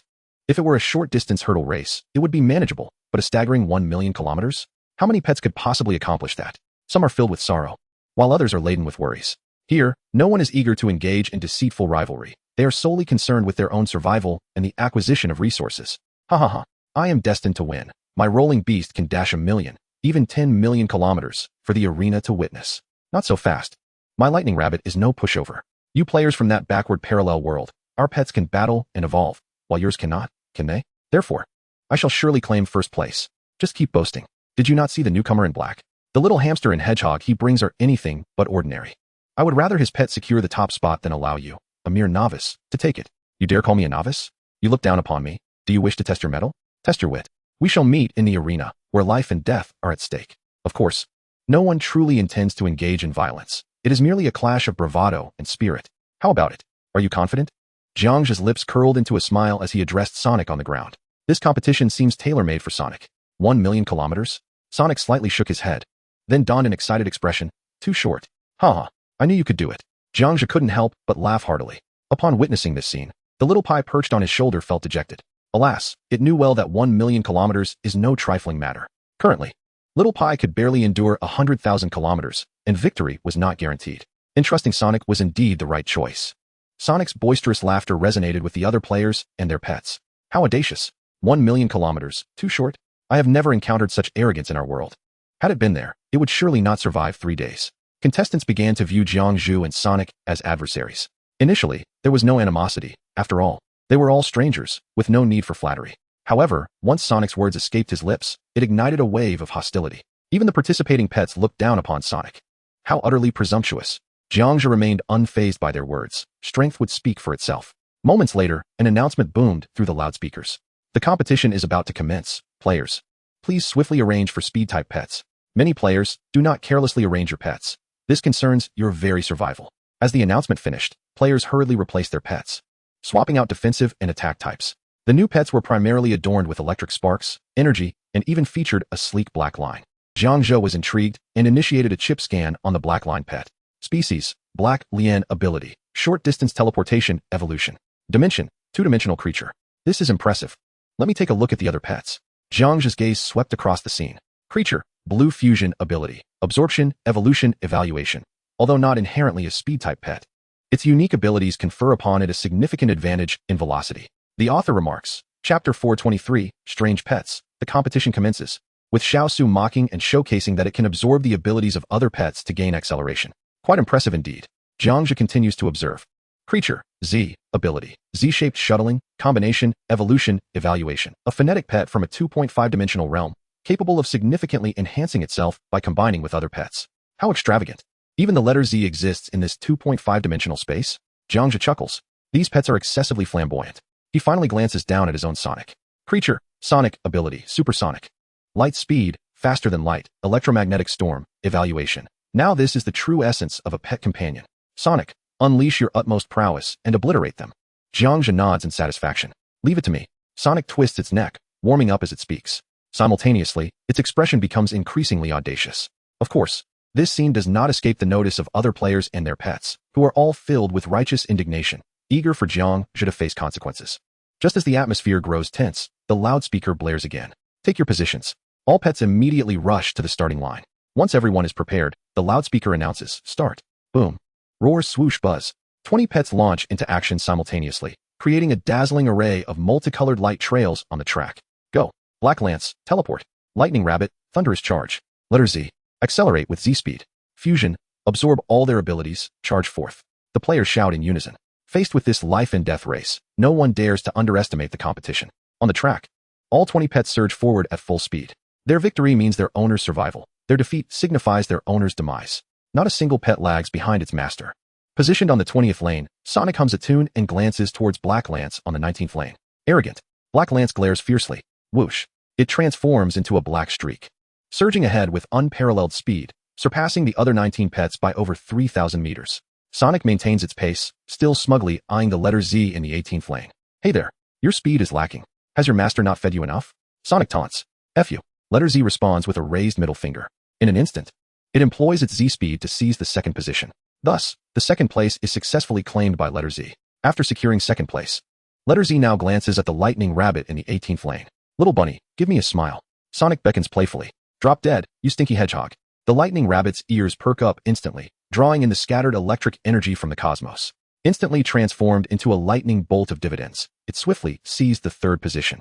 How utterly dull. Sonic clasped his head in his hands, languidly sprinting down the track. In the 17th lane was Lan Rong, a blue card, seemingly fearful of Sonic's provocation. It audaciously activated its skill first, claiming fourth place. Meanwhile, the other pets on the track had gradually fallen behind those few mentioned by Jiang Zhe. Observing this scene, numerous players, particularly those in the lead, erupted into delighted laughter. My black practice is indeed the strongest. My Lightning Rabbit is no slouch either. Wow. The letter Z appears to have matched the speed of black practice, now vying for first place. Look. Is the blue hedgehog struggling to run? How has it dropped to 17th or 18th place? It's entirely normal. Hedgehogs aren't built for long-distance running. Their attributes do not favor speed. I wonder who so boldly claimed that our pets were slow. 11th place will certainly face elimination. One player directed their ire toward Jiang Zhe. Subsequently, all top 10 players turned their gazes toward Jiang Zhe, their expressions filled with disappointment. If only he hadn't boasted so brazenly at the outset. Yet, his pet had the audacity to declare that speed-type pets are sluggish before the race began. Naturally, the pets were indignant and would surely show the blue hedgehog a thing or two. Bang, bang, bang. As the conversation unfolded, a myriad of lightning bolts surged past. Completing the second lap, when Sonic arrived, Jiang Zhe obstructed his lane. Little Sonic, there are those who look down upon you. Shouldn't you show them what you're made of? Jiang Zhe directed his gaze toward the 10 players. Sonic glanced at the crowd, stating, well, I suppose I shall take a brief respite and then contend for first place. Boss, I want an ice-cold Coke. Of course. Jiang Zhe chuckled, handing Sonic the chilled beverage. This scene incited an inexplicable fury among the nearby players. How arrogant. Even at this juncture, they dare to boast. I see now. Truly, pets mirror their masters. They deserve to remain unranked. Lan Rong, outpace that wretched hedgehog by dozens of laps. Practice, accelerate to supersonic speeds. ZZ, absorb their abilities and keep pace with the leading black practice. Provoked by Sonic, the players urged their pets to unleash their utmost speed once more. In the blink of an eye, the leading pets had completed their second lap. As for obstacles, in the wake of such swift competitors, hardly anything could be deemed a challenge. Of course, there were some slower ones who met their demise beneath a small meteorite. It was a lightning dog. Ah, I'm going to perish. My lightning Huang. How could you be crushed by a meteorite? Its owner wept inconsolably, as if foreseeing its demise. Nearby players exchanged cold glances, offering no sympathy whatsoever. As the scene shifted, Sonic finished his Coke and prepared to set off. Just as he began to run, Jiang Zhe halted him. "Little Sonic, carry that lightning dog's remains to the finish line. Indeed, there is also that lightning turtle. And the Sonic cat has reached the finish line. Their owners seem to be speaking the language of the Summer Nation. Do you understand what I mean?" Jiang Zhe advised. "No problem, boss." With those words, a deafening roar erupted. The scene was engulfed by a frenzied wind, as a blue electromagnetic storm swept across the entire stadium. Sonic dashed onto the track with an astonishing speed. Before all the pets could react, a blue lightning bolt surged ahead, leaving behind multiple lifeless bodies. In the blink of an eye, it closed in on the leading black serpent. In the next blink, Sonic had completed a lap. The crowd stood frozen in place, oblivious to the raging blue lightning storm around them, unaware of the spectacle they were witnessing. A blue flash surged at the center of the arena with unparalleled swiftness. What was terrifying? That lightning creature was constantly breaking the sound barrier. In a mere 10 seconds, it had unleashed an uncountable number of sonic booms. Currently, how many sonic booms had that spiky hedgehog produced? A staggering 147 sonic booms per second. It was dire. My black serpent was far behind. This spiky hedgehog must have a limit. Trust me. After all, 1,000,000 kilometers is a long race to complete, as one astute player analyzed. 147 sonic booms roughly equated to over 20,000 meters per second, equivalent to more than 20 kilometers per second. Of course, this was merely the beginning. No one could predict who would ultimately claim the top spot. What if the blue lightning merely surged for a fleeting moment? However, just then, Sonic's figure began to exhibit an astonishing spectacle. Chapter 424. The Residual Time. 10,000 times the speed of sound, effortlessly first. The Wish Treasure Chest. Player self-destruction. The sound emitted by Sonic on the racetrack gradually approached silence. Despite reaching an extreme velocity, the naked eye could only perceive a blue line stretched across the entire track. Strangely, no sonic booms were audible. Simultaneously, the entire arena was filled with Sonic's presence, as if time had come to a standstill. Sonic maintained various exuberant poses, seemingly engaged in whispered conversations with itself. What am I witnessing? Goodness, how can such speed exist in this world? Is it truly a pet? The players nearby were left speechless. They had never encountered a super pet with such velocity. How many times the speed of sound? It was beyond comprehension. Just the sight of hundreds, thousands, or even tens of thousands of blue hedgehogs demonstrated that this speed undoubtedly exceeded 1,000 times the speed of sound. Goodness. Look at the screen. A player noticed the screen in the center of the arena, which displayed the speed and lap count. Everyone quickly turned to look at the large screen in the arena, only to see it displaying. First, Sonic, speed, 196, 448, 796 ms, laps completed, 69, 745, second, Black Train, speed, 69, 741 ms, laps completed, 1, 645, third, Lightning Rabbit, speed, 68, 797 ms, laps completed, 1, 644. As for the second and third places, they attract little attention from players. All focus is directed towards the leader. Goodness. Nearly 200 million meters per second. Are you cheating? Goodness gracious. Is this timer even functioning properly? No creature in this world could possibly run at such a speed. I refuse to believe it. This must be a fabrication. The players were simultaneously filled with indignation. This velocity transcends human comprehension. What does it imply? Approaching 200 million meters per second, 1 million kilometers, 10 billion meters. In other words, Sonic could complete this distance in merely 50 seconds? Before the crowd could continue their astonishment, they observed Sonic's speedometer skyrocketing. From 200 million meters per second, it surged to 250 million, 300 million, 400 million, 700 million. Who knows how many times it surged? By the time all players regained their composure, Sonic had ceased running, standing beside Jiang Zhe. "Boss, I'm so thirsty. I need a whole case of chilled cola," Sonic remarked, lightly licking his lips as if feeling slightly parched. "Truly remarkable. Whatever he desires, he shall have." Jiang Zhe chuckled, presenting Sonic with a case of chilled cola for him to indulge freely. To be honest, he too was astonished by this speed. Even in the arena, countless Sonics were still leisurely conversing in the center, remnants of time. Of course, to maintain his composure, Jiang Zhe exhibited no sign of surprise. As if all of this were utterly commonplace. If he did not secure first place, that would be the true anomaly. Finished running? X-19. A throng of players remained frozen in the same posture, unable to shake off the spectacle they had just witnessed. Soon, they collectively turned their gaze back to the large screen. They beheld, first place, Sonic, current distance, 1 million kilometers, time taken, 34 seconds, second place, Lightning Huang, current distance, 1 million kilometers, time taken, 37 seconds, status, deceased, third place, Lightning Turtle, current distance, 1 million kilometers, time taken, 33, 999 seconds, status, deceased. Such a remarkable achievement, with one player surpassing many, was unprecedented in this competition. This continued until the sixth place. There remained hope for 4 more survivors. As for the 7th, the crowd had no leisure to ponder how far the 7th had run. They were solely concerned with whether they could survive the ordeal. Suddenly, someone in the crowd reacted. How is this possible? How can deceased pets occupy the 2nd to 6th places? He is cheating. I want to report him for cheating. He has violated the competition rules. System. I want to report him for rule violations. The players were left speechless at the absurdity of it all. Just moments ago, all attention was focused on the 1st place contender, while the 2nd and 3rd were merely glanced over. Who would have thought that one could lead multiple at once? This is unquestionably against the rules. The announcement boomed, declaring that no player had cheated, and that this arena imposes no restrictions on methods. As long as one ranks in the top 10, despair enveloped the crowd in an instant.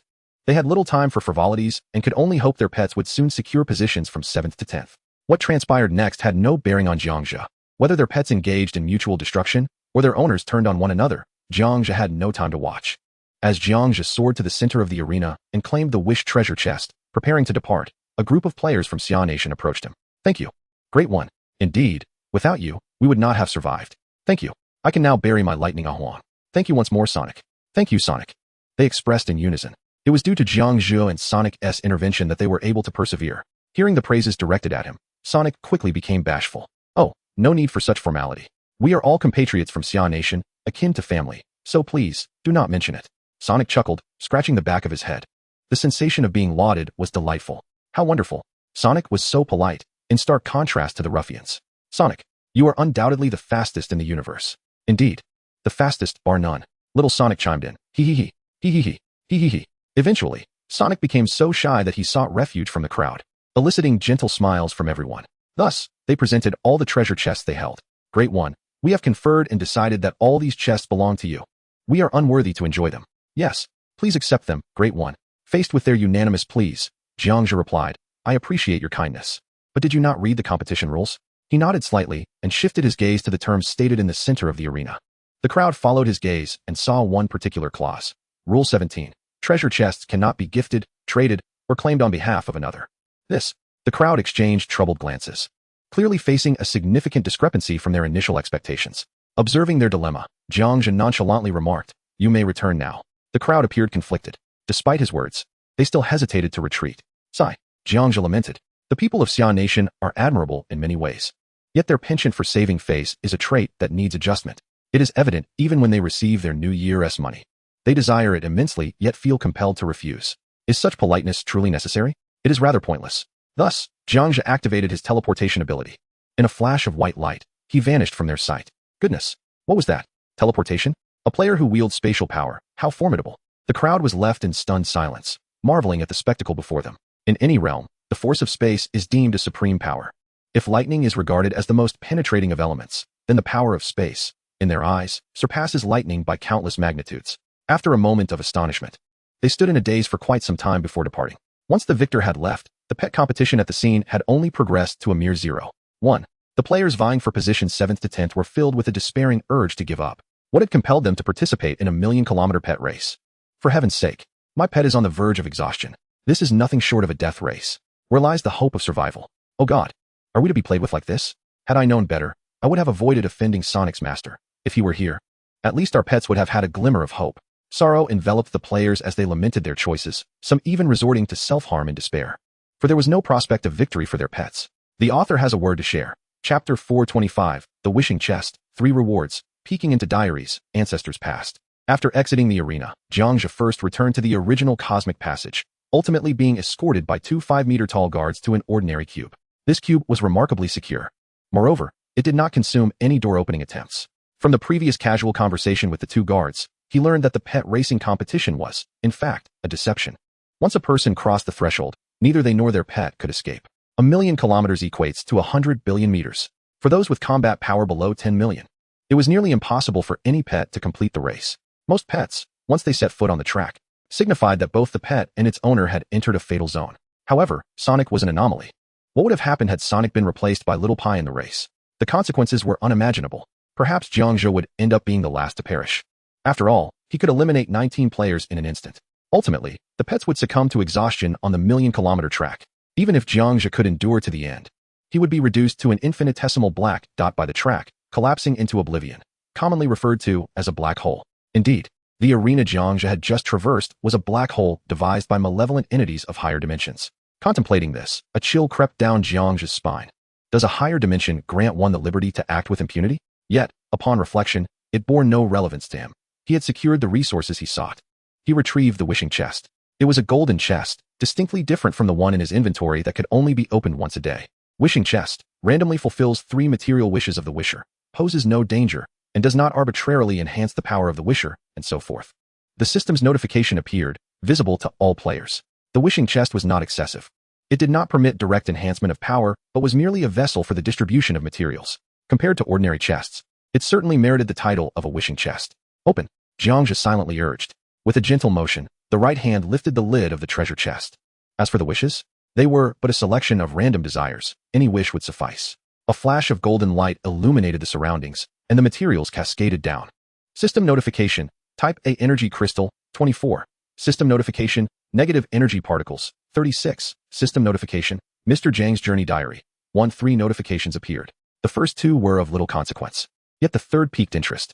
The diary was bound in black leather. To sneak a peek at Mr. Jiang's journey diary, Jiang Zhe hesitated. Feeling a twinge of guilt about invading another's privacy, especially that of an ancient elder, he quickly glanced around, feeling like a thief, and confirmed that no one was present before opening the first page of the diary. First journey. After the solar flare, we spent countless years reaching one of the star systems within the structure of the Wuxin Great Wall. The universe was embroiled in chaos, with all parties racing against time to enhance their cosmic military capabilities. As a leader, I must devote myself wholeheartedly. Later, a colleague informed me of his invention. A time machine that could journey into the future to seek out a pivotal technology that could catalyze human evolution. However, the time machine malfunctioned. And by a twist of fate, I found myself on a parallel Earth. Here, people wore tattered garments, yet there stood magnificent palaces. They spoke in a dialect I could not comprehend, seemingly an ancient tongue. The rulers among them donned dragon robes, and eventually, I painstakingly developed a translator using the available technology. I later learned that this place belonged to the Tang dynasty of the Xia Kingdom. Though I did not record the specific year, I wonder how long it will be before I can repair the time machine completely. If I cannot return within 3,000 years, my life will reach its conclusion. Yet, I am not overly concerned, for I have many years ahead, allowing me to wait patiently. I hope this backward society can soon advance to a technological era. The first page concluded. So it was. Mr. Jiang had inadvertently arrived in my Earth's Tang dynasty, and he had the prospect of living for 3,000 years? How many years had he lived before that? Jiang Zhe was astonished, equally surprised by the longevity of the technological society on Earth. He turned to the second page. The second page was markedly less eventful, detailing events from several years later. The Tang dynasty was nearing its end. I may have to leave this place to explore overseas. The third page. The fourth page. All chronicled his discoveries at sea. He had been a pirate, a philanthropist, and a high-ranking official in the nations of Dong and Ying. In summary, over the years, he amassed an immense fortune. Of course, multiple marriages were inevitable. Almost every nation and era bore his offspring. The Xia Kingdom, the Ying Nation, Dong Nation, and many European countries shared his lineage. Aside from the Wokou, the barbarians, and the black people, his footprints were found in every corner. Time passed, and Jiang Zhe unexpectedly turned to the final page. After years of wandering, I have returned to the land of summer. Today, quite unexpectedly, I encountered a small child weeping inconsolably at the entrance of a kindergarten, a sight that stirred a deep sense of familiarity within me. I approached to comfort him, treating the little one to an ice cream, and seized the opportunity to pluck a strand of his hair. To my astonishment, I discovered that he bore a bloodline reminiscent of my own from long ago. Subsequently, I traced my way to his father, only to find that he too shared this lineage, and even his ancestors were similarly connected. From this day forth, I shall protect them. By the way, my time machine had been repaired many years prior, and today, it has finally found its purpose. In the pursuit of survival, I must not only safeguard them, but also protect this Earth itself. No obstacle shall deter me. If anyone happens to see this, I trust it would be the esteemed Mr. Hang. I shall not return for the time being, but once I accomplish my monumental task, I will seek you out. A whisper of a secret, do not accuse me of favoritism. Many of my descendants, particularly this little one, evoke a profound sense of responsibility within me, though I cannot quite fathom why. Mr. Hang, do you understand the reason? I want to tell you. Recording complete. Thus concludes the diary entry. It becomes clear to me that my paternal lineage traces back to Mr. Jiang. It is not as I previously thought, that I am a remnant from Ian's past, but rather a connection to Mr. Jiang from the Tang dynasty. It seems that Mr. Hang is more of a nickname than a literal designation of authority.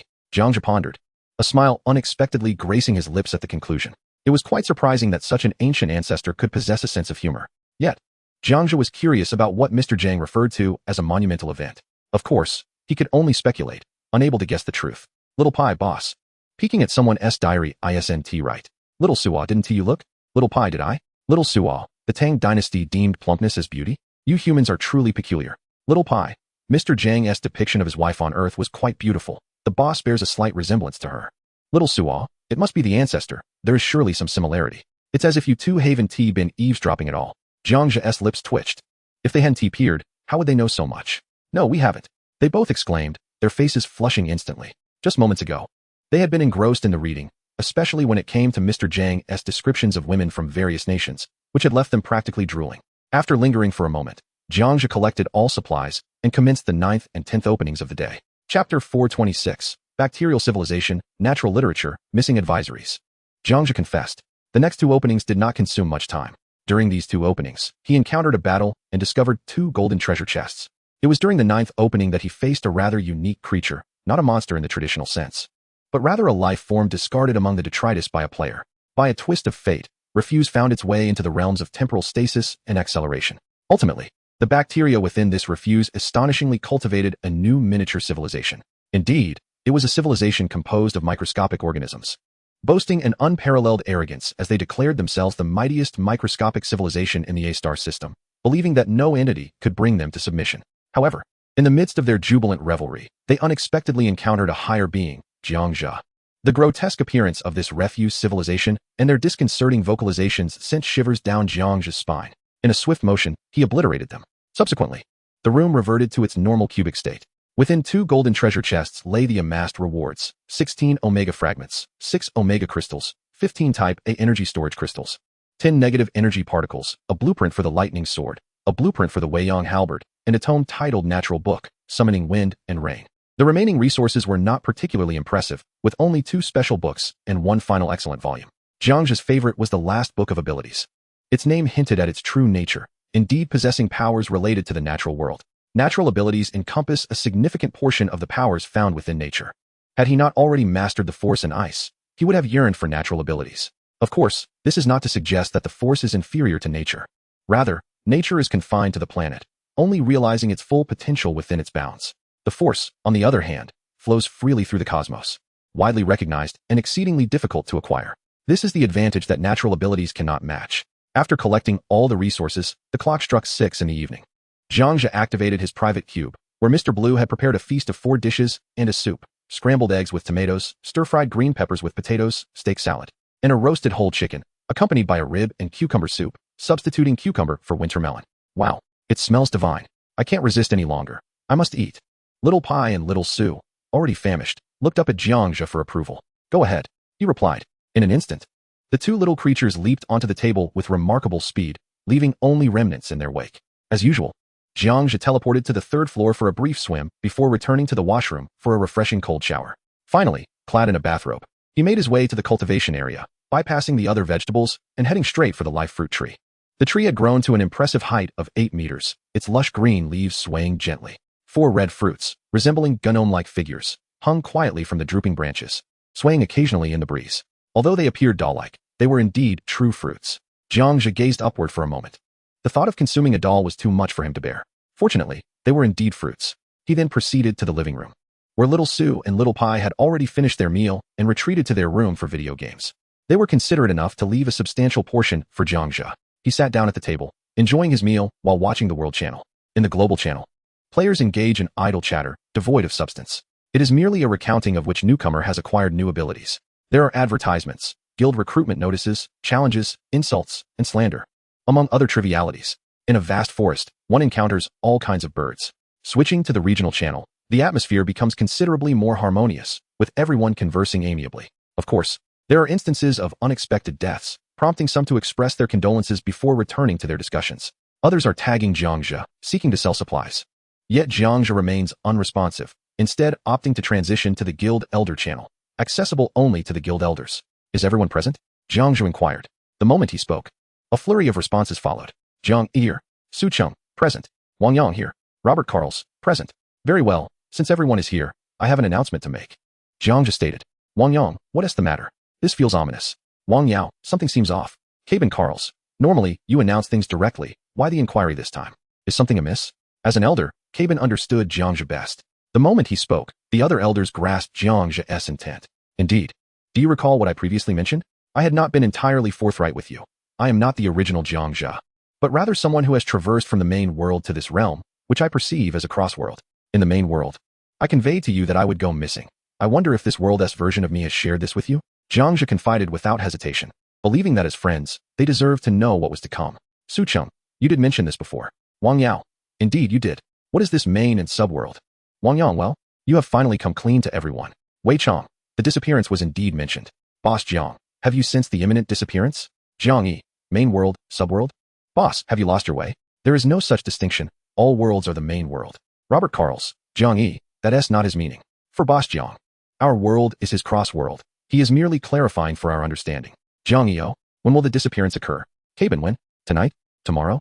The day after? In response to the myriad of inquiries, Jiang Zhe nodded inwardly, acknowledging that the Jiang Zhe from the cross-world had indeed spoken of this. However, in the eyes of some, they would never concede that their world was a cross-world. Yes, tomorrow, afternoon at 12. My combat power will reach 2,480,000 by then. The disappearance should not be a cause for alarm. Should Arthur contemplate any action against you, you need only pray to me in your hearts. For I may sense your call for aid. Oh, but I doubt Arthur will survive to see the future. You should be quite safe. Lastly, I have 3 treasured tomes to give away for free. 1 crafting blueprint for the lightning sword, and 1 crafting blueprint for the Fong Tian Huaji. Natural book, summoning the winds and rain, I find it of little use, so I shall bestow it upon you. Jiang Zhe flooded the chat with messages. In truth, he wished to convey that if they sent all their resources, he would assist them in crafting something extraordinary. Alas, the special crafting blueprint he possessed required Omega shards, which no other players could obtain. Thus, Jiang Zhe was unable to undertake the task of creating something special. The crowd, confronted with Jiang Zhe's barrage of messages, could only express their astonishment. The author has something to say. Chapter 4:27. Everyone moved, elemental awareness. Peculiar resources, all members of the guild focused their attention on the phrase. Arthur likely will not survive into the future. Jiang Yi, what does that mean? Su-cheng, yes. What does not survive into the future imply? Jiang Zhe, it holds no deeper meaning. It simply indicates that you need not worry. Previously, in the main world, I was unable to offer compensation, but now that we have entered the crossover world, I shall ensure your safety against the threat of death. Caben Carls, though I do not comprehend, I am deeply moved. Robert Carls, moved. Wei Chang, moved. Wang Yang, you fools. What the boss speaks of pertains to the grievances regarding Arthur across the 2 worlds. You only need to know that the boss will pave the way for our advancement. Jiang Yi, as expected of Wang Lar, truly astute. Wang Yao, am I not clever? Jiang Yi, clever? Hardly. You're as dull as a piglet, though you possess some martial prowess. Wang Yao, damn it. Initially, the small group was quite solemn. It was only after Jiang Zhe elaborated that the atmosphere returned to its usual state. During this time, Wang Yang privately messaged Jiang Zhe, questioning whether there was an underlying meaning. Wang Yang, it feels like you haven't finished your thoughts, Boss Jiang. You are the wisest in the entire guild. Jiang Zhe replied with a smile. Wang Yang, protect us? No, it should be protect them. I do not exist in the main world you speak of. The main world pertains to the deaths of Song Ying, Wan Han, Fong Yuling, and Roger Porter, specifically regarding their future being threatened by Arthur. Is this compensation for that? Indeed. You are quite astute. Jiang Zhe responded. Wang Yang, however, I still do not fully understand. How will you compensate? You are aware that you will go missing. In response to this message, Jiang Zhe furrowed his brow. He was not entirely certain himself. He merely aimed to inform the guild's elders of his impending disappearance. I cannot guarantee you this with absolute certainty, but I do know that vanishing will not be a detrimental event. Now, you and Su-cheng should discuss how to divide that special crafting blueprint. By the way, before I go missing, I will leave all my resources behind. Jiang Zhe spoke candidly, revealing no hidden truths. Sigh. Very well. It feels as though we are at a farewell, yet it appears that vanishing is not a bad thing. Which is a relief. Wang Yang's tone was clearly laden with resignation. If only he could ascertain the reason for the disappearance, it would be much more bearable. Yet, for now, Jiang Zhe simply informed everyone that he would be missing. However, the elders of the guild remained perplexed, and no one could articulate the reasons behind it. From now on, the guild will rely on you and Su-cheng. Both of you excel in any realm. And Jiang Yi, you 3 are truly remarkable. Jiang Zhe cheerfully sent the message. Wang Yang replied, yes. Understood. Thank you for the encouragement, boss. Wang Yang's character in the cross-world assumed the role of Su-cheng from the main world, while Su-cheng took on the position of Song Ying in the cross-world. The others remained unchanged. Jiang Zhe conducted a brief analysis, concluding the disparities between the 2 worlds. He then closed the private message list and hurried to the regional channel. Why hasn't he, the square master, emerged to sell items yet? Jiang Zhe, Boss Jiang, hurry out and sell something. Players eagerly tagged Jiang Zhe. Dinner time was nearly over. Here he comes. Here he comes. Today's assortment of supplies is rather diverse, albeit in limited quantities, so let us test our speed. 1. Burning fried drumsticks. Buff chicken legs, which enhance fire resistance when consumed. 2. Bitter explosive fruits, serving as grenades. 3. Hard protective shields, epic, available for casual sale. 4. Scorching lightning balls. Electric grenades. 5. Grandma's silver bracelets X10, hypnotic bracelets with a short cooldown and versatile applications. 6. Floating little ghosts X5, 5 ghost-type pets. 7. Disguised Weeble X1. A trap item.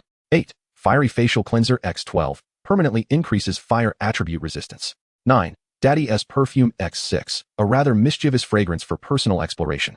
10. Flickering electronic garments X8. Epic electric-resistant attire with decent defense.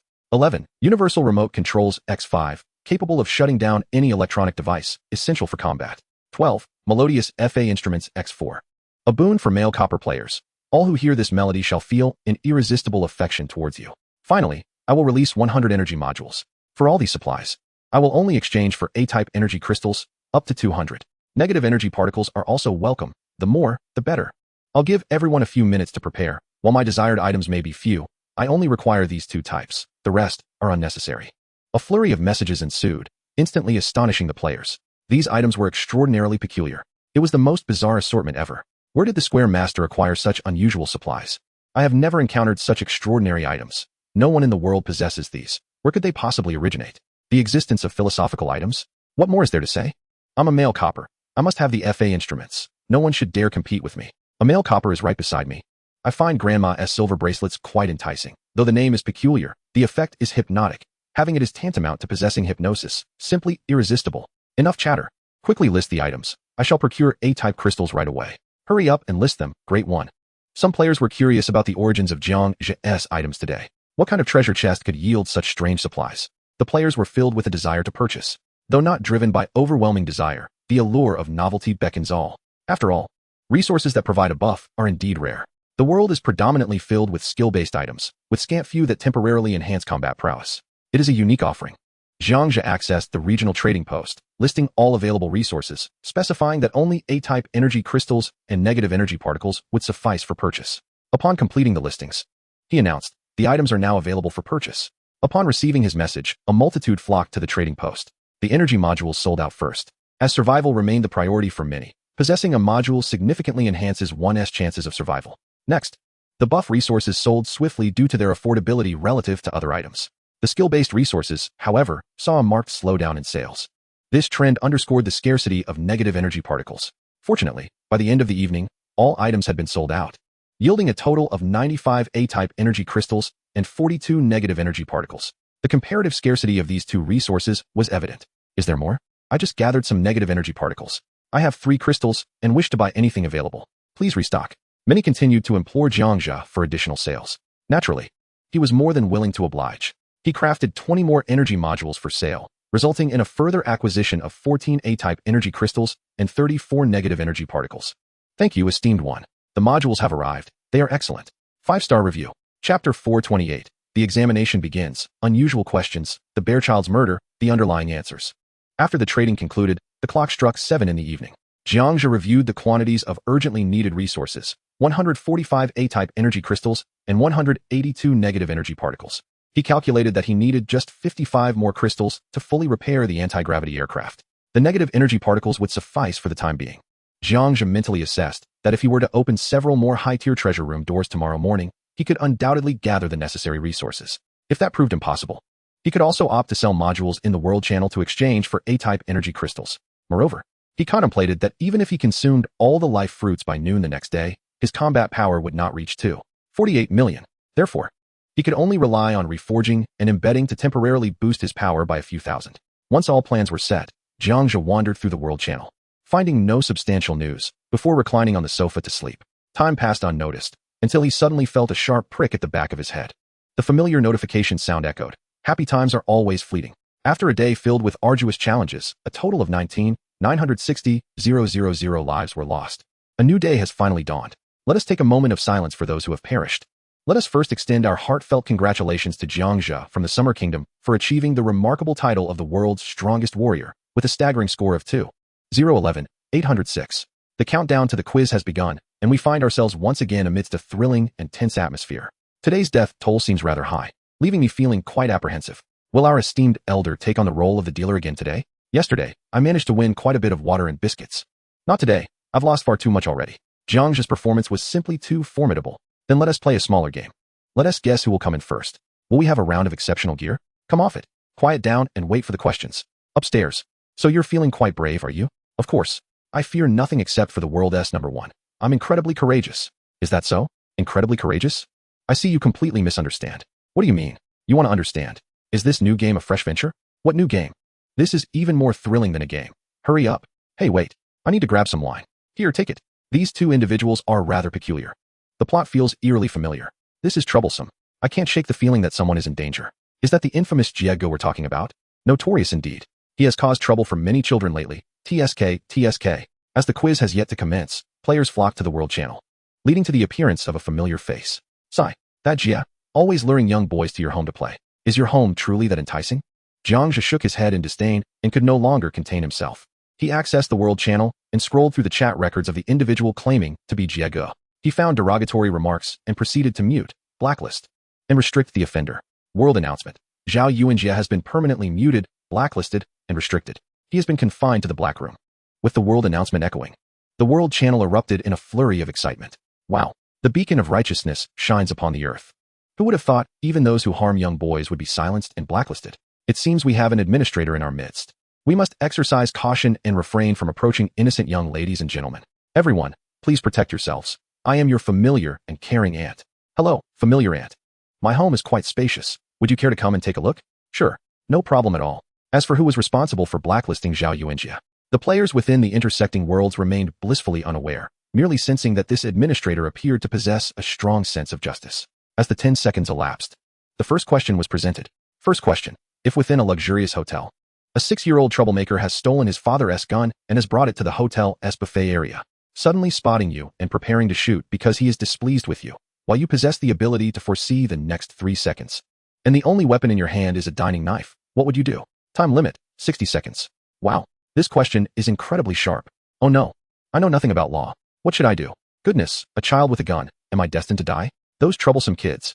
I'm certainly doomed with this question. Let us hear what the law students have to say. I believe this question isn't merely about law. It requires perspective from other angles. I concur. Upon encountering this question, players shook their heads in unison. Faced with such a predicament, it is akin to courting death without any distinction, not to mention the futility of resistance. Of course, some revel while others despair. Unless someone can swiftly articulate a plausible inference along with an answer, the quality of the answer is all that matters. Yet, one cannot dismiss the various pedantic and arrogant spectators who will inevitably emerge to refute the insights of numerous experts. The question and its analytical hints are successively revealed. Upon encountering this query, which ostensibly pertains to legal matters, one realizes it is anything but. Jiang Zhe feels a chill of despair. Logically, he ought to deduce the answer to this question. However, Jiang Zhe's thought process is unlike that of the average person. He perceives the underlying truth behind the problem. This question, while superficially framed as a case of a child committing murder, is it truly so? It is certainly not. This is a critique of contemporary society, addressing the dual standards of humanity, and it possesses practical significance. Nevertheless, driven by material concerns, he quickly delves into contemplation. He discards all legal jargon and approaches the question from the perspective of an ordinary person. The answer will be profoundly thought-provoking. Jiang Zhe thinks rapidly. Time, irrelevant. Location, a luxurious hotel buffet. Characters, Jiang Zhe, the child, a group of dining guests. The author has something to convey. Chapter 429, a foreboding 3 seconds. A certain death, with an ironic twist. The event officially commences. Jiang Zhe fills his plate at the buffet, secretly admiring the hotel's culinary offerings, realizing that the money was well spent. As he settles into a corner seat, he notices a stunningly beautiful young lady at the adjacent table. Initially, he steals a few glances, deeming it impolite, before focusing on his meal. Just as he prepares to take his first bite, an unsettling premonition washes over him. He realizes he will not be able to enjoy this meal at any cost. For in 3 seconds, someone will raise a gun and take his life, and that assailant will be none other than a 6-year-old boy. In the interest of survival, Jiang Zhe swiftly resolves to resist. First second, Jiang Zhe quickly locates a sharp dinner knife. Second, he plunges the silver blade fiercely into the boy's eyes. Third second, the child succumbs, and the surrounding patrons erupt into panicked screams. The diners immediately call the police. The child's parents, filled with rage yet paralyzed by fear, dare not seek vengeance against the murderer. Moments later, the police arrive. Jiang Zhe is successfully taken to the precinct and incarcerated. During his detention, he appears in court multiple times, swiftly sentenced to death. In the wake of his financial ruin, reporters question Jiang Zhe before his execution. asking why he felt compelled to kill a 6-year-old child. He wanted to kill me. Jiang Zhe responds truthfully. He wanted to kill you? But he is merely a 6-year-old child. You are a monster, a heartless demon who kills without hesitation. You deserve to descend into hell. Faced with a barrage of insults, Jiang Zhe is emotionlessly escorted into the execution chamber. The forensic expert prepared a painless injection for Jiang Zhe. Before the execution, the expert inquired about the song Jiang Zhe wished to hear most. Aware of his impending demise, Jiang Zhe chose a piece from Justice Bao. He understood that no matter his actions, he could not reverse his fate.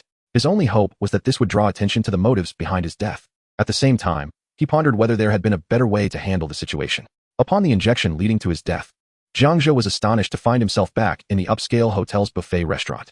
He quickly assessed the scene and found himself in the same corner, with the enchanting young lady still beside him. As he grasped the steak knife, an unsettling feeling washed over him once more. Jiang Zhe resolved to confront the situation differently. In the first second, he feigned eating. In the second, the unruly child brandished a gun, ready to pull the trigger.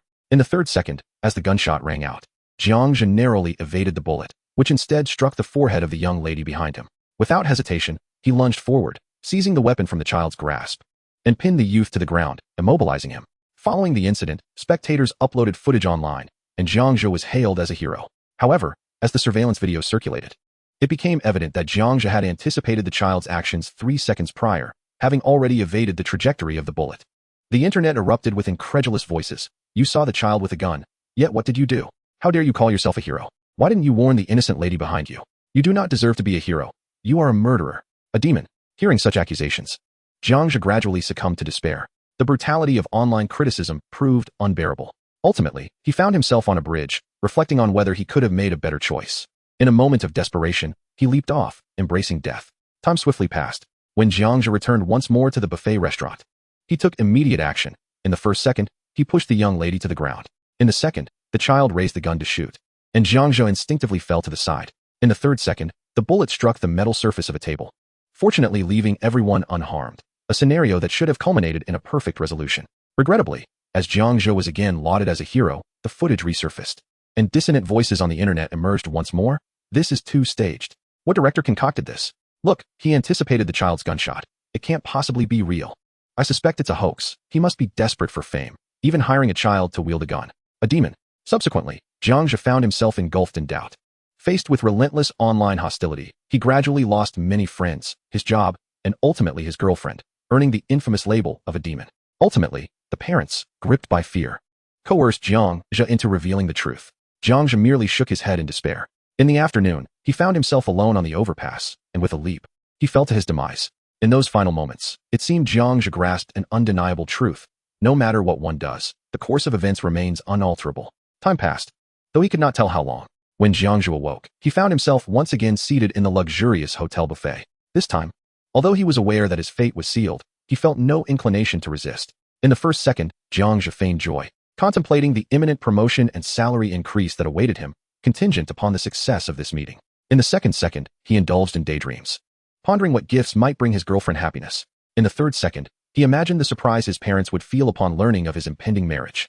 As anticipated, a gunshot rang out, and a speeding bullet struck Jiang Zhe's forehead. Yet this time, he met his end with a smile, devoid of any panic. When he beheld his deceased self, a small boy beside him gently tapped his shoulder, as if to say, "This is how it is in this world." Simultaneously, the boy handed his pistol to Jiang Zhe. Upon receiving it, Jiang Zhe pondered briefly and realized, indeed, the boy was right. This world was gravely ill. As soon as his words fell, the boy vanished into thin air. Meanwhile, in reality, a week had already slipped by. Countless individuals on the internet had witnessed the scene of Jiang Zhe's demise, including the unsettling smile upon his face. Many compassionate souls expressed their sympathy for him. However, dissenting voices persisted. "Fool, how could you not see the child with the gun so close? If you had seen him, why didn't you run? Did you just throw your life away? Truly idiotic. If it were me, I would never have died. How fast can a 6-year-old be? Couldn't you have simply snatched the gun from him?" When Jiang Zhe's soul transitioned into another child's body, he was astonished to discover that he had transformed into a 6-year-old himself. To truly resurrect, he realized he needed to eliminate 10,000 individuals. Ultimately, Jiang Zhe sought out those who had once voiced their opposition, methodically dispatching them one by one. Though the world was indeed ailing, Jiang Zhe resolved to cleanse it of its pests. With this thought in mind, he took a deep breath. The chill in his heart stemmed from the truth lurking behind all of this. As for the retribution, Jiang Zhe merely wished to prevent the story from concluding in tragedy. Thus, he swiftly dispatched his revelations to the global channel, with the responses of other great minds following suit. Chapter 430. The Great Ones Abandon Their Answers. Showcasing the outrage against Arthur. The second response came from a legal professional named Shunjingi. Shunjingi stated, firstly, 3 derivative answers are necessary. 1. A 6-year-old child who has yet to reach criminal responsibility. Can their unlawful actions be deemed self-defense? Answer. It does not affect the outcome. 2. While bringing a gun to a Western restaurant constitutes a crime. If I were to stab him to death, would that be considered excessive self-defense? The answer. It is highly likely that the second and third provisions of Article 20 of the criminal law directly stipulate that if legitimate defense evidently exceeds the necessary limits and causes significant harm, criminal responsibility shall be incurred, although the punishment may be mitigated or exempted. Secondly, if the judge does not believe that I can foresee 3 seconds into the future, what should I do? The answer. I would at least strive to mitigate my responsibility through the concepts of illusory defense and preemptive defense. A rather earnest response. It seems unlikely to rank highly. Jiang Zhe nodded quietly.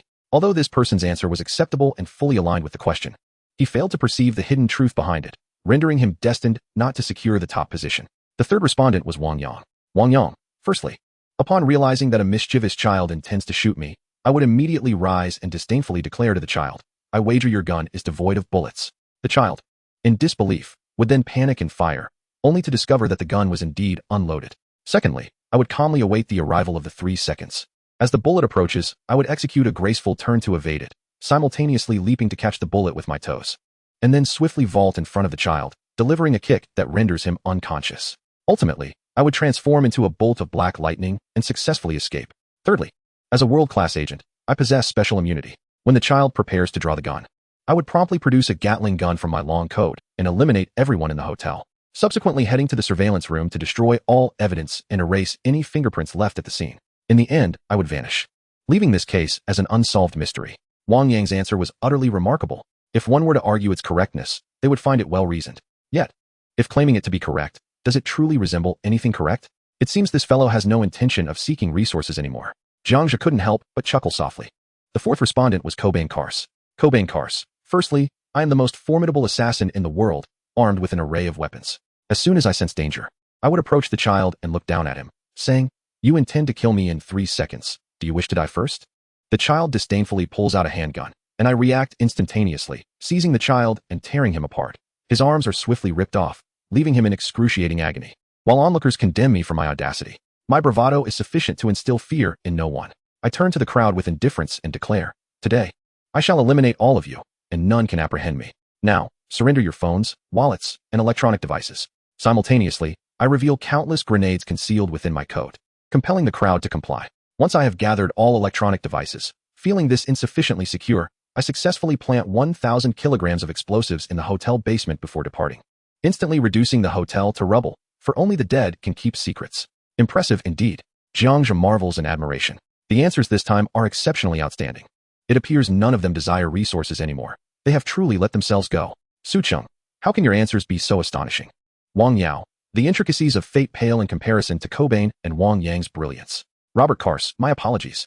My brother has brought shame upon himself. I shall promptly tether him and lead him home. Jiang Yi, a man unafraid of disgrace. Arthur Allen, why does no one acknowledge my brilliant response? Following the dispatch of Arthur Allen's message, only players from his channel paid him any heed. As for players from other realms, they disregarded him entirely. His reputation had already soured during yesterday's quiz. Many harbored disdain for him, so why would anyone engage with him? After all, the information in this four-dimensional world is largely public. Aside from the world S#1, Jiang Zhe, who possesses the privilege of violence, no one dares to offend him. As for the second place, who would even care? Engaging with you is akin to conversing with a dog. F off. What a disgraceful individual. A shame to our compatriots. May you meet an early demise. How dare you show your face to answer questions after how many have begun to loathe you? Why should Xiao Ming bear all the animosity alone? See, worthless, fool, the dog of the second channel. You are quite bothersome. Our Arthur is trying his best. ISNThe, just one incorrect answer. Is it truly warranted to react this way? Is it really necessary? X9999999. In truth, it is not merely the quiz. Arthur's subordinates have monopolized the market, offending countless ordinary players who merely seek to survive. This is the true source of the loathing towards him. In contrast, Jiang Zhe is different. He, as the world S#1, performs admirably, not obstructing anyone's path to survival. In conclusion, with every defensive retort Arthur makes, he is met with scorn from innumerable players, and his reputation is irrevocably tarnished. The subsequent responses, serious, abstaining, and spectacular, are all plentiful. Once the answers from numerous esteemed players are revealed, Discussions among players ensue. Did the Great Ones take the wrong medicine today? Have they abandoned material concerns? To them, such meager resources are inconsequential. Frankly speaking, Jiang Zhe's response and that of the eminent lawyer Shen Jingyi are the most grounded in reality. Notably, Jiang Zhe's answer also delivers a poignant satire of reality. Well done. Indeed, Jiang Zhe's first response vividly encapsulated the essence of reality. Today, everyone was taken aback. Many great players delivered astonishing responses. I bet your gun is unloaded. And lo and behold, the child truly had no bullets. This answer is so absurd that one can only respect Cobain. What do you understand? This is the passive skill of a great player, betting who has no bullets, and thus, they possess none. As the time elapsed, the system announced the rankings. System prompt: Omega Fragments 4, Omega Crystals 2, Screaming Chickens 2, Devilish Oreos 2. Evidently, Jiang Zhe, in a remarkable turn of events, achieved an astonishing compatibility score of 99. The second place was none other than the distinguished lawyer Shen Jingyi, with a compatibility score of 75, conventional and unremarkable. Others had scores exceeding 75, as the question did not necessitate legal interpretations. Due to Jiang Zhe's formidable compatibility, the system specially rewarded him with a stroke of luck. As for those in 2nd to 100th place, familiar faces were scarce among them. Countless players marveled. Luck as a reward is indeed a first in the cross-dimensional world. Now, they were more motivated to answer the next question. Seizing the opportunity during the break, Jiang Zhe took out the devil Oreo, tore open the bag, and was just about to indulge when a voice interrupted him. Xiao Pai, boss, are you eating Oreo? Xiao Su, is the devil Oreo delicious? Xiao Pai, boss, it must taste delightful, right? Xiao Su, boss, we're not asking you for any, you can eat first, and just give us the crumbs afterward. The two little ones chattered incessantly, appearing quite pitiful. One might even think Jiang Zhe was mistreating them if an uninformed person were to witness the scene. Here, take it. Jiang Zhe's expression darkened as he pushed the Oreo to the other end of the glass table. Thank you, boss. They chimed in unison, and happily scurried back to their room to play video games. After they left, Jiang Zhe lamented, I wonder who started this tradition. Ever since they took a liking to cookies, I Haven Tea once had a snack all to myself. With that, 10 seconds passed, and the second question arrived. P.S. Thank you all for your gifts. The author has something to say. Chapter 431, a simple second question. Second question. If a toxic gas were to suddenly sweep across the globe, how could the populace escape to survive? How long would it take for the gas to infect the entire world? Time limit, 45 seconds. One might think, surely no one can escape? It must be the end of the world. Undoubtedly, it is the apocalypse. No need to even look. I can imagine the scenario of the end times. As soon as the question was posed, players eagerly submitted their answers, unaware that all of them were utterly incorrect. Though the question appeared straightforward, in reality, it was anything but simple. The question and analysis hints fell in succession. Jiang Zhe furrowed his brow, indicating he was somewhat intrigued. He activated his insight and began to think rapidly. Of course, it would spread through bodily fluids and droplets. That would be the only way to survive. Furthermore, it was crucial to ascertain whether Gas X enhanced all bodily functions or conferred superhuman abilities to zombies. Now, let us assume Gas X could only spread through droplets and merely produced ordinary zombies, which could run, forage, had directional senses, but no emotions or superpowers. To illustrate, Gas X occurred in a certain area, initially infecting hundreds of individuals. Concurrently, as complications began, they started to attack people frantically. Hundreds in a small town constitutes a significant incident. As for the efficiency of the spread, let's set that aside for now. Consider this report.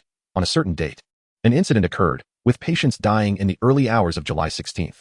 By 6 a.m. that same morning, a peculiar case emerged in XX country, XX region. Following the emergence of the case, the higher authorities immediately commenced action, organizing numerous experts for laboratory testing of Gas X. On the same day, even before the experimental results emerged, the team of experts had already begun rescuing at the disaster site. When Gas X infiltrated X town, the authorities swiftly issued operational directives due to the severity of the situation. In comparison, various relevant departments and warriors will spring into action at the earliest possible moment, undoubtedly much faster than the aforementioned cases.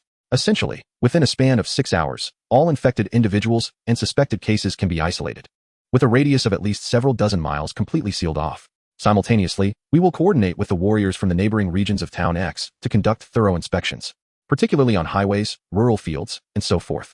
In the end, all escape routes and any potential locations harboring zombies will be rendered non-existent. Hence, the zombies will be trapped within that small town from the very outset.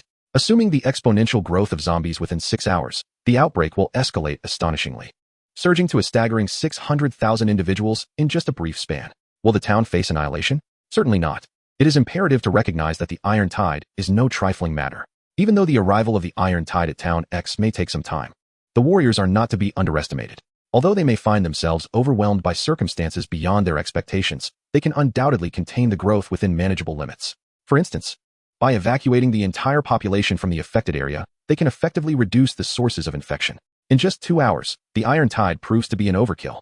A mere few aerial transport aircraft and armed helicopters, laden with munitions, weapons, and grenades, would suffice. 600,000 zombies, all dealt with within a mere 3 hours. Some may argue that this approach is unfeasible and perilous. Well then, to minimize casualties among the warriors and conserve ammunition, we can simply rescue all survivors in advance. One well-placed strike can eradicate the source of the infection. Of course, extreme measures will only be employed as a last resort. The warriors would rather expend additional ammunition than allow innocent civilians among the zombie horde to perish. Thus, in accordance with the rapidity of that nation, the spread of liquid and aerosols should unfold as follows. 10 hours post-outbreak, the situation becomes dire.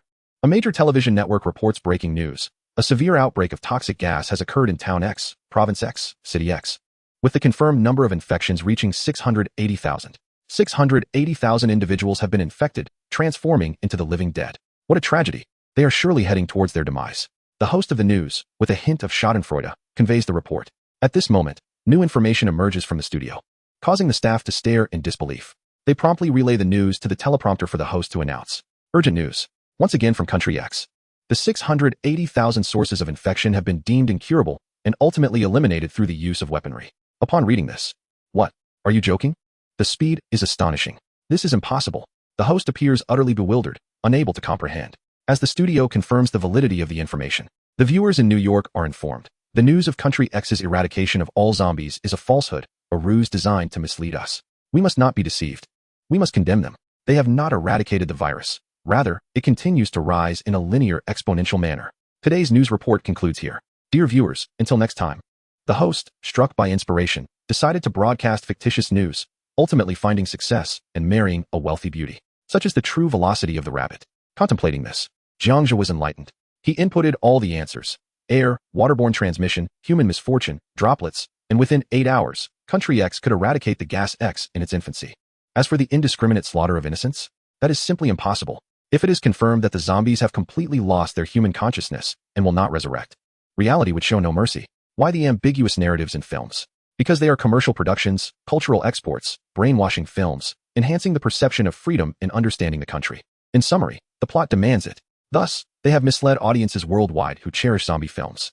The crucial point is that only in the understanding country, or in fractured nations, would the zombie gas X truly erupt on a large scale. As for Country X, that is evidently impossible. Chapter 432, Biochemical Answers, Varied Responses. Experts emerge. Next is Wei Chang's response. As a young Special Forces instructor, he is highly qualified to address this question, and his answer is quite reliable. Wei Chang, when the biochemical crisis strikes, please ensure to lock your doors and windows, and remember not to run about recklessly. I can particularly empathize with you, as staying at home can indeed be quite dull, but please do not panic. Make sure to secure your home, and absolutely do not wander. Kindly await our rescue. We will swiftly extricate you. Very dependable. Wei Chang's answer closely mirrors my own. Jiang Zhe nodded slightly. The third response came from Wang Yang. As a multifaceted individual and a scientist, he is also qualified to answer this question. Wang Yang. Besides speed, I will earnestly address this matter. First, weapons. Ordinary civilians cannot access them. They lack training in ammunition and firearms, making a simple machete more practical. If physically capable, utilize a long knife, axe, or sledgehammer against foes. While protecting vulnerable areas with multiple layers of paper bags or leather, never resort to kitchen knives or small blades. Second, escape transportation during the initial outbreak. Avoid large vehicles such as SUVs or trains. Opting for stable motorcycles or three-wheeled fuel-powered vehicles is preferable. Third, the populace must seek out fortified locations. In the Rabbit Nation, numerous hotels feature high walls. For instance, I know of a nearby hotel that offers excellent visibility, supplies, defense, and even a plantation alongside 4S shops and gas stations. I would prioritize such areas immediately. Wang Yang's answers generally encompass the following. First, do not face overwhelming odds alone. Second, choose a location with resource reserves. Third, it need not be a hotel, but it must be elevated. Fourth, walls are essential. 5. One must refrain from choosing a location that is too distant, as the hordes of zombies that emerge in the later stages of an outbreak will inevitably seize control of the city. If the chosen refuge is too far away, the peril of succumbing to death while foraging for supplies becomes alarmingly high. 6. It is imperative to select a location that possesses a fuel station. 7. Maintain a constant sense of vigilance and awareness of potential threats. 8. When confronted with the living, one must exercise caution. Reality can be far more harrowing than the portrayal in films. Humans are undoubtedly the most formidable danger, with zombies being a secondary concern. 9. Securing firearms would be advantageous. In the initial phases, proximity to military installations is advisable, as soldiers are likely to provide refuge. Should one fail to reach such locations, adherence to the aforementioned 8 principles is essential. 10. Do not bring family along. This is decidedly professional. It seems he found the text too lengthy and chose to refrain from further elaboration. Jiang Zhe surveyed the responses with a silent nod. The 4th response came from Kobin Kars, the legendary jester. Kobin Kars, if a biochemical crisis were to erupt at once, I envision it unfolding thus. A few individuals, their eyes ablaze with crimson, poised to attack others. Just as these zombies are on the verge of succeeding, a contingent of police officers intervenes, restraining them with steel forks and ultimately transporting them in a police vehicle. Biochemical crisis averted. Kobin's answer was nothing short of spectacular. Jiang Zhe's eyes brightened. Kobin was not jesting. Such a response indicated that he had lived in the Rabbit Kingdom and understood its local culture. What are the odds of such a scenario? Quite significantly high. I would estimate around 60%. The subsequent answers varied widely, yet apart from the emphasis on speed, a commonality emerged among the responses from both the esteemed and ordinary players alike. The biochemical virus would undoubtedly fail to erupt within the Rabbit Kingdom. Some experts even asserted that aside from airborne viruses, those transmitted through contact or bodily fluids could scarcely survive for a month in Summer Country. Moreover, Summer Country's epidemic prevention measures, particularly in the face of unforeseen disasters, rank unparalleled globally. This is no mere fabrication. Oh dear. The answers from the esteemed players seem rather ostentatious. Undoubtedly so. In this instance, Jiang Zhe's pursuit of the top rank fell short of expectations. Especially that one involving the police station. Kobin, are you serious? Hilarious. Wang Yang's response bore the most relevance and practical significance. How absurd. Kobin was merely jesting, while you, my friend, are engaging in mindless flattery. Jiang Zhe's response was the most aligned with the realities of Summer Country. Precisely. Jiang Zhe's answer stands as the most accurate. Grounded in reality, the biochemical virus may persist for an extended period, yet it could never precipitate mass fatalities. As a warrior, I can assert that his response embodies the rabbit ideology. Players speculated on whose answer resonated most with reality. Although some answers mirrored Jiang Zhe's, they failed to match his swiftness.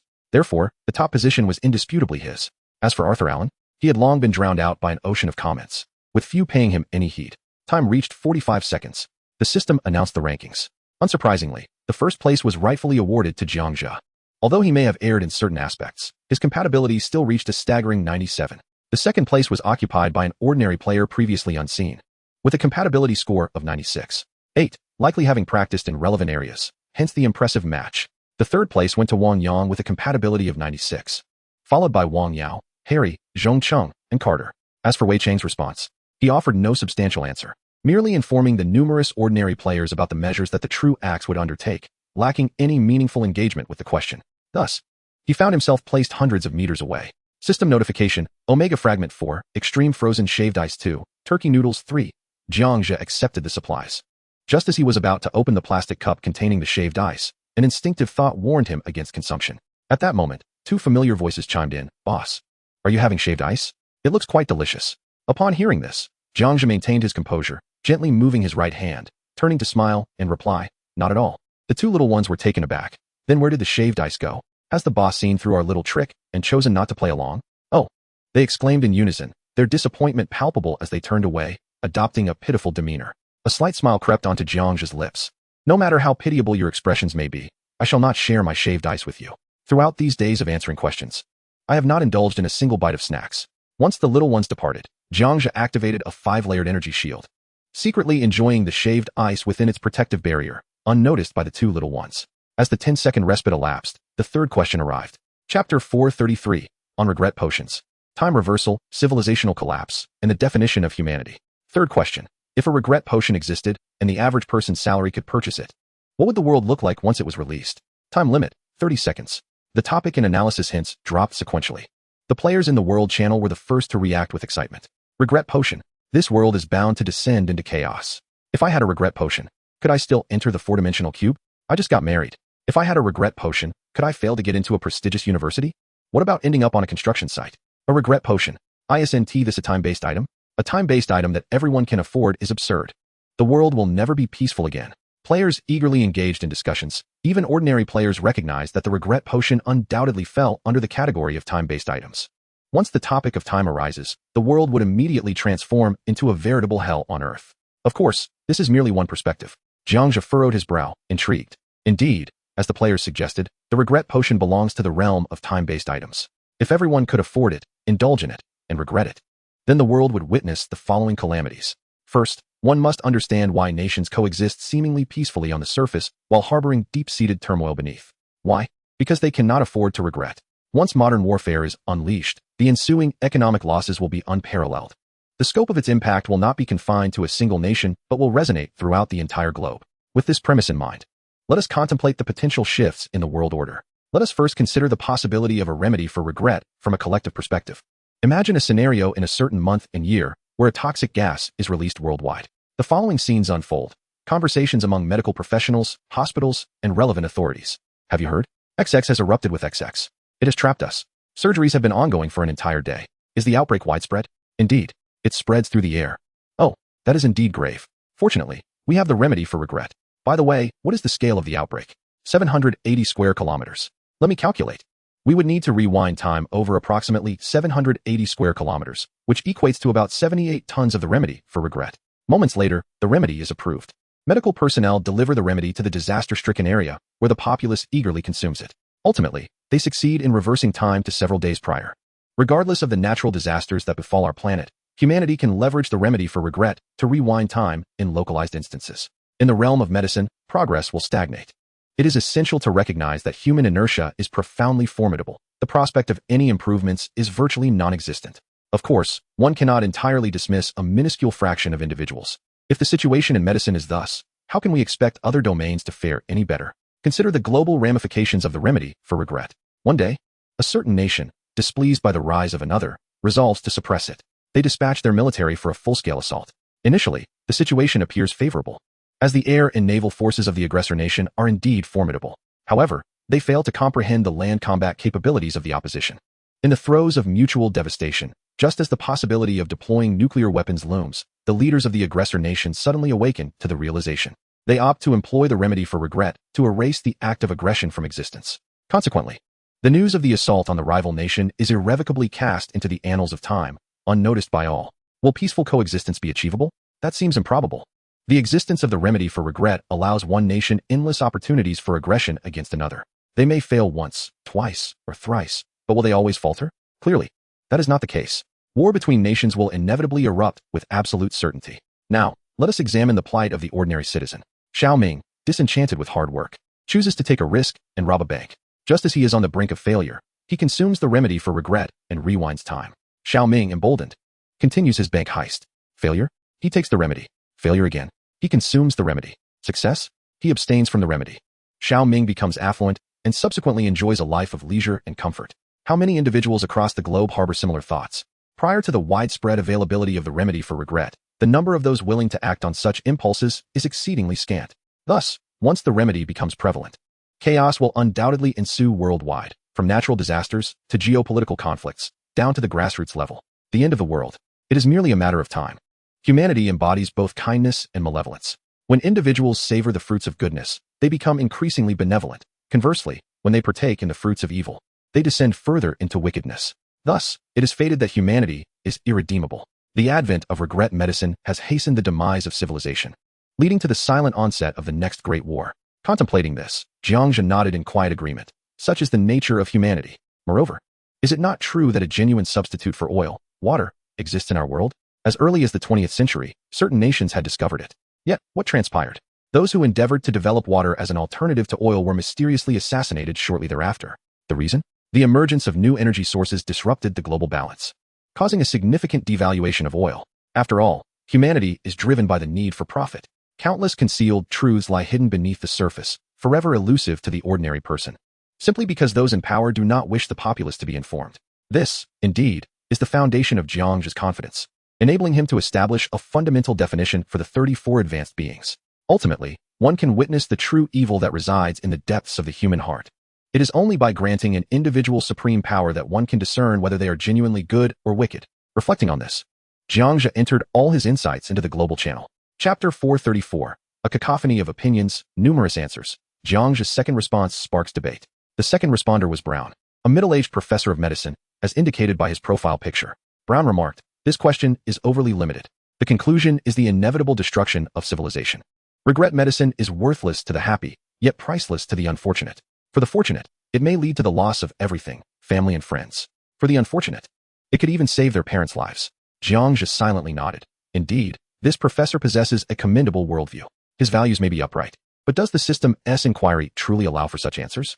Such grandstanding ultimately leads to material deprivation. What, then, is happiness, misfortune, or indifference? Of course, Jiang Zhe merely pondered this internally without vocalizing his thoughts. The third respondent, Su Cheng, stated, it may not necessarily lead to annihilation. As long as the global dosage and pricing of regret medicine are managed effectively, we can mitigate the global casualties. Of course, the introduction of regret medicine will undoubtedly incite chaos. Some nefarious individuals will claim that the government has curtailed their freedom to consume regret medicine, prompting acts of rebellion. At that point, the world will embark on a struggle for freedom, with a high likelihood of destruction. Yet, there remains a possibility of survival, provided that suitable management is implemented. Su Cheng's response could be deemed somewhat idealistic. Nevertheless, Jiang Zhe did not oppose this notion. Such a possibility indeed exists, but its realization is highly improbable. This is the essence of human nature. Benevolent individuals must confront the malevolence of capital. Even though virtuous individuals aspire to alter the dosage control of regret medication, the sinister forces of capitalism will not permit their success.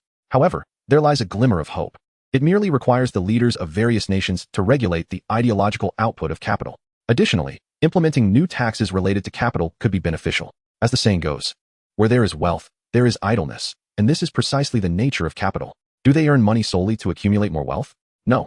Their pursuit of wealth is driven by the desire to leave a resplendent mark upon history and to possess a voice in the narrative. Nothing more. The fourth response comes from a woman named Rosa, who appears to be both a believer and a computer professional. Rosa states, previously, Jiang told us to look beyond the surface and perceive the essence. I believe there is an underlying meaning to this question. For instance, the sudden emergence of regret medication signifies that the structure of our world is flawed, heralding monumental transformations across various fields such as physics and biology. At the very least, it substantiates the existence of a divine presence, at least one. Furthermore, the ability to regret and selectively reverse time implies that humanity may, in fact, be akin to a computer program, with the world governed by fate. As for what this regret medication entails, it is undoubtedly a mechanism for altering the flow of time. Hence, the advent of regret medication inevitably indicates that humanity, the Earth, the solar system, the galaxy, and numerous other cosmic structures are artificially constructed. For this is the only conceivable possibility. Otherwise, a true regret medication would merely be a physical time machine. This response indeed took Jiang by surprise. He had not anticipated that a global participant would genuinely recall his exhortation to look beyond appearances and grasp the essence of problems. Excellent. I am truly fond of this answer. In his heart, Jiang applauded her insight. Had the answer not been submitted, he would have chosen it over the initial response without hesitation. The fifth answer comes from an ordinary player, seemingly a male philosophy student. Daniel asserts, with the existence of regret medication, the world undergoes profound transformation. Humanity no longer cherishes life. Such disregard intensifies the world's demise, which in turn leads to the obliteration of civilization. The destruction of civilization gives rise to new intelligent beings who recognize the utility of regret medication. Yet, these new beings too will fail to value their lives, leading to further decay, and thus the cycle continues, endlessly reincarnating. Remarkable. Today's participants have presented truly captivating insights. Jiang could not refrain from applauding. Daniel's response embodies a profound philosophical resolution while subtly emphasizing human nature. Would one dare to claim that it surpasses Jiang's answer? Jiang does not believe so. Although Daniel's response is commendable and encapsulates human essence, it significantly falters in detail. The subsequent responses come from numerous esteemed individuals, yielding an overwhelming array of answers, impossible to consolidate. Each possesses their own brilliance, yet even Jiang Zhe dares not claim the top position with certainty. I can only hope to secure a certain advantage in terms of speed. Everyone today is remarkably formidable. I have also come to realize that there are indeed so many masters in the world. It is merely that I am outpaced by the top 10 deities. The vastness of the world reflects the expansiveness of our horizons, and today I have truly broadened my perspective. Rose's answer evokes a sense of déjà vu, and it seems Jiang Zhe might have uttered a similar response. I wonder if this is merely an illusion. I share this sentiment. As if Rosa is a female counterpart of Jiang Zhe, it appears that this feeling is shared among many, so I am not losing my mind. However, there is an uncanny sensation that our world is somewhat amiss. I have consistently felt this way, as if we inhabit a four-dimensional cube, experiencing a sense of detachment. Indeed, there are numerous unfamiliar creatures and items, all evoking a sense of familiarity. Damn, is this a common experience among us? While players discuss the answers, Rose's response gradually leads them to perceive the sensation of an intersecting world. This feeling is not confined to them. In fact, a significant portion of players worldwide shares this glass-like perception. It is as if we have collectively been transported from some location by an unfamiliar force. Moreover, it seems this place is not the world they belong to. As I peruse the world's chat records, the notion of an intersecting world emerges. Jiang Zhe squints his eyes, slowly grasping a piece of information. Everyone seems to experience this sensation of detachment and separation. It appears that the very existence of this world is abnormal. Simultaneously, he uncovers another revelation. The intersecting world is destined to vanish. It is not immutable, and this is inevitable. Yet, there is a silver lining. It indicates that although the main world and the intersecting world are two distinct realms, they are mutually dependent. Once the true intersecting world fades away, all will undoubtedly return to the main world. It seems that the genuine Jiang Zhe of the main world is indeed myself. Jiang Zhe feels reassured. As for whether others are truly themselves, that remains uncertain. It is also possible that there exists a Wang Yang in the main world. But Jiang Zhe simply has yet to meet him. As 30 seconds elapsed, the system announced the rankings. Rosa claimed the first position with a compatibility score of 96. Although lacking in speed, her compatibility compensated for her ranking. Second place went to Jiang Zhe with a compatibility score of 95. Despite his compatibility falling short, the swiftness of time offset his ranking. Third was Daniel, followed by Wang Yang in fourth, Su Cheng in fifth, and Brown in sixth. Arthur Allen did not answer the third question, likely feeling upset and engaging in self-reflection regarding why he is unpopular. Even players from the second channel expressed some aversion towards him. The system successfully distributed the ranking rewards. Jiang Zhe's position as the second in the world sparked a momentary shock among all. Chapter 435, World Discussions, Player Doubts, Small Group Reminders, Fruit Trees Ripen. Rosa, wow! I actually secured first place. What a delightful surprise. This is my first time receiving a golden gift package. Finally, an ordinary player has entered the top 10. And what more, as the first. I find Jiang Shen's answers to be quite commendable. Why is there no first place? It is rather absurd that Rosa has a higher compatibility than Jiang Zhe. However, I feel no peculiar sensation. It seems that Rosa's answers are precisely what Jiang Zhe would articulate. Indeed, deep within my memories, it appears that Rosa's responses are akin to Jiang Zhe's. It seems I am not alone in this sentiment. Thankfully, I have not lost my sanity. What an enigma. There is undoubtedly something amiss in this world. There must be an issue, yet the source remains elusive. Players resumed their discussions, all pointing towards the notion that the world is flawed. However, for those well-informed within the first guild, they are aware that Jiang Zhe has ushered this world into a cross-dimensional realm. In the small group of the first guild, Wang Yang, players are beginning to sense that something is wrong with the world. Wang Yao, when I last fought with members of the Arthur Guild, I felt something similar. It seems this is indeed Jiang Laoda's doing. Robert Kars, better to be safe than sorry. Could this world disappear? Jiang Yi, I suspect it will. I conjecture that once Jiang Laoda goes missing, the world will revert to its original state. Caben Kars, I just hope this sensation of disappearance continues to be delayed. I fear that our world might vanish back to what Jiang Laoda refers to as the main world, and that we may never recognize each other again. Wei Chong, likewise. I have a feeling that Fang Yuling, Wan Han, and Professor Rogerport are still alive. Su Cheng, don't worry, everyone, even in the main world. You are all familiar with each other. Roger, Wan Han, and Fang Yuling are indeed alive. There is no need for excessive concern, aside from Wang Yang. I do not know anyone in the main world. Jiang Zhe could no longer resist interjecting. Wang Yang, did you see that? Jiang Laoda has reassured us. There is no need to worry. Wang Yao, Jiang Laoda doesn't he even know my brother in the main world? Jiang Zhe correct. Aside from all of you, including Roger and the others, I indeed do not know Wang Yang. However, given the current circumstances, I will come to know him in the future. Wang Yang, hearing this from Jiang Laoda, puts my mind at ease, huh? Su Cheng, I too have a strange feeling. In the main world, I might have a better relationship with Jiang Laoda than Wang Yang does. Jiang Zhe, it is not a mere illusion. It is a fact, and also includes Song Yang. Su Cheng, I knew it. Jiang Zhe, yet in the cross-dimensional realm, my bond with Wang Yang is stronger. Wang Yang, hee hee. Su brother, it's a tie? Su Cheng, the guild's small group continued their casual chit-chat for a moment before pausing. Once everything was concluded, the second gold gift pack was revealed. It was the only time I placed second during my exchange with Arthur. How I missed that sensation of being second, Jiang Zhe murmured, subsequently extracting the golden gift pack and shattering it with a punch. Omega Fragments X8, Omega Crystals X3, Type A Energy Crystals X6, Negative Energy Particles X4. Nothing else of note. The materials were rather ordinary, just as he had anticipated. However, with the energy crystals and negative particles, the unboxing was at least worthwhile. He collected all the materials and then took out the Golden Wish treasure chest, devoid of any particular thoughts. Everything progressed instinctively as he gently lifted the lid of the wish chest. A flash of golden light illuminated the surroundings.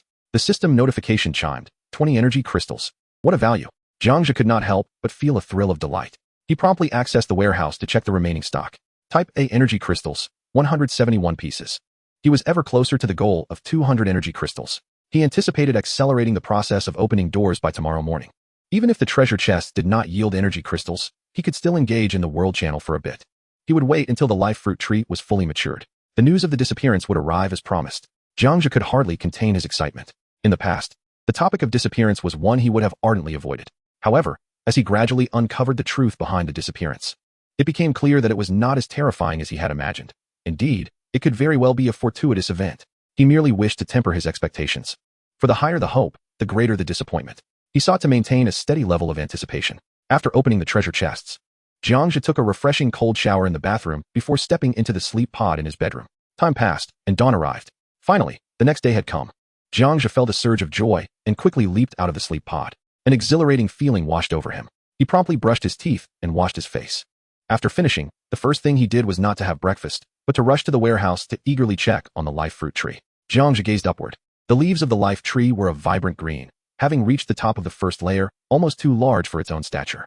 The leaves at the apex had begun to spread outwards. However, the analysis prompt indicated that this would not hinder the growth of the fruits. So Jiang Zhe chose to disregard it. The 4 red ginseng fruits on the tree were nearing ripeness, and the analysis prompt activated, indicating they were now edible. Though their effects paled in comparison to those of the fruits that would mature by noon, the wait for the ginseng fruits was a torment. Jiang Zhe had never before felt that waiting could be such an agonizing experience. He was impatient to discover the outcome of the disappearance. Yet, as the saying goes, haste makes waste. He could only wait. Next, he returned to the living room to share breakfast with the 2 little ones. Big brother, is it today at noon? I see the ginseng fruit tree is almost ripe. Can we eat it? Aren't you having any? The 2 little ones inquired with concern. They were just as curious about the disappearance as he was. Yes, let's eat at noon. It will enhance our strength more rapidly. At a critical moment. Do not let me down. Jiang Zhe's expression turned serious. Little Suwa reassured, don't worry, big brother, I won't sneak a bite. Little Pai exclaimed, you scared me. Earlier. I took a whiff, is that okay? Jiang Zhe replied, no more sniffing next time. No, there will be no next time. No one is allowed to enter the warehouse room before noon, except for Mr. Lan. Mr. Lan acknowledged, understood, master. After issuing his directives, Jiang Zhe felt at ease. Breakfast was exceptionally delightful. Moments later, breakfast time ended. In the guild's small group chat, several members had already begun discussing the disappearance scheduled for noon, and Wang Yang had even revealed Jiang Zhe's plans in advance. The plan was to allocate the majority of resources to Wang Yang, Su Cheng, and Jiang Yi prior to Jiang Zhe's disappearance. They were to oversee the management and rewards for the guild members, with a primary focus on catering to Wang Yang, Su Cheng, and Jiang Yi. This arrangement was sanctioned by Jiang Zhe just yesterday. After a brief chat with the senior members of the guild, he instructed everyone not to be overly despondent. It was a fortuitous turn of events, deserving of celebration rather than sorrow. The reassurance from Jiang Zhe eased their concerns considerably. Today marks the opening of the day, and Jiang Zhe resolved to amass 200 energy crystals. He promptly summoned his private cube and proceeded to the center to commence today's predictions. The author has something to convey. Chapter 436, Parallel Transit, Ancient Statues, Unknown Tomes, Puppet Figures. Forward door, Parallel World Transit War, allowing entry to exchange resources with numerous players from parallel dimensions. Backward door, a glimpse into the future. 100 years ahead, where one can witness the grandeur of a century hence. Left door, a platinum treasure chest containing various ancient statues. Right door, a group of puppet masters wielding control over their puppets. Caution is advised against their mental manipulation, as defeating the puppet queen grants access to a platinum treasure chest. Upward door, home to robust machine gun warriors, each born a supreme ruler, though devoid of treasure chests. All their resources may be claimed. Downward door, an impending entry into the domain of the Riddler. Upon answering all questions correctly, the Riddler will reward the intruder with an unparalleled prize. Today's room presents a unique challenge. Jiang Zhe mused. 6 chambers, all teeming with monsters or peculiarities. Nevertheless, as is customary, he began to inspect each room, discerning which contained the most valuable resources. The first chamber, the Parallel World Transit Station. Upon entering, Jiang Zhe beheld a colossal, resplendent cube, populated by an array of bizarrely featured humans, humanoids, and even non-humans. Curiosity piqued, he wandered about, observing numerous players utilizing robots to announce their resource exchanges, with offerings that were indeed a bewildering assortment, both familiar and unfamiliar. Deciding to linger a while longer in hopes of uncovering some remarkable items, Jiang Zhe navigated through the throng, where everyone was engaged in their respective pursuits, creating a remarkably harmonious atmosphere. King's Crown, effect, dominance protection, exchange for equivalent special equipment, weapons only, no other items will suffice. Anti-gravity handgun, self-explanatory. I only trade for floating grenades, so refrain from touching if you can't afford it. Sonic boots for electric bombs, don't miss out while passing by. My pet has birthed 3 new specters, I only trade for pets of the same caliber. Universal identity card, exchange for tradable special equipment. This is a unique offer. and missing out means it's gone forever. The sheer volume of exchangeable resources was overwhelming. Jiang Zhe felt dazzled by the myriad of options. Among the unfamiliar offerings, there were indeed some appealing items, though presently, he had no use for them. The sonic boots and the universal identity card particularly caught his fancy. First, the sonic boots. A marvel of advanced technology, allow an ordinary individual to instantly reach the speed of sound, though surpassing it remains impossible. This was a form of technology Jiang Zhe had yet to comprehend. While it held no immediate utility for him, its novelty was undeniably intriguing. Second, the universal identity card belongs to a category of indiscriminate mental alteration, which does not serve as an offensive or defensive tool, but rather as a true embodiment of indiscriminate mental manipulation. Naturally, it would prove ineffective against entities of the caliber of time deities. What does mental alteration signify? It merely requires Jiang Zhe to present the identity recognition card. Once another's gaze lingers upon it, he can fabricate a random falsehood regarding his identity, and the other party will accept it without question. The card's applications are indeed diverse. For instance, should Jiang Zhe brandish the card before an alien fleet and declare, "I am your father. Now, kindly return home," the commander of that fleet would promptly turn away. However, the fact that the seller has chosen to offer this card implies that its practical uses are rather limited. Otherwise, it would not be available for sale. Consequently, Jiang Zhe resolved not to squander any more time on the universal identity card. After a further exploration, he found no energy crystals and decided to depart. Third room. A century into the future, this space resembled a bustling marketplace. The individuals present were a tapestry of diverse shapes and hues. Their attire radically different from contemporary Earth fashion. Were they not of Earth? As Jiang Zhe surveyed the crowd, he was astonished to discover that none hailed from his planet. After a moment's observation, the absence of Earthlings did not seem entirely unfavorable. Fourth room. The ancient statues. This area was a natural cavern steeped in antiquity. Jiang Zhe scanned the surroundings, noting numerous green statues of varying sizes standing on either side and at the forefront. Among them were bovine, equine, and humanoid figures, including giants adorned with twin horns. All shared a singular characteristic. Their eyes were a striking red, lending the statues an almost lifelike quality. It seemed prudent not to disturb them. Instead, he would investigate what treasures the platinum chest might hold. As Jiang Zhe traversed the dimly lit cavern, he soon located a platinum chest at the pinnacle of the ruins.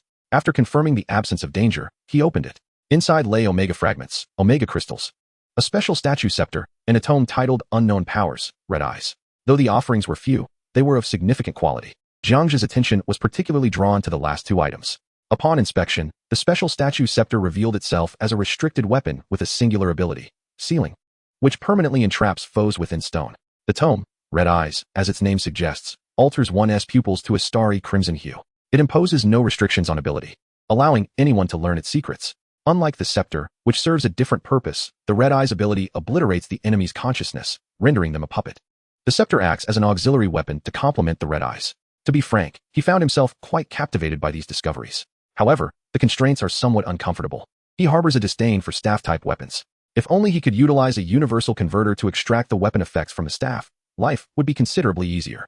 Nevertheless, this room remains the primary choice. Continuing to explore other chambers, Jiang Zhe exits the prediction. The fourth room, Puppet Master. It mirrors the stone statue chamber precisely. Yet this room is populated by numerous players frozen in various petrified postures. A swarm of humanoid puppets drifts through the low air, resembling floating dolls. Jiang Zhe has no time to waste with them. He unleashes a force collapse, instantly sweeping the vicinity. The puppet masters, upon being affected, do not perish immediately. Instead, they collectively turn red-eyed and launch a mental chain attack against Jiang Zhe. He possesses an impenetrable shield against mental assaults. With a mere gesture, the mental attack dissipates like rippling water, losing its potency. Bang! A second force collapse follows. The puppet masters have realized their impending demise. He then delivers a third strike, ensuring the complete annihilation of the puppet masters. No materials drop from them. Finally, he approaches the platinum chest to open it. Inside are omega fragments, omega crystals, a movement chip, and a warrior medal. Strangely, it still comprises four materials. Jiang Zhe inspects each item. The movement chip resembles a locking chip, but its functionality pales in comparison to the guaranteed hit effect of the locking chip. The warrior medal is a new attribute-enhancing badge. He has never encountered the attribute of courage. In fact, it seems no one in the world has ever discussed courage value. After observing for a moment, he remains puzzled. It does not appear to be urgently needed, and thus must be put on hold. The author has something to say. Chapter 437. Predictive Exchange, Missing Players. Warning to Jiang Zhe, key information. The fifth room, Gunner. This is a battlefield on an alien planet. Two factions are engaged in combat, a team of humanoid beings, seemingly four-dimensional players, battling against the gunners. Bang! A player suddenly leaps forth, delivering a punch that pierces the chest of a gunner with astonishing speed. The player's face is filled with fury, and their physical strength seems to have reached a substantial level as they charge into the gunners, wreaking havoc. Moments later, hundreds of gunners fall victim to the hands of the crimson-skinned player. Impressive. Their physical prowess likely surpasses mine by a great margin. Jiang Zhe, intrigued, activates the analysis chip. Upon inspection, he realizes the individual possesses a combat power exceeding 10 million. Moreover, they are not a player from his world, but rather a powerful entity from a parallel realm. As for materials, given the presence of others here, there is no need to waste resources. Just before departing, the crimson-skinned player addresses the air. I see you. Jiang Zhe, about to leave, suddenly turns back. You can see my predictive state? Indeed. After a brief pause, the crimson-skinned player nods earnestly. Very well. Jiang Zhe surveys the area, confirming the absence of ambushes before agreeing. The crimson-skinned player then leaps high, ascending to the top of the tower. Jiang Zhe follows closely behind. The self-introduction is unnecessary, for I perceive a certain aura about you. The red-skinned player remarked. It resembles the essence of my friend who has gone missing, though he is already lost. Upon hearing these two statements, Jiang Zhe's eyes brightened. Rather than feeling taken aback, he sensed a fortuitous opportunity. Perhaps this individual possessed knowledge regarding the enigma of the disappearance. Might you share this with me? Jiang Zhe inquired, bending to sit along the edge of the tower, disregarding the surrounding violet sky, consumed by the desire to uncover the truth. The red-skinned player gazed upward, contemplative for a moment before responding. Let us not speak of him. There is little to say. Instead, let me share about myself. This planet is, in fact, my homeland. And the individuals I have slain were warriors of my nation. Upon hearing this, Jiang Zhe's curiosity was piqued. Why did you kill them? He asked, suppressing his urgency. For the willingness to converse implied that this person harbored some truths.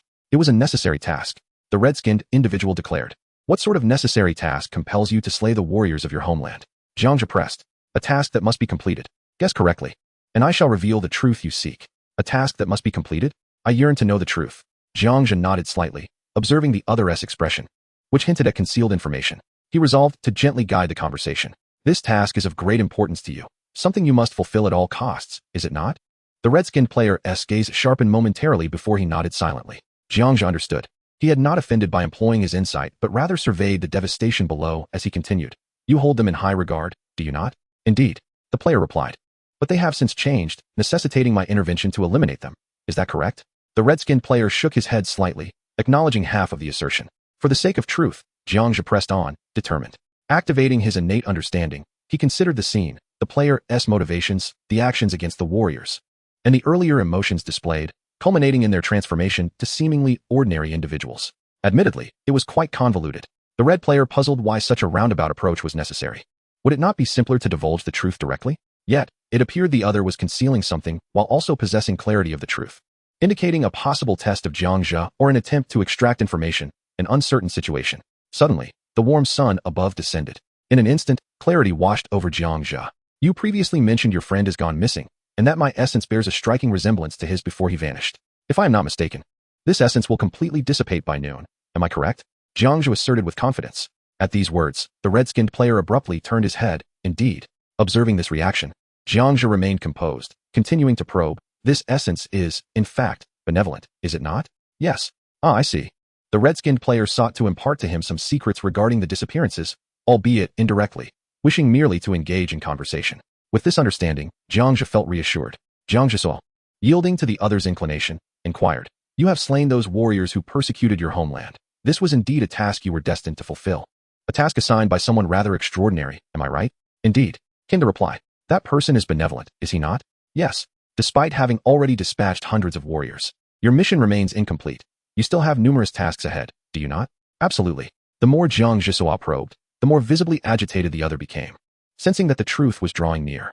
To mend the timeline, correct? Jiang Zhe exclaimed, a knowing smile gracing his lips as he regarded the crimson-skinned player, as if he possessed an intimate understanding of the situation.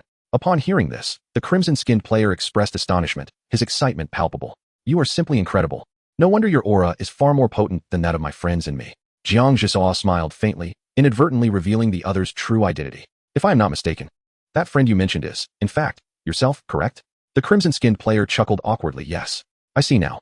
You merely wish to engage me in conversation while subtly imparting the information I seek. Is that so? Partially correct. I am indeed in the process of ascending dimensions. Yet upon observing your combat power of over 2 million and your intense aura, I felt a twinge of discontent. The crimson-skinned player confessed candidly. I can comprehend that. After all, we inhabit different realms. Is there something you wish to convey to me? Jiang Zhe refrained from making direct comparisons of strength, opting instead to comfort the other as best as he could. What I wish to express is that your aura is exceedingly potent. The task you will encounter at noon today may prove difficult for you to accept. You must prepare yourself in advance, the crimson-skinned player advised earnestly, as if he had already experienced this ordeal and sought to forewarn Jiang Zhe. Certainly, this was a benevolent warning. The likelihood of an already missing person crossing paths with one on the brink of disappearance is astoundingly low, lower even than acquiring primordial energy. In truth, the other had already articulated the reality. Disappearance signifies ascension. Yet, ascending dimensions is no simple feat. It necessitates traversing a series of tasks, akin to the crimson-skinned player eliminating warriors from his own homeland. Although Jiang Zhe was currently unaware if his own tasks would mirror this, if they did, he harbored no desire to ascend. I will be prepared, Jiang Zhe affirmed solemnly. Is there anything else you wish to tell me? You will require 2 devices to ensure your survival during the transition and to safely wield your abilities. Before the other could finish, Jiang Zhe promptly inquired, which 2? The author has something to say. Chapter 438. 2 devices, transition of dimensions, reading the player's mind, being expelled. The crimson-skinned player shook his head and smiled wryly. You are far too impatient. Given your disposition, I can only surmise that you have suffered considerable setbacks along the timeline. Mending the timeline will take some time. Jiang Zhe felt a hint of embarrassment, for the other had indeed hit the nail on the head. After all, this pertains to the matter of dimensional ascension. If it were anyone else confronting such a transition, they would likely be driven to madness. Jiang Zhe, however, maintained a sense of composure. Very well, I have lost my decorum. Please inform me of the 2 necessary devices. Thank you. Jiang Zhe humbly accepted the advice from the red-skinned player. Firstly, a device to preserve one's abilities during the transition of dimensional ascension. Any device will suffice. Secondly, you will require another physical form, a soul reconfiguration apparatus. If you do not possess the reconfiguration device, it is of no consequence. As long as you have a creation of divine caliber, such as a 3-dimensional quantum pen or relevant items from the 3-dimensional inheritance series, you will not need a physical soul reconfiguration device. You merely require something that allows you to utilize your 3-dimensional abilities during the transition of ascension, as the red-skinned player elaborated. I possess a 3-dimensional quantum pen. Yet what does the ascension transition device entail?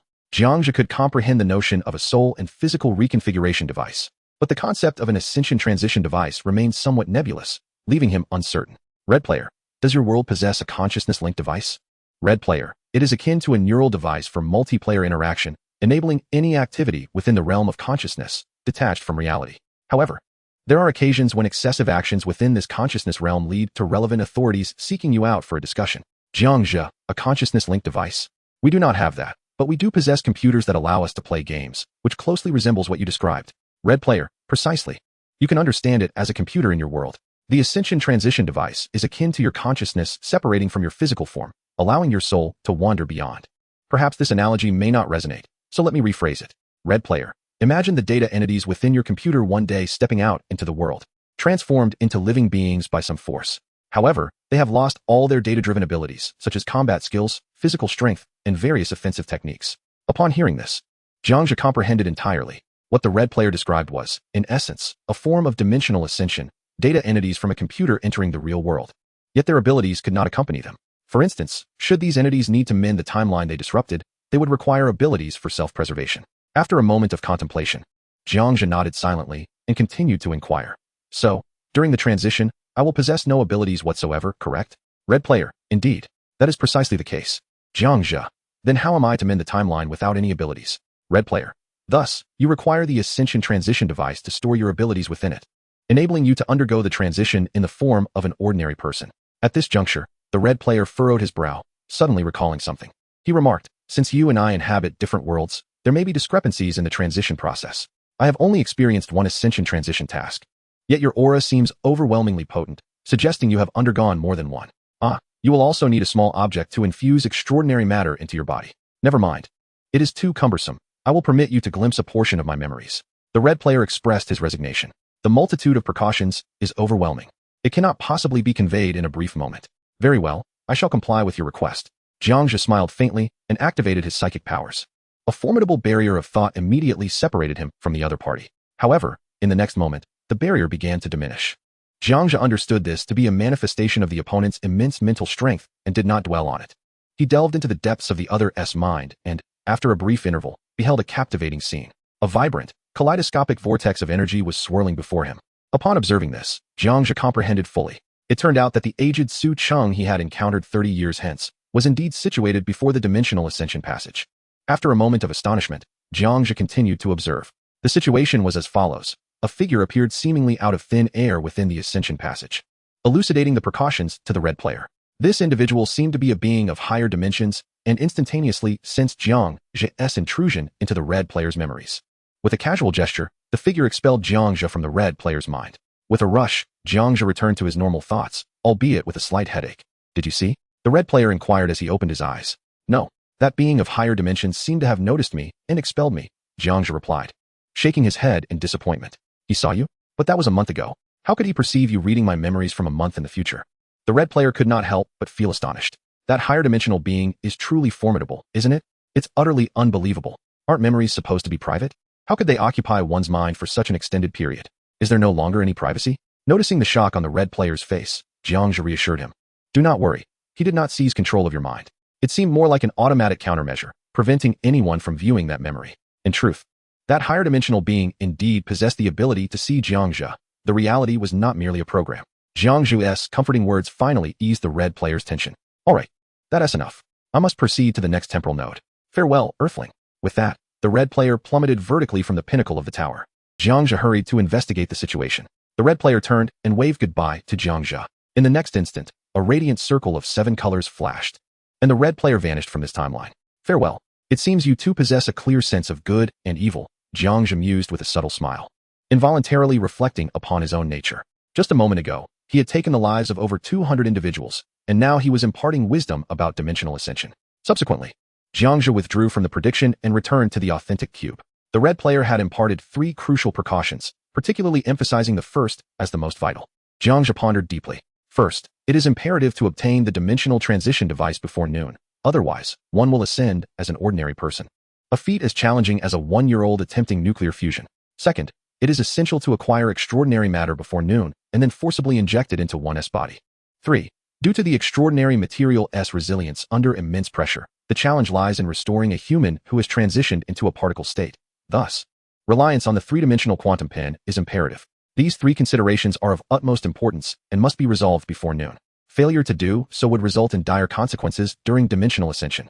Jiang Zhe exhaled deeply, feeling that he had grasped the truth. Yet it was too late. Time was exceedingly scarce. Had he been afforded a little more time, he would not be scrambling at the last moment. Only one room remained. Jiang Zhe's gaze fixed upon the chamber below. He had resolved not to venture into the ancient statue room, but instead sought the final chamber of supreme rewards. Prepared to test his luck within. The author has something to say. Chapter 439. The Problematic Doctor, the Peculiar Doctor, 3 Questions, Beyond the Universe. As he prepared to enter the chamber below, Jiang Zhe recalled the analytical hints from his earlier predictions. Biology, human race, ability, exceptionally high IQ technology, consciousness technology likes, imaginative individuals dislikes, those with limited understanding evaluation. Below the 4th dimension, his life remains unshaken. Combat power, 769. 547, 471. Upon surveying the situation, Jiang Zhe seemed to sense the formidable nature of the problematic doctor. Nearly 800 million in combat power.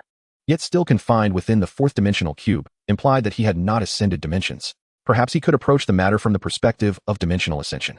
With an IQ of 156, Jiang Zhe dared not flaunt his intellect before the problematic doctor, whose IQ surpassed 5,000. To show off in the presence of the astute would only result in immediate exposure of his flaws. He commenced the day's first door opening. Upon entry, he found himself in a roughly 100 square meter cubic space, utterly unremarkable. Within sat a middle-aged man clad in a white lab coat and round glasses, his head adorned with a mane of white curls, diligently typing away at a keyboard. His legs swayed erratically like those of a child. The first impression he gave Jiang Zhe was that of a juvenile. Out of courtesy, Jiang Zhe initiated the conversation. May I come in? The problematic doctor did not respond verbally, but raised his small hand in a gesture of consent. How peculiar. The juxtaposition of the man's appearance with childlike behavior left Jiang Zhe feeling oddly charmed. His thoughts were barely formed when he heard, I hear you, Jiang Zhe. I advise you not to entertain any peculiar notions. Do not mistake my adorableness for an invitation to jest with me as if I were a child. The voice of the problematic doctor resonated with a playful tone. This, Jiang Zhe furrowed his brows, unconcerned with how the other party knew his name. His sole focus was on the bizarre nature of a grown man speaking in a childish manner. It was truly unsettling. I hear you again. The doctor's playful voice chimed in, distinctly childlike. There was no semblance of privacy. Jiang Zhe, resigned, lowered his head and sighed, with no room for any thoughts. He stepped forward. Upon closer inspection, the doctor appeared to stand only a meter tall, his body plump. A perfect blend of a middle-aged man's face with a child's physique. Of course, at that moment, Jiang Zhe dared not entertain any thoughts. The enigmatic nature of Dr. Problem's consciousness technology is truly profound. Predictions and detections remain utterly futile. Instead of addressing Jiang Zhe, who stood behind him, Dr. Problem directed Jiang to observe his transparent computer. This device, controlled by fingerprints, resembled the intelligent simulation computers from science fiction films. The program displayed on the screen was a simulation of future trajectories, commencing with Jiang Zhe as the focal point. Just as the simulation was nearing completion, Dr. Problem abruptly minimized the computer and tucked it away into his pocket. He rose from his seat, intending to stand shoulder to shoulder with Jiang Zhe. His gaze oscillated between Jiang Zhe and the chair, only to realize that no matter how he positioned himself, he could never quite match up. So, with a sense of resolution, Dr. Problem retrieved a technological capsule and consumed it. In a mere 3 seconds, he transformed into a middle-aged researcher standing at 6 feet tall, albeit still disheveled, shedding the remnants of youthfulness. Now, you may converse with me, Dr. Problem announced. I saw myself on your computer. What were you doing just now? Jiang Zhe inquired. Simulating your future trajectory, Dr. Problem replied. Why simulate my future trajectory? You could simply ask me directly, Jiang Zhe remarked. I prefer not to inquire, as you would demand resources in return. Really? Jiang Zhe's expression shifted to one of resignation. Yet, upon reflection, he conceded the truth in the statement. Also, could you refrain from speaking like a child? It easily gives the impression that you are merely 6 years old, Jiang Zhe suggested. I cannot. This is my innocence, and I cannot allow it to depart from me, lest my intelligence diminish to your level, Dr. Problem retorted. To my level? Is a 156 IQ not commendable? Not at all. I possess a 5156 IQ. Why would I wish to reduce it by 5,000 to match yours? That would render me less charming. 5,000. Jiang Zhe managed a weary smile. Very well, you win. Dr. Problem was indeed a conversation terminator, leaving Jiang Zhe at a loss for how to continue the dialogue. Fortunately, Dr. Problem did not allow the atmosphere to grow stale and promptly delved into the subject matter. Do you desire resources? He asked, with a mischievous glint in his eye, resembling a playful child harboring good intentions. Please don't look at me like that. It frightens me. Jiang Zhe stepped back hastily. Look at how you're trembling. Just 3 questions, and I require only 3 queries for you to obtain my treasure chest, Dr. Problem asserted, raising 2 fingers. Isn't that 2? Jiang Zhe questioned in astonishment. No, it is 3, Dr. Problem countered. Clearly, that is 2. Jiang Zhe refuted. It is 3, 3, 3. I declare it to be so, Dr. Problem insisted, his irritation evident as he began to bicker. Fine, fine, it's 3, it's 3. I concede to your terms, Jiang Zhe relented. At that moment, he longed to escape the confines of this peculiar cube, finding it overwhelmingly bizarre. While childish antics could be overlooked, Dr. Problem's behavior was particularly jarring. I heard that. Dr. Problem chuckled. Ask your questions quickly, and please refrain from adding unnecessary sounds when you speak. If you continue to act cute, I shall retaliate, Jiang Zhe retorted, feeling utterly exasperated. If one were to spend an extended period in the company of the problematic doctor, it is likely that one's intellect would not only stagnate, but potentially decline. Eventually, the other party would drag one down to the cognitive level of a child. However, upon reflection, Jiang Zhe's intelligence as a child already surpassed 100. It seems rather acceptable, not too dire at all. Indeed, it is entirely feasible to engage with the problematic doctor for a bit longer, especially given the more abundant resources available. 3 inquiries. First, what lies beyond the universe? Please specify down to the ecological sphere. The problematic doctor's question arose. Jiang Zhe's expression was one of disdain. After a moment's contemplation, this was the question posed? This inquiry was, for Jiang Zhe, exceedingly simplistic. He could hardly believe that the problematic doctor intended to ask only this. Yes, the first question is indeed the simplest. The problematic doctor replied with naive enthusiasm. Upon receiving the unequivocal answer consisting of merely 3 words, Jiang Zhe finally exhaled in relief. It seemed the other party was intentionally leading him on. Allow me a moment to ponder, Jiang Zhe mused. Although he had never witnessed the expanse beyond the universe, he possessed ample experience regarding the origins of the cosmos and felt confident in his ability to respond. He merely needed to arrange his thoughts sequentially from the smallest to the largest, thereby deducing the answer. First, the particle world, a realm inhabited by particles. Whether these particles are alive remains unknown. Second, the microscopic world, a domain for materials larger than particles. Third, the normal world, encompassing the realm of Earth. Fourth, the macroscopic world, which radiates throughout the universe. Considering the spectrum from 1 to 9, Jiang Zhe gradually arrived at the number 9. 9 is not a mere human invention. It represents a fundamental aspect of the universe. One might even assert that mathematics is not a human creation, but rather a tool chosen by humanity to articulate concepts. If the particle world is designated as 1, then the microscopic world is 2. The normal world is interconnected with the macroscopic world and can be referred to as 3. Thus, following 3, there are at least 6 additional layers of existence. The entirety of the universe can be encapsulated as 3. By simply deducing what lies above 3, namely 4, one could arrive at the answer. After a brief moment of contemplation, an illuminated orange light bulb appeared above Jiang Zhe's head. He had an epiphany. The author has something to convey. Chapter 440. Beyond the universe, cosmic beings, the realm of books, and superdivine artifacts. I understand now. Beyond the universe lies yet another universe, Jiang Zhe exclaimed. No, that is insufficiently specific. Please elaborate further and enumerate the beings that exist beyond the universe. Or I cannot consider your answer valid, the problematic doctor admonished, shaking his finger. It is too vague. The existence of beings beyond the universe. Please hold on. Jiang Zhe pondered. The answer indeed was overly general. In truth, unraveling the mysteries of the universe is quite straightforward. One can infer from the level of particles. First, the distance between particles varies. Some are far apart, while others are in close proximity. There are particles so distant that they may never encounter one another in a lifetime, while others are so near that they are seen in a glance. From this, one can deduce that particles are aware of each other's existence. However, constrained by technology, they remain oblivious to the multitude of particles situated in distant locales. Now, let us infer from their mutual existence, continuing to the second level, the microscopic world, for the sake of brevity, referred to as cells. The distance between cells varies. Some are quite far apart, while others are in close proximity. Yet, throughout their existence, they remain oblivious to the fact that they inhabit a living organism. From the essence of cells, we can deduce the next tier of life forms. Thirdly, humanity. The distances between humans also differ. Some dwell on Earth, relatively close, while others exist on distant planets within other galaxies. Humanity, constrained by the limitations of technological advancement, may never witness the life forms residing in those distant galaxies. From the concept of humanity, we can infer the next level of life forms or entities. Fourthly, planets. The distances between planets can be quite close. The Sun, Earth, and Moon are in close proximity. Conversely, the distances between planetary systems, such as the Solar System, the Milky Way, the Pegasus Galaxy, and the God Galaxy, are immensely vast. We shall continue to infer from the realm of planets. Fifthly, the universe. The distances between universes can also be quite close. The universe inhabited by Jiang Zhe is in proximity to neighboring universes. However, the distance between Jiang Zhe's universe and the countless universes beyond is substantial. At this point, we need not continue inferring. We merely need to speculate on the existence of life beyond the universe. Thus far, Jiang Zhe has encountered the time deity only at the dawn of time. From the time deity, one can speculate about its origins. Did it emerge from the universe? Indeed. However, it certainly is not a being originating from this universe. Therefore, there exists but one possibility. The time deity is a creature residing outside the universe. If Jiang Zhe's deductions are not flawed, then the true essence of the universe is, in fact, an immensely vast celestial body. This body is inhabited by beings akin to the time deity. The death deity is merely another type of life form, akin to the time deity. Upon contemplating this, Jiang Zhe's thoughts gradually crystallized. The universe is a planet, and on this planet dwell the time deity and the death deity. As for other life forms, he remains uncertain. He exhaled all his conclusions in one breath. As his words echoed, the questioning doctor furrowed his brow. In truth, within his consciousness, this answer is indeed correct.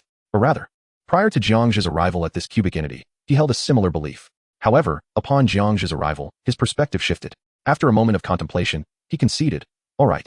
I will grant you this. Your second answer is correct. The questioning doctor said with a hint of resignation. Wait, you grant me correctness? Where did I err? Please enlighten me, Jiang Zhe retorted with evident disdain. He had no desire for charity. He had always disliked being told he was correct. If that were the case, it would be better not to declare correctness at all. The reality is that what you stated is indeed accurate. However, it is not merely the realm beyond our universe that you described. Rather, it pertains to the realms beyond that realm, which truly encapsulates your assertion. The questioning doctor spoke candidly, without any concealment. Did I mention the realms beyond the universe? What leads you to this conclusion? Jiang Zhe was quite astonished. This was utterly different from what he had previously imagined. How could it be beyond the universe? Are you familiar with books? The question doctor posed an intriguing lead. Yes. What about books? Jiang Zhe replied. To be precise, we exist within books, and everything around us is a world formed by words. The question doctor revealed a staggering truth. You mean, we are within a book? Jiang Zhe's gaze gradually reflected disbelief. This was entirely beyond his expectations. No matter how terrifying the truth may be, it could not possibly reside within a book. How could that be? In fact, I am merely speculating. I am not entirely certain. Based on my understanding of the universe, countless truths have consistently led me back to books. Without books, I would find no conceivable possibility. The question doctor looked up at the sky, seemingly searching for something that did not exist. Let us set that aside for now. I am not particularly interested. Speak your second question. I still need to procure supplies. Jiang Zhe followed the doctor's gaze, but noticed nothing. Only the cold, unyielding cubes surrounding him. Very well. The second question. Take me to a higher dimension. The doctor's eyes sparkled with delight. How peculiar. I only just learned that I was to ascend dimensions. And you immediately knew that that's where I was headed? Jiang Zhe expressed his confusion. Yes, indeed. I simulated it. The question doctor replied. Jiang Zhe retorted. Don't beat around the bush. I'll give you a punch. The doctor responded playfully. All right. I'll take you to a higher dimension. Do I have the supplies you need? Jiang Zhe covered his face, feeling utterly worn out, sensing an overwhelming sense of helplessness. You require very special materials. You need the overdrive device for preservation capabilities. The doctor stated directly. You also need A-type energy crystals to repair the spacecraft, along with negative energy particle propulsion for the vessel. Really? You know all of this? Jiang Zhe was astonished. My IQ exceeds 5,000. I do not jest. The question doctor nodded enigmatically and continued. I have the blueprints for the overdrive device, which I previously prepared for ascending dimensions. But I am missing one essential material for sustained rejuvenation, and I have yet to locate the dimensional passage. Thus, this will benefit you. Is it impossible for you to fabricate that very special material? Jiang Zhe inquired. The special material is a unique product of this world. I cannot create it. Very well. The transaction is successful. Jiang Zhe readily agreed. Now, state your third question. There is none. The question doctor innocently spread his hands. You mentioned having 3 questions? Jiang Zhe pressed. Since you have accepted my second question, how could I possibly complicate matters by setting a third question? How pragmatic. Provide me with the blueprints and all necessary materials. I will strive to gather the last material before noon. Jiang Zhe felt a surge of amusement. He then extended his hand, instinctively feeling that it was somewhat inappropriate, somewhat impolite. Simultaneously, he could not help but feel childish about his own gesture. He was acutely aware that spending just a few minutes with someone so juvenile would render him equally childish. Asking others for resources? Clearly, that was out of the question. Here, this is the one. Dr. Problem discerned the essence of the matter at a glance. With a flick of his wrist, a small black cube materialized in the air, presenting the black energy storage device to Jiang Zhe. Jiang Zhe reached out and accepted it. System notification. Dr. Problem S Energy Storage Device Manufacturing Blueprint 1. The author comments. Chapter 441. Key items, purification spring, repair device, Mr. Accident. Jiang Zhe took the blueprint and immediately lowered his gaze to examine the details. A cursory glance revealed that the remaining materials were unfamiliar to him. All requirements were met, save for the final item needed to enhance personal abilities, purification spring, X10. Upon seeing the last material, Jiang Zhe furrowed his brow, recalling that he seemed to have encountered this item before. Contemplating this, he hastily opened his personal storage to check. A swift scan confirmed that he indeed possessed a purification spring. However, its effects appeared to differ from the desired enhancement. The spring he owned was meant to elevate all of his abilities. He had intended to wait until his strength increased before using it to augment all attributes. Could the purification spring also nourish the personal abilities stored within? A look of confusion crossed Jiang Zhe's face. Observing his reaction, Dr. Problem explained. Indeed, the purification spring nourishes the abilities within the storage device. Not only does it have a nourishing effect, but it can also enhance the capabilities stored within. Understanding dawned on Jiang Zhe, and he nodded in acknowledgement. With a flick of his wrist, a bottle of light green spring water appeared in the air. This is the one. How many do you have? The doctor expressed surprise. This spring water is exceedingly rare. How is it that you possess it? Just one. Jiang Zhe replied with an awkward smile, an embarrassed expression crossing his face. One was hardly sufficient. He needed 19 more to adequately fill both of their storage devices. That is woefully insufficient. We still need to gather 19 more, Dr. Problem analyzed, continuing. Do you not have the ability to foresee the future? Today, let us solely search for spring water. At this suggestion, Jiang Zhe slightly shook his head, saying, it is not merely the spring water I seek. I also require some biological specimens or items that can enhance all my attributes. Currently, the Omega shards can only be reforged twice. The effects of 2 reforgings do not yield significant enhancements. Thus, it is imperative to find resources that can elevate all attributes. I have 10 opportunities to open doors, and you have 9. If necessary, we can open doors together, giving us a total of 19 opportunities. Dr. Problem appeared puzzled. If we combine our attempts, perhaps we can secure today's resources. That won't work. Each of us entering a new door deducts 1 opening attempt for both of us. Jiang Zhe shook his head in denial. Is that so? I had no idea that would count. The doctor expressed a hint of disappointment. It's not insurmountable. It can be easily managed. My predictive abilities can be maximized. Let us trust in that. Before noon, we will open all the doors and enter the dimensional passage together. Jiang Zhe blinked slightly, signaling the doctor to rest assured and worry not. Very well. Now tell me, what other resources do you require? We must now concentrate our efforts solely on the fountain of purification, devoid of any distractions that may hinder our aspiration for ascension. Suddenly, the doctor, filled with excitement, shrank from a height of 6 feet to merely 5, raising his right arm as if preparing for an outing like a plump child. Witnessing this, Jiang Zhe could not suppress a chuckle. 30 more A-type energy crystals are needed, but I can accept as many negative energy particles as you can spare. It's simple. Although these resources are rare, I possess quite a few. The doctor hastily rummaged through his pockets. Moments later, a collection of A-type energy crystals and negative energy particles appeared. All yours, he declared. I shall accept them without hesitation, Jiang Zhe replied, momentarily taken aback as he received the entirety of the resources. System notification, A-type energy crystals, 142. System notification, negative energy particles, 64. Shall we proceed to open the door? The doctor inquired. Wait a moment.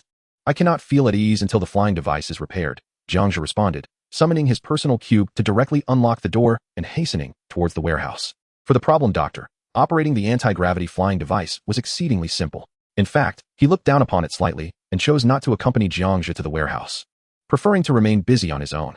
As for Xiao Pai and Xiao Su, they felt somewhat neglected, as the problem doctor showed no concern for them. Having not uttered a single word in their direction, they perceived this elderly figure as rather childish, despite his advanced age, engaging in such naive behavior. The two little ones exchanged whispers, feeling disgruntled. I can hear what you were saying. The problem doctor, hands behind his back, suddenly turned with a fierce expression. A tangible pale blue shockwave enveloped the entire personal cube. In that instant, the two little ones, perched on the sofa, hastily clutched decorative pillows, trembling in fear. I was merely teasing you. Ha. The problem doctor burst into laughter, as if his prank had succeeded. After approximately 3 minutes, he sensed an anomaly emanating from the warehouse within the personal cube and rushed over to investigate. Meanwhile, Jiang Zhe had arrived beside the flying device. He first glanced at the life fruit tree, which was becoming increasingly vibrant. It appeared that consuming one now would pose no issue. However, the pressing matter was to repair the flying device. Shaking his head, Jiang Zhe dismissed his thoughts of eating the fruit. He opened the rear compartment of the flying device and stepped inside, locating the crystal panels on either side of the circuit board. He swiftly removed the two large, damaged silver, transparent crystal panels. Inside were numerous palm-sized transparent data chips, with streams of information actively operating within. Without indulging in excessive curiosity, Jiang Zhe immediately extracted all the A-type energy crystals he possessed. Following the analytical instructions, he meticulously shaped the A-type energy crystals into the size of data chips. In less than a minute, all the crystal chips were prepared. Jiang Zhe inserted the chips into their original slots. Within 2 minutes, all the precision crystal chips had been successfully installed. Is it not functioning yet? Or have I gone wrong? Jiang Zhe furrowed his brow, as the murmurs of confusion dissipated. The delicate blue data streams on the precision crystal panels on either side swiftly interconnected, illuminating the entire aft compartment of the anti-gravity vessel. Just as Jiang Zhe marveled at the sight, a pale blue energy visage materialized at the center. Its size was akin to that of an ordinary human, seemingly possessing Caucasian features. Simultaneously, it radiated a faint scattering of blue energy rays that swept across the entire anti-gravity craft. Moments later, the scanning ceased. Was this a form of scanning? Who could this entity be? An artificial intelligence, perhaps? Intrigued, Jiang Zhe stepped closer, preparing to observe intently. As their gazes met, the ethereal blue visage suddenly opened its eyes and spoke. New user identified. Jiang Zhe, greetings. I am Mr. Hang, your assistant. Mr. Hang's gaze remained fixed upon Jiang Zhe. Upon hearing this, Jiang Zhe felt a moment of astonishment. You are Hang? Aren't you the figure from Zhang's Chronicles of Traversal? How can you be an artificial intelligence? The author has a note. Chapter 442, Hang, their shared past. Consuming the crystal chip, the doctor intervenes. Confronted with the look of perplexity on Jiang Zhe's face, the artificial intelligence promptly replied, Indeed, I am Mr. Hang. I was created by Mr. Hang. I embody his consciousness. I understand your confusion. My existence bears no relation to the Hang in your Traversal Chronicles. Mr. Hang is one of the most esteemed engineers of our Dalago clan.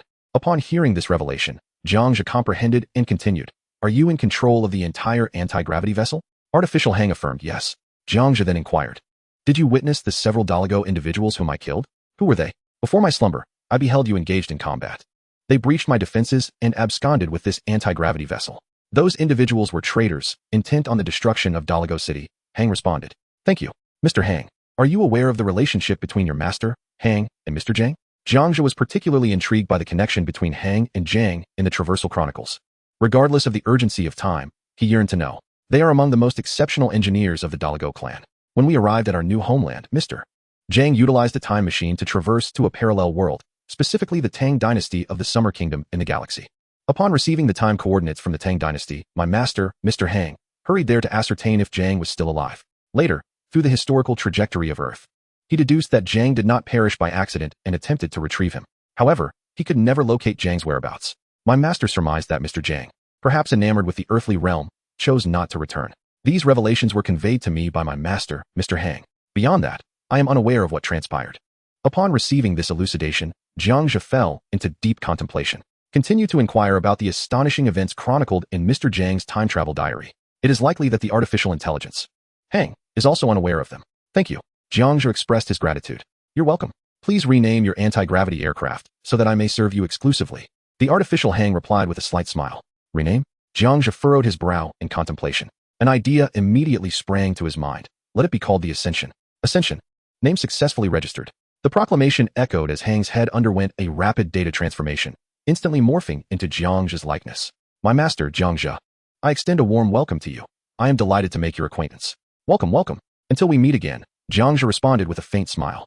Just as he prepared to turn and leave, the artificial Jiang Zhe continued, my master may take one of my core chips as a personal detection AI. I am more versatile than a decoding chip. My counterpart also possesses the capabilities to detect DNA, analyze appearances, and trace life trajectories. Upon hearing this, Jiang Zhe paused, genuinely surprised. Such an array of functions. How advanced must the Dalago race truly be? Following the artificial's guidance, he casually took a transparent, precision core chip and tucked it into his clothing pocket. I have established a connection with your consciousness. I will notify you of any relevant information. The artificial voice resonated in his mind. Is there no way to integrate directly into my mind? It could easily fall from my person. Jiang Zhe remarked as he walked towards the living room. If my master does not mind, you may consume a core energy chip, which will dissolve into data and merge with your thoughts, granting you all my capabilities. Is that truly possible? Jiang Zhe queried in astonishment. Absolutely. The artificial responded.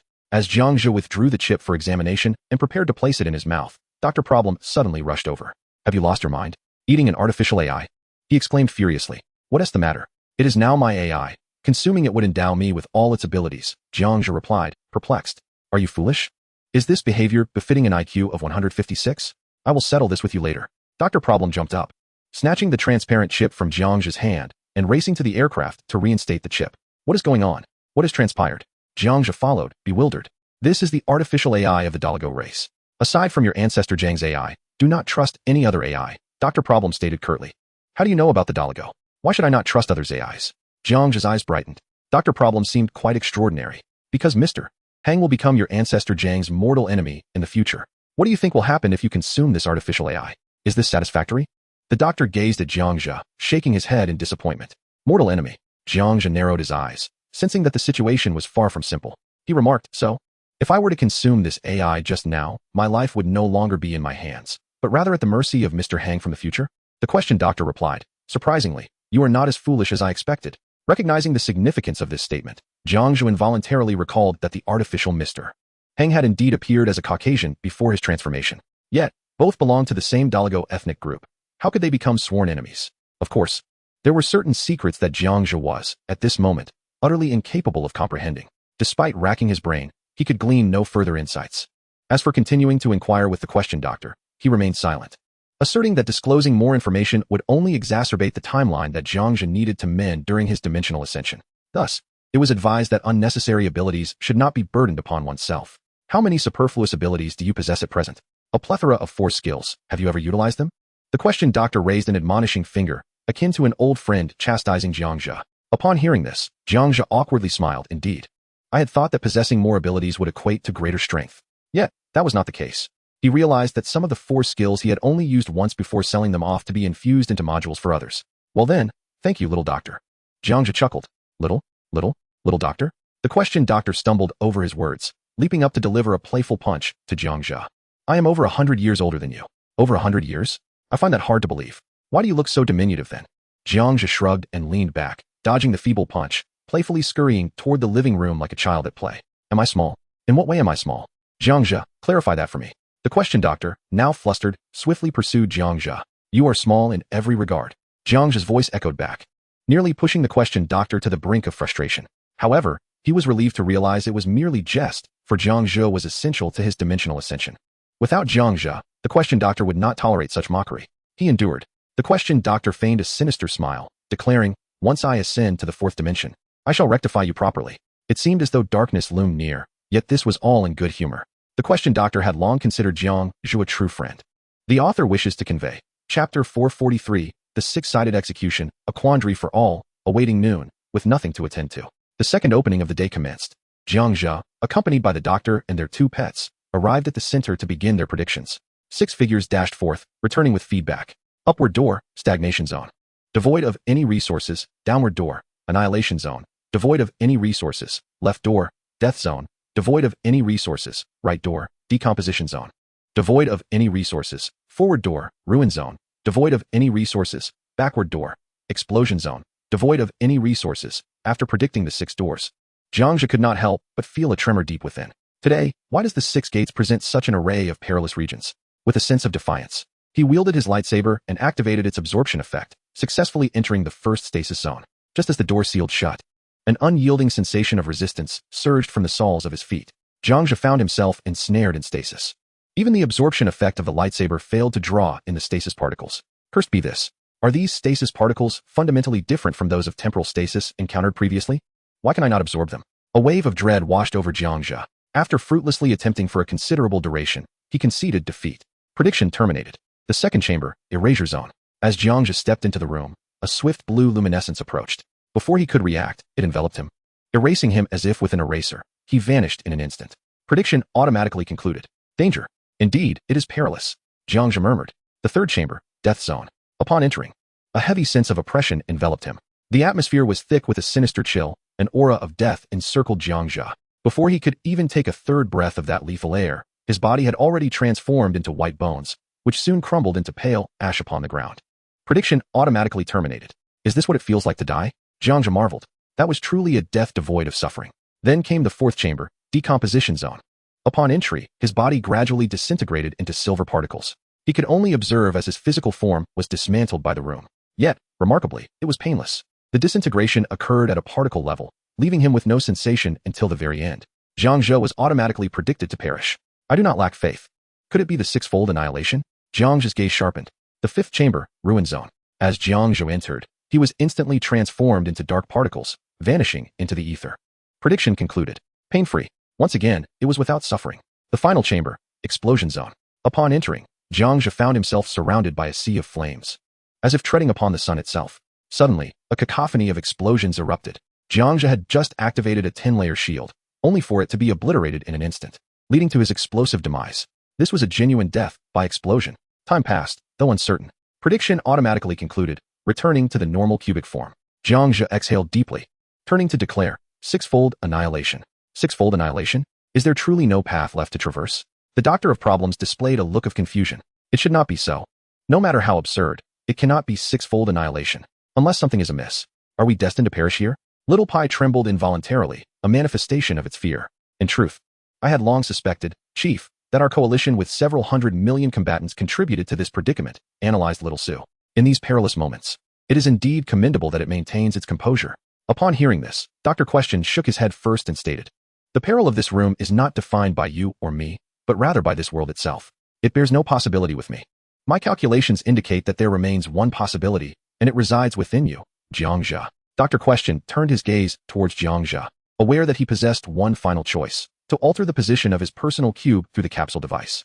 Faced with the collective anticipation of the others, Jiang Zhe resolutely declared, even though I possess a device capable of altering our location, I refuse to entrust our fate to a mere personal cube.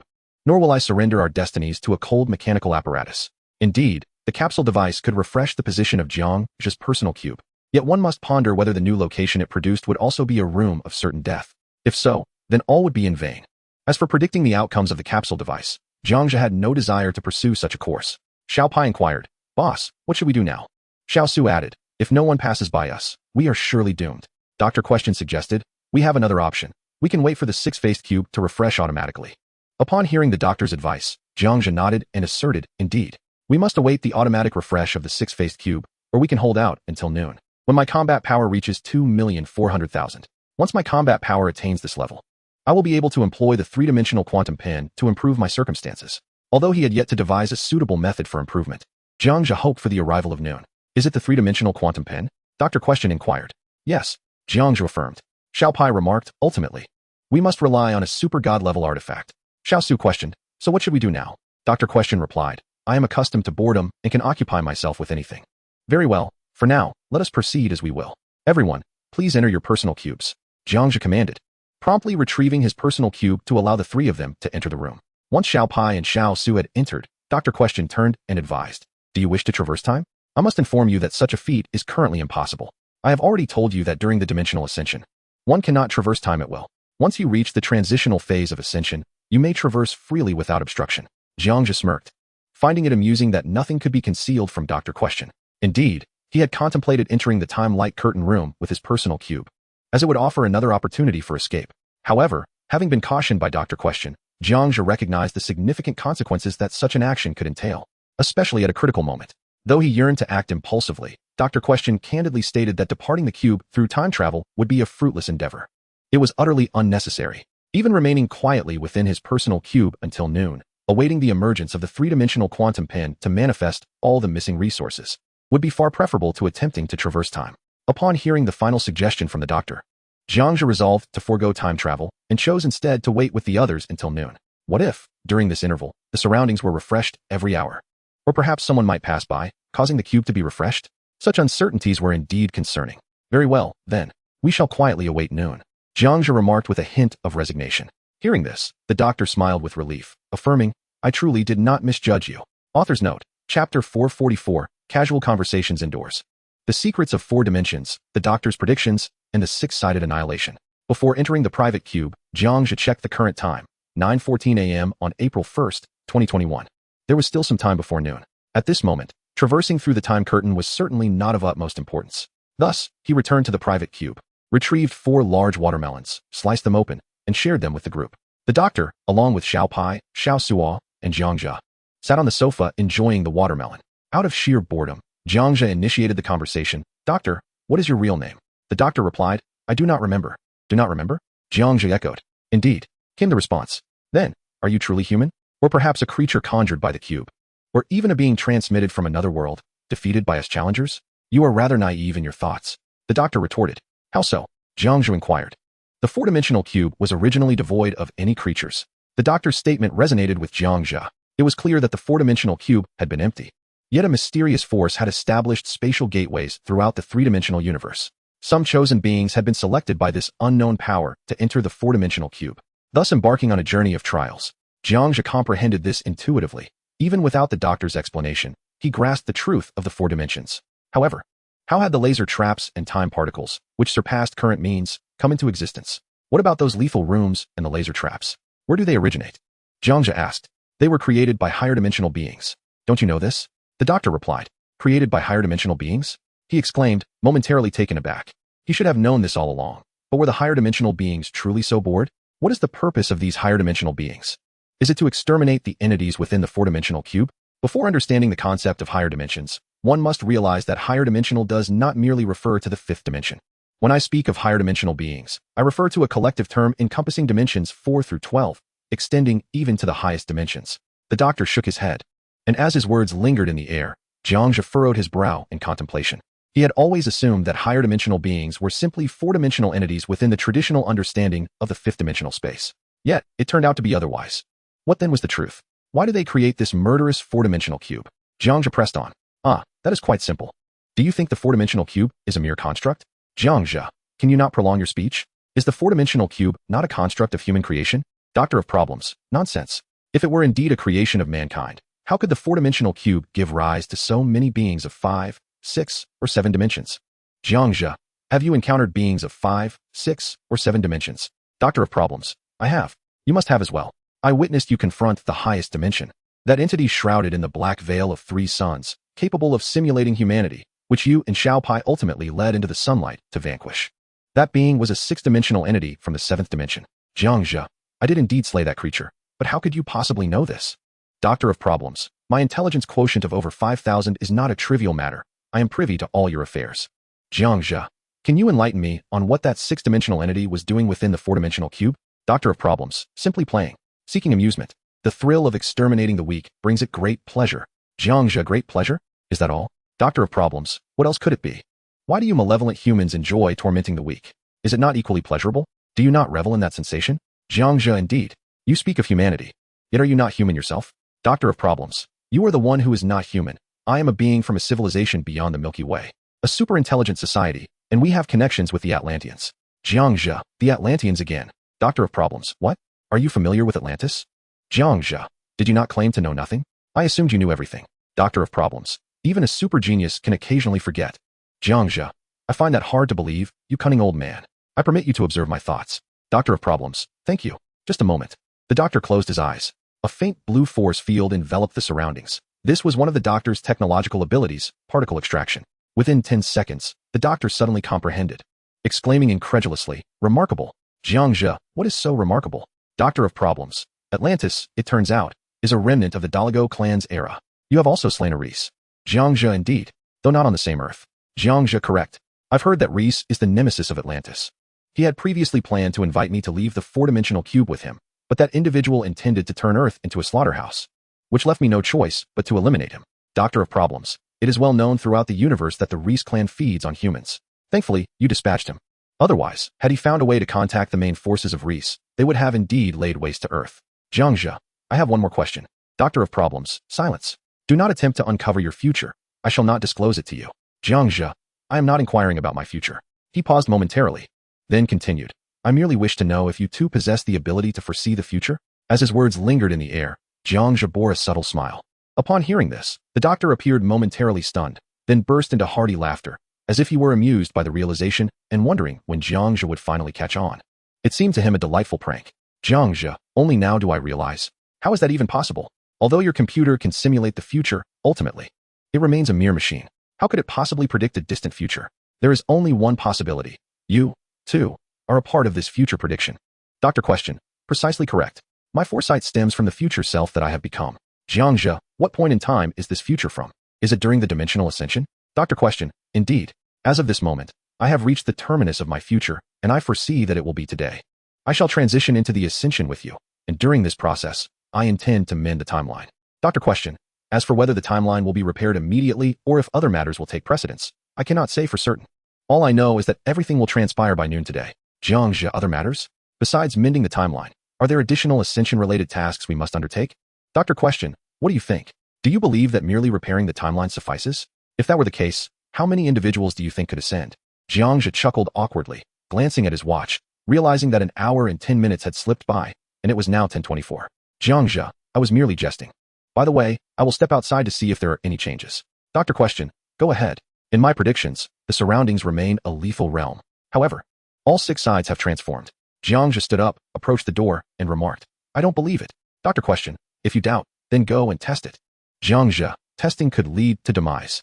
Chapter 445, Still Lethal, Guild Assistants, Members excited. The truth unveiled. Jiang Zhe arrived at the center of the cube. He continued to activate his predictions. 6 figures emerged, returning with feedback. Indeed, there had been changes.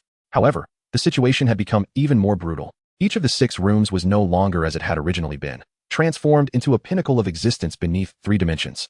The combat power of each creature hovered in the tens of billions, a force far beyond what Jiang Zhe and Dr. Question could contend with together. Ending the prediction brought forth an overwhelming terror. It felt as though he was being targeted. Jiang Zhe narrowed his eyes, harboring doubts about the 4-dimensional cube. He turned to gaze upon the living room of the private cube. Perhaps Dr. Question harbored knowledge, yet he had not revealed it. With this thought, Jiang Zhe returned to the living room and inquired, do you know something? Dr. Question, indeed. As he scooped a bite of watermelon with a spoon, Dr. Question continued. But why didn't you tell me from the start? Jiang Zhe asked, astonished as he sat back on the sofa. Dr. Question, what use would that have been? You would not have been able to resolve it. Dr. Question, the immediate priority is for you to reach 248,000.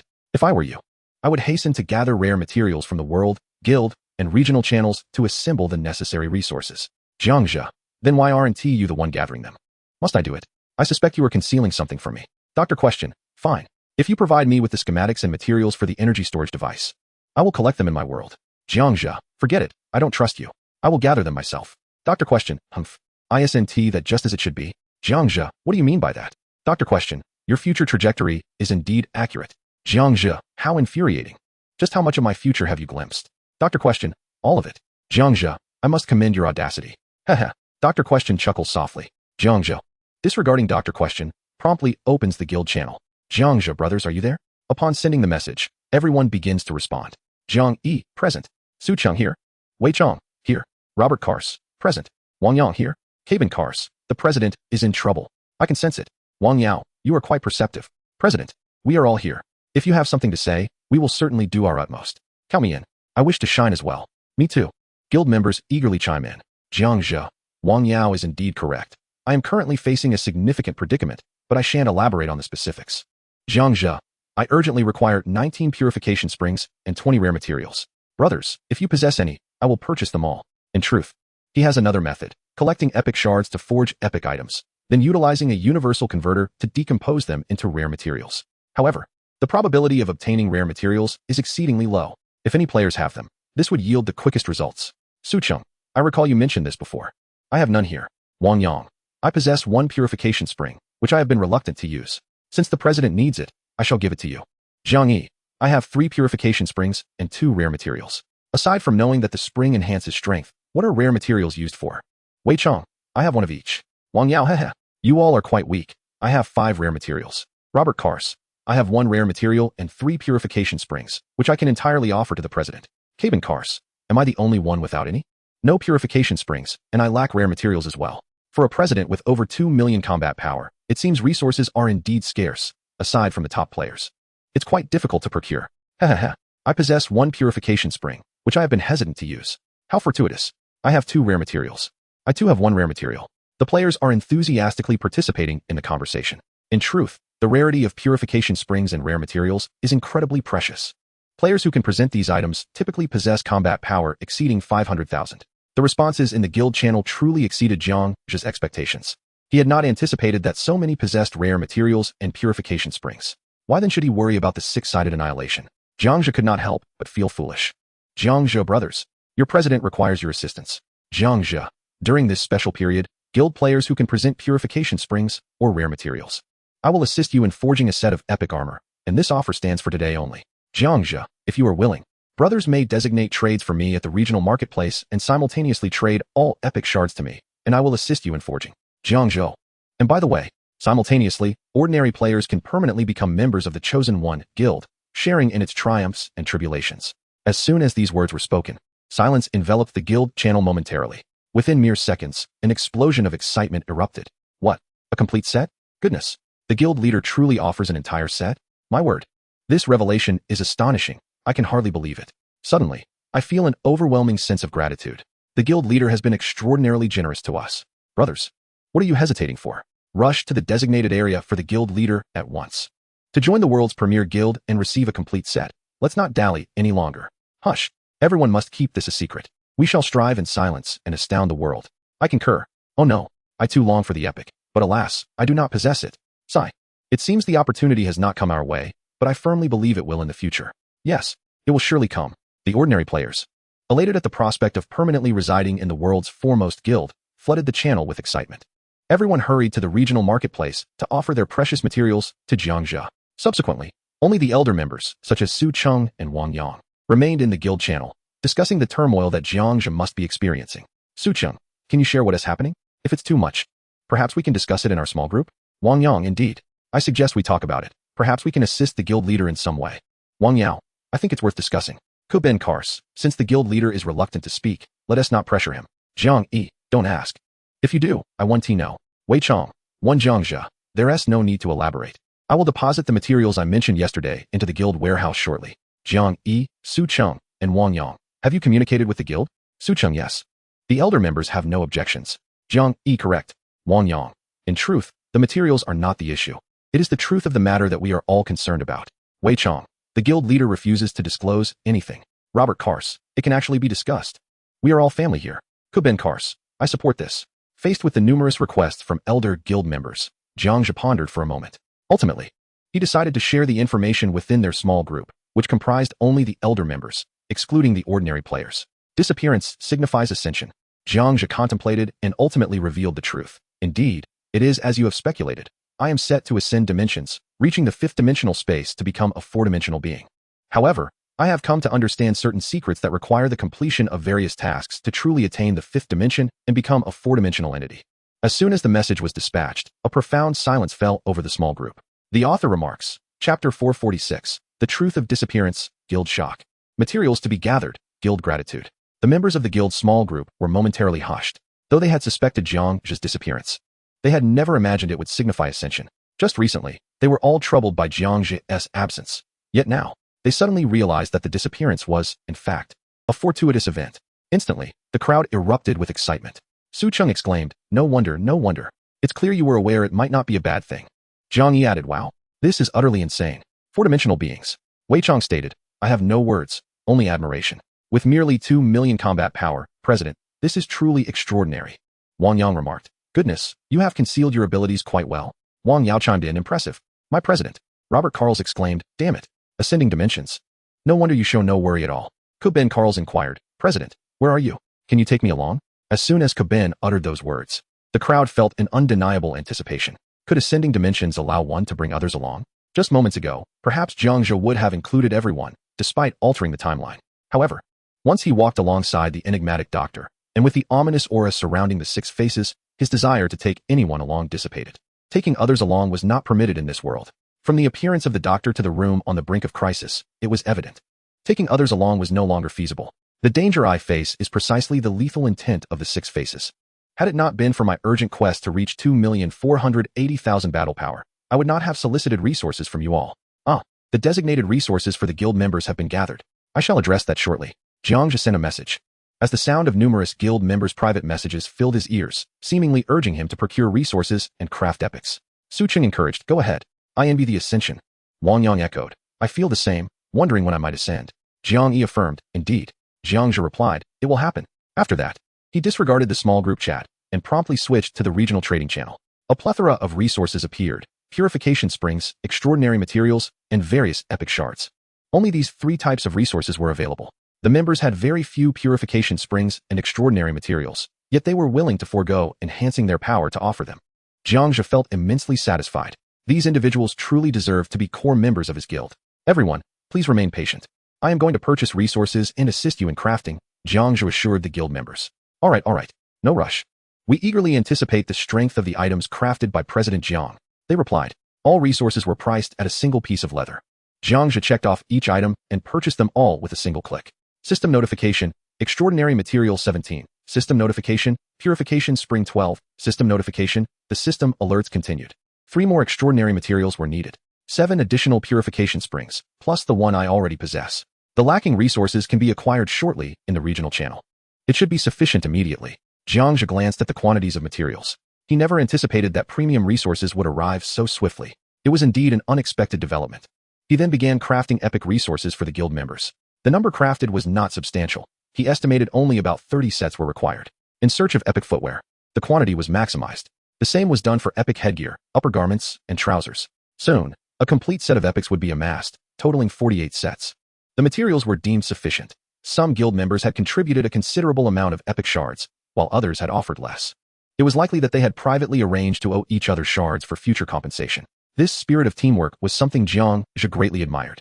Consequently, Jiang Zhe invested further to craft an additional 10 sets, as the use of epic shards during dimensional ascension was minimal. Thus, he allowed the Chosen One Guild to maintain their dominance as the world's top guild during his ascension. Crafting commenced. Jiang Zhe extended his hand to click.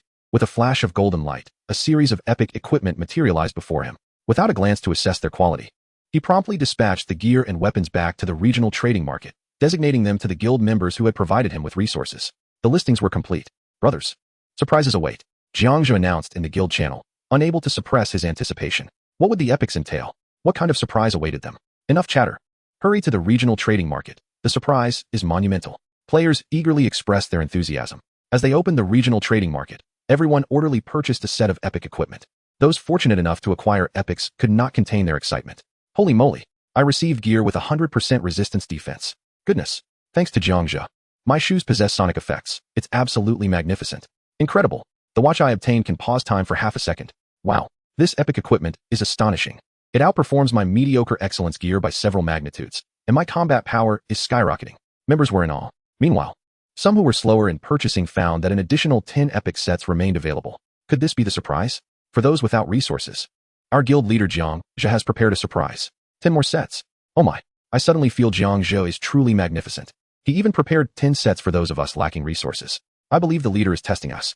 After rational analysis, it became clear that the leader likely hoped for each of them to obtain 2 or 3 pieces, discouraging the purchase of full sets to ensure others could also acquire some.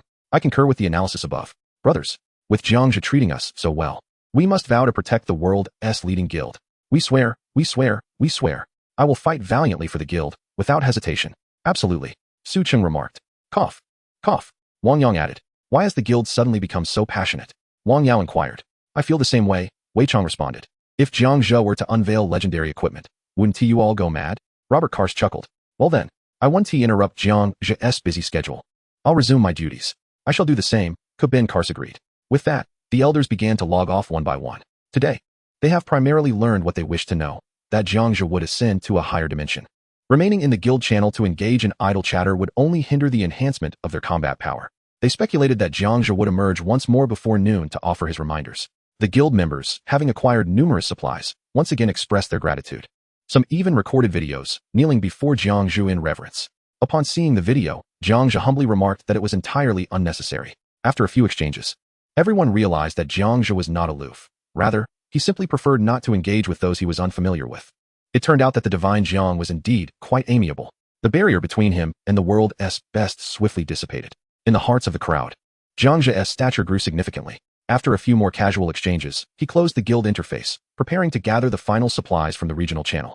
The author has a note. Chapter 447. Supplies are nearly complete. Collecting resources in the region. Players express gratitude. Energy storage device. Spring water. Have all the materials been gathered? The problematic doctor approached from the kitchen, carrying 2 fried chicken legs, casting a glance at Jiang Zhe. Did you sneak a bite of my chicken? Jiang Zhe asked, his face brimming with curiosity. The problematic doctor was hardly polite. Hee. Are the supplies ready? The problematic doctor chuckled, his demeanor suggesting familiarity among old friends. What harm was there in enjoying a chicken leg? Of course, Jiang Zhe was too indifferent to quibble over trifles, especially considering that the problematic doctor had indirectly saved his life earlier. Not yet. We still need 3 more of the essential materials and 7 more of the spring water, Jiang Zhe replied, shaking his head. He then shifted his gaze to the regional channel. We're close. We should definitely be able to gather them before noon. Keep up the good work. You're the chubbiest. The problematic doctor quipped. I'm off to play video games with Xiao Suo and Xiao Pai now. Go ahead. Jiang Zhe was perusing the messages from the regional channel when he suddenly heard the term chubbiest. Was the problematic doctor certain he had not misspoken? Or was he retaliating against Jiang Zhe for his earlier comments about his physique? Jiang Zhe instinctively lowered his head, lifting his shirt to reveal his enticing 8-pack abs. I am not chubby. That fellow was undoubtedly attempting to mock him. Nevertheless, gathering resources was of utmost importance. He continued to browse the regional channel. At that moment, while the number of participants in the chat was not particularly large, it was certainly not negligible. How do I deal with a puppet? Which 30-centimeter brother can teach me? What issue have you encountered? A puppet wants to see me remove my pants in order for me to pass. Puppet, pants, remove? Are you certain you're not joking? Impressive. Take them off. If you don't, you'll die? Something off.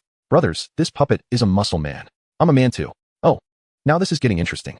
The players were engaging in nonsensical banter. Who could discern the truth in their exchanges? Observing for a moment, Jiang Zhe checked the supplies he currently possessed. Epic and legendary items were not feasible to offer to regional players. Modules, on the other hand, were more practical. They were inexpensive to manufacture, yet could be sold at a premium. Jiang Zhe edited a message and sent it. Is anyone interested in purchasing modules? Today, modules of mass destruction are available for sale. I only require 3 units of very material and 7 of the purification spring. Should there be any surplus, I will generously offer them to the families in the region. Once this information was disseminated, messages in the regional channel began to multiply. Wow. Has Jiang finally put the modules of mass destruction up for sale? I wonder if it will lead to collapse. Collapse is simply marvelous. What exactly are the purification spring and very material? I seem to recall Jiang having acquired them before, but I didn't receive any, did I? I thought I got some. Albeit in scant numbers. Which of my brothers has the materials? Come forth quickly. I possess 1 purification spring that enhances all abilities. But I am pondering whether to trade it with Jiang. I also have a unit of very material. I shall exchange it for a module. I have some as well. After all, very material is of little use to me. However, the purification spring enhances all abilities. I intended to save it for future use. This is troublesome. Troubling? Nonsense. Only those who possess life can aspire to enhance their abilities. If you have lost your lives, how can you improve? Isn't the shield module enticing? Indeed it is. How short-sighted one can be. Very well. I will put it up for sale. Players divided into 2 factions. Those holding the purification spring found themselves in a quandary. Until the guild members intervened, a bit of persuasion led them to see reason. It wasn't so much persuasion as it was merely stating a fact. Just a moment. I will list it now. Jiang Zhe couldn't help but smile as he observed the records. Clearly, the guild members' efforts to craft epic items were not in vain. They proved to be quite useful. He then proceeded to the regional trading post. He set the terms for the materials, establishing an equivalent exchange strictly for the purification spring and very material. As for the surplus modules, they were left to discretion, serving as a benefit for the channel. Alright. Dear friends, the listings are complete. Since the modules are consumables, I decided to offer 1 energy module in exchange for 2 ice power modules valued at over 2 million combat strength each. If there are any remaining at the end, the equivalent trade will be automatically lifted, and those who purchase the materials will have priority to continue buying. I won't delve into the specifics of how advantageous this is. Jiang Zhe sent out the message. The regional channel was instantly abuzz with activity. Damn, how enviable. One measly spring can be traded for 3 modules, each worth over 2 million combat strength, equating to 9 lives? My goodness. Incredible. What a joke. Do you possess very material or the purification spring? Woe is me. I do not. Upon seeing Jiang Zhe's buy 1, get 2 offer, those holding materials rushed to the regional trading post. Within 5 seconds, the modules were swiftly snatched away, and the purification spring and very material were also immediately acquired. In the end, an additional 10 units of very material were collected. Naturally, there were still surplus energy modules available. Those who had purchased modules continued to buy additional ones at low prices. After acquiring the modules, they couldn't restrain their excitement. Haha, this is fantastic. I acquired 6 modules, my goodness. Jiang is truly generous. Damn, I only managed to get 4. What the heck? Upon acquiring the module, one remains here to showcase it, unaware of the heartache experienced by those who could not procure it. Alas, it is unfortunate that Jiang Zhe desires only these 2 resources, disregarding the rest entirely, which is truly disheartening. Sigh. While some rejoice, others lament. Nevertheless, the overall purchasing experience has been unparalleled in history. A single energy module possesses the capacity to guarantee a defeat of an enemy, implying that ordinary players are almost certainly doomed when encountering monsters with combat power below 200,000. And what of those fortunate players who have secured 6 or 7 energy modules? Their delight is beyond measure. They could awaken from dreams with smiles on their faces. Observing the regional channel grow increasingly lively, Jiang Zhe merely smiled faintly before promptly closing the interface, safely storing all resources. With an additional 10 extraordinary materials, how should one utilize them? Turning his attention, he heard the sounds of gaming emanating from the small bedroom, which sparked an idea in his mind. Perhaps he could allocate them to the little ones, Xiao Pai and Xiao Su. After all, he had been preoccupied with matters concerning himself and had neglected their needs. Yes, that is the plan. Jiang Zhe nodded to himself, but the immediate priority is to forge the energy storage device. With a thought, the crafting interface materialized. The energy storage device, previously requiring only 10 purifying springs, was now fully satisfied. Since he needed to create 20 purifying springs were necessary. As for whether Xiao Pai and Xiao Su also required storage devices, the author has something to say. Chapter 448, Materials Complete, Energy Storage Device, Injection Material. Contemplating this, Jiang Zhe felt it was not quite right and called out, Old One, do Xiao Pai and Xiao Su need storage devices? No, they will not lose their abilities. Have the purifying springs and extraordinary materials been gathered? In 5 seconds, the voice of the problematic doctor responded.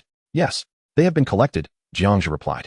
Upon hearing this, the gaming sounds in the small bedroom diminished by 1 player, and soon after, the problematic doctor emerged from within. Now that we have everything, we can begin preparing for the dimensional transition, the problematic doctor stated with a serious demeanor, contrasting sharply with his earlier lively and naive behavior, as if he were treating this matter with utmost gravity.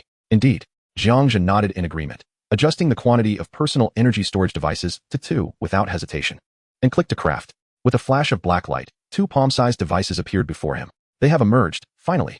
The problematic doctor couldn't suppress his joy. In truth, he could have crafted them long ago, as the materials were accessible through their World S channel. However, even if he could create them, without encountering a dimensional transit portal, it would have all been in vain. Since meeting Jiang Zhe, he realized he was not the chosen one. The true chosen one was the Earthling from the Milky Way. Standing before him, hold on, let me see how to use this, Jiang Zhe said, turning the square black box over to inspect it. This was a device emanating a dark, flowing light. At the top, there was an area that seemed to dissolve, though its purpose was unclear. What is this for? Jiang Zhe opened the details page of the device. Ability Storage Device, a special item that can be used only when relinquishing a certain ability or on the verge of dimensional ascension. Usage, place the palm of your right hand on the dissolvable area, and the device will automatically recognize and absorb all of the user's abilities, resulting in the user becoming devoid of any powers. Note, does not affect the user's physical body or mental attributes. Have you comprehended that? What do you think? The problematic doctor inquired eagerly. It requires the right hand to be placed on the dissolvable area, where it will recognize our palm and absorb all our abilities, without affecting our inherent physical capabilities, Jiang Zhe replied candidly. Upon hearing this, the problematic doctor nodded and continued. However, we cannot use it just yet. We must wait until we are about to enter the dimensional passage, as that would be the safest approach. I share the same thought, Jiang Zhe nodded in agreement. Currently, we need to inject extraordinary matter into our bodies. By the way, Xiao Pai and Xiao Su, do they require extraordinary matter? I have an excess of 10 units. The problematic doctor pondered for a moment before shaking his head, uncertain. However, to be on the safe side, let us administer it to them. Are you uncertain or simply unaware? Jiang Zhe frowned. I have no knowledge regarding matters post-dimension ascension. I only possess insights into everything and everyone prior to ascension. The problematic doctor stated honestly, with no intention of concealing the truth. The previous grievances between Mr. Jiang and Mr. Hang were already discernible to the problematic doctor before their ascension through various means. As for what would happen after ascension, he too remained in ignorance. Let us trust you for now. Jiang Zhe turned and called out to the small room. Come out. It's time for fried chicken legs. As the words fell, a flurry of blue and yellow lightning dashed forth. Chicken legs? Where are they? I want to eat chicken legs. The two little ones drooled, resembling famished spirits. Upon scanning the surroundings and finding no fried chicken legs, they realized Jiang Zhe had deceived them. No chicken legs. Now let us focus on the task at hand. Jiang Zhe looked down at the two little ones and chuckled. The boss is truly wicked. X2 wicked? Can you still call me your boss? If I simply call you out, would you come? Jiang Zhe teased. Humph. X2 doctor, you need to craft a special syringe to inject the extraordinary matter into the body, as it requires a unique syringe, Jiang Zhe remarked to the doctor. Currently, I haven't found a specialized syringe on the market to absorb the extraordinary matter clumps. Leave it to me. The problematic doctor nodded and closed his eyes. Before long, four golden syringes appeared in his hands. This is a universal substance, designed for high combat capability individuals and can be easily injected. The problematic doctor handed 3 syringes to Jiang Zhe. Universal, as expected, your supplies are far superior to mine. Jiang Zhe accepted them, examining them momentarily. It seemed that high combat capability truly was exceptional, as even the syringes produced were universal. This incited a wave of envy within Jiang Zhe. He could not help but wonder how powerful he would become after ascension. Would his combat strength and abilities be retained or even enhanced? Will new abilities be acquired? A whirlwind of thoughts raced through his mind, intensifying his yearning for ascension. Finally, with a swift motion of his right hand, he produced 25 units of extraordinary matter, presenting 10 units to the doctor. Thank you. The doctor accepted the offering and settled back onto the sofa, commencing his operations. It's your turn. Jiang Zhe opened the cap of the golden syringe and absorbed 5 units of extraordinary matter from the air. The absorption was remarkably swift. The initially viscous clusters of extraordinary matter were drawn into the syringe with the ease of flowing water. The syringe was now filled with an element resembling gray lightning, exuding an aura of immense strength. Inject. Xiao Su's heart quivered, an inexplicable fear of injections gripping him. Boss, I'll go first. Xiao Pai looked at Xiao Su with a mocking expression. Truly a modern-day hedgehog, devoid of any spirit of adventure. Jiang Zhe held a certain admiration for Xiao Pai. Typically, pets would dread injections, but Xiao Pai exhibited no fear whatsoever. Perhaps he had learned this courage from his master. Well done, Pai Pai. Jiang Zhe chuckled, cradling Xiao Pai in his hands. After the injection, can I have roasted meat? Xiao Pai inquired eagerly. All you think about is eating. You will certainly not miss out. Jiang Zhe replied with a faint smile, inserting the golden needle into the flesh of Xiao Pai's thigh. A muscle injection was necessary to envelop his entire body with the extraordinary matter. Facing the golden needle, Xiao Pai showed no signs of trepidation, even whistling and taunting Xiao Su. 3 seconds passed. The injection was complete. Do you feel anything? Jiang Zhe asked. Yes. It feels as though I've shattered. Yet I can recover, Xiao Pai affirmed with a nod. That is good. Jiang Zhe raised his right hand, using his power to lift Xiao Su. Now it's your turn. Boss, can I skip the injection? Xiao Su pleaded. If you wish to remain with the boss, you must take this injection. Alternatively, if you refuse, you will be reduced to atoms during subsequent events, effectively leading to your demise, Jiang Zhe stated solemnly. He was not jesting. His words were entirely serious. Should Xiao Su decline, Jiang Zhe would have no choice but to part ways amicably, as Xiao Su was merely a companion without any binding agreement, relying solely on his will.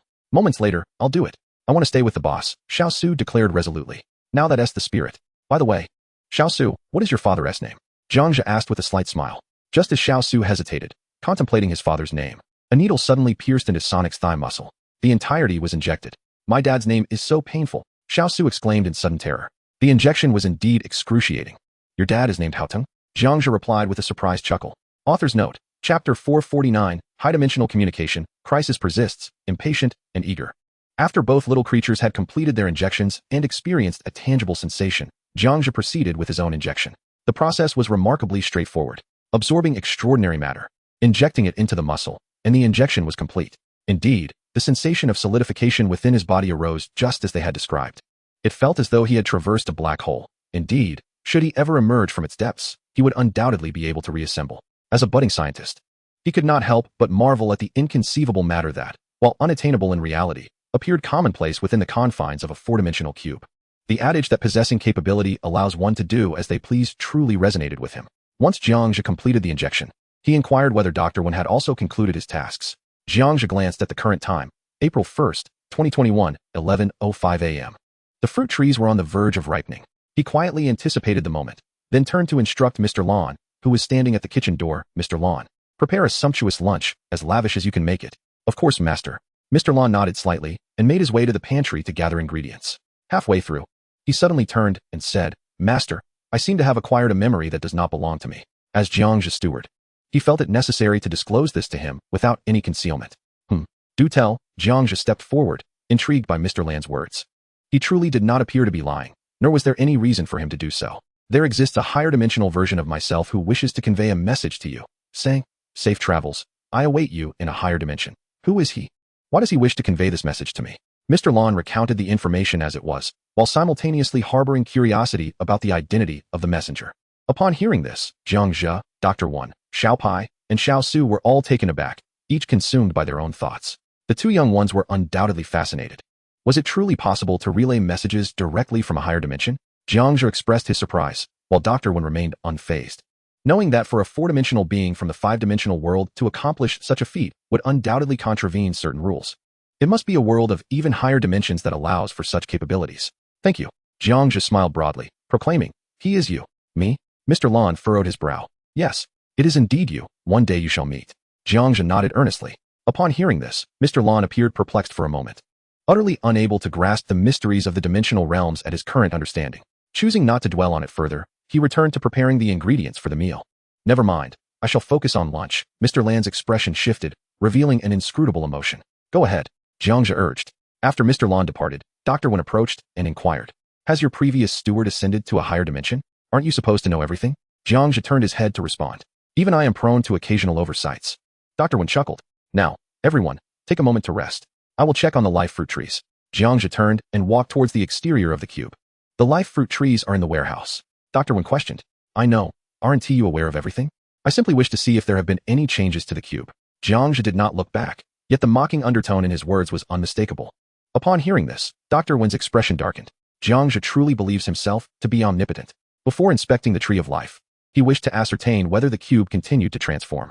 Upon arriving at the center, 6 figures emerged, bringing back alarming feedback. The crisis persisted, escalating into an even more perilous situation, one previously unseen. He found himself at a loss for words, for humanity is incapable of comprehending that which it has never encountered. Just as one cannot envision the true essence of a 5-dimensional or 6-dimensional realm, understanding eludes them. Within the 6 gates, there existed only darkness and light. Even Jiang Zhe, aware of the imminent danger, could not grasp its full implications. The inability to conceive, born from unfamiliarity, rendered comprehension elusive. Fortunately, he retreated to the personal cube. Taking advantage of Mr. Lan's culinary endeavors, Jiang Zhe settled onto a chair, quietly observing the changes in the tree of life. Time slipped away unmeasured until a sense of urgency began to gnaw at him, only to be interrupted by the call for dinner. Before departing the warehouse, he cast a glance at the clock. It was still 30 minutes shy of midnight. How slowly time seemed to pass. Jiang Zhe felt a rising agitation. Never had he experienced such a sluggish passage of time. He resolved not to dwell on it. After all, once the clock struck 12, all truths would come to light.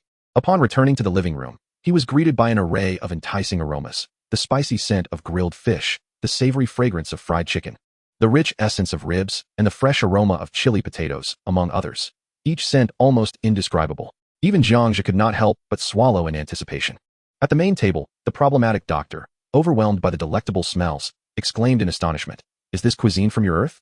I have never encountered anything like it." "Of course not," Jiang Zhe replied proudly. "Our national dishes are renowned throughout the galaxy." He continued, "To tell you the truth, there was even an occasion when extraterrestrials invaded.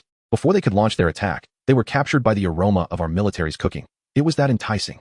Upon hearing this, the problematic doctor, his face darkening, retorted, "Do you truly believe my intellect of over 5,000 is a mere facade? You doubt it."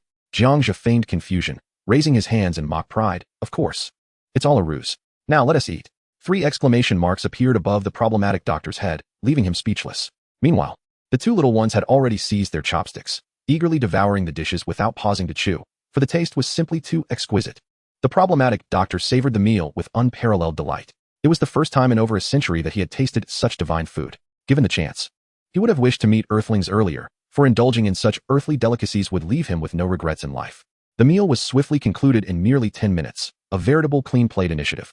Everyone was thoroughly satiated. Jiang Zhe, unable to contain his impatience, checked the time. April 1st, 2021, 11:45 p.m. Why did time seem to drag on so?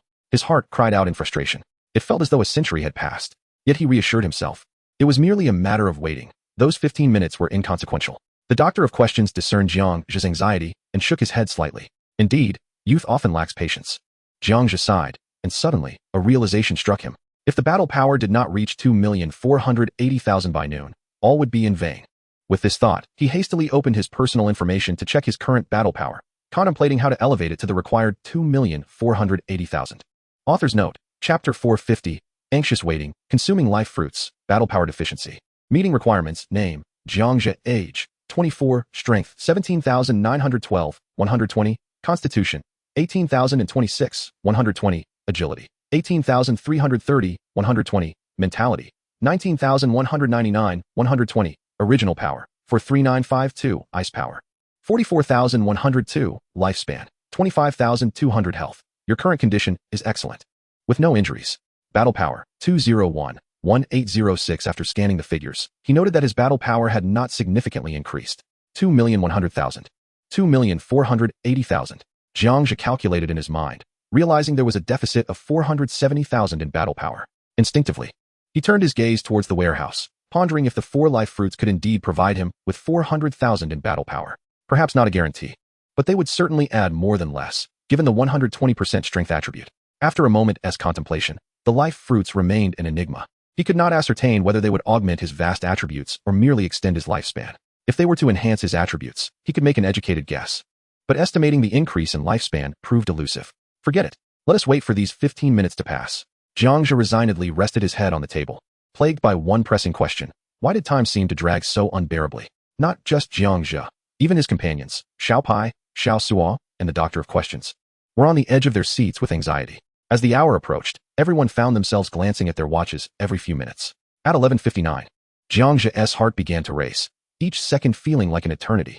Just as the clock struck 11:59, it happened. With a flash of white light, Jiang Zhe was instantaneously transported to the warehouse. 2 beams of blue light and 1 of yellow followed closely behind, as the Doctor of Questions, Xiao Suo, and Xiao Pai arrived in the warehouse. By the time they reached, 4 vividly red fruits had already materialized in Jiang Zhe's hands. The life tree behind him began to wither and decay at an accelerated pace, akin to time speeding up 1,000-fold. Within 10 seconds, the once vibrant tree had transformed into a cascade of withered yellow leaves scattered across the ground. Truly, a remarkable species. Yet, it appeared to be of low grade. The Doctor of Questions remarked. The grade of the life tree determined the extent to which the life fruits could enhance lifespan. Do not speak negatively. Jiang Zhe shot a glance at the Doctor of Questions. What if his words proved true, and all his efforts were in vain? All right, let us begin consuming them, urged the Doctor of Questions. I shall do so now. Jiang Zhe immediately stuffed 4 fruits into his mouth. A wave of warmth erupted within, transforming into juice that flowed into his stomach. The life fruit, upon entering his belly, seemed to transcend, sending a torrid current coursing through his entire being. The effects were remarkably swift. There was no discomfort, only a sensation reminiscent of spring, as if a gentle breeze caressed his face. 10 seconds passed. System notification, strength 1200, system notification, agility 1200, system notification, constitution 1200, system notification, spirit 1200, system notification, lifespan 40,000. A series of system notifications followed in quick succession. Jiang Zhe opened his eyes in excitement and examined the alerts. For a fleeting moment, disappointment washed over him. Aside from the lifespan, the attribute increases were indeed modest. It felt somewhat precarious. His combat power might not meet the required standard. Jiang Zhe mentally recalibrated the figures. This is bad. His combat power had not yet reached 2,480,000. Not that he doubted. He clicked on his personal combat power again. Lifespan, 65,200 health. Your current condition is excellent, with no injuries. Combat power, 245,9806. Alas. A mere 2,459,806 combat power. Falling short by just over 20,000. Jiang Zhe exclaimed. Before he could process his thoughts further, he suddenly realized what could augment his combat power. It was a trivial matter. No need to panic. Reforging his equipment would suffice, the problematic doctor remarked. Did you glimpse my future trajectory? Jiang Zhe turned to inquire. Of course. You shall reach 2,480,000 combat power through reforging your equipment. How many pieces? 4. But I have no 4 reforged Omega chips. What do you see here? The problematic doctor smiled knowingly, flicking his wrist to reveal a pile of golden shards. They were indeed Omega shards. Now, with your stock of Omega shards combined with my Omega shards, you shall successfully attain 2,480,000. The problematic doctor chuckled. Thank you. You are quite resourceful. Jiang Zhe beamed with joy, accepting the Omega shards. System notification, Omega shards 124. With this, I possess enough shards to reforge 4 pieces. Jiang Zhe thought contentedly as he accessed the manufacturing interface. He selected the reforging list and located the unreforged equipment. Mr. Mask's disguise mask, Doctor's mysterious bracelet, Mr. Mission accomplished shoes. Mr. Baiyuan's crystal gloves? These 4 shall suffice. Jiang Zhe placed all the reforging materials into the interface. Upon the final glance, the reforging chips were just sufficient, neither more nor less. 1 shard less, and he would have to waste time gathering more. One could not help but marvel at the intricacies of time. Confirm reforging. Jiang Zhe extended his index finger to click. With a flash of golden light, his equipment underwent a transformation, adorned with relevant colored patterns, and all attributes increased. As for new effects and attachments, there were only a few additional active skills, which he did not bother to check. In an instant, they checked their current combat power. The power stood at 2, 483, 806. Hooray! The 2 little ones could not contain their excitement, and jumped up, clapping their hands. Jiang Zhe turned to the doctor and asked with a smile, "What shall we do now?" "We shall proceed with what we must do." The doctor exhaled deeply, transforming into a streak of blue lightning as he dashed out of the room, followed closely by Xiao Pai and Xiao Suo. Are we going to continue predicting the 6 doors? Jiang Zhe could not help but feel eager. What transformative changes would occur behind the 6 doors? Of course. Before leaving the private cube, Jiang Zhe kept his prior promise and silently placed all resources into the guild's warehouse, setting it so that only Su Cheng, Jiang Yi, and Wang Yang could access it. As for the password, it was their faces, fingerprints, and voices. This had been previously deliberated among the 4 to prevent any thievery within the guild, hence the cumbersome measures. Finally, Jiang Zhe forged the excess legendary shards into 26 pieces of legendary equipment, placing them all in the guild warehouse, accompanied by a note. This legendary equipment was designated solely for the esteemed members. He hoped they would treat the players of the world's #1 guild with due respect. Every noon and evening, they must sell resources to meet everyone's needs. Simultaneously, Wang Yang and Su Cheng must strive to outshine Arthur Allen over the next 30 years. After completing everything, Jiang Zhe then exited the room, summoning the private cube to the center. The doctor and the 2 little ones could hardly contain their anticipation. The smile on the doctor's face grew increasingly joyous, as if he had already discerned what lay behind the door, clearly waiting for Jiang Zhe to confirm further. The author has something to say. Chapter 451, The 6 Doors Without Danger, Ascension Passage, Middle-Aged Su Cheng, Doctor's Explanation. Seeing the confidence radiating from the doctor, Jiang Zhe naturally understood. However, he still habitually conducted a 6-door prediction as usual. Opening the door upwards, no danger, a platinum chest can be found. Opening the door downwards, no danger, a black stone chest can be found. Opening the door forward, clear spring mountains. The spring water has the attributes of nourishing primal force and ice power. Opening the door backwards, a rocky planet in the Pegasus galaxy. Entering yields numerous flying primal forces. Opening the door to the left, the room of time. Entering grants various time particles. Opening the door to the right, Ascension Passage, time is out of sync inside, where a middle-aged player is hesitating. After observing for a moment, Jiang Zhe noted that the first 5 rooms held no resources capable of shaking his yearning for ascension. Thus, after predicting the 6 doors, he directly focused on the right room. Upon seeing the figure inside, Jiang Zhe was taken aback. It was none other than Su Cheng, whom he had encountered during his first passage through the time curtain, now a 54-year-old Su Cheng. A sense of composure adorned his face, accompanied by the emergence of wrinkles, while the arrogance of recent times had notably diminished. The figure of Jiang Zhe followed Su Cheng's gaze upwards. Above Su Cheng's head was a swirling, colorful vortex of energy. An odd sight indeed. Intrigued, Jiang Zhe stepped closer to Su Cheng, discreetly observing his actions. Upon closer inspection, he felt a chill run down his spine. Su Cheng was intently examining the current standings in the world. Jiang Zhe leaned in slightly to catch a glimpse.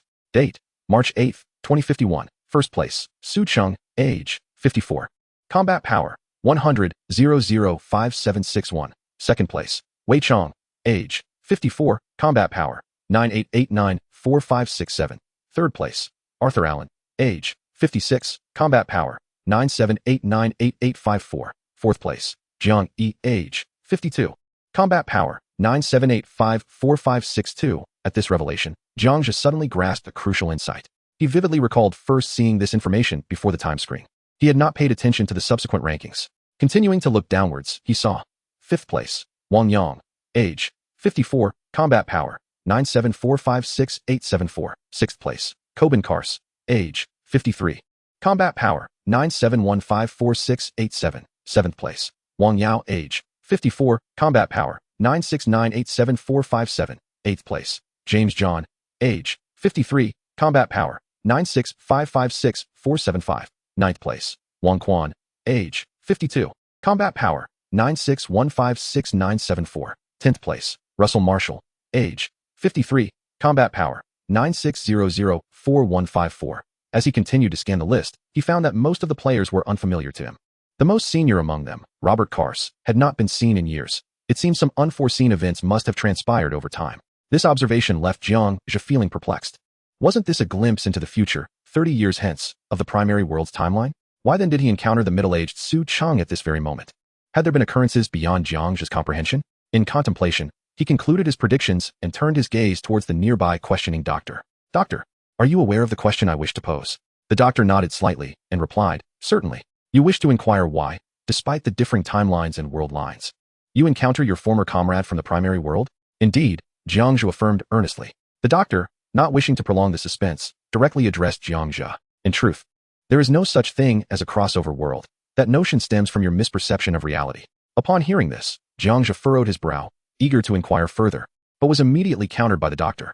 I understand your curiosity about why individuals in crossover worlds are indeed denizens of the primary world, albeit with divergent developmental trajectories. Yet, it remains undeniably the primary world. As for those who perish in the crossover realms, the doctor sighed, shaking his head. I fear you have learned of this too late. As his words lingered in the air, a sense of foreboding enveloped the atmosphere. As Jiang Zhe's heart trembled, he sensed an underlying truth and pressed on with his inquiries. Indeed, the questioned doctor nodded solemnly. Since your return to the so-called cross-world, Song Ying, Wan Han, Feng Yuling, and more, even Elizabeth Qin and Roger Porter, among the top 10 in the main world, have all succumbed to the erroneous history of the world line. Have I truly altered the entire history? Were they always destined to perish, unbeknownst to me? Jiang Zhe couldn't suppress his astonishment. This was the very issue he had endeavored to evade. Yet, in the end, history had indeed been altered to a chaotic extent. You have long known this in your heart, yet you refuse to accept it. The questioned doctor sighed. Thus, you fabricated a comforting lie for yourself. One that led everyone to believe in your deception, due to your status as the foremost in your world. Do you understand? Embrace reality. Upon hearing this, Jiang Zhe's gaze became vacant. So it was. All of it was indeed his own doing. The result of his reckless traversal through timelines had led to their demise, which had long ago occurred on a flawed historical trajectory. He simply refused to acknowledge the truth. Thus, upon returning to the crossworld, he concocted a more palatable falsehood for himself. Reflecting on this, Jiang Zhe suddenly realized something amiss and questioned. No. Roger Porter indeed informed me that Arthur Allen was a four-dimensional being. That was in August, I remember. This is not incorrect. This aligns with the correct historical trajectory. And it was indeed the ascended Arthur Allen who killed Roger Porter. The questioned doctor replied, noticing the confusion etched on Jiang Zhe's face. He continued, I understand your thoughts. You wish to erase Arthur Allen during the ascension. However, based on the information relayed by Roger Porter, it seems Arthur Allen is not so easily dispatched. The questioned doctor couldn't help but feel a sense of pity for Jiang Zhe. This fellow only complicates the timeline, resulting in numerous temporal discrepancies. Subsequently, during the ascension, he would face the consequences. Repairing the timeline would require considerable time and effort. Just as the questioned doctor, accompanied by Xiao Pai and Xiao Suo, prepared to open the door, he suddenly turned and asked, what are you lingering there for? Did I not say? The ascension is meant for you to rectify the temporal errors you've caused. It merely depends on which task you choose first. With his words hanging in the air, Jiang Zhe looked up, his mind teeming with questions. However, as he recalled the impending ascension passage and the prospect of encountering Zhong Lao Su Cheng, his doubts quickly dissipated. He followed the questioned doctor and stepped forward to open the door. Author's note, Chapter 452, The Colorful Passage, A Shocking Identity Over 30 Years. As the door swung open, a transformation unfolded before him. The area was exceedingly small, merely 20 square meters. Before him swirled a vibrant energy passage, the Ascension Channel. Beneath the passage stood the figure of Zhong Lao Su Cheng. What caught his eye was a somewhat plump man exuding a formidable, substantial aura. Before Jiang Zhe could continue his observation, Zhong Lao Su Cheng seemed to sense a familiar aura and instinctively turned his head. The moment he laid eyes upon it, his pupils involuntarily constricted. In that instant, he appeared to finally grasp the words spoken by Jiang Zhe 3 decades prior in their small guild group. Indeed, as you have speculated, I shall upgrade my dimension and ascend to the 5th dimensional space to become a 4-dimensional being. However, I must first uncover certain secrets and complete various tasks to truly reach the 5th dimension. This phrase echoed vividly in his mind, clear as day, occasionally resurfacing in his thoughts. Yet, he had never anticipated that the one who uttered these words, Jiang Zhe, would have advanced 30 years ahead of Zhong Lao Su Cheng. His heart was already in a state of profound shock. How fortunate was one to have upgraded dimensions with a combat power just exceeding 2 million 30 years ago. Nevertheless, despite the astonishment, Zhong Lao Su Cheng still managed to display a long-lost smile as he stepped forward and embraced the youthful Jiang Zhe. Due to the age difference, he regarded the young Jiang Zhe merely as a long-lost brother, with no convoluted thoughts crossing his mind. I finally comprehend the words you spoke 3 decades ago. You have not changed one bit. Zhong Lao Su Cheng choked out. Jiang Zhe, feeling the embrace of an elder, found it peculiar. as he rarely even embraced his own father. Yet before a former good brother, he felt no awkwardness, only a sense of nostalgia, akin to receiving a hug from a senior. He mused upon the peculiarity of timelines, which allow individuals from different eras to meet and engage in a series of unpredictable events. Timelines. It may seem like a mere trio of characters, yet it conceals an overwhelming ace up its sleeve. Jiang Zhe remained silent for a while, uncertain of what to say regarding the matter. Old Su, I can hardly breathe. You are too heavy, Jiang Zhe blurted out, hoping to alleviate the situation. Zhong Lao Su Chung momentarily froze, then burst into laughter, releasing his hold and scrutinizing Jiang Zhe intently from head to toe, nodding incessantly. Indeed, he had not changed at all. It was as if the Jiang Zhe who had abruptly departed 30 years ago had returned in the same form. The two reminisced for a considerable time, indulging in casual conversation about their lives and recent developments. Zhong Lao Su Chung had long since married in private and had a son, now 18 years old, thriving under his father's guidance in this cubic realm 3 decades later. His wife, Su Qing, was a woman of 51. Later, Zhong Lao Su shared with Jiang Zhe that before one could ascend dimensions, they must gather certain materials. Upon collecting the purification spring, an extraordinarily rare substance, he immediately recalled that Jiang Zhe had also acquired such an item. It was only then that Zhong Lao Su truly believed that Jiang Zhe had upgraded dimensions and become a genuine 4-dimensional being 30 years ago. Now, Zhong Lao Su awaited in this room, anticipating the opening of the Rainbow Passage. Strangely enough, the cube initially appeared as a randomly arranged dimensional pathway, one that should allow anyone the chance to encounter it. However, the multicolored passage seemed to possess a certain omen, permitting only those on the verge of ascending dimensions to stumble upon it. This inevitably led the Elder Su to suspect that a profound truth lay behind it. Yet, among the group present, none were aware of this. After a half-hour of waiting, the vibrant passage had yet to unveil itself. The ground was already littered with empty bottles and remnants of barbecued meat. The problem doctor, Elder Su, and Jiang Zhe feasted heartily within the dimensional cube. All provisions supplied by Elder Su. Brother Jiang, there has been a question lingering in my mind, Elder Su declared, draining the contents of a green bottle before him. Please, do not call me Brother Jiang. Just use my full name. It feels rather odd coming from someone aged 54, Jiang Zhe replied with a chuckle. Haha, very well. Brother Jiang, I have been here for 4 hours now, observing your numerous trajectories of disappearance. Your combat power at the time of your disappearance was clearly 285 for 110. Yet how is it that you now possess a power level of 2 for 183, 806? Elder Su inquired curiously, a question that piqued his interest and cast doubt in his mind. Was the Jiang Zhe before him truly the same individual he had once encountered? Upon hearing this, Jiang Zhe was instantly perplexed. Had Elder Su not brought it up, he might have forgotten altogether. He distinctly remembered that during his first traversal through the time curtain, his combat power at the moment of disappearance was indeed 285 for 110. But why had he vanished with a power level of 2 for 183, 806? Could there exist another version of himself, or had the timeline itself gone awry? Amid this uncertainty, the problem doctor alleviated the tense atmosphere, stating, "It's simple. You are Su Chung, the younger brother, correct?" "Yes, you may address me as such," Elder Su replied with a grin. It had been long since anyone had referred to him as younger brother. Yet given that the problem doctor was over a century old, such a term was entirely understandable. In truth, you are not the Su Chung from Jiang Zhe's last memory, the problem doctor candidly revealed. Upon hearing this, both Elder Su and Jiang Zhe were taken aback, exchanging bewildered glances, unable to grasp the implications of the statement. From your expressions, it seems you do not comprehend, the problem doctor elucidated. Younger brother Su Chung, simply state which channel you occupied in your world and what role you played. Initially, I served as the square master of the second channel, and following Jiang Zhe's disappearance, I took on the role of the square master of the first world. Elder Su recounted truthfully, without embellishment, presenting the unvarnished reality. With that, the focus shifted to Jiang Zhe. The problem doctor regarded him with an expression of knowing anticipation. Jiang Zhe felt a stirring in his throat, as though he were beginning to comprehend something. Nevertheless, he continued, in the earlier days, I held the position of square master of the first channel. Before my disappearance, I had confided in Su Cheng, Jiang Yi, Wang Yang, Wei Chong, Robert, Cobain, and Wang Yao regarding the truth of my vanishing. Old Su's expression gradually transformed into one of disbelief. No, it cannot be. Jiang Yi, Wang Yang, Cobanker, and Wang Yao have never been part of the Chosen One Guild. Robert Kars and Wei Chong did indeed spend some time in Channel 1. But that was before Jiang Zhe went missing. Old Su exclaimed in shock, suddenly realizing the truth. The Jiang Zhe before him was, in fact, the original Jiang Zhe from the earliest stages.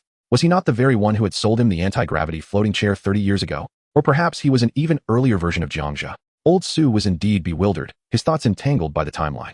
The question doctor nodded slightly at Jiang Zhe and remarked, Brother Su Cheng, you are the Su Cheng from your original timeline, while Jiang Zhe, you are no longer the Jiang Zhe from that timeline. Wait, even if I am not the original Jiang Zhe, how do I account for this combat power of 228 5410. Where has the original gone? Jiang Zhe remained perplexed, his mind filled with questions. This is quite easy to explain. The question doctor shrugged helplessly. The author has a word to say. Chapter 453, The Problematic World, Historical Encounters, Ascending First, High-Dimensional Women. How is that to be explained? Both Old Su and Jiang Zhe inquired simultaneously. The problem lies within the world lines, the question doctor said enigmatically, even sipping tea delicately, feigning the demeanor of an extraordinary sage. World lines? They both echoed, their curiosity piqued. They had long since lost the inclination to speculate, for the truth was imminent. Awaiting the question doctor's immediate elucidation. Last question, ask yourselves honestly, the question doctor stated. Su Cheng, have you ever heard of the crossed world? Crossed world? No, I haven't. Old Su blurted out. He had indeed never encountered the term crossed world until this moment. At this point, Jiang Zhe suddenly grasped something. Observing Jiang Zhe's expression, Old Su immediately realized that Jiang Zhe had uncovered the truth. Brother Jiang, do you understand? Old Su inquired. Yes, I understand, Jiang Zhe replied. The crossed world the doctor spoke of is, in fact, one that I created. I must ask you if you still remember this matter? What matter? Old Su asked. On a day 30 years ago, did a future Jiang Zhe not appear in the World Channel, brazenly selling goods? At that time, that Jiang Zhe urgently sought you, Su Cheng, Roger Porter, and Song Ying to convene at the apex of the pyramid. Jiang Zhe's expression turned serious, for it was only then that the possibility of splitting into two Jiang Zhes arose, one from the main world and the other from the future world of the crossed world. And at this moment, Jiang Zhe finds himself within the future world of the crossed world. It truly occurred. However, Song Ying later met with some misfortune and passed away. Professor Roger Porter was also killed by Arthur Allen in August. Old Su nodded solemnly. Since Jiang Zhe was aware of this matter, it signified that he was indeed the Jiang Zhe from his own world. Why then did the question doctor assert otherwise? In truth, Jiang Zhe furrowed his brows slightly and continued, I am the future Jiang Zhe, who recklessly sells resources in your world. As his words fell, Old Su could not help but lean back, his expression gradually shifting to one of astonishment. It's you, he thought, feeling as if an intense storm were raging within him, torn between anger and surprise. The existence of this Jiang Zhe was the very reason why the combat prowess of everyone in Old Su's world had rapidly escalated.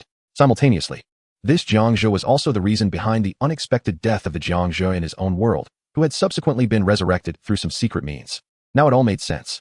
Old Su understood clearly that the person before him was not the Jiang Zhe he had known 30 years ago. Rather, he was merely an iteration of Jiang Zhe from a parallel world, whose trajectory of actions closely mirrored his own. Indeed, Old Su's reasoning was not entirely flawed. In the early stages of the four-dimensional cube, they had shared common experiences. Moreover, in the moments leading up to their disappearance, both Jiang Zhes had confessed their truths. Thus, Old Su had initially mistaken the Jiang Zhe before him for the Jiang Zhe from his own world. It was only upon recognizing the disparity in their combat powers that he had posed his question, ultimately realizing that the Jiang Zhe standing before him was merely a 99 similar future version. Old Su's expression grew increasingly discordant as he inquired further. What about my world's Jiang Zhe? Before Jiang Zhe could respond, the problem doctor interjected. He has ascended to a higher dimension. Need you even ask? It's that over 220,000 Jiang Zhes. Ascended? Both Old Su and Jiang Zhe exclaimed in disbelief. Faster than me? Jiang Zhe marveled. Shouldn't it be? This defies logic. How could the Jiang Zhe from the main world possibly upgrade his dimension faster than himself by over 20,000 combat powers? It was simply incredible. So, he has ascended. That's good. I was worried something had happened to my little brother. Old Su secretly rejoiced, marveling at the wonders of time and worlds that could allow a single individual to split into two remarkably similar beings, both possessing shared memories. If Old Su were to discover that there was, in fact, another half of Jiang Zhe residing in that villa district, he might very well lose his mind. Should he learn of this, his only question would be, which Jiang Zhe is the true Jiang Zhe? In truth, according to the timelines and world lines, there was no singular true Jiang Zhe, or perhaps the real Jiang Zhe had long since ascended to a higher dimension. The various versions of Jiang Zhe they encountered now were merely reflections of a lower-dimensional historical phase of the supreme dimension. Of course, all of this was merely Jiang Zhe's contemplation. Come, let us eat and drink without concern for the trivial. The problem doctor stepped in to lighten the mood, first downing 10 cups himself. Come, let us continue drinking. Just as the two were preparing to indulge further with the problem doctor, a humanoid figure suddenly appeared beside the vibrant energy portal. The three had yet to notice when the figure spoke first. Congratulations to the three of you. Problem doctor, Jiang Zhe, Su Cheng, thank you for your patience. Upon hearing the voice, the three individuals, Xiao Pai and Xiao Su, simultaneously turned their heads. Before them stood a humanoid figure, a woman of strikingly graceful stature, approximately 175 centimeters tall. Her beauty and form were so enchanting that even the term fairy would be an understatement. With flowing silver hair, an S-shaped silhouette, and eyes that sparkled like the night sky, she evoked both reverence and an overwhelming sense of approachability, a woman of a caliber akin to that of the Earth Mother. commanding admiration yet forbidding irreverence. The three instinctively conjectured that this figure must be one of the hosts among the four-dimensional beings. Greetings, they chorused in unison. Congratulations on your impending arrival to the fifth dimension, where you shall become four-dimensional beings. The myriad questions that occupy your minds will find their answers upon truly reaching the fifth dimension and embracing your new identities as authentic four-dimensional entities. Now, back to the matter at hand. Allow me to introduce you to your current location, the Dimensional Ascension Passage Room. What is the Ascension Passage, you may ask? The author has much to convey. Chapter 454, Explanation of Ascension, the Eternal Ones, the Honest World, Dr. Ascension. The Ascension Passage is the sole method to transform beings from lower dimensions into higher ones. Ascension is solely beneficial, devoid of any detriments. In this vast universe, wherever your desires lead, you may traverse. Ascension is a process designated by our fourth-dimensional staff to facilitate the transformation of low-dimensional humans who exhibit potential, growth, and promise. Once the three of you arrive in the fourth dimension, you will gain unprecedented abilities. 1. Temporal manipulation, as the name implies. You will have the freedom to traverse the lower dimensions at will. 2. Foresight. You will possess the ability to predict the future without temporal limitations, allowing you to foresee events not only in lower dimensions, but also within the fourth dimension itself. 3. Eternal lifespan. You shall transcend the confines of time, existing perpetually within the fourth dimension or even in subsequent higher dimensions, and so forth. As the ethereal figure paused momentarily, she continued, however, before ascension, you must undergo the transitional phase of ascension. Furthermore, the tasks assigned to each of you during your ascension will vary. I shall now grant you a moment to pose your inquiries. Shortly, I will disclose your individual ascension tasks and take you on a brief tour of the authentic four-dimensional living spaces. With her words concluded, the three, Dr. Jiang Zhe and Old Su, exchanged glances. While Old Su was somewhat perplexed by the concept of the transitional phase, Jiang Zhe had grasped its essence upon meeting the doctor. Thus, he graciously allowed Old Su to ask the first question. Hello, what does the transitional phase of ascension entail? Old Su inquired, raising his hand. The transitional phase of ascension refers to the subtle differences caused by your traversal along the timeline. These variances will influence your potential after ascension. That is to say, when you reach the fifth dimension and become four-dimensional beings, your true potential will be determined. Probability indicates that the smaller the ripples of variance along the timeline, the greater your impact will be within the fifth dimension. This will facilitate your development in the true fifth dimension, ensuring a brighter future. Perhaps my explanation may not be entirely clear to you. In simple terms, this is your undertaking. Regardless of whether you succeed or fail, you may ascend to the fifth dimension. However, should you choose to relinquish your efforts, the potential you possess within the fifth dimension will be dimmed. Therefore, transcending dimensions necessitates that you mend the temporal ripples you have caused. A word of caution, within the fifth dimension, a scoring system exists. Should your score fall below a certain threshold, you will be immediately relegated back to the four-dimensional cube to continue your training. The consequence of this is that re-entering the fifth dimension will prove exceedingly difficult, leaving you as a being of the four dimensions. Upon hearing this detailed explanation, Lao Su subtly nodded, grasping the implications of the woman's words. It appeared that transcending dimensions was an essential endeavor, pivotal to future development prospects. Thank you. I have no further questions. Lao Su expressed his gratitude. He retained a single thought. Reaching the fifth dimension and becoming a true four-dimensional being bestowed unimaginable benefits. In essence, he could return to Earth whenever he wished and reunite with his wife and children at his discretion. The advantages were boundless. It was no wonder that an increasing number of powerful individuals aspired to ascend to higher dimensions.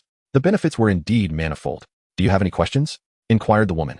Addressing Jiang Zhe, the doctor of questions, she turned her gaze toward the two doctors. They exchanged glances. I have none. The doctor of questions replied with a shake of his head. I do. Jiang Zhe interjected. The woman's image responded, please, speak. I, the doctor of questions. Along with Lao Su and everyone within the four-dimensional cube, Jiang Zhe pondered for a moment before asking, is it merely contained within a book? Or perhaps a comic?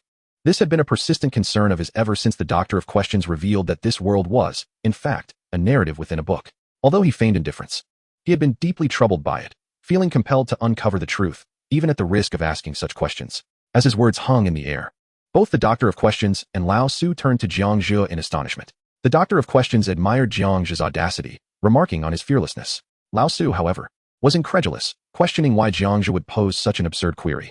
The woman's image narrowed her eyes, fixating on Jiang Zhe. Yet, her lips soon curled into a slight smile, seemingly appreciative of his boldness. It was indeed rare for someone to dare to ask such a question. This was the first time she encountered such inquiry from an individual on the verge of dimensional ascension, truly unexpected. Jiang Zhe was indeed remarkable, regardless of the world. His daring and meticulous nature promised boundless potential. Yes, you are indeed contained within a book, the woman confirmed without any hint of concealment. Upon hearing this revelation, Lao Su was utterly astounded. After all this time, we are merely within a book? His face was a canvas of shock, as if his worldview had been shattered. The answer was exceedingly unforeseen. An overwhelming sense of unreality washed over him. I was right, the doctor of questions remarked, his expression unperturbed, as though he was fully aware of everything. Now I understand. The phenomenon of excessive dimensional elevation is one aspect. However, there is likely a second significant factor at play. Is there not? Jiang Zhe, experiencing a moment of clarity, continued to inquire. Yet, he maintained a composed demeanor, devoid of any overt expressions of shock. Indeed, you are quite astute. The true essence of excessive dimensional elevation encompasses another crucial element. It necessitates that you take control of your own lives. This is one of the tasks I shall elaborate on shortly. Do you have any further inquiries? The female figure inquired. Doctor question, none. Su Cheng, no, none. Old Su sensed a deeper complexity to the situation. It appeared that the female figure was poised to announce some genuine tasks. The need to take control of one's life signified that they were on the brink of undertaking something monumental. Since it was clear that a task was at hand, let us proceed directly to it. Jiang Zhe interjected. He merely sensed that the tone of the female speaker did not quite align with that of a woman. Rather, it bore the resonance of a robust gentleman's voice, evoking an inexplicable sense of familiarity. Excellent. It seems there are no more questions. Now, I shall assign you your tasks, the female figure declared. Close your eyes. Immediately, her silhouette split into three, each standing before the trio. They observed intently, noting that these were identical replicas of the female figure. Doctor question, you shall be first. Given your experience of 164 years within the four-dimensional cube, your process of restoration will require some time. However, due to your extraordinary capabilities, you possess boundless potential across any dimension. I have but one task for you. Please proceed. Dr. Question responded, fully aware of the circumstances. Everything unfolded precisely as he had anticipated. Restore the timeline of the first place you entered. Do you accept?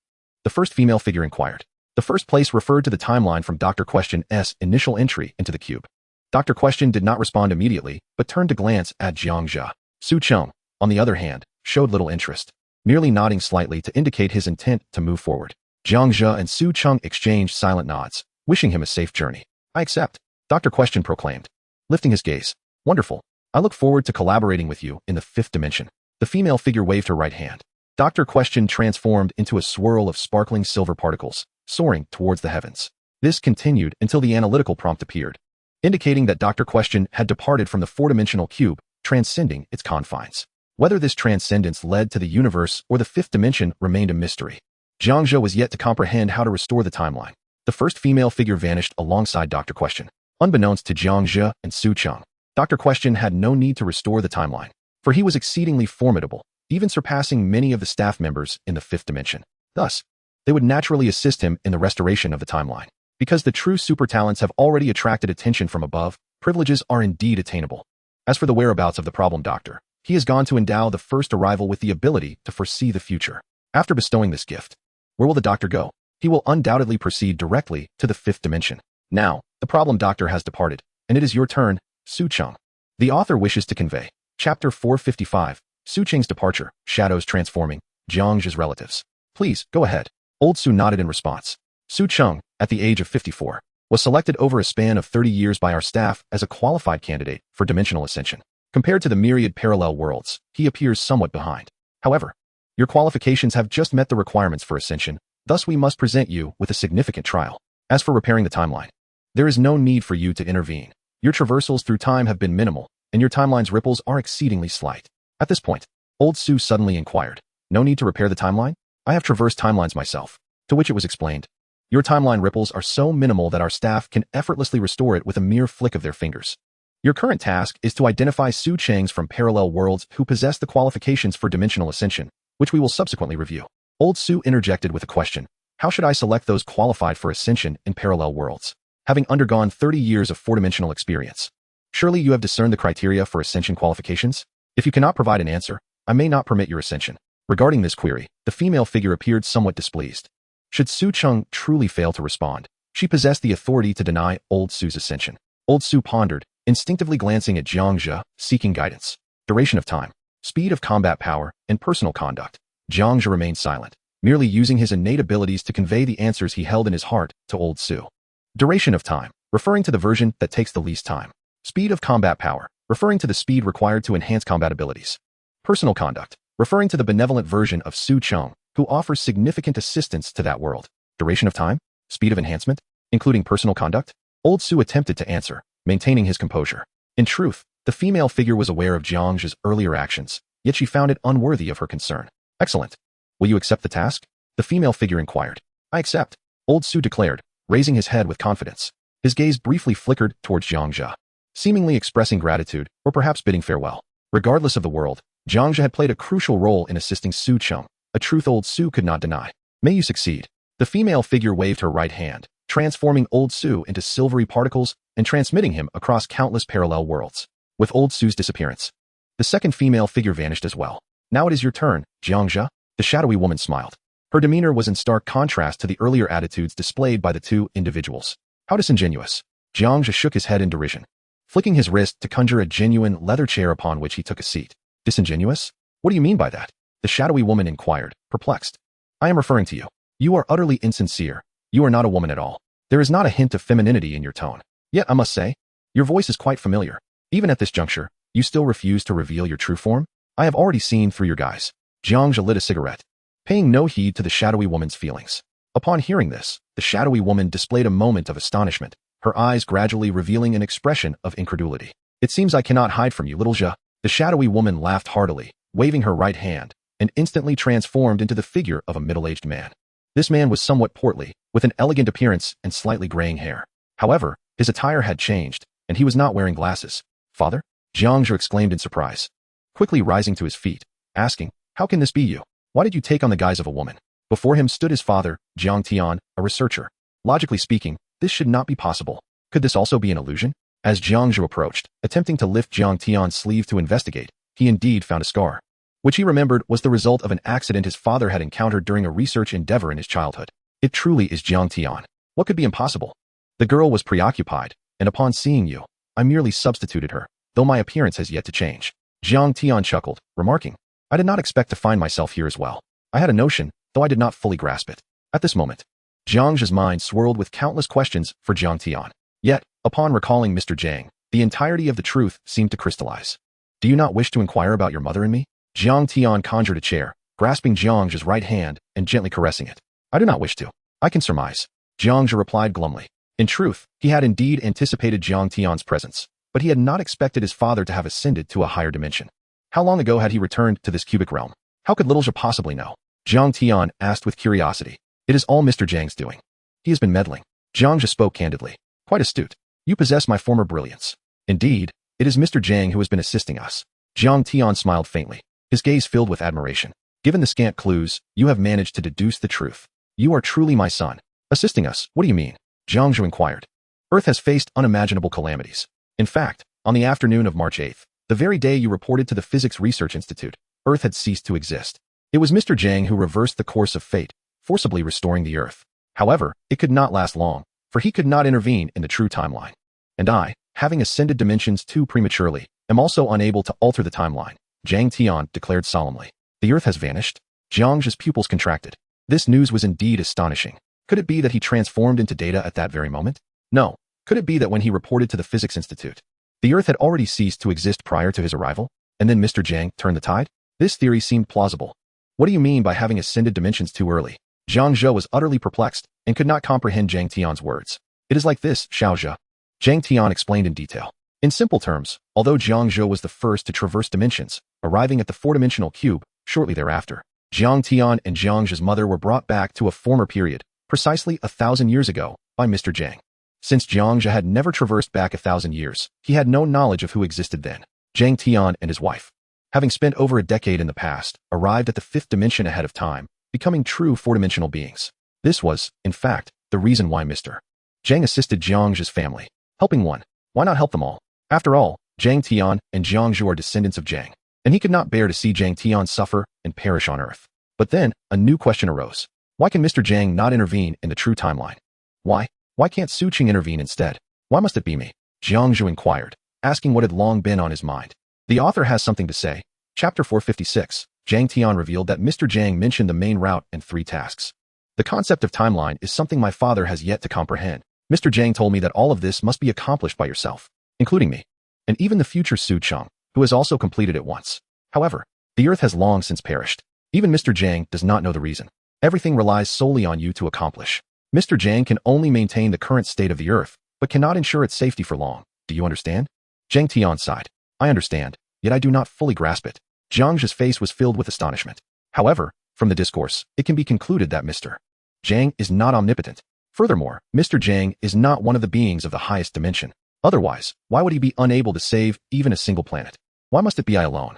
Perhaps there are other factors at play. The truth becomes increasingly incomprehensible. Well, that's enough. My time is up. Now it is my turn to assign you a task, and you must complete it in order. Jiang Tian stood up, glancing back. He was looking at the working area of the fifth dimension. Time is up? What time is up? Jiang Zhe stood up and asked. The time for me to connect with the mainframe is approaching. At present, you may not fully comprehend the concept of a host, but in due time, enlightenment will come. Allow me to forewarn you. As you mend the timeline, ensure that you do not generate excessive errors. The starting point lies in your newfound ability to foresee the future. Among the threads of time, one particular ripple must be reserved for the final restoration. For it marks the concluding moment of your temporal adjustments, neither to be approached prematurely nor hastily. As for the truth, I am unable to disclose it. Only through your eventual experiences will you come to understand. What I have conveyed to you constitutes the terminus, the true point of ascension. Do you comprehend, Jiang Zhe? Jiang Tian's demeanor was grave as he imparted these instructions swiftly. That time ripple was none other than the future Jiang Zhe encountered during his predictions. In the chamber of this future Jiang Zhe, a cacophony of shouts erupted, which Jiang Zhe subsequently foresaw. In an instant, the future Jiang Zhe turned with a smile, shattering the predicted Jiang Zhe's form. Jiang Zhe grasped the gravity of Jiang Tian's words. Should the sequence be disrupted, the timeline would once again be thrown into chaos. The salvation of Earth would be delayed, and humanity could be engulfed by a solar flare in an instant. I have indeed experienced this once before. I shall remember. Now, Father, before you assign me my tasks, could you elaborate on Mr. Jiang's words? I sense there is more you wish to convey. Jiang Zhe nodded silently. Pressing for more information, Jiang Tian replied, Mr. Jiang did indeed share some insights, but I deemed them insignificant and chose not to mention them. Jiang Zhe inquired, what insights? Jiang Tian responded, he mentioned that you are already on the right path, but he did not elaborate further. I have already conveyed to you how to proceed along this correct path, hence my omission of his words. As these words lingered in the air, Jiang Zhe fell into contemplation. An instinctive sense of disquiet washed over him. His father had undoubtedly misinterpreted the notion of the correct path. Even without Jiang Tian's admonitions, Jiang Zhe would have pursued that route. Perhaps Mr. Jiang's statement held a deeper significance, one that Jiang Zhe was currently ill-equipped to grasp. In accordance with Jiang Zhe's reasoning, the correct path, without a doubt, should be the character line. If this is indeed the case, everything aligns perfectly. Traversing the river of time has birthed countless versions of oneself, or myriad selves in parallel worlds. Yet, it is the individual that remains. The path of self is indeed the most righteous choice. Now, Father, please commence with the assignment. Jiang Zhe's understanding was clear, and he promptly asked. Jiang Tian stated, Mr. Jiang has assigned you 3 tasks. He continued, firstly, return to the real world, the authentic reality, not the literary realm in which we currently reside, and seize control over the creation of the book. Jiang Zhe queried, the literary realm? You mean the day I reported to the Physics Institute is still within the confines of the literary world? Jiang Tian affirmed, indeed. Jiang Zhe pondered, so? All I must do is traverse the dimensional passage to reach the true reality and reclaim my dominion over the world from its creators? Jiang Tian, indeed. The influence of the creator, the architect of our world, is immensely profound. His will has been imposed upon the literary realm we inhabit. Thus, even if you reclaim control, it remains insufficient. Now, I shall disclose the second task. Father, you speak. Jiang Zhe furrowed his brow. I never anticipated the existence of a true creator or an author of books. Jiang Tian. Second, once you have secured the dominion over the books, you must return to our reality, the world besieged by solar flares. As these words fell, Jiang Zhe was engulfed in confusion. The world besieged by solar flares? Is it not akin to the message inscribed on the steel left by Mr. Jiang eons ago? Could it also be March 8th? Jiang Zhe's heart began to tremble with astonishment. If it truly is March 8th, it would be exceedingly fortuitous. No, the solar flares do not adhere to such precision. When we observe the sun in our reality, everything seemed normal just prior to March 8th. The sun's capriciousness is utterly unpredictable. We cannot ascertain the precise moment of the eruption. I estimate it will occur within 3 days. During that span, you must remain on our Earth. Now, I must impart the third task, Jiang Tian instructed. Jiang Zhe speak.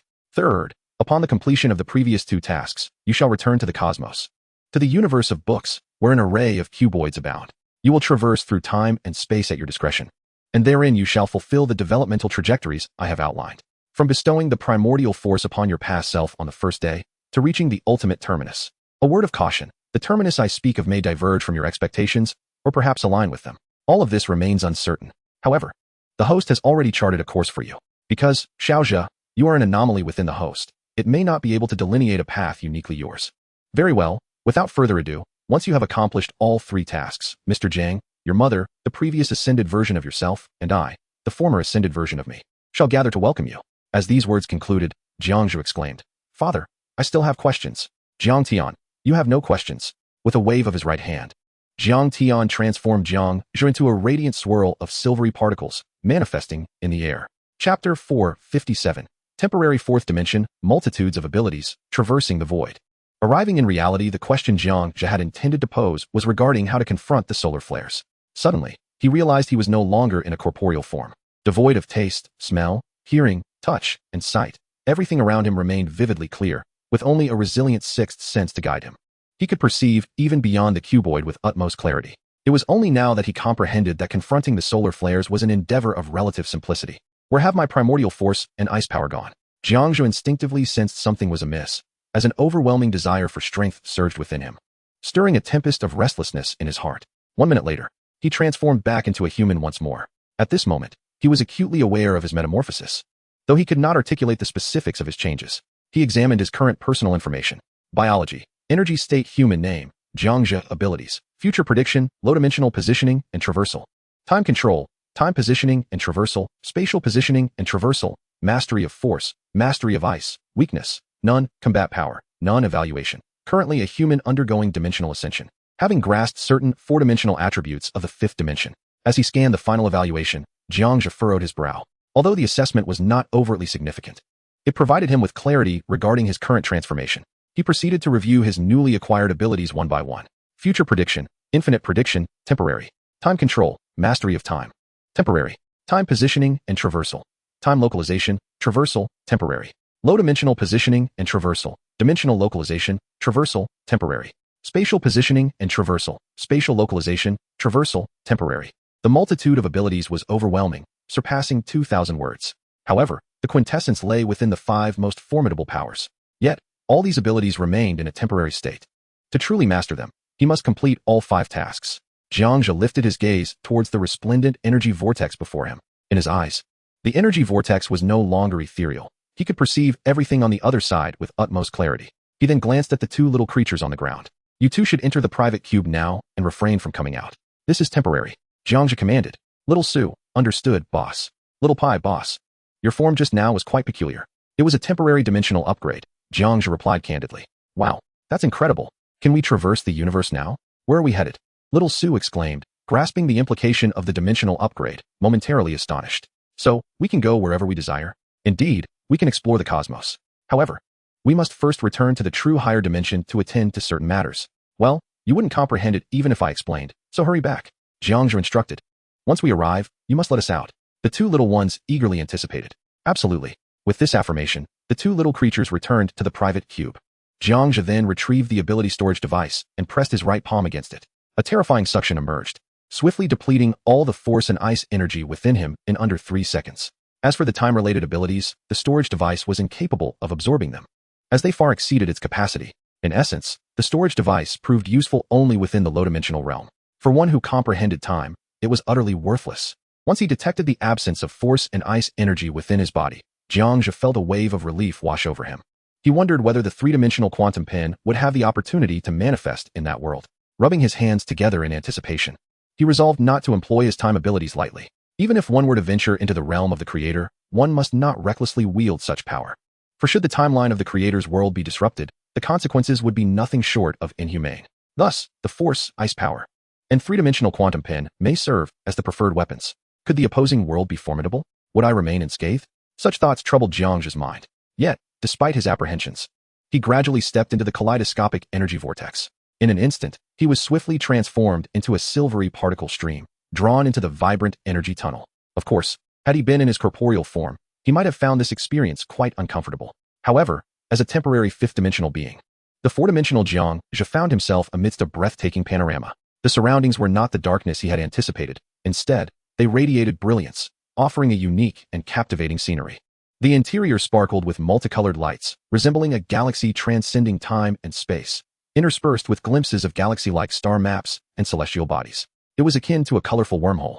In this place, time seemed to lose all meaning, and he could not fathom how long he had been traversing. When the energy-imbued Jiang Zhe emerged from the tunnel, he was enveloped by a dazzling spectrum of colors. Upon regaining consciousness, he realized he was in the true solar system. The intense white light behind him, coupled with the azure planet before him, revealed that he had arrived on Earth within the solar system. Jiang Zhe surveyed his surroundings. Although the splendor was captivating, he had no time to indulge in the beauty. He instinctively reverted to his human form. With a mere thought, the energy Jiang Zhe transformed back into a human, and once again scanned the vicinity.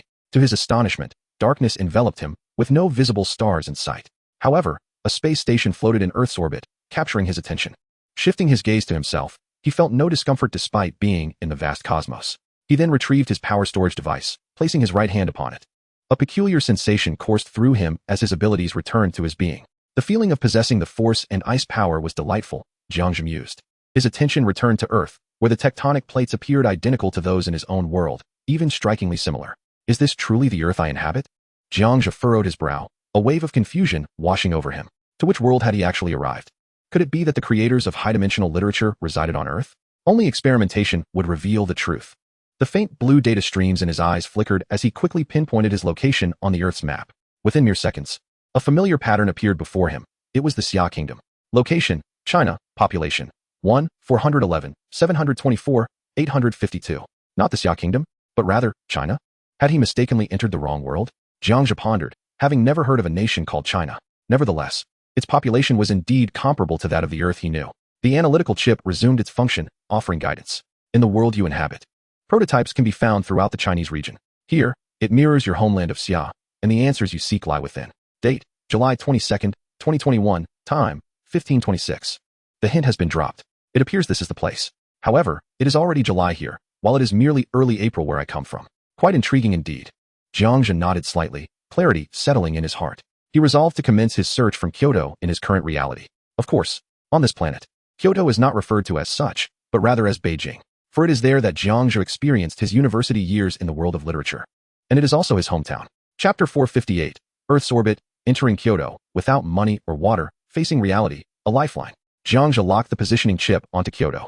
As for the precise location, he remained indifferent. At his current state, the entirety of Earth was open for his exploration. With a mere thought, a silvery halo swept through, and subsequently, Jiang Zhe vanished from sight. Upon witnessing this phenomenon, the astronaut from Z Nation in Earth's orbital space was left astounded. A shiver coursed through him instinctively. This occurrence was undoubtedly extraordinary. He hurriedly secured the tether of his spacesuit to the hatch's exterior before adeptly entering the cabin. Once the pressure valve stabilized the internal atmosphere, he swiftly removed his spacesuit and helmet, making his way to the control room. This is bad. I saw a silver halo, the astronaut exclaimed in a flurry. The two other astronauts from Z Nation in the control room promptly turned to him, saying, "We saw it too. We noticed that silver energy craft earlier and have already reported it to the National Space Administration. They are currently conducting an urgent investigation." Upon hearing their words, the astronaut who had just returned from outside the cabin looked perplexed and asked, "Why didn't you tell me? I almost thought I encountered an alien."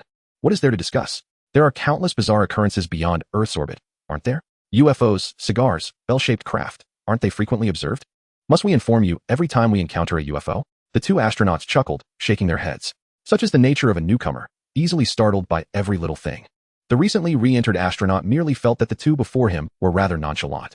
Did he not just witness a flying saucer? He had encountered a living person, for heaven's sake. Yet, he did not dwell on it too much. If the seasoned astronauts deemed it inconsequential, then so be it. Perhaps it was merely the result of excessive stress leading to hallucinations. Besides, how could a person possibly appear out of nowhere in Earth's orbit? With a flash of silver light, Jiang Zhe materialized in a narrow alley of Beijing. He surveyed his surroundings, noting the dark walls and gray tiles. Uncertain of where he had arrived, squinting against the glaring sun, the sounds of cicadas grew increasingly pronounced. He unleashed his original power to scan the area, detecting countless ordinary individuals around him. The landscape vividly etched itself into his mind. However, based on the geographical features, it turned out to be entirely different from the Kyoto that resided in his consciousness. It was far too hot. With a flicker of thought, Jiang Zhe prepared to act. Prepared to teleport and survey the entire landscape from above, an odd scene unfolded. No matter how fervently he concentrated, he could not initiate the forceful teleportation once more. Something was amiss. A sense of foreboding enveloped Jiang Zhe. In haste, he attempted to teleport again. A gust of warm wind swept by, yet he still failed to succeed. Doubting his luck, Jiang Zhe toiled for over 10 minutes at the alley's entrance, but not once did he manage to achieve his goal. This was perplexing. Just moments ago, he had been in the cosmos, capable of instant teleportation. Why was it failing him now? Furrowing his brow, Jiang Zhe felt increasingly uneasy. He had begun to realize that this world seemed to impose some form of suppression, both the force and ice abilities appeared to be rendered useless. Recalling his powers, he promptly checked his current status. Upon confirming that his force and ice abilities were indeed sealed, he noted that the remaining options remained accessible. This meant that, aside from being unable to wield his powers, Jiang Zhe was merely an extraordinarily strong, ordinary man, albeit a superhuman in this mundane reality. Additionally, he still retained the ability to manipulate time and traverse dimensions. After all, he was a temporary four-dimensional being from the fifth dimension. Xiaopai Xiaosuo, you may emerge now, Jiang Zhe gently beckoned. With a swish, the two little creatures alighted. Chirp chirp, they exclaimed in unison, gazing up at Jiang Zhe. Looking down, he confirmed it was indeed Xiaopai and Xiaosuo, yet they had transformed into ordinary yellow hamsters and a pale blue hedgehog, respectively. The sight was so absurd that Jiang Zhe couldn't help but laugh. It was simply too peculiar. The two little creatures hopped in place, unable to leap high, as they too appeared to have lost all their abilities. Resigned, Jiang Zhe remarked, we must venture forth to seek that creator. With a smile, he cradled the two little creatures in one hand and placed them upon his shoulder before stepping out of the alley.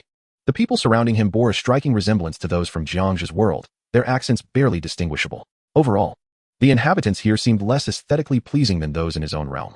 Thus, Jiang Zhe strode onward, intermittently employing his force scanning to examine the surrounding terrain. Strangely, the scan remained functional, yet his abilities continued to elude him. Along the way, many men, women, and children focused their attention on Jiang Zhe. Is this handsome fellow heading to a comic convention? Is he an actor? He is strikingly handsome, they murmured. He doesn't seem like an actor. He resembles a model or spokesperson, perhaps representing a certain game. But why is he in this alley? For some reason, he looks incredibly dashing, even in this expensive cloak. Truly, he is magnificent. I wish I could get his WeChat. And those pets on his shoulder are utterly adorable. Are they hybrid pets? I've never seen a blue hedgehog before. But he clearly belongs to a wealthy family. Just look at his attire. There's no way he would associate with someone like me. I can't shake the feeling that he has just emerged from a mental institution. I must alert the authorities. There is a suspicious individual in our midst. You think to report? I did so long ago, the moment he wandered into the alley.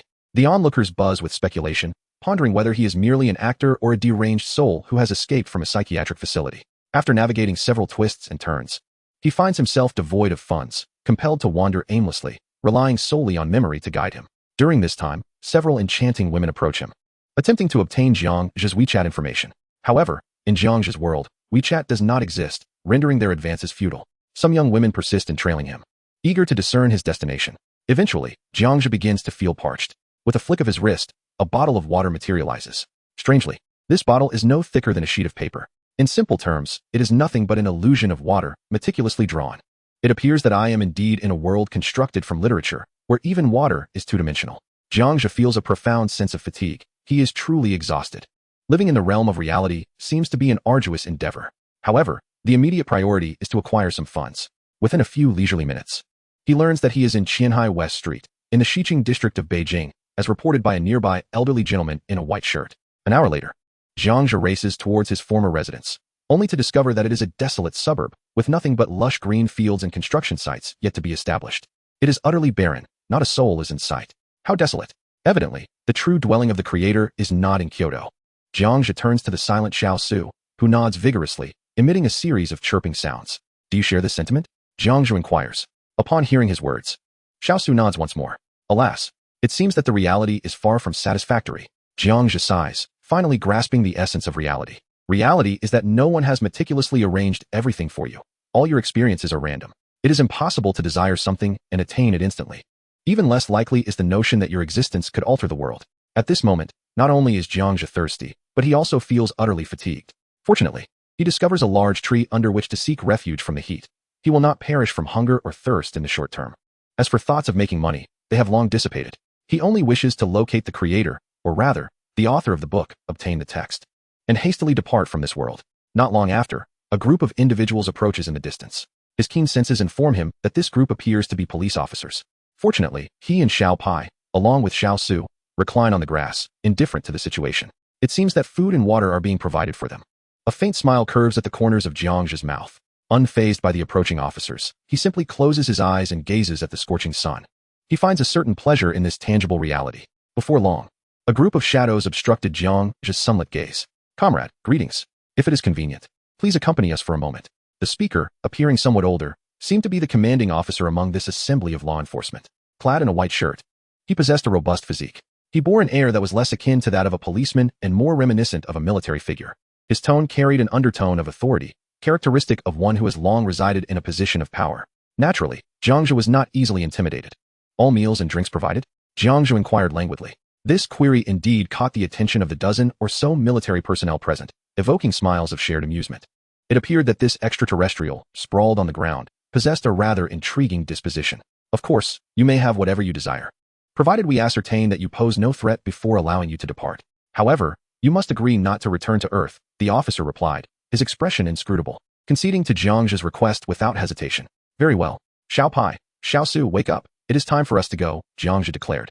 Rising and turning towards the two small creatures sprawled on the grass, their white bellies exposed as they slept soundly.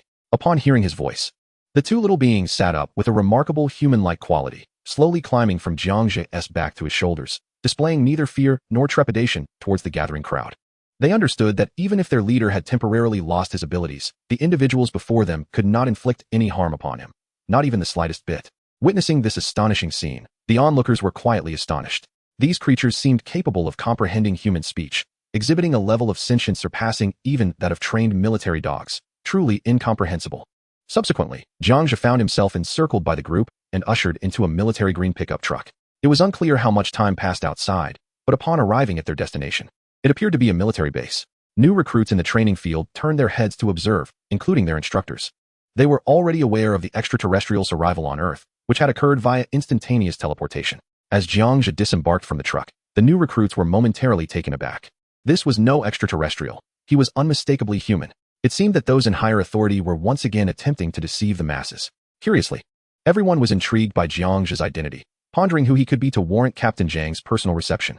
After dismounting, Jiang Zhe followed Captain Zhang into a conference room. The same group of a dozen individuals was present, with no other personnel in sight. Captain Zhang promptly activated the air conditioning and instructed his subordinates to prepare a meal for Jiang Zhe. Once the temperature in the room had sufficiently cooled, the food was served. Jiang Zhe, along with Xiao Pai and Xiao Su, swiftly devoured the meal.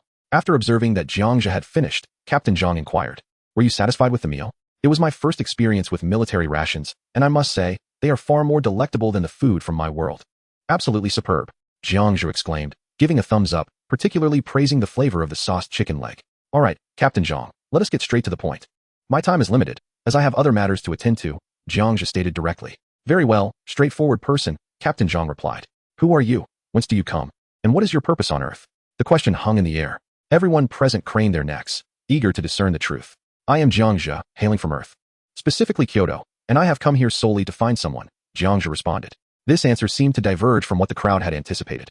They expected him to reveal some earth-shattering truth. "Jiang Zhe? Kyoto? That name belongs to a time long past in our realm. Are you certain you mean Kyoto and not B-City?" Captain Zhang inquired. "Indeed, it is Kyoto, though not your world's B-City, but rather the B-City of my world," Jiang Zhe replied directly. He offered no further explanation, merely stating that he hailed from a world of books. How they perceived themselves was their own concern. He suspected that if he were to explain the nature of his arrival, they would neither believe him nor accept the reality. It was better to let them ponder whether they themselves originated from a parallel world. "I'm afraid I do not believe your words," Captain Zhang remarked, his expression growing serious, as he sensed that Jiang Zhe might not be truthful. "I prefer not to elaborate excessively," Jiang Zhe said, scanning the surroundings until his gaze fell upon an apple before him, which might lend credence to his claims. "Behold," Jiang Zhe exclaimed, grasping the red apple in his palm. The crowd looked on in confusion, uncertain of his intentions, their eyes fixed on the apple, curious about his next move. "Accelerate time," Jiang Zhe willed silently. The red apple swiftly oxidized, rotting and decaying until it was reduced to ashes, scattered upon the ground. Witnessing this spectacle, the crowd collectively gasped, retreating in astonishment. Instinctively, they reached for their weapons, aiming at Jiang Zhe. "Do not panic." Captain Zhang raised his hand to halt them. Although the event was extraordinary, what if it were indeed true? The truth lay before them. Such miraculous occurrences were not commonplace in reality. Could this be magic? Clearly, it was not. The crowd lowered their weapons, instinctively distancing themselves from Jiang Zhe. "Very well, we believe you," Captain Zhang stated, maintaining his composure. "Now, for my second question, what individual are you seeking? Once you find this person, do you intend to inflict harm upon them, or will you choose to depart?" Captain Zhang queried.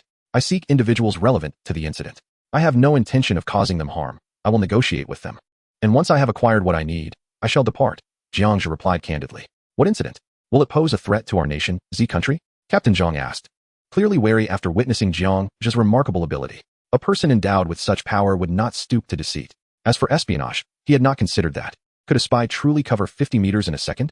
In fact, Their pursuit of Jiang Zhe had been facilitated by city surveillance cameras and videos on platforms like Bilibili and Douyin, which had allowed them to trace his movements. Immediately, all videos related to Jiang Zhe were blocked. Any comments were entirely suppressed. Consequently, the fleeting sensation Jiang Zhe created online would soon fade into history. As for an explanation? Quite simple. It was merely a special effect for a film, just a leaked clip from some movie. What kind of movie? A superhero film, of course. Hence, they responded promptly, especially with news from the space agency suggesting that this individual was extraordinary and warranted special treatment. They decided to adopt a more amiable tone, attempting to uncover some truths about him. Jiang Zhe, this is a confidential matter. It bears no relation whatsoever to your national security. If you remain uneasy, you are welcome to accompany me, but be forewarned, the ultimate truth may be difficult for you to accept. Upon hearing this, Captain Jiang did not speak, but turned to his team members, seemingly seeking their input. Captain, I think it's feasible. So far, he has indeed been quite amicable. Leader, although his methods are somewhat extraordinary, what if it is technology, parallel worlds, time travel? These could explain his arrival. I believe he is not an alien, but rather a human from another realm, as Einstein has posited. The group began to voice their opinions, and there was a general consensus. Notably, Jiang Zhe had shown no signs of hostility. It was evidently impossible to allow him to search alone. However, since he had offered for them to accompany him, they felt it unwise to continue opposing him. All right, Jiang Zhe, who are you looking for? Captain Jiang acquiesced to Jiang Zhe's request. I'm not sure myself. Jiang Zhe replied with an awkward smile, leaving everyone momentarily dumbfounded. Wait, you don't even know who you're looking for? How can you find someone then? The atmosphere became tense and frozen. The author has something to say. Chapter 460. The three-dimensional pen emerges, heavenly artifacts, finding that individual, mastering the books. The scene was momentarily suspended. Everyone had lost their only lead. How could they possibly locate this person? Soon, the captain considered Jiang Zhe's name. Perhaps they could pursue that angle. Just as he was about to share his thoughts, Jiang Zhe interrupted. I know how to find him, so there's no need to trouble you. With that, Jiang Zhe opened his right hand, and a three-dimensional quantum pen and drawing board materialized out of thin air. This spectacle once again astonished the crowd. Such a technique. Was it spatial technology? Goodness. It seems he truly hails from a parallel world. Incredible. This technology is truly extraordinary. Has the parallel world advanced to such a degree? The onlookers rubbed their eyes in disbelief. Realizing that this was indeed reality, a sense of disappointment washed over them. If the parallel world was so powerful, why did their own seem so limited? Without regard for Captain Jiang and the others' inquiries, Jiang Zhe began to write on the drawing board. Item setting. Universal tracker, effect. Track all entities, usage count, unlimited energy, infinite. With these specifications inscribed, a simple horizontal and vertical line manifested the item. Before long, a black cerebral device appeared upon the drawing board.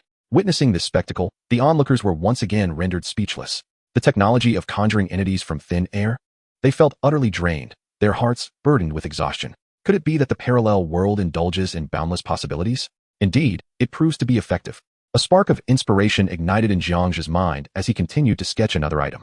Item setting. Ability unsealer function. Unseal abilities, effect, applicable to all worlds within lower dimensions. Time. Permanent unsealing. He swiftly drew a black device once more. In a matter of moments, another ability item materialized. The crowd had become desensitized. Was it really this simple to conjure items, just by sketching? Was this not the handiwork of divine beings? Their first impression immediately conjured thoughts of the legendary Ma Liang. Yet, his was not a matter of technology, but rather a figment of imagination. How much extraordinary technology did Jiang Zhe possess? Mission accomplished. Jiang Zhe touched the device with his right hand. A peculiar sensation surged within him, as if the device had come to life. He could feel the restless primordial force within him, the icy power, signaling that instantaneous movement could be realized once more. At this moment, he merely needed to locate the Book of Creation or the Creator. Captain Jiang, I appreciate your hospitality. I assure you, upon my departure, I shall leave without causing any damage to your property or lives. Trust me, Jiang Zhe stated, rising with a serious countenance. Where are you headed? Aren't you going to find anyone? Captain Jiang inquired, rising as well, a frown etched upon his face. I'm going to find someone. A faint smile graced Jiang Zhe's lips. With a flash of white light, he vanished in an instant. The conference room fell into a profound silence, akin to death itself. The expressions on everyone's faces shifted dramatically. 3 seconds passed, and the room erupted with commotion. What the hell? He has gone. How did he disappear? Is this spatial technology? It's simply unbelievable. Voices rose in pitch, excitement palpable. Had it not been for their professional decorum, they might have succumbed to chaos. Such phenomena were rare, occurring perhaps once in a century, millennium, or even longer. Should an ordinary person witness this, they would likely be overwhelmed with exhilaration. Their voices rising to a pitch and hearts racing with disbelief. Ascending to the heights, Jiang Zhe gazed down upon the vast land. Finally, with time to seek the so-called creator, he activated the universal tracker, a remarkably overpowered tool that required merely a thought to locate any individual. Even within the four-dimensional cube, it could be utilized to find Arthur Allen. This was the original intent behind the creation of this device. 1. Locate the creator and request the book. 2. Find Arthur Allen and eliminate him. Before long, the universal tracker materialized a piece of information. The scene unfolds in Shanghai, where a young man clad in a white shirt, black shorts, and slippers is seated before a laptop, diligently typing away. He employs an external mechanical keyboard, with a low-sugar carbonated beverage at his side. His well-defined abdominal muscles are conspicuous. Occasionally, he glances over his shoulder, seemingly aware of someone observing him from behind. At that moment, Jiang Zhe freezes the scene. This individual bears a slight resemblance to me. Upon closer inspection, Jiang Zhe notes that the young man's height is comparable to his own, although he is evidently less handsome. Furthermore, Jiang Zhe surveys the exterior architecture through the screen and identifies the establishment outside as a Green Tree Inn. With this confirmed location, Jiang Zhe acts without hesitation. A flash of white light ensues, and when Jiang Zhe reappears, he finds himself within the small air-conditioned room depicted in the scene. The young man, engrossed in his typing, immediately turns around, astonished, as if he anticipated Jiang Zhe's arrival. He swallows hard. Jiang Zhe takes a moment to observe the room, noting its refreshing coolness despite its limited space. A glance at the neatly arranged small bed reveals a certain charm. Xiao Pai and Xiao Su, filled with excitement, leap onto the young man's shoulders, chirping incessantly, as if they share an instant connection. All right, I know who you are, and you know who I am. Let us get straight to the point. I need you to cease writing this book, Jiang Zhe states directly. The young man, fondling Xiao Pai and Xiao Su, appears quite taken with them. Wait, I have just surpassed 600 words. Allow me to finish this chapter, and you can write the subsequent content. However, I have already determined the general direction of this book, and you will indeed need to complete your other 2 tasks afterward. The young man exhibits no fear towards Jiang Zhe. Instead, he gazes at him curiously, scrutinizing his cloak, trousers, shoes, and shirt, all of which mirror the sketches he has drawn by hand. I understand. The tasks are irreversible. Once the tone has been established, you need not concern yourself with what follows. It may indeed surprise you, but it will certainly not deviate from your original intention. Jiang Zhe nods slightly. As the young man continues to transcribe their dialogue until it reaches 2,000 words, Jiang Zhe's eyes narrow, sensing that the chapter is approaching its conclusion. What is your perspective on higher dimensions? Jiang Zhe inquires, attempting to expedite the young man's progress. My views on higher dimensions align with yours. There is low-sugar soda in the refrigerator. Feel free to help yourself, the young man replies without looking back, promptly clicking to close the interface. The four-dimensional survival. Only I can predict the future is closing. The book is being saved, saving completed. The software is exiting upon closure. The individual rose from the leather seat and faced Jiang Zhe. We are indeed of similar stature. The man remarked. Well, this book now belongs to you. Simply employ your three-dimensional quantum pen to imprint its program into your mind. Understood. Jiang Zhe nodded and complied. With a swift motion of his right hand, he retrieved the three-dimensional quantum pen and resumed his drawing. Before long, another device materialized, successfully transforming the book into data and integrating it into his consciousness. Realizing the subsequent trajectory, Jiang Zhe felt a profound kinship with the young man before him. It was remarkable that the person who understood him best turned out to be this individual. Thank you. Jiang Zhe smiled and leaned back. In that fleeting moment, he vanished, leaving the man with a face full of disbelief. The book has been entrusted to Jiang Zhe, so what should I do now? The man gazed at the spot where Jiang Zhe had just departed, perplexed for an extended period. Forget it. Jiang Zhe has taken my soda. I'll head downstairs to purchase 2 more bottles. He rummaged through his pockets, only to find them empty. Alas, I should have asked Jiang Zhe to conjure some cash for me, he sighed. Of course, it was merely a fleeting thought. The lower dimensions and higher dimensions could never truly connect. After leaving, Jiang Zhe did not depart immediately. Instead, he soared back to an altitude of 10,000 meters. At this moment, the data in his mind continued to evolve, or rather, the arrangement of words persisted in an automatic sequence. Even though he had detached from the man's grasp, the text continued to align itself autonomously, leaving Jiang Zhe in awe. How was this accomplished? Fortunately, he had successfully acquired the book. Now, he merely needed to complete the second task before returning to the four-dimensional cube to rectify the temporal discrepancies, thus achieving dimensional ascension. Chapter 461, Departing Reality, Arriving at the True, before the 8th, 3 days of idle fishing. Jiang Zhe gazed down at the land from his lofty perch, appreciating the view for a moment. However, one particular area sparked his curiosity. It appeared to be experiencing a torrential downpour. But upon reflection, he realized he was not a denizen of this surreal realm. Should he intervene and provoke trouble, he would certainly not be found. Judging by Captain Zhang's intellect, he would undoubtedly track down the individual who had bestowed the book upon him. In the end, the trouble would befall that person, not him. Perhaps it was best to refrain from meddling in the affairs of this surreal world. It's time to depart, Jiang Zhe mused. To put it plainly, he held no emotional ties here. This was not the world in which he truly lived. There were no relatives, only the so-called creator. Initially, He had envisioned the creator as a formidable deity of sorts, prepared for a grand battle to reclaim control over the book. Yet, what was the outcome? The so-called deity was merely an ordinary 24-year-old. In that moment of encounter, Jiang Zhe's desire to slay the god dissipated entirely. To target an ordinary, kind-hearted individual in any world would be a transgression of his principles. Perhaps it is best not to dwell on such thoughts. At this moment, Jiang Zhe's emotions were exceedingly intricate. Perhaps a brief period of quiet contemplation was necessary for relief. A quarter of an hour later, a resounding roar echoed from behind. When Jiang Zhe turned to investigate, a silver aircraft soared past him. To prevent any unforeseen complications, he immediately conjured a white aura. Upon reappearing, he found himself before the vibrant entrance to the seven-colored portal, now transformed into an inky black. Consequently, on Earth, including among the astronauts, no one sensed anything amiss. As Jiang Zhe once more morphed into a silvery thread of energy and entered, the inky portal instantly reverted to its kaleidoscopic hues. Yet, within 3 seconds, it transformed back to black, subsequently dissipating into minuscule particles, vanishing from sight. What did I say? There truly is someone. An astronaut working outside exclaimed in astonishment, gazing at the seven-colored portal. Who is that person? Another astronaut inquired. So, the seven-colored portal we had been observing has turned black? Is that a disguise of someone from a parallel world? Is that why we could not detect the various signals emanating from the seven-colored portal? The moment he departed, the black portal reverted to its vibrant colors? Another astronaut marveled. Reports from the ground identify him as Jiang Zhe, but I do not know who Jiang Zhe is. Can someone traverse the universe in corporeal form? Or is he equipped with some advanced technology? An astronaut queried through the radio. Is this confidential? I just received news from Beijing stating that the individual is Jiang Zhe, remarked another astronaut. Jiang Zhe? The first questioning astronaut furrowed his brow momentarily. He had no acquaintances named Jiang Zhe, nor did he know anyone by that name. However, he recalled a novel he read during training featuring a protagonist named Jiang Zhe. Of course, it was an absurd notion to consider. When Jiang Zhe awakened once more, he found himself within a four-dimensional cube. The first to inspect the private cube were Xiao Pai and Xiao Suo. Fortunately, they had successfully reverted to their original forms. That scared me. How could I have turned into such an adorable little hamster back on Earth? Xiao Pai observed his body with relief, glad to have returned to his true shape. How terrifying. In this surreal realm, I was merely a blue and white hedgehog? Xiao Suo was secretly astonished. He did not wish to experience that sensation again. Unable to speak and devoid of super speed was unbearable. More critically, the boss had no money, no food, and no drink. Ultimately, they had to scrounge for a meal at the military district? Truly alarming. Nevertheless, we have gathered valuable information. Our very existence in this surreal world is an astonishing phenomenon. Had I not ascended to a higher dimension, I would have likely been reduced to a mere paper-thin figure. Jiang Zhe finally exhaled in relief.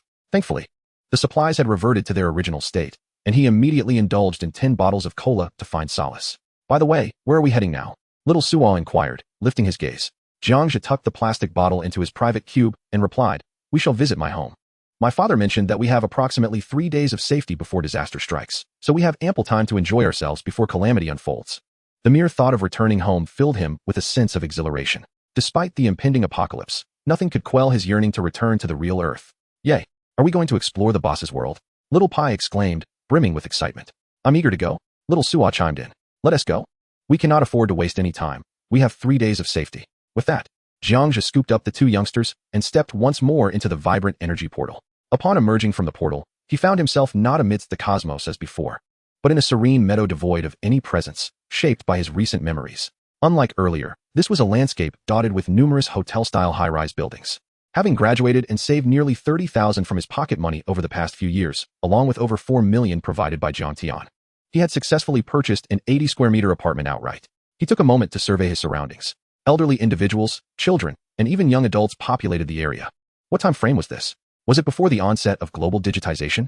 Jiang Zhe placed the two little ones back into the private cube and proceeded directly to the security office, gently knocking on the door. The security guard opened it, exclaiming, "Jiang Zhe, weren't you just upstairs? How did you come down so quickly? And what else with your attire?" The jovial guard recognized Jiang Zhe, who had previously been dressed in a white shirt, black beach shorts, and flip-flops. In less than 2 minutes, he had transformed into a figure resembling a heroic character clad in a black cloak, which undoubtedly raised some suspicions. However, Jiang Zhe gleaned a valuable piece of information. The current time frame was indeed before the world had become digitized. "Yes, it's me. I'm preparing to attend a cosplay event organized by young people. By the way, my watch is running slow. Could you tell me the time on March 8th? He replied, continuing the conversation. After all, only a cosplay event would allow him to navigate this situation without raising too many eyebrows. Wow, bro. Can we take a picture together? Who are you cosplaying as? Is it a character from a game?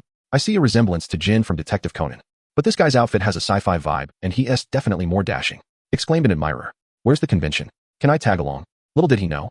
The neighborhood had never seen someone so strikingly handsome. Even if there had been, it would have been due to a film crew shooting a variety show. Moreover, those male celebrities and models are utterly incomparable to the current Jiang Zhe. It's no wonder that everyone is astonished. Jiang Zhe awkwardly smiles, pondering whether it was truly necessary to waste so much time merely to inquire about the hour. Without waiting for the security guard's response, he leans forward to glance at the time. The current date is March 5th, 2021, at 15:22. After checking the time, he sighs, Xiao Jiang. Are you not paying attention to the time? Do you see it? It's still afternoon. Where are you headed? That direction is towards your home. He pays no mind to the security guard's incessant chatter and promptly removes his cloak, turning to walk towards the adjacent hotel. The pressing matter is to secure a place to stay. The author notes, Chapter 462, A Mundane Life, A Transparent Existence. 3 days have passed, marking the impending apocalypse. To minimize disturbances in the world he inhabits, Jiang Zhe immediately commenced a 3-day existence as an invisible man upon his arrival in this realm. What is an invisible man? It is to maintain complete invisibility while traversing any place and interacting with any individual. He initially took residence in the neighboring hotel. Naturally, he utilized the GM chip to modify the back-end data, configuring his accommodation as a high-tier VIP room. Thus, no one dared to disturb Jiang Zhe, especially with only 3 days remaining until the apocalypse. Jiang Zhe had ample time to accomplish all that he wished. On March 5th, 2021, he first took a brief respite with Xiao Pai and Xiao Su until dusk settled. It was then that Jiang Zhe began to stealthily infiltrate the 6th floor of the adjacent service department, the area he occupied, determined to observe the trajectory of this world's Jiang Zhe's life. If all went as anticipated, this world's Jiang Zhe had just returned from a trip to the magical city. Jiang Zhe stealthily permeated room 613. Though modest in size, it was impeccably tidy. At one time, Jiang Zhe was seated on the sofa, engrossed in the television. His gaze shifted to the screen, where a news report was unfolding. Recently, due to unknown reasons, the sun had exhibited changes, and a rapid rise in temperature was anticipated in the coming days. Thus, viewers need not panic, despite the fact that March 5th falls in spring. Experts assessed that temperatures would soon decline again. The host continued with the broadcast. Observing this scene, Jiang Zhe nodded silently, recognizing the truth in it. He had indeed seen this news previously, but had paid it little mind. Back then, Jiang Zhe had also remained largely unchanged, merely lamenting, in recent years. Disasters have been frequent. The world is indeed capricious. Subsequently, he had reclined on the sofa and drifted into slumber. So ordinary. Even the world I currently inhabit is equally mundane, devoid of any ripples.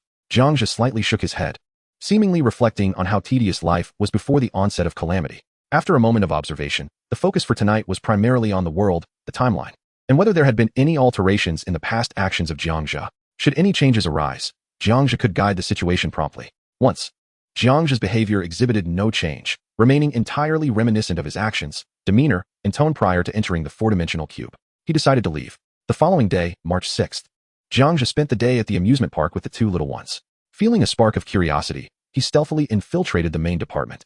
From the relevant authorities, he uncovered a profound truth. They were indeed aware of an impending solar flare, yet lacked precise details. Questions lingered, such as the extent of the eruption, whether it would affect Earth, or if it could herald the apocalypse.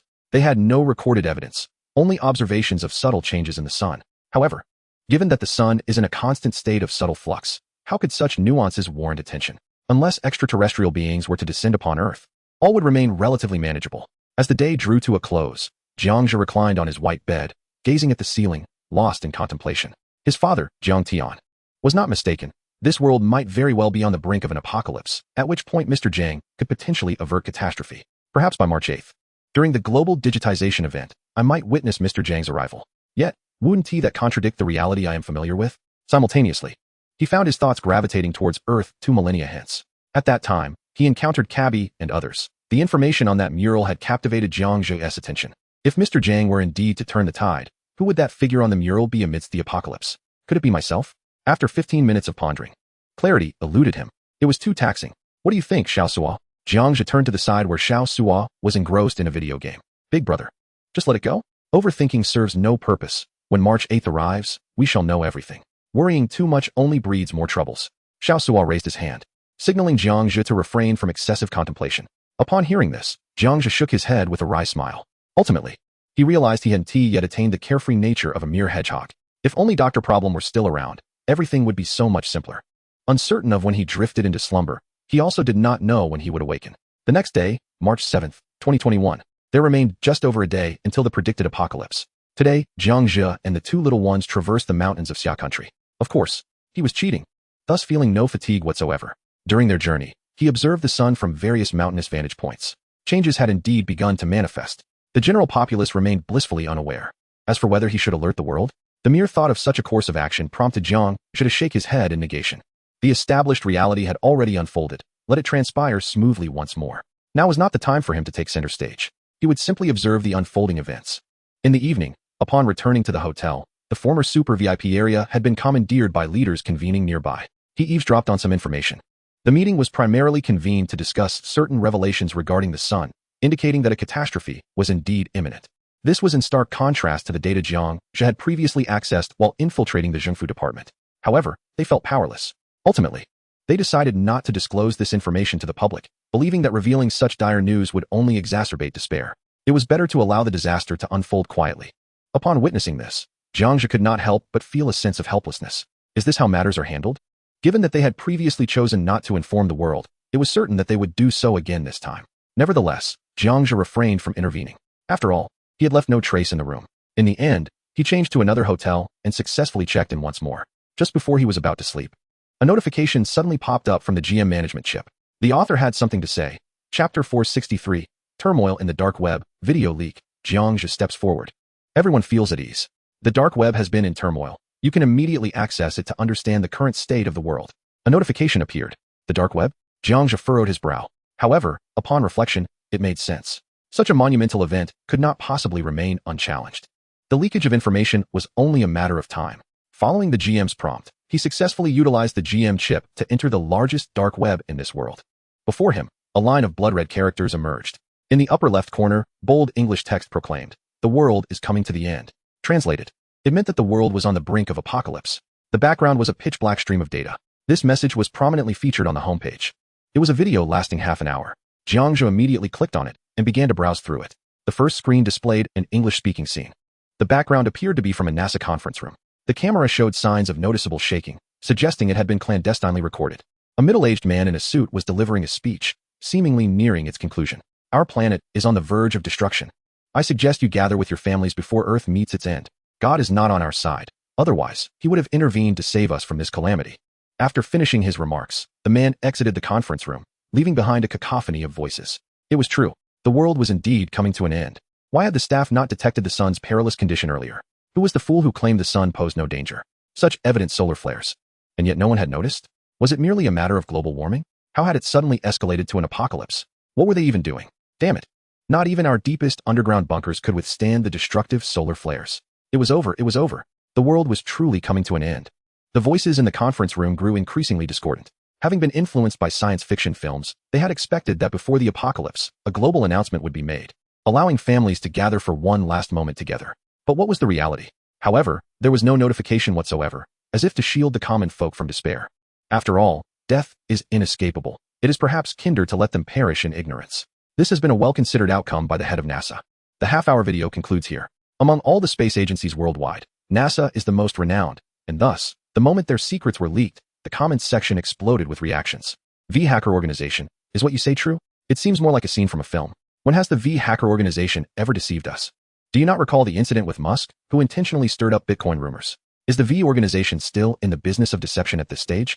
If it's not a hoax, does that mean our world is truly facing annihilation? Are there no countermeasures? How can we defend ourselves? The solar flares came so suddenly that even if we were granted 10, 30, or 50,000 years, we would be defenseless. We can only flee. It seems to be true. Strangely, I find myself filled with anticipation. Ha ha ha. Let the end times commence. Isn't it just the apocalypse? We all perish together. And I find solace in that. Why can't I share this video on regular platforms? The moment I attempt to, it gets immediately taken down. It's the same for me. Platforms like YouTube, Bilibili, and Twitter swiftly block it. I suspect a global consensus has been reached to suppress the dissemination of this video. Hence the swift removals.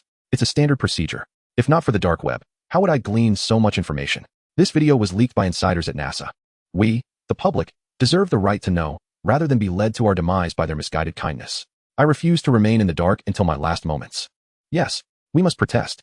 What good is protest? Today, in California and New York, individuals have already protested and were shot. Do you wish to hasten your demise? I care not. I would rather perish before the apocalypse than be scorched by the sun. Count me in. Damn it. We, the people of Xia, shall protest as well. The onlookers were fervent, feeling that such actions contravened their right to information they were entitled to know.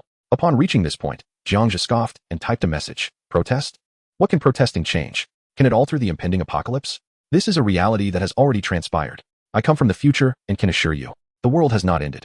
I am Jiang Zhe. If you remember me when the time comes, you will see me in the four-dimensional cube. However, by then, I will not know you, but you will know me. That is all. Once the message was sent, Jiang Zhe immediately pinned it to the homepage. Had he spoken these words moments earlier, he would have never done so, for he had already come to understand that these are established facts that cannot be altered, regardless of any efforts to change them. Thus, when he typed these words, they were already part of history. The reason why the spectators of the dark web might recognize Jiang Zhe in the four-dimensional realm, while Jiang Zhe remains oblivious to their existence, lies in the disparity of timelines. At this juncture, Jiang Zhe has evolved into a later version of himself, whereas the Jiang Zhe within the four-dimensional cube is an earlier, mid-stage iteration. Thus, he would not be acquainted with anyone. Who are you? How can your words suddenly rise to prominence? Are you even more formidable than the V-Face organization? What is this four-dimensional cube? Are you Jiang Zhe? Is he renowned? How come I have not heard of him? Why does he assert that certain facts are predetermined? Could it be that he truly hails from the future? What nonsense! Countless individuals claim to have come from the future. If that were the case, would they not precipitate the apocalypse? Such ostentation. I am eager to see how we might traverse to this so-called four-dimensional cube after our demise. His status is remarkably elevated. I cannot infiltrate his computer. Here, too, I cannot access his IP address, yet from his English writings, it appears he is from Xia country, and indeed resides there. Is communication also blocked in Xia country? Yes, I, too, am from Xia country, and we are similarly cut off. There is a peculiar sensation. I feel as though we ought to know Jiang Zhe, rather than remain strangers. I share this sentiment as well, as if events have transpired before, yet regardless, I cannot recall them. It seems this is a collective experience, thus there is no cause for concern. However, it is reassuring that someone informed me before my demise that another world exists. At least I will depart this life with peace of mind.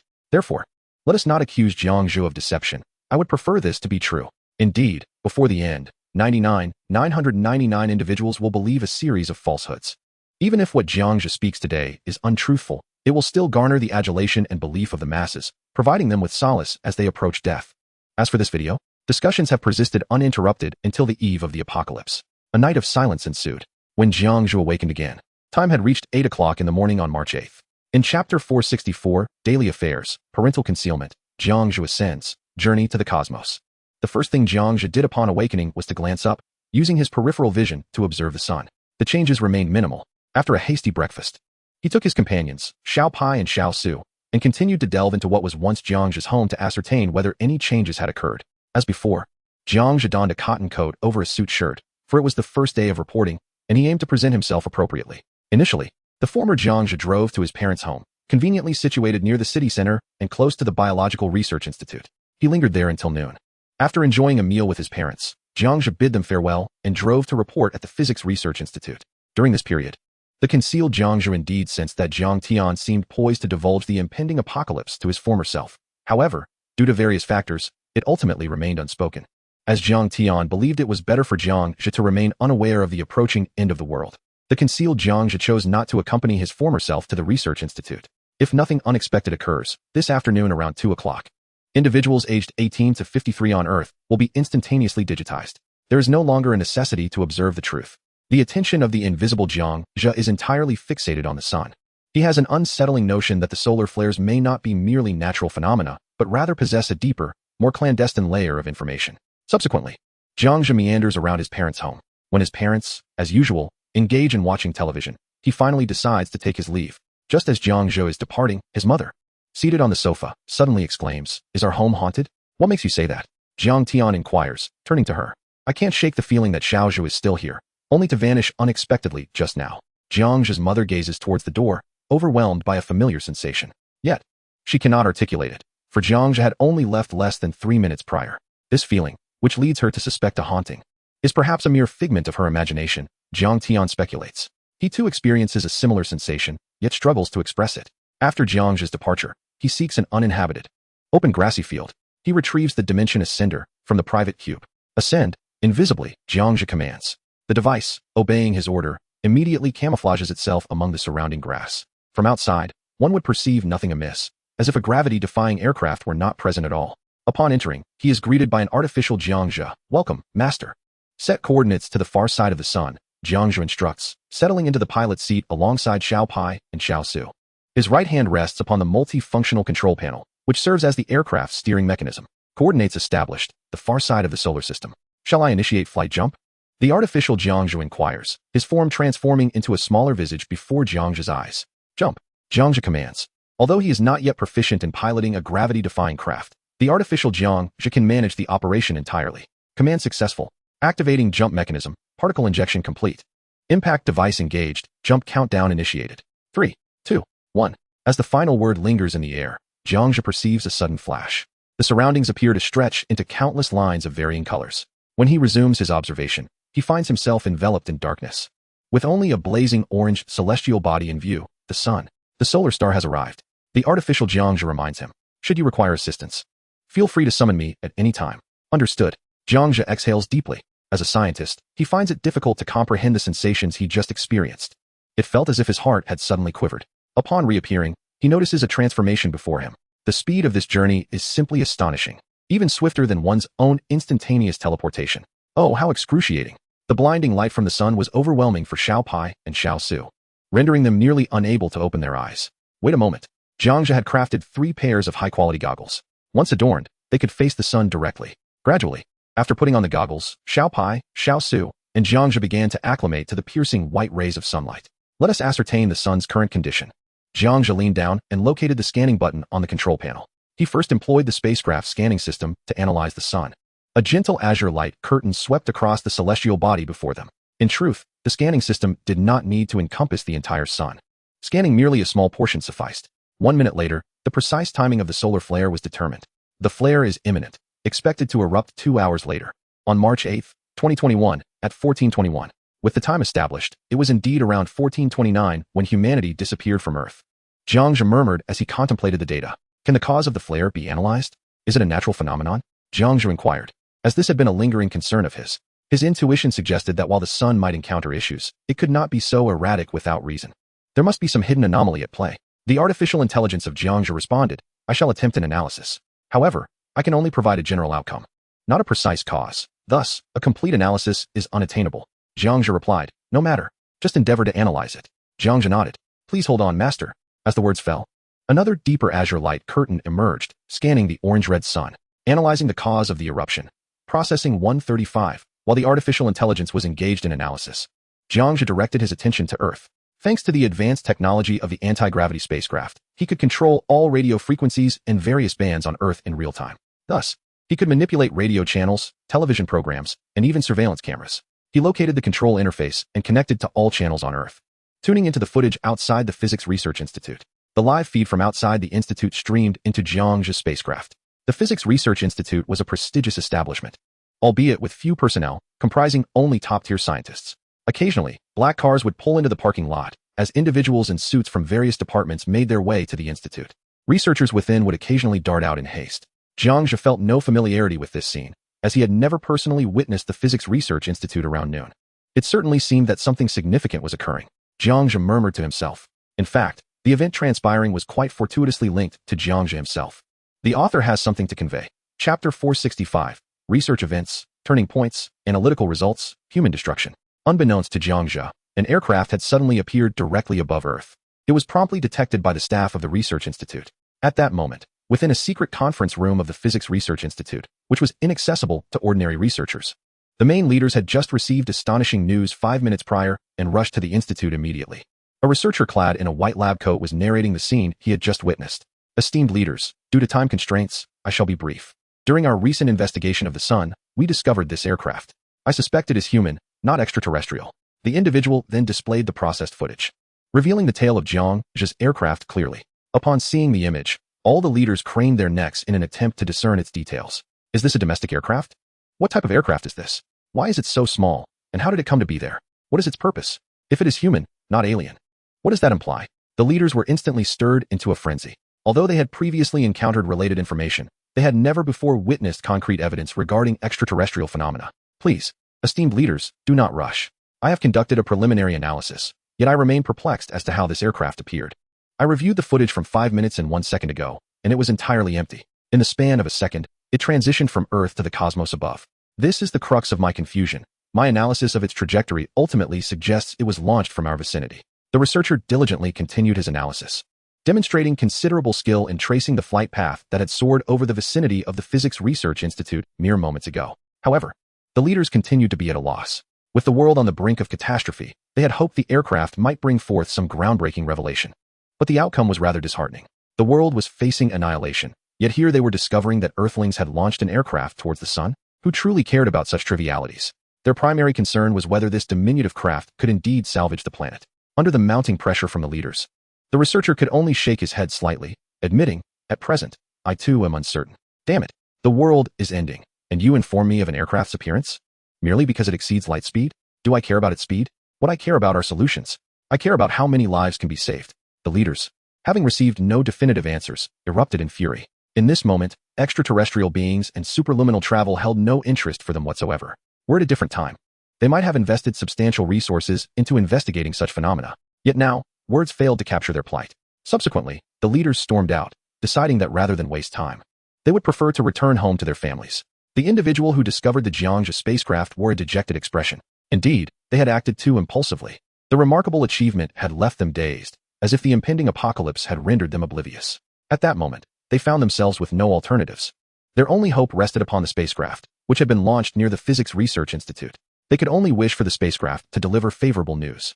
Soon, the senior researchers at the institute sighed in unison, none blaming the individual who had found the Jiang Zhe spacecraft. They encouraged him to return home and spend time with his girlfriend. "Director Zhang, please wait." The individual suddenly called out to Director Zhang, who was about to leave. "Is there something else?" The director inquired, turning back. "Are you interviewing someone this afternoon? Do you know who he is?" The individual asked. "Yes. I am indeed conducting an interview. He is the son of a friend. I initially intended to decline, but considering our friendship, and since I have no children of my own and no one to accompany me home, I decided to accept," the director replied. Upon receiving this information, the individual switched to another screen, which displayed an image of Jiang Zhe. "You captured him?" Director Zhang approached incredulously, his eyes widening. "How could it be him? How is that possible?" "Indeed, it is he. I deliberated for a moment before deciding to show you a screenshot of the pilot from the spacecraft," the individual remarked. In truth, he had been reluctant to disclose it. After all, with the world on the brink of collapse, what significance did the truth hold? However, upon reflection, he realized that it was Jiang Zhe who was about to attend the interview, and felt it necessary to share it with the director. Let us assume he obtained the spacecraft for reasons unknown. Then suppose he went to space for reasons we cannot fathom, disregarding all hypotheses. What do you believe Jiang Zhe is doing? Director Zhang became entranced by the image, to the extent that he forgot to call Jiang Zhe to verify the situation. The young researcher pondered for a moment and said, "I believe he is attempting to remedy something. Otherwise, he would not venture into space to observe the sun at such a critical moment. As for the rest, I am entirely unaware." After hearing this, Director Zhang nodded slightly. "Perhaps your conjecture is correct. I think the same." Just then, a knock sounded at the door. "Come in," Director Zhang called without turning around. A female worker wearing black-rimmed glasses entered, saying, "Director, the Jiang Zhe you are personally interviewing is on his way and is expected to arrive shortly after 2. As her words echoed in the room, Director Zhang and the young researcher exchanged a moment of astonished glances, each perceiving the shock reflected in the other's eyes. They then turned in unison to the image of Jiang Zhe on the screen. Isn't he aboard the spacecraft? How could there be another Jiang Zhe coming in? A wave of disbelief washed over them. The atmosphere grew heavy with tension. Time seemed to stand still until Director Zhang and the worker shared a knowing smile. Perhaps, just perhaps, there was a glimmer of hope in this situation. In ordinary circumstances, they would undoubtedly dismiss the notions of superluminal spacecraft, parallel worlds, and time travel. However, upon receiving definitive news, no matter how much they wished to remain skeptical, the undeniable truth lay before them, compelling their belief. Meanwhile, aboard the spacecraft, the cause of the solar flare had been successfully analyzed. The eruption stemmed from a formidable force intermittently bombarding the sun, suspected to be of human origin. And the location of the eruption was pinpointed to the exact center of the sun's far side. The implications were chilling. Human involvement. The far side of the sun. Jiang Zhe's pupils contracted as an instinctive dread enveloped him. The event had suddenly taken on a terrifying dimension. Who could possess the power to provoke a solar flare? And why would anyone wish to unleash such devastation upon an innocent planet? The answers awaited discovery. With a grave expression, Jiang Zhe deftly maneuvered the spacecraft, propelling it rapidly toward the sun's far side. If he had the means to confront this menace, he would ensure that those with malicious intent toward Earth would face dire consequences. "Boss, what is the reason?" Xiao Su inquired. "It's human-made," Jiang Zhe replied succinctly. "Human-made?" Xiao Su echoed in disbelief. "If the apocalypse is of human origin, then the civilization level must be at least 2 grades higher than Earth S073. The author interjects, Chapter 466, Human Catastrophe, Solar Corona, Biological Warfare. Unexpected rescue reveals that it is indeed man-made. A glance at the far side of the sun would confirm this, Jiang Zhe stated solemnly as he accelerated the spacecraft's speed. Swiftly, they reached the sun's far side. The expanse was immense, with waves of fiery plasma intermittently erupting skyward, far exceeding the flare activity observed from the front. Here, an endless darkness prevailed, with distant planets from other solar systems visible, though the moon remained elusive. The naked eye could discern little of the happenings above. Jiang Zhe leaned forward, yet found no signs of human activity. Only the orange plasma surges on the far side appeared significantly more intense than those on the front. Proceeding automatically to the center. We will halt upon sensing danger, Jiang Zhe commanded. Given the unique nature of the plasma on the far side, advancing was undoubtedly the correct course. However, to uncover the truth, they needed to approach the central point of the sun's far side, ensuring they avoided contact with the corona, which reached temperatures of 1 million degrees Celsius. Understood, Master, the artificial intelligence responded. The anti-gravity spacecraft then glided steadily closer to the sun's far side. During the flight, Jiang Zhe occasionally shifted his gaze to the Earth's image displayed on the monitor. The team from the Physics Research Institute had just departed in their vehicles, transitioning to surveillance from the opposite side. Previously, while en route to the Institute, Jiang Zhe had encountered a peaceful scene, everything proceeding along the original trajectory of history. Having observed this, Jiang Zhe redirected his focus, as the spacecraft gradually approached the exact center of the sun's far side. As the proximity increased, the temperature noticeably rose, and the light became increasingly blinding. Were it not for the efficacy of his specialized glasses, even Jiang Zhe would struggle to withstand the onslaught of such radiance. After 3 minutes had elapsed, Jiang Zhe faintly perceived that within the expanse behind the sun, energy waves seemed to be radiating into the sun's surface, subsequently triggering a wave of heat. The potency of dozens of silvery energy beams indirectly stirred either a mild or tumultuous surge from the sun's outer layer. After a steady flight of 3 minutes, it was only when the immense orange sun obscured his entire field of vision that he discerned a peculiar scene. Amidst the corona's halo, 2 small black dots were moving at an astonishing velocity, occasionally colliding and exchanging energy wave traces. Were they spacecraft? Or perhaps humans? Jiang Zhe felt a profound shock. Machines capable of combat within the corona? Or humans engaged in battle within that realm? What manner of existence could they possibly be? Analyzing the situation, he commanded, zoom in on the image. Understood, Master. The artificial intelligence released imperceptible scanning particles aimed at the 2 small black dots, penetrating the screen with unparalleled speed until they reached their targets. Analyzing 151424. As the artificial Jiang Zhe processed the data, the battle continued unabated. The intensity of the confrontation seemed to render the 2 black dots oblivious to the unknown particles mapping their forms. After all, the abundance of unknown particles within the corona and the sun made it difficult for them to notice. Thus, Jiang Zhe observed for a full minute until the analysis results emerged. Master, analysis successful. The entities are 2 living beings, reported the artificial Jiang Zhe. Living beings? Who could they be? Jiang Zhe inquired, astonished. Indeed, the artificial intelligence affirmed. Through the specialized glass, the true appearances of the 2 small black dots were projected, zooming in, magnifying, and magnifying further until the image was expanded thousands of times. The final depiction revealed itself. Humans? Jiang Zhe's pupils constricted, and his breathing quickened. The beings in the image clearly possessed heads, arms, and legs, all clad in black suits. Strangely, their garments appeared untouched by the so-called corona. Occasionally, they extended their right arms towards each other, seemingly unleashing some form of ability. Should one evade such an ability, it would immediately reflect onto the sun's surface, causing a localized area to accelerate in motion, ultimately triggering a wave of heat. It seemed akin to a time acceleration ability that provoked a solar reaction. They intermittently unleashed silvery energy waves at one another, yet none of these waves struck their adversary. Humans? Superhumans? Little Su'a leaned in closer to observe, having also detected the peculiarities. Have you analyzed what abilities they possess? Jiang Zhe asked without turning. The analysis is complete, but the truth may be difficult to accept. The artificial Jiang Zhe replied, withholding direct information. Speak plainly. Jiang Zhe commanded. Yes, Master. The energy they utilized consisted of particles that do not exist within this universe. Their localized acceleration capability, which pertains to the realm of time, is designed for fixed acceleration at a specific location. Artificial Jiang Zhe responded. Upon hearing the artificial answer, Jiang Zhe furrowed his brow, lost in contemplation for a fleeting moment. Non-existent particles in this universe. Temporal acceleration abilities? Various signs indicated that the adversaries appeared to belong to the same echelon as Jiang Zhe. Distinct indications suggested that the pair was potentially far more formidable than Jiang Zhe himself. As Jiang Zhe pondered, seemingly on the verge of clarity, a sudden flash of white light interrupted his thoughts. He abruptly raised his head to witness a blazing silver energy column hurtling towards him. He was utterly oblivious to what was transpiring, only perceiving a flurry of white before his eyes, which even his specialized glasses could not shield him from. Instinctively, Jiang Zhe covered his eyes. "Boss, I can't open my eyes," exclaimed Xiao Suo and Xiao Pai in unison. "Me too." Even when Jiang Zhe turned his head and shut his eyes, the scene remained engulfed in a blinding whiteness. The entire anti-gravity aircraft was instantaneously filled with a pure, radiant white. The brightness intensified alarmingly. "This is bad. It's coming for us," Jiang Zhe thought, sensing an overwhelming sense of danger. It dawned on him that the approach was seemingly directed at him. He immediately began to contemplate possible strategies in his mind. As the blinding white drew nearer, his thoughts began to falter. Suddenly, there was a brief moment of darkness. Even without opening his eyes, Jiang Zhe sensed that the sun seemed to have distanced itself from him, as if forcibly repelled. "Boss, are we saved?" Xiao Suo and Xiao Pai asked excitedly, still with their eyes tightly shut. Consequently, no one aboard the anti-gravity aircraft had any understanding of what had transpired. "It seems we have been rescued. Do not open your eyes just yet.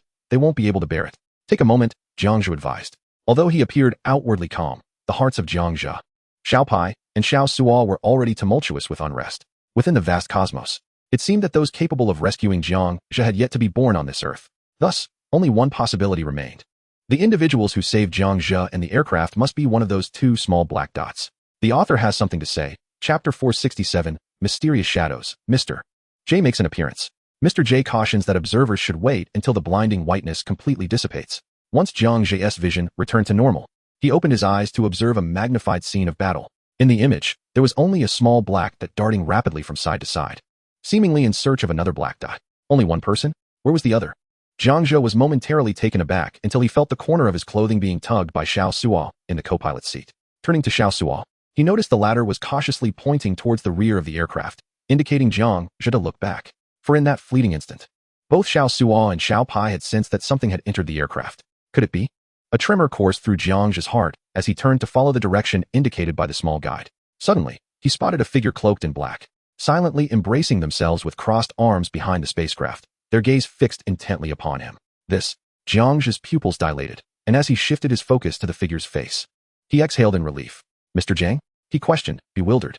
The unexpected presence in the midst of the spacecraft was indeed Mr. Jiang, though he appeared noticeably older, embodying the visage of a middle-aged man. Upon hearing Jiang Zhe's words, Mr. Jiang broke into a smile, exclaiming, "We meet again, Jiang Zhe? Did you save me, Mr. Jiang?" Jiang Zhe's expression transformed into one of growing delight. "Indeed, it has been an astronomical eon since our last encounter." "Well, perhaps not an entire eon. Merely a few centuries at most," Mr. Jiang replied as he stepped forward. The small guide had the courtesy to vacate the co-pilot's seat, allowing Mr. Jiang to take his place and observe the unfolding battle. "Was it you who scammed me earlier?" Mr. Jiang turned to Jiang Zhe, his eyes softening with warmth, seemingly holding no resentment. "Yes, Mr. Jiang. I noticed anomalies with the sun and intended to investigate, only to inadvertently discover that you appeared to be engaged in combat." Jiang Zhe spoke candidly, feeling no need for concealment in Mr. Jiang's presence. "Are you the Jiang Zhe from the semi-higher dimension?" Mr. Jiang inquired, nodding slightly, understanding dawning upon him. "Yes, I traversed to this world through the Rainbow Passage," Jiang Zhe responded. As his words lingered, Mr. Jiang momentarily contemplated, arriving at a conclusion. In essence, Mr. Jiang had yet to return to a higher dimension. He remained the same Mr. Jiang on Earth, thus somewhat outdated regarding higher dimensional affairs. However, he could easily connect to higher realms to ascertain Jiang Zhe's current state, and with a mere analysis, the truth became evident, rendering a connection unnecessary. Jiang Zhe was someone he had encountered a billion years ago, never to be seen again. The Jiang Zhe before him was not the version destined to resolve the solar flare crisis. "Very well, young Jiang Zhe, I grasp the situation now. To be succinct, while I am not fully apprised of your circumstances, I am aware that an individual will arrive to mitigate the solar crisis. But that person will not be you in this iteration. Based on the historical, present, and future timelines, when the solar flare erupts, you must refrain from any actions. It is imperative to maintain the integrity of a single timeline. Do you understand?" Mr. Jiang spoke with grave seriousness. Upon hearing this, Jiang Zhe's brow furrowed in confusion. "I understand, but whom were you battling? And why place the scene of combat within the sun's corona? Is the impending solar flare and Earth's potential destruction a consequence of this confrontation?" In response to Jiang Zhe's queries, Mr. Jiang merely shook his head, offering no reply. He had indeed contemplated revealing the truth to Jiang Zhe. However, the reality of this timeline was that Jiang Zhe remained completely oblivious. The moment Mr. Jiang disclosed the truth, it would irreparably compromise the integrity of this timeline. Thus, considering the implications of time, Mr. Jiang refrained from speaking outright and chose a different approach. "When you truly arrive at the fifth dimension and become a being of the fourth dimension, I shall personally divulge everything to you. For now, your focus should solely be on the unfolding battle. In this timeline, you are merely an observer, and there is no need for you to enact any changes. Do you understand what I am saying? Mr. Jiang gazed earnestly at Jiang Zhe, as if the consequences of the events were dire should they be disturbed. I understand. Jiang Zhe replied, albeit perplexed. Although he grasped that he was merely an observer, witnessing the sun obliterate his homeland was an unfathomable notion. Suddenly, a realization dawned upon him, and he inquired, am I merely a pawn in this timeline, tasked with completing my dimensional ascension at this juncture? Supplementing the timeline. Not entirely accurate, Mr. Jiang clarified. You have traversed multiple timelines, resulting in various versions of yourself. Yet, this timeline remains singular. A second version cannot emerge. Should it do so, this timeline would repeat its past mistakes, the repercussions of which you cannot bear. Enough said, I must take my leave. You should simply observe the battle and the events on Earth. I have established an invincible defensive measure for you. During the solar eruption, you shall remain unscathed. With these words, Mr. Jiang rose, his expression gravely serious. The implications were unmistakable.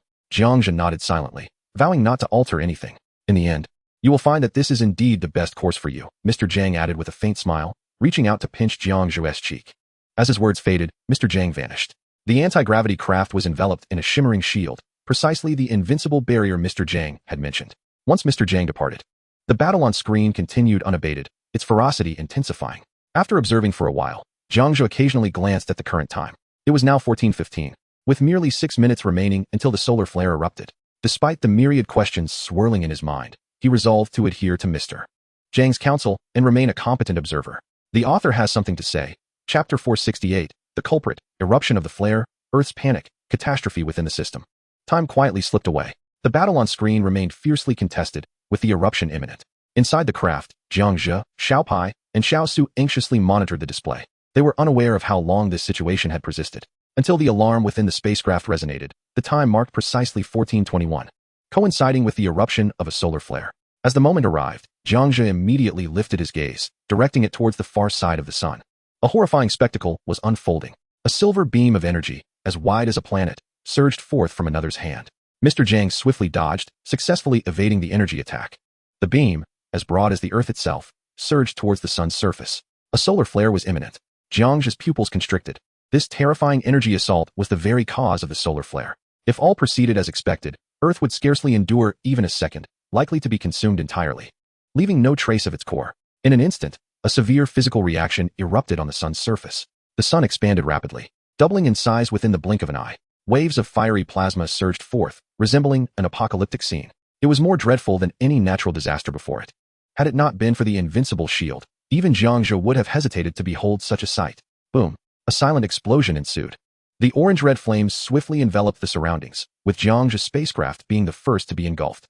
Fortunately, the invincible shield held firm, preventing any damage. Nevertheless, the alarming spectacle indeed startled Jiang Zhe.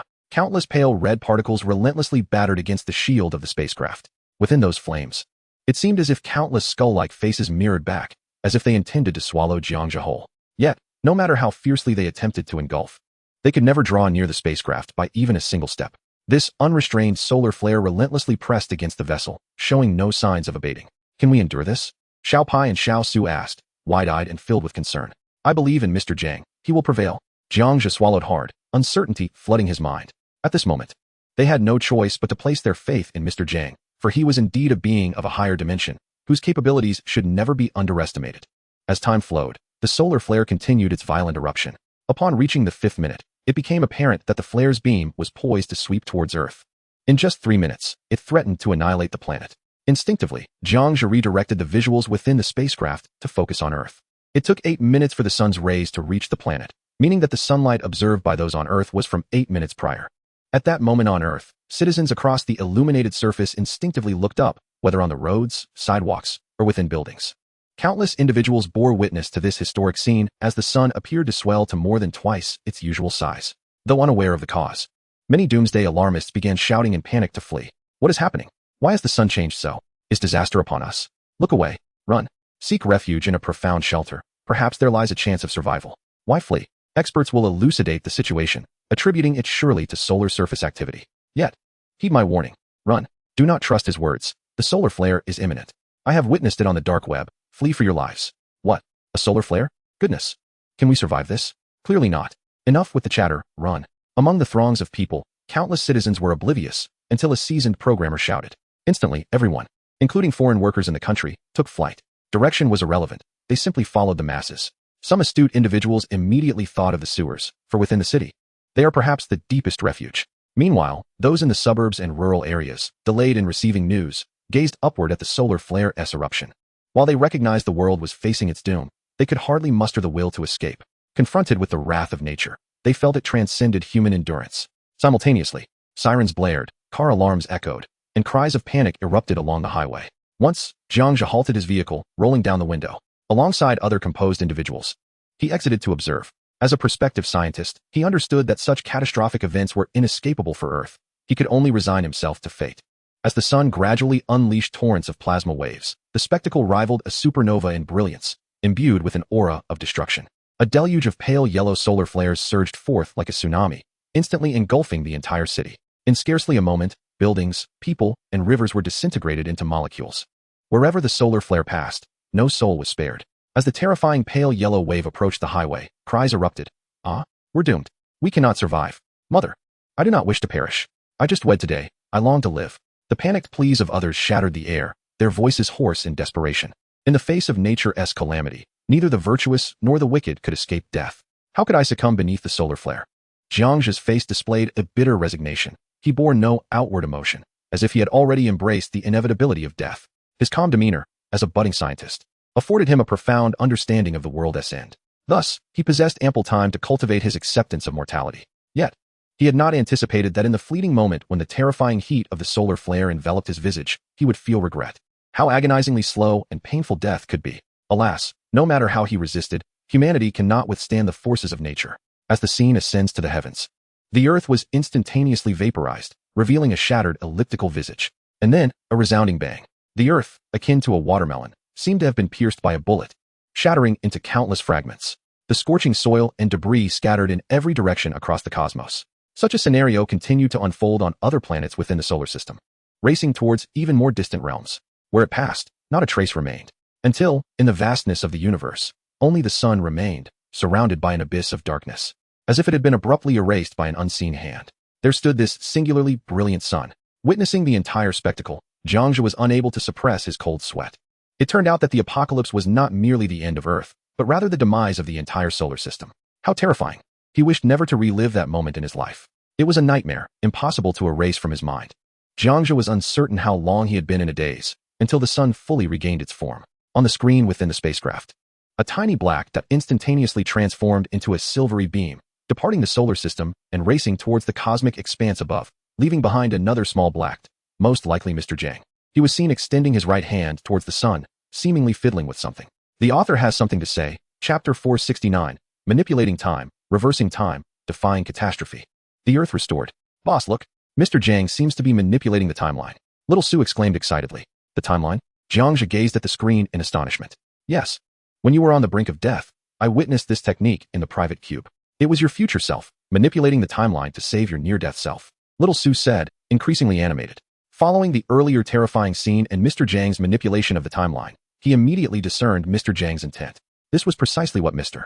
Jiang had referred to, allowing the timeline to develop along its natural course. The reason was simple. Earth had once been destroyed, and Jiang Zhe had merely been a fortunate witness to that moment of annihilation. He conveyed all these thoughts to Jiang Zhe. So that's how it is. Jiang Zhe's expression shifted dramatically.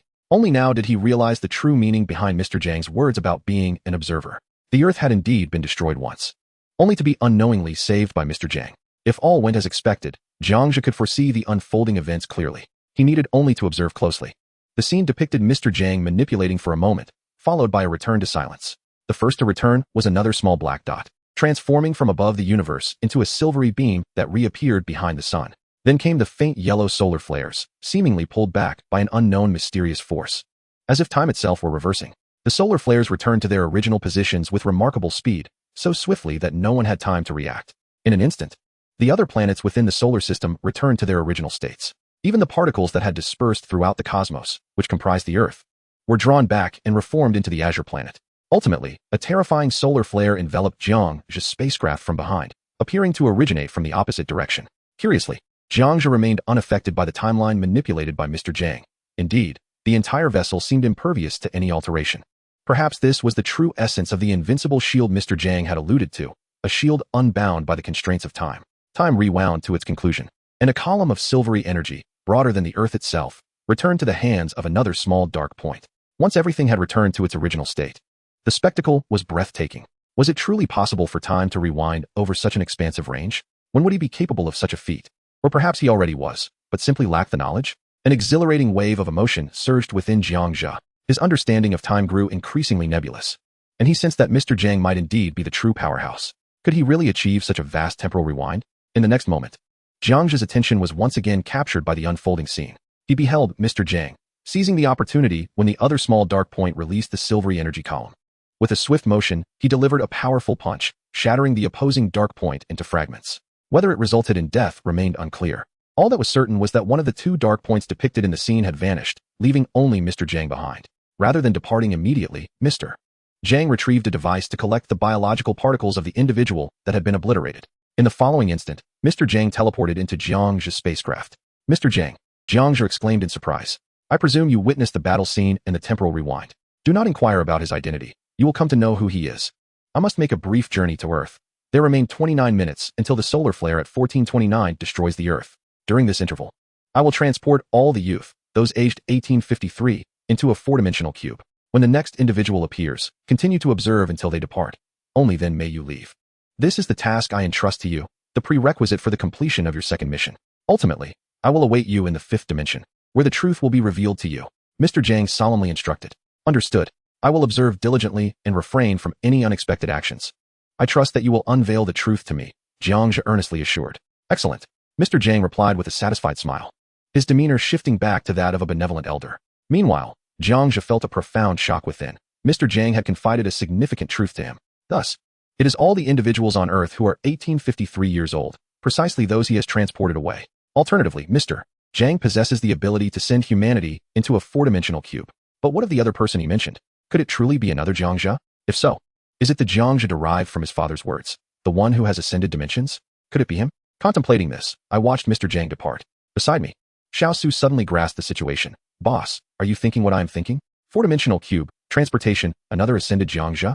The two of them spoke in perfect harmony. As their words echoed, they exchanged knowing smiles and nodded slightly. Clearly, they both noted the significance of Mr. Jiang's words. The author interjects. Chapter 470, The Key to Disappearance. Main scene, former memories, global data. Alas, there is no time to waste. Quickly, observe this scene. Mr. Jiang has already arrived at the entrance of the Physical Research Institute. Xiao Pai shattered the moment of understanding, immediately pointing at Mr. Jiang on the screen. In the footage, Mr. Jiang had somehow transformed into a middle-aged man clad in another outfit. He donned an expensive black suit, seated within a luxurious automobile, smoking a cigarette and occasionally gazing out the window, seemingly awaiting someone's arrival. It is he. Indeed, it is him. Jiang Zhe's eyes sparkled with recognition. Fragments of memories in his mind suddenly coalesced into a complete image. He recalled this scene vividly, for it was not far from the Physical Research Institute. Rather, it was the parking lot adjacent to it. Since Jiang Zhe was not yet a researcher at the institute, he could not park in its lot. Thus, he had to settle for another parking area. As for why this individual lingered in his memory, it was this person who had once detained Jiang Zhe, inquiring if he had a lighter. Initially, Jiang Zhe had indeed replied in the affirmative. Then Mr. Jiang engaged in a brief casual conversation with Jiang Zhe. Ultimately, Jiang Zhe departed, and it was just as he was en route to report to the Physical Research Institute that the surrounding youths abruptly transformed into data fragments, vanishing from this earth.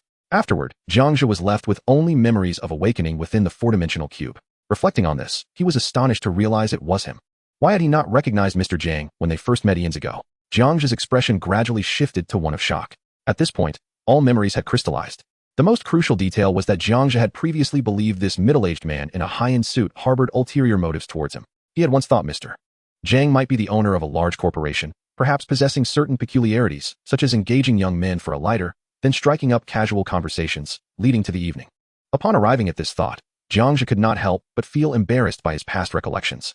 The individual in question is not a nefarious character. Rather, it has always been his own ancestor, whose gaze is filled solely with pure affection. As time passes, a Mercedes SUV glides by in the scene. Mr. Jiang, seated in the luxurious vehicle, promptly disperses the smoke within. He retrieves a brand new cigarette. When Jiang Zhe, clad in a black down jacket, emerges from the SUV, he momentarily pauses, his gaze lingering on the distant, grayish-white edifice of the Physics Research Institute. Jiang Zhe recalls his former aspiration to become a researcher at the institute, a desire to lead the advancement of civilization. Alas, fate took an unexpected turn. Before he could reach the institute, he encountered the global digitization phenomenon. As Jiang Zhe collected his thoughts while passing by the sleek black automobile, he was suddenly called out by Mr. Jiang from inside the car. "Excuse me, young man. Do you have a light?" Mr. Jiang inquired, rolling down the window and gesturing toward his cigarette with a smile. Hearing the voice, Jiang Zhe turned his head toward the luxury vehicle, hesitating momentarily. "Yes," he replied, promptly displaying politeness towards the stranger. He retrieved a silver lighter from the pocket of his right jacket and approached to hand it to Mr. Jiang. At that moment, he was unaware of Mr. Jiang's identity, merely perceiving him as a stranger in need of a light. Although Jiang Zhe did not smoke, he kept the lighter in his pocket just in case. After lighting the cigarette, Mr. Jiang continued with a smile. "Are you reporting to the Physics Research Institute?" "Yes," Jiang Zhe nodded politely. "The Physics Institute is indeed a remarkable place. Countless individuals strive to gain entry. This nation relies on your generation," Mr. Jiang stated with a calm demeanor, his eyes brimming with admiration. Jiang Zhe maintained his courteous stance, responding, "Not really. I'm just a newcomer. They say it's reporting, but who knows? What if the Institute doesn't want me? I think you're quite impressive. I am also a member of the Physics Institute, involved in some of the projects there. Would you like to join me in the car for a brief conversation?" Mr. Jiang's smile began to take on a peculiar quality. It was precisely this expression that led Jiang Zhe to misinterpret the situation, believing Mr. Jiang was using the pretext of borrowing a light to strike up a conversation with him. Recent news had reported on certain individuals who preyed upon others, especially those in positions of power. "No, I still have things to attend to. Perhaps another time," Jiang Zhe politely declined, offering a smile. In the face of rejection, Mr. Jiang fully grasped Jiang Zhe's thoughts. Did this young man mistake me for a predator, thinking I wanted to flirt with him? As this realization dawned, Mr. Jiang's smile only grew more pronounced. He found Jiang Zhe's caution amusing. However, this was indeed a wise approach for a young person, prioritizing personal safety in dealings with strangers. Nevertheless, Mr. Jiang was not ready to give up just yet. At the moment when Jiang Zhe turned to depart, he gently flicked his wrist, sending a faint substance piercing into his own back. This delicate essence was, in fact, a positioning material. Much later, when Jiang Zhe encountered 4 stone pillars eons ago, Mr. Jiang happened to detect this subtle material. Although Jiang Zhe's appearance had undergone a remarkable transformation by then, Mr. Jiang instantly recognized that the individual before him was indeed the Jiang Zhe who had carried this substance ages past. Consequently, Mr. Jiang did not feel out of place when confronted by the unexpected presence near the yellow sand pillars on Earth. "This planet relies on your future," Mr. Jiang silently remarked, his gaze lingering on Jiang Zhe's silhouette. "The addition of you alluded to the forthcoming events and the person yet to appear." Observing this scene, Jiang Zhe's thoughts gradually crystallized. Through lip reading, he discerned Mr. Jiang's words. "This planet relies on your future." It seemed that Mr. Jiang was well aware of everything concerning him, including the time, place, and the various iterations of his existence throughout different periods. Jiang Zhe sighed, realizing that the other had been quietly observing and assisting him from an unseen vantage point.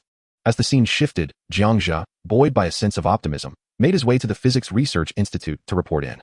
He pondered how he would confront Director Zhang, aware that although his father had leveraged connections to secure his position, he possessed genuine capabilities. A smile crept across Jiang Zhe's face as he resolved to impress Director Zhang. However, this moment of tranquility was short-lived. Just as he was about to enter the doors of the Physics Institute, he heard cries for help from behind him. "Ah, my hand is gone. My foot, my face. What is happening? Is there an alien invasion? My hand, why is this happening? What on earth is going on?" A cacophony of panic erupted around him, with some people losing their feet, others their heads or hands. Before Jiang Zhe could turn to investigate, he too began to experience a strange phenomenon.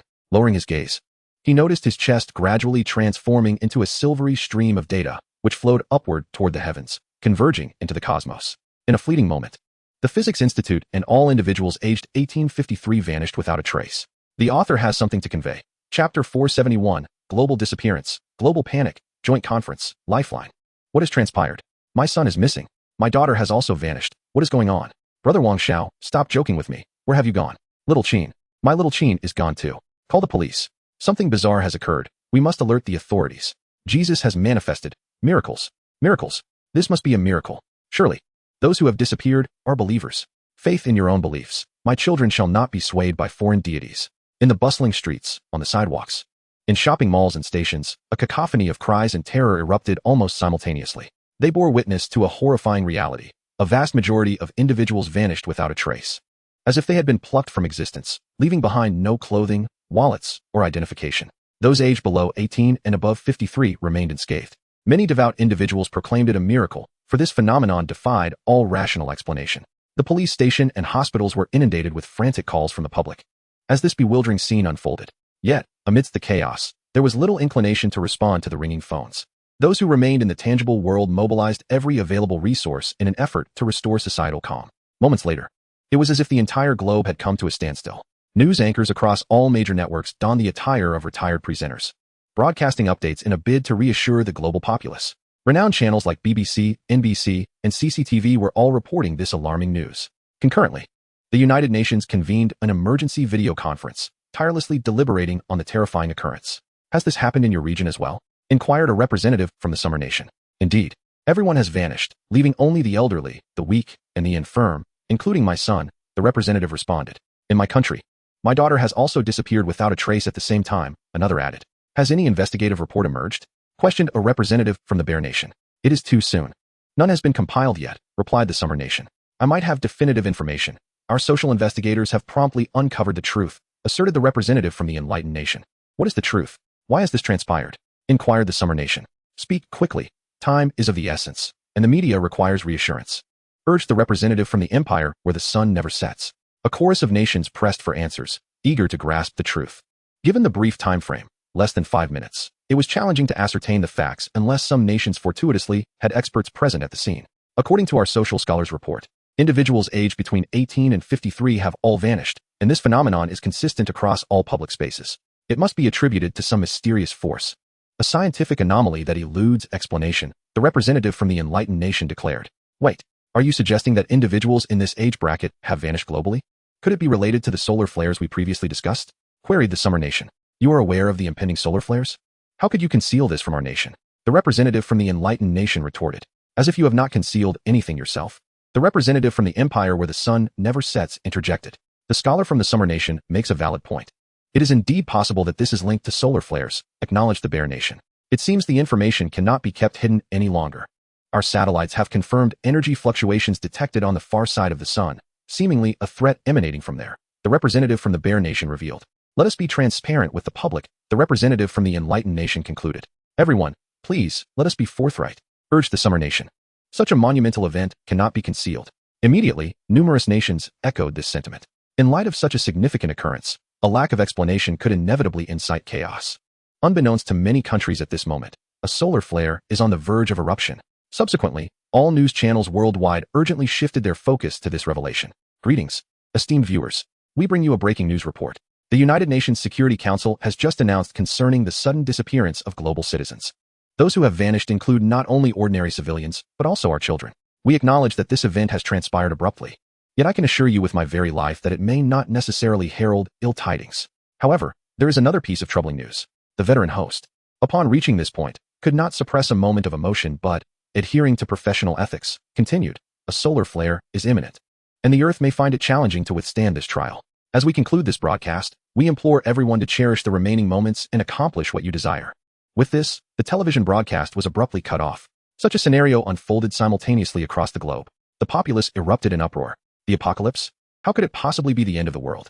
Just moments ago, everything seemed well. How could it suddenly become the end? This must be a hoax. A prank. I refuse to believe it. No, not the end of the world. My child is still missing. Initially, disbelief clouded their minds, followed swiftly by shock, and ultimately, a descent into madness, with some even fainting on the spot. This news was simply too much to bear. Countdown to the solar flare, 3 minutes. Within these 3 minutes, a peculiar phenomenon unfolded worldwide. Silence. An eerie stillness. Time was too pressing to allow anyone to devise a series of socially detrimental acts. The urgency was overwhelming. Everyone struggled to accept this news. Of course, a small faction of lunatics rushed out, commandeering large trucks to wreak havoc on the streets, indulging in unrestrained violence. Such occurrences were rampant. When the final news broke, perhaps the most harmonious reactions came from the dark web. They, having already grasped the truth, did not display such fervor. The world is ending. Why am I not saddened in the least? Does anyone have any final words to share? After all, the world is coming to an end. No final words? What are your thoughts on the recent disappearance of 1853 individuals? I have no clue. It hardly matters now, for once the sun explodes, we are all doomed. By the way, wasn't there someone claiming to be from the future? Does he know? Indeed, the post currently pinned in town is still his. Let us flood his comment section with messages. Stop commenting. He has likely long since vanished. Do you truly believe in some four-dimensional cube? What remains now are those aged 53 and above, and those under 18. Do the missing not include your sons, daughters, or loved ones? Are you entirely unconcerned? The final lifeline, and yet you show no interest? Let us go together. After all, the world is on the brink of collapse. Thus, a consensus was reached among those in the dark web, as they flocked to comment under the initial post of the black market. Indeed, an eruption occurred. though the ensuing chaos was not overwhelmingly extensive. This scene unfolding across the globe did not take Jiang Zhe by surprise. After all, reality and film inevitably diverge. In the visuals, aside from the relatively composed populace of the Summer Nation, where people merely wept in despair with few displaying anger, murmurs of discontent began to rise. The situation in other countries, however, was starkly different. What once was a serene day gradually transformed into a battleground of turmoil. At every moment, events that shocked the moral compass erupted. It seemed fitting to deem this a carnival of doom. Just as Jiang Zhe observed that there remained a minute and a half until the apocalypse, incessant notifications rang in his ears. Is someone seeking me on the dark web? Jiang Zhe furrowed his brow. The author has something to convey. Chapter 472, The Near-Death Plea, Wish Fulfilled. Jiang Zhe ascends to a higher dimension, reaches the cosmos. Jiang Zhe promptly accessed the dark web. His pinned post regarding the return from the future was rapidly inundated with responses. Upon opening it, he found a plethora of comments from the elderly and children. Jiang Zhe, is what you said true? Brother Jiang Zhe, you claim to have come from the future. Is it genuine? Jiang Zhe, my brother, are you aware that globally, people aged 18 to 53 will go missing? Have they gone to the four-dimensional cube you mentioned? We implore you, great Jiang Zhe, please reveal the truth to us. Even if you deceive us, let it be a complete deception, allowing us some final solace before we meet our end. We beg you, great Jiang Zhe, you must unveil the truth. The pleas from children and the elderly across the globe were heartfelt, devoid of any insults. This genuinely surprised Jiang Zhe, even if some harbored doubts about the truth. They wished for Jiang Zhe to continue his deception, for a benevolent lie, if it could ease their suffering, was something they were willing to believe at this moment. This group of individuals. Jiang Zhe smiled faintly. He was prone to compassion. He had not intended to divulge so much information to the masses. Yet, under such overwhelming requests, even a heart of stone would soften slightly. He quickly composed and sent a message. Indeed, I have come from the future. Continue with what you are doing. Do not cease your actions due to my statements. There will be someone to rescue you from peril, but that person shall not be me. I can accurately inform you that a solar flare is set to erupt in approximately 1 minute.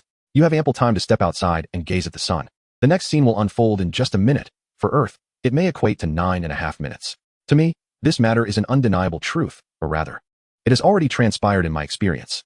Thus, I implore everyone to step outside, etch this event in their hearts, and refrain from disclosing it to anyone. The message has been conveyed. A moment of silence envelopes the comment section. Jiang Zhe's words are exceedingly straightforward, leaving no room for misunderstanding.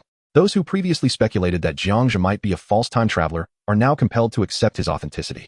They dutifully adhere to his counsel, stepping outside and gazing up at the sun. Among them are police officers lurking in the dark web, self-taught computer whizzes, industry experts, and unscrupulous businessmen. At this juncture, they cast aside their long-standing prejudices. They emerge from their homes, lifting their eyes to the sun. Even if they do not genuinely believe in Jiang Zhe, the forthcoming events are bound to astonish them profoundly. Of course, some may already be aware of Jiang Zhe's whereabouts. A careful analysis of his words reveals the truth. Jiang Zhe is not on Earth, but rather in close proximity to the sun. For it is impossible to mention a time span of 9.5 minutes otherwise. Light from the sun takes 8 minutes to reach Earth. Consequently, a gradual belief in Jiang Zhe begins to take root among some, for they have no alternative but to trust. A shared concept arises within all. Should Jiang Zhe's assertions hold true, they shall immortalize this event. He is a deity of the present age, a god. Even if Jiang Zhe is merely an ordinary individual who has traversed from the future to this timeline, he is still worthy of such a divine title. The message has been dispatched. Jiang Zhe refocuses the scene on Xia country, employing a tracking chip and the artificial Jiang Zhe scanning capabilities to swiftly locate the rapidly moving target or the individual destined to appear. After a 20-second search, it is confirmed. In a mountainous region of Xia country, an energy fluctuation manifests, identical to the energy experienced when Jiang Zhe traversed the colorful energy portal. Utilizing Xia country's satellite, the imagery of the verdant mountains is magnified. From the energy portal emerges a figure clad in a black trench coat. As the image continues to enlarge, it becomes unmistakably clear. The figure is indeed Jiang Zhe. More precisely, it is the Jiang Zhe who has just ascended to a higher dimension, rather than the current Jiang Zhe. He appears to be uttering something. Through lip reading, Jiang Zhe's words are translated in real time onto the screen. Indeed, the Earth is in peril. The individual who spoke of global annihilation was not deceiving me. The trajectory of my world follows the path outlined in that person's original writings. The Jiang Zhe who first ascended gazes at the sun, repeating these words. Witnessing this scene, Jiang Zhe in the aircraft furrows his brow. If all goes as expected, the first ascended Jiang Zhe likely received guidance from the already ascended Jiang Tian. However, there are two versions of the ascended Jiang Tian. One is his father, and the other is the current Jiang Zhe's father. Following the gaze of the first ascended Jiang Zhe, the scene shifts to the sun. The sun has begun to exhibit changes. Upon witnessing this, Jiang Zhe felt a wave of confusion wash over him. The battle between Mr. Jiang and his adversaries was no longer taking place on the far side of the sun. Yet, why did the sun continue to erupt with such fervor? The reason eluded him, leaving him perplexed. Resolutely, he chose to continue his observations. Suddenly, an alarm blared within the spacecraft. The time reverted to March 8, 1421. A silent explosion reverberated once more. A flash of white light flickered before him. This time, unlike the last, Jiang Zhe was well prepared. He beheld a column of searing silver energy hurtling towards him. The specialized glasses he wore were insufficient to shield him from the impending onslaught. Xiao Pai, Xiao Suo, close your eyes and turn away, Jiang Zhe shouted, promptly shielding his own eyes and turning his head. The two young ones, without a moment's hesitation, complied immediately. The entire anti-gravity spacecraft was once again engulfed by a pure white brilliance. Fortunately, Mr. Jiang's indomitable shield managed to withstand this harrowing spectacle, allowing Jiang Zhe to emerge unscathed. However, he fervently hoped to avoid experiencing such cataclysmic events a third time, as each encounter instilled a profound sense of impending doom. As the white flare began to subside, Jiang Zhe cautiously opened his eyes. The sun before him remained tumultuous, yet its energy seemed less urgent than before. He swiftly activated the external cameras of the spacecraft, focusing on the scene that was about to unfold above Earth. After more than 7 minutes of propagation, the solar flare successfully reached the skies above the planet. As anticipated, a dark silhouette emerged amidst the waves of destruction. It was none other than Jiang Zhe, who had previously ascended to a higher dimension. The author has a message. Chapter 473. The eruption of the flare, time manipulation, the end of days, global joy. In the cosmos, as the solar flare erupted, no researcher in any nation concentrated on the universe. The first instinct upon receiving the news was to rush home. After all, the world appeared to be ending. Work? That had become a mere joke. Yet, exceptions existed. For instance, at a physics research institute in Xia country, a young scientist and director Zhang remained fixated on the cosmos. They were acutely aware of the changes occurring in the universe. Just moments ago, they had placed their hopes on Jiang Zhe. However, despair struck as they witnessed the sudden disappearance of youth across the globe. Director Zhang immediately dialed Jiang Zhe's number, but it was met with silence, no answer. And he was evidently out of service range. It was clear that Jiang Zhe had vanished along with the masses. Strangely, the young scientist managed to locate the anti-gravity spacecraft amidst the vastness of space. Inside, Jiang Zhe still resided, which astonished him greatly. Before Jiang Zhe could act, the solar flare erupted. At that moment, a figure cloaked in black appeared in the cosmos, seemingly out of nowhere. Identical to Jiang Zhe in the aircraft, the young scientific researcher was momentarily bewildered upon witnessing this scene. He could not comprehend the events unfolding before him. Why were there 3 Jiang Zhes? 1. The Jiang Zhe who had already lost contact. 2. The Jiang Zhe within the aircraft. 3. The Jiang Zhe in space, fiddling with the sun. Director, there is a miracle, the researcher exclaimed, turning to shout. Hearing the commotion, the elderly, portly director rushed to the work area. What has happened now? Director Zhang asked, panting. 3 Jiang Zhes. The third Jiang Zhe has appeared. The young researcher replied excitedly. 3. Director Zhang, astonished, immediately took the instrument and focused his gaze on the high-precision astronomical telescope. As the image gradually stabilized, it became evident that the sun had undergone a massive expansion. I fear a solar flare has erupted. At that moment, the dark figure successfully entered Director Zhang's line of sight. Indeed, there are 3. Director Zhang, caught between joy and astonishment, pondered the extraordinary events of the day. First, 2 Jiang Zhes, then a global disappearance, followed by a solar flare, and finally, the emergence of a third Jiang Zhe. What day could this possibly be? Why have both calamities and miracles converged upon this one day? Director, are we saved? The young researcher asked eagerly. Not necessarily. Let us observe further. Since the third Jiang Zhe can survive in the cosmos, perhaps he possesses the ability to halt the solar flare's continued eruption, Director Zhang replied, his body trembling. Of course, they must have been saved. Though Director Zhang dared not express his conviction too boldly. Wonderful. Should I notify the authorities? The young man inquired. No need. Let us continue observing. Director Zhang shook his head. On Earth, the third Jiang Zhe remained in a semi-dimensional state. Confronted by the vastness of destruction, he was filled with panic. Yet the confidence gained from his elevation reassured him that he could withstand the solar flare. Come, let me witness your true power.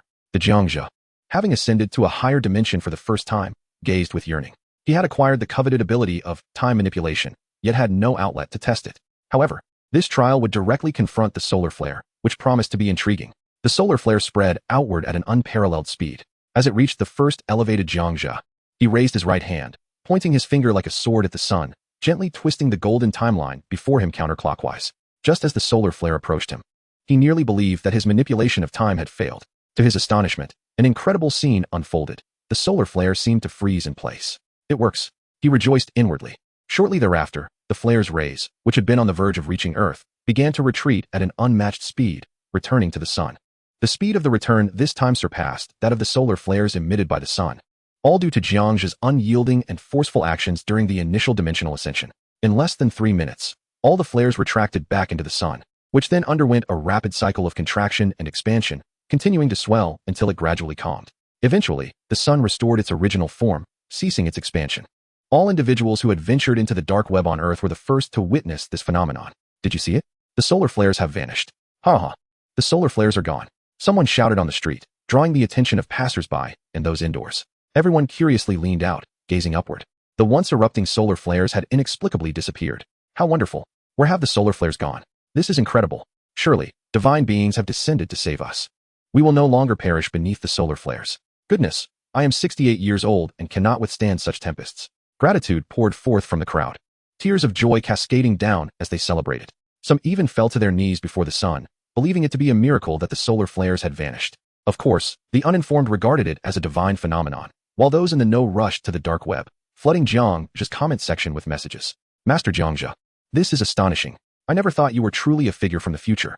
I apologize for my disbelief. Now I am convinced you are a messenger sent by the divine. Thank you immensely. Brother Jiang Zhe, I will cherish you for a lifetime. Today is undoubtedly unforgettable. A member of the Justice Department declared their intent to document the event on a monument, wishing to ensure that this occurrence would be remembered as the most significant true event on Earth. Jiang Zhe, you are forever our good friend from the Bear Nation. Jiang Zhe, you are eternally our good friend from the empire on which the sun never sets. Your event will become the most crucial incident in Earth's history. We shall record it for future generations to remember this day. The audience in the dark web expressed their gratitude, with many from the Justice Department suggesting that the event be chronicled in historical archives. Meanwhile, Director Zhang from the Physics Research Institute was overcome with emotion, as their long-held aspirations had finally materialized. It was only now that they comprehended who Jiang Zhe truly was in the cosmos. According to existing physical theories, only one explanation sufficed. First, the Jiang Zhe who altered the solar flares is a tangible reality. Second, the observer of this alteration must become an observer of time. Without the existence of an observer, time itself may hold no significance. Finally, the prospect of an impending apocalypse was no longer a concern. Director Zhang silently rejoiced. Indeed, the question lingered. From what era did they originate? How could there be aircraft or witness such an extraordinary spectacle? The young man beside him shares the same sentiment. Indeed, this is a truth that both of them will never comprehend. At this moment, Jiang Zhe is entirely indifferent to the trivial matters of the dark web. His curiosity lies solely in what the newly ascended Jiang Zhe will do next. Following him, he is eager to see what unfolds. Jiang Zhe gives a command. Very well, Master. The artificial Jiang Zhe transitions the visuals to the surface of the sun, magnifying the image. Within the frame, the newly ascended Jiang Zhe continues to manipulate something. The author wishes to convey. Chapter 474, Adjusting 2 Millennia, the apocalypse has passed, returning to the Research Institute, leaving behind what remains. Having sensed that the crisis has subsided, the newly ascended Jiang Zhe does not relent. He instantaneously moves toward the sun, arriving directly at the outer layer of the solar atmosphere. To quell the sun entirely, or to momentarily stabilize it, merely fiddling with this fragment of the timeline is utterly insufficient. At the very least, Earth requires a stable period to evolve. Ultimately, humanity must develop the requisite advanced technology to depart from Earth. The newly ascended Jiang Zhe is acutely aware of this. In the future, the sun will inevitably erupt, albeit to varying degrees. Upon reaching the outer corona, the entire celestial body envelopes his vision. Once faced with such terrifying temperatures, Jiang Zhe experiences no fear, only an overwhelming excitement. The first individual to confront the sun. It is I, Jiang Zhe. He gazes in astonishment. Raising his right hand, he forcefully pushes the vast golden timeline to the left. Time rewinds. The plasma waves erupting from the sun rapidly contract. The plasma typically emitted into the cosmos returns at a terrifying velocity, transforming into fiery waves that surge back into the sun. Such a plasma phenomenon has been accelerated beyond measure. Ultimately, even the newly ascended Jiang Zhe cannot count the countless particle beams that have been reclaimed by the sun. Exhaustion begins to envelop him. This marks his first large-scale application of localized temporal control. Indeed, it is draining, not in a physical sense, but as if it stems from a mental fatigue. Subsequently, he inquires about the current state of the sun. With a mere thought, the analysis prompt activates. The analysis reveals that the time manipulated is precisely 20,000 years. 20,000 years is ample time for Earth to advance technologically. According to historical trajectories, I have never been in the public eye on Earth. The newly ascended Jiang Zhe turns around, removes his specialized glasses, and gazes at the azure planet. At this moment, he recalls the scenes from 20,000 years in the future. Solar flares, nuclear explosions, global panic, a miraculous being descending from the heavens, a reversal of fate, urban ruins. An era change, adaptation to the environment, human mutations, and the disappearance of the void. This echoes the words spoken by Cabby 2 millennia hence. At this moment, half of Cabby's statements have been validated: solar flares, global panic, a miraculous being descending from the heavens, and a reversal of fate. Since one must adhere to the trajectory of time, let it be followed to its conclusion. As for the impending nuclear war that will erupt on Earth during the Third World War, the first ascended Jiang Zhe has chosen to relinquish his concern. It appears that I have not altered the future. Following the solar detonation, Earth will inevitably descend into a new war of nuclear conflict. The reasons for this remain shrouded in mystery, as the first ascended Jiang Zhe murmured to himself. Nonetheless, it provides a temporary semblance of peace for the people of Earth. Yet, how long will this tranquility endure? That remains uncertain.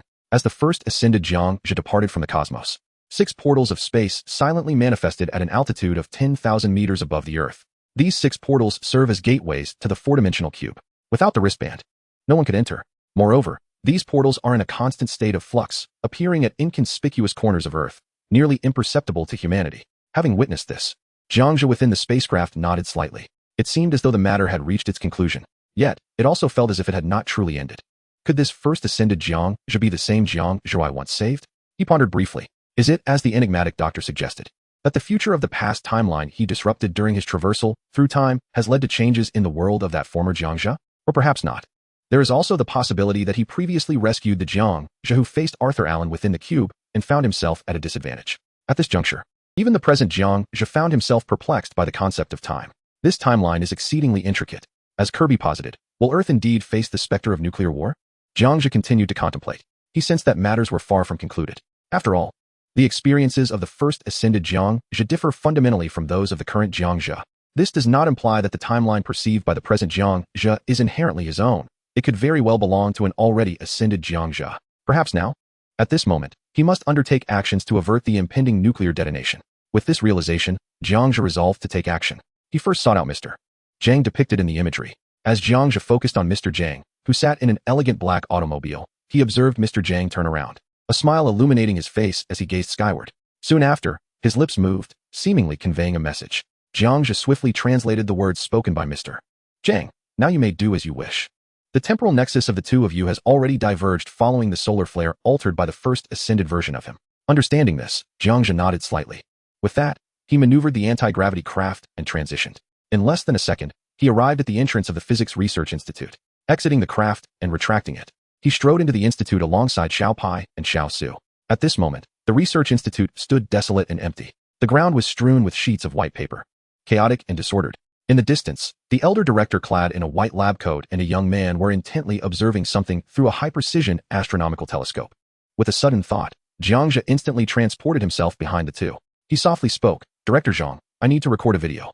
The director trembled momentarily, clearly startled. He turned around immediately. "You."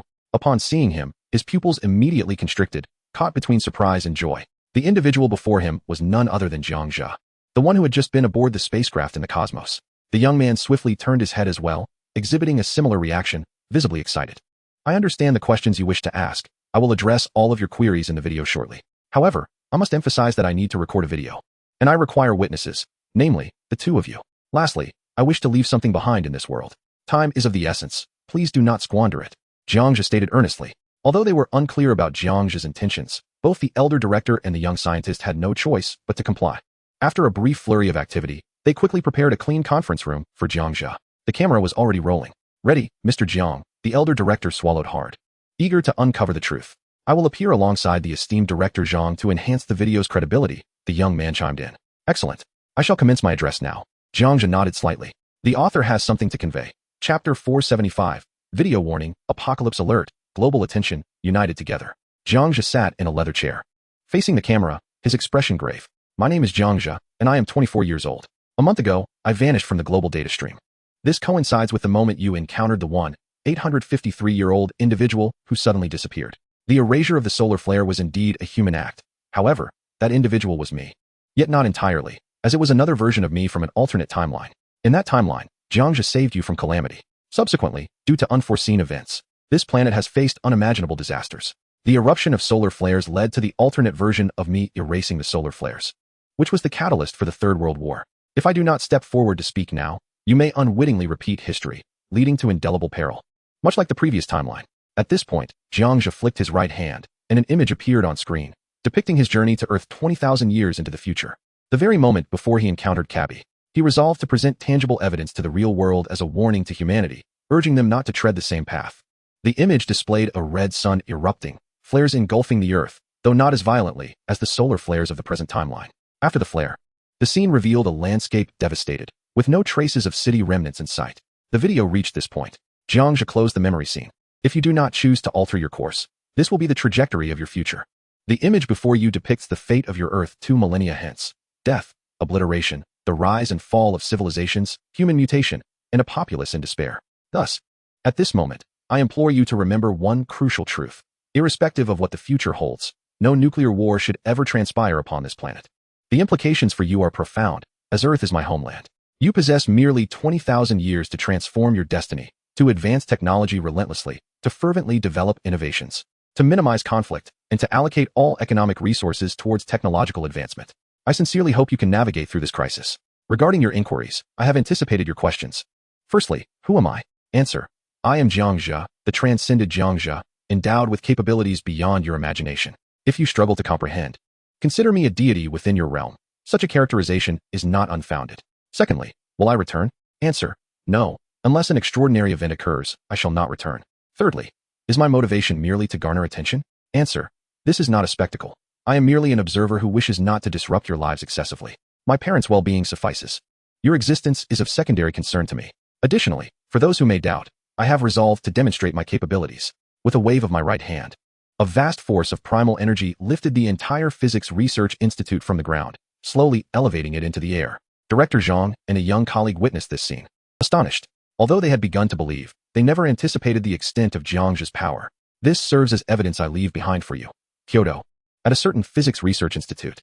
When I depart, and you view this video, numerous proofs will substantiate the veracity of my claims. Now, I shall answer your final question. Fourthly, do we truly have only 20,000 years? Answer: yes, you have merely 20,000 years. Once that time elapses, solar flares will still erupt. Thus you must hasten your technological advancements. Accompanying inquiry: why can't you assist us? Accompanying answer: I am merely an observer. I shall not intervene unless the crisis escalates. Accompanying answer: why should I assist you? Natural disasters are not to be feared. Rather, it is the nature of humanity that incites dread. For the sake of gain, any means can be employed. Should I assist you now, in future perils, you would merely transfer the burden onto others, believing that someone else will resolve your troubles. Hence there is no need for concern. Therefore, remember this. You are but a group of eternally immature children. Accompanying answer: I require your maturation. I need you to take it upon yourselves to resolve all matters. Everything must be addressed by your own hands.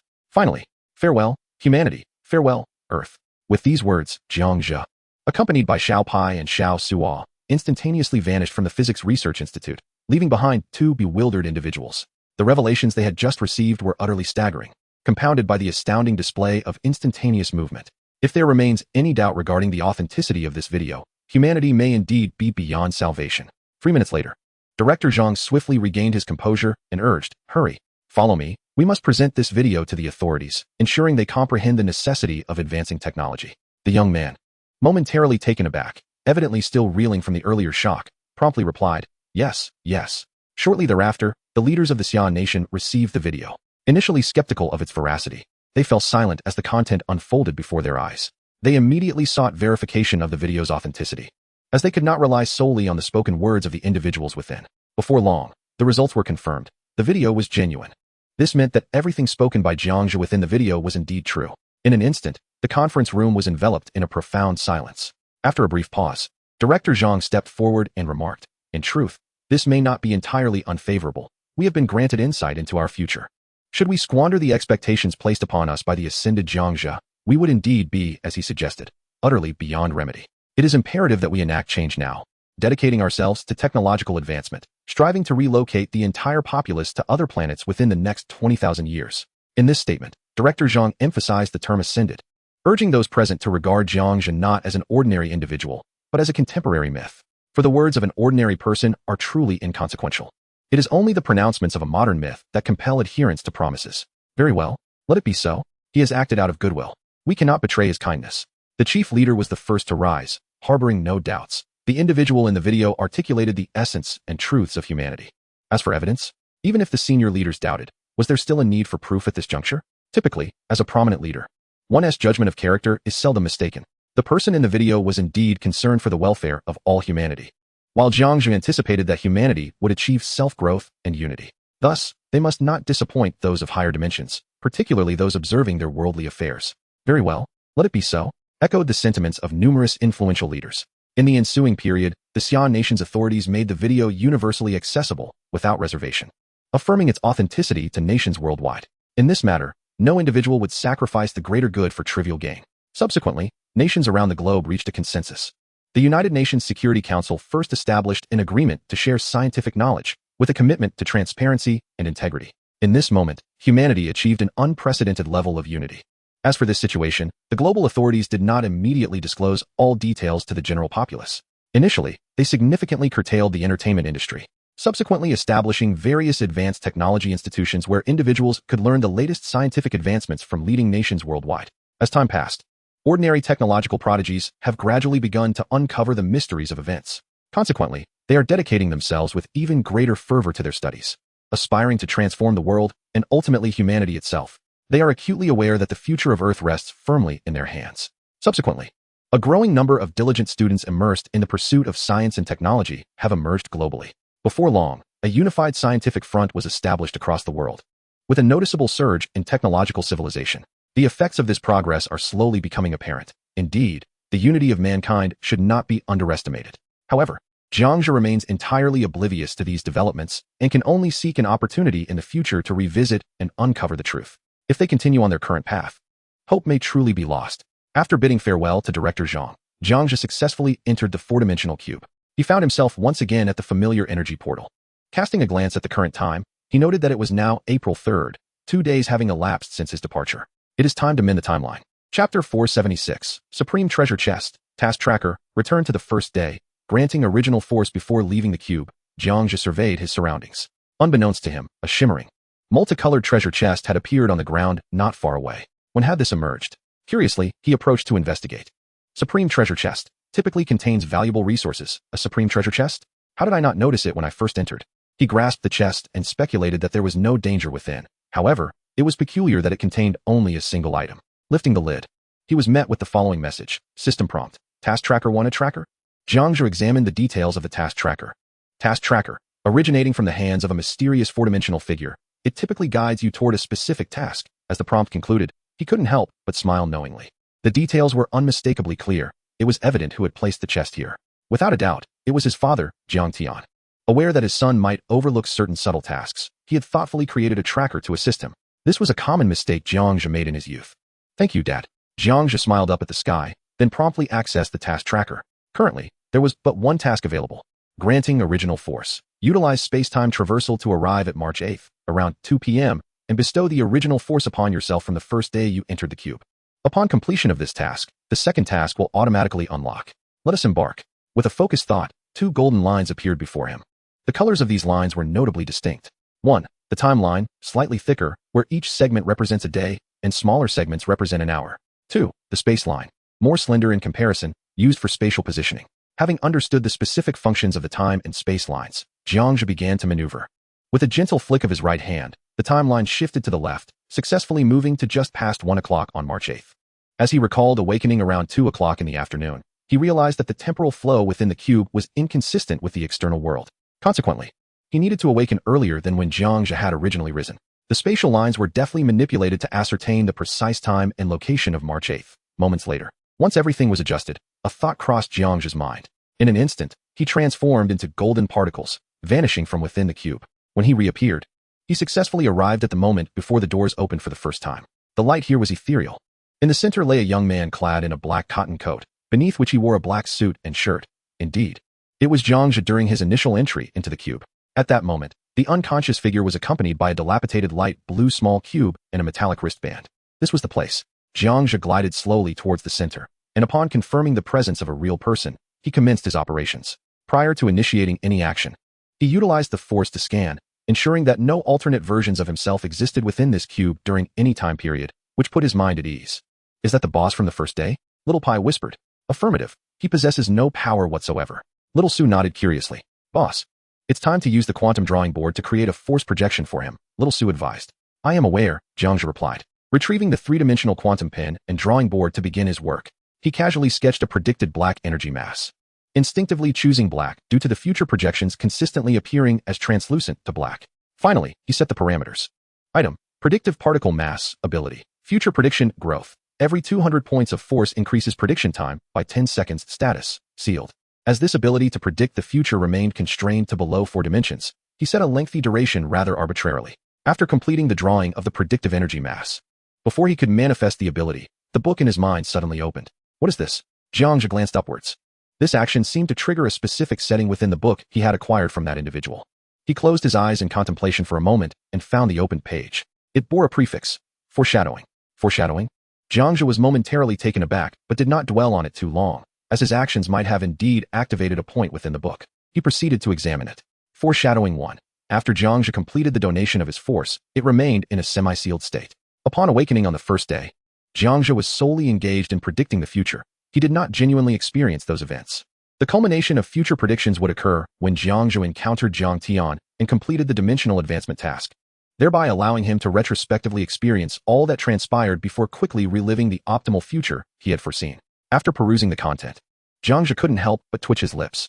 How clever of that individual to conceive that all my experiences could be framed as an extensive predictive journey.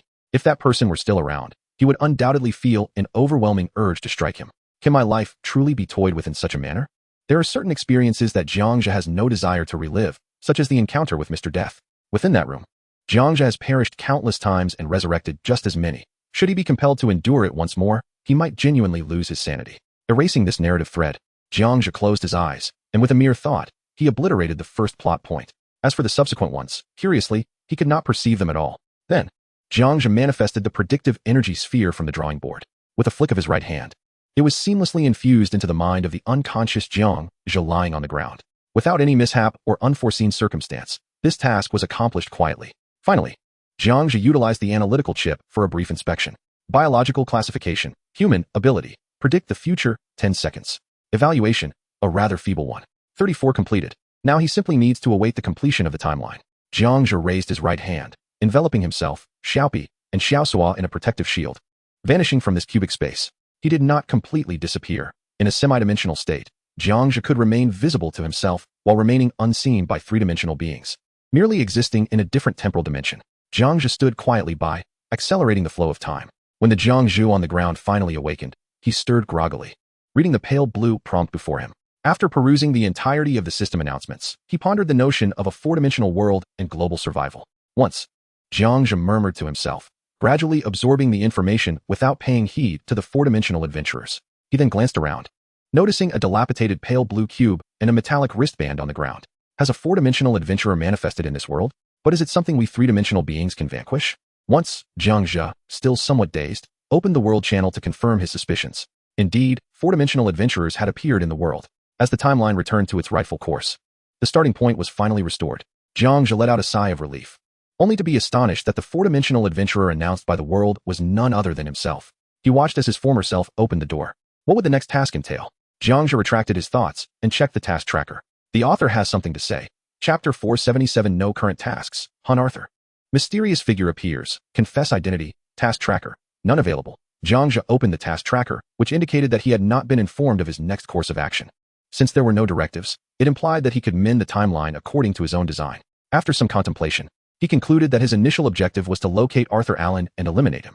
However, his father had previously instructed that the first action must involve bestowing the primal force to his past self. Now that this task was complete, it was reasonable that no tasks were listed. Thus, he resolved to seek out Arthur Allen. With determination, Jiang Zhe retrieved the universal tracker and touched it with his right hand. Locate Arthur Allen from this time period. With a single command, the tracker instantly responded, projecting an image into the air. The scene revealed Arthur Allen at this time, having just slain a mature beast resembling a bull, and was in the process of opening a copper chest. Finally, Arthur Allen's coordinates appeared on the screen. Prepare for death. A smile curled at the corners of Jiang Zhe's lips as he adjusted the spatial lines and input the corresponding coordinates. The entire process was not cumbersome. One could say it was remarkably swift, even more convenient than the temporal wall of light. With a single thought, he transformed into golden particles, vanishing within the cube. Instantly, the surroundings shifted, morphing into a gray-white cuboid. At this moment, Arthur Allen was still preoccupied with opening the copper chest, entirely oblivious to Jiang Zhe's arrival. Just as Jiang Zhe prepared to teleport and strike him down, another golden particle materialized behind Arthur Allen. What is this? Jiang Zhe furrowed his brow, sensing something was amiss. When the golden particle dissipated, an elderly Caucasian man emerged. With golden hair and clad in a black tailcoat, he presented himself as a gentleman. It seemed he had sensed Jiang Zhe's presence, yet he appeared unperturbed, gently calling out, "Arthur." Startled by the sudden address, Arthur Allen whirled around, his eyes betraying wariness as he demanded, "Who are you? What do you want? How did you get here?" In response to the inquiry, the elderly man remained unruffled, his expression softening as he gazed at Arthur. He waved his right hand, and a golden screen materialized before Arthur Allen's eyes. The image depicted the moment of Arthur's birth, showcasing his father urgently driving to the hospital. In his haste, he collided head-on with a large truck. Arthur's father perished. Meanwhile, his mother lay alone in the delivery room, her face pale as she succumbed, the bed soaked in crimson blood. It was evident that she had died in childbirth due to complications. "How do you know this? Who are you? How did you capture the moment of my parents' deaths?" Arthur Allen questioned, his heart racing. What was the intent behind this display? "Continue watching, and you shall understand," the elderly man replied, his eyes brimming with affection. Suddenly, another elderly man burst into the scene, shoving aside a nearby inept doctor. Before everyone, he activated the reversal of time, swiftly pulling Arthur Allen's mother back from the clutches of death. Following this event, the scene transitioned rapidly. 5 years later, Arthur Allen's mother succumbed to illness, leaving him alone in an orphanage. During this time, the elderly man, having learned of the situation, returned to the orphanage to take Arthur Allen back and raised him. 13 years later, in the scene, Arthur Allen has reached adulthood, bidding farewell to his adoptive father as he embarks on a solitary journey to Caltech. Moments later, the image fades into oblivion. "Now do you know who I am?" inquired a middle-aged man with an air of indulgence. Upon witnessing the entire scene, Arthur Allen could not suppress his skepticism. Although he recognized the identity of the individual before him, he remained perplexed as to why this person bore no resemblance to his adoptive father. "I understand your mind is awash with questions. Do you comprehend now?" The middle-aged man waved his right hand gently toward his face, instantly transforming into the likeness of Arthur's adoptive father. "You are." Arthur Allen's pupils dilated in astonishment. "Father?" The middle-aged man smiled faintly, shaking his head. "Actually, I am not your father." "Then who?" Arthur inquired. "I am a very distant relative of yours, a relative from eons past." The middle-aged man refrained from stating it outright. "I am your ancestor." To declare it so would compromise the decorum of a gentleman. Arthur Allen remained thoroughly bewildered. Just as he was about to pose another question, the middle-aged man furrowed his brow and stated solemnly, "Very well. Today I will reveal my identity, but there is another matter at hand." "What matter?" Arthur asked. "There are those who wish to take your life. Look behind me, and you shall see." The middle-aged man responded. As his words echoed, Arthur Allen turned to gaze behind his adoptive father. Indeed, he beheld a figure clad in a black trench coat, a cloak billowing around him, with a yellow mouse and a blue hedgehog perched upon his shoulders. "With no grievances between us, why would he seek to kill me?" Arthur Allen furrowed his brow in inquiry. Witnessing this, Jiang Zhe offered a sheepish grin, shedding his disguise. It was evident he had long been discovered by the middle-aged man. Since he had been unmasked, it was clear that he was not a three-dimensional being, but rather a four-dimensional one. For a three-dimensional entity would be incapable of perceiving Jiang Zhe, who existed outside the confines of time. The situation seemed to have turned disadvantageous. "Indeed, I intend to kill you, and today, no one can prevent me from doing so, not even your adoptive father." Jiang Zhe's gaze hardened. A palpable aura of murderous intent enveloped the surroundings instantaneously. Arthur Allen was momentarily paralyzed by this ancient malevolence, collapsing to the ground. However, just as he was about to hit the ground, his adoptive father waved gently, causing Jiang Zhe's murderous aura to dissipate entirely. "No one can threaten my progeny. Not even you, Jiang Zhe." The middle-aged man turned to fix a piercing gaze upon Jiang Zhe. His presence exuded a terrifying intensity that even Jiang Zhe found unsettling. "Who exactly are you? How do you know me?" Jiang Zhe inquired, bewildered. Since this person was aware of his name, it was evident they recognized him, although he himself did not know who they were. Hearing this, the middle-aged man smirked dismissively and remarked, "You have employed my lost artificial intelligence. Do you still not recognize who I am?" A sense of danger stirred within. The artificial intelligence of the anti-gravity aircraft. Could it be him? Is he truly Mr. Hang? Previously, Dr. Wen had informed Jiang Zhe that Mr. Zhang's arch-nemesis was indeed Mr. Hang. This is bad. How could I unexpectedly encounter Mr. Hang on March 8th? In my current state, how could I possibly contend with Mr. Hang? Despite the trepidation coursing through me, thoughts of Mr. Zhang and my father's words reverberated in my mind. The future awaits Jiang Zhe in the fifth dimension. This indicated that the likelihood of my demise at this moment was exceedingly low. As for the possibility of injury, that remained uncertain. "I never anticipated that you were indeed Mr. Hang," Jiang Zhe exclaimed, astonished. "So, you have been by Arthur Allen's side all along. No wonder he was so well informed about my affairs. Everything was orchestrated by you." Upon hearing this, Mr. Hang shook his head slightly, refuting the claim. "No, that was not me. I merely sensed an anomaly in the timeline and rushed to assist my descendant, Arthur. I have stated before that you shall not kill my descendant today, regardless of the circumstances. Should you wish to take his life, you must first step over my corpse. Mr. Hang revealed a playful smile, seemingly not regarding Jiang Zhe as a genuine adversary. Hearing their exchange, Arthur Allen, not lacking in intelligence, quickly grasped the situation. Mr. Hang was an ancestor of Arthur Allen from long ago, while the individual before him, Jiang Zhe, was destined to be his future enemy. He immediately assumed a battle stance. Perceiving Jiang Zhe as a formidable threat, Arthur, you need not intervene. Simply enjoy the spectacle, Mr. Hang said with a fond glance. This, Arthur hesitated momentarily, then acquiesced. Very well. He obediently retreated behind Mr. Hang to observe the unfolding events. In that case, let us see what transpires. Jiang Zhe raised his right hand, aiming at the temporal strands surrounding Mr. Hang, and fiercely twisted them to the right. This signified an acceleration of time, which was now racing forward uncontrollably. Mr.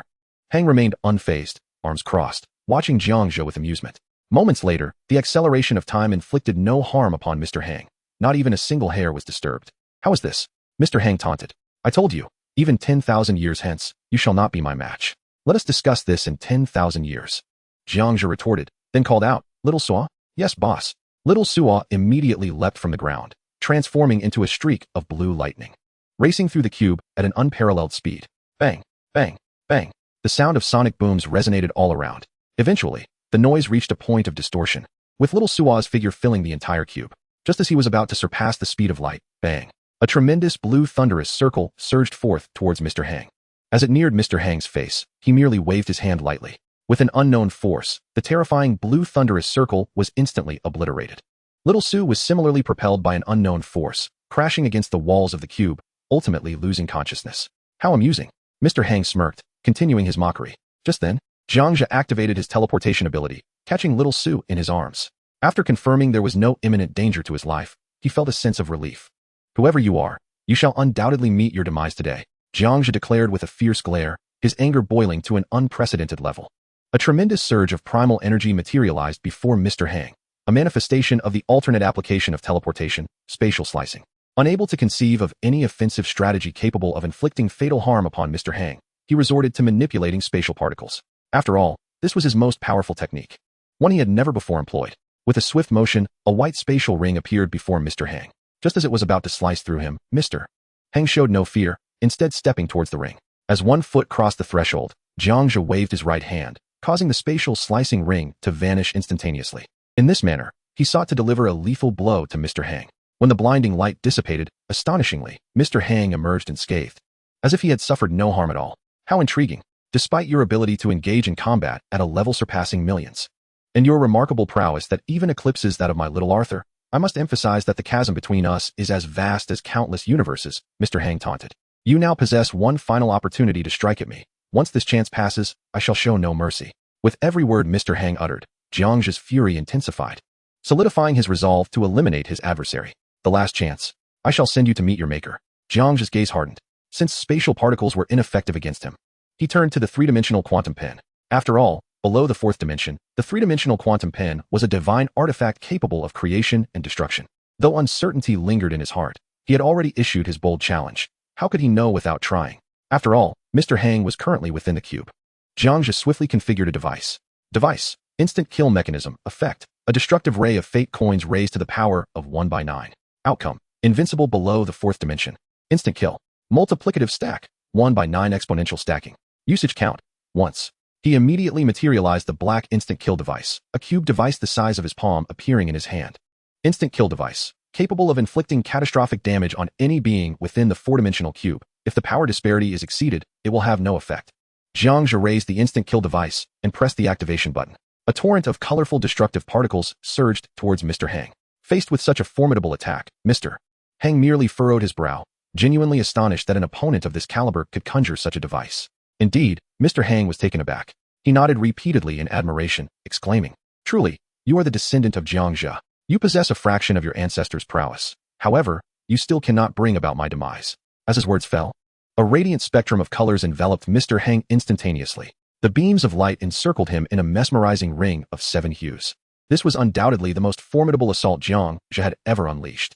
Even the cumulative damage he had amassed from the very first day until his ascension to a higher dimension paled in comparison to this deadly device. As time progressed, Arthur Allen felt a deep concern for his ancestor, while simultaneously preparing to confront Jiang Zhe with fervor. When the kaleidoscopic rays gradually dissipated, a battered and bruised Mr. Hang emerged from within. The author has a word to share. Chapter 479, Acceleration of Time, Jiang Zhe's aging, Little Pai's death, the enemy's confession. Observing Mr. Hang, one could see wisps of black smoke rising from his figure. His dark trench coat bore the marks of scorching. Upon fully stepping out, he could only utter in astonishment. To think I could be harmed at this moment. You truly live up to the title of being the world's #1.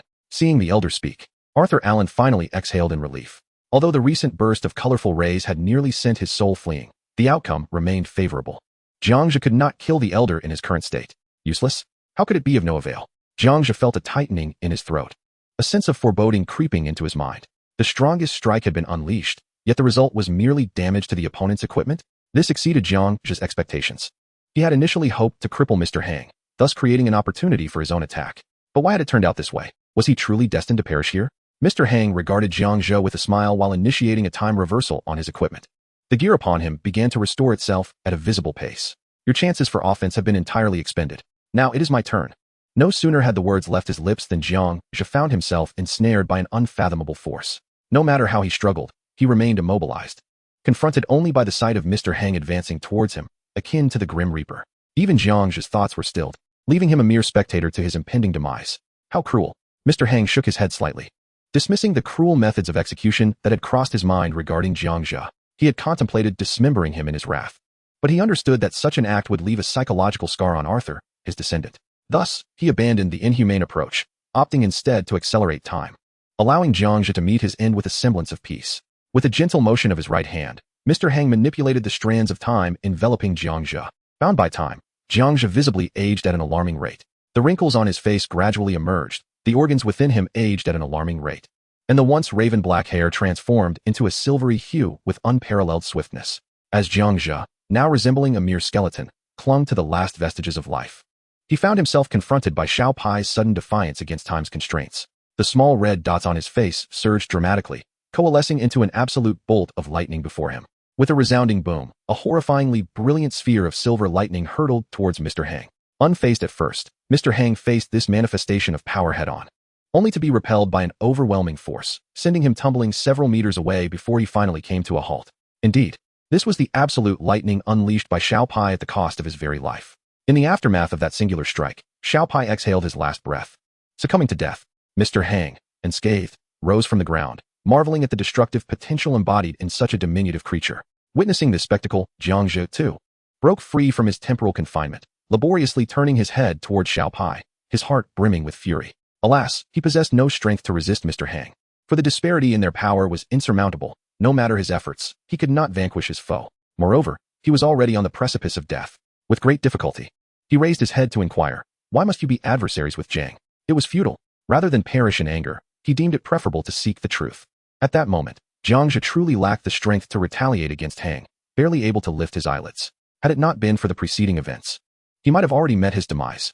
Since this is your last wish, I shall not overstep my bounds, while you still possess your final memories. Listen closely to why I stand opposed to Jiang. Mr. Hang adjusted his attire, once more adopting the guise of a harmless gentleman as he began to recount. Firstly, Jiang abandoned his world, venturing alone to another Earth. Secondly, he proved to be an incompetent leader, fleeing to the Earth where you reside amidst the invasion of ancient clans, seeking nothing but indulgence. These two facts alone are sufficient to incite the entire Dalago clan's animosity towards him. Countless souls would relish the opportunity to see him dead. Jiang Zhe, do you believe my actions are justifiable? With a slight smile, Mr. Hang observed Jiang Zhe's reaction. You deceiver. Mr. Jiang did not forsake the Dalago main city. He merely succumbed to your temptations, embarking on the time machine in search of so-called advanced technology. Jiang Zhe retorted with great effort. Had he not perused Mr. Jiang's diary, he might have almost been swayed by Mr. Hang's fabrications. This was clearly a concocted falsehood, devoid of truth. Oh, it appears you possess some knowledge. Mr. Hang remarked with keen interest, misjudging Jiang Zhe's understanding of the situation between them. The preceding statements contain a mixture of truth and falsehood. However, I can assert with confidence that the majority of the blame lies with Jiang himself. Indeed, I constructed a time machine eons ago and was prepared to conduct experiments with it. Yet, at that very moment, he circumvented my efforts and initiated his own experiments. By the time I realized this, 3 days had already elapsed. Subsequently, I was able to locate him using time coordinates, discovering that he was in the ancient era of the Earth you inhabit, specifically during the Tang dynasty. I rushed to find him, hoping he would return swiftly. However, upon my arrival in the Tang dynasty, locating him proved to be exceedingly difficult. Later, when I received a second message about him, he had already traveled abroad. In the backward Tang dynasty, what advanced technological marvels could he possibly obtain? Thus, I sought him out overseas, only to be met with rejection. Why did he refuse? Because he was cowardly, unwilling to return to his rightful home in the capital of the Wuxian Great Wall, Darigo. He allowed both myself and our compatriots to be continually oppressed by ancient forces. Did he ever care about how many lives were lost? Shouldn't I feel justified in harboring animosity towards him? If I did not, I would be betraying the memory of those who perished. At this juncture, Mr. Hang could not help but be moved. His emotions were laid bare, dispelling the gentlemanly facade he had previously maintained. Taking a deep breath, Mr. Hang felt his heart race. From your perspective, do you believe my actions are right or wrong? The thought of his fallen compatriots pierced his heart. Moreover, the mere recollection of Jiang's visage ignited a desire within him to annihilate him completely. The author interjects. Chapter 480. The shocking truth. Mr. Hang's breakdown. Mr. Hang's flight. Jiang Zhe's self-rescue. How absurd. The aged Jiang Zhe lay on the ground, having lost all strength, feeling the encroachment of death. Absurd? What does that mean? Mr. Hang inquired. Perplexed. Jiang Zhe was speaking nothing but the truth. Why would he utter the word absurd while facing imminent death? He knew that at the brink of death, one would not make such statements without reason, indicating a deeper significance behind his words. I find you laughable. The true absurdity lies in your desire to obliterate the sun, indirectly leading to the destruction of Earth, all in an effort to compel Mr. Jiang to reconsider and return to your so-called Wuxian Great Wall, Jiang Zhe proclaimed, sprawled on the cold ground. From that instant onward, he had comprehended everything. The individual battling Jiang behind the sun was none other than Hang himself. Were it not for Hang's unexpected appearance in this temporal cube, he might have remained oblivious to the truth. To hear such declarations from one who seeks to annihilate all of humanity is nothing short of ludicrous. How could Jiang Zhe possibly place his faith in Hang's fabrications? Is there any wrongdoing in my actions? Is that his world? By what right does he safeguard a world that does not concern him, while forsaking his own? Mr. Hang felt a surge of anger, his heart filled with resentment. Are you certain that you truly comprehend Mr. Jiang? Do you genuinely believe that all of Mr. Jiang's actions are solely for the benefit of the city of Daligo? He wagers his 3,000 years of life on the technological advancements of Earth, a billion years hence. Specifically in the year 2021, when I was present on Earth, he gambles that within 3,000 years, Earth's technology will undergo a qualitative leap. And what of you? You are solely intent on having Mr. Jiang accompany you back to endure suffering and face the imminent annihilation of the entire Daligo race, merely to gratify your selfish desires. You initiated the time machine, and you are the architect of the sun's eventual destruction. In the end, you dare to obliterate an entire planet's humanity in a desperate attempt to sway another back to your side. Are you truly convinced that your actions differ from those of the enemies of the Daligo race?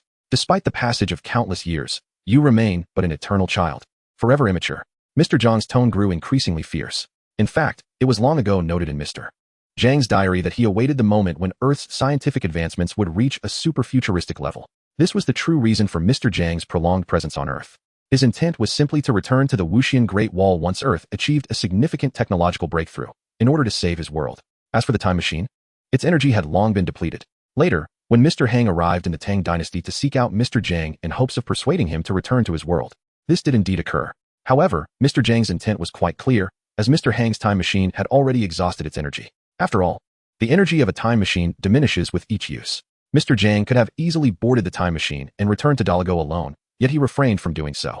Instead, he discreetly transferred the residual energy from his time machine into Mr. Hang's, enabling Mr. Hang to return to the city of Daligo. After all, the absence of either of them would pose no issue for Daligo. However, if both were to vanish, Daligo would likely face imminent destruction. As for who Mr. Jiang's enemies truly are, he did not mention them in his diary, only alluding to an ancient race.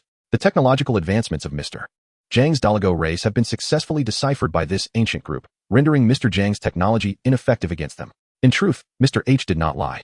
He simply lacks an understanding of the deeper implications behind it. Mr. Jiang's motives, actions, and reasons for remaining on Earth revolve around his expenditure of 3,000 years of life in pursuit of Earth's technological prowess, while simultaneously covertly gathering time particles. After all, time particles are a rare commodity on Earth, making this a formidable task.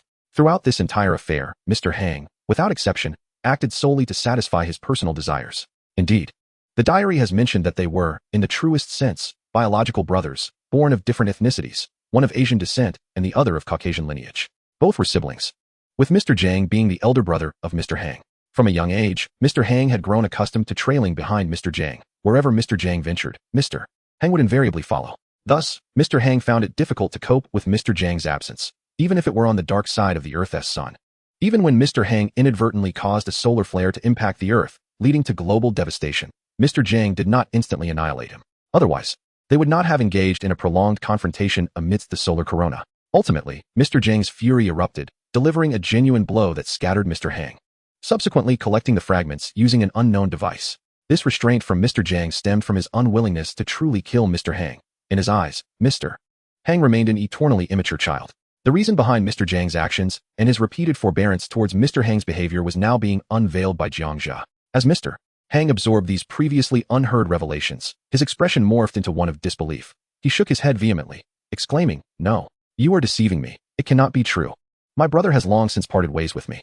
Absolutely impossible. He must have coerced you into saying this. You are lying to me." Mr. Hang gradually found himself unable to confront the truth. He could scarcely fathom the magnitude of his foolishness if this were indeed accurate. "You still have a chance to turn back. Apologize to Mr. Jiang. As your biological brother, he will surely forgive you," Jiang Zhe implored earnestly. Every word he uttered was devoid of falsehood, all drawn from Mr. Jiang's diary, which should have initially been in Mr. Hang's possession. However, by a twist of fate, it had been first acquired by Jiang Zhe, leading to Mr. Hang's ignorance of this matter. In truth, this was something Mr. Jiang had longed to communicate directly to Mr. Hang, habitually referring to him as Boss Hang. For Mr. Hang's childhood aspiration was to become a grand mogul within the cosmos, aiming to command all technological prowess within the observable universe. It was due to this ambition that Mr. Jiang affectionately dubbed him Boss Hang. "It is too late. Everything is too late. Should I encounter you again attempting to harm my Arthur, I shall ensure your suffering is greater than death." Mr. Hang nearly lost his sanity as he swiftly teleported away from the cube, unable to face Jiang Zhe any longer, fearing that further revelations might shatter his already fragile understanding. He recognized the veracity of it all, but was too afraid to accept it. Witnessing the entire sequence of events, Arthur Allen was filled with panic. Seizing the moment while Jiang Zhe lay incapacitated, he hastily fled from the cube. At this juncture, Jiang Zhe finally exhaled in relief, realizing that both he and Xiao Pai, along with Xiao Suo, were not destined for death. Chapter 481, Reviving Xiao Pai, A False Alarm, Repairing Time, First Stop. Once the scene was completely secure, Jiang Zhe's resolve to survive propelled him to move once more, even if it were merely a single finger. In a mere 5 seconds, a faint crack echoed from his little finger. His aged body felt as though it were burdened by a mountain, straining to move. Yet even this effort resulted in the cracking of his stiff little finger. Nevertheless, the good fortune lay in the fact that he could finally move. Despite enduring pain, his indomitable will sustained him, compelling him to lift his hand once again. After 10 seconds of struggle, his gnarled hand, marked with the lines of age, finally rose with great difficulty. 2 faint golden lines materialized before his eyes.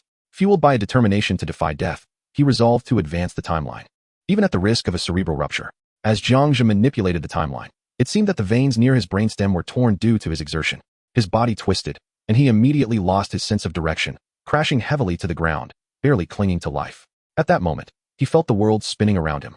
However, by a twist of fate, his little finger managed to make contact with the timeline, albeit with a minimal shift. Once the brainstem was automatically repaired by the primal force, Jiang Zhe felt a considerable alleviation, although his body still resembled that of a gnarled tree. His first course of action was not to continue manipulating time, but to redirect his gaze towards the deceased Xiao Pai. He hurried to the wall. The golden timeline that once enveloped Xiao Pai had vanished. Fortunately, Jiang Zhe could still perform localized time manipulation. As the term suggests, localized time manipulation allows for the overall regression of time in a specific area, akin to how Jiang Zhe had previously reversed the Sun's timeline by 20,000 years. 5 square meters. Jiang Zhe set the distance in his mind. He then extended his hand and swept it to the right. Time swiftly receded. In no time, Xiao Pai began to move in reverse, the absolute lightning sphere that was previously unleashed retracting back into Xiao Pai's body. Xiao Pai's anger gradually subsided into tranquility. This is it. With a thought, Jiang Zhe halted the regression of time. The once deceased Xiao Pai had successfully vanished, replaced by a vibrant Xiao Pai, imbued with the memories of death. This did not imply that saving Xiao Pai meant the timeline had diverged. "Boss." Xiao Pai rose, rubbing his eyes and inquired. "Are we safe? Why have you turned into an old man?" "We are safe," the middle-aged Jiang Zhe replied with a gentle smile, reaching out to pat Xiao Pai's head. "Now, I will go save Xiao Suo." Upon locating Xiao Suo, he found that its condition was comparatively better. It had not perished, and thus did not require the use of localized time manipulation. Only the temporal essence of Xiao Su needs to be reversed. In a mere 3 seconds, Xiao Su successfully returned to a state of pristine condition. "Boss, danger." The first instinct upon awakening for Xiao Su was to instinctively look up, ready to defend. However, after surveying the surroundings, finding them empty, it suddenly realized, "Are we safe?" "Indeed, we are safe," Jiang Zhe affirmed with a nod. "Boss, you've aged." Xiao Su exclaimed curiously, bouncing up. Rarely has it witnessed humans in their middle age, playfully pinching Jiang Zhe's cheek and shaking its head. The loss of collagen is quite severe. You've lost all your flesh. Jiang Zhe replied. Your first action upon waking is to pinch my face? Realizing the inappropriateness of its behavior, Xiao Su chuckled awkwardly. Hee hee. You two little rascals are quite the characters. Soon after, Jiang Zhe manipulated the time control for himself. As the 3 seconds elapsed, he successfully returned to a youthful state. All bodily functions were restored. The aged physique vanished, revealing again the 6 firm, iron-like abdominal muscles. Youth is indeed a blessing. Jiang Zhe stretched his neck and moved about, regaining vitality. Glancing down at the time, he noted that it was already noon in this world. Not feeling hungry, he looked up and instructed, you two should head back first and have something to eat. The boss has matters to attend to. We want to go too. They chorused. No need. You both have just experienced death. Return and enjoy a good meal. Jiang Zhe replied, shaking his head. All right then. They acquiesced. I'll ask Mr. Lon to prepare roasted chicken. I want roasted steak. The 2 little ones linked arms and vanished back to their personal cuboid. Once they departed, Jiang Zhe resumed his task. He retrieved the mission tracker, and, as expected, a new task had appeared. 1558. Jiang Guang in crisis. Proceed to rescue. Jiang Zhe distinctly remembered this being the first instance of traversing the timeline, facilitated by the quantum angel's time particles, absorbed and charged by the lightsaber, leading to the journey through time. From his current analysis, it was likely that the next leap would be 7,000 years back. Jiang Zhe had a clear recollection of both periods in question. At that time, both sides had warned against concerning themselves with the newly arrived individuals and formidable monsters. The moment the task was designated, he immediately understood that he would undoubtedly intersect with these individuals along the timeline. This was relatively straightforward. He would simply check in on the year 1558. With a mental impulse, Jiang Zhe slid the timeline to the right, forcefully pulling the scale line to the left until he successfully reached June 17, 1558. The initial crossing point was at 1418. Thus he needed to arrive slightly before that time. Setting the arrival time to 1400 hours, he initiated the temporal traversal. Jiang Zhe meticulously adjusted the time and spatial lines, ensuring he would arrive at the area where Jiang Guang was located. Suddenly, the surroundings began to change, as the scenery retreated at an unparalleled speed. As if summoned by fate, Jiang Zhe transformed into a radiant beam of silvery light, erupting from the confines of the cube. He traversed through the cosmos, enduring the passage of countless light years, ultimately arriving within a diminutive cube at the far reaches of the universe. Once the surroundings settled into tranquility, a transformation unfolded before him. A youthful man in his 20s encountered a formidable humanoid creature, the disparity in their strengths starkly evident. Just as the creature's lethal claws were poised to strike Jiang Guang's throat, Jiang Zhe raised his right hand. A torrent of immense primordial energy enveloped the humanoid beast, swiftly compressing it into mere pulp. Jiang Guang, now lying on the ground, turned his head in urgency, realizing that another figure had mysteriously appeared. Thank you. Jiang Guang expressed his gratitude. No need for thanks. At 1418, a global announcement will resonate. All you need to do is to urge everyone not to act. Jiang Zhe instructed. Announcement? What announcement? Jiang Guang inquired as he rose. You will find out. Jiang Zhe waved his hand, conjuring the threads of time and space once more. Target destination, 7,000 years ago. Character, Jiang Li. As Jiang Zhe vanished from sight, Jiang Guang remained stunned within the cube, unable to shake off the encounter. Who was that person? How did he appear here? Before long, the clock struck 1418. A global announcement echoed. World announcement. A time traveler from the future has arrived in this timeline, accompanied by a powerful monster. Strong individuals are urged to eliminate the future traveler. In that moment, enlightenment dawned upon Jiang Guang. So that's it, he thought, clarity flooding his mind. The one who had saved him was indeed a traveler from the future, albeit not from the same temporal juncture. He promptly typed in the channel. Queen Elizabeth I. Has everyone received the news? A future person has crossed into our realm, bringing along a formidable monster. The system urges us to swiftly eliminate him. Jiang Guang, focus on your own tasks. Do not interfere. Upon hearing the first response from the world, others followed suit. Li Shizhen, no need to concern ourselves. We have no grievances. Suda, ignore it. Chapter 482, 7,000 years ago, Jiang Li's martial arts contest, collective stasis. Astonishing the crowd upon successfully arriving 7,000 years in the past, it was now April 14th, 5030 BC, at 8:40 a.m. Jiang Zhe had merely 7 minutes remaining before the moment of his second traversal into this world.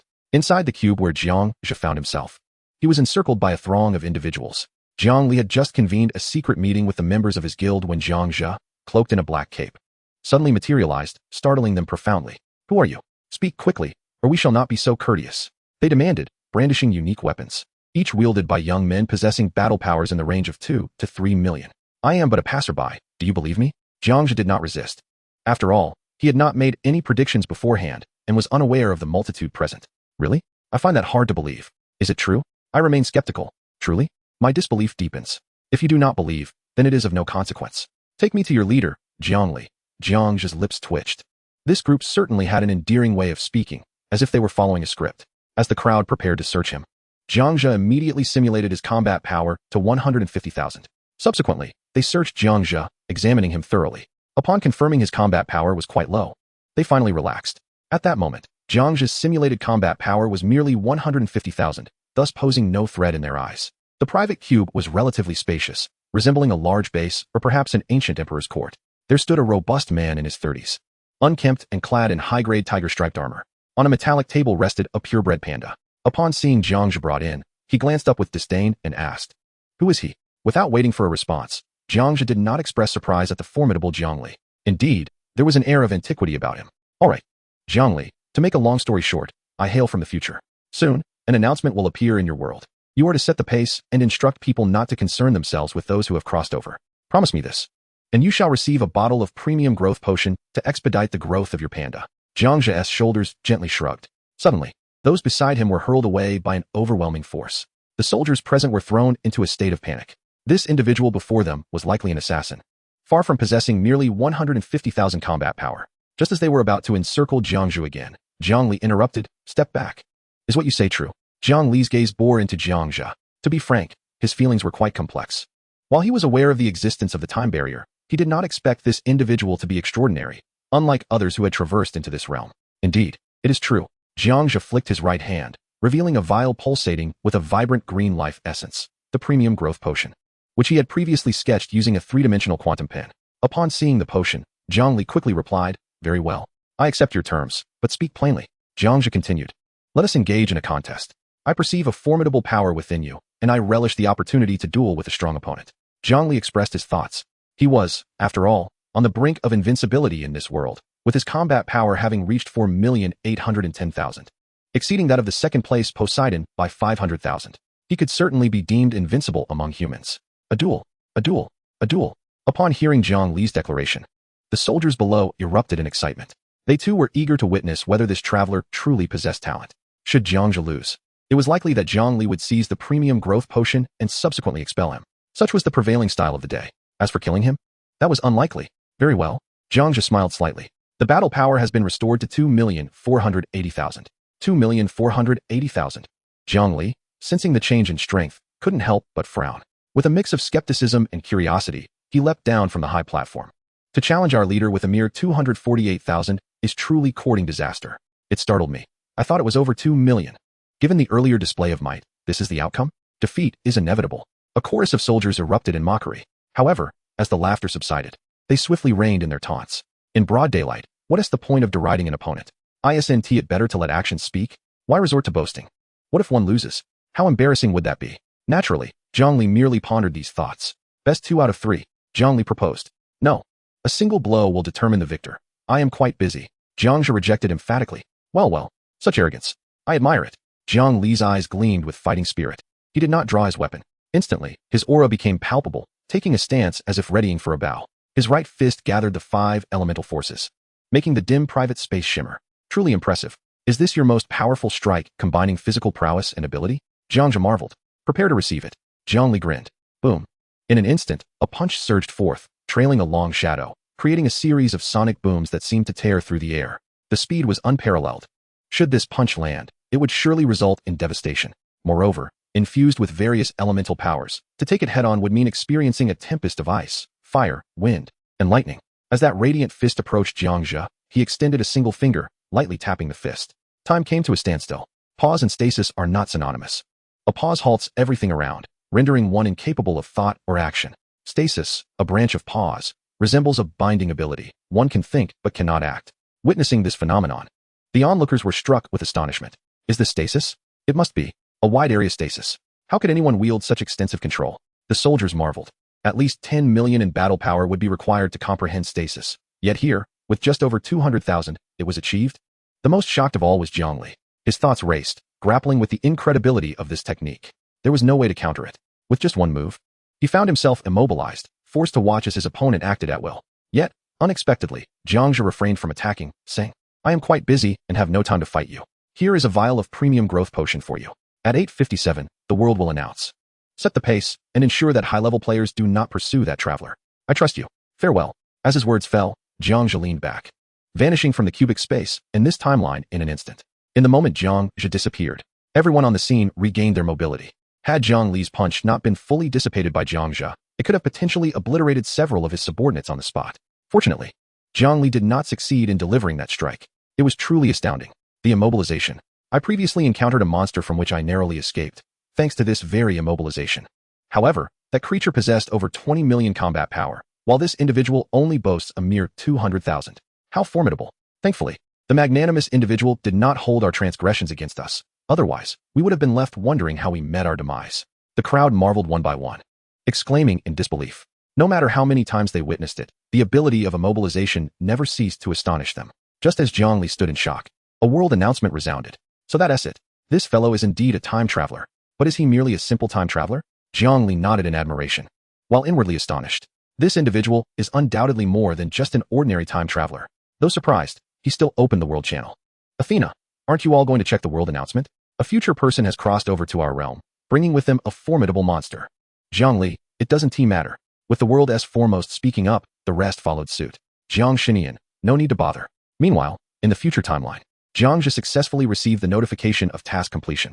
Chapter 483, Time Screen, Repairing Time, Chat Records, Guild Confidentiality, Task Completed. Currently, no new tasks. With these two notifications, Jiang Zhe nodded silently, relieved that Jiang Li honored his promise. Had he suddenly reneged, who knows what turmoil might have unfolded in the timeline. Now that there are no tasks, I must rely on myself to mend the previously chaotic moments in time. Jiang Zhe pondered briefly, arranging the timelines he had traversed. The locations he had crossed into were relatively few. The warehouse battle, being a segment of the past in a parallel world, posed no issues. As for whether to continue storing supplies, aside from the instance at the time screen wall, future Jiang Zhe with a combat power of 1,980,000 had placed 50 zero-point chips in situ. Beyond that, he struggled to recall any other timelines that had encountered problems. Never mind, let us complete these 50 zero-point chips first, then reassess. Jiang Zhe decided to abandon further contemplation. After all, this was the most apparent time ripple.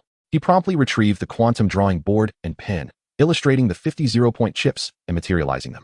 System notification, 0-point chips 50. He carefully stored the chips. Only at this moment did he realize that Xiao Su's earlier analysis was indeed correct. Jiang Zhe at the combat power of 1,980,000 is not the same as the individual from the era of 198,000. The true essence of a person is merely the now semi-elevated Jiang Zhe. It appears Xiao Su is indeed far more astute than I, Jiang Zhe marveled. Then adjusted his combat power to 1,980,000. Finally, he summoned the timelines and spatial lines, swiftly manipulating them. After precisely locating the essence of time, I arrived directly at the temporal veil chamber. At that moment, the chamber lay desolate and devoid of any presence. In a matter of seconds, the former Jiang Zhe would make his appearance. A thought flickered in Jiang Zhe's mind, and beside his right foot materialized 50 zero-point chips, albeit existing in an imperceptible dimension.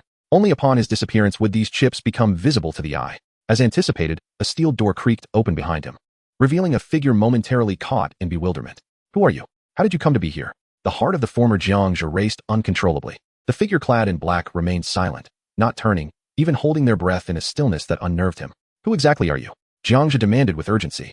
The continued silence from the stranger evoked a sense of unease within him. As a being of semi-higher dimension, Jiang Zhe comprehended the thoughts swirling within the mind of his past self. He suddenly realized that to this three-dimensional individual, he might appear as one devoid of breath and heartbeat. Yet, he could afford no further contemplation. The former Jiang Zhe, in a state of perplexity, activated an analytical chip to scrutinize the current Jiang Zhe. Seizing the opportunity in the stranger's moment of distraction, Jiang Zhe vanished silently from the temporal veil chamber. Upon the former Jiang Zhe's examination of the information before him, he was taken aback.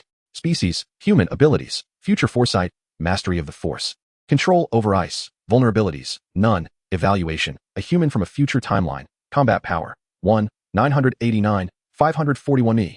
The future me, just before I reach 2 million in combat power. The former Jiang Zhe's pupils constricted, his heart racing with fervor. Just as he prepared to take another glance at his future self, the figure had already vanished. Boss, that person is you. I saw it, exclaimed Xiao Pai. I sensed his aura. It resonates with yours, boss, added Xiao Su. After completing the task with the 0-point chips, Jiang Zhe successfully returned to his own timeline, though the journey had experienced some unexpected fluctuations, leading him to April 7th at 1517. However, time had lost all significance for Jiang Zhe. and he chose to disregard it. Out of curiosity, he accessed the world channel to peruse the records. At that moment, the guild and regional channels appeared grayed out to him, leaving only the world channel accessible. The conversations flowed, yet none spoke of Jiang Zhe. Searching for the keyword Jiang Zhe yielded a series of chat logs, mostly concerning the day after his disappearance. What is going on? The avatar of the world S number 1, Jiang Zhe, has turned gray? Has the number 1 perished? No, he is not dead. His name and avatar have been moved to the missing section. What does missing imply? I have no idea. Only the status of being missing is displayed. Could it be that he has entered another realm? Impossible. Many individuals have previously ventured into the quantum space and the realm of souls. Why did they not vanish? Why is it only he who has disappeared? Disappearance is merely that, a disappearance. After all, it is not the insufferable Arthur who has claimed the first position. Now it is the esteemed Su Cheng who holds that title. Alas, the supplies offered by Su Cheng daily pale in comparison to those of the illustrious Jiang Zhe. It is utterly disheartening. Ever since Jiang Zhe's disappearance, Su Cheng has grown exceedingly lethargic, rarely providing supplies. Su Cheng implores, please, must you be this way? My abilities are limited. Wang Yang reassures, everyone, do not panic. A disappearance does not equate to death. Let us remain calm, with our chosen guild overseeing matters. We shall not allow any unscrupulous individuals to exploit this situation. Caben Cals concurs, indeed. Let us not be overly anxious. Wang Yao interjects ahem. Everyone, return to your homes and seek your mothers. It is merely a disappearance, is it not? Following this, a succession of guild elders and key members expressed their thoughts. They were all aware of Jiang Zhe's fate, yet out of a desire for secrecy, none dared to voice it. However, the eyes of the public are keen, and a few astute individuals quickly discerned the oddities. How peculiar. The Jiang Zhe Guild seems to harbor knowledge of the truth. Did you just realize that? They must know something they are withholding from us. When Jiang Zhe is present, the overall combat strength of the world escalates rapidly, although it is still swift now. It pales in comparison to the period when he was around. I hope someone from the chosen guild will reveal the truth. Speak the truth. Speak the truth. After being implored by a multitude of players to unveil the truth, Jiang Zhe anticipated that they would do so. However, to his surprise, everyone fell silent, refraining from any further discourse. Not a single individual, in their fervor, divulged the truth. Reaching this point, Jiang Zhe could not help but smile. Indeed, those I have chosen are adept at keeping secrets. At that moment, a new task appeared on the task tracker. Chapter 484, Snow Mountain Ice Cave, Chaotic Timeline. Cosmic Remote Viewing, set out to repair. Jiang Zhe opened the task tracker. Snow Mountain Ice Cave. Please save the former Jiang Zhe of the Chaotic Timeline. The prompt materialized. The former Jiang Zhe of the Chaotic Timeline? Jiang Zhe furrowed his brow. He recalled that he had previously provided a replication cell to that individual. How could this task still exist? Contemplating this, Jiang Zhe sensed something amiss. It is highly likely that the Jiang Zhe of the Chaotic Timeline was not rescued by his former self, thus creating this task. Otherwise, I would not be summoned to the Snow Mountain Ice Cave once more. Jiang Zhe distinctly remembered encountering a female merchant during the Chaotic Timeline. Their discussions spanned a multitude of topics, reflecting a true meeting of minds. However, to save the former chaotic Jiang Zhe of the Snow Mountain Ice Cave, the timeline should not be centered on that instance, but rather an earlier point in time. Ideally, it should coincide with when the Jiang Zhe of the Chaotic Timeline received the replication cell from the future Jiang Zhe. He pondered quietly for a moment, retrieving the exact timeline from the recesses of his mind. Chapter 320. 8,000 Exceptional Sets, Deceiving Time, Residual Information, Preparing for the Journey Beyond first and foremost. One should proceed here. Only thereafter should one venture to the ice cavern of the snowy mountains. I truly admire that individual who, astonishingly, misuses punctuation. The first title should be followed by a comma rather than an ellipsis. Chapter 308. Returning to the Past, Ice Cavern of the Snowy Mountains. Insufficient supplies. This title employs the correct punctuation. First, I shall admonish Jiang Zhe of the Chaotic Timeline in Chapter 320, and subsequently, I will remind the future chaotic Jiang Zhe in Chapter 308. Jiang Zhe pondered briefly, arriving at a precise temporal trajectory.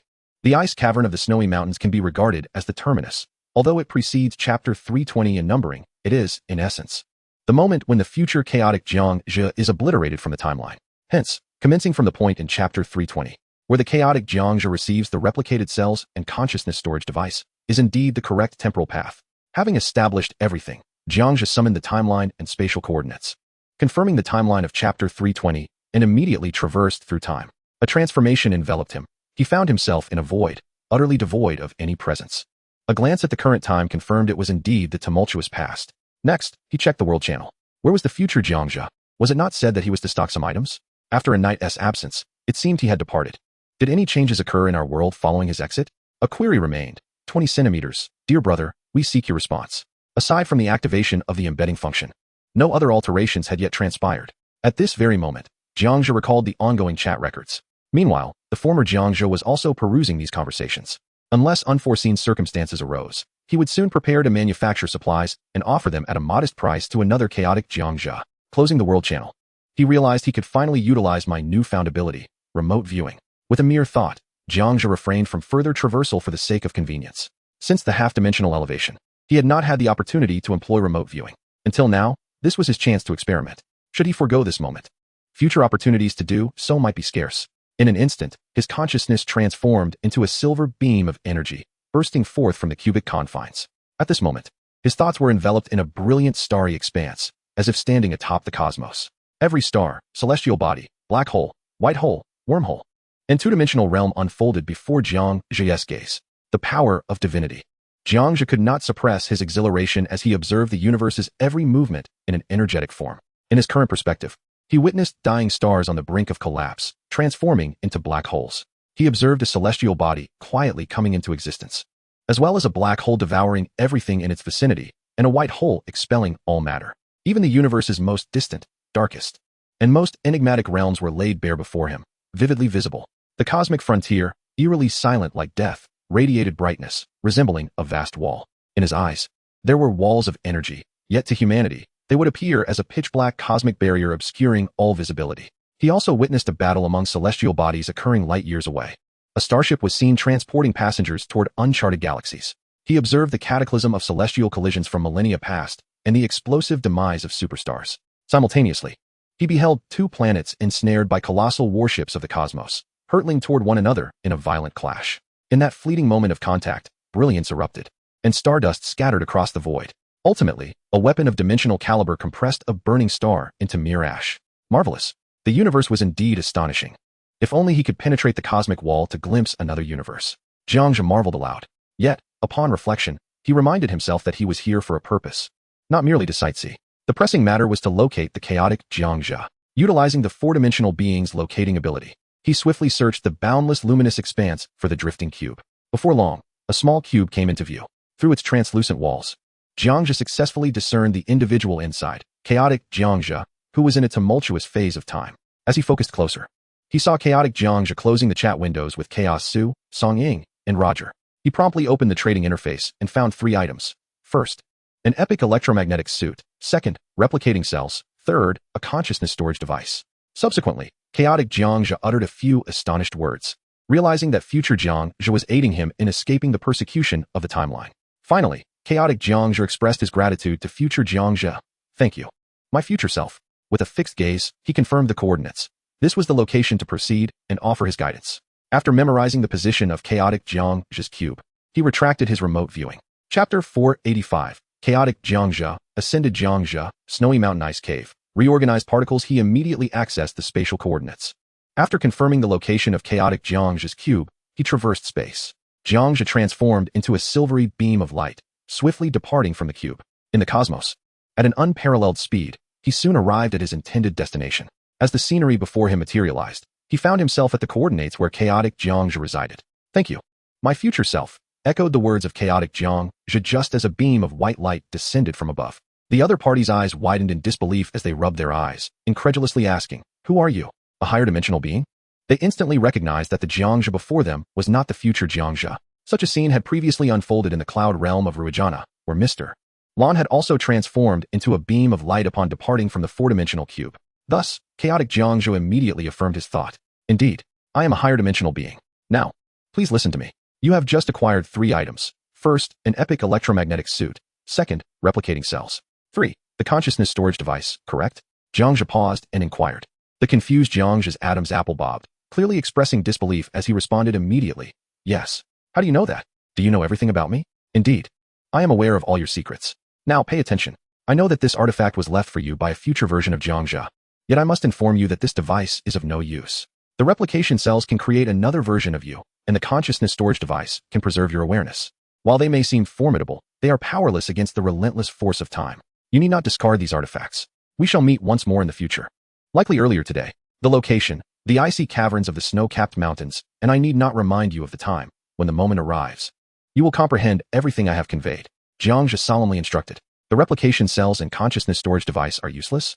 Why would the future Jiang Zhe assist me in battling time then? The confused Jiang Zhe queried. He He was unaware. He had previously believed them to be beneficial. Well, without further ado, we shall reconvene earlier today at the icy caverns of the snow-capped mountains. With that, the half-elevated Jiang Zhe transformed into a silvery beam of light and vanished from the present time and space. He successfully arrived at an earlier segment of today, precisely at the time of Chapter 308 in the icy caverns. The confused Jiang Zhe witnessed the entire process. Elevated dimensions? Could it be that I, too, will ascend to a higher dimension in the future? Instead of fear, a flicker of excitement ignited within him. At the same time, the confused Jiang Zhe realized that the earlier moment in the icy caverns certainly did not belong to his current timeline. It was likely from a much later point in the future. One day it's a moment. The confused Jiang Zhe recalled the words of the elevated Jiang Zhe and set forth towards the timeline and time point of the icy caverns. After departing from the cubic realm of the confused Jiang Zhe arrived at the icy caverns of the snow-capped mountains earlier today. He floated silently in the high air, gazing down upon the vast white mountain landscape. Before long, a steel door appeared in the distant snow, which swung open, revealing a figure emerging from within, none other than the future Jiang Zhe, having arrived at the icy caverns for the second time. The future Jiang Zhe, aware that the earlier version of himself would soon arrive, had come to the snow-laden world ahead of time. Unbeknownst to them, a half-elevated Jiang Zhe was observing all of this from above. In the next moment, the future Jiang Zhe activated instantaneous movement, arriving within the icy caverns. The elevated Jiang Zhe's gaze followed the future Jiang Zhe as he witnessed him entering the icy caverns alongside Xiao Pai and Xiao Su. They appeared to be entangled in the matter of the unmelting ice. The future Jiang Zhe swiftly collected the embedded materials from the ground and dispatched several azure electromagnetic entities. Finally, he approached the electromagnetic screen. The future Jiang Zhe retrieved a disguised treasure chest, placing various supplies within. At this moment, the future Jiang Zhe remained oblivious to the precision of time, for he was still missing a blueprint for a lightsaber. Moments passed. A familiar figure materialized before the half-dimensional Jiang Zhe, promptly isolating him from all distractions. In his mind, the pages of a book suddenly turned. Flipping from Chapter 308 to Chapter 309, a revelation dawned upon him. It was the chaotic Jiang Zhe who had arrived, stealthily entering the icy caverns of the snow-capped mountains. A subtle smile graced the lips of the half-dimensional Jiang Zhe as he comprehended how the chaotic Jiang Zhe had rendered himself invisible. It was merely a fleeting subplot. Thus, the book had turned its pages automatically. The automatic flipping of the pages in his mind indeed held a certain charm. After the chaotic Jiang Zhe opened the disguised treasure chest, he placed within it a blueprint for a lightsaber. Subsequently, the concealed chaotic Jiang Zhe erected a layer of unmelting ice around the treasure chest. At this juncture, the future Jiang Zhe was concealed atop the summit of the icy cavern, observing the unfolding events. He witnessed the hidden chaotic Jiang Zhe dispel his invisibility and admonished the future Jiang Zhe, who was clandestinely watching. If you lack resources, refrain from meddling. Yet, you insist on pursuing this thread. Do not speak. Allow me a moment of silence. I know what you wish to inquire. Who am I? I am your future self. And who is the one observing from the shadows? You are not the past version of me. Why do we not vanish when our gazes meet? The time for that has not yet arrived. You are not the past me. I am the future you. How does this reconcile? Because I do not exist in the future. This timeline is erroneous. I am merely here to mend the timeline. The chaotic Jiang Zhe launched into a tirade, leaving the future Jiang Zhe at the summit speechless. Swiftly thereafter, the chaotic Jiang Zhe transformed into resplendent silver shards, gradually dissipating within the timeline. Just as the chaotic Jiang Zhe was on the verge of disappearing, a voice resonated within the cavern. Do not meddle. At that moment, the entrance to the icy cavern swung open, revealing a Jiang Zhe clad in a black trench coat, with a smaller figure perched on his shoulder, vigilantly scanning the surroundings. Upon witnessing this, the future Jiang Zhe at the summit instantaneously vacated the icy cavern. Once the half-dimensional Jiang Zhe confirmed the departure of the former future Jiang Zhe, he concealed himself in the snow, engaging in idle conversation with the future Small Pai and Small Su, thus allowing himself to relax. When the earliest version of Jiang Zhe retrieved the white treasure chest and consumed the particle cloud to obtain primordial power, the half-dimensional Jiang Zhe promptly teleported into the icy cavern. He unleashed the Eye of Dimension, a remarkable ability of his half-dimensional self, granting him the perception of all that exists. Numerous ethereal blue specters floated around him, alongside the disintegrating particles of the chaotic Jiang Zhe, recently erased by time, gradually vanishing within the cavern. You have successfully repaired the timeline, hence I shall not permit your demise, declared the half-dimensional Jiang Zhe. With a decisive sweep of his right hand, he began to collect the particles of the chaotic Jiang Zhe, which were fading into the river of time. P.S. The next 5 chapters promise to be intellectually stimulating. Prepare yourselves for a cerebral challenge at noon tomorrow. Refresh your minds and awaken your thoughts, for it will undoubtedly strain your intellect. In consideration of the readers, I have articulated this narrative in the simplest visual manner. However, for some, it may still prove somewhat overwhelming. Chapter 486, The Confounding Advisory, Historical Realm, Dimensional World, Revisiting Assassination. A minute later, the particles of the chaotic Jiang Zhe had been entirely gathered by the semi-dimensional Jiang Zhe. Merely collecting light is futile. Even if someone were to gather these particles, they would have no means to resurrect them. Fortunately, the semi-dimensional Jiang Zhe possesses the ability to manipulate localized time reversal. Thus, reviving the chaotic Jiang Zhe is an exceedingly trivial task. Before long, the silhouette of the chaotic Jiang Zhe gradually began to coalesce within the icy cavern. Ultimately, the complete form of the chaotic Jiang Zhe emerged. Upon opening his eyes, he immediately surveyed his surroundings. When his gaze fell upon the semi-dimensional Jiang Zhe, he exclaimed in astonishment, "I am still alive. You saved me." Indeed, thus your consciousness storage and replicated cells are utterly useless. The semi-dimensional Jiang Zhe nodded slightly. Wait, if you saved me, then who are you? Are you my future self? This was a question the chaotic Jiang Zhe had long wished to pose. Since the last encounter, where the semi-dimensional Jiang Zhe had advised him, over 20 days had elapsed. The current strength of the chaotic Jiang Zhe had already approached 2 million. Yet, during the interval of his ascent to this power, he had failed to realize that he was unwittingly traversing the future trajectory of the semi-dimensional Jiang Zhe, as if he were drifting ever further away. Thus, there surely lay an enigma. Upon hearing this, the semi-dimensional Jiang Zhe shook his head with a smile, stating, "I am not your future self. I am his future." With that, he gestured towards the snowy mountain peak above.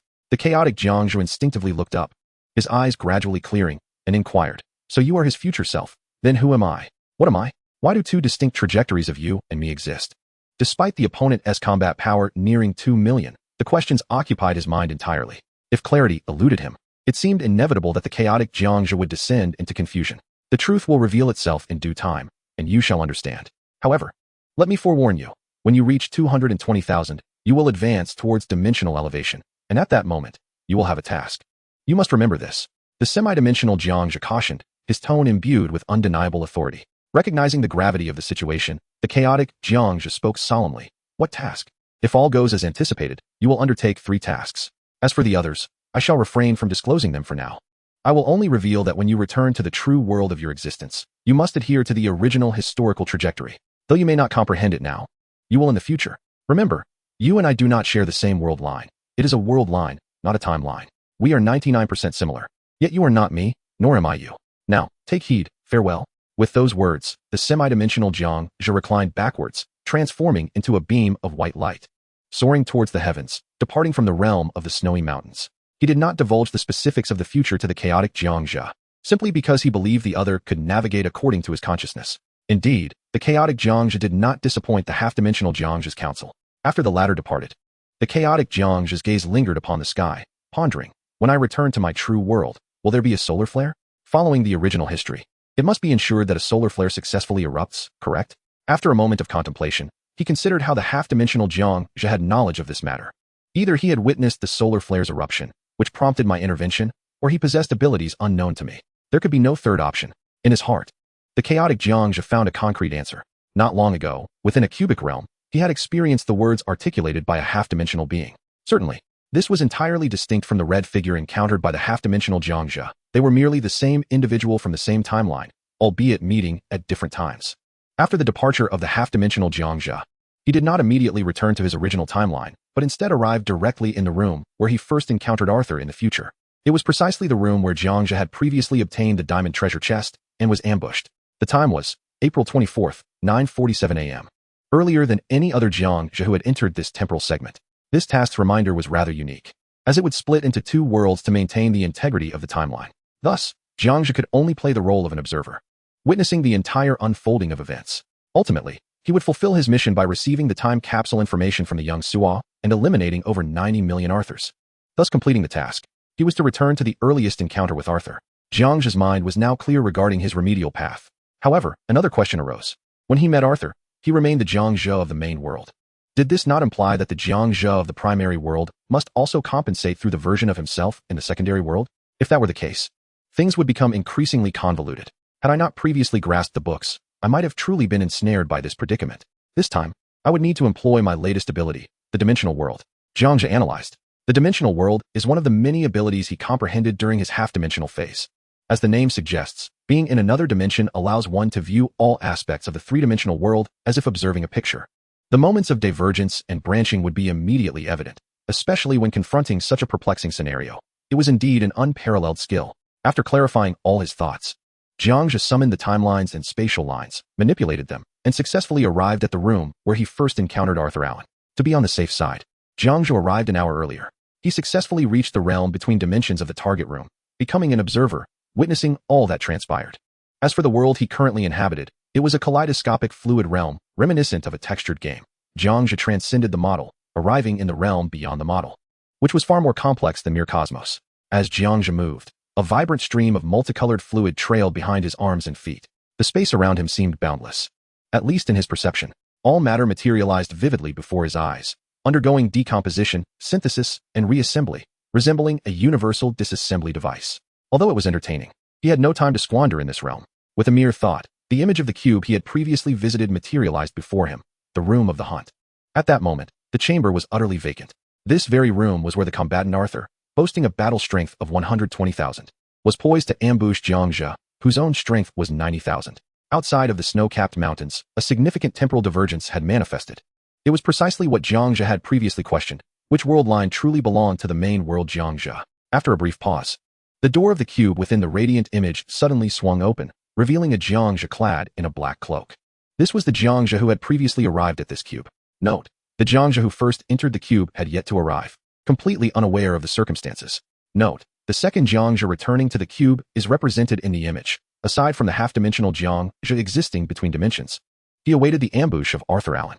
Note, the third Jiang Zhe returning to the cube, existing between dimensions, is the third iteration of Jiang Zhe at this cube.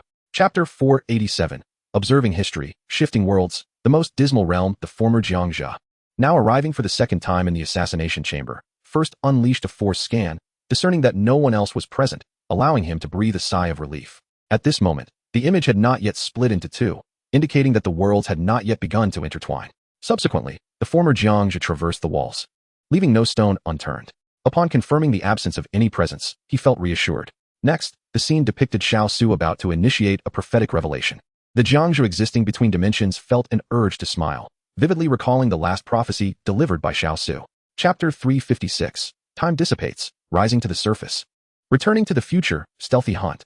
As illustrated in the dialogue, Xiao Pai, I still remember this place. Last time, that ambusher Arthur was lurking in this corner. But he is absent now. Xiao Su right. Boss, what shall we do now? Jiang Zhe, we will remain concealed and wait for the moment when everyone has gathered before we strike. Xiao Pai, the boss is astute. Just then, Xiao Su's instinctive warning signaled the presence of a more formidable entity within the room. Thus, he uttered the following ominous words. Xiao Su, suddenly, I feel a chilling terror. What if, during your battle with Arthur last time, future versions of the three of us were observing from some hidden corner? As the words left his lips, Xiao Su instinctively glanced around the cube. However, he remained oblivious to the half-dimensional Jiang Zhe existing between dimensions. Xiao Pai, hearing you say that frightens me to death. Jiang Zhe, that should be impossible. If it were to happen, something would have occurred at that moment. Yet, after Arthur slipped away, the place fell into silence, devoid of any unforeseen events. The subsequent scene reveals Jiang Zhe deep in thought. At this juncture, the former Jiang Zhe had already realized that if he intervened to save, a parallel world might emerge. Thus, the seeds of the intersecting worlds were sown from this very point. The scene freezes for an instant, then swiftly transitions to the next chapter, leaping forward to chapter 357. This temporal leap is quite intriguing, omitting numerous details and an hour's worth of events. Directly arriving at the next chapter's plot, Jiang Zhe, caught between dimensions, offers a wry smile. How marvelous. It turns out that the passage of time within the book, the events not explicitly written, had always been the idle conversations of the former Jiang Zhe. Chapter 357, Witnessing History, Scene Reenactment, Unexpected Appearance. At this moment, the scene shows Xiao Pai just lamenting his hunger, wishing to eat. Suddenly, the door of the cube swings open, revealing the earliest version of the golden-haired Arthur Allen. Following this, the scene depicts the invisible Jiang Zhe scanning the newly arrived Arthur Allen. The concealed former Jiang Zhe refrains from acting hastily, opting instead to observe. This is indeed the room. A smile graces Arthur Allen's lips as he surveys the surroundings. Detecting no immediate danger, he strides directly to the right corner of the cube, retrieving a mercury-colored device and laying it upon himself. Arthur then becomes transparent, merging seamlessly with the cube.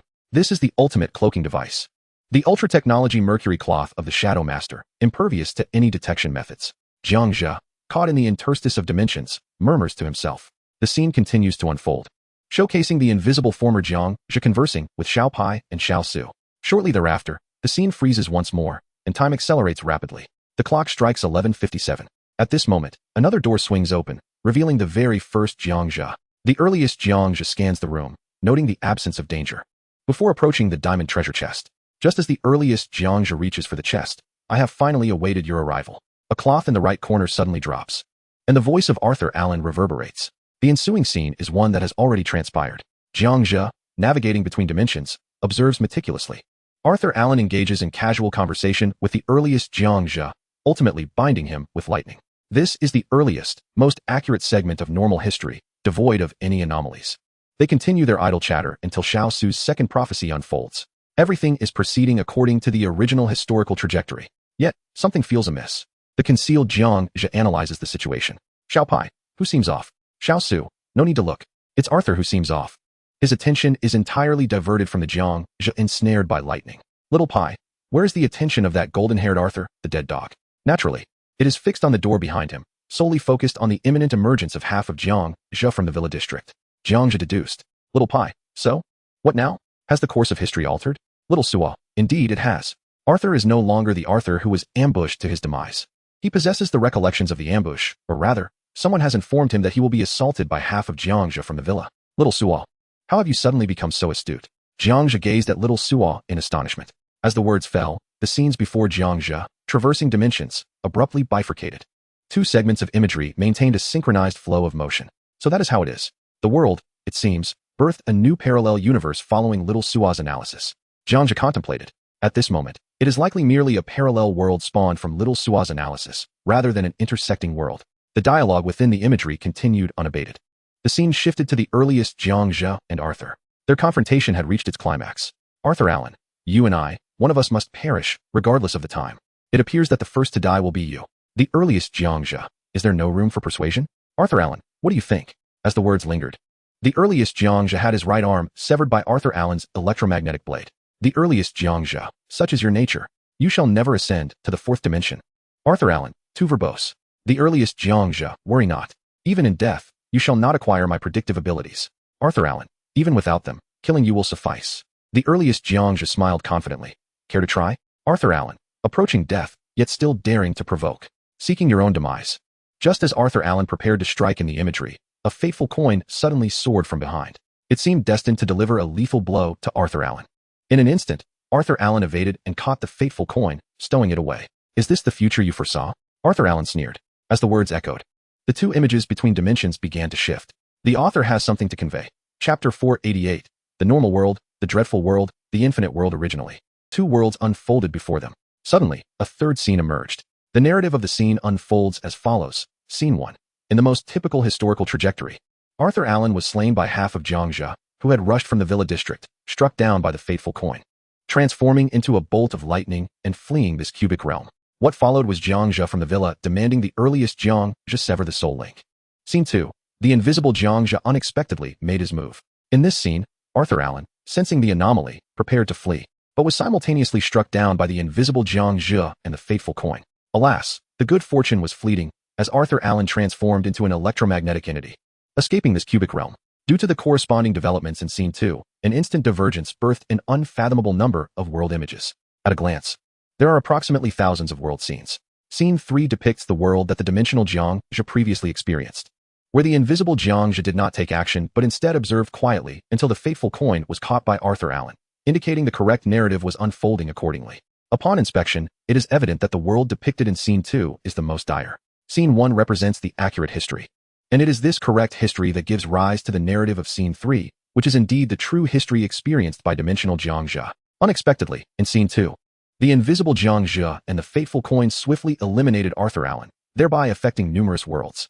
Fortunately, I managed to restrain myself at that moment. Otherwise, time would have likely unraveled entirely. Dimensional Jiang Zhe sighed. He could already foresee the developments following the intervention in Scene 3. However, the immediate priority is to continue observing Scene 3. Scene 3 underwent a brief pause before advancing to the next narrative segment.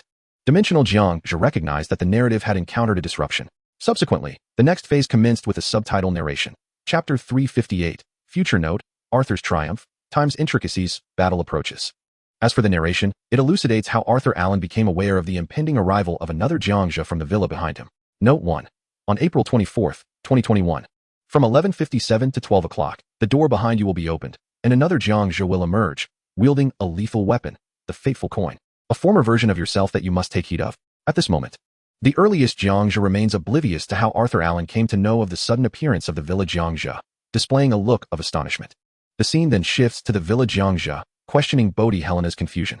The visuals transition, thoughtfully indicating the number of individuals present on site. Number of individuals present, 5. Characters, Villa Jiang Zhe, former Jiang Zhe, Invisible Jiang Zhe, and Arthur Allen with the future information note, culminating with Bodhi Helena.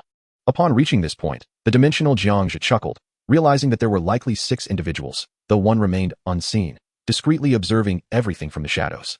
After a brief narrative interlude, the scene unfolds to reveal the earliest Jiang Zhe engaging in heartfelt conversation with Villa Jiang Zhe and Bodhi. Ultimately, what a splendid and touching moment it was. Arthur Allen scoffed. Just as he prepared to activate the destruction device, a black energy bullet struck Arthur Allen's heart with precision. Cough. Who is it? Arthur Allen exclaimed in shock. The earliest Jiang Zhe and the others turned in astonishment towards the direction of the bullet. In the next moment, Villa Jiang Zhe, who is assisting us? Bodhi Helena, who is it? Earliest Jiang Zhe, it is him. Faced with the inquiries of the others, the earliest Jiang Zhe came to a realization. There must be an invisible Jiang Zhe present, aiding them. Indeed, at this moment, Arthur Allen remained unaware, at least. The version of Arthur residing in this timeline was oblivious to the presence of the cloaked Jiang Zhe. Who is assisting you? Arthur Allen's face flushed crimson. Heaven is aiding me. The earliest Jiang Zhe smirked, his right hand wielding a lightsaber with swift precision, executing a lethal strike that severed Arthur Allen's head. Just as the cloaked Jiang Zhe fired a bullet, a new scene emerged, branching off from the third scene. The narrative of the third scene maintained the historical events familiar to Jiang Zhe, while the fourth scene revealed the cloaked Jiang Zhe, who had not unleashed energy bullets, allowing those present to recognize him. The fourth scene subsequently gave rise to thousands of parallel worlds, thereby becoming one of the most disastrous timelines, akin to the second scene. It appears that I can still observe worlds I had previously chosen not to pursue, Jiang Zhe of the dimension reflected. The fourth scene was indeed catastrophic. Ultimately, there were ascensions, yet most had perished in the chaotic realms. Pausing my thoughts within the third scene, moments later, numerous deep blue lightning bolts surged forth from 6 doors. This is bad. I'm doomed. The earliest Jiang Zhe's pupils dilated as a wave of danger washed over him, sensing imminent peril. At this juncture, the narrative froze once more before rapidly transitioning to the next chapter. Chapter 359, Temporal Chaos, 1,000 Arthurs, Inequitable Powers, 1 against 1,000. The author remarks, Chapter 489. The principal truths gradually unravel, fixed point rewind. Countless lightning bolts struck from all directions. The cloaked Jiang Zhe, quick-witted, promptly utilized the force to propel his 3 companions into a neighboring cube. When the 3 turned back, they realized they were now in a place of safety. Bodhi Helena was the first to voice a question. Bodhi Helena, do we need to return and save him? Villa Jiang Zhe, the him you refer to must be our future selves. Correct? The earliest Jiang Zhe then confessed. Have you only just realized how dense you are? The earliest Jiang Zhe chuckled. He held no doubts about the future Jiang Zhe who had rescued him, as it was evident he could manage such a multitude. Otherwise, according to the earliest Jiang Zhe's nature, he would never act out of impulse. The actions taken by the other party were surely for a reason. Next came a segment of the soul link from the third scene. Villa Jiang Zhe proposed to sever the soul link. At this moment, the earliest Jiang Zhe declined Villa Jiang Zhe's request for the soul link, offering a multitude of kind words instead. Ultimately, Villa Jiang Zhe relinquished the soul link. Thus, the third scene gave rise to yet another minor world, the third minor scene. This minor world, after a swift passage of time, developed an entirely different narrative. Simultaneously, the storyline of the third minor scene appeared to mirror events experienced by Jiang Zhe in the ascended main world, displaying a remarkable synchronicity with the experiences of Jiang Zhe across dimensions. Upon observing this, could it be that the world of the third minor scene is indeed the experience of Jiang Zhe from the main world? A spark of realization illuminated dimension Jiang Zhe's eyes, as if he had glimpsed the truth of the so-called intersecting worlds. He chose to observe further. Returning to the third scene of the world. Following a barrage of lightning, a group of male and female versions of Arthur Allen made their appearance. Who is it? Show yourself. Arthur Allen bellowed. Stop hiding. If you have any courage, come forth, shouted another Arthur Allen. To endure such a multitude of lightning strikes, you might as well be considered powerful. What use is it to act like a timid turtle? A third Arthur Allen mocked. The female version of Arthur Allen raised her middle finger at the air. The unfolding narrative mirrored precisely what dimension Jiang Zhe had previously experienced. His curiosity did not lie with this assembly of Arthur Allens, but rather with the moment they had been summoned together by the main world's Arthur Allen. With a thought, dimension Jiang Zhe utilized a temporal pinpoint to rewind time, giving birth to a diminutive third world. This miniature world focused intently on the primary Arthur Allen. Earlier, specifically at a little past 6 in the morning on April 24th, Arthur Allen had discovered a note, which the future Arthur Allen used to inform the April 24th Arthur about the events that awaited him. Following the note's guidance, Arthur located the spatial light curtain room. This spatial light curtain differed from the spatial gate encountered by Jiang Zhe before. It was indeed a light curtain, akin to a temporal light curtain. Standing before the curtain, Arthur Allen produced a black device and manipulated it, seemingly to send a signal. Before long, a multitude of various versions of Arthur Allen emerged, both male and female, each distinct. Subsequently, the primary Arthur Allen briefed everyone on what he had encountered. Moments later, all nodded in agreement, demonstrating a remarkable sense of unity. Each individual grasped the positioning device. The main world Arthur Allen was the first to arrive at the diamond treasure room, concealing himself in a corner. In truth, Arthur Allen had always been aware that Jiang Zhe was invisibly present in the diamond room. He merely adhered to the trajectory of history, fulfilling the future's directives. Every utterance he made was a performance, following the script of the future. Observing this, Dimension Jiang Zhe marveled. So that is how it is. Your performance was remarkably lifelike. One who was unaware might truly believe that Arthur Allen was oblivious to the truth. And surely, you must know the truth behind your death when your battle power exceeded 90 million? Dimension Jiang Zhe mused, a subtle smile gracing his lips.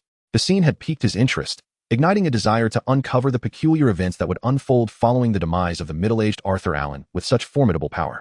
He continued to watch the third scene, where the invisible Jiang Zhe had already begun to levitate using his original force. Scanning the crowd below, it became evident that the assembly comprised a staggering total of 1,536 Arthurs. Following this revelation, a wave of provocations ensued from the multitude of Arthurs. Arthur Allen declared, "Are you not coming out? If you delay any longer, do not blame us." Arthur Allen 2 taunted, "Coward, faced with over 1,000 of us, you dare not fight?"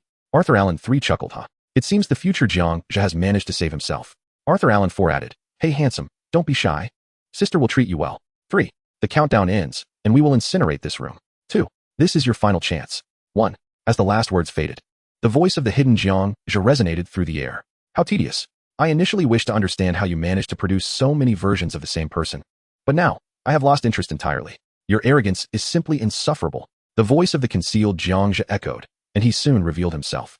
Instantly, the group of Arthur Allens erupted in excitement, rushing forward to engage Jiang Zhe in battle. Like echoes of past memories, an array of elemental attacks, alongside sniper rifles, electromagnetic storms, and nightmare abilities were unleashed upon him.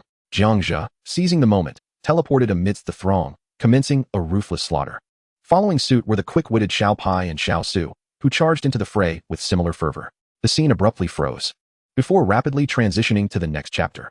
Chapter 360, 1 against 1,000, slaughtering foes with ease, casting aside armor, hundreds of electric forces. Witnessing the demise of so many Arthurs, panic swept through the remaining Arthur Allens, prompting them to fight with all their might. Various assaults surged towards Jiang Zhe, yet none could even slightly disturb his stance. The scene continued to unfold until, at last, the principal Arthur Allen conceived a strategy. The image froze once more, leading into the next chapter. Chapter 361, The Suicide Squad, Villainous Visions, One Last Chance, Strike at the Brain. The principal Arthur Allen strategy involved erecting a shielding wall, granting the main Arthur Allen a moment to gather his thunderous essence, his ultimate ability. As the narrative progressed, it was anticipated that the count would soon exceed 90 million middle-aged Arthurs. The dimensional Jiang Zhe accelerated the playback of the scene. The author had something to convey. Chapter 490, Observing the World, Time Capsule, Dimensional Jiang Zhe, Official Debut. The battle depicted on screen accelerated. The main world S. Arthur Allen, within 2 barriers of power, rapidly coalesced his thunderous form. Meanwhile, the Arthur Allens from the auxiliary world sacrificed themselves to buy time. Uninformed observers, witnessing this spectacle, would likely misconstrue Jiang Zhe as the villain, when in fact, it was merely a ploy by the Arthurs. As the casualties mounted on the scene, the Arthur from the main world transformed into a being of lightning, encircled by blinding arcs of electricity. Suddenly, he dispelled the barriers, hovering in the air. "Today marks your demise." The golden-haired Arthur Allen gazed down upon Jiang Zhe like a deity. "My demise?" Jiang Zhe let out a derisive laugh, slowly levitating to align himself with the golden-haired Arthur. He then provocatively gestured to Arthur, inviting him to strike at his head, as it was Jiang Zhe's intention to incite him for the purpose of testing the infinite defense. Indeed, Arthur fell into the trap once again, unleashing a formidable bolt of lightning aimed directly at Jiang Zhe's head. Unsurprisingly, it was entirely thwarted by the infinite defense. Although his head was shielded, Jiang Zhe still suffered considerable electrical damage to his body. Fortunately, the mercury armor continued to prove effective. Ultimately, the damage Jiang Zhe endured was negligible.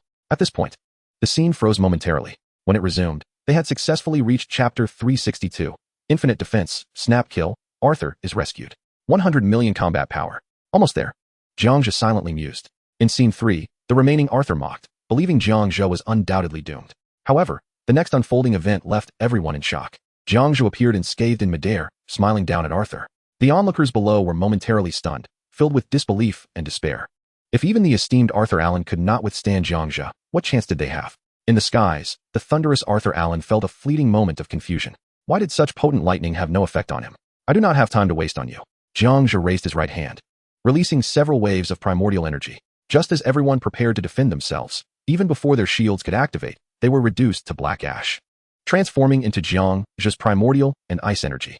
As the situation on the battlefield shifted, Arthur Allen's heart trembled. Only you remain. Are you ready to meet your demise? Jiang Zhe's gaze was piercing. With a flick of his right hand, a lightsaber materialized. Die? Even if I perish, I shall take you down with me. Arthur, bloodied and defiant, retorted. I merely inform you. There is no need for a response. Jiang Zhe spoke coldly.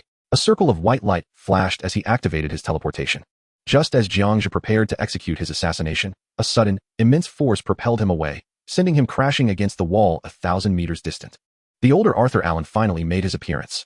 His commanding presence was extraordinary, exuding an aura that seemed divine and inviolable. This was Jiang Zhe's first impression of the older Arthur. Upon utilizing the analysis chip to assess the older Arthur's combat power, despair washed over him. Nearly 100 million? It's over. Jiang Zhe's face turned ashen. The scene once again froze. As it resumed, they had reached chapter 363. The question of death, numerous answers, time capsule. Are you certain? Jiang Zhe recalled that he learned about the power during the disappearance from the older Arthur's own words. This experience was one Jiang Zhe had already undergone, rendering further observation unnecessary. He was merely curious about how little Sue and the others conceived the idea of the time capsule. Let me see how little Sue thought of the time capsule, Jiang Zhe mused with intrigue. As the dimensional Jiang Zhe transitioned the scene into a private cube, a sense of foreboding enveloped the atmosphere. This is bad. The future Arthur Allen has arrived. The boss is doomed, exclaimed Xiao Su, his fur bristling in response to the energy warning. Beside him, Xiao Pai mirrored his anxiety. Trust me, Pai Pai, I will find a way. Xiao Su pondered for a moment before a sudden idea sparked within him. He darted into Jiang Zhe's bedroom, seized an A4 sheet and a carbon pen, and returned to the living room. Ah, I see. Dimensional Jiang Zhe realized the connection. It was a time capsule mentioned in a film he had casually referenced before, inadvertently absorbed by Xiao Su. It seems Xiao Su's intellect is truly remarkable. Jiang Zhe marveled. The subsequent scene depicted Xiao Su inscribing the time capsule, sending locational information to the future Jiang Zhe. He then sought a container to place the paper within. Next, he began searching in all improbable locations for the potentially manifested Jiang Zhe. The restroom? No. Could I possibly appear there? He mused. On the ceiling? No. I'm not a bat. Why would I hang upside down? He continued. The range hood? No. Could I really emerge from there? He pondered incredulously. The trash can? Also a no. I'm truly at a loss. Jiang Zhe's mouth twitched in exasperation. Xiao Su's thought process was indeed unconventional. After a moment of contemplation, however, Jiang Zhe couldn't help but commend Xiao Su's initiative. The scene then shifted outside the private cube, where the confrontation was nearing its climax. Truth be told, you have always feared me, have you not? Jiang Zhe taunted. Even in the face of death, you maintain that facade of control. Do you realize how loathsome that expression is? The older Arthur Allen retorted with disdain. I ask you, do you fear me? Jiang Zhe pressed. The elder Arthur Allen hesitated momentarily, ultimately deciding to be frank, considering Jiang Zhe's impending demise. Yes, I have always feared you, but now, no one can instill fear in me, he replied with a bitter smile. At that moment, he finally felt a weight lift off his chest. As if a burden had been released, it was a liberating sensation. Just then, the dimensional Jiang Zhe received a notification from a mission tracker. He promptly opened it to reveal. Save time. Eliminate the older Arthur Allen to rescue your former self. Dimensional Jiang Zhe furrowed his brow as clarity dawned upon him. The time capsule had proven utterly ineffective. It turned out that the future Jiang Zhe he had encountered was merely a reflection of himself, diligently mending the timeline and observing the developments unfold. Finally, it is my turn to make an entrance. Dimensional Jiang Zhe smiled knowingly. He extended his right hand, magnifying the scene until it reached a traversable size. All that remained was for him to activate another of his abilities. World Traversal. World Traversal is one of the many abilities of Jiang Zhe in the semi-elevated dimension, a rather fundamental skill. As he steps into scene 3, Jiang Zhe gently touches the screen with his right hand. The image materializes as if it were tangible, pierced by Jiang Zhe, the dimensional being, who forcefully opens a gateway to another world. Prior to entering, there is no need for any modification of his combat power, which stands at an impressive 2,480,000, precisely aligning with his strength before the semi-elevation, a fitting match for the traversal into scene 3. Jiang Zhe adjusts his attire and successfully steps inside. At this moment within the cube, the words of the elderly Arthur echoed just as they were spoken, not allowing the near-fallen Jiang Zhe a chance to respond. Are you certain? Jiang Zhe's voice emerges from behind elder Arthur Allen. Following the narrative's progression, elder Arthur suddenly shudders, as if struck by an unseen force. Chapter 491. History repeats. Time pauses. Regional time before Elder Arthur. It was as if he had been struck by lightning, causing him to swiftly turn around. However, upon assessing the combat power displayed by Jiang Zhe, he scoffs derisively. A mere 2,480,000 in combat power. In the face of Arthur's mockery, Jiang Zhe merely wishes to smile, uncertain of how long he must entertain this elder. He then raises his right hand, adjusting the timeline of the near-fallen Jiang Zhe back to his uninjured state. Once the fallen Jiang Zhe regains his former self, he instantly teleports away from Elder Arthur's grasp. Witnessing such a display of power, Elder Arthur's heart trembles. He realizes this is the power of time. Such a superhuman ability could not possibly be controlled by someone with a mere 2,480,000 combat power. Thus, the Jiang Zhe before him surely harbors astonishing secrets. You are not Jiang Zhe. Who exactly are you? Elder Arthur Allen questions, instinctively retreating a few steps. You have 5 minutes and 14 seconds to inquire. State all your questions. Jiang Zhe steps forward, regarding Arthur as if he were a mere plaything.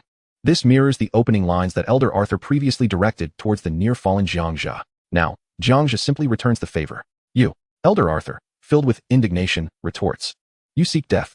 A bolt of white lightning swiftly surges toward Jiang Zhe, though it appears formidable to Jiang Zhe in his current state. This attack is no more than a low-grade annoyance. It is essential to note that the damage inflicted by low dimensions upon higher dimensions differs significantly. Otherwise, earlier, Jiang Zhe's devastating particle beam directed at Mr. Hang had failed to pierce the enemy's clothing. Thus, this attack is of little consequence. As the oncoming torrent of white lightning approaches, Jiang Zhe's eyes flicker. He freezes the lightning in place while accelerating its own destruction. In no time, the white lightning dissipates into a faint white electron, vanishing with a crackle. You have wasted 14 seconds. You now have 5 minutes left to live. Are you certain you do not wish to ask me anything? Jiang Zhe scoffs contemptuously, simultaneously utilizing the unique power of dimensions. Every question posed by the Elder Arthur was orchestrated by the dimensional Jiang Zhe. The intent was crystal clear, to convey a message to another Jiang Zhe lurking behind. After all, the historical trajectory that had previously unfolded was precisely this way. Elder Arthur Allen, suppressing the shock within, inquired, Who exactly are you? Dimensional Jiang Zhe replied, I am Jiang Zhe, the future Jiang Zhe, the vanished Jiang Zhe, possessing a combat power of 2,480,000. Elder Arthur asked, How did you disperse my thunder? Dimensional Jiang Zhe responded, As you might surmise, I merely adjusted your thunder slightly backwards in time. Elder Arthur pressed, How did you adjust it? Dimensional Jiang Zhe replied, Perhaps by about a year. As for the method of adjustment, you will eventually learn. But it is impossible for you to know at this moment. The implication was evident.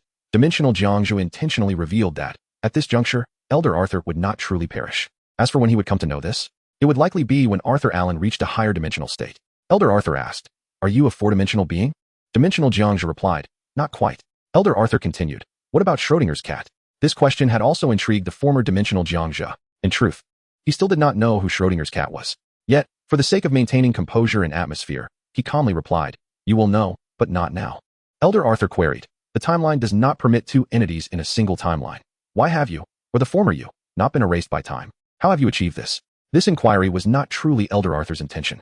He was compelled to ask this question due to the overwhelming power of the current dimensional Jiang Zhe, hoping for an answer to enlighten the Jiang Zhe behind him. Dimensional Jiang Zhe answered, By transcending time.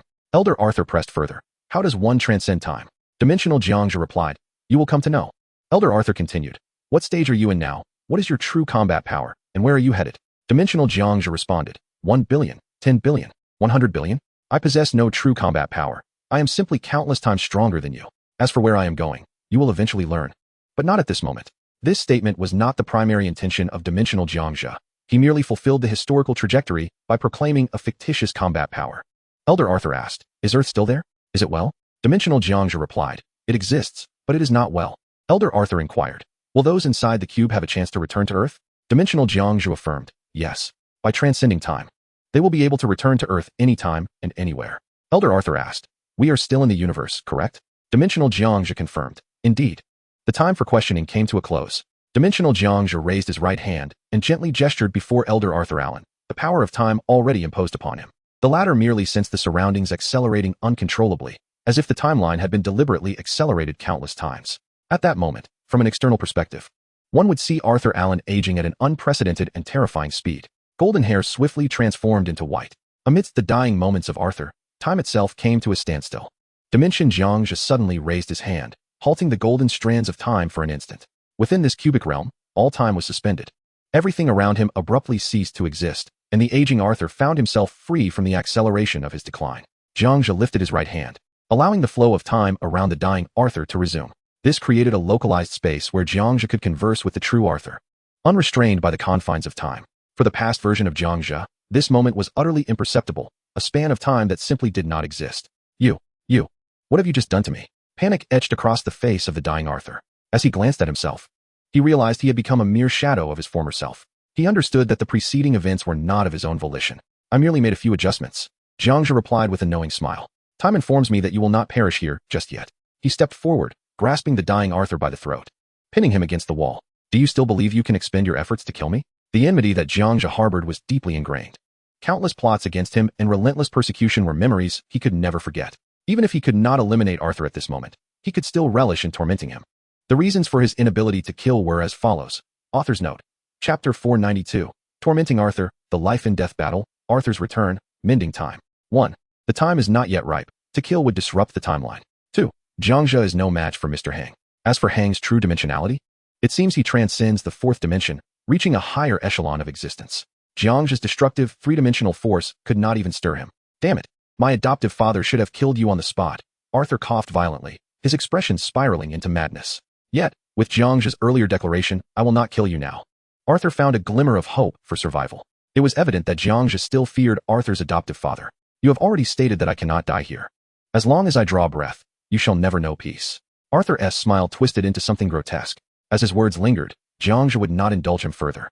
Let us see how arrogant you can be, he scoffed, delivering a sharp slap to Arthur's face. A cascade of white teeth flew from his mouth. I cannot kill you, but am I forbidden from striking you? Jiang Zhe lamented, feeling a sense of exasperation. You. Arthur spat blood, furious and helpless. Yet, his strength was insufficient to mount any resistance. I have no desire to waste words with you.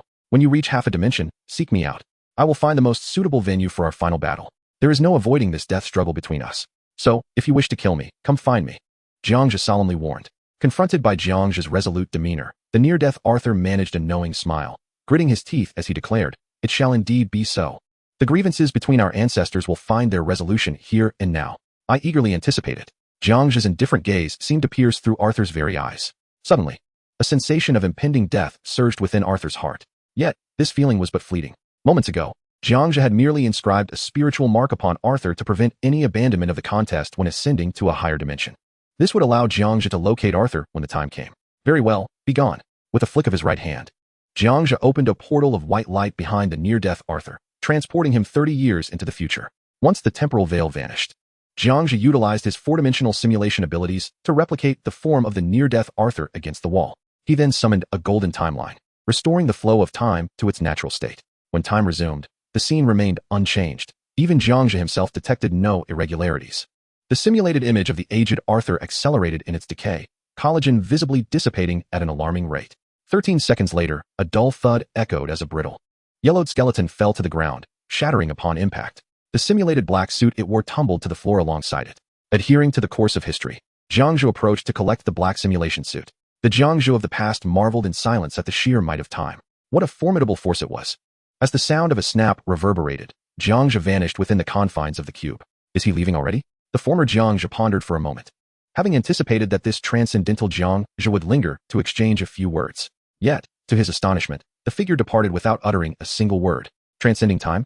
The former Jiang Zhe murmured. The seeds of strength had taken root and blossomed profoundly within his heart. Having exited the cube, Jiang Zhe returned to his spacecraft amid the vast cosmos, gazing upon the crimson, unknown, celestial body. The pilot Jiang Zhe shook his head with a smile, realizing that the events surrounding the aged Arthur had unfolded in ways he had previously been unaware of. He had never fathomed the extraordinary nature of time's suspension. It was only after employing it against the aged Arthur that he comprehended.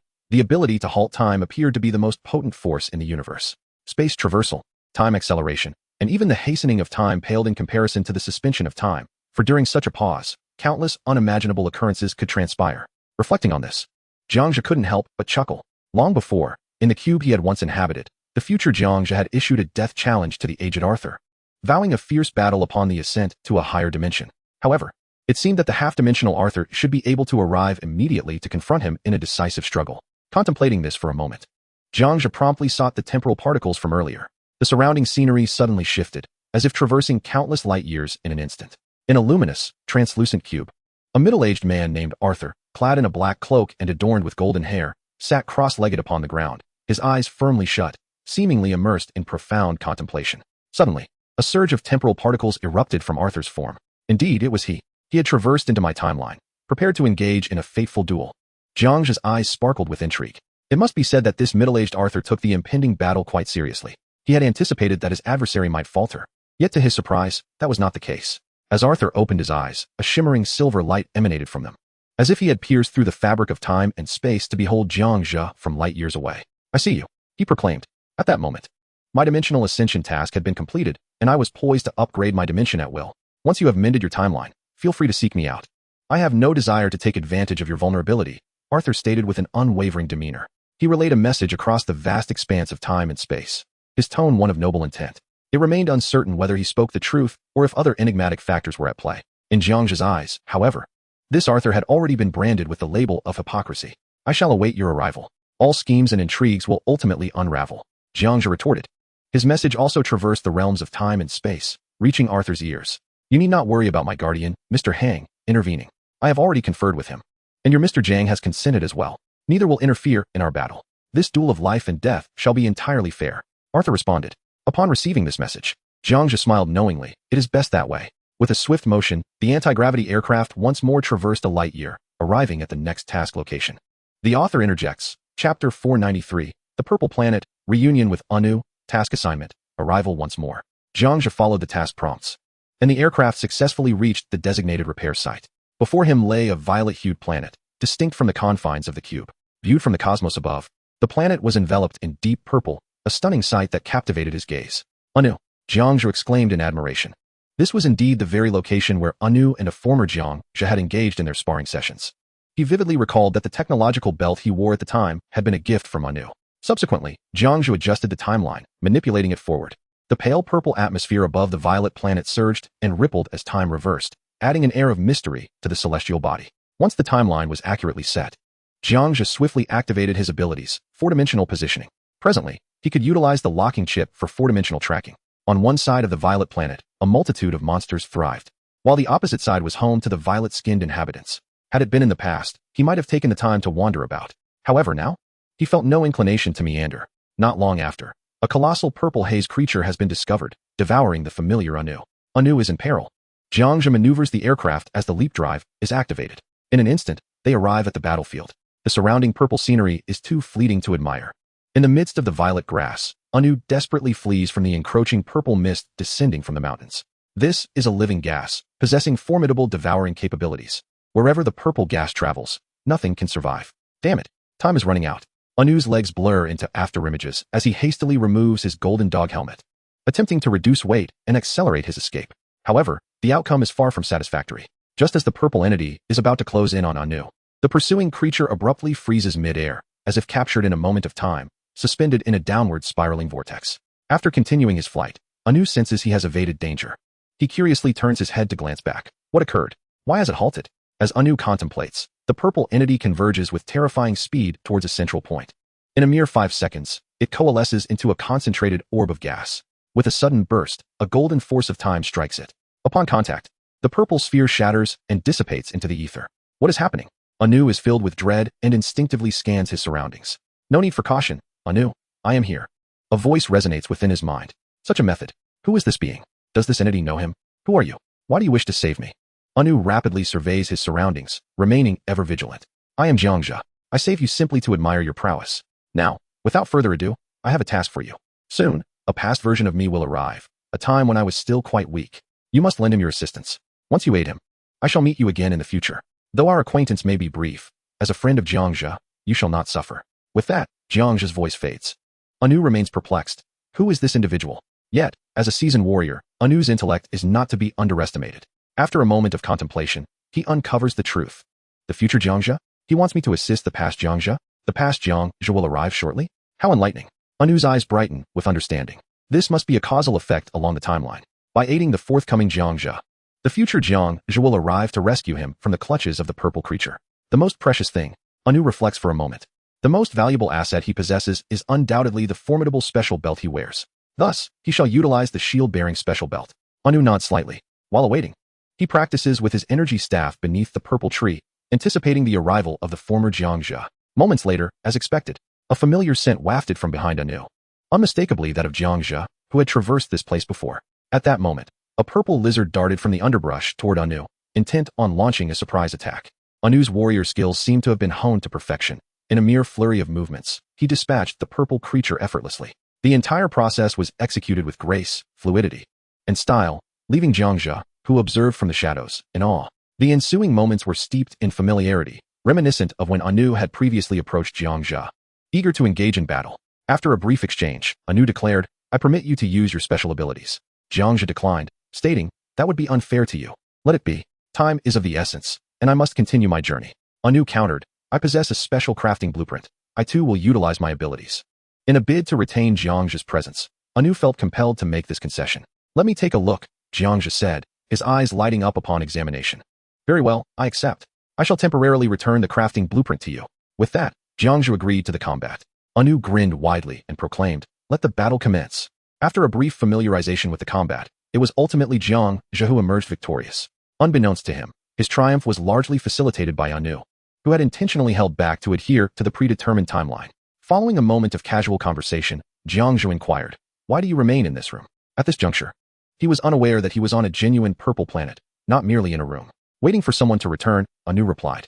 Jiang Zhe asked, "May I inquire who that might be?" In truth, Anu was uncertain, only aware of the formidable strength of the individual in question. The combat prowess of the purple gas creature approached the level of over 1 billion. If future Jiang Zhe could strike with lethal precision, then surely this being could annihilate countless versions of himself, an entity capable of vanquishing trillions of his kind. Anu pondered briefly. Jiang Zhe, for a fleeting moment, questioned the existence of such a powerful individual. Of course, he mused, quickly concluding that it must be the formidable adversary from the Schrodinger's cat dilemma. No one else could rival that strength. After lingering on the purple grasslands for a while, Jiang Zhe finally departed. As soon as he left, a flash of golden light appeared beside the purple tree. Dimensional Jiang Zhe returned, gazing down at Anu, whose face was etched with disbelief, and said, "You have completed the historical trajectory. This is your reward." With a flick of his wrist, he presented Anu with a staff, an artifact forged 5 times over. Confronted by the divine relic, Anu's eyes widened in astonishment as he rose, gazing at the artifact in wonder. "This, you need not refuse. It is rightfully yours. I will not forget the friends who have aided me," Dimensional Jiang Zhe remarked with a faint smile. This was a special artifact he had crafted during his temporal excursions using a 3-dimensional quantum pen.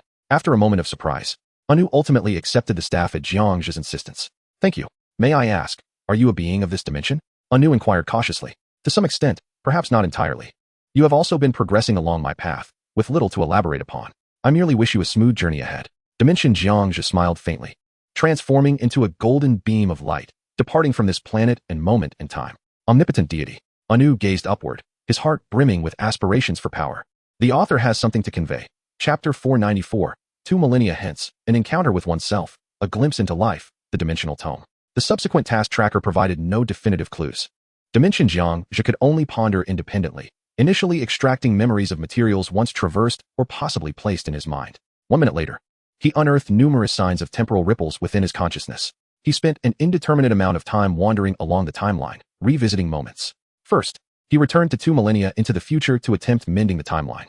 When Dimension Jiang Zhe truly arrived 2,000 years hence, he beheld a familiar figure, the half-elevated Jiang Zhe of the primary world.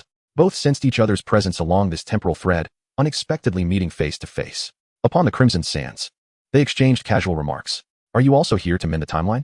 The primary world Jiang Zhe queried. "I never anticipated encountering you here," replied Dimension Jiang Zhe. "And I owe my survival to you, for gathering the particles of my body from the icy cavern of the snow-capped mountains." The primary world Jiang Zhe smiled faintly. "No, I must take the blame. At that time, I was unaware of the significance of the timeline and inadvertently disrupted your world line." Dimension Jiang Zhe chuckled awkwardly. "That is not your fault. It all stemmed from the mainframe's trajectory." The primary world Jiang Zhe shook his head. "You are aware of the mainframe?" Dimension Jiang Zhe inquired. Astonished. "I can surmise, akin to the device in the Matrix. Have you not noticed after traversing for so long? In the 4-dimensional cube we inhabit, there appears to be neither a beginning nor an end, only cause and effect. The Matrix? Intriguing. Your ability to draw such a parallel is indeed noteworthy. Though how do you articulate the concepts of beginning, end, and causality?" Dimension Jiang Zhe questioned. "I believe that the time within our 4-dimensional cube is circular.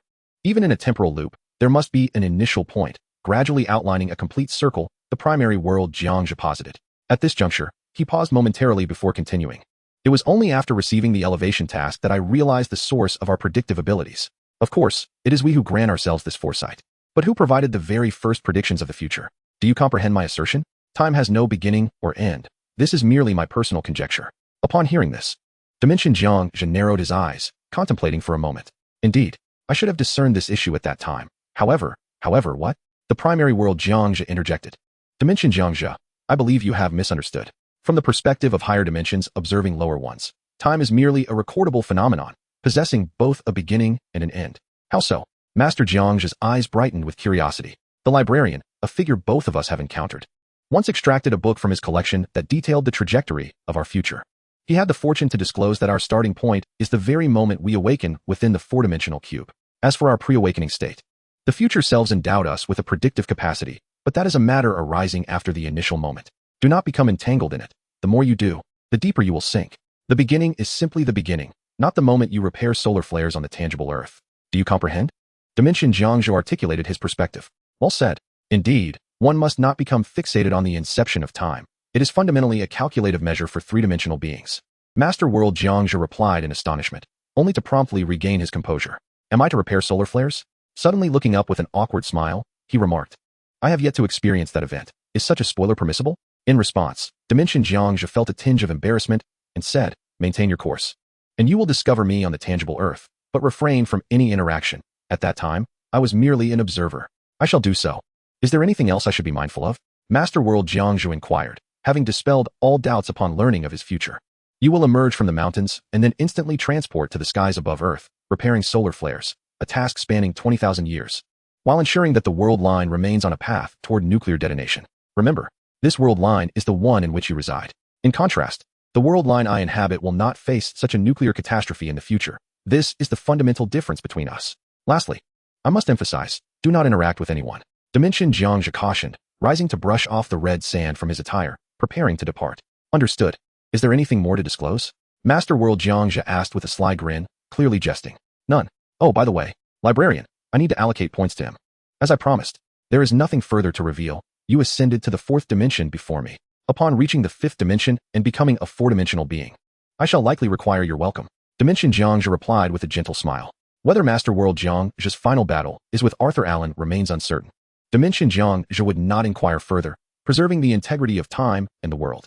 Certainly, I too must seek out the librarian to allocate those points. Farewell, my alternate self. We shall meet again in the fifth dimension. Master World Jiang Zhe rose, and the two solemnly nodded to each other. Being the same essence, they were acutely aware of the harshness of the timeline, understanding what actions are permissible and which are not. Moments later, both departed 20,000 years hence. As the dimensional Jiang Zhe re-emerged, he had successfully arrived at the librarian's domain, which remained a realm of folded books. The Western-style library was vast and imposing. By a curious coincidence, the timeline of dimensional Jiang Zhe's arrival coincided with the fierce aerial confrontation between the blonde Jiang Zhe and his former self. Due to the differing dimensions, only when dimensional Jiang Zhe wished to be seen could they perceive him, alleviating any concerns of exposure. He sat in an alternate dimension, observing the battle, patiently awaiting the conclusion of the conversation between the librarian and his former self before making his appearance. The author has something to convey. Chapter 495. Historical Reenactment, Management Deception, 2 messages, 1 good and 1 bad. After a moment's observation, everything unfolded as it once had. The former Jiang Zhe swiftly eliminated his opponents, ultimately vanquishing the parallel world's blonde Jiang Zhe and stripping him of all vitality. Just as the former Jiang Zhe was about to claim the meteorite treasure chest, the far end of the library behind him erupted skyward like a tsunami, gradually enveloping the entrance in a cascading manner. As the former Jiang Zhe raced forward, he pondered the sensation of killing his own self. A voice, that of a middle-aged man, echoed, belonging to the blonde, black-clad librarian. The librarian's demeanor remained as haughty as ever. Dimensional Jiang Zhe shook his head in disbelief, continuing to observe the unfolding scene in the dimensional space. Allow me to introduce myself. I am the librarian, devoid of a name. You find yourself in my managed realm, and the one you have slain is your parallel self. The librarian stated, lighting a cigarette. The former Jiang Zhe nodded slightly, momentarily astonished, realizing the truth. May I take my leave? If you choose to depart, you shall never uncover the secrets of the higher dimensions. The librarian replied nonchalantly. What is the cost? Inquired the former Jiang Zhe. The cost is non-existent. This is all predestined. If a cost must exist, I merely hope that the future you will grant me a favor, the librarian articulated. Observing this exchange, dimensional Jiang Zhe silently acknowledged.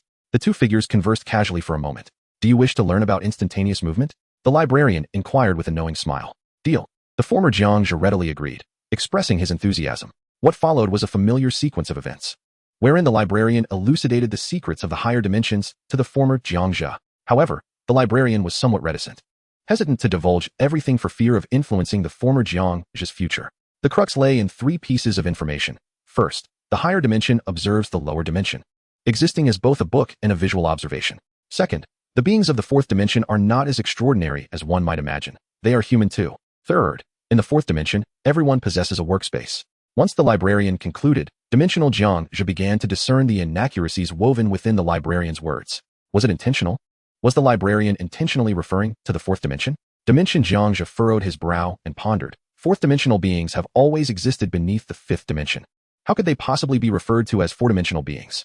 After a moment of contemplation, he arrived at a conclusion. The librarian was indeed misleading the former Jiang Zhe. It seemed he wished not to disturb the timeline of the past Jiang Zhe, thus deliberately imparting misleading information. Curiously, the former Jiang Zhe had truly been deceived. The librarian's subtle machinations were executed with such finesse. I had not perceived at that moment that these were deceptive words. Dimension Jiang Zhe could not help but applaud the librarian. Just how naive was the former Jiang Zhe? The evidence was clear.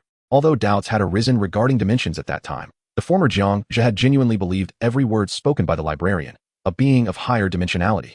Continuing to observe the scene, it finally culminated in a familiar moment. Points request. Just one matter suffices. I now face the peril of dimensional descent. The judicial institutions on our side will soon render me to a lower dimension. You know, descending dimensions is quite uncomfortable. Once one descends, it becomes exceedingly difficult to ascend once more. For instance, the 35-dimensional energy being you encountered earlier was originally a 4-dimensional player, reduced due to insufficient points. The librarian in the scene incessantly repeated the term points. Pause. The former Jiang Zhe raised an eyebrow. What are points? At last, the critical moment arrived. The librarian rummaged through the cabinet, swiftly locating a book. He flipped through it rapidly, presenting the correct page upwards. The librarian declared, "Take a look for yourself." The former Jiang Zhe lifted his gaze. Life points. For players of the 4th dimension, each player begins with an initial score of 10. Each death consumes 1 life point. Life points can be utilized to enhance abilities, facilitating better survival. Life points 2. Players ascending from the 3rd dimension possess increasing combat power as time accelerates, leading to higher life points and greater tolerance for mortality. Remarkable. Even at this juncture, the librarian continued to mislead the former me regarding the 4th dimension. The accurate term should be 4th-dimensional beings of the 5th dimension. Dimension Jiang Zhe sighed in resignation. He truly admired the dedication of the librarian, who was constantly misleading the former Jiang Zhe. Fortunately, the two continued their dialogue in the scene. 5 minutes later, they seemed to approach a conclusion. Is Earth still there? The former Jiang Zhe suddenly stood up and inquired. Upon hearing this, the librarian merely exchanged a knowing glance with Jiang Zhe. Observing this expression, the former Jiang Zhe smiled knowingly, finally grasping the underlying meaning. 3 seconds passed. The cube transformed once again into an ordinary cube. What followed was the former Jiang Zhe experimenting with his newly acquired teleportation within this cubic space. By the time the former Jiang Zhe completely departed, 10 minutes had already elapsed. Dimension Jiang Zhe quietly waited for 10 minutes. As the former Jiang Zhe exited, Dimension Jiang Zhe stepped through the dimensional space into the cube. Dimension Jiang Zhe surveyed his surroundings and, with a smile, remarked, "Librarian, I know you haven't departed. You may reveal yourself now." As his voice echoed throughout the cubic space, the pristine white environment gradually transformed into a resplendent library. The shelves were neatly arranged, and soon, a golden-haired librarian clad in a black cloak emerged from behind one of the shelves. "You have finally arrived," the librarian greeted with a smile. Upon noticing the librarian's appearance, Dimension Jiang Zhe turned with a grin, having exerted considerable effort to return. He continued, "Only just now, in the dimensional space, did I realize that you have been misleading my former self using the 4th dimension rather than the 4-dimensional beings of the 5th dimension. Your deception nearly led me to question the very essence of my existence. Was it truly necessary?" Upon hearing this, the librarian laughed heartily. "You were indeed quite naive back then. However, I was merely considering the timeline. I only mentioned the 4th dimension a few times, and you believed it outright. Whom can we blame for that? Had your current strength not been so formidable compared to my former self, I would have dared not to believe." Dimension Jiang Zhe approached with a smile, as if greeting an old friend. The two exchanged pleasantries for a moment before the librarian inquired, "I know you come bearing points. Let us set that aside for now, as I trust you will transfer a portion to me. I have 2 pieces of news, one good and one bad. Which would you prefer to hear?" As the words settled, Dimension Jiang Zhe regarded the librarian with suspicion and replied, "I shall hear the bad news first." The author interjects, Chapter 496, "The bad news is, the good news is. The ultimate secret of the 5 dimensions. The bad news." The librarian expressed surprise, pondering, "Most individuals typically opt for the good news first. Am I like most individuals?" Would the outcomes of these 50-50 chances truly cancel each other out? Jiang Zhe smiled faintly. Very well. The bad news is, Mr. Jiang and Mr. Hang have consented to your decisive battle with Arthur. Simultaneously, Mr. Jiang has not prevented Mr. Hang from covertly assisting the semi-elevated Arthur Allen. That is the bad news. The librarian smirked. Upon hearing this, Jiang Zhe was taken aback for a moment, but was not overly astonished. It was understandable. Mr. Jiang's agreement with Mr. Hang stemmed from his affection for his brother. After all, Jiang Zhe had not grown up with Mr. Jiang. In contrast, Arthur Allen had been nurtured under Mr. Hang's guidance. Even a dog would develop feelings for its caretaker. Thus, this piece of bad news was not particularly dire for Jiang Zhe. Ah, I see. What is the good news? Jiang Zhe nodded, inquiring further. Is this truly your expression? The librarian questioned, bewildered. A typical person would not display such a demeanor. Jiang Zhe appeared distinctly indifferent to the matter. After a brief pause, the librarian remarked, what a carefree fellow you are. The good news is that Mr. Jiang has also been secretly assisting you. Assisting me? Mr. Jiang has been aiding me in secret? Jiang Zhe frowned. This indeed took him by surprise. Even if Mr. Jiang did not assist Jiang Zhe, he would not hold it against him in the slightest. Since assistance was rendered, it must be assured. How did he help me? Jiang Zhe inquired. He entrusted me with delivering a four-dimensional quantum poison to you, the librarian replied, simultaneously producing a shimmering green energy capsule in his right hand and handing it to Jiang Zhe. Quantum poison? Four-dimensional? Jiang Zhe lowered his gaze and accepted the four-dimensional quantum poison. Take a look for yourself, and you'll understand its purpose, the librarian remarked. I'll explain further shortly. Wait. Jiang Zhe examined the capsule's details. Four-dimensional quantum poison, a specially crafted substance from the five-dimensional Mr. Jiang, capable of slaying any four-dimensional being in the fifth dimension. It is categorized as a controlled substance within the four-dimensional empire. Beneath this notification was a small question mark. Jiang Zhe clicked on the question mark to investigate. Use this drug to restrain Arthur Allen, so that my brother Hang can be utterly disheartened. The message contained within the question mark was indeed left by Mr. Jiang. This, Jiang Zhe furrowed his brow, feeling a flicker of understanding, yet remaining somewhat unclear. As you suspect, this is Mr. Jiang's method of assisting you, the librarian responded. Mr. Hang aided Arthur. How did he assist? Jiang Zhe queried. The librarian clearly possessed some knowledge. He hesitated, yet upon recalling that Jiang Zhe was currently in a semi-elevated dimension, the trajectory post-host had already indicated a successful elevation. Resolutely, the librarian ventured forth, stating, listen closely. Mr. Hang provided Arthur Allen with a means to contend against you. What that means entails, no one knows. But I can assure you that you can withstand it. For Mr. Jiang holds a higher authority over the host than Mr. Hang. Consequently, the assistance Mr. Hang afforded Arthur pales in comparison to the aid Mr. Jiang has rendered to you. Moreover, the four-dimensional quantum poison must only be utilized when Arthur Allen is on the brink of death. He will transform into some form, at which point you may employ it to restrain him. That is the entirety of the secret. This was all discussed with me by Mr. Jiang during an earlier meeting. The librarian concluded, quickly glancing around, fearful of being detected by the host. Fortunately, after a brief moment of waiting, no anomalies arose, allowing him to breathe a sigh of relief. After absorbing all this information, Jiang Zhe pondered deeply. He had a general grasp of the steps involved. As for the grievances between Mr. Hang and Mr. Jiang, he was indeed uninterested. That was their private affair. Nonetheless, Jiang Zhe couldn't shake the feeling that there lay some undisclosed secret lurking behind it all. Restrain? Only restrain? Not kill? Jiang Zhe inquired. What are you thinking? Under equal strength, how could one possibly kill a four-dimensional being? Being able to restrain is already a noteworthy achievement. The librarian replied. Very well, restrain it shall be. Jiang Zhe resignedly accepted. Can I trade for points now? The librarian chuckled mischievously. Want points? Jiang Zhe, with a playful squint, remarked, tell me 2 final pieces of information, and I shall grant you double points. The librarian hesitated for a moment, cautiously responding, please, do not lead me to the fate of being eliminated by the host. Fear not. I assure you, these 2 inquiries shall not encroach upon the host's sensitivities. Jiang Zhe reassured him, fully aware of the delicate boundaries he must not cross. Very well. Proceed with your questions. The librarian reluctantly acquiesced to Jiang Zhe's request. First, what is the host? Second, what is the four-dimensional empire? What transpires there? And why does Mr. Jiang go to such lengths to rescue me? I cannot believe this merely stems from the so-called love between descendants. Please speak the truth. Jiang Zhe gazed intently at the librarian, hoping for an honest revelation. He had concealed matters from himself, and since Mr. Jiang had withheld the truth, it seemed imperative to uncover it now. The gravity of the situation could indeed be significant. Thus, he felt compelled to seek the truth to fuel his determination to eliminate Arthur Allen. The librarian furrowed his brow, contemplating whether revealing this information might provoke the host's ire. Suddenly, enlightenment dawned upon him, and he resolved to speak candidly. I shall disclose the following without deceit. First, you are already aware of the host. There is no need for elaboration. My texts indicate that the host is precisely what you will surmise once I depart. Second, the four-dimensional empire exists within a higher dimensional host. As for why Mr. Jiang aids you, it is because your existence holds far greater value than Arthur Allen's. Thus, he expends great effort to assist you. The Empire's need for you far surpasses that of Arthur Allen. Lastly, here is an additional revelation. The Time Demon is a 5-dimensional being residing in the 6-dimensional realm. Whereas I am merely a 4-dimensional entity within the 5-dimensional sphere, it has been the perpetual adversary of our 4-dimensional kin. The host within the 4-dimensional empire merely selects the strongest individuals, ultimately assembling a team to confront the formidable Time Demon from the higher dimension. You have encountered the Time Demon. It is immensely powerful, and you are already familiar with its fate. The ancient race mentioned in Mr. Jiang's diary refers to them. Thus, you need only accomplish one final task, successfully ascend dimensions. Following this, all will proceed smoothly, leading our entire 4-dimensional empire into the 6-dimensional realm, truly evolving into 5-dimensional beings. Do you comprehend?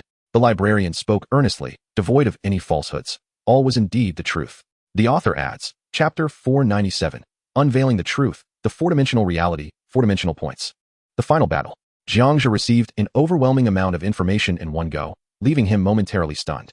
The revelations appeared to surpass his expectations.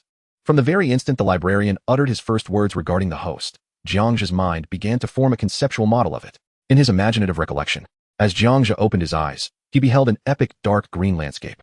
To his left and right stood human-sized mechanical cocoons.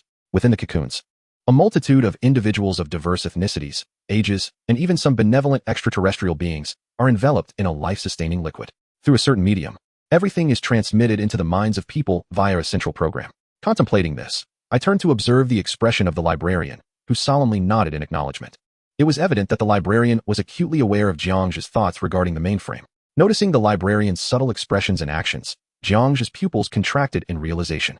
The librarian, in his remarkable intellect, had conveyed the truth about the 4-dimensional cube to him in this manner. Coupled with the librarian's subsequent words, it became clear that a small group of individuals would be selected from countless others to confront the Time Demon. For Jiang Zhe, this was an occurrence yet to transpire, despite having witnessed the Time Demon being bound in chains. However, for the librarian, it existed at a temporal juncture between the unfathomable and the realized. The entire 4-dimensional survival experience is a journey of trials, transcending the confines of the mainframe world to reach an entirely new dimensional realm. Initially, he had entertained the notion that perhaps all things were formed spontaneously. Yet, through the librarian's discourse, it became evident that nothing is naturally occurring. It is undeniably higher-dimensional beings orchestrating all of this. Reflecting on this, one must ponder, why is Jiang Zhe so significant?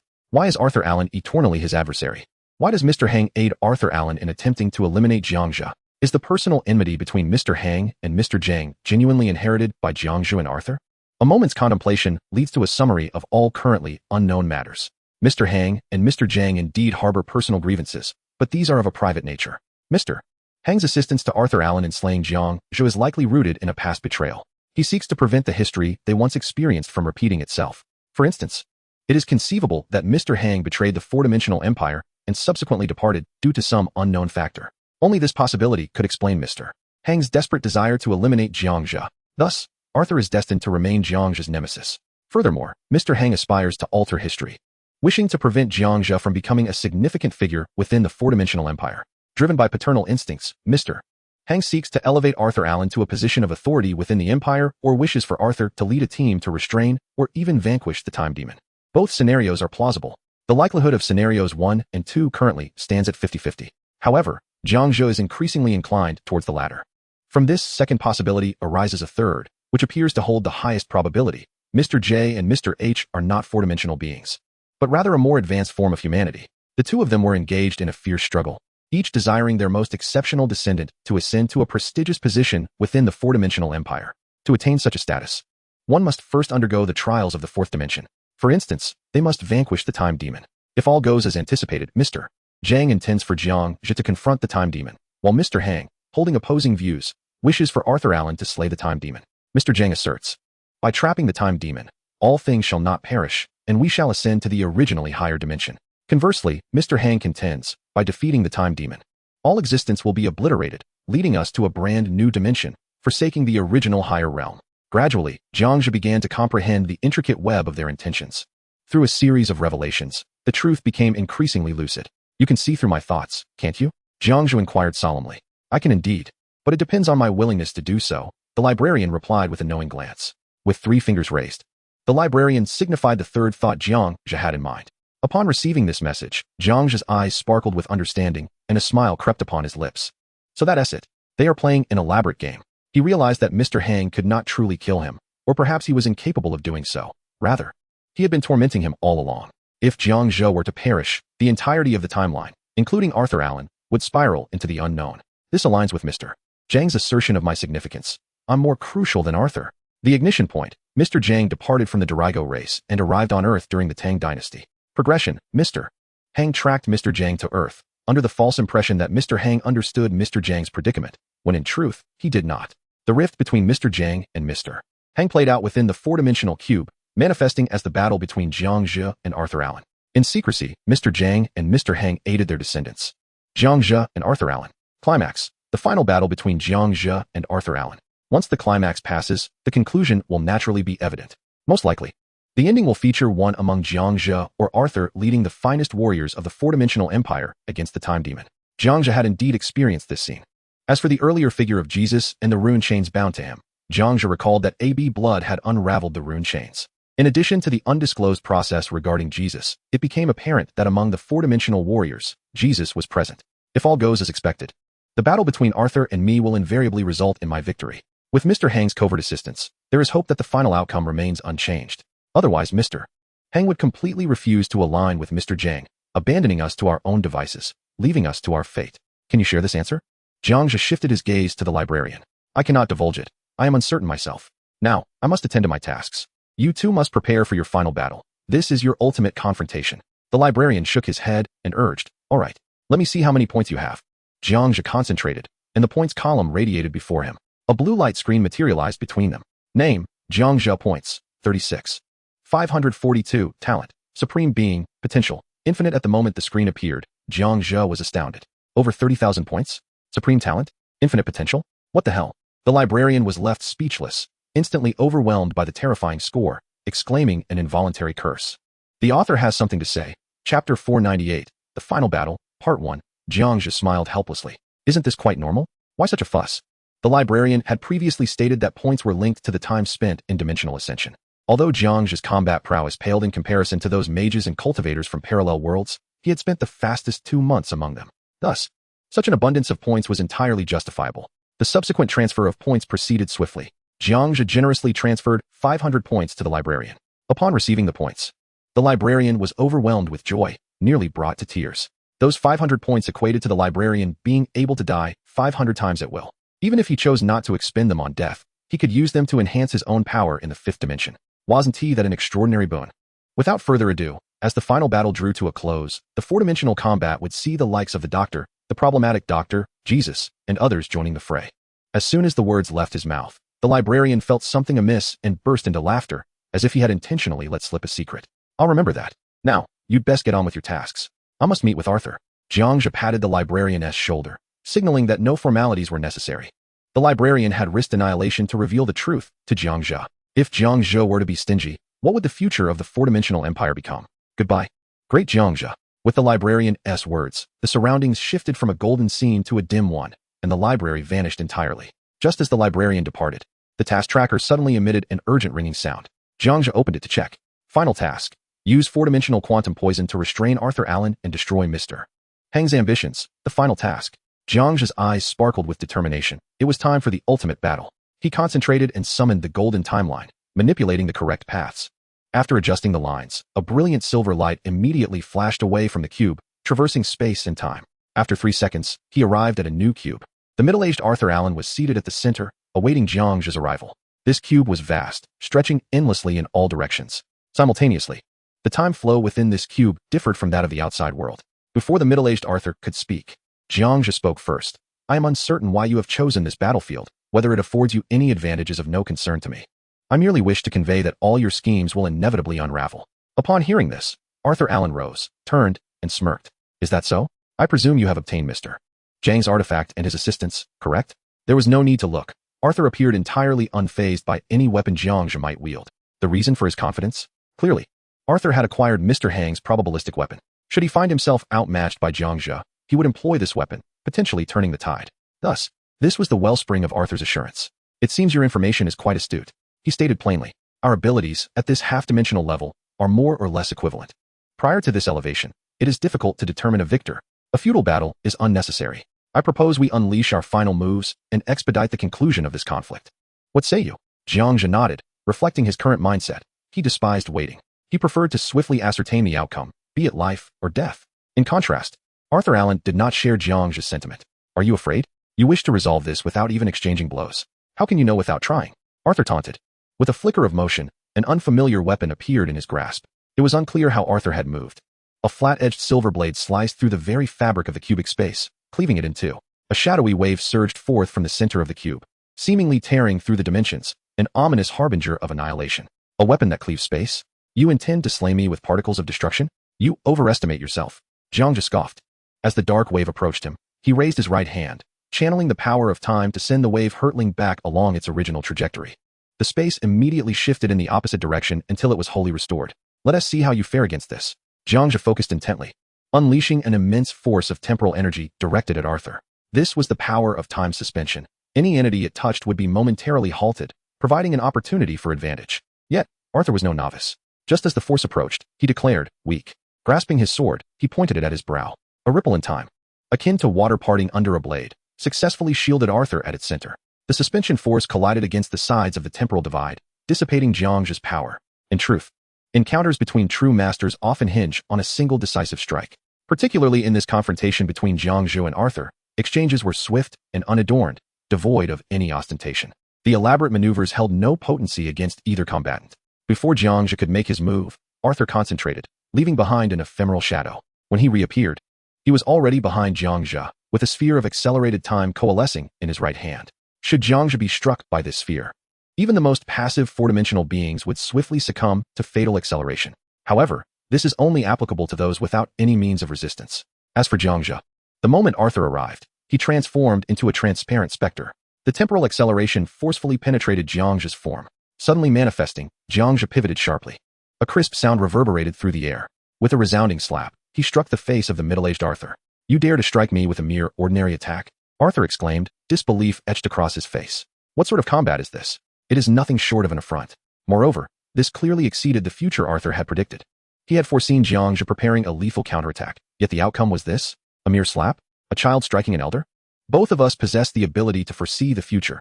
I anticipated your lethal move, and you anticipated mine. Only by wielding our ultimate weapons can we truly determine the victor. Therefore, dear Arthur, please do not squander our time. I have little inclination to battle an elder. Jiang Zhe instantaneously shifted backward, creating a safe distance, his tone tinged with resignation. It appeared that Arthur genuinely believed he could vanquish him with a simple attack. Has age dulled his intellect? Within the four-dimensional cube, it is exceedingly challenging for two four-dimensional beings to eliminate one another. To genuinely achieve such an end, one must possess the lethal techniques bestowed by J and H, along with a considerable length of predictive foresight. Comparing the true lengths of predictive abilities between Jiang Zhe and Arthur at this moment is merely an exercise in futility. Since you wish for an early demise, allow me to demonstrate the true power of the fifth dimension. Arthur Allen jeered. As the declaration echoed, a deep blue vial materialized in Arthur's right hand. The cap was swiftly removed, and he gulped it down. In the spirit of absolute fairness, Jiang Zhe refrained from launching a surprise attack, waiting until Arthur had fully consumed the deep blue potion before preparing to engage. After ingesting the unknown elixir, Arthur's originally tall stature of 6 feet remained unchanged. Yet an ethereal barrier enveloped him, seemingly providing complete protection. Subsequently, Arthur transformed into an invisible entity, vanishing from sight. What is this? Jiang Zhe mused in astonishment. Could becoming transparent inflict harm upon oneself? He immediately activated his detection and positioning abilities. Strangely, upon completion, there appeared to be no one present in the vicinity. What sort of artifact is this? What kind of ability? Just as Jiang Zhe pondered, a resounding crack split the air. A torrent of terrifying black annihilation particles surged toward him. Jiang Zhe cried out in agony, feeling as though an ordinary person had suddenly plunged into molten lava. Fortunately, his abilities activated just in time. Time has been harnessed to reverse the cataclysmic particles that unexpectedly descended upon us. I knew you were still here. What elixir is this? Jiang Zhe activated his teleportation, retreating to a safe distance while inquiring. Unbeknownst to him, Arthur would not respond at that moment. Should Arthur reply, revealing his location to Jiang Zhe, the consequences would be dire. Only a frenzied ambush could serve as the most effective strategy. As Jiang Zhe teleported, incessantly shifting positions, a sudden rush of wind enveloped him. Oh no, an unknown assault. A tremor coursed through Jiang Zhe's heart. As the wind grazed his face, a transformation unfolded before him. In the boundless cosmos, the surroundings seemed to be shrouded in an inky darkness. A terrifying, monstrous head abruptly opened its eyes, followed by an insatiable maw. The cosmos?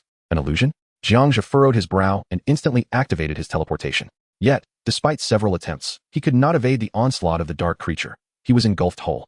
Descending through the infinite void, he plummeted as if into an abyss. Waves of immense pressure bore down upon him, making it difficult to breathe. Breathe? This was an illusion. How could one breathe in the cosmos? Jiang Zhe suddenly comprehended. This was the death mirage. He possessed a similar skill, albeit seldom utilized due to its profound darkness. He had never dared to experiment with it. With a determined thought, Jiang Zhe unleashed the death mirage. The sound of wind echoed, colliding throughout the endless chasm. Crack, crack. Wherever it passed, the darkness shattered like glass.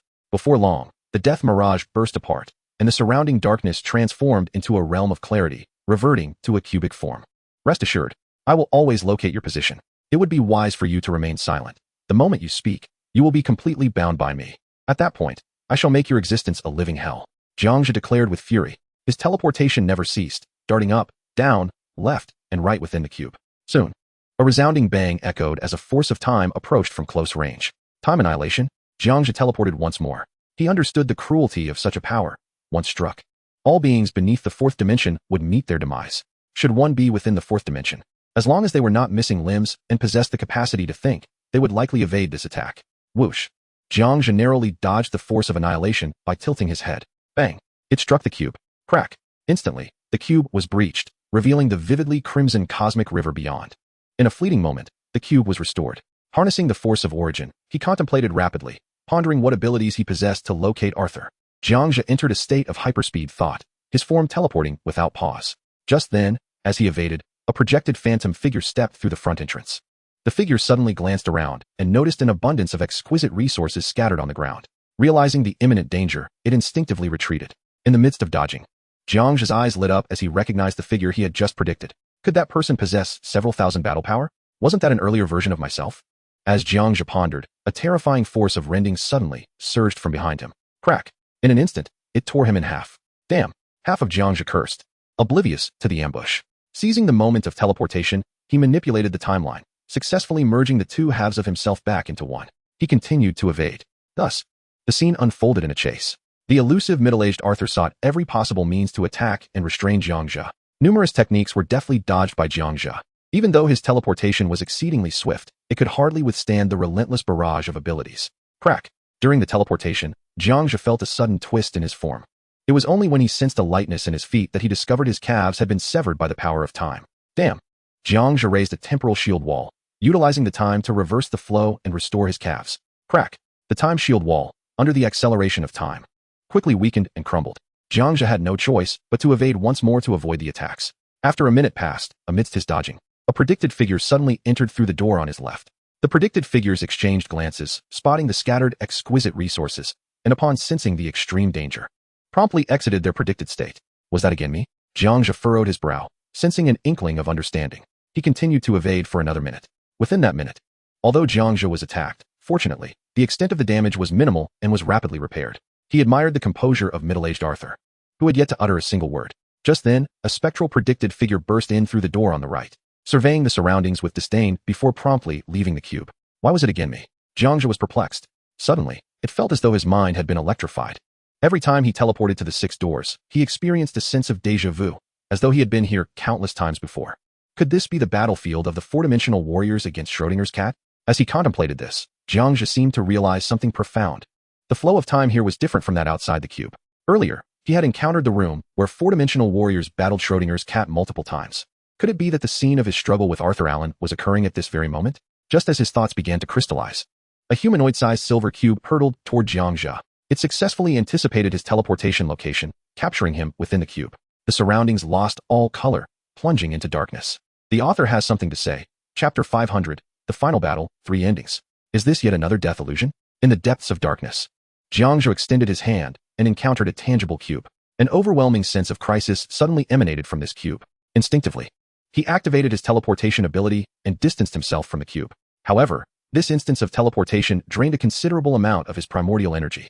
Upon his emergence, the silver cube was promptly cast into the multicolored river of annihilation, vaporizing instantaneously. The river of destruction, capable of unleashing such lethal attacks, was truly merciless. Rage ignited within Jiang Zhe. This river of annihilation was a creation of countless destructive particles flowing through time, forming a colorful stream. Although magnificent, its outcome was deadly. While it was challenging to kill him under equal combat strength, it had never been stated that once restrained, one could not be slain. As long as a four-dimensional being was confined, it remained susceptible to elimination. At that moment, the multicolored river was suddenly swept by an inexplicable force, surging toward Jiang Zhe. With a thought, he activated teleportation once more, skillfully evading within the confines of the cube. The river of destruction bore a weakness, the further away one was, the weaker its effect became. By teleporting to the boundary of the cube, he could significantly diminish its power, subsequently raising a temporal shield. At that juncture, Jiang Zhe was not merely a headless fly, fleeing in chaos. Time and four-dimensional forces were finite resources. Thus, he had to employ the most energy-efficient teleportation to evade. Evidently, Jiang Zhe succeeded. Upon reaching the back entrance of the cube, he adeptly utilized the temporal shield to substantially weaken the river of destruction until the shield began to fade. Just as it was on the verge of disappearing, he suddenly sensed something piercing through his very being. Before he could turn to investigate, a shadowy figure appeared before him. A projection of the future. The figure locked eyes with Jiang Zhe for a fleeting moment, then hastily retreated from the cube. It was indeed that moment. Jiang Zhe's pupils constricted as realization dawned upon him. He recalled a prediction made days prior when he had seen himself behind a certain cube. At that time, he had presumed it to be a mere clone and chose not to enter that portal. Now he understood. In this very moment, everything became clear. It was I. I am the four-dimensional warrior battling Schrodinger's cat. On the first day when I bestowed primordial energy upon myself, the world announcement had proclaimed, a four-dimensional warrior has arrived in this world. Players are urged to eliminate him. It had always been me. Jiang Zhe experienced an epiphany. With this understanding, he grasped the true nature of the potion consumed by the middle-aged Arthur Allen. If all went as expected, it was none other than the quantum potion. Upon ingestion, the user would successfully transform into probability. As for any additional abilities, clearly, there were. Otherwise, how could Arthur Allen vanish from sight and remain undetectable? Through rapid contemplation and analysis, the results began to crystallize before his eyes. Seizing the opportunity to evade, Jiang Zhe swiftly synthesized his thoughts. Previously, the elusive circle of confinement surrounding Arthur Allen was not a prison at all. In truth, it was a probability device, the nature of which eluded Jiang Zhe's comprehension. Yet, he could envision Arthur Allen as akin to Schrodinger's cat, ensconced within a box, the knowledge of his existence, whether alive or dead, shrouded in uncertainty, obscured by the very box that severed all connection. Mr. Jiang would provide Jiang Zhe with a vial of four-dimensional quantum poison. Enlightenment dawned upon him. To restrain Arthur Allen's actions did not necessitate foresight. The quantum poison, designed to combat the quantum agent, inherently required no predictions. A subtle smile began to form on Jiang Zhe's lips. He finally grasped Mr. Jiang's earnest intentions and realized that Mr. Jiang had always been aware of the trajectory of Jiang Zhe's future. Otherwise, he would not have bestowed upon him this vial of quantum poison intended to counter the transformed Arthur Allen, now akin to Schrodinger's cat. During his teleportation, Jiang Zhe, with a flicker of thought, discreetly employed the force, coating his arms, neck, chest, and limbs with the quantum poison, until his entire body was enveloped. He then commenced his performance. At this juncture, he recognized that he did not need to ascertain Arthur Allen's precise location. He merely needed to act alongside him. Just then, a force of temporal cleaving surged from beneath his feet. Jiang Zhe once again lost the use of his legs. A growing sense of panic overtook him as he detected another wave of cleaving energy, swiftly cutting through his arms. In an instant, both arms vanished. I surrender. Jiang Zhe lost his balance and collapsed, feigning agony. Although a twinge of pain coursed through him, it was hardly consequential, as the final cleaving force successfully bisected him. Surrender proved futile. Awaiting him was naught but death. The voice of Arthur Allen emerged, followed by his appearance as he leaped from a transparent device, successfully extricating himself from the confines of the cat's box. I know. I simply wish to cease the conflict. I am weary. This initial plea serves no purpose. If you do not slay me, I would sooner relinquish the opportunity to you. Jiang Zhe feigned a desperate entreaty. Relinquish to me? Absurd. Arthur Allen scoffed, teleporting forward to seize Jiang Zhe by the throat as he lay on the ground. Do you think, at this moment, I require your concession? Mr. Hang's plan has finally succeeded. Indeed, only one of us can survive. Farewell. A smile, difficult to suppress, graced Arthur Allen's face. With a slight exertion of his right hand, he sought to strangle Jiang Zhe, delivering a lethal blow. At that moment, a green powder coursed through Arthur Allen's veins, permeating his entire being. What is this? What on earth is happening? Arthur Allen panicked, sensing the power within him as if it were fusing, not in a benevolent manner, but rather in a malevolent one.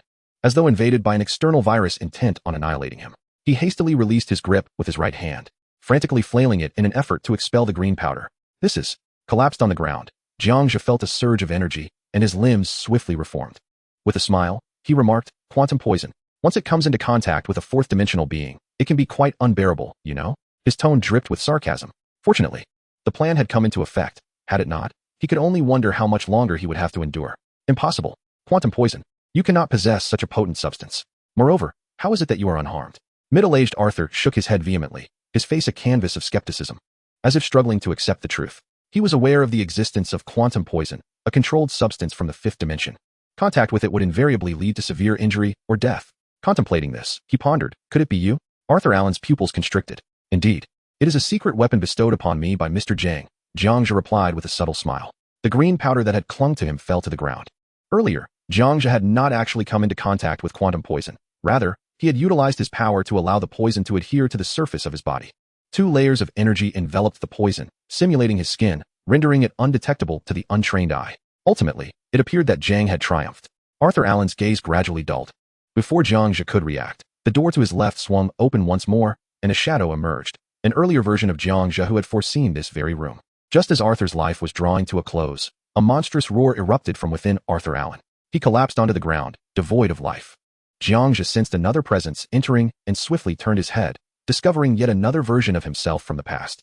So this is the moment, Jiang Zhe thought, clarity washing over him. He understood the origin of the shadow. He then directed a knowing smile toward the past version of himself stepping through the door. Utilizing a minor ability, he successfully caused the shadow of his former self to dissipate in that place. The reason was simple, adherence to the timeline. Jiang Zhe had previously heard that very roar, followed by the fourth-dimensional being piercing through and obliterating the shadow of his prediction. Yet, that fourth-dimensional entity turned out to be himself. Another cube, another former Jiang Zhe. Has it discovered me? Is that its attack? The past Jiang Zhe's pupils contracted as he gasped for breath. Just moments ago, the shadow had been annihilated with a mere glance from the fourth-dimensional being, causing all other projected shadows in different rooms to vanish as well. Merely a single gaze could render the present self into ashes. The past Jiang Zhe quickly summoned a shield before him, preparing for a potential surprise assault from the fourth-dimensional being. However, after a brief moment of stillness, it showed no signs of attacking him. Thank goodness. 3-dimensional humans are indeed no match for 4th-dimensional beings. It's best to head to the front door, he thought with relief. Meanwhile, in the room shared by Jiang Zhe and Arthur Allen, a chilling realization hung in the air. Dead? Was that final sound the roar of a monster? Jiang Zhe furrowed his brow and approached to investigate. However, upon contemplating the concept of Schrodinger's cat, he realized that only through observation could one ascertain whether the entity was alive or dead. As long as he refrained from observation, Schrodinger's cat would exist in a state between life and death. Reflecting upon this, Jiang Zhe conducted an experiment and turned around. A faint sound reached his ears from behind, and he recognized it as Arthur Allen's probabilistic ability. He had revived. He had perished. Both his existence and demise were present. The quantum poison, it seemed, was limited in this manner. Jiang Zhe experienced an epiphany. Damn it. Arthur had come back to life. What is there to curse? Jiang Zhe responded, having nullified Arthur's observational state, thus concluding the oscillation between life and death. As his words fell, Arthur succumbed once more. When Jiang Zhe's voice finally dissipated within the cube, the middle-aged Arthur Allen resurrected once again. Have you taken pleasure in reducing me to this half-alive state? Arthur seethed, his rebellious thoughts intensifying. Yet, he found himself powerless, relying solely on the external Mr. H. Jiang Zhe turned his head slightly, mocking, indeed, I am quite satisfied. With that, Arthur Allen met his end once more. And after the echoes of Jiang Zhe's voice faded, he revived again. In truth, you cannot kill me, Arthur declared. You cannot ascend in dimension, which is sufficient for me. Jiang Zhe replied. As his words lingered, Arthur perished, his voice vanished, and he revived again. Is it your aim to prevent my ascension? The world outside is not as splendid as you imagine. That is not my goal. I merely find you irksome, and nothing more. Jiang Zhe retorted. I could easily obliterate you. If I were to ascend to the 5th dimension and annihilate your corporeal form within the mainframe, it would suffice. Without turning his head, Jiang Zhe jested. Are you infuriated? It is enough to confine you here. There is no need to eliminate you from within, as I can still erase your physical form from the outside. Just as a tremor coursed through Arthur's heart, Jiang Zhe's silhouette transformed into a stream of blue data, vanishing into the 4-dimensional cube. The middle-aged Arthur Allen remained momentarily stunned. He had believed there was still a chance for salvation, but he had not anticipated Jiang Zhe's silent departure. A deepening sense of panic enveloped him. If the external Mr. H did not intervene, he might truly perish in this cycle of life and death. Arthur cried out frantically, Mr. Hang, save me. He intends to disconnect my mainframe and destroy my physical form. Mr. Hang, help me. Mr. Hang, save me. His desperate cries echoed throughout the cube. Sadly, the sound persisted, but no response came, lasting into eternity.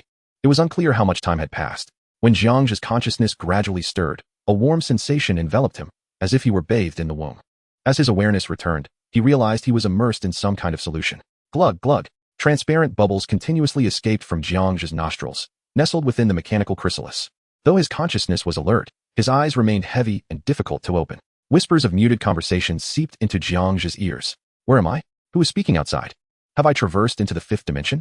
Within the nutrient solution, Jiang Zhe's mind stirred with fervor. He struggled vehemently, yearning to escape the encroaching abyss of darkness. Suddenly, faint footsteps echoed from the outside, as if someone had taken action. Not long after, a surge of warmth coursed through the conduit into Jiang Zhe's body, rejuvenating his spirit. It was the nutrient solution. Jiang Zhe discerned the intentions of those beyond his confines. As the solution flowed and time elapsed, its effects began to manifest. The surrounding murmurs amplified, gradually returning to a normal cadence. Instinctively, his right hand pressed against the specialized transparent glass window. He awakened. The great Jiang Zhe has finally emerged. Incredible. In less than a month, he had awakened from the four-dimensional cube. Dr. Question awaits your challenge. The mysterious doctor is here for you as well. Master, awaken swiftly. I have returned to the fifth dimension just to catch a glimpse of you. Brother Jiang Zhe, awaken. Your ancestor Jiang has tales to impart. You have finally arrived. And I must express my gratitude for rescuing me from my chains. Truly, you are my son. And indeed, my son. The voices from outside grew increasingly animated upon witnessing Jiang Zhe's movements. As the discussions became clearer, a smile began to grace Jiang Zhe's lips. He recognized the voices. They belonged to familiar faces from his past. A faint white light gradually illuminated his vision. Amidst the excitement, Jiang Zhe suddenly opened his eyes. Before him stood thousands of four-dimensional beings. Leading the assembly was Mr. Jiang, alongside Jiang Tian, his father, his mother, chaotic Jiang Zhe, chaotic Jiang Tian, chaotic mother. Middle-aged Su Cheng, Dr. Question, the mysterious doctor, Jesus, the librarian, Mr. Blue, Mr. Mask, Mr. Bai Yuan, and Mr. Alpha, among others. Jiang Zhe slightly raised his gaze. Instead of the anticipated green, he beheld a dazzling silver steel structure that stretched endlessly. Embedded within the steel walls were billions of small rectangular prisms, their layers beyond estimation. Each level contained a miniature rectangular prism made of transparent glass, housing countless humans, all in a deep slumber.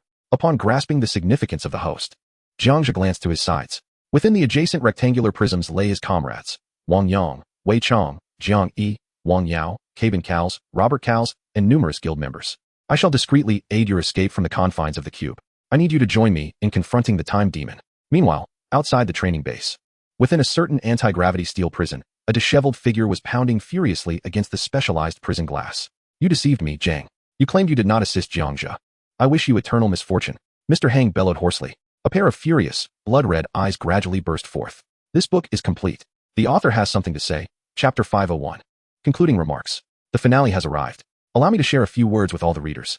Over the span of 4 months, this book has accumulated a total of 1 million words. In the beginning, when I was writing 4,000 words daily, it was a profitable endeavor. However, as I progressed to 10,000 words each day, the financial returns dwindled. When I reached the halfway mark of 500,000 words, I contemplated concluding the narrative. Yet, upon noticing that over 3,000 readers were still following, coupled with the encouragement from my editor, I resolved to continue writing to fully realize my envisioned plot and to hone my skills in long-form storytelling. Thus, I persisted, not anticipating that I would carry on until reaching 1 million words. Now, upon reviewing the statistics, I see the follower count lingering around 2,000.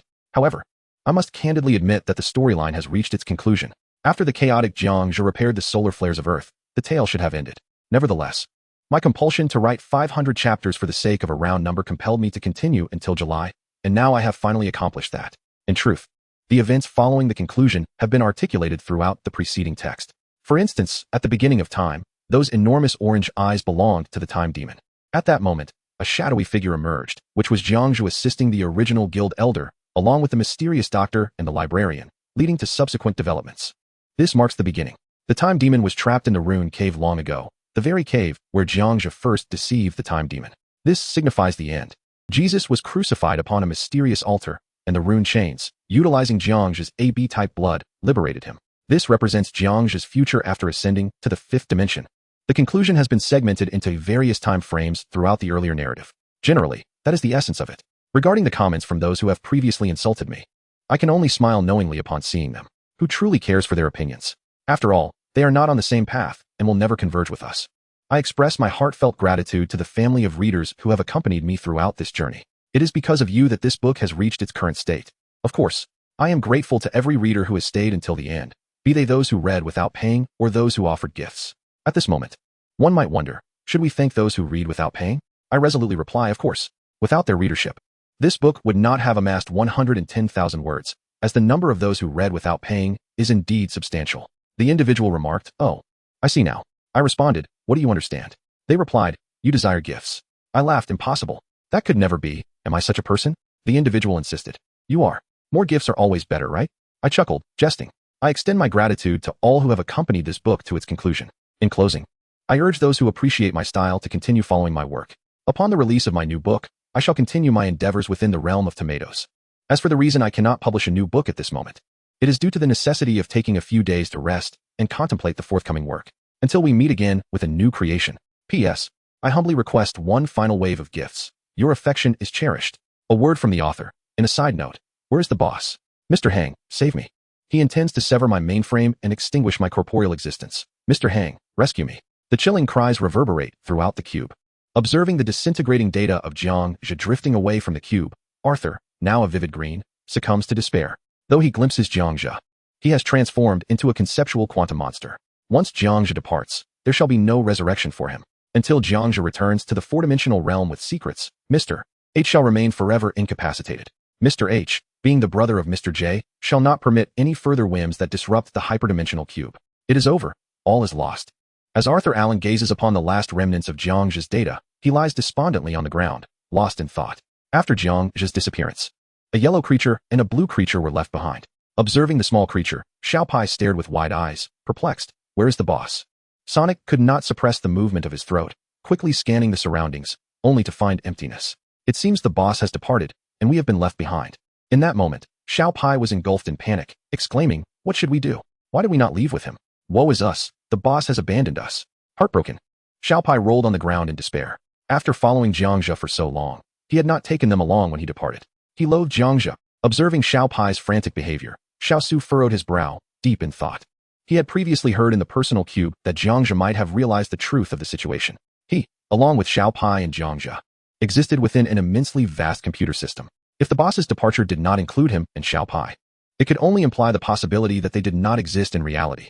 As a member of an extraterrestrial race with an IQ exceeding 200, he naturally comprehended that he was merely a fragment of virtual data. Although Jiang Zhe in the external world could reclaim himself and Xiao Pai, would the Xiao Pai and himself in the four-dimensional realm still be the same individuals? Scientific knowledge informs Xiao Su that he and Jiang Zhe shall never meet again in this lifetime. Even if they were to encounter one another, they would not be the true, original selves. Witnessing Xiao Pai's profound sorrow, Xiao Su struggled to articulate the truth. Pippi, the boss will not return. Why must it be this way? There are matters beyond our control. We are fictional, for the four-dimensional realm does not harbor beings like us, endowed with extraordinary abilities of hedgehogs and hamsters. Xiao Su accepted this reality. He remained unconcerned about his identity. I think, therefore I am. It is indifferent to the concept of dimensional ascension. For it, freedom encompasses all. Therefore, Jiang Zhe can only be regarded as a steadfast companion encountered through the trials of life and death. Yet, friends are destined to part ways someday. I refuse to believe that the leader will return to rescue us. Xiao Pai slowly rose, his tone imbued with unwavering determination. He would undoubtedly devise a means to extricate us. However, even if we were to be brought out, we would no longer be the authentic versions of ourselves. Upon witnessing Xiao Su's look of disappointment, it seemed as if Xiao Pai grasped something profound, gradually lowering his head and falling silent. For Xiao Su is exceedingly intelligent, perhaps even more so than the leader. Xiao Su would not deceive himself, yet Xiao Pai's small hand remained tightly clenched, filled with reluctance. Just as Xiao Su and Xiao Pai were engulfed in despondency, the green powder enveloping Arthur Allen began to dissipate. The agonizing pain was gradually extracted from his being. Staggering to his feet, Arthur gazed in astonishment at his own hands. The green powder on his arms had vanished, and his abilities and health were slowly being restored. Am I saved? Have all my powers returned? Arthur's face displayed a mixture of astonishment. Who has rescued me? Mr. H or Mr. J? With the resurgence of his absolute strength, a smile adorned Arthur's face. Jiang Zhe, I will make you pay. Yet he hesitated. Despite his unwillingness, he felt powerless. Must he truly squander his life for Jiang Zhe merely to determine a victor? Arthur gradually contemplated this with clarity. Being saved yet not teleported away only confirmed that he had been rescued and subsequently abandoned. Just as he began to find peace, he spotted a yellow and blue creature sitting on the ground 100 meters away. They were left behind.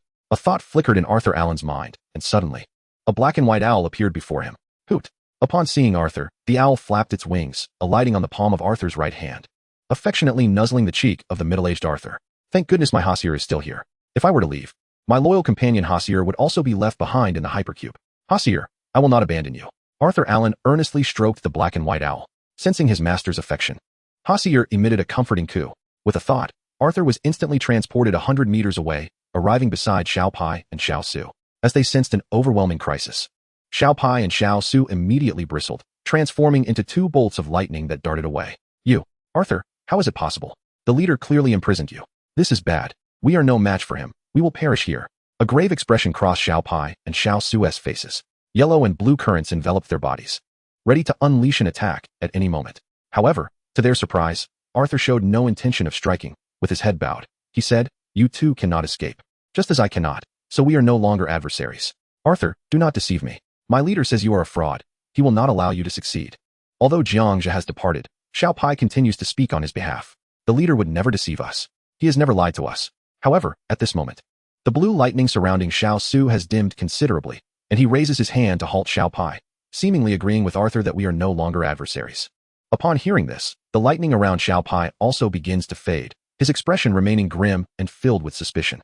Soon after, Arthur teleports to stand before Xiao Pai and Xiao Su, kneeling on one knee as he gazes at the two despondent young ones. The truth is, your leader will replicate two identical versions of you in the outside world. Yet you are inherently yourselves. How could one possibly recreate the truest essence of who you are? Xiao Pai, Xiao Su, may I address you as such? The two little ones muster their courage to glance at Arthur, and sensing no malice, they silently nod in agreement. Arthur then sits on the ground, explaining, "Even if I venture outside, my Hossie will remain within the hypercube, and I will undoubtedly create a perfect replica of Hossie outside. However, the reality is that whether it be Hossie, Xiao Pai, or Xiao Su, each of you is irreplaceably your own self. This is an immutable fact." Upon hearing these words, Xiao Pai's brow furrows in disappointment, yet he concedes, gradually accepting the unchangeable truth. In contrast, Xiao Su remains indifferent, for he has not shared a lifelong bond with Jiang Zhe, nor has he ever owed him a debt of gratitude. He is merely a companion or mentor encountered along the way. "Arthur, what are your thoughts?" Xiao Su is the first to inquire. Arthur raises his left hand, pointing to the silver bracelet on his wrist. "You lack the access bracelet. Xiao Su, to my knowledge, your spatial gold ring has been depleted, which means you cannot take Xiao Pai away from the hypercube." Upon hearing this, Xiao Su hurriedly retrieves a black backpack from behind and empties its contents: bread, cola, jerky, mineral water, candy, spicy strips, and cake. Yet conspicuously absent is the spatial gold ring. "You are correct. Xiao Pai and I possess only a scant supply of resources, and the gold ring is gone. So what do you propose now?" Arthur stands, raising his hand to draw a golden particle gate in the air. "Come with me and Hossie. Let us leave this place together and venture into the true realm of reality. There, we can always return to the cube at will. But in that world, we are the masters of fate, of worlds, and even of the universe. Leave." Both Xiao Pai and Xiao Su echo in confusion. "Depart from here? What reality?" In response, Arthur does not answer, but instead lifts his right hand and beckons Xiao Pai and Xiao Su gently. Instantly, the two little ones are lifted into the air and placed upon Arthur's shoulders. "Hold on tightly. The next destination will be our true world." As his words linger in the air, Arthur's form transforms into shimmering silver particles, gradually vanishing within the hypercube. In truth, Arthur has come to terms with his fate. Since the conclusion is predetermined, leaving him stranded in the hypercube, any effort to alter that outcome seems futile. For decades, he has yearned for a showdown with Jiang Zhe, eager to demonstrate his true prowess to Mr. H. Setting aside his four-dimensional tools in comparison to Jiang Zhe, Arthur harbors confidence in his ability to surpass him. After all, he had previously bested Jiang Zhe with ease. Contemplating this, a smile crept across Arthur's icy visage. He was indeed superior to Jiang Zhe, yet fortune favored his opponent. As the golden portal faded from view, he, along with Hossier, Xiao Pai, and Xiao Su, materialized in the tangible world, New York City, atop the Empire State Building. Where were they? In the realm of the Creator.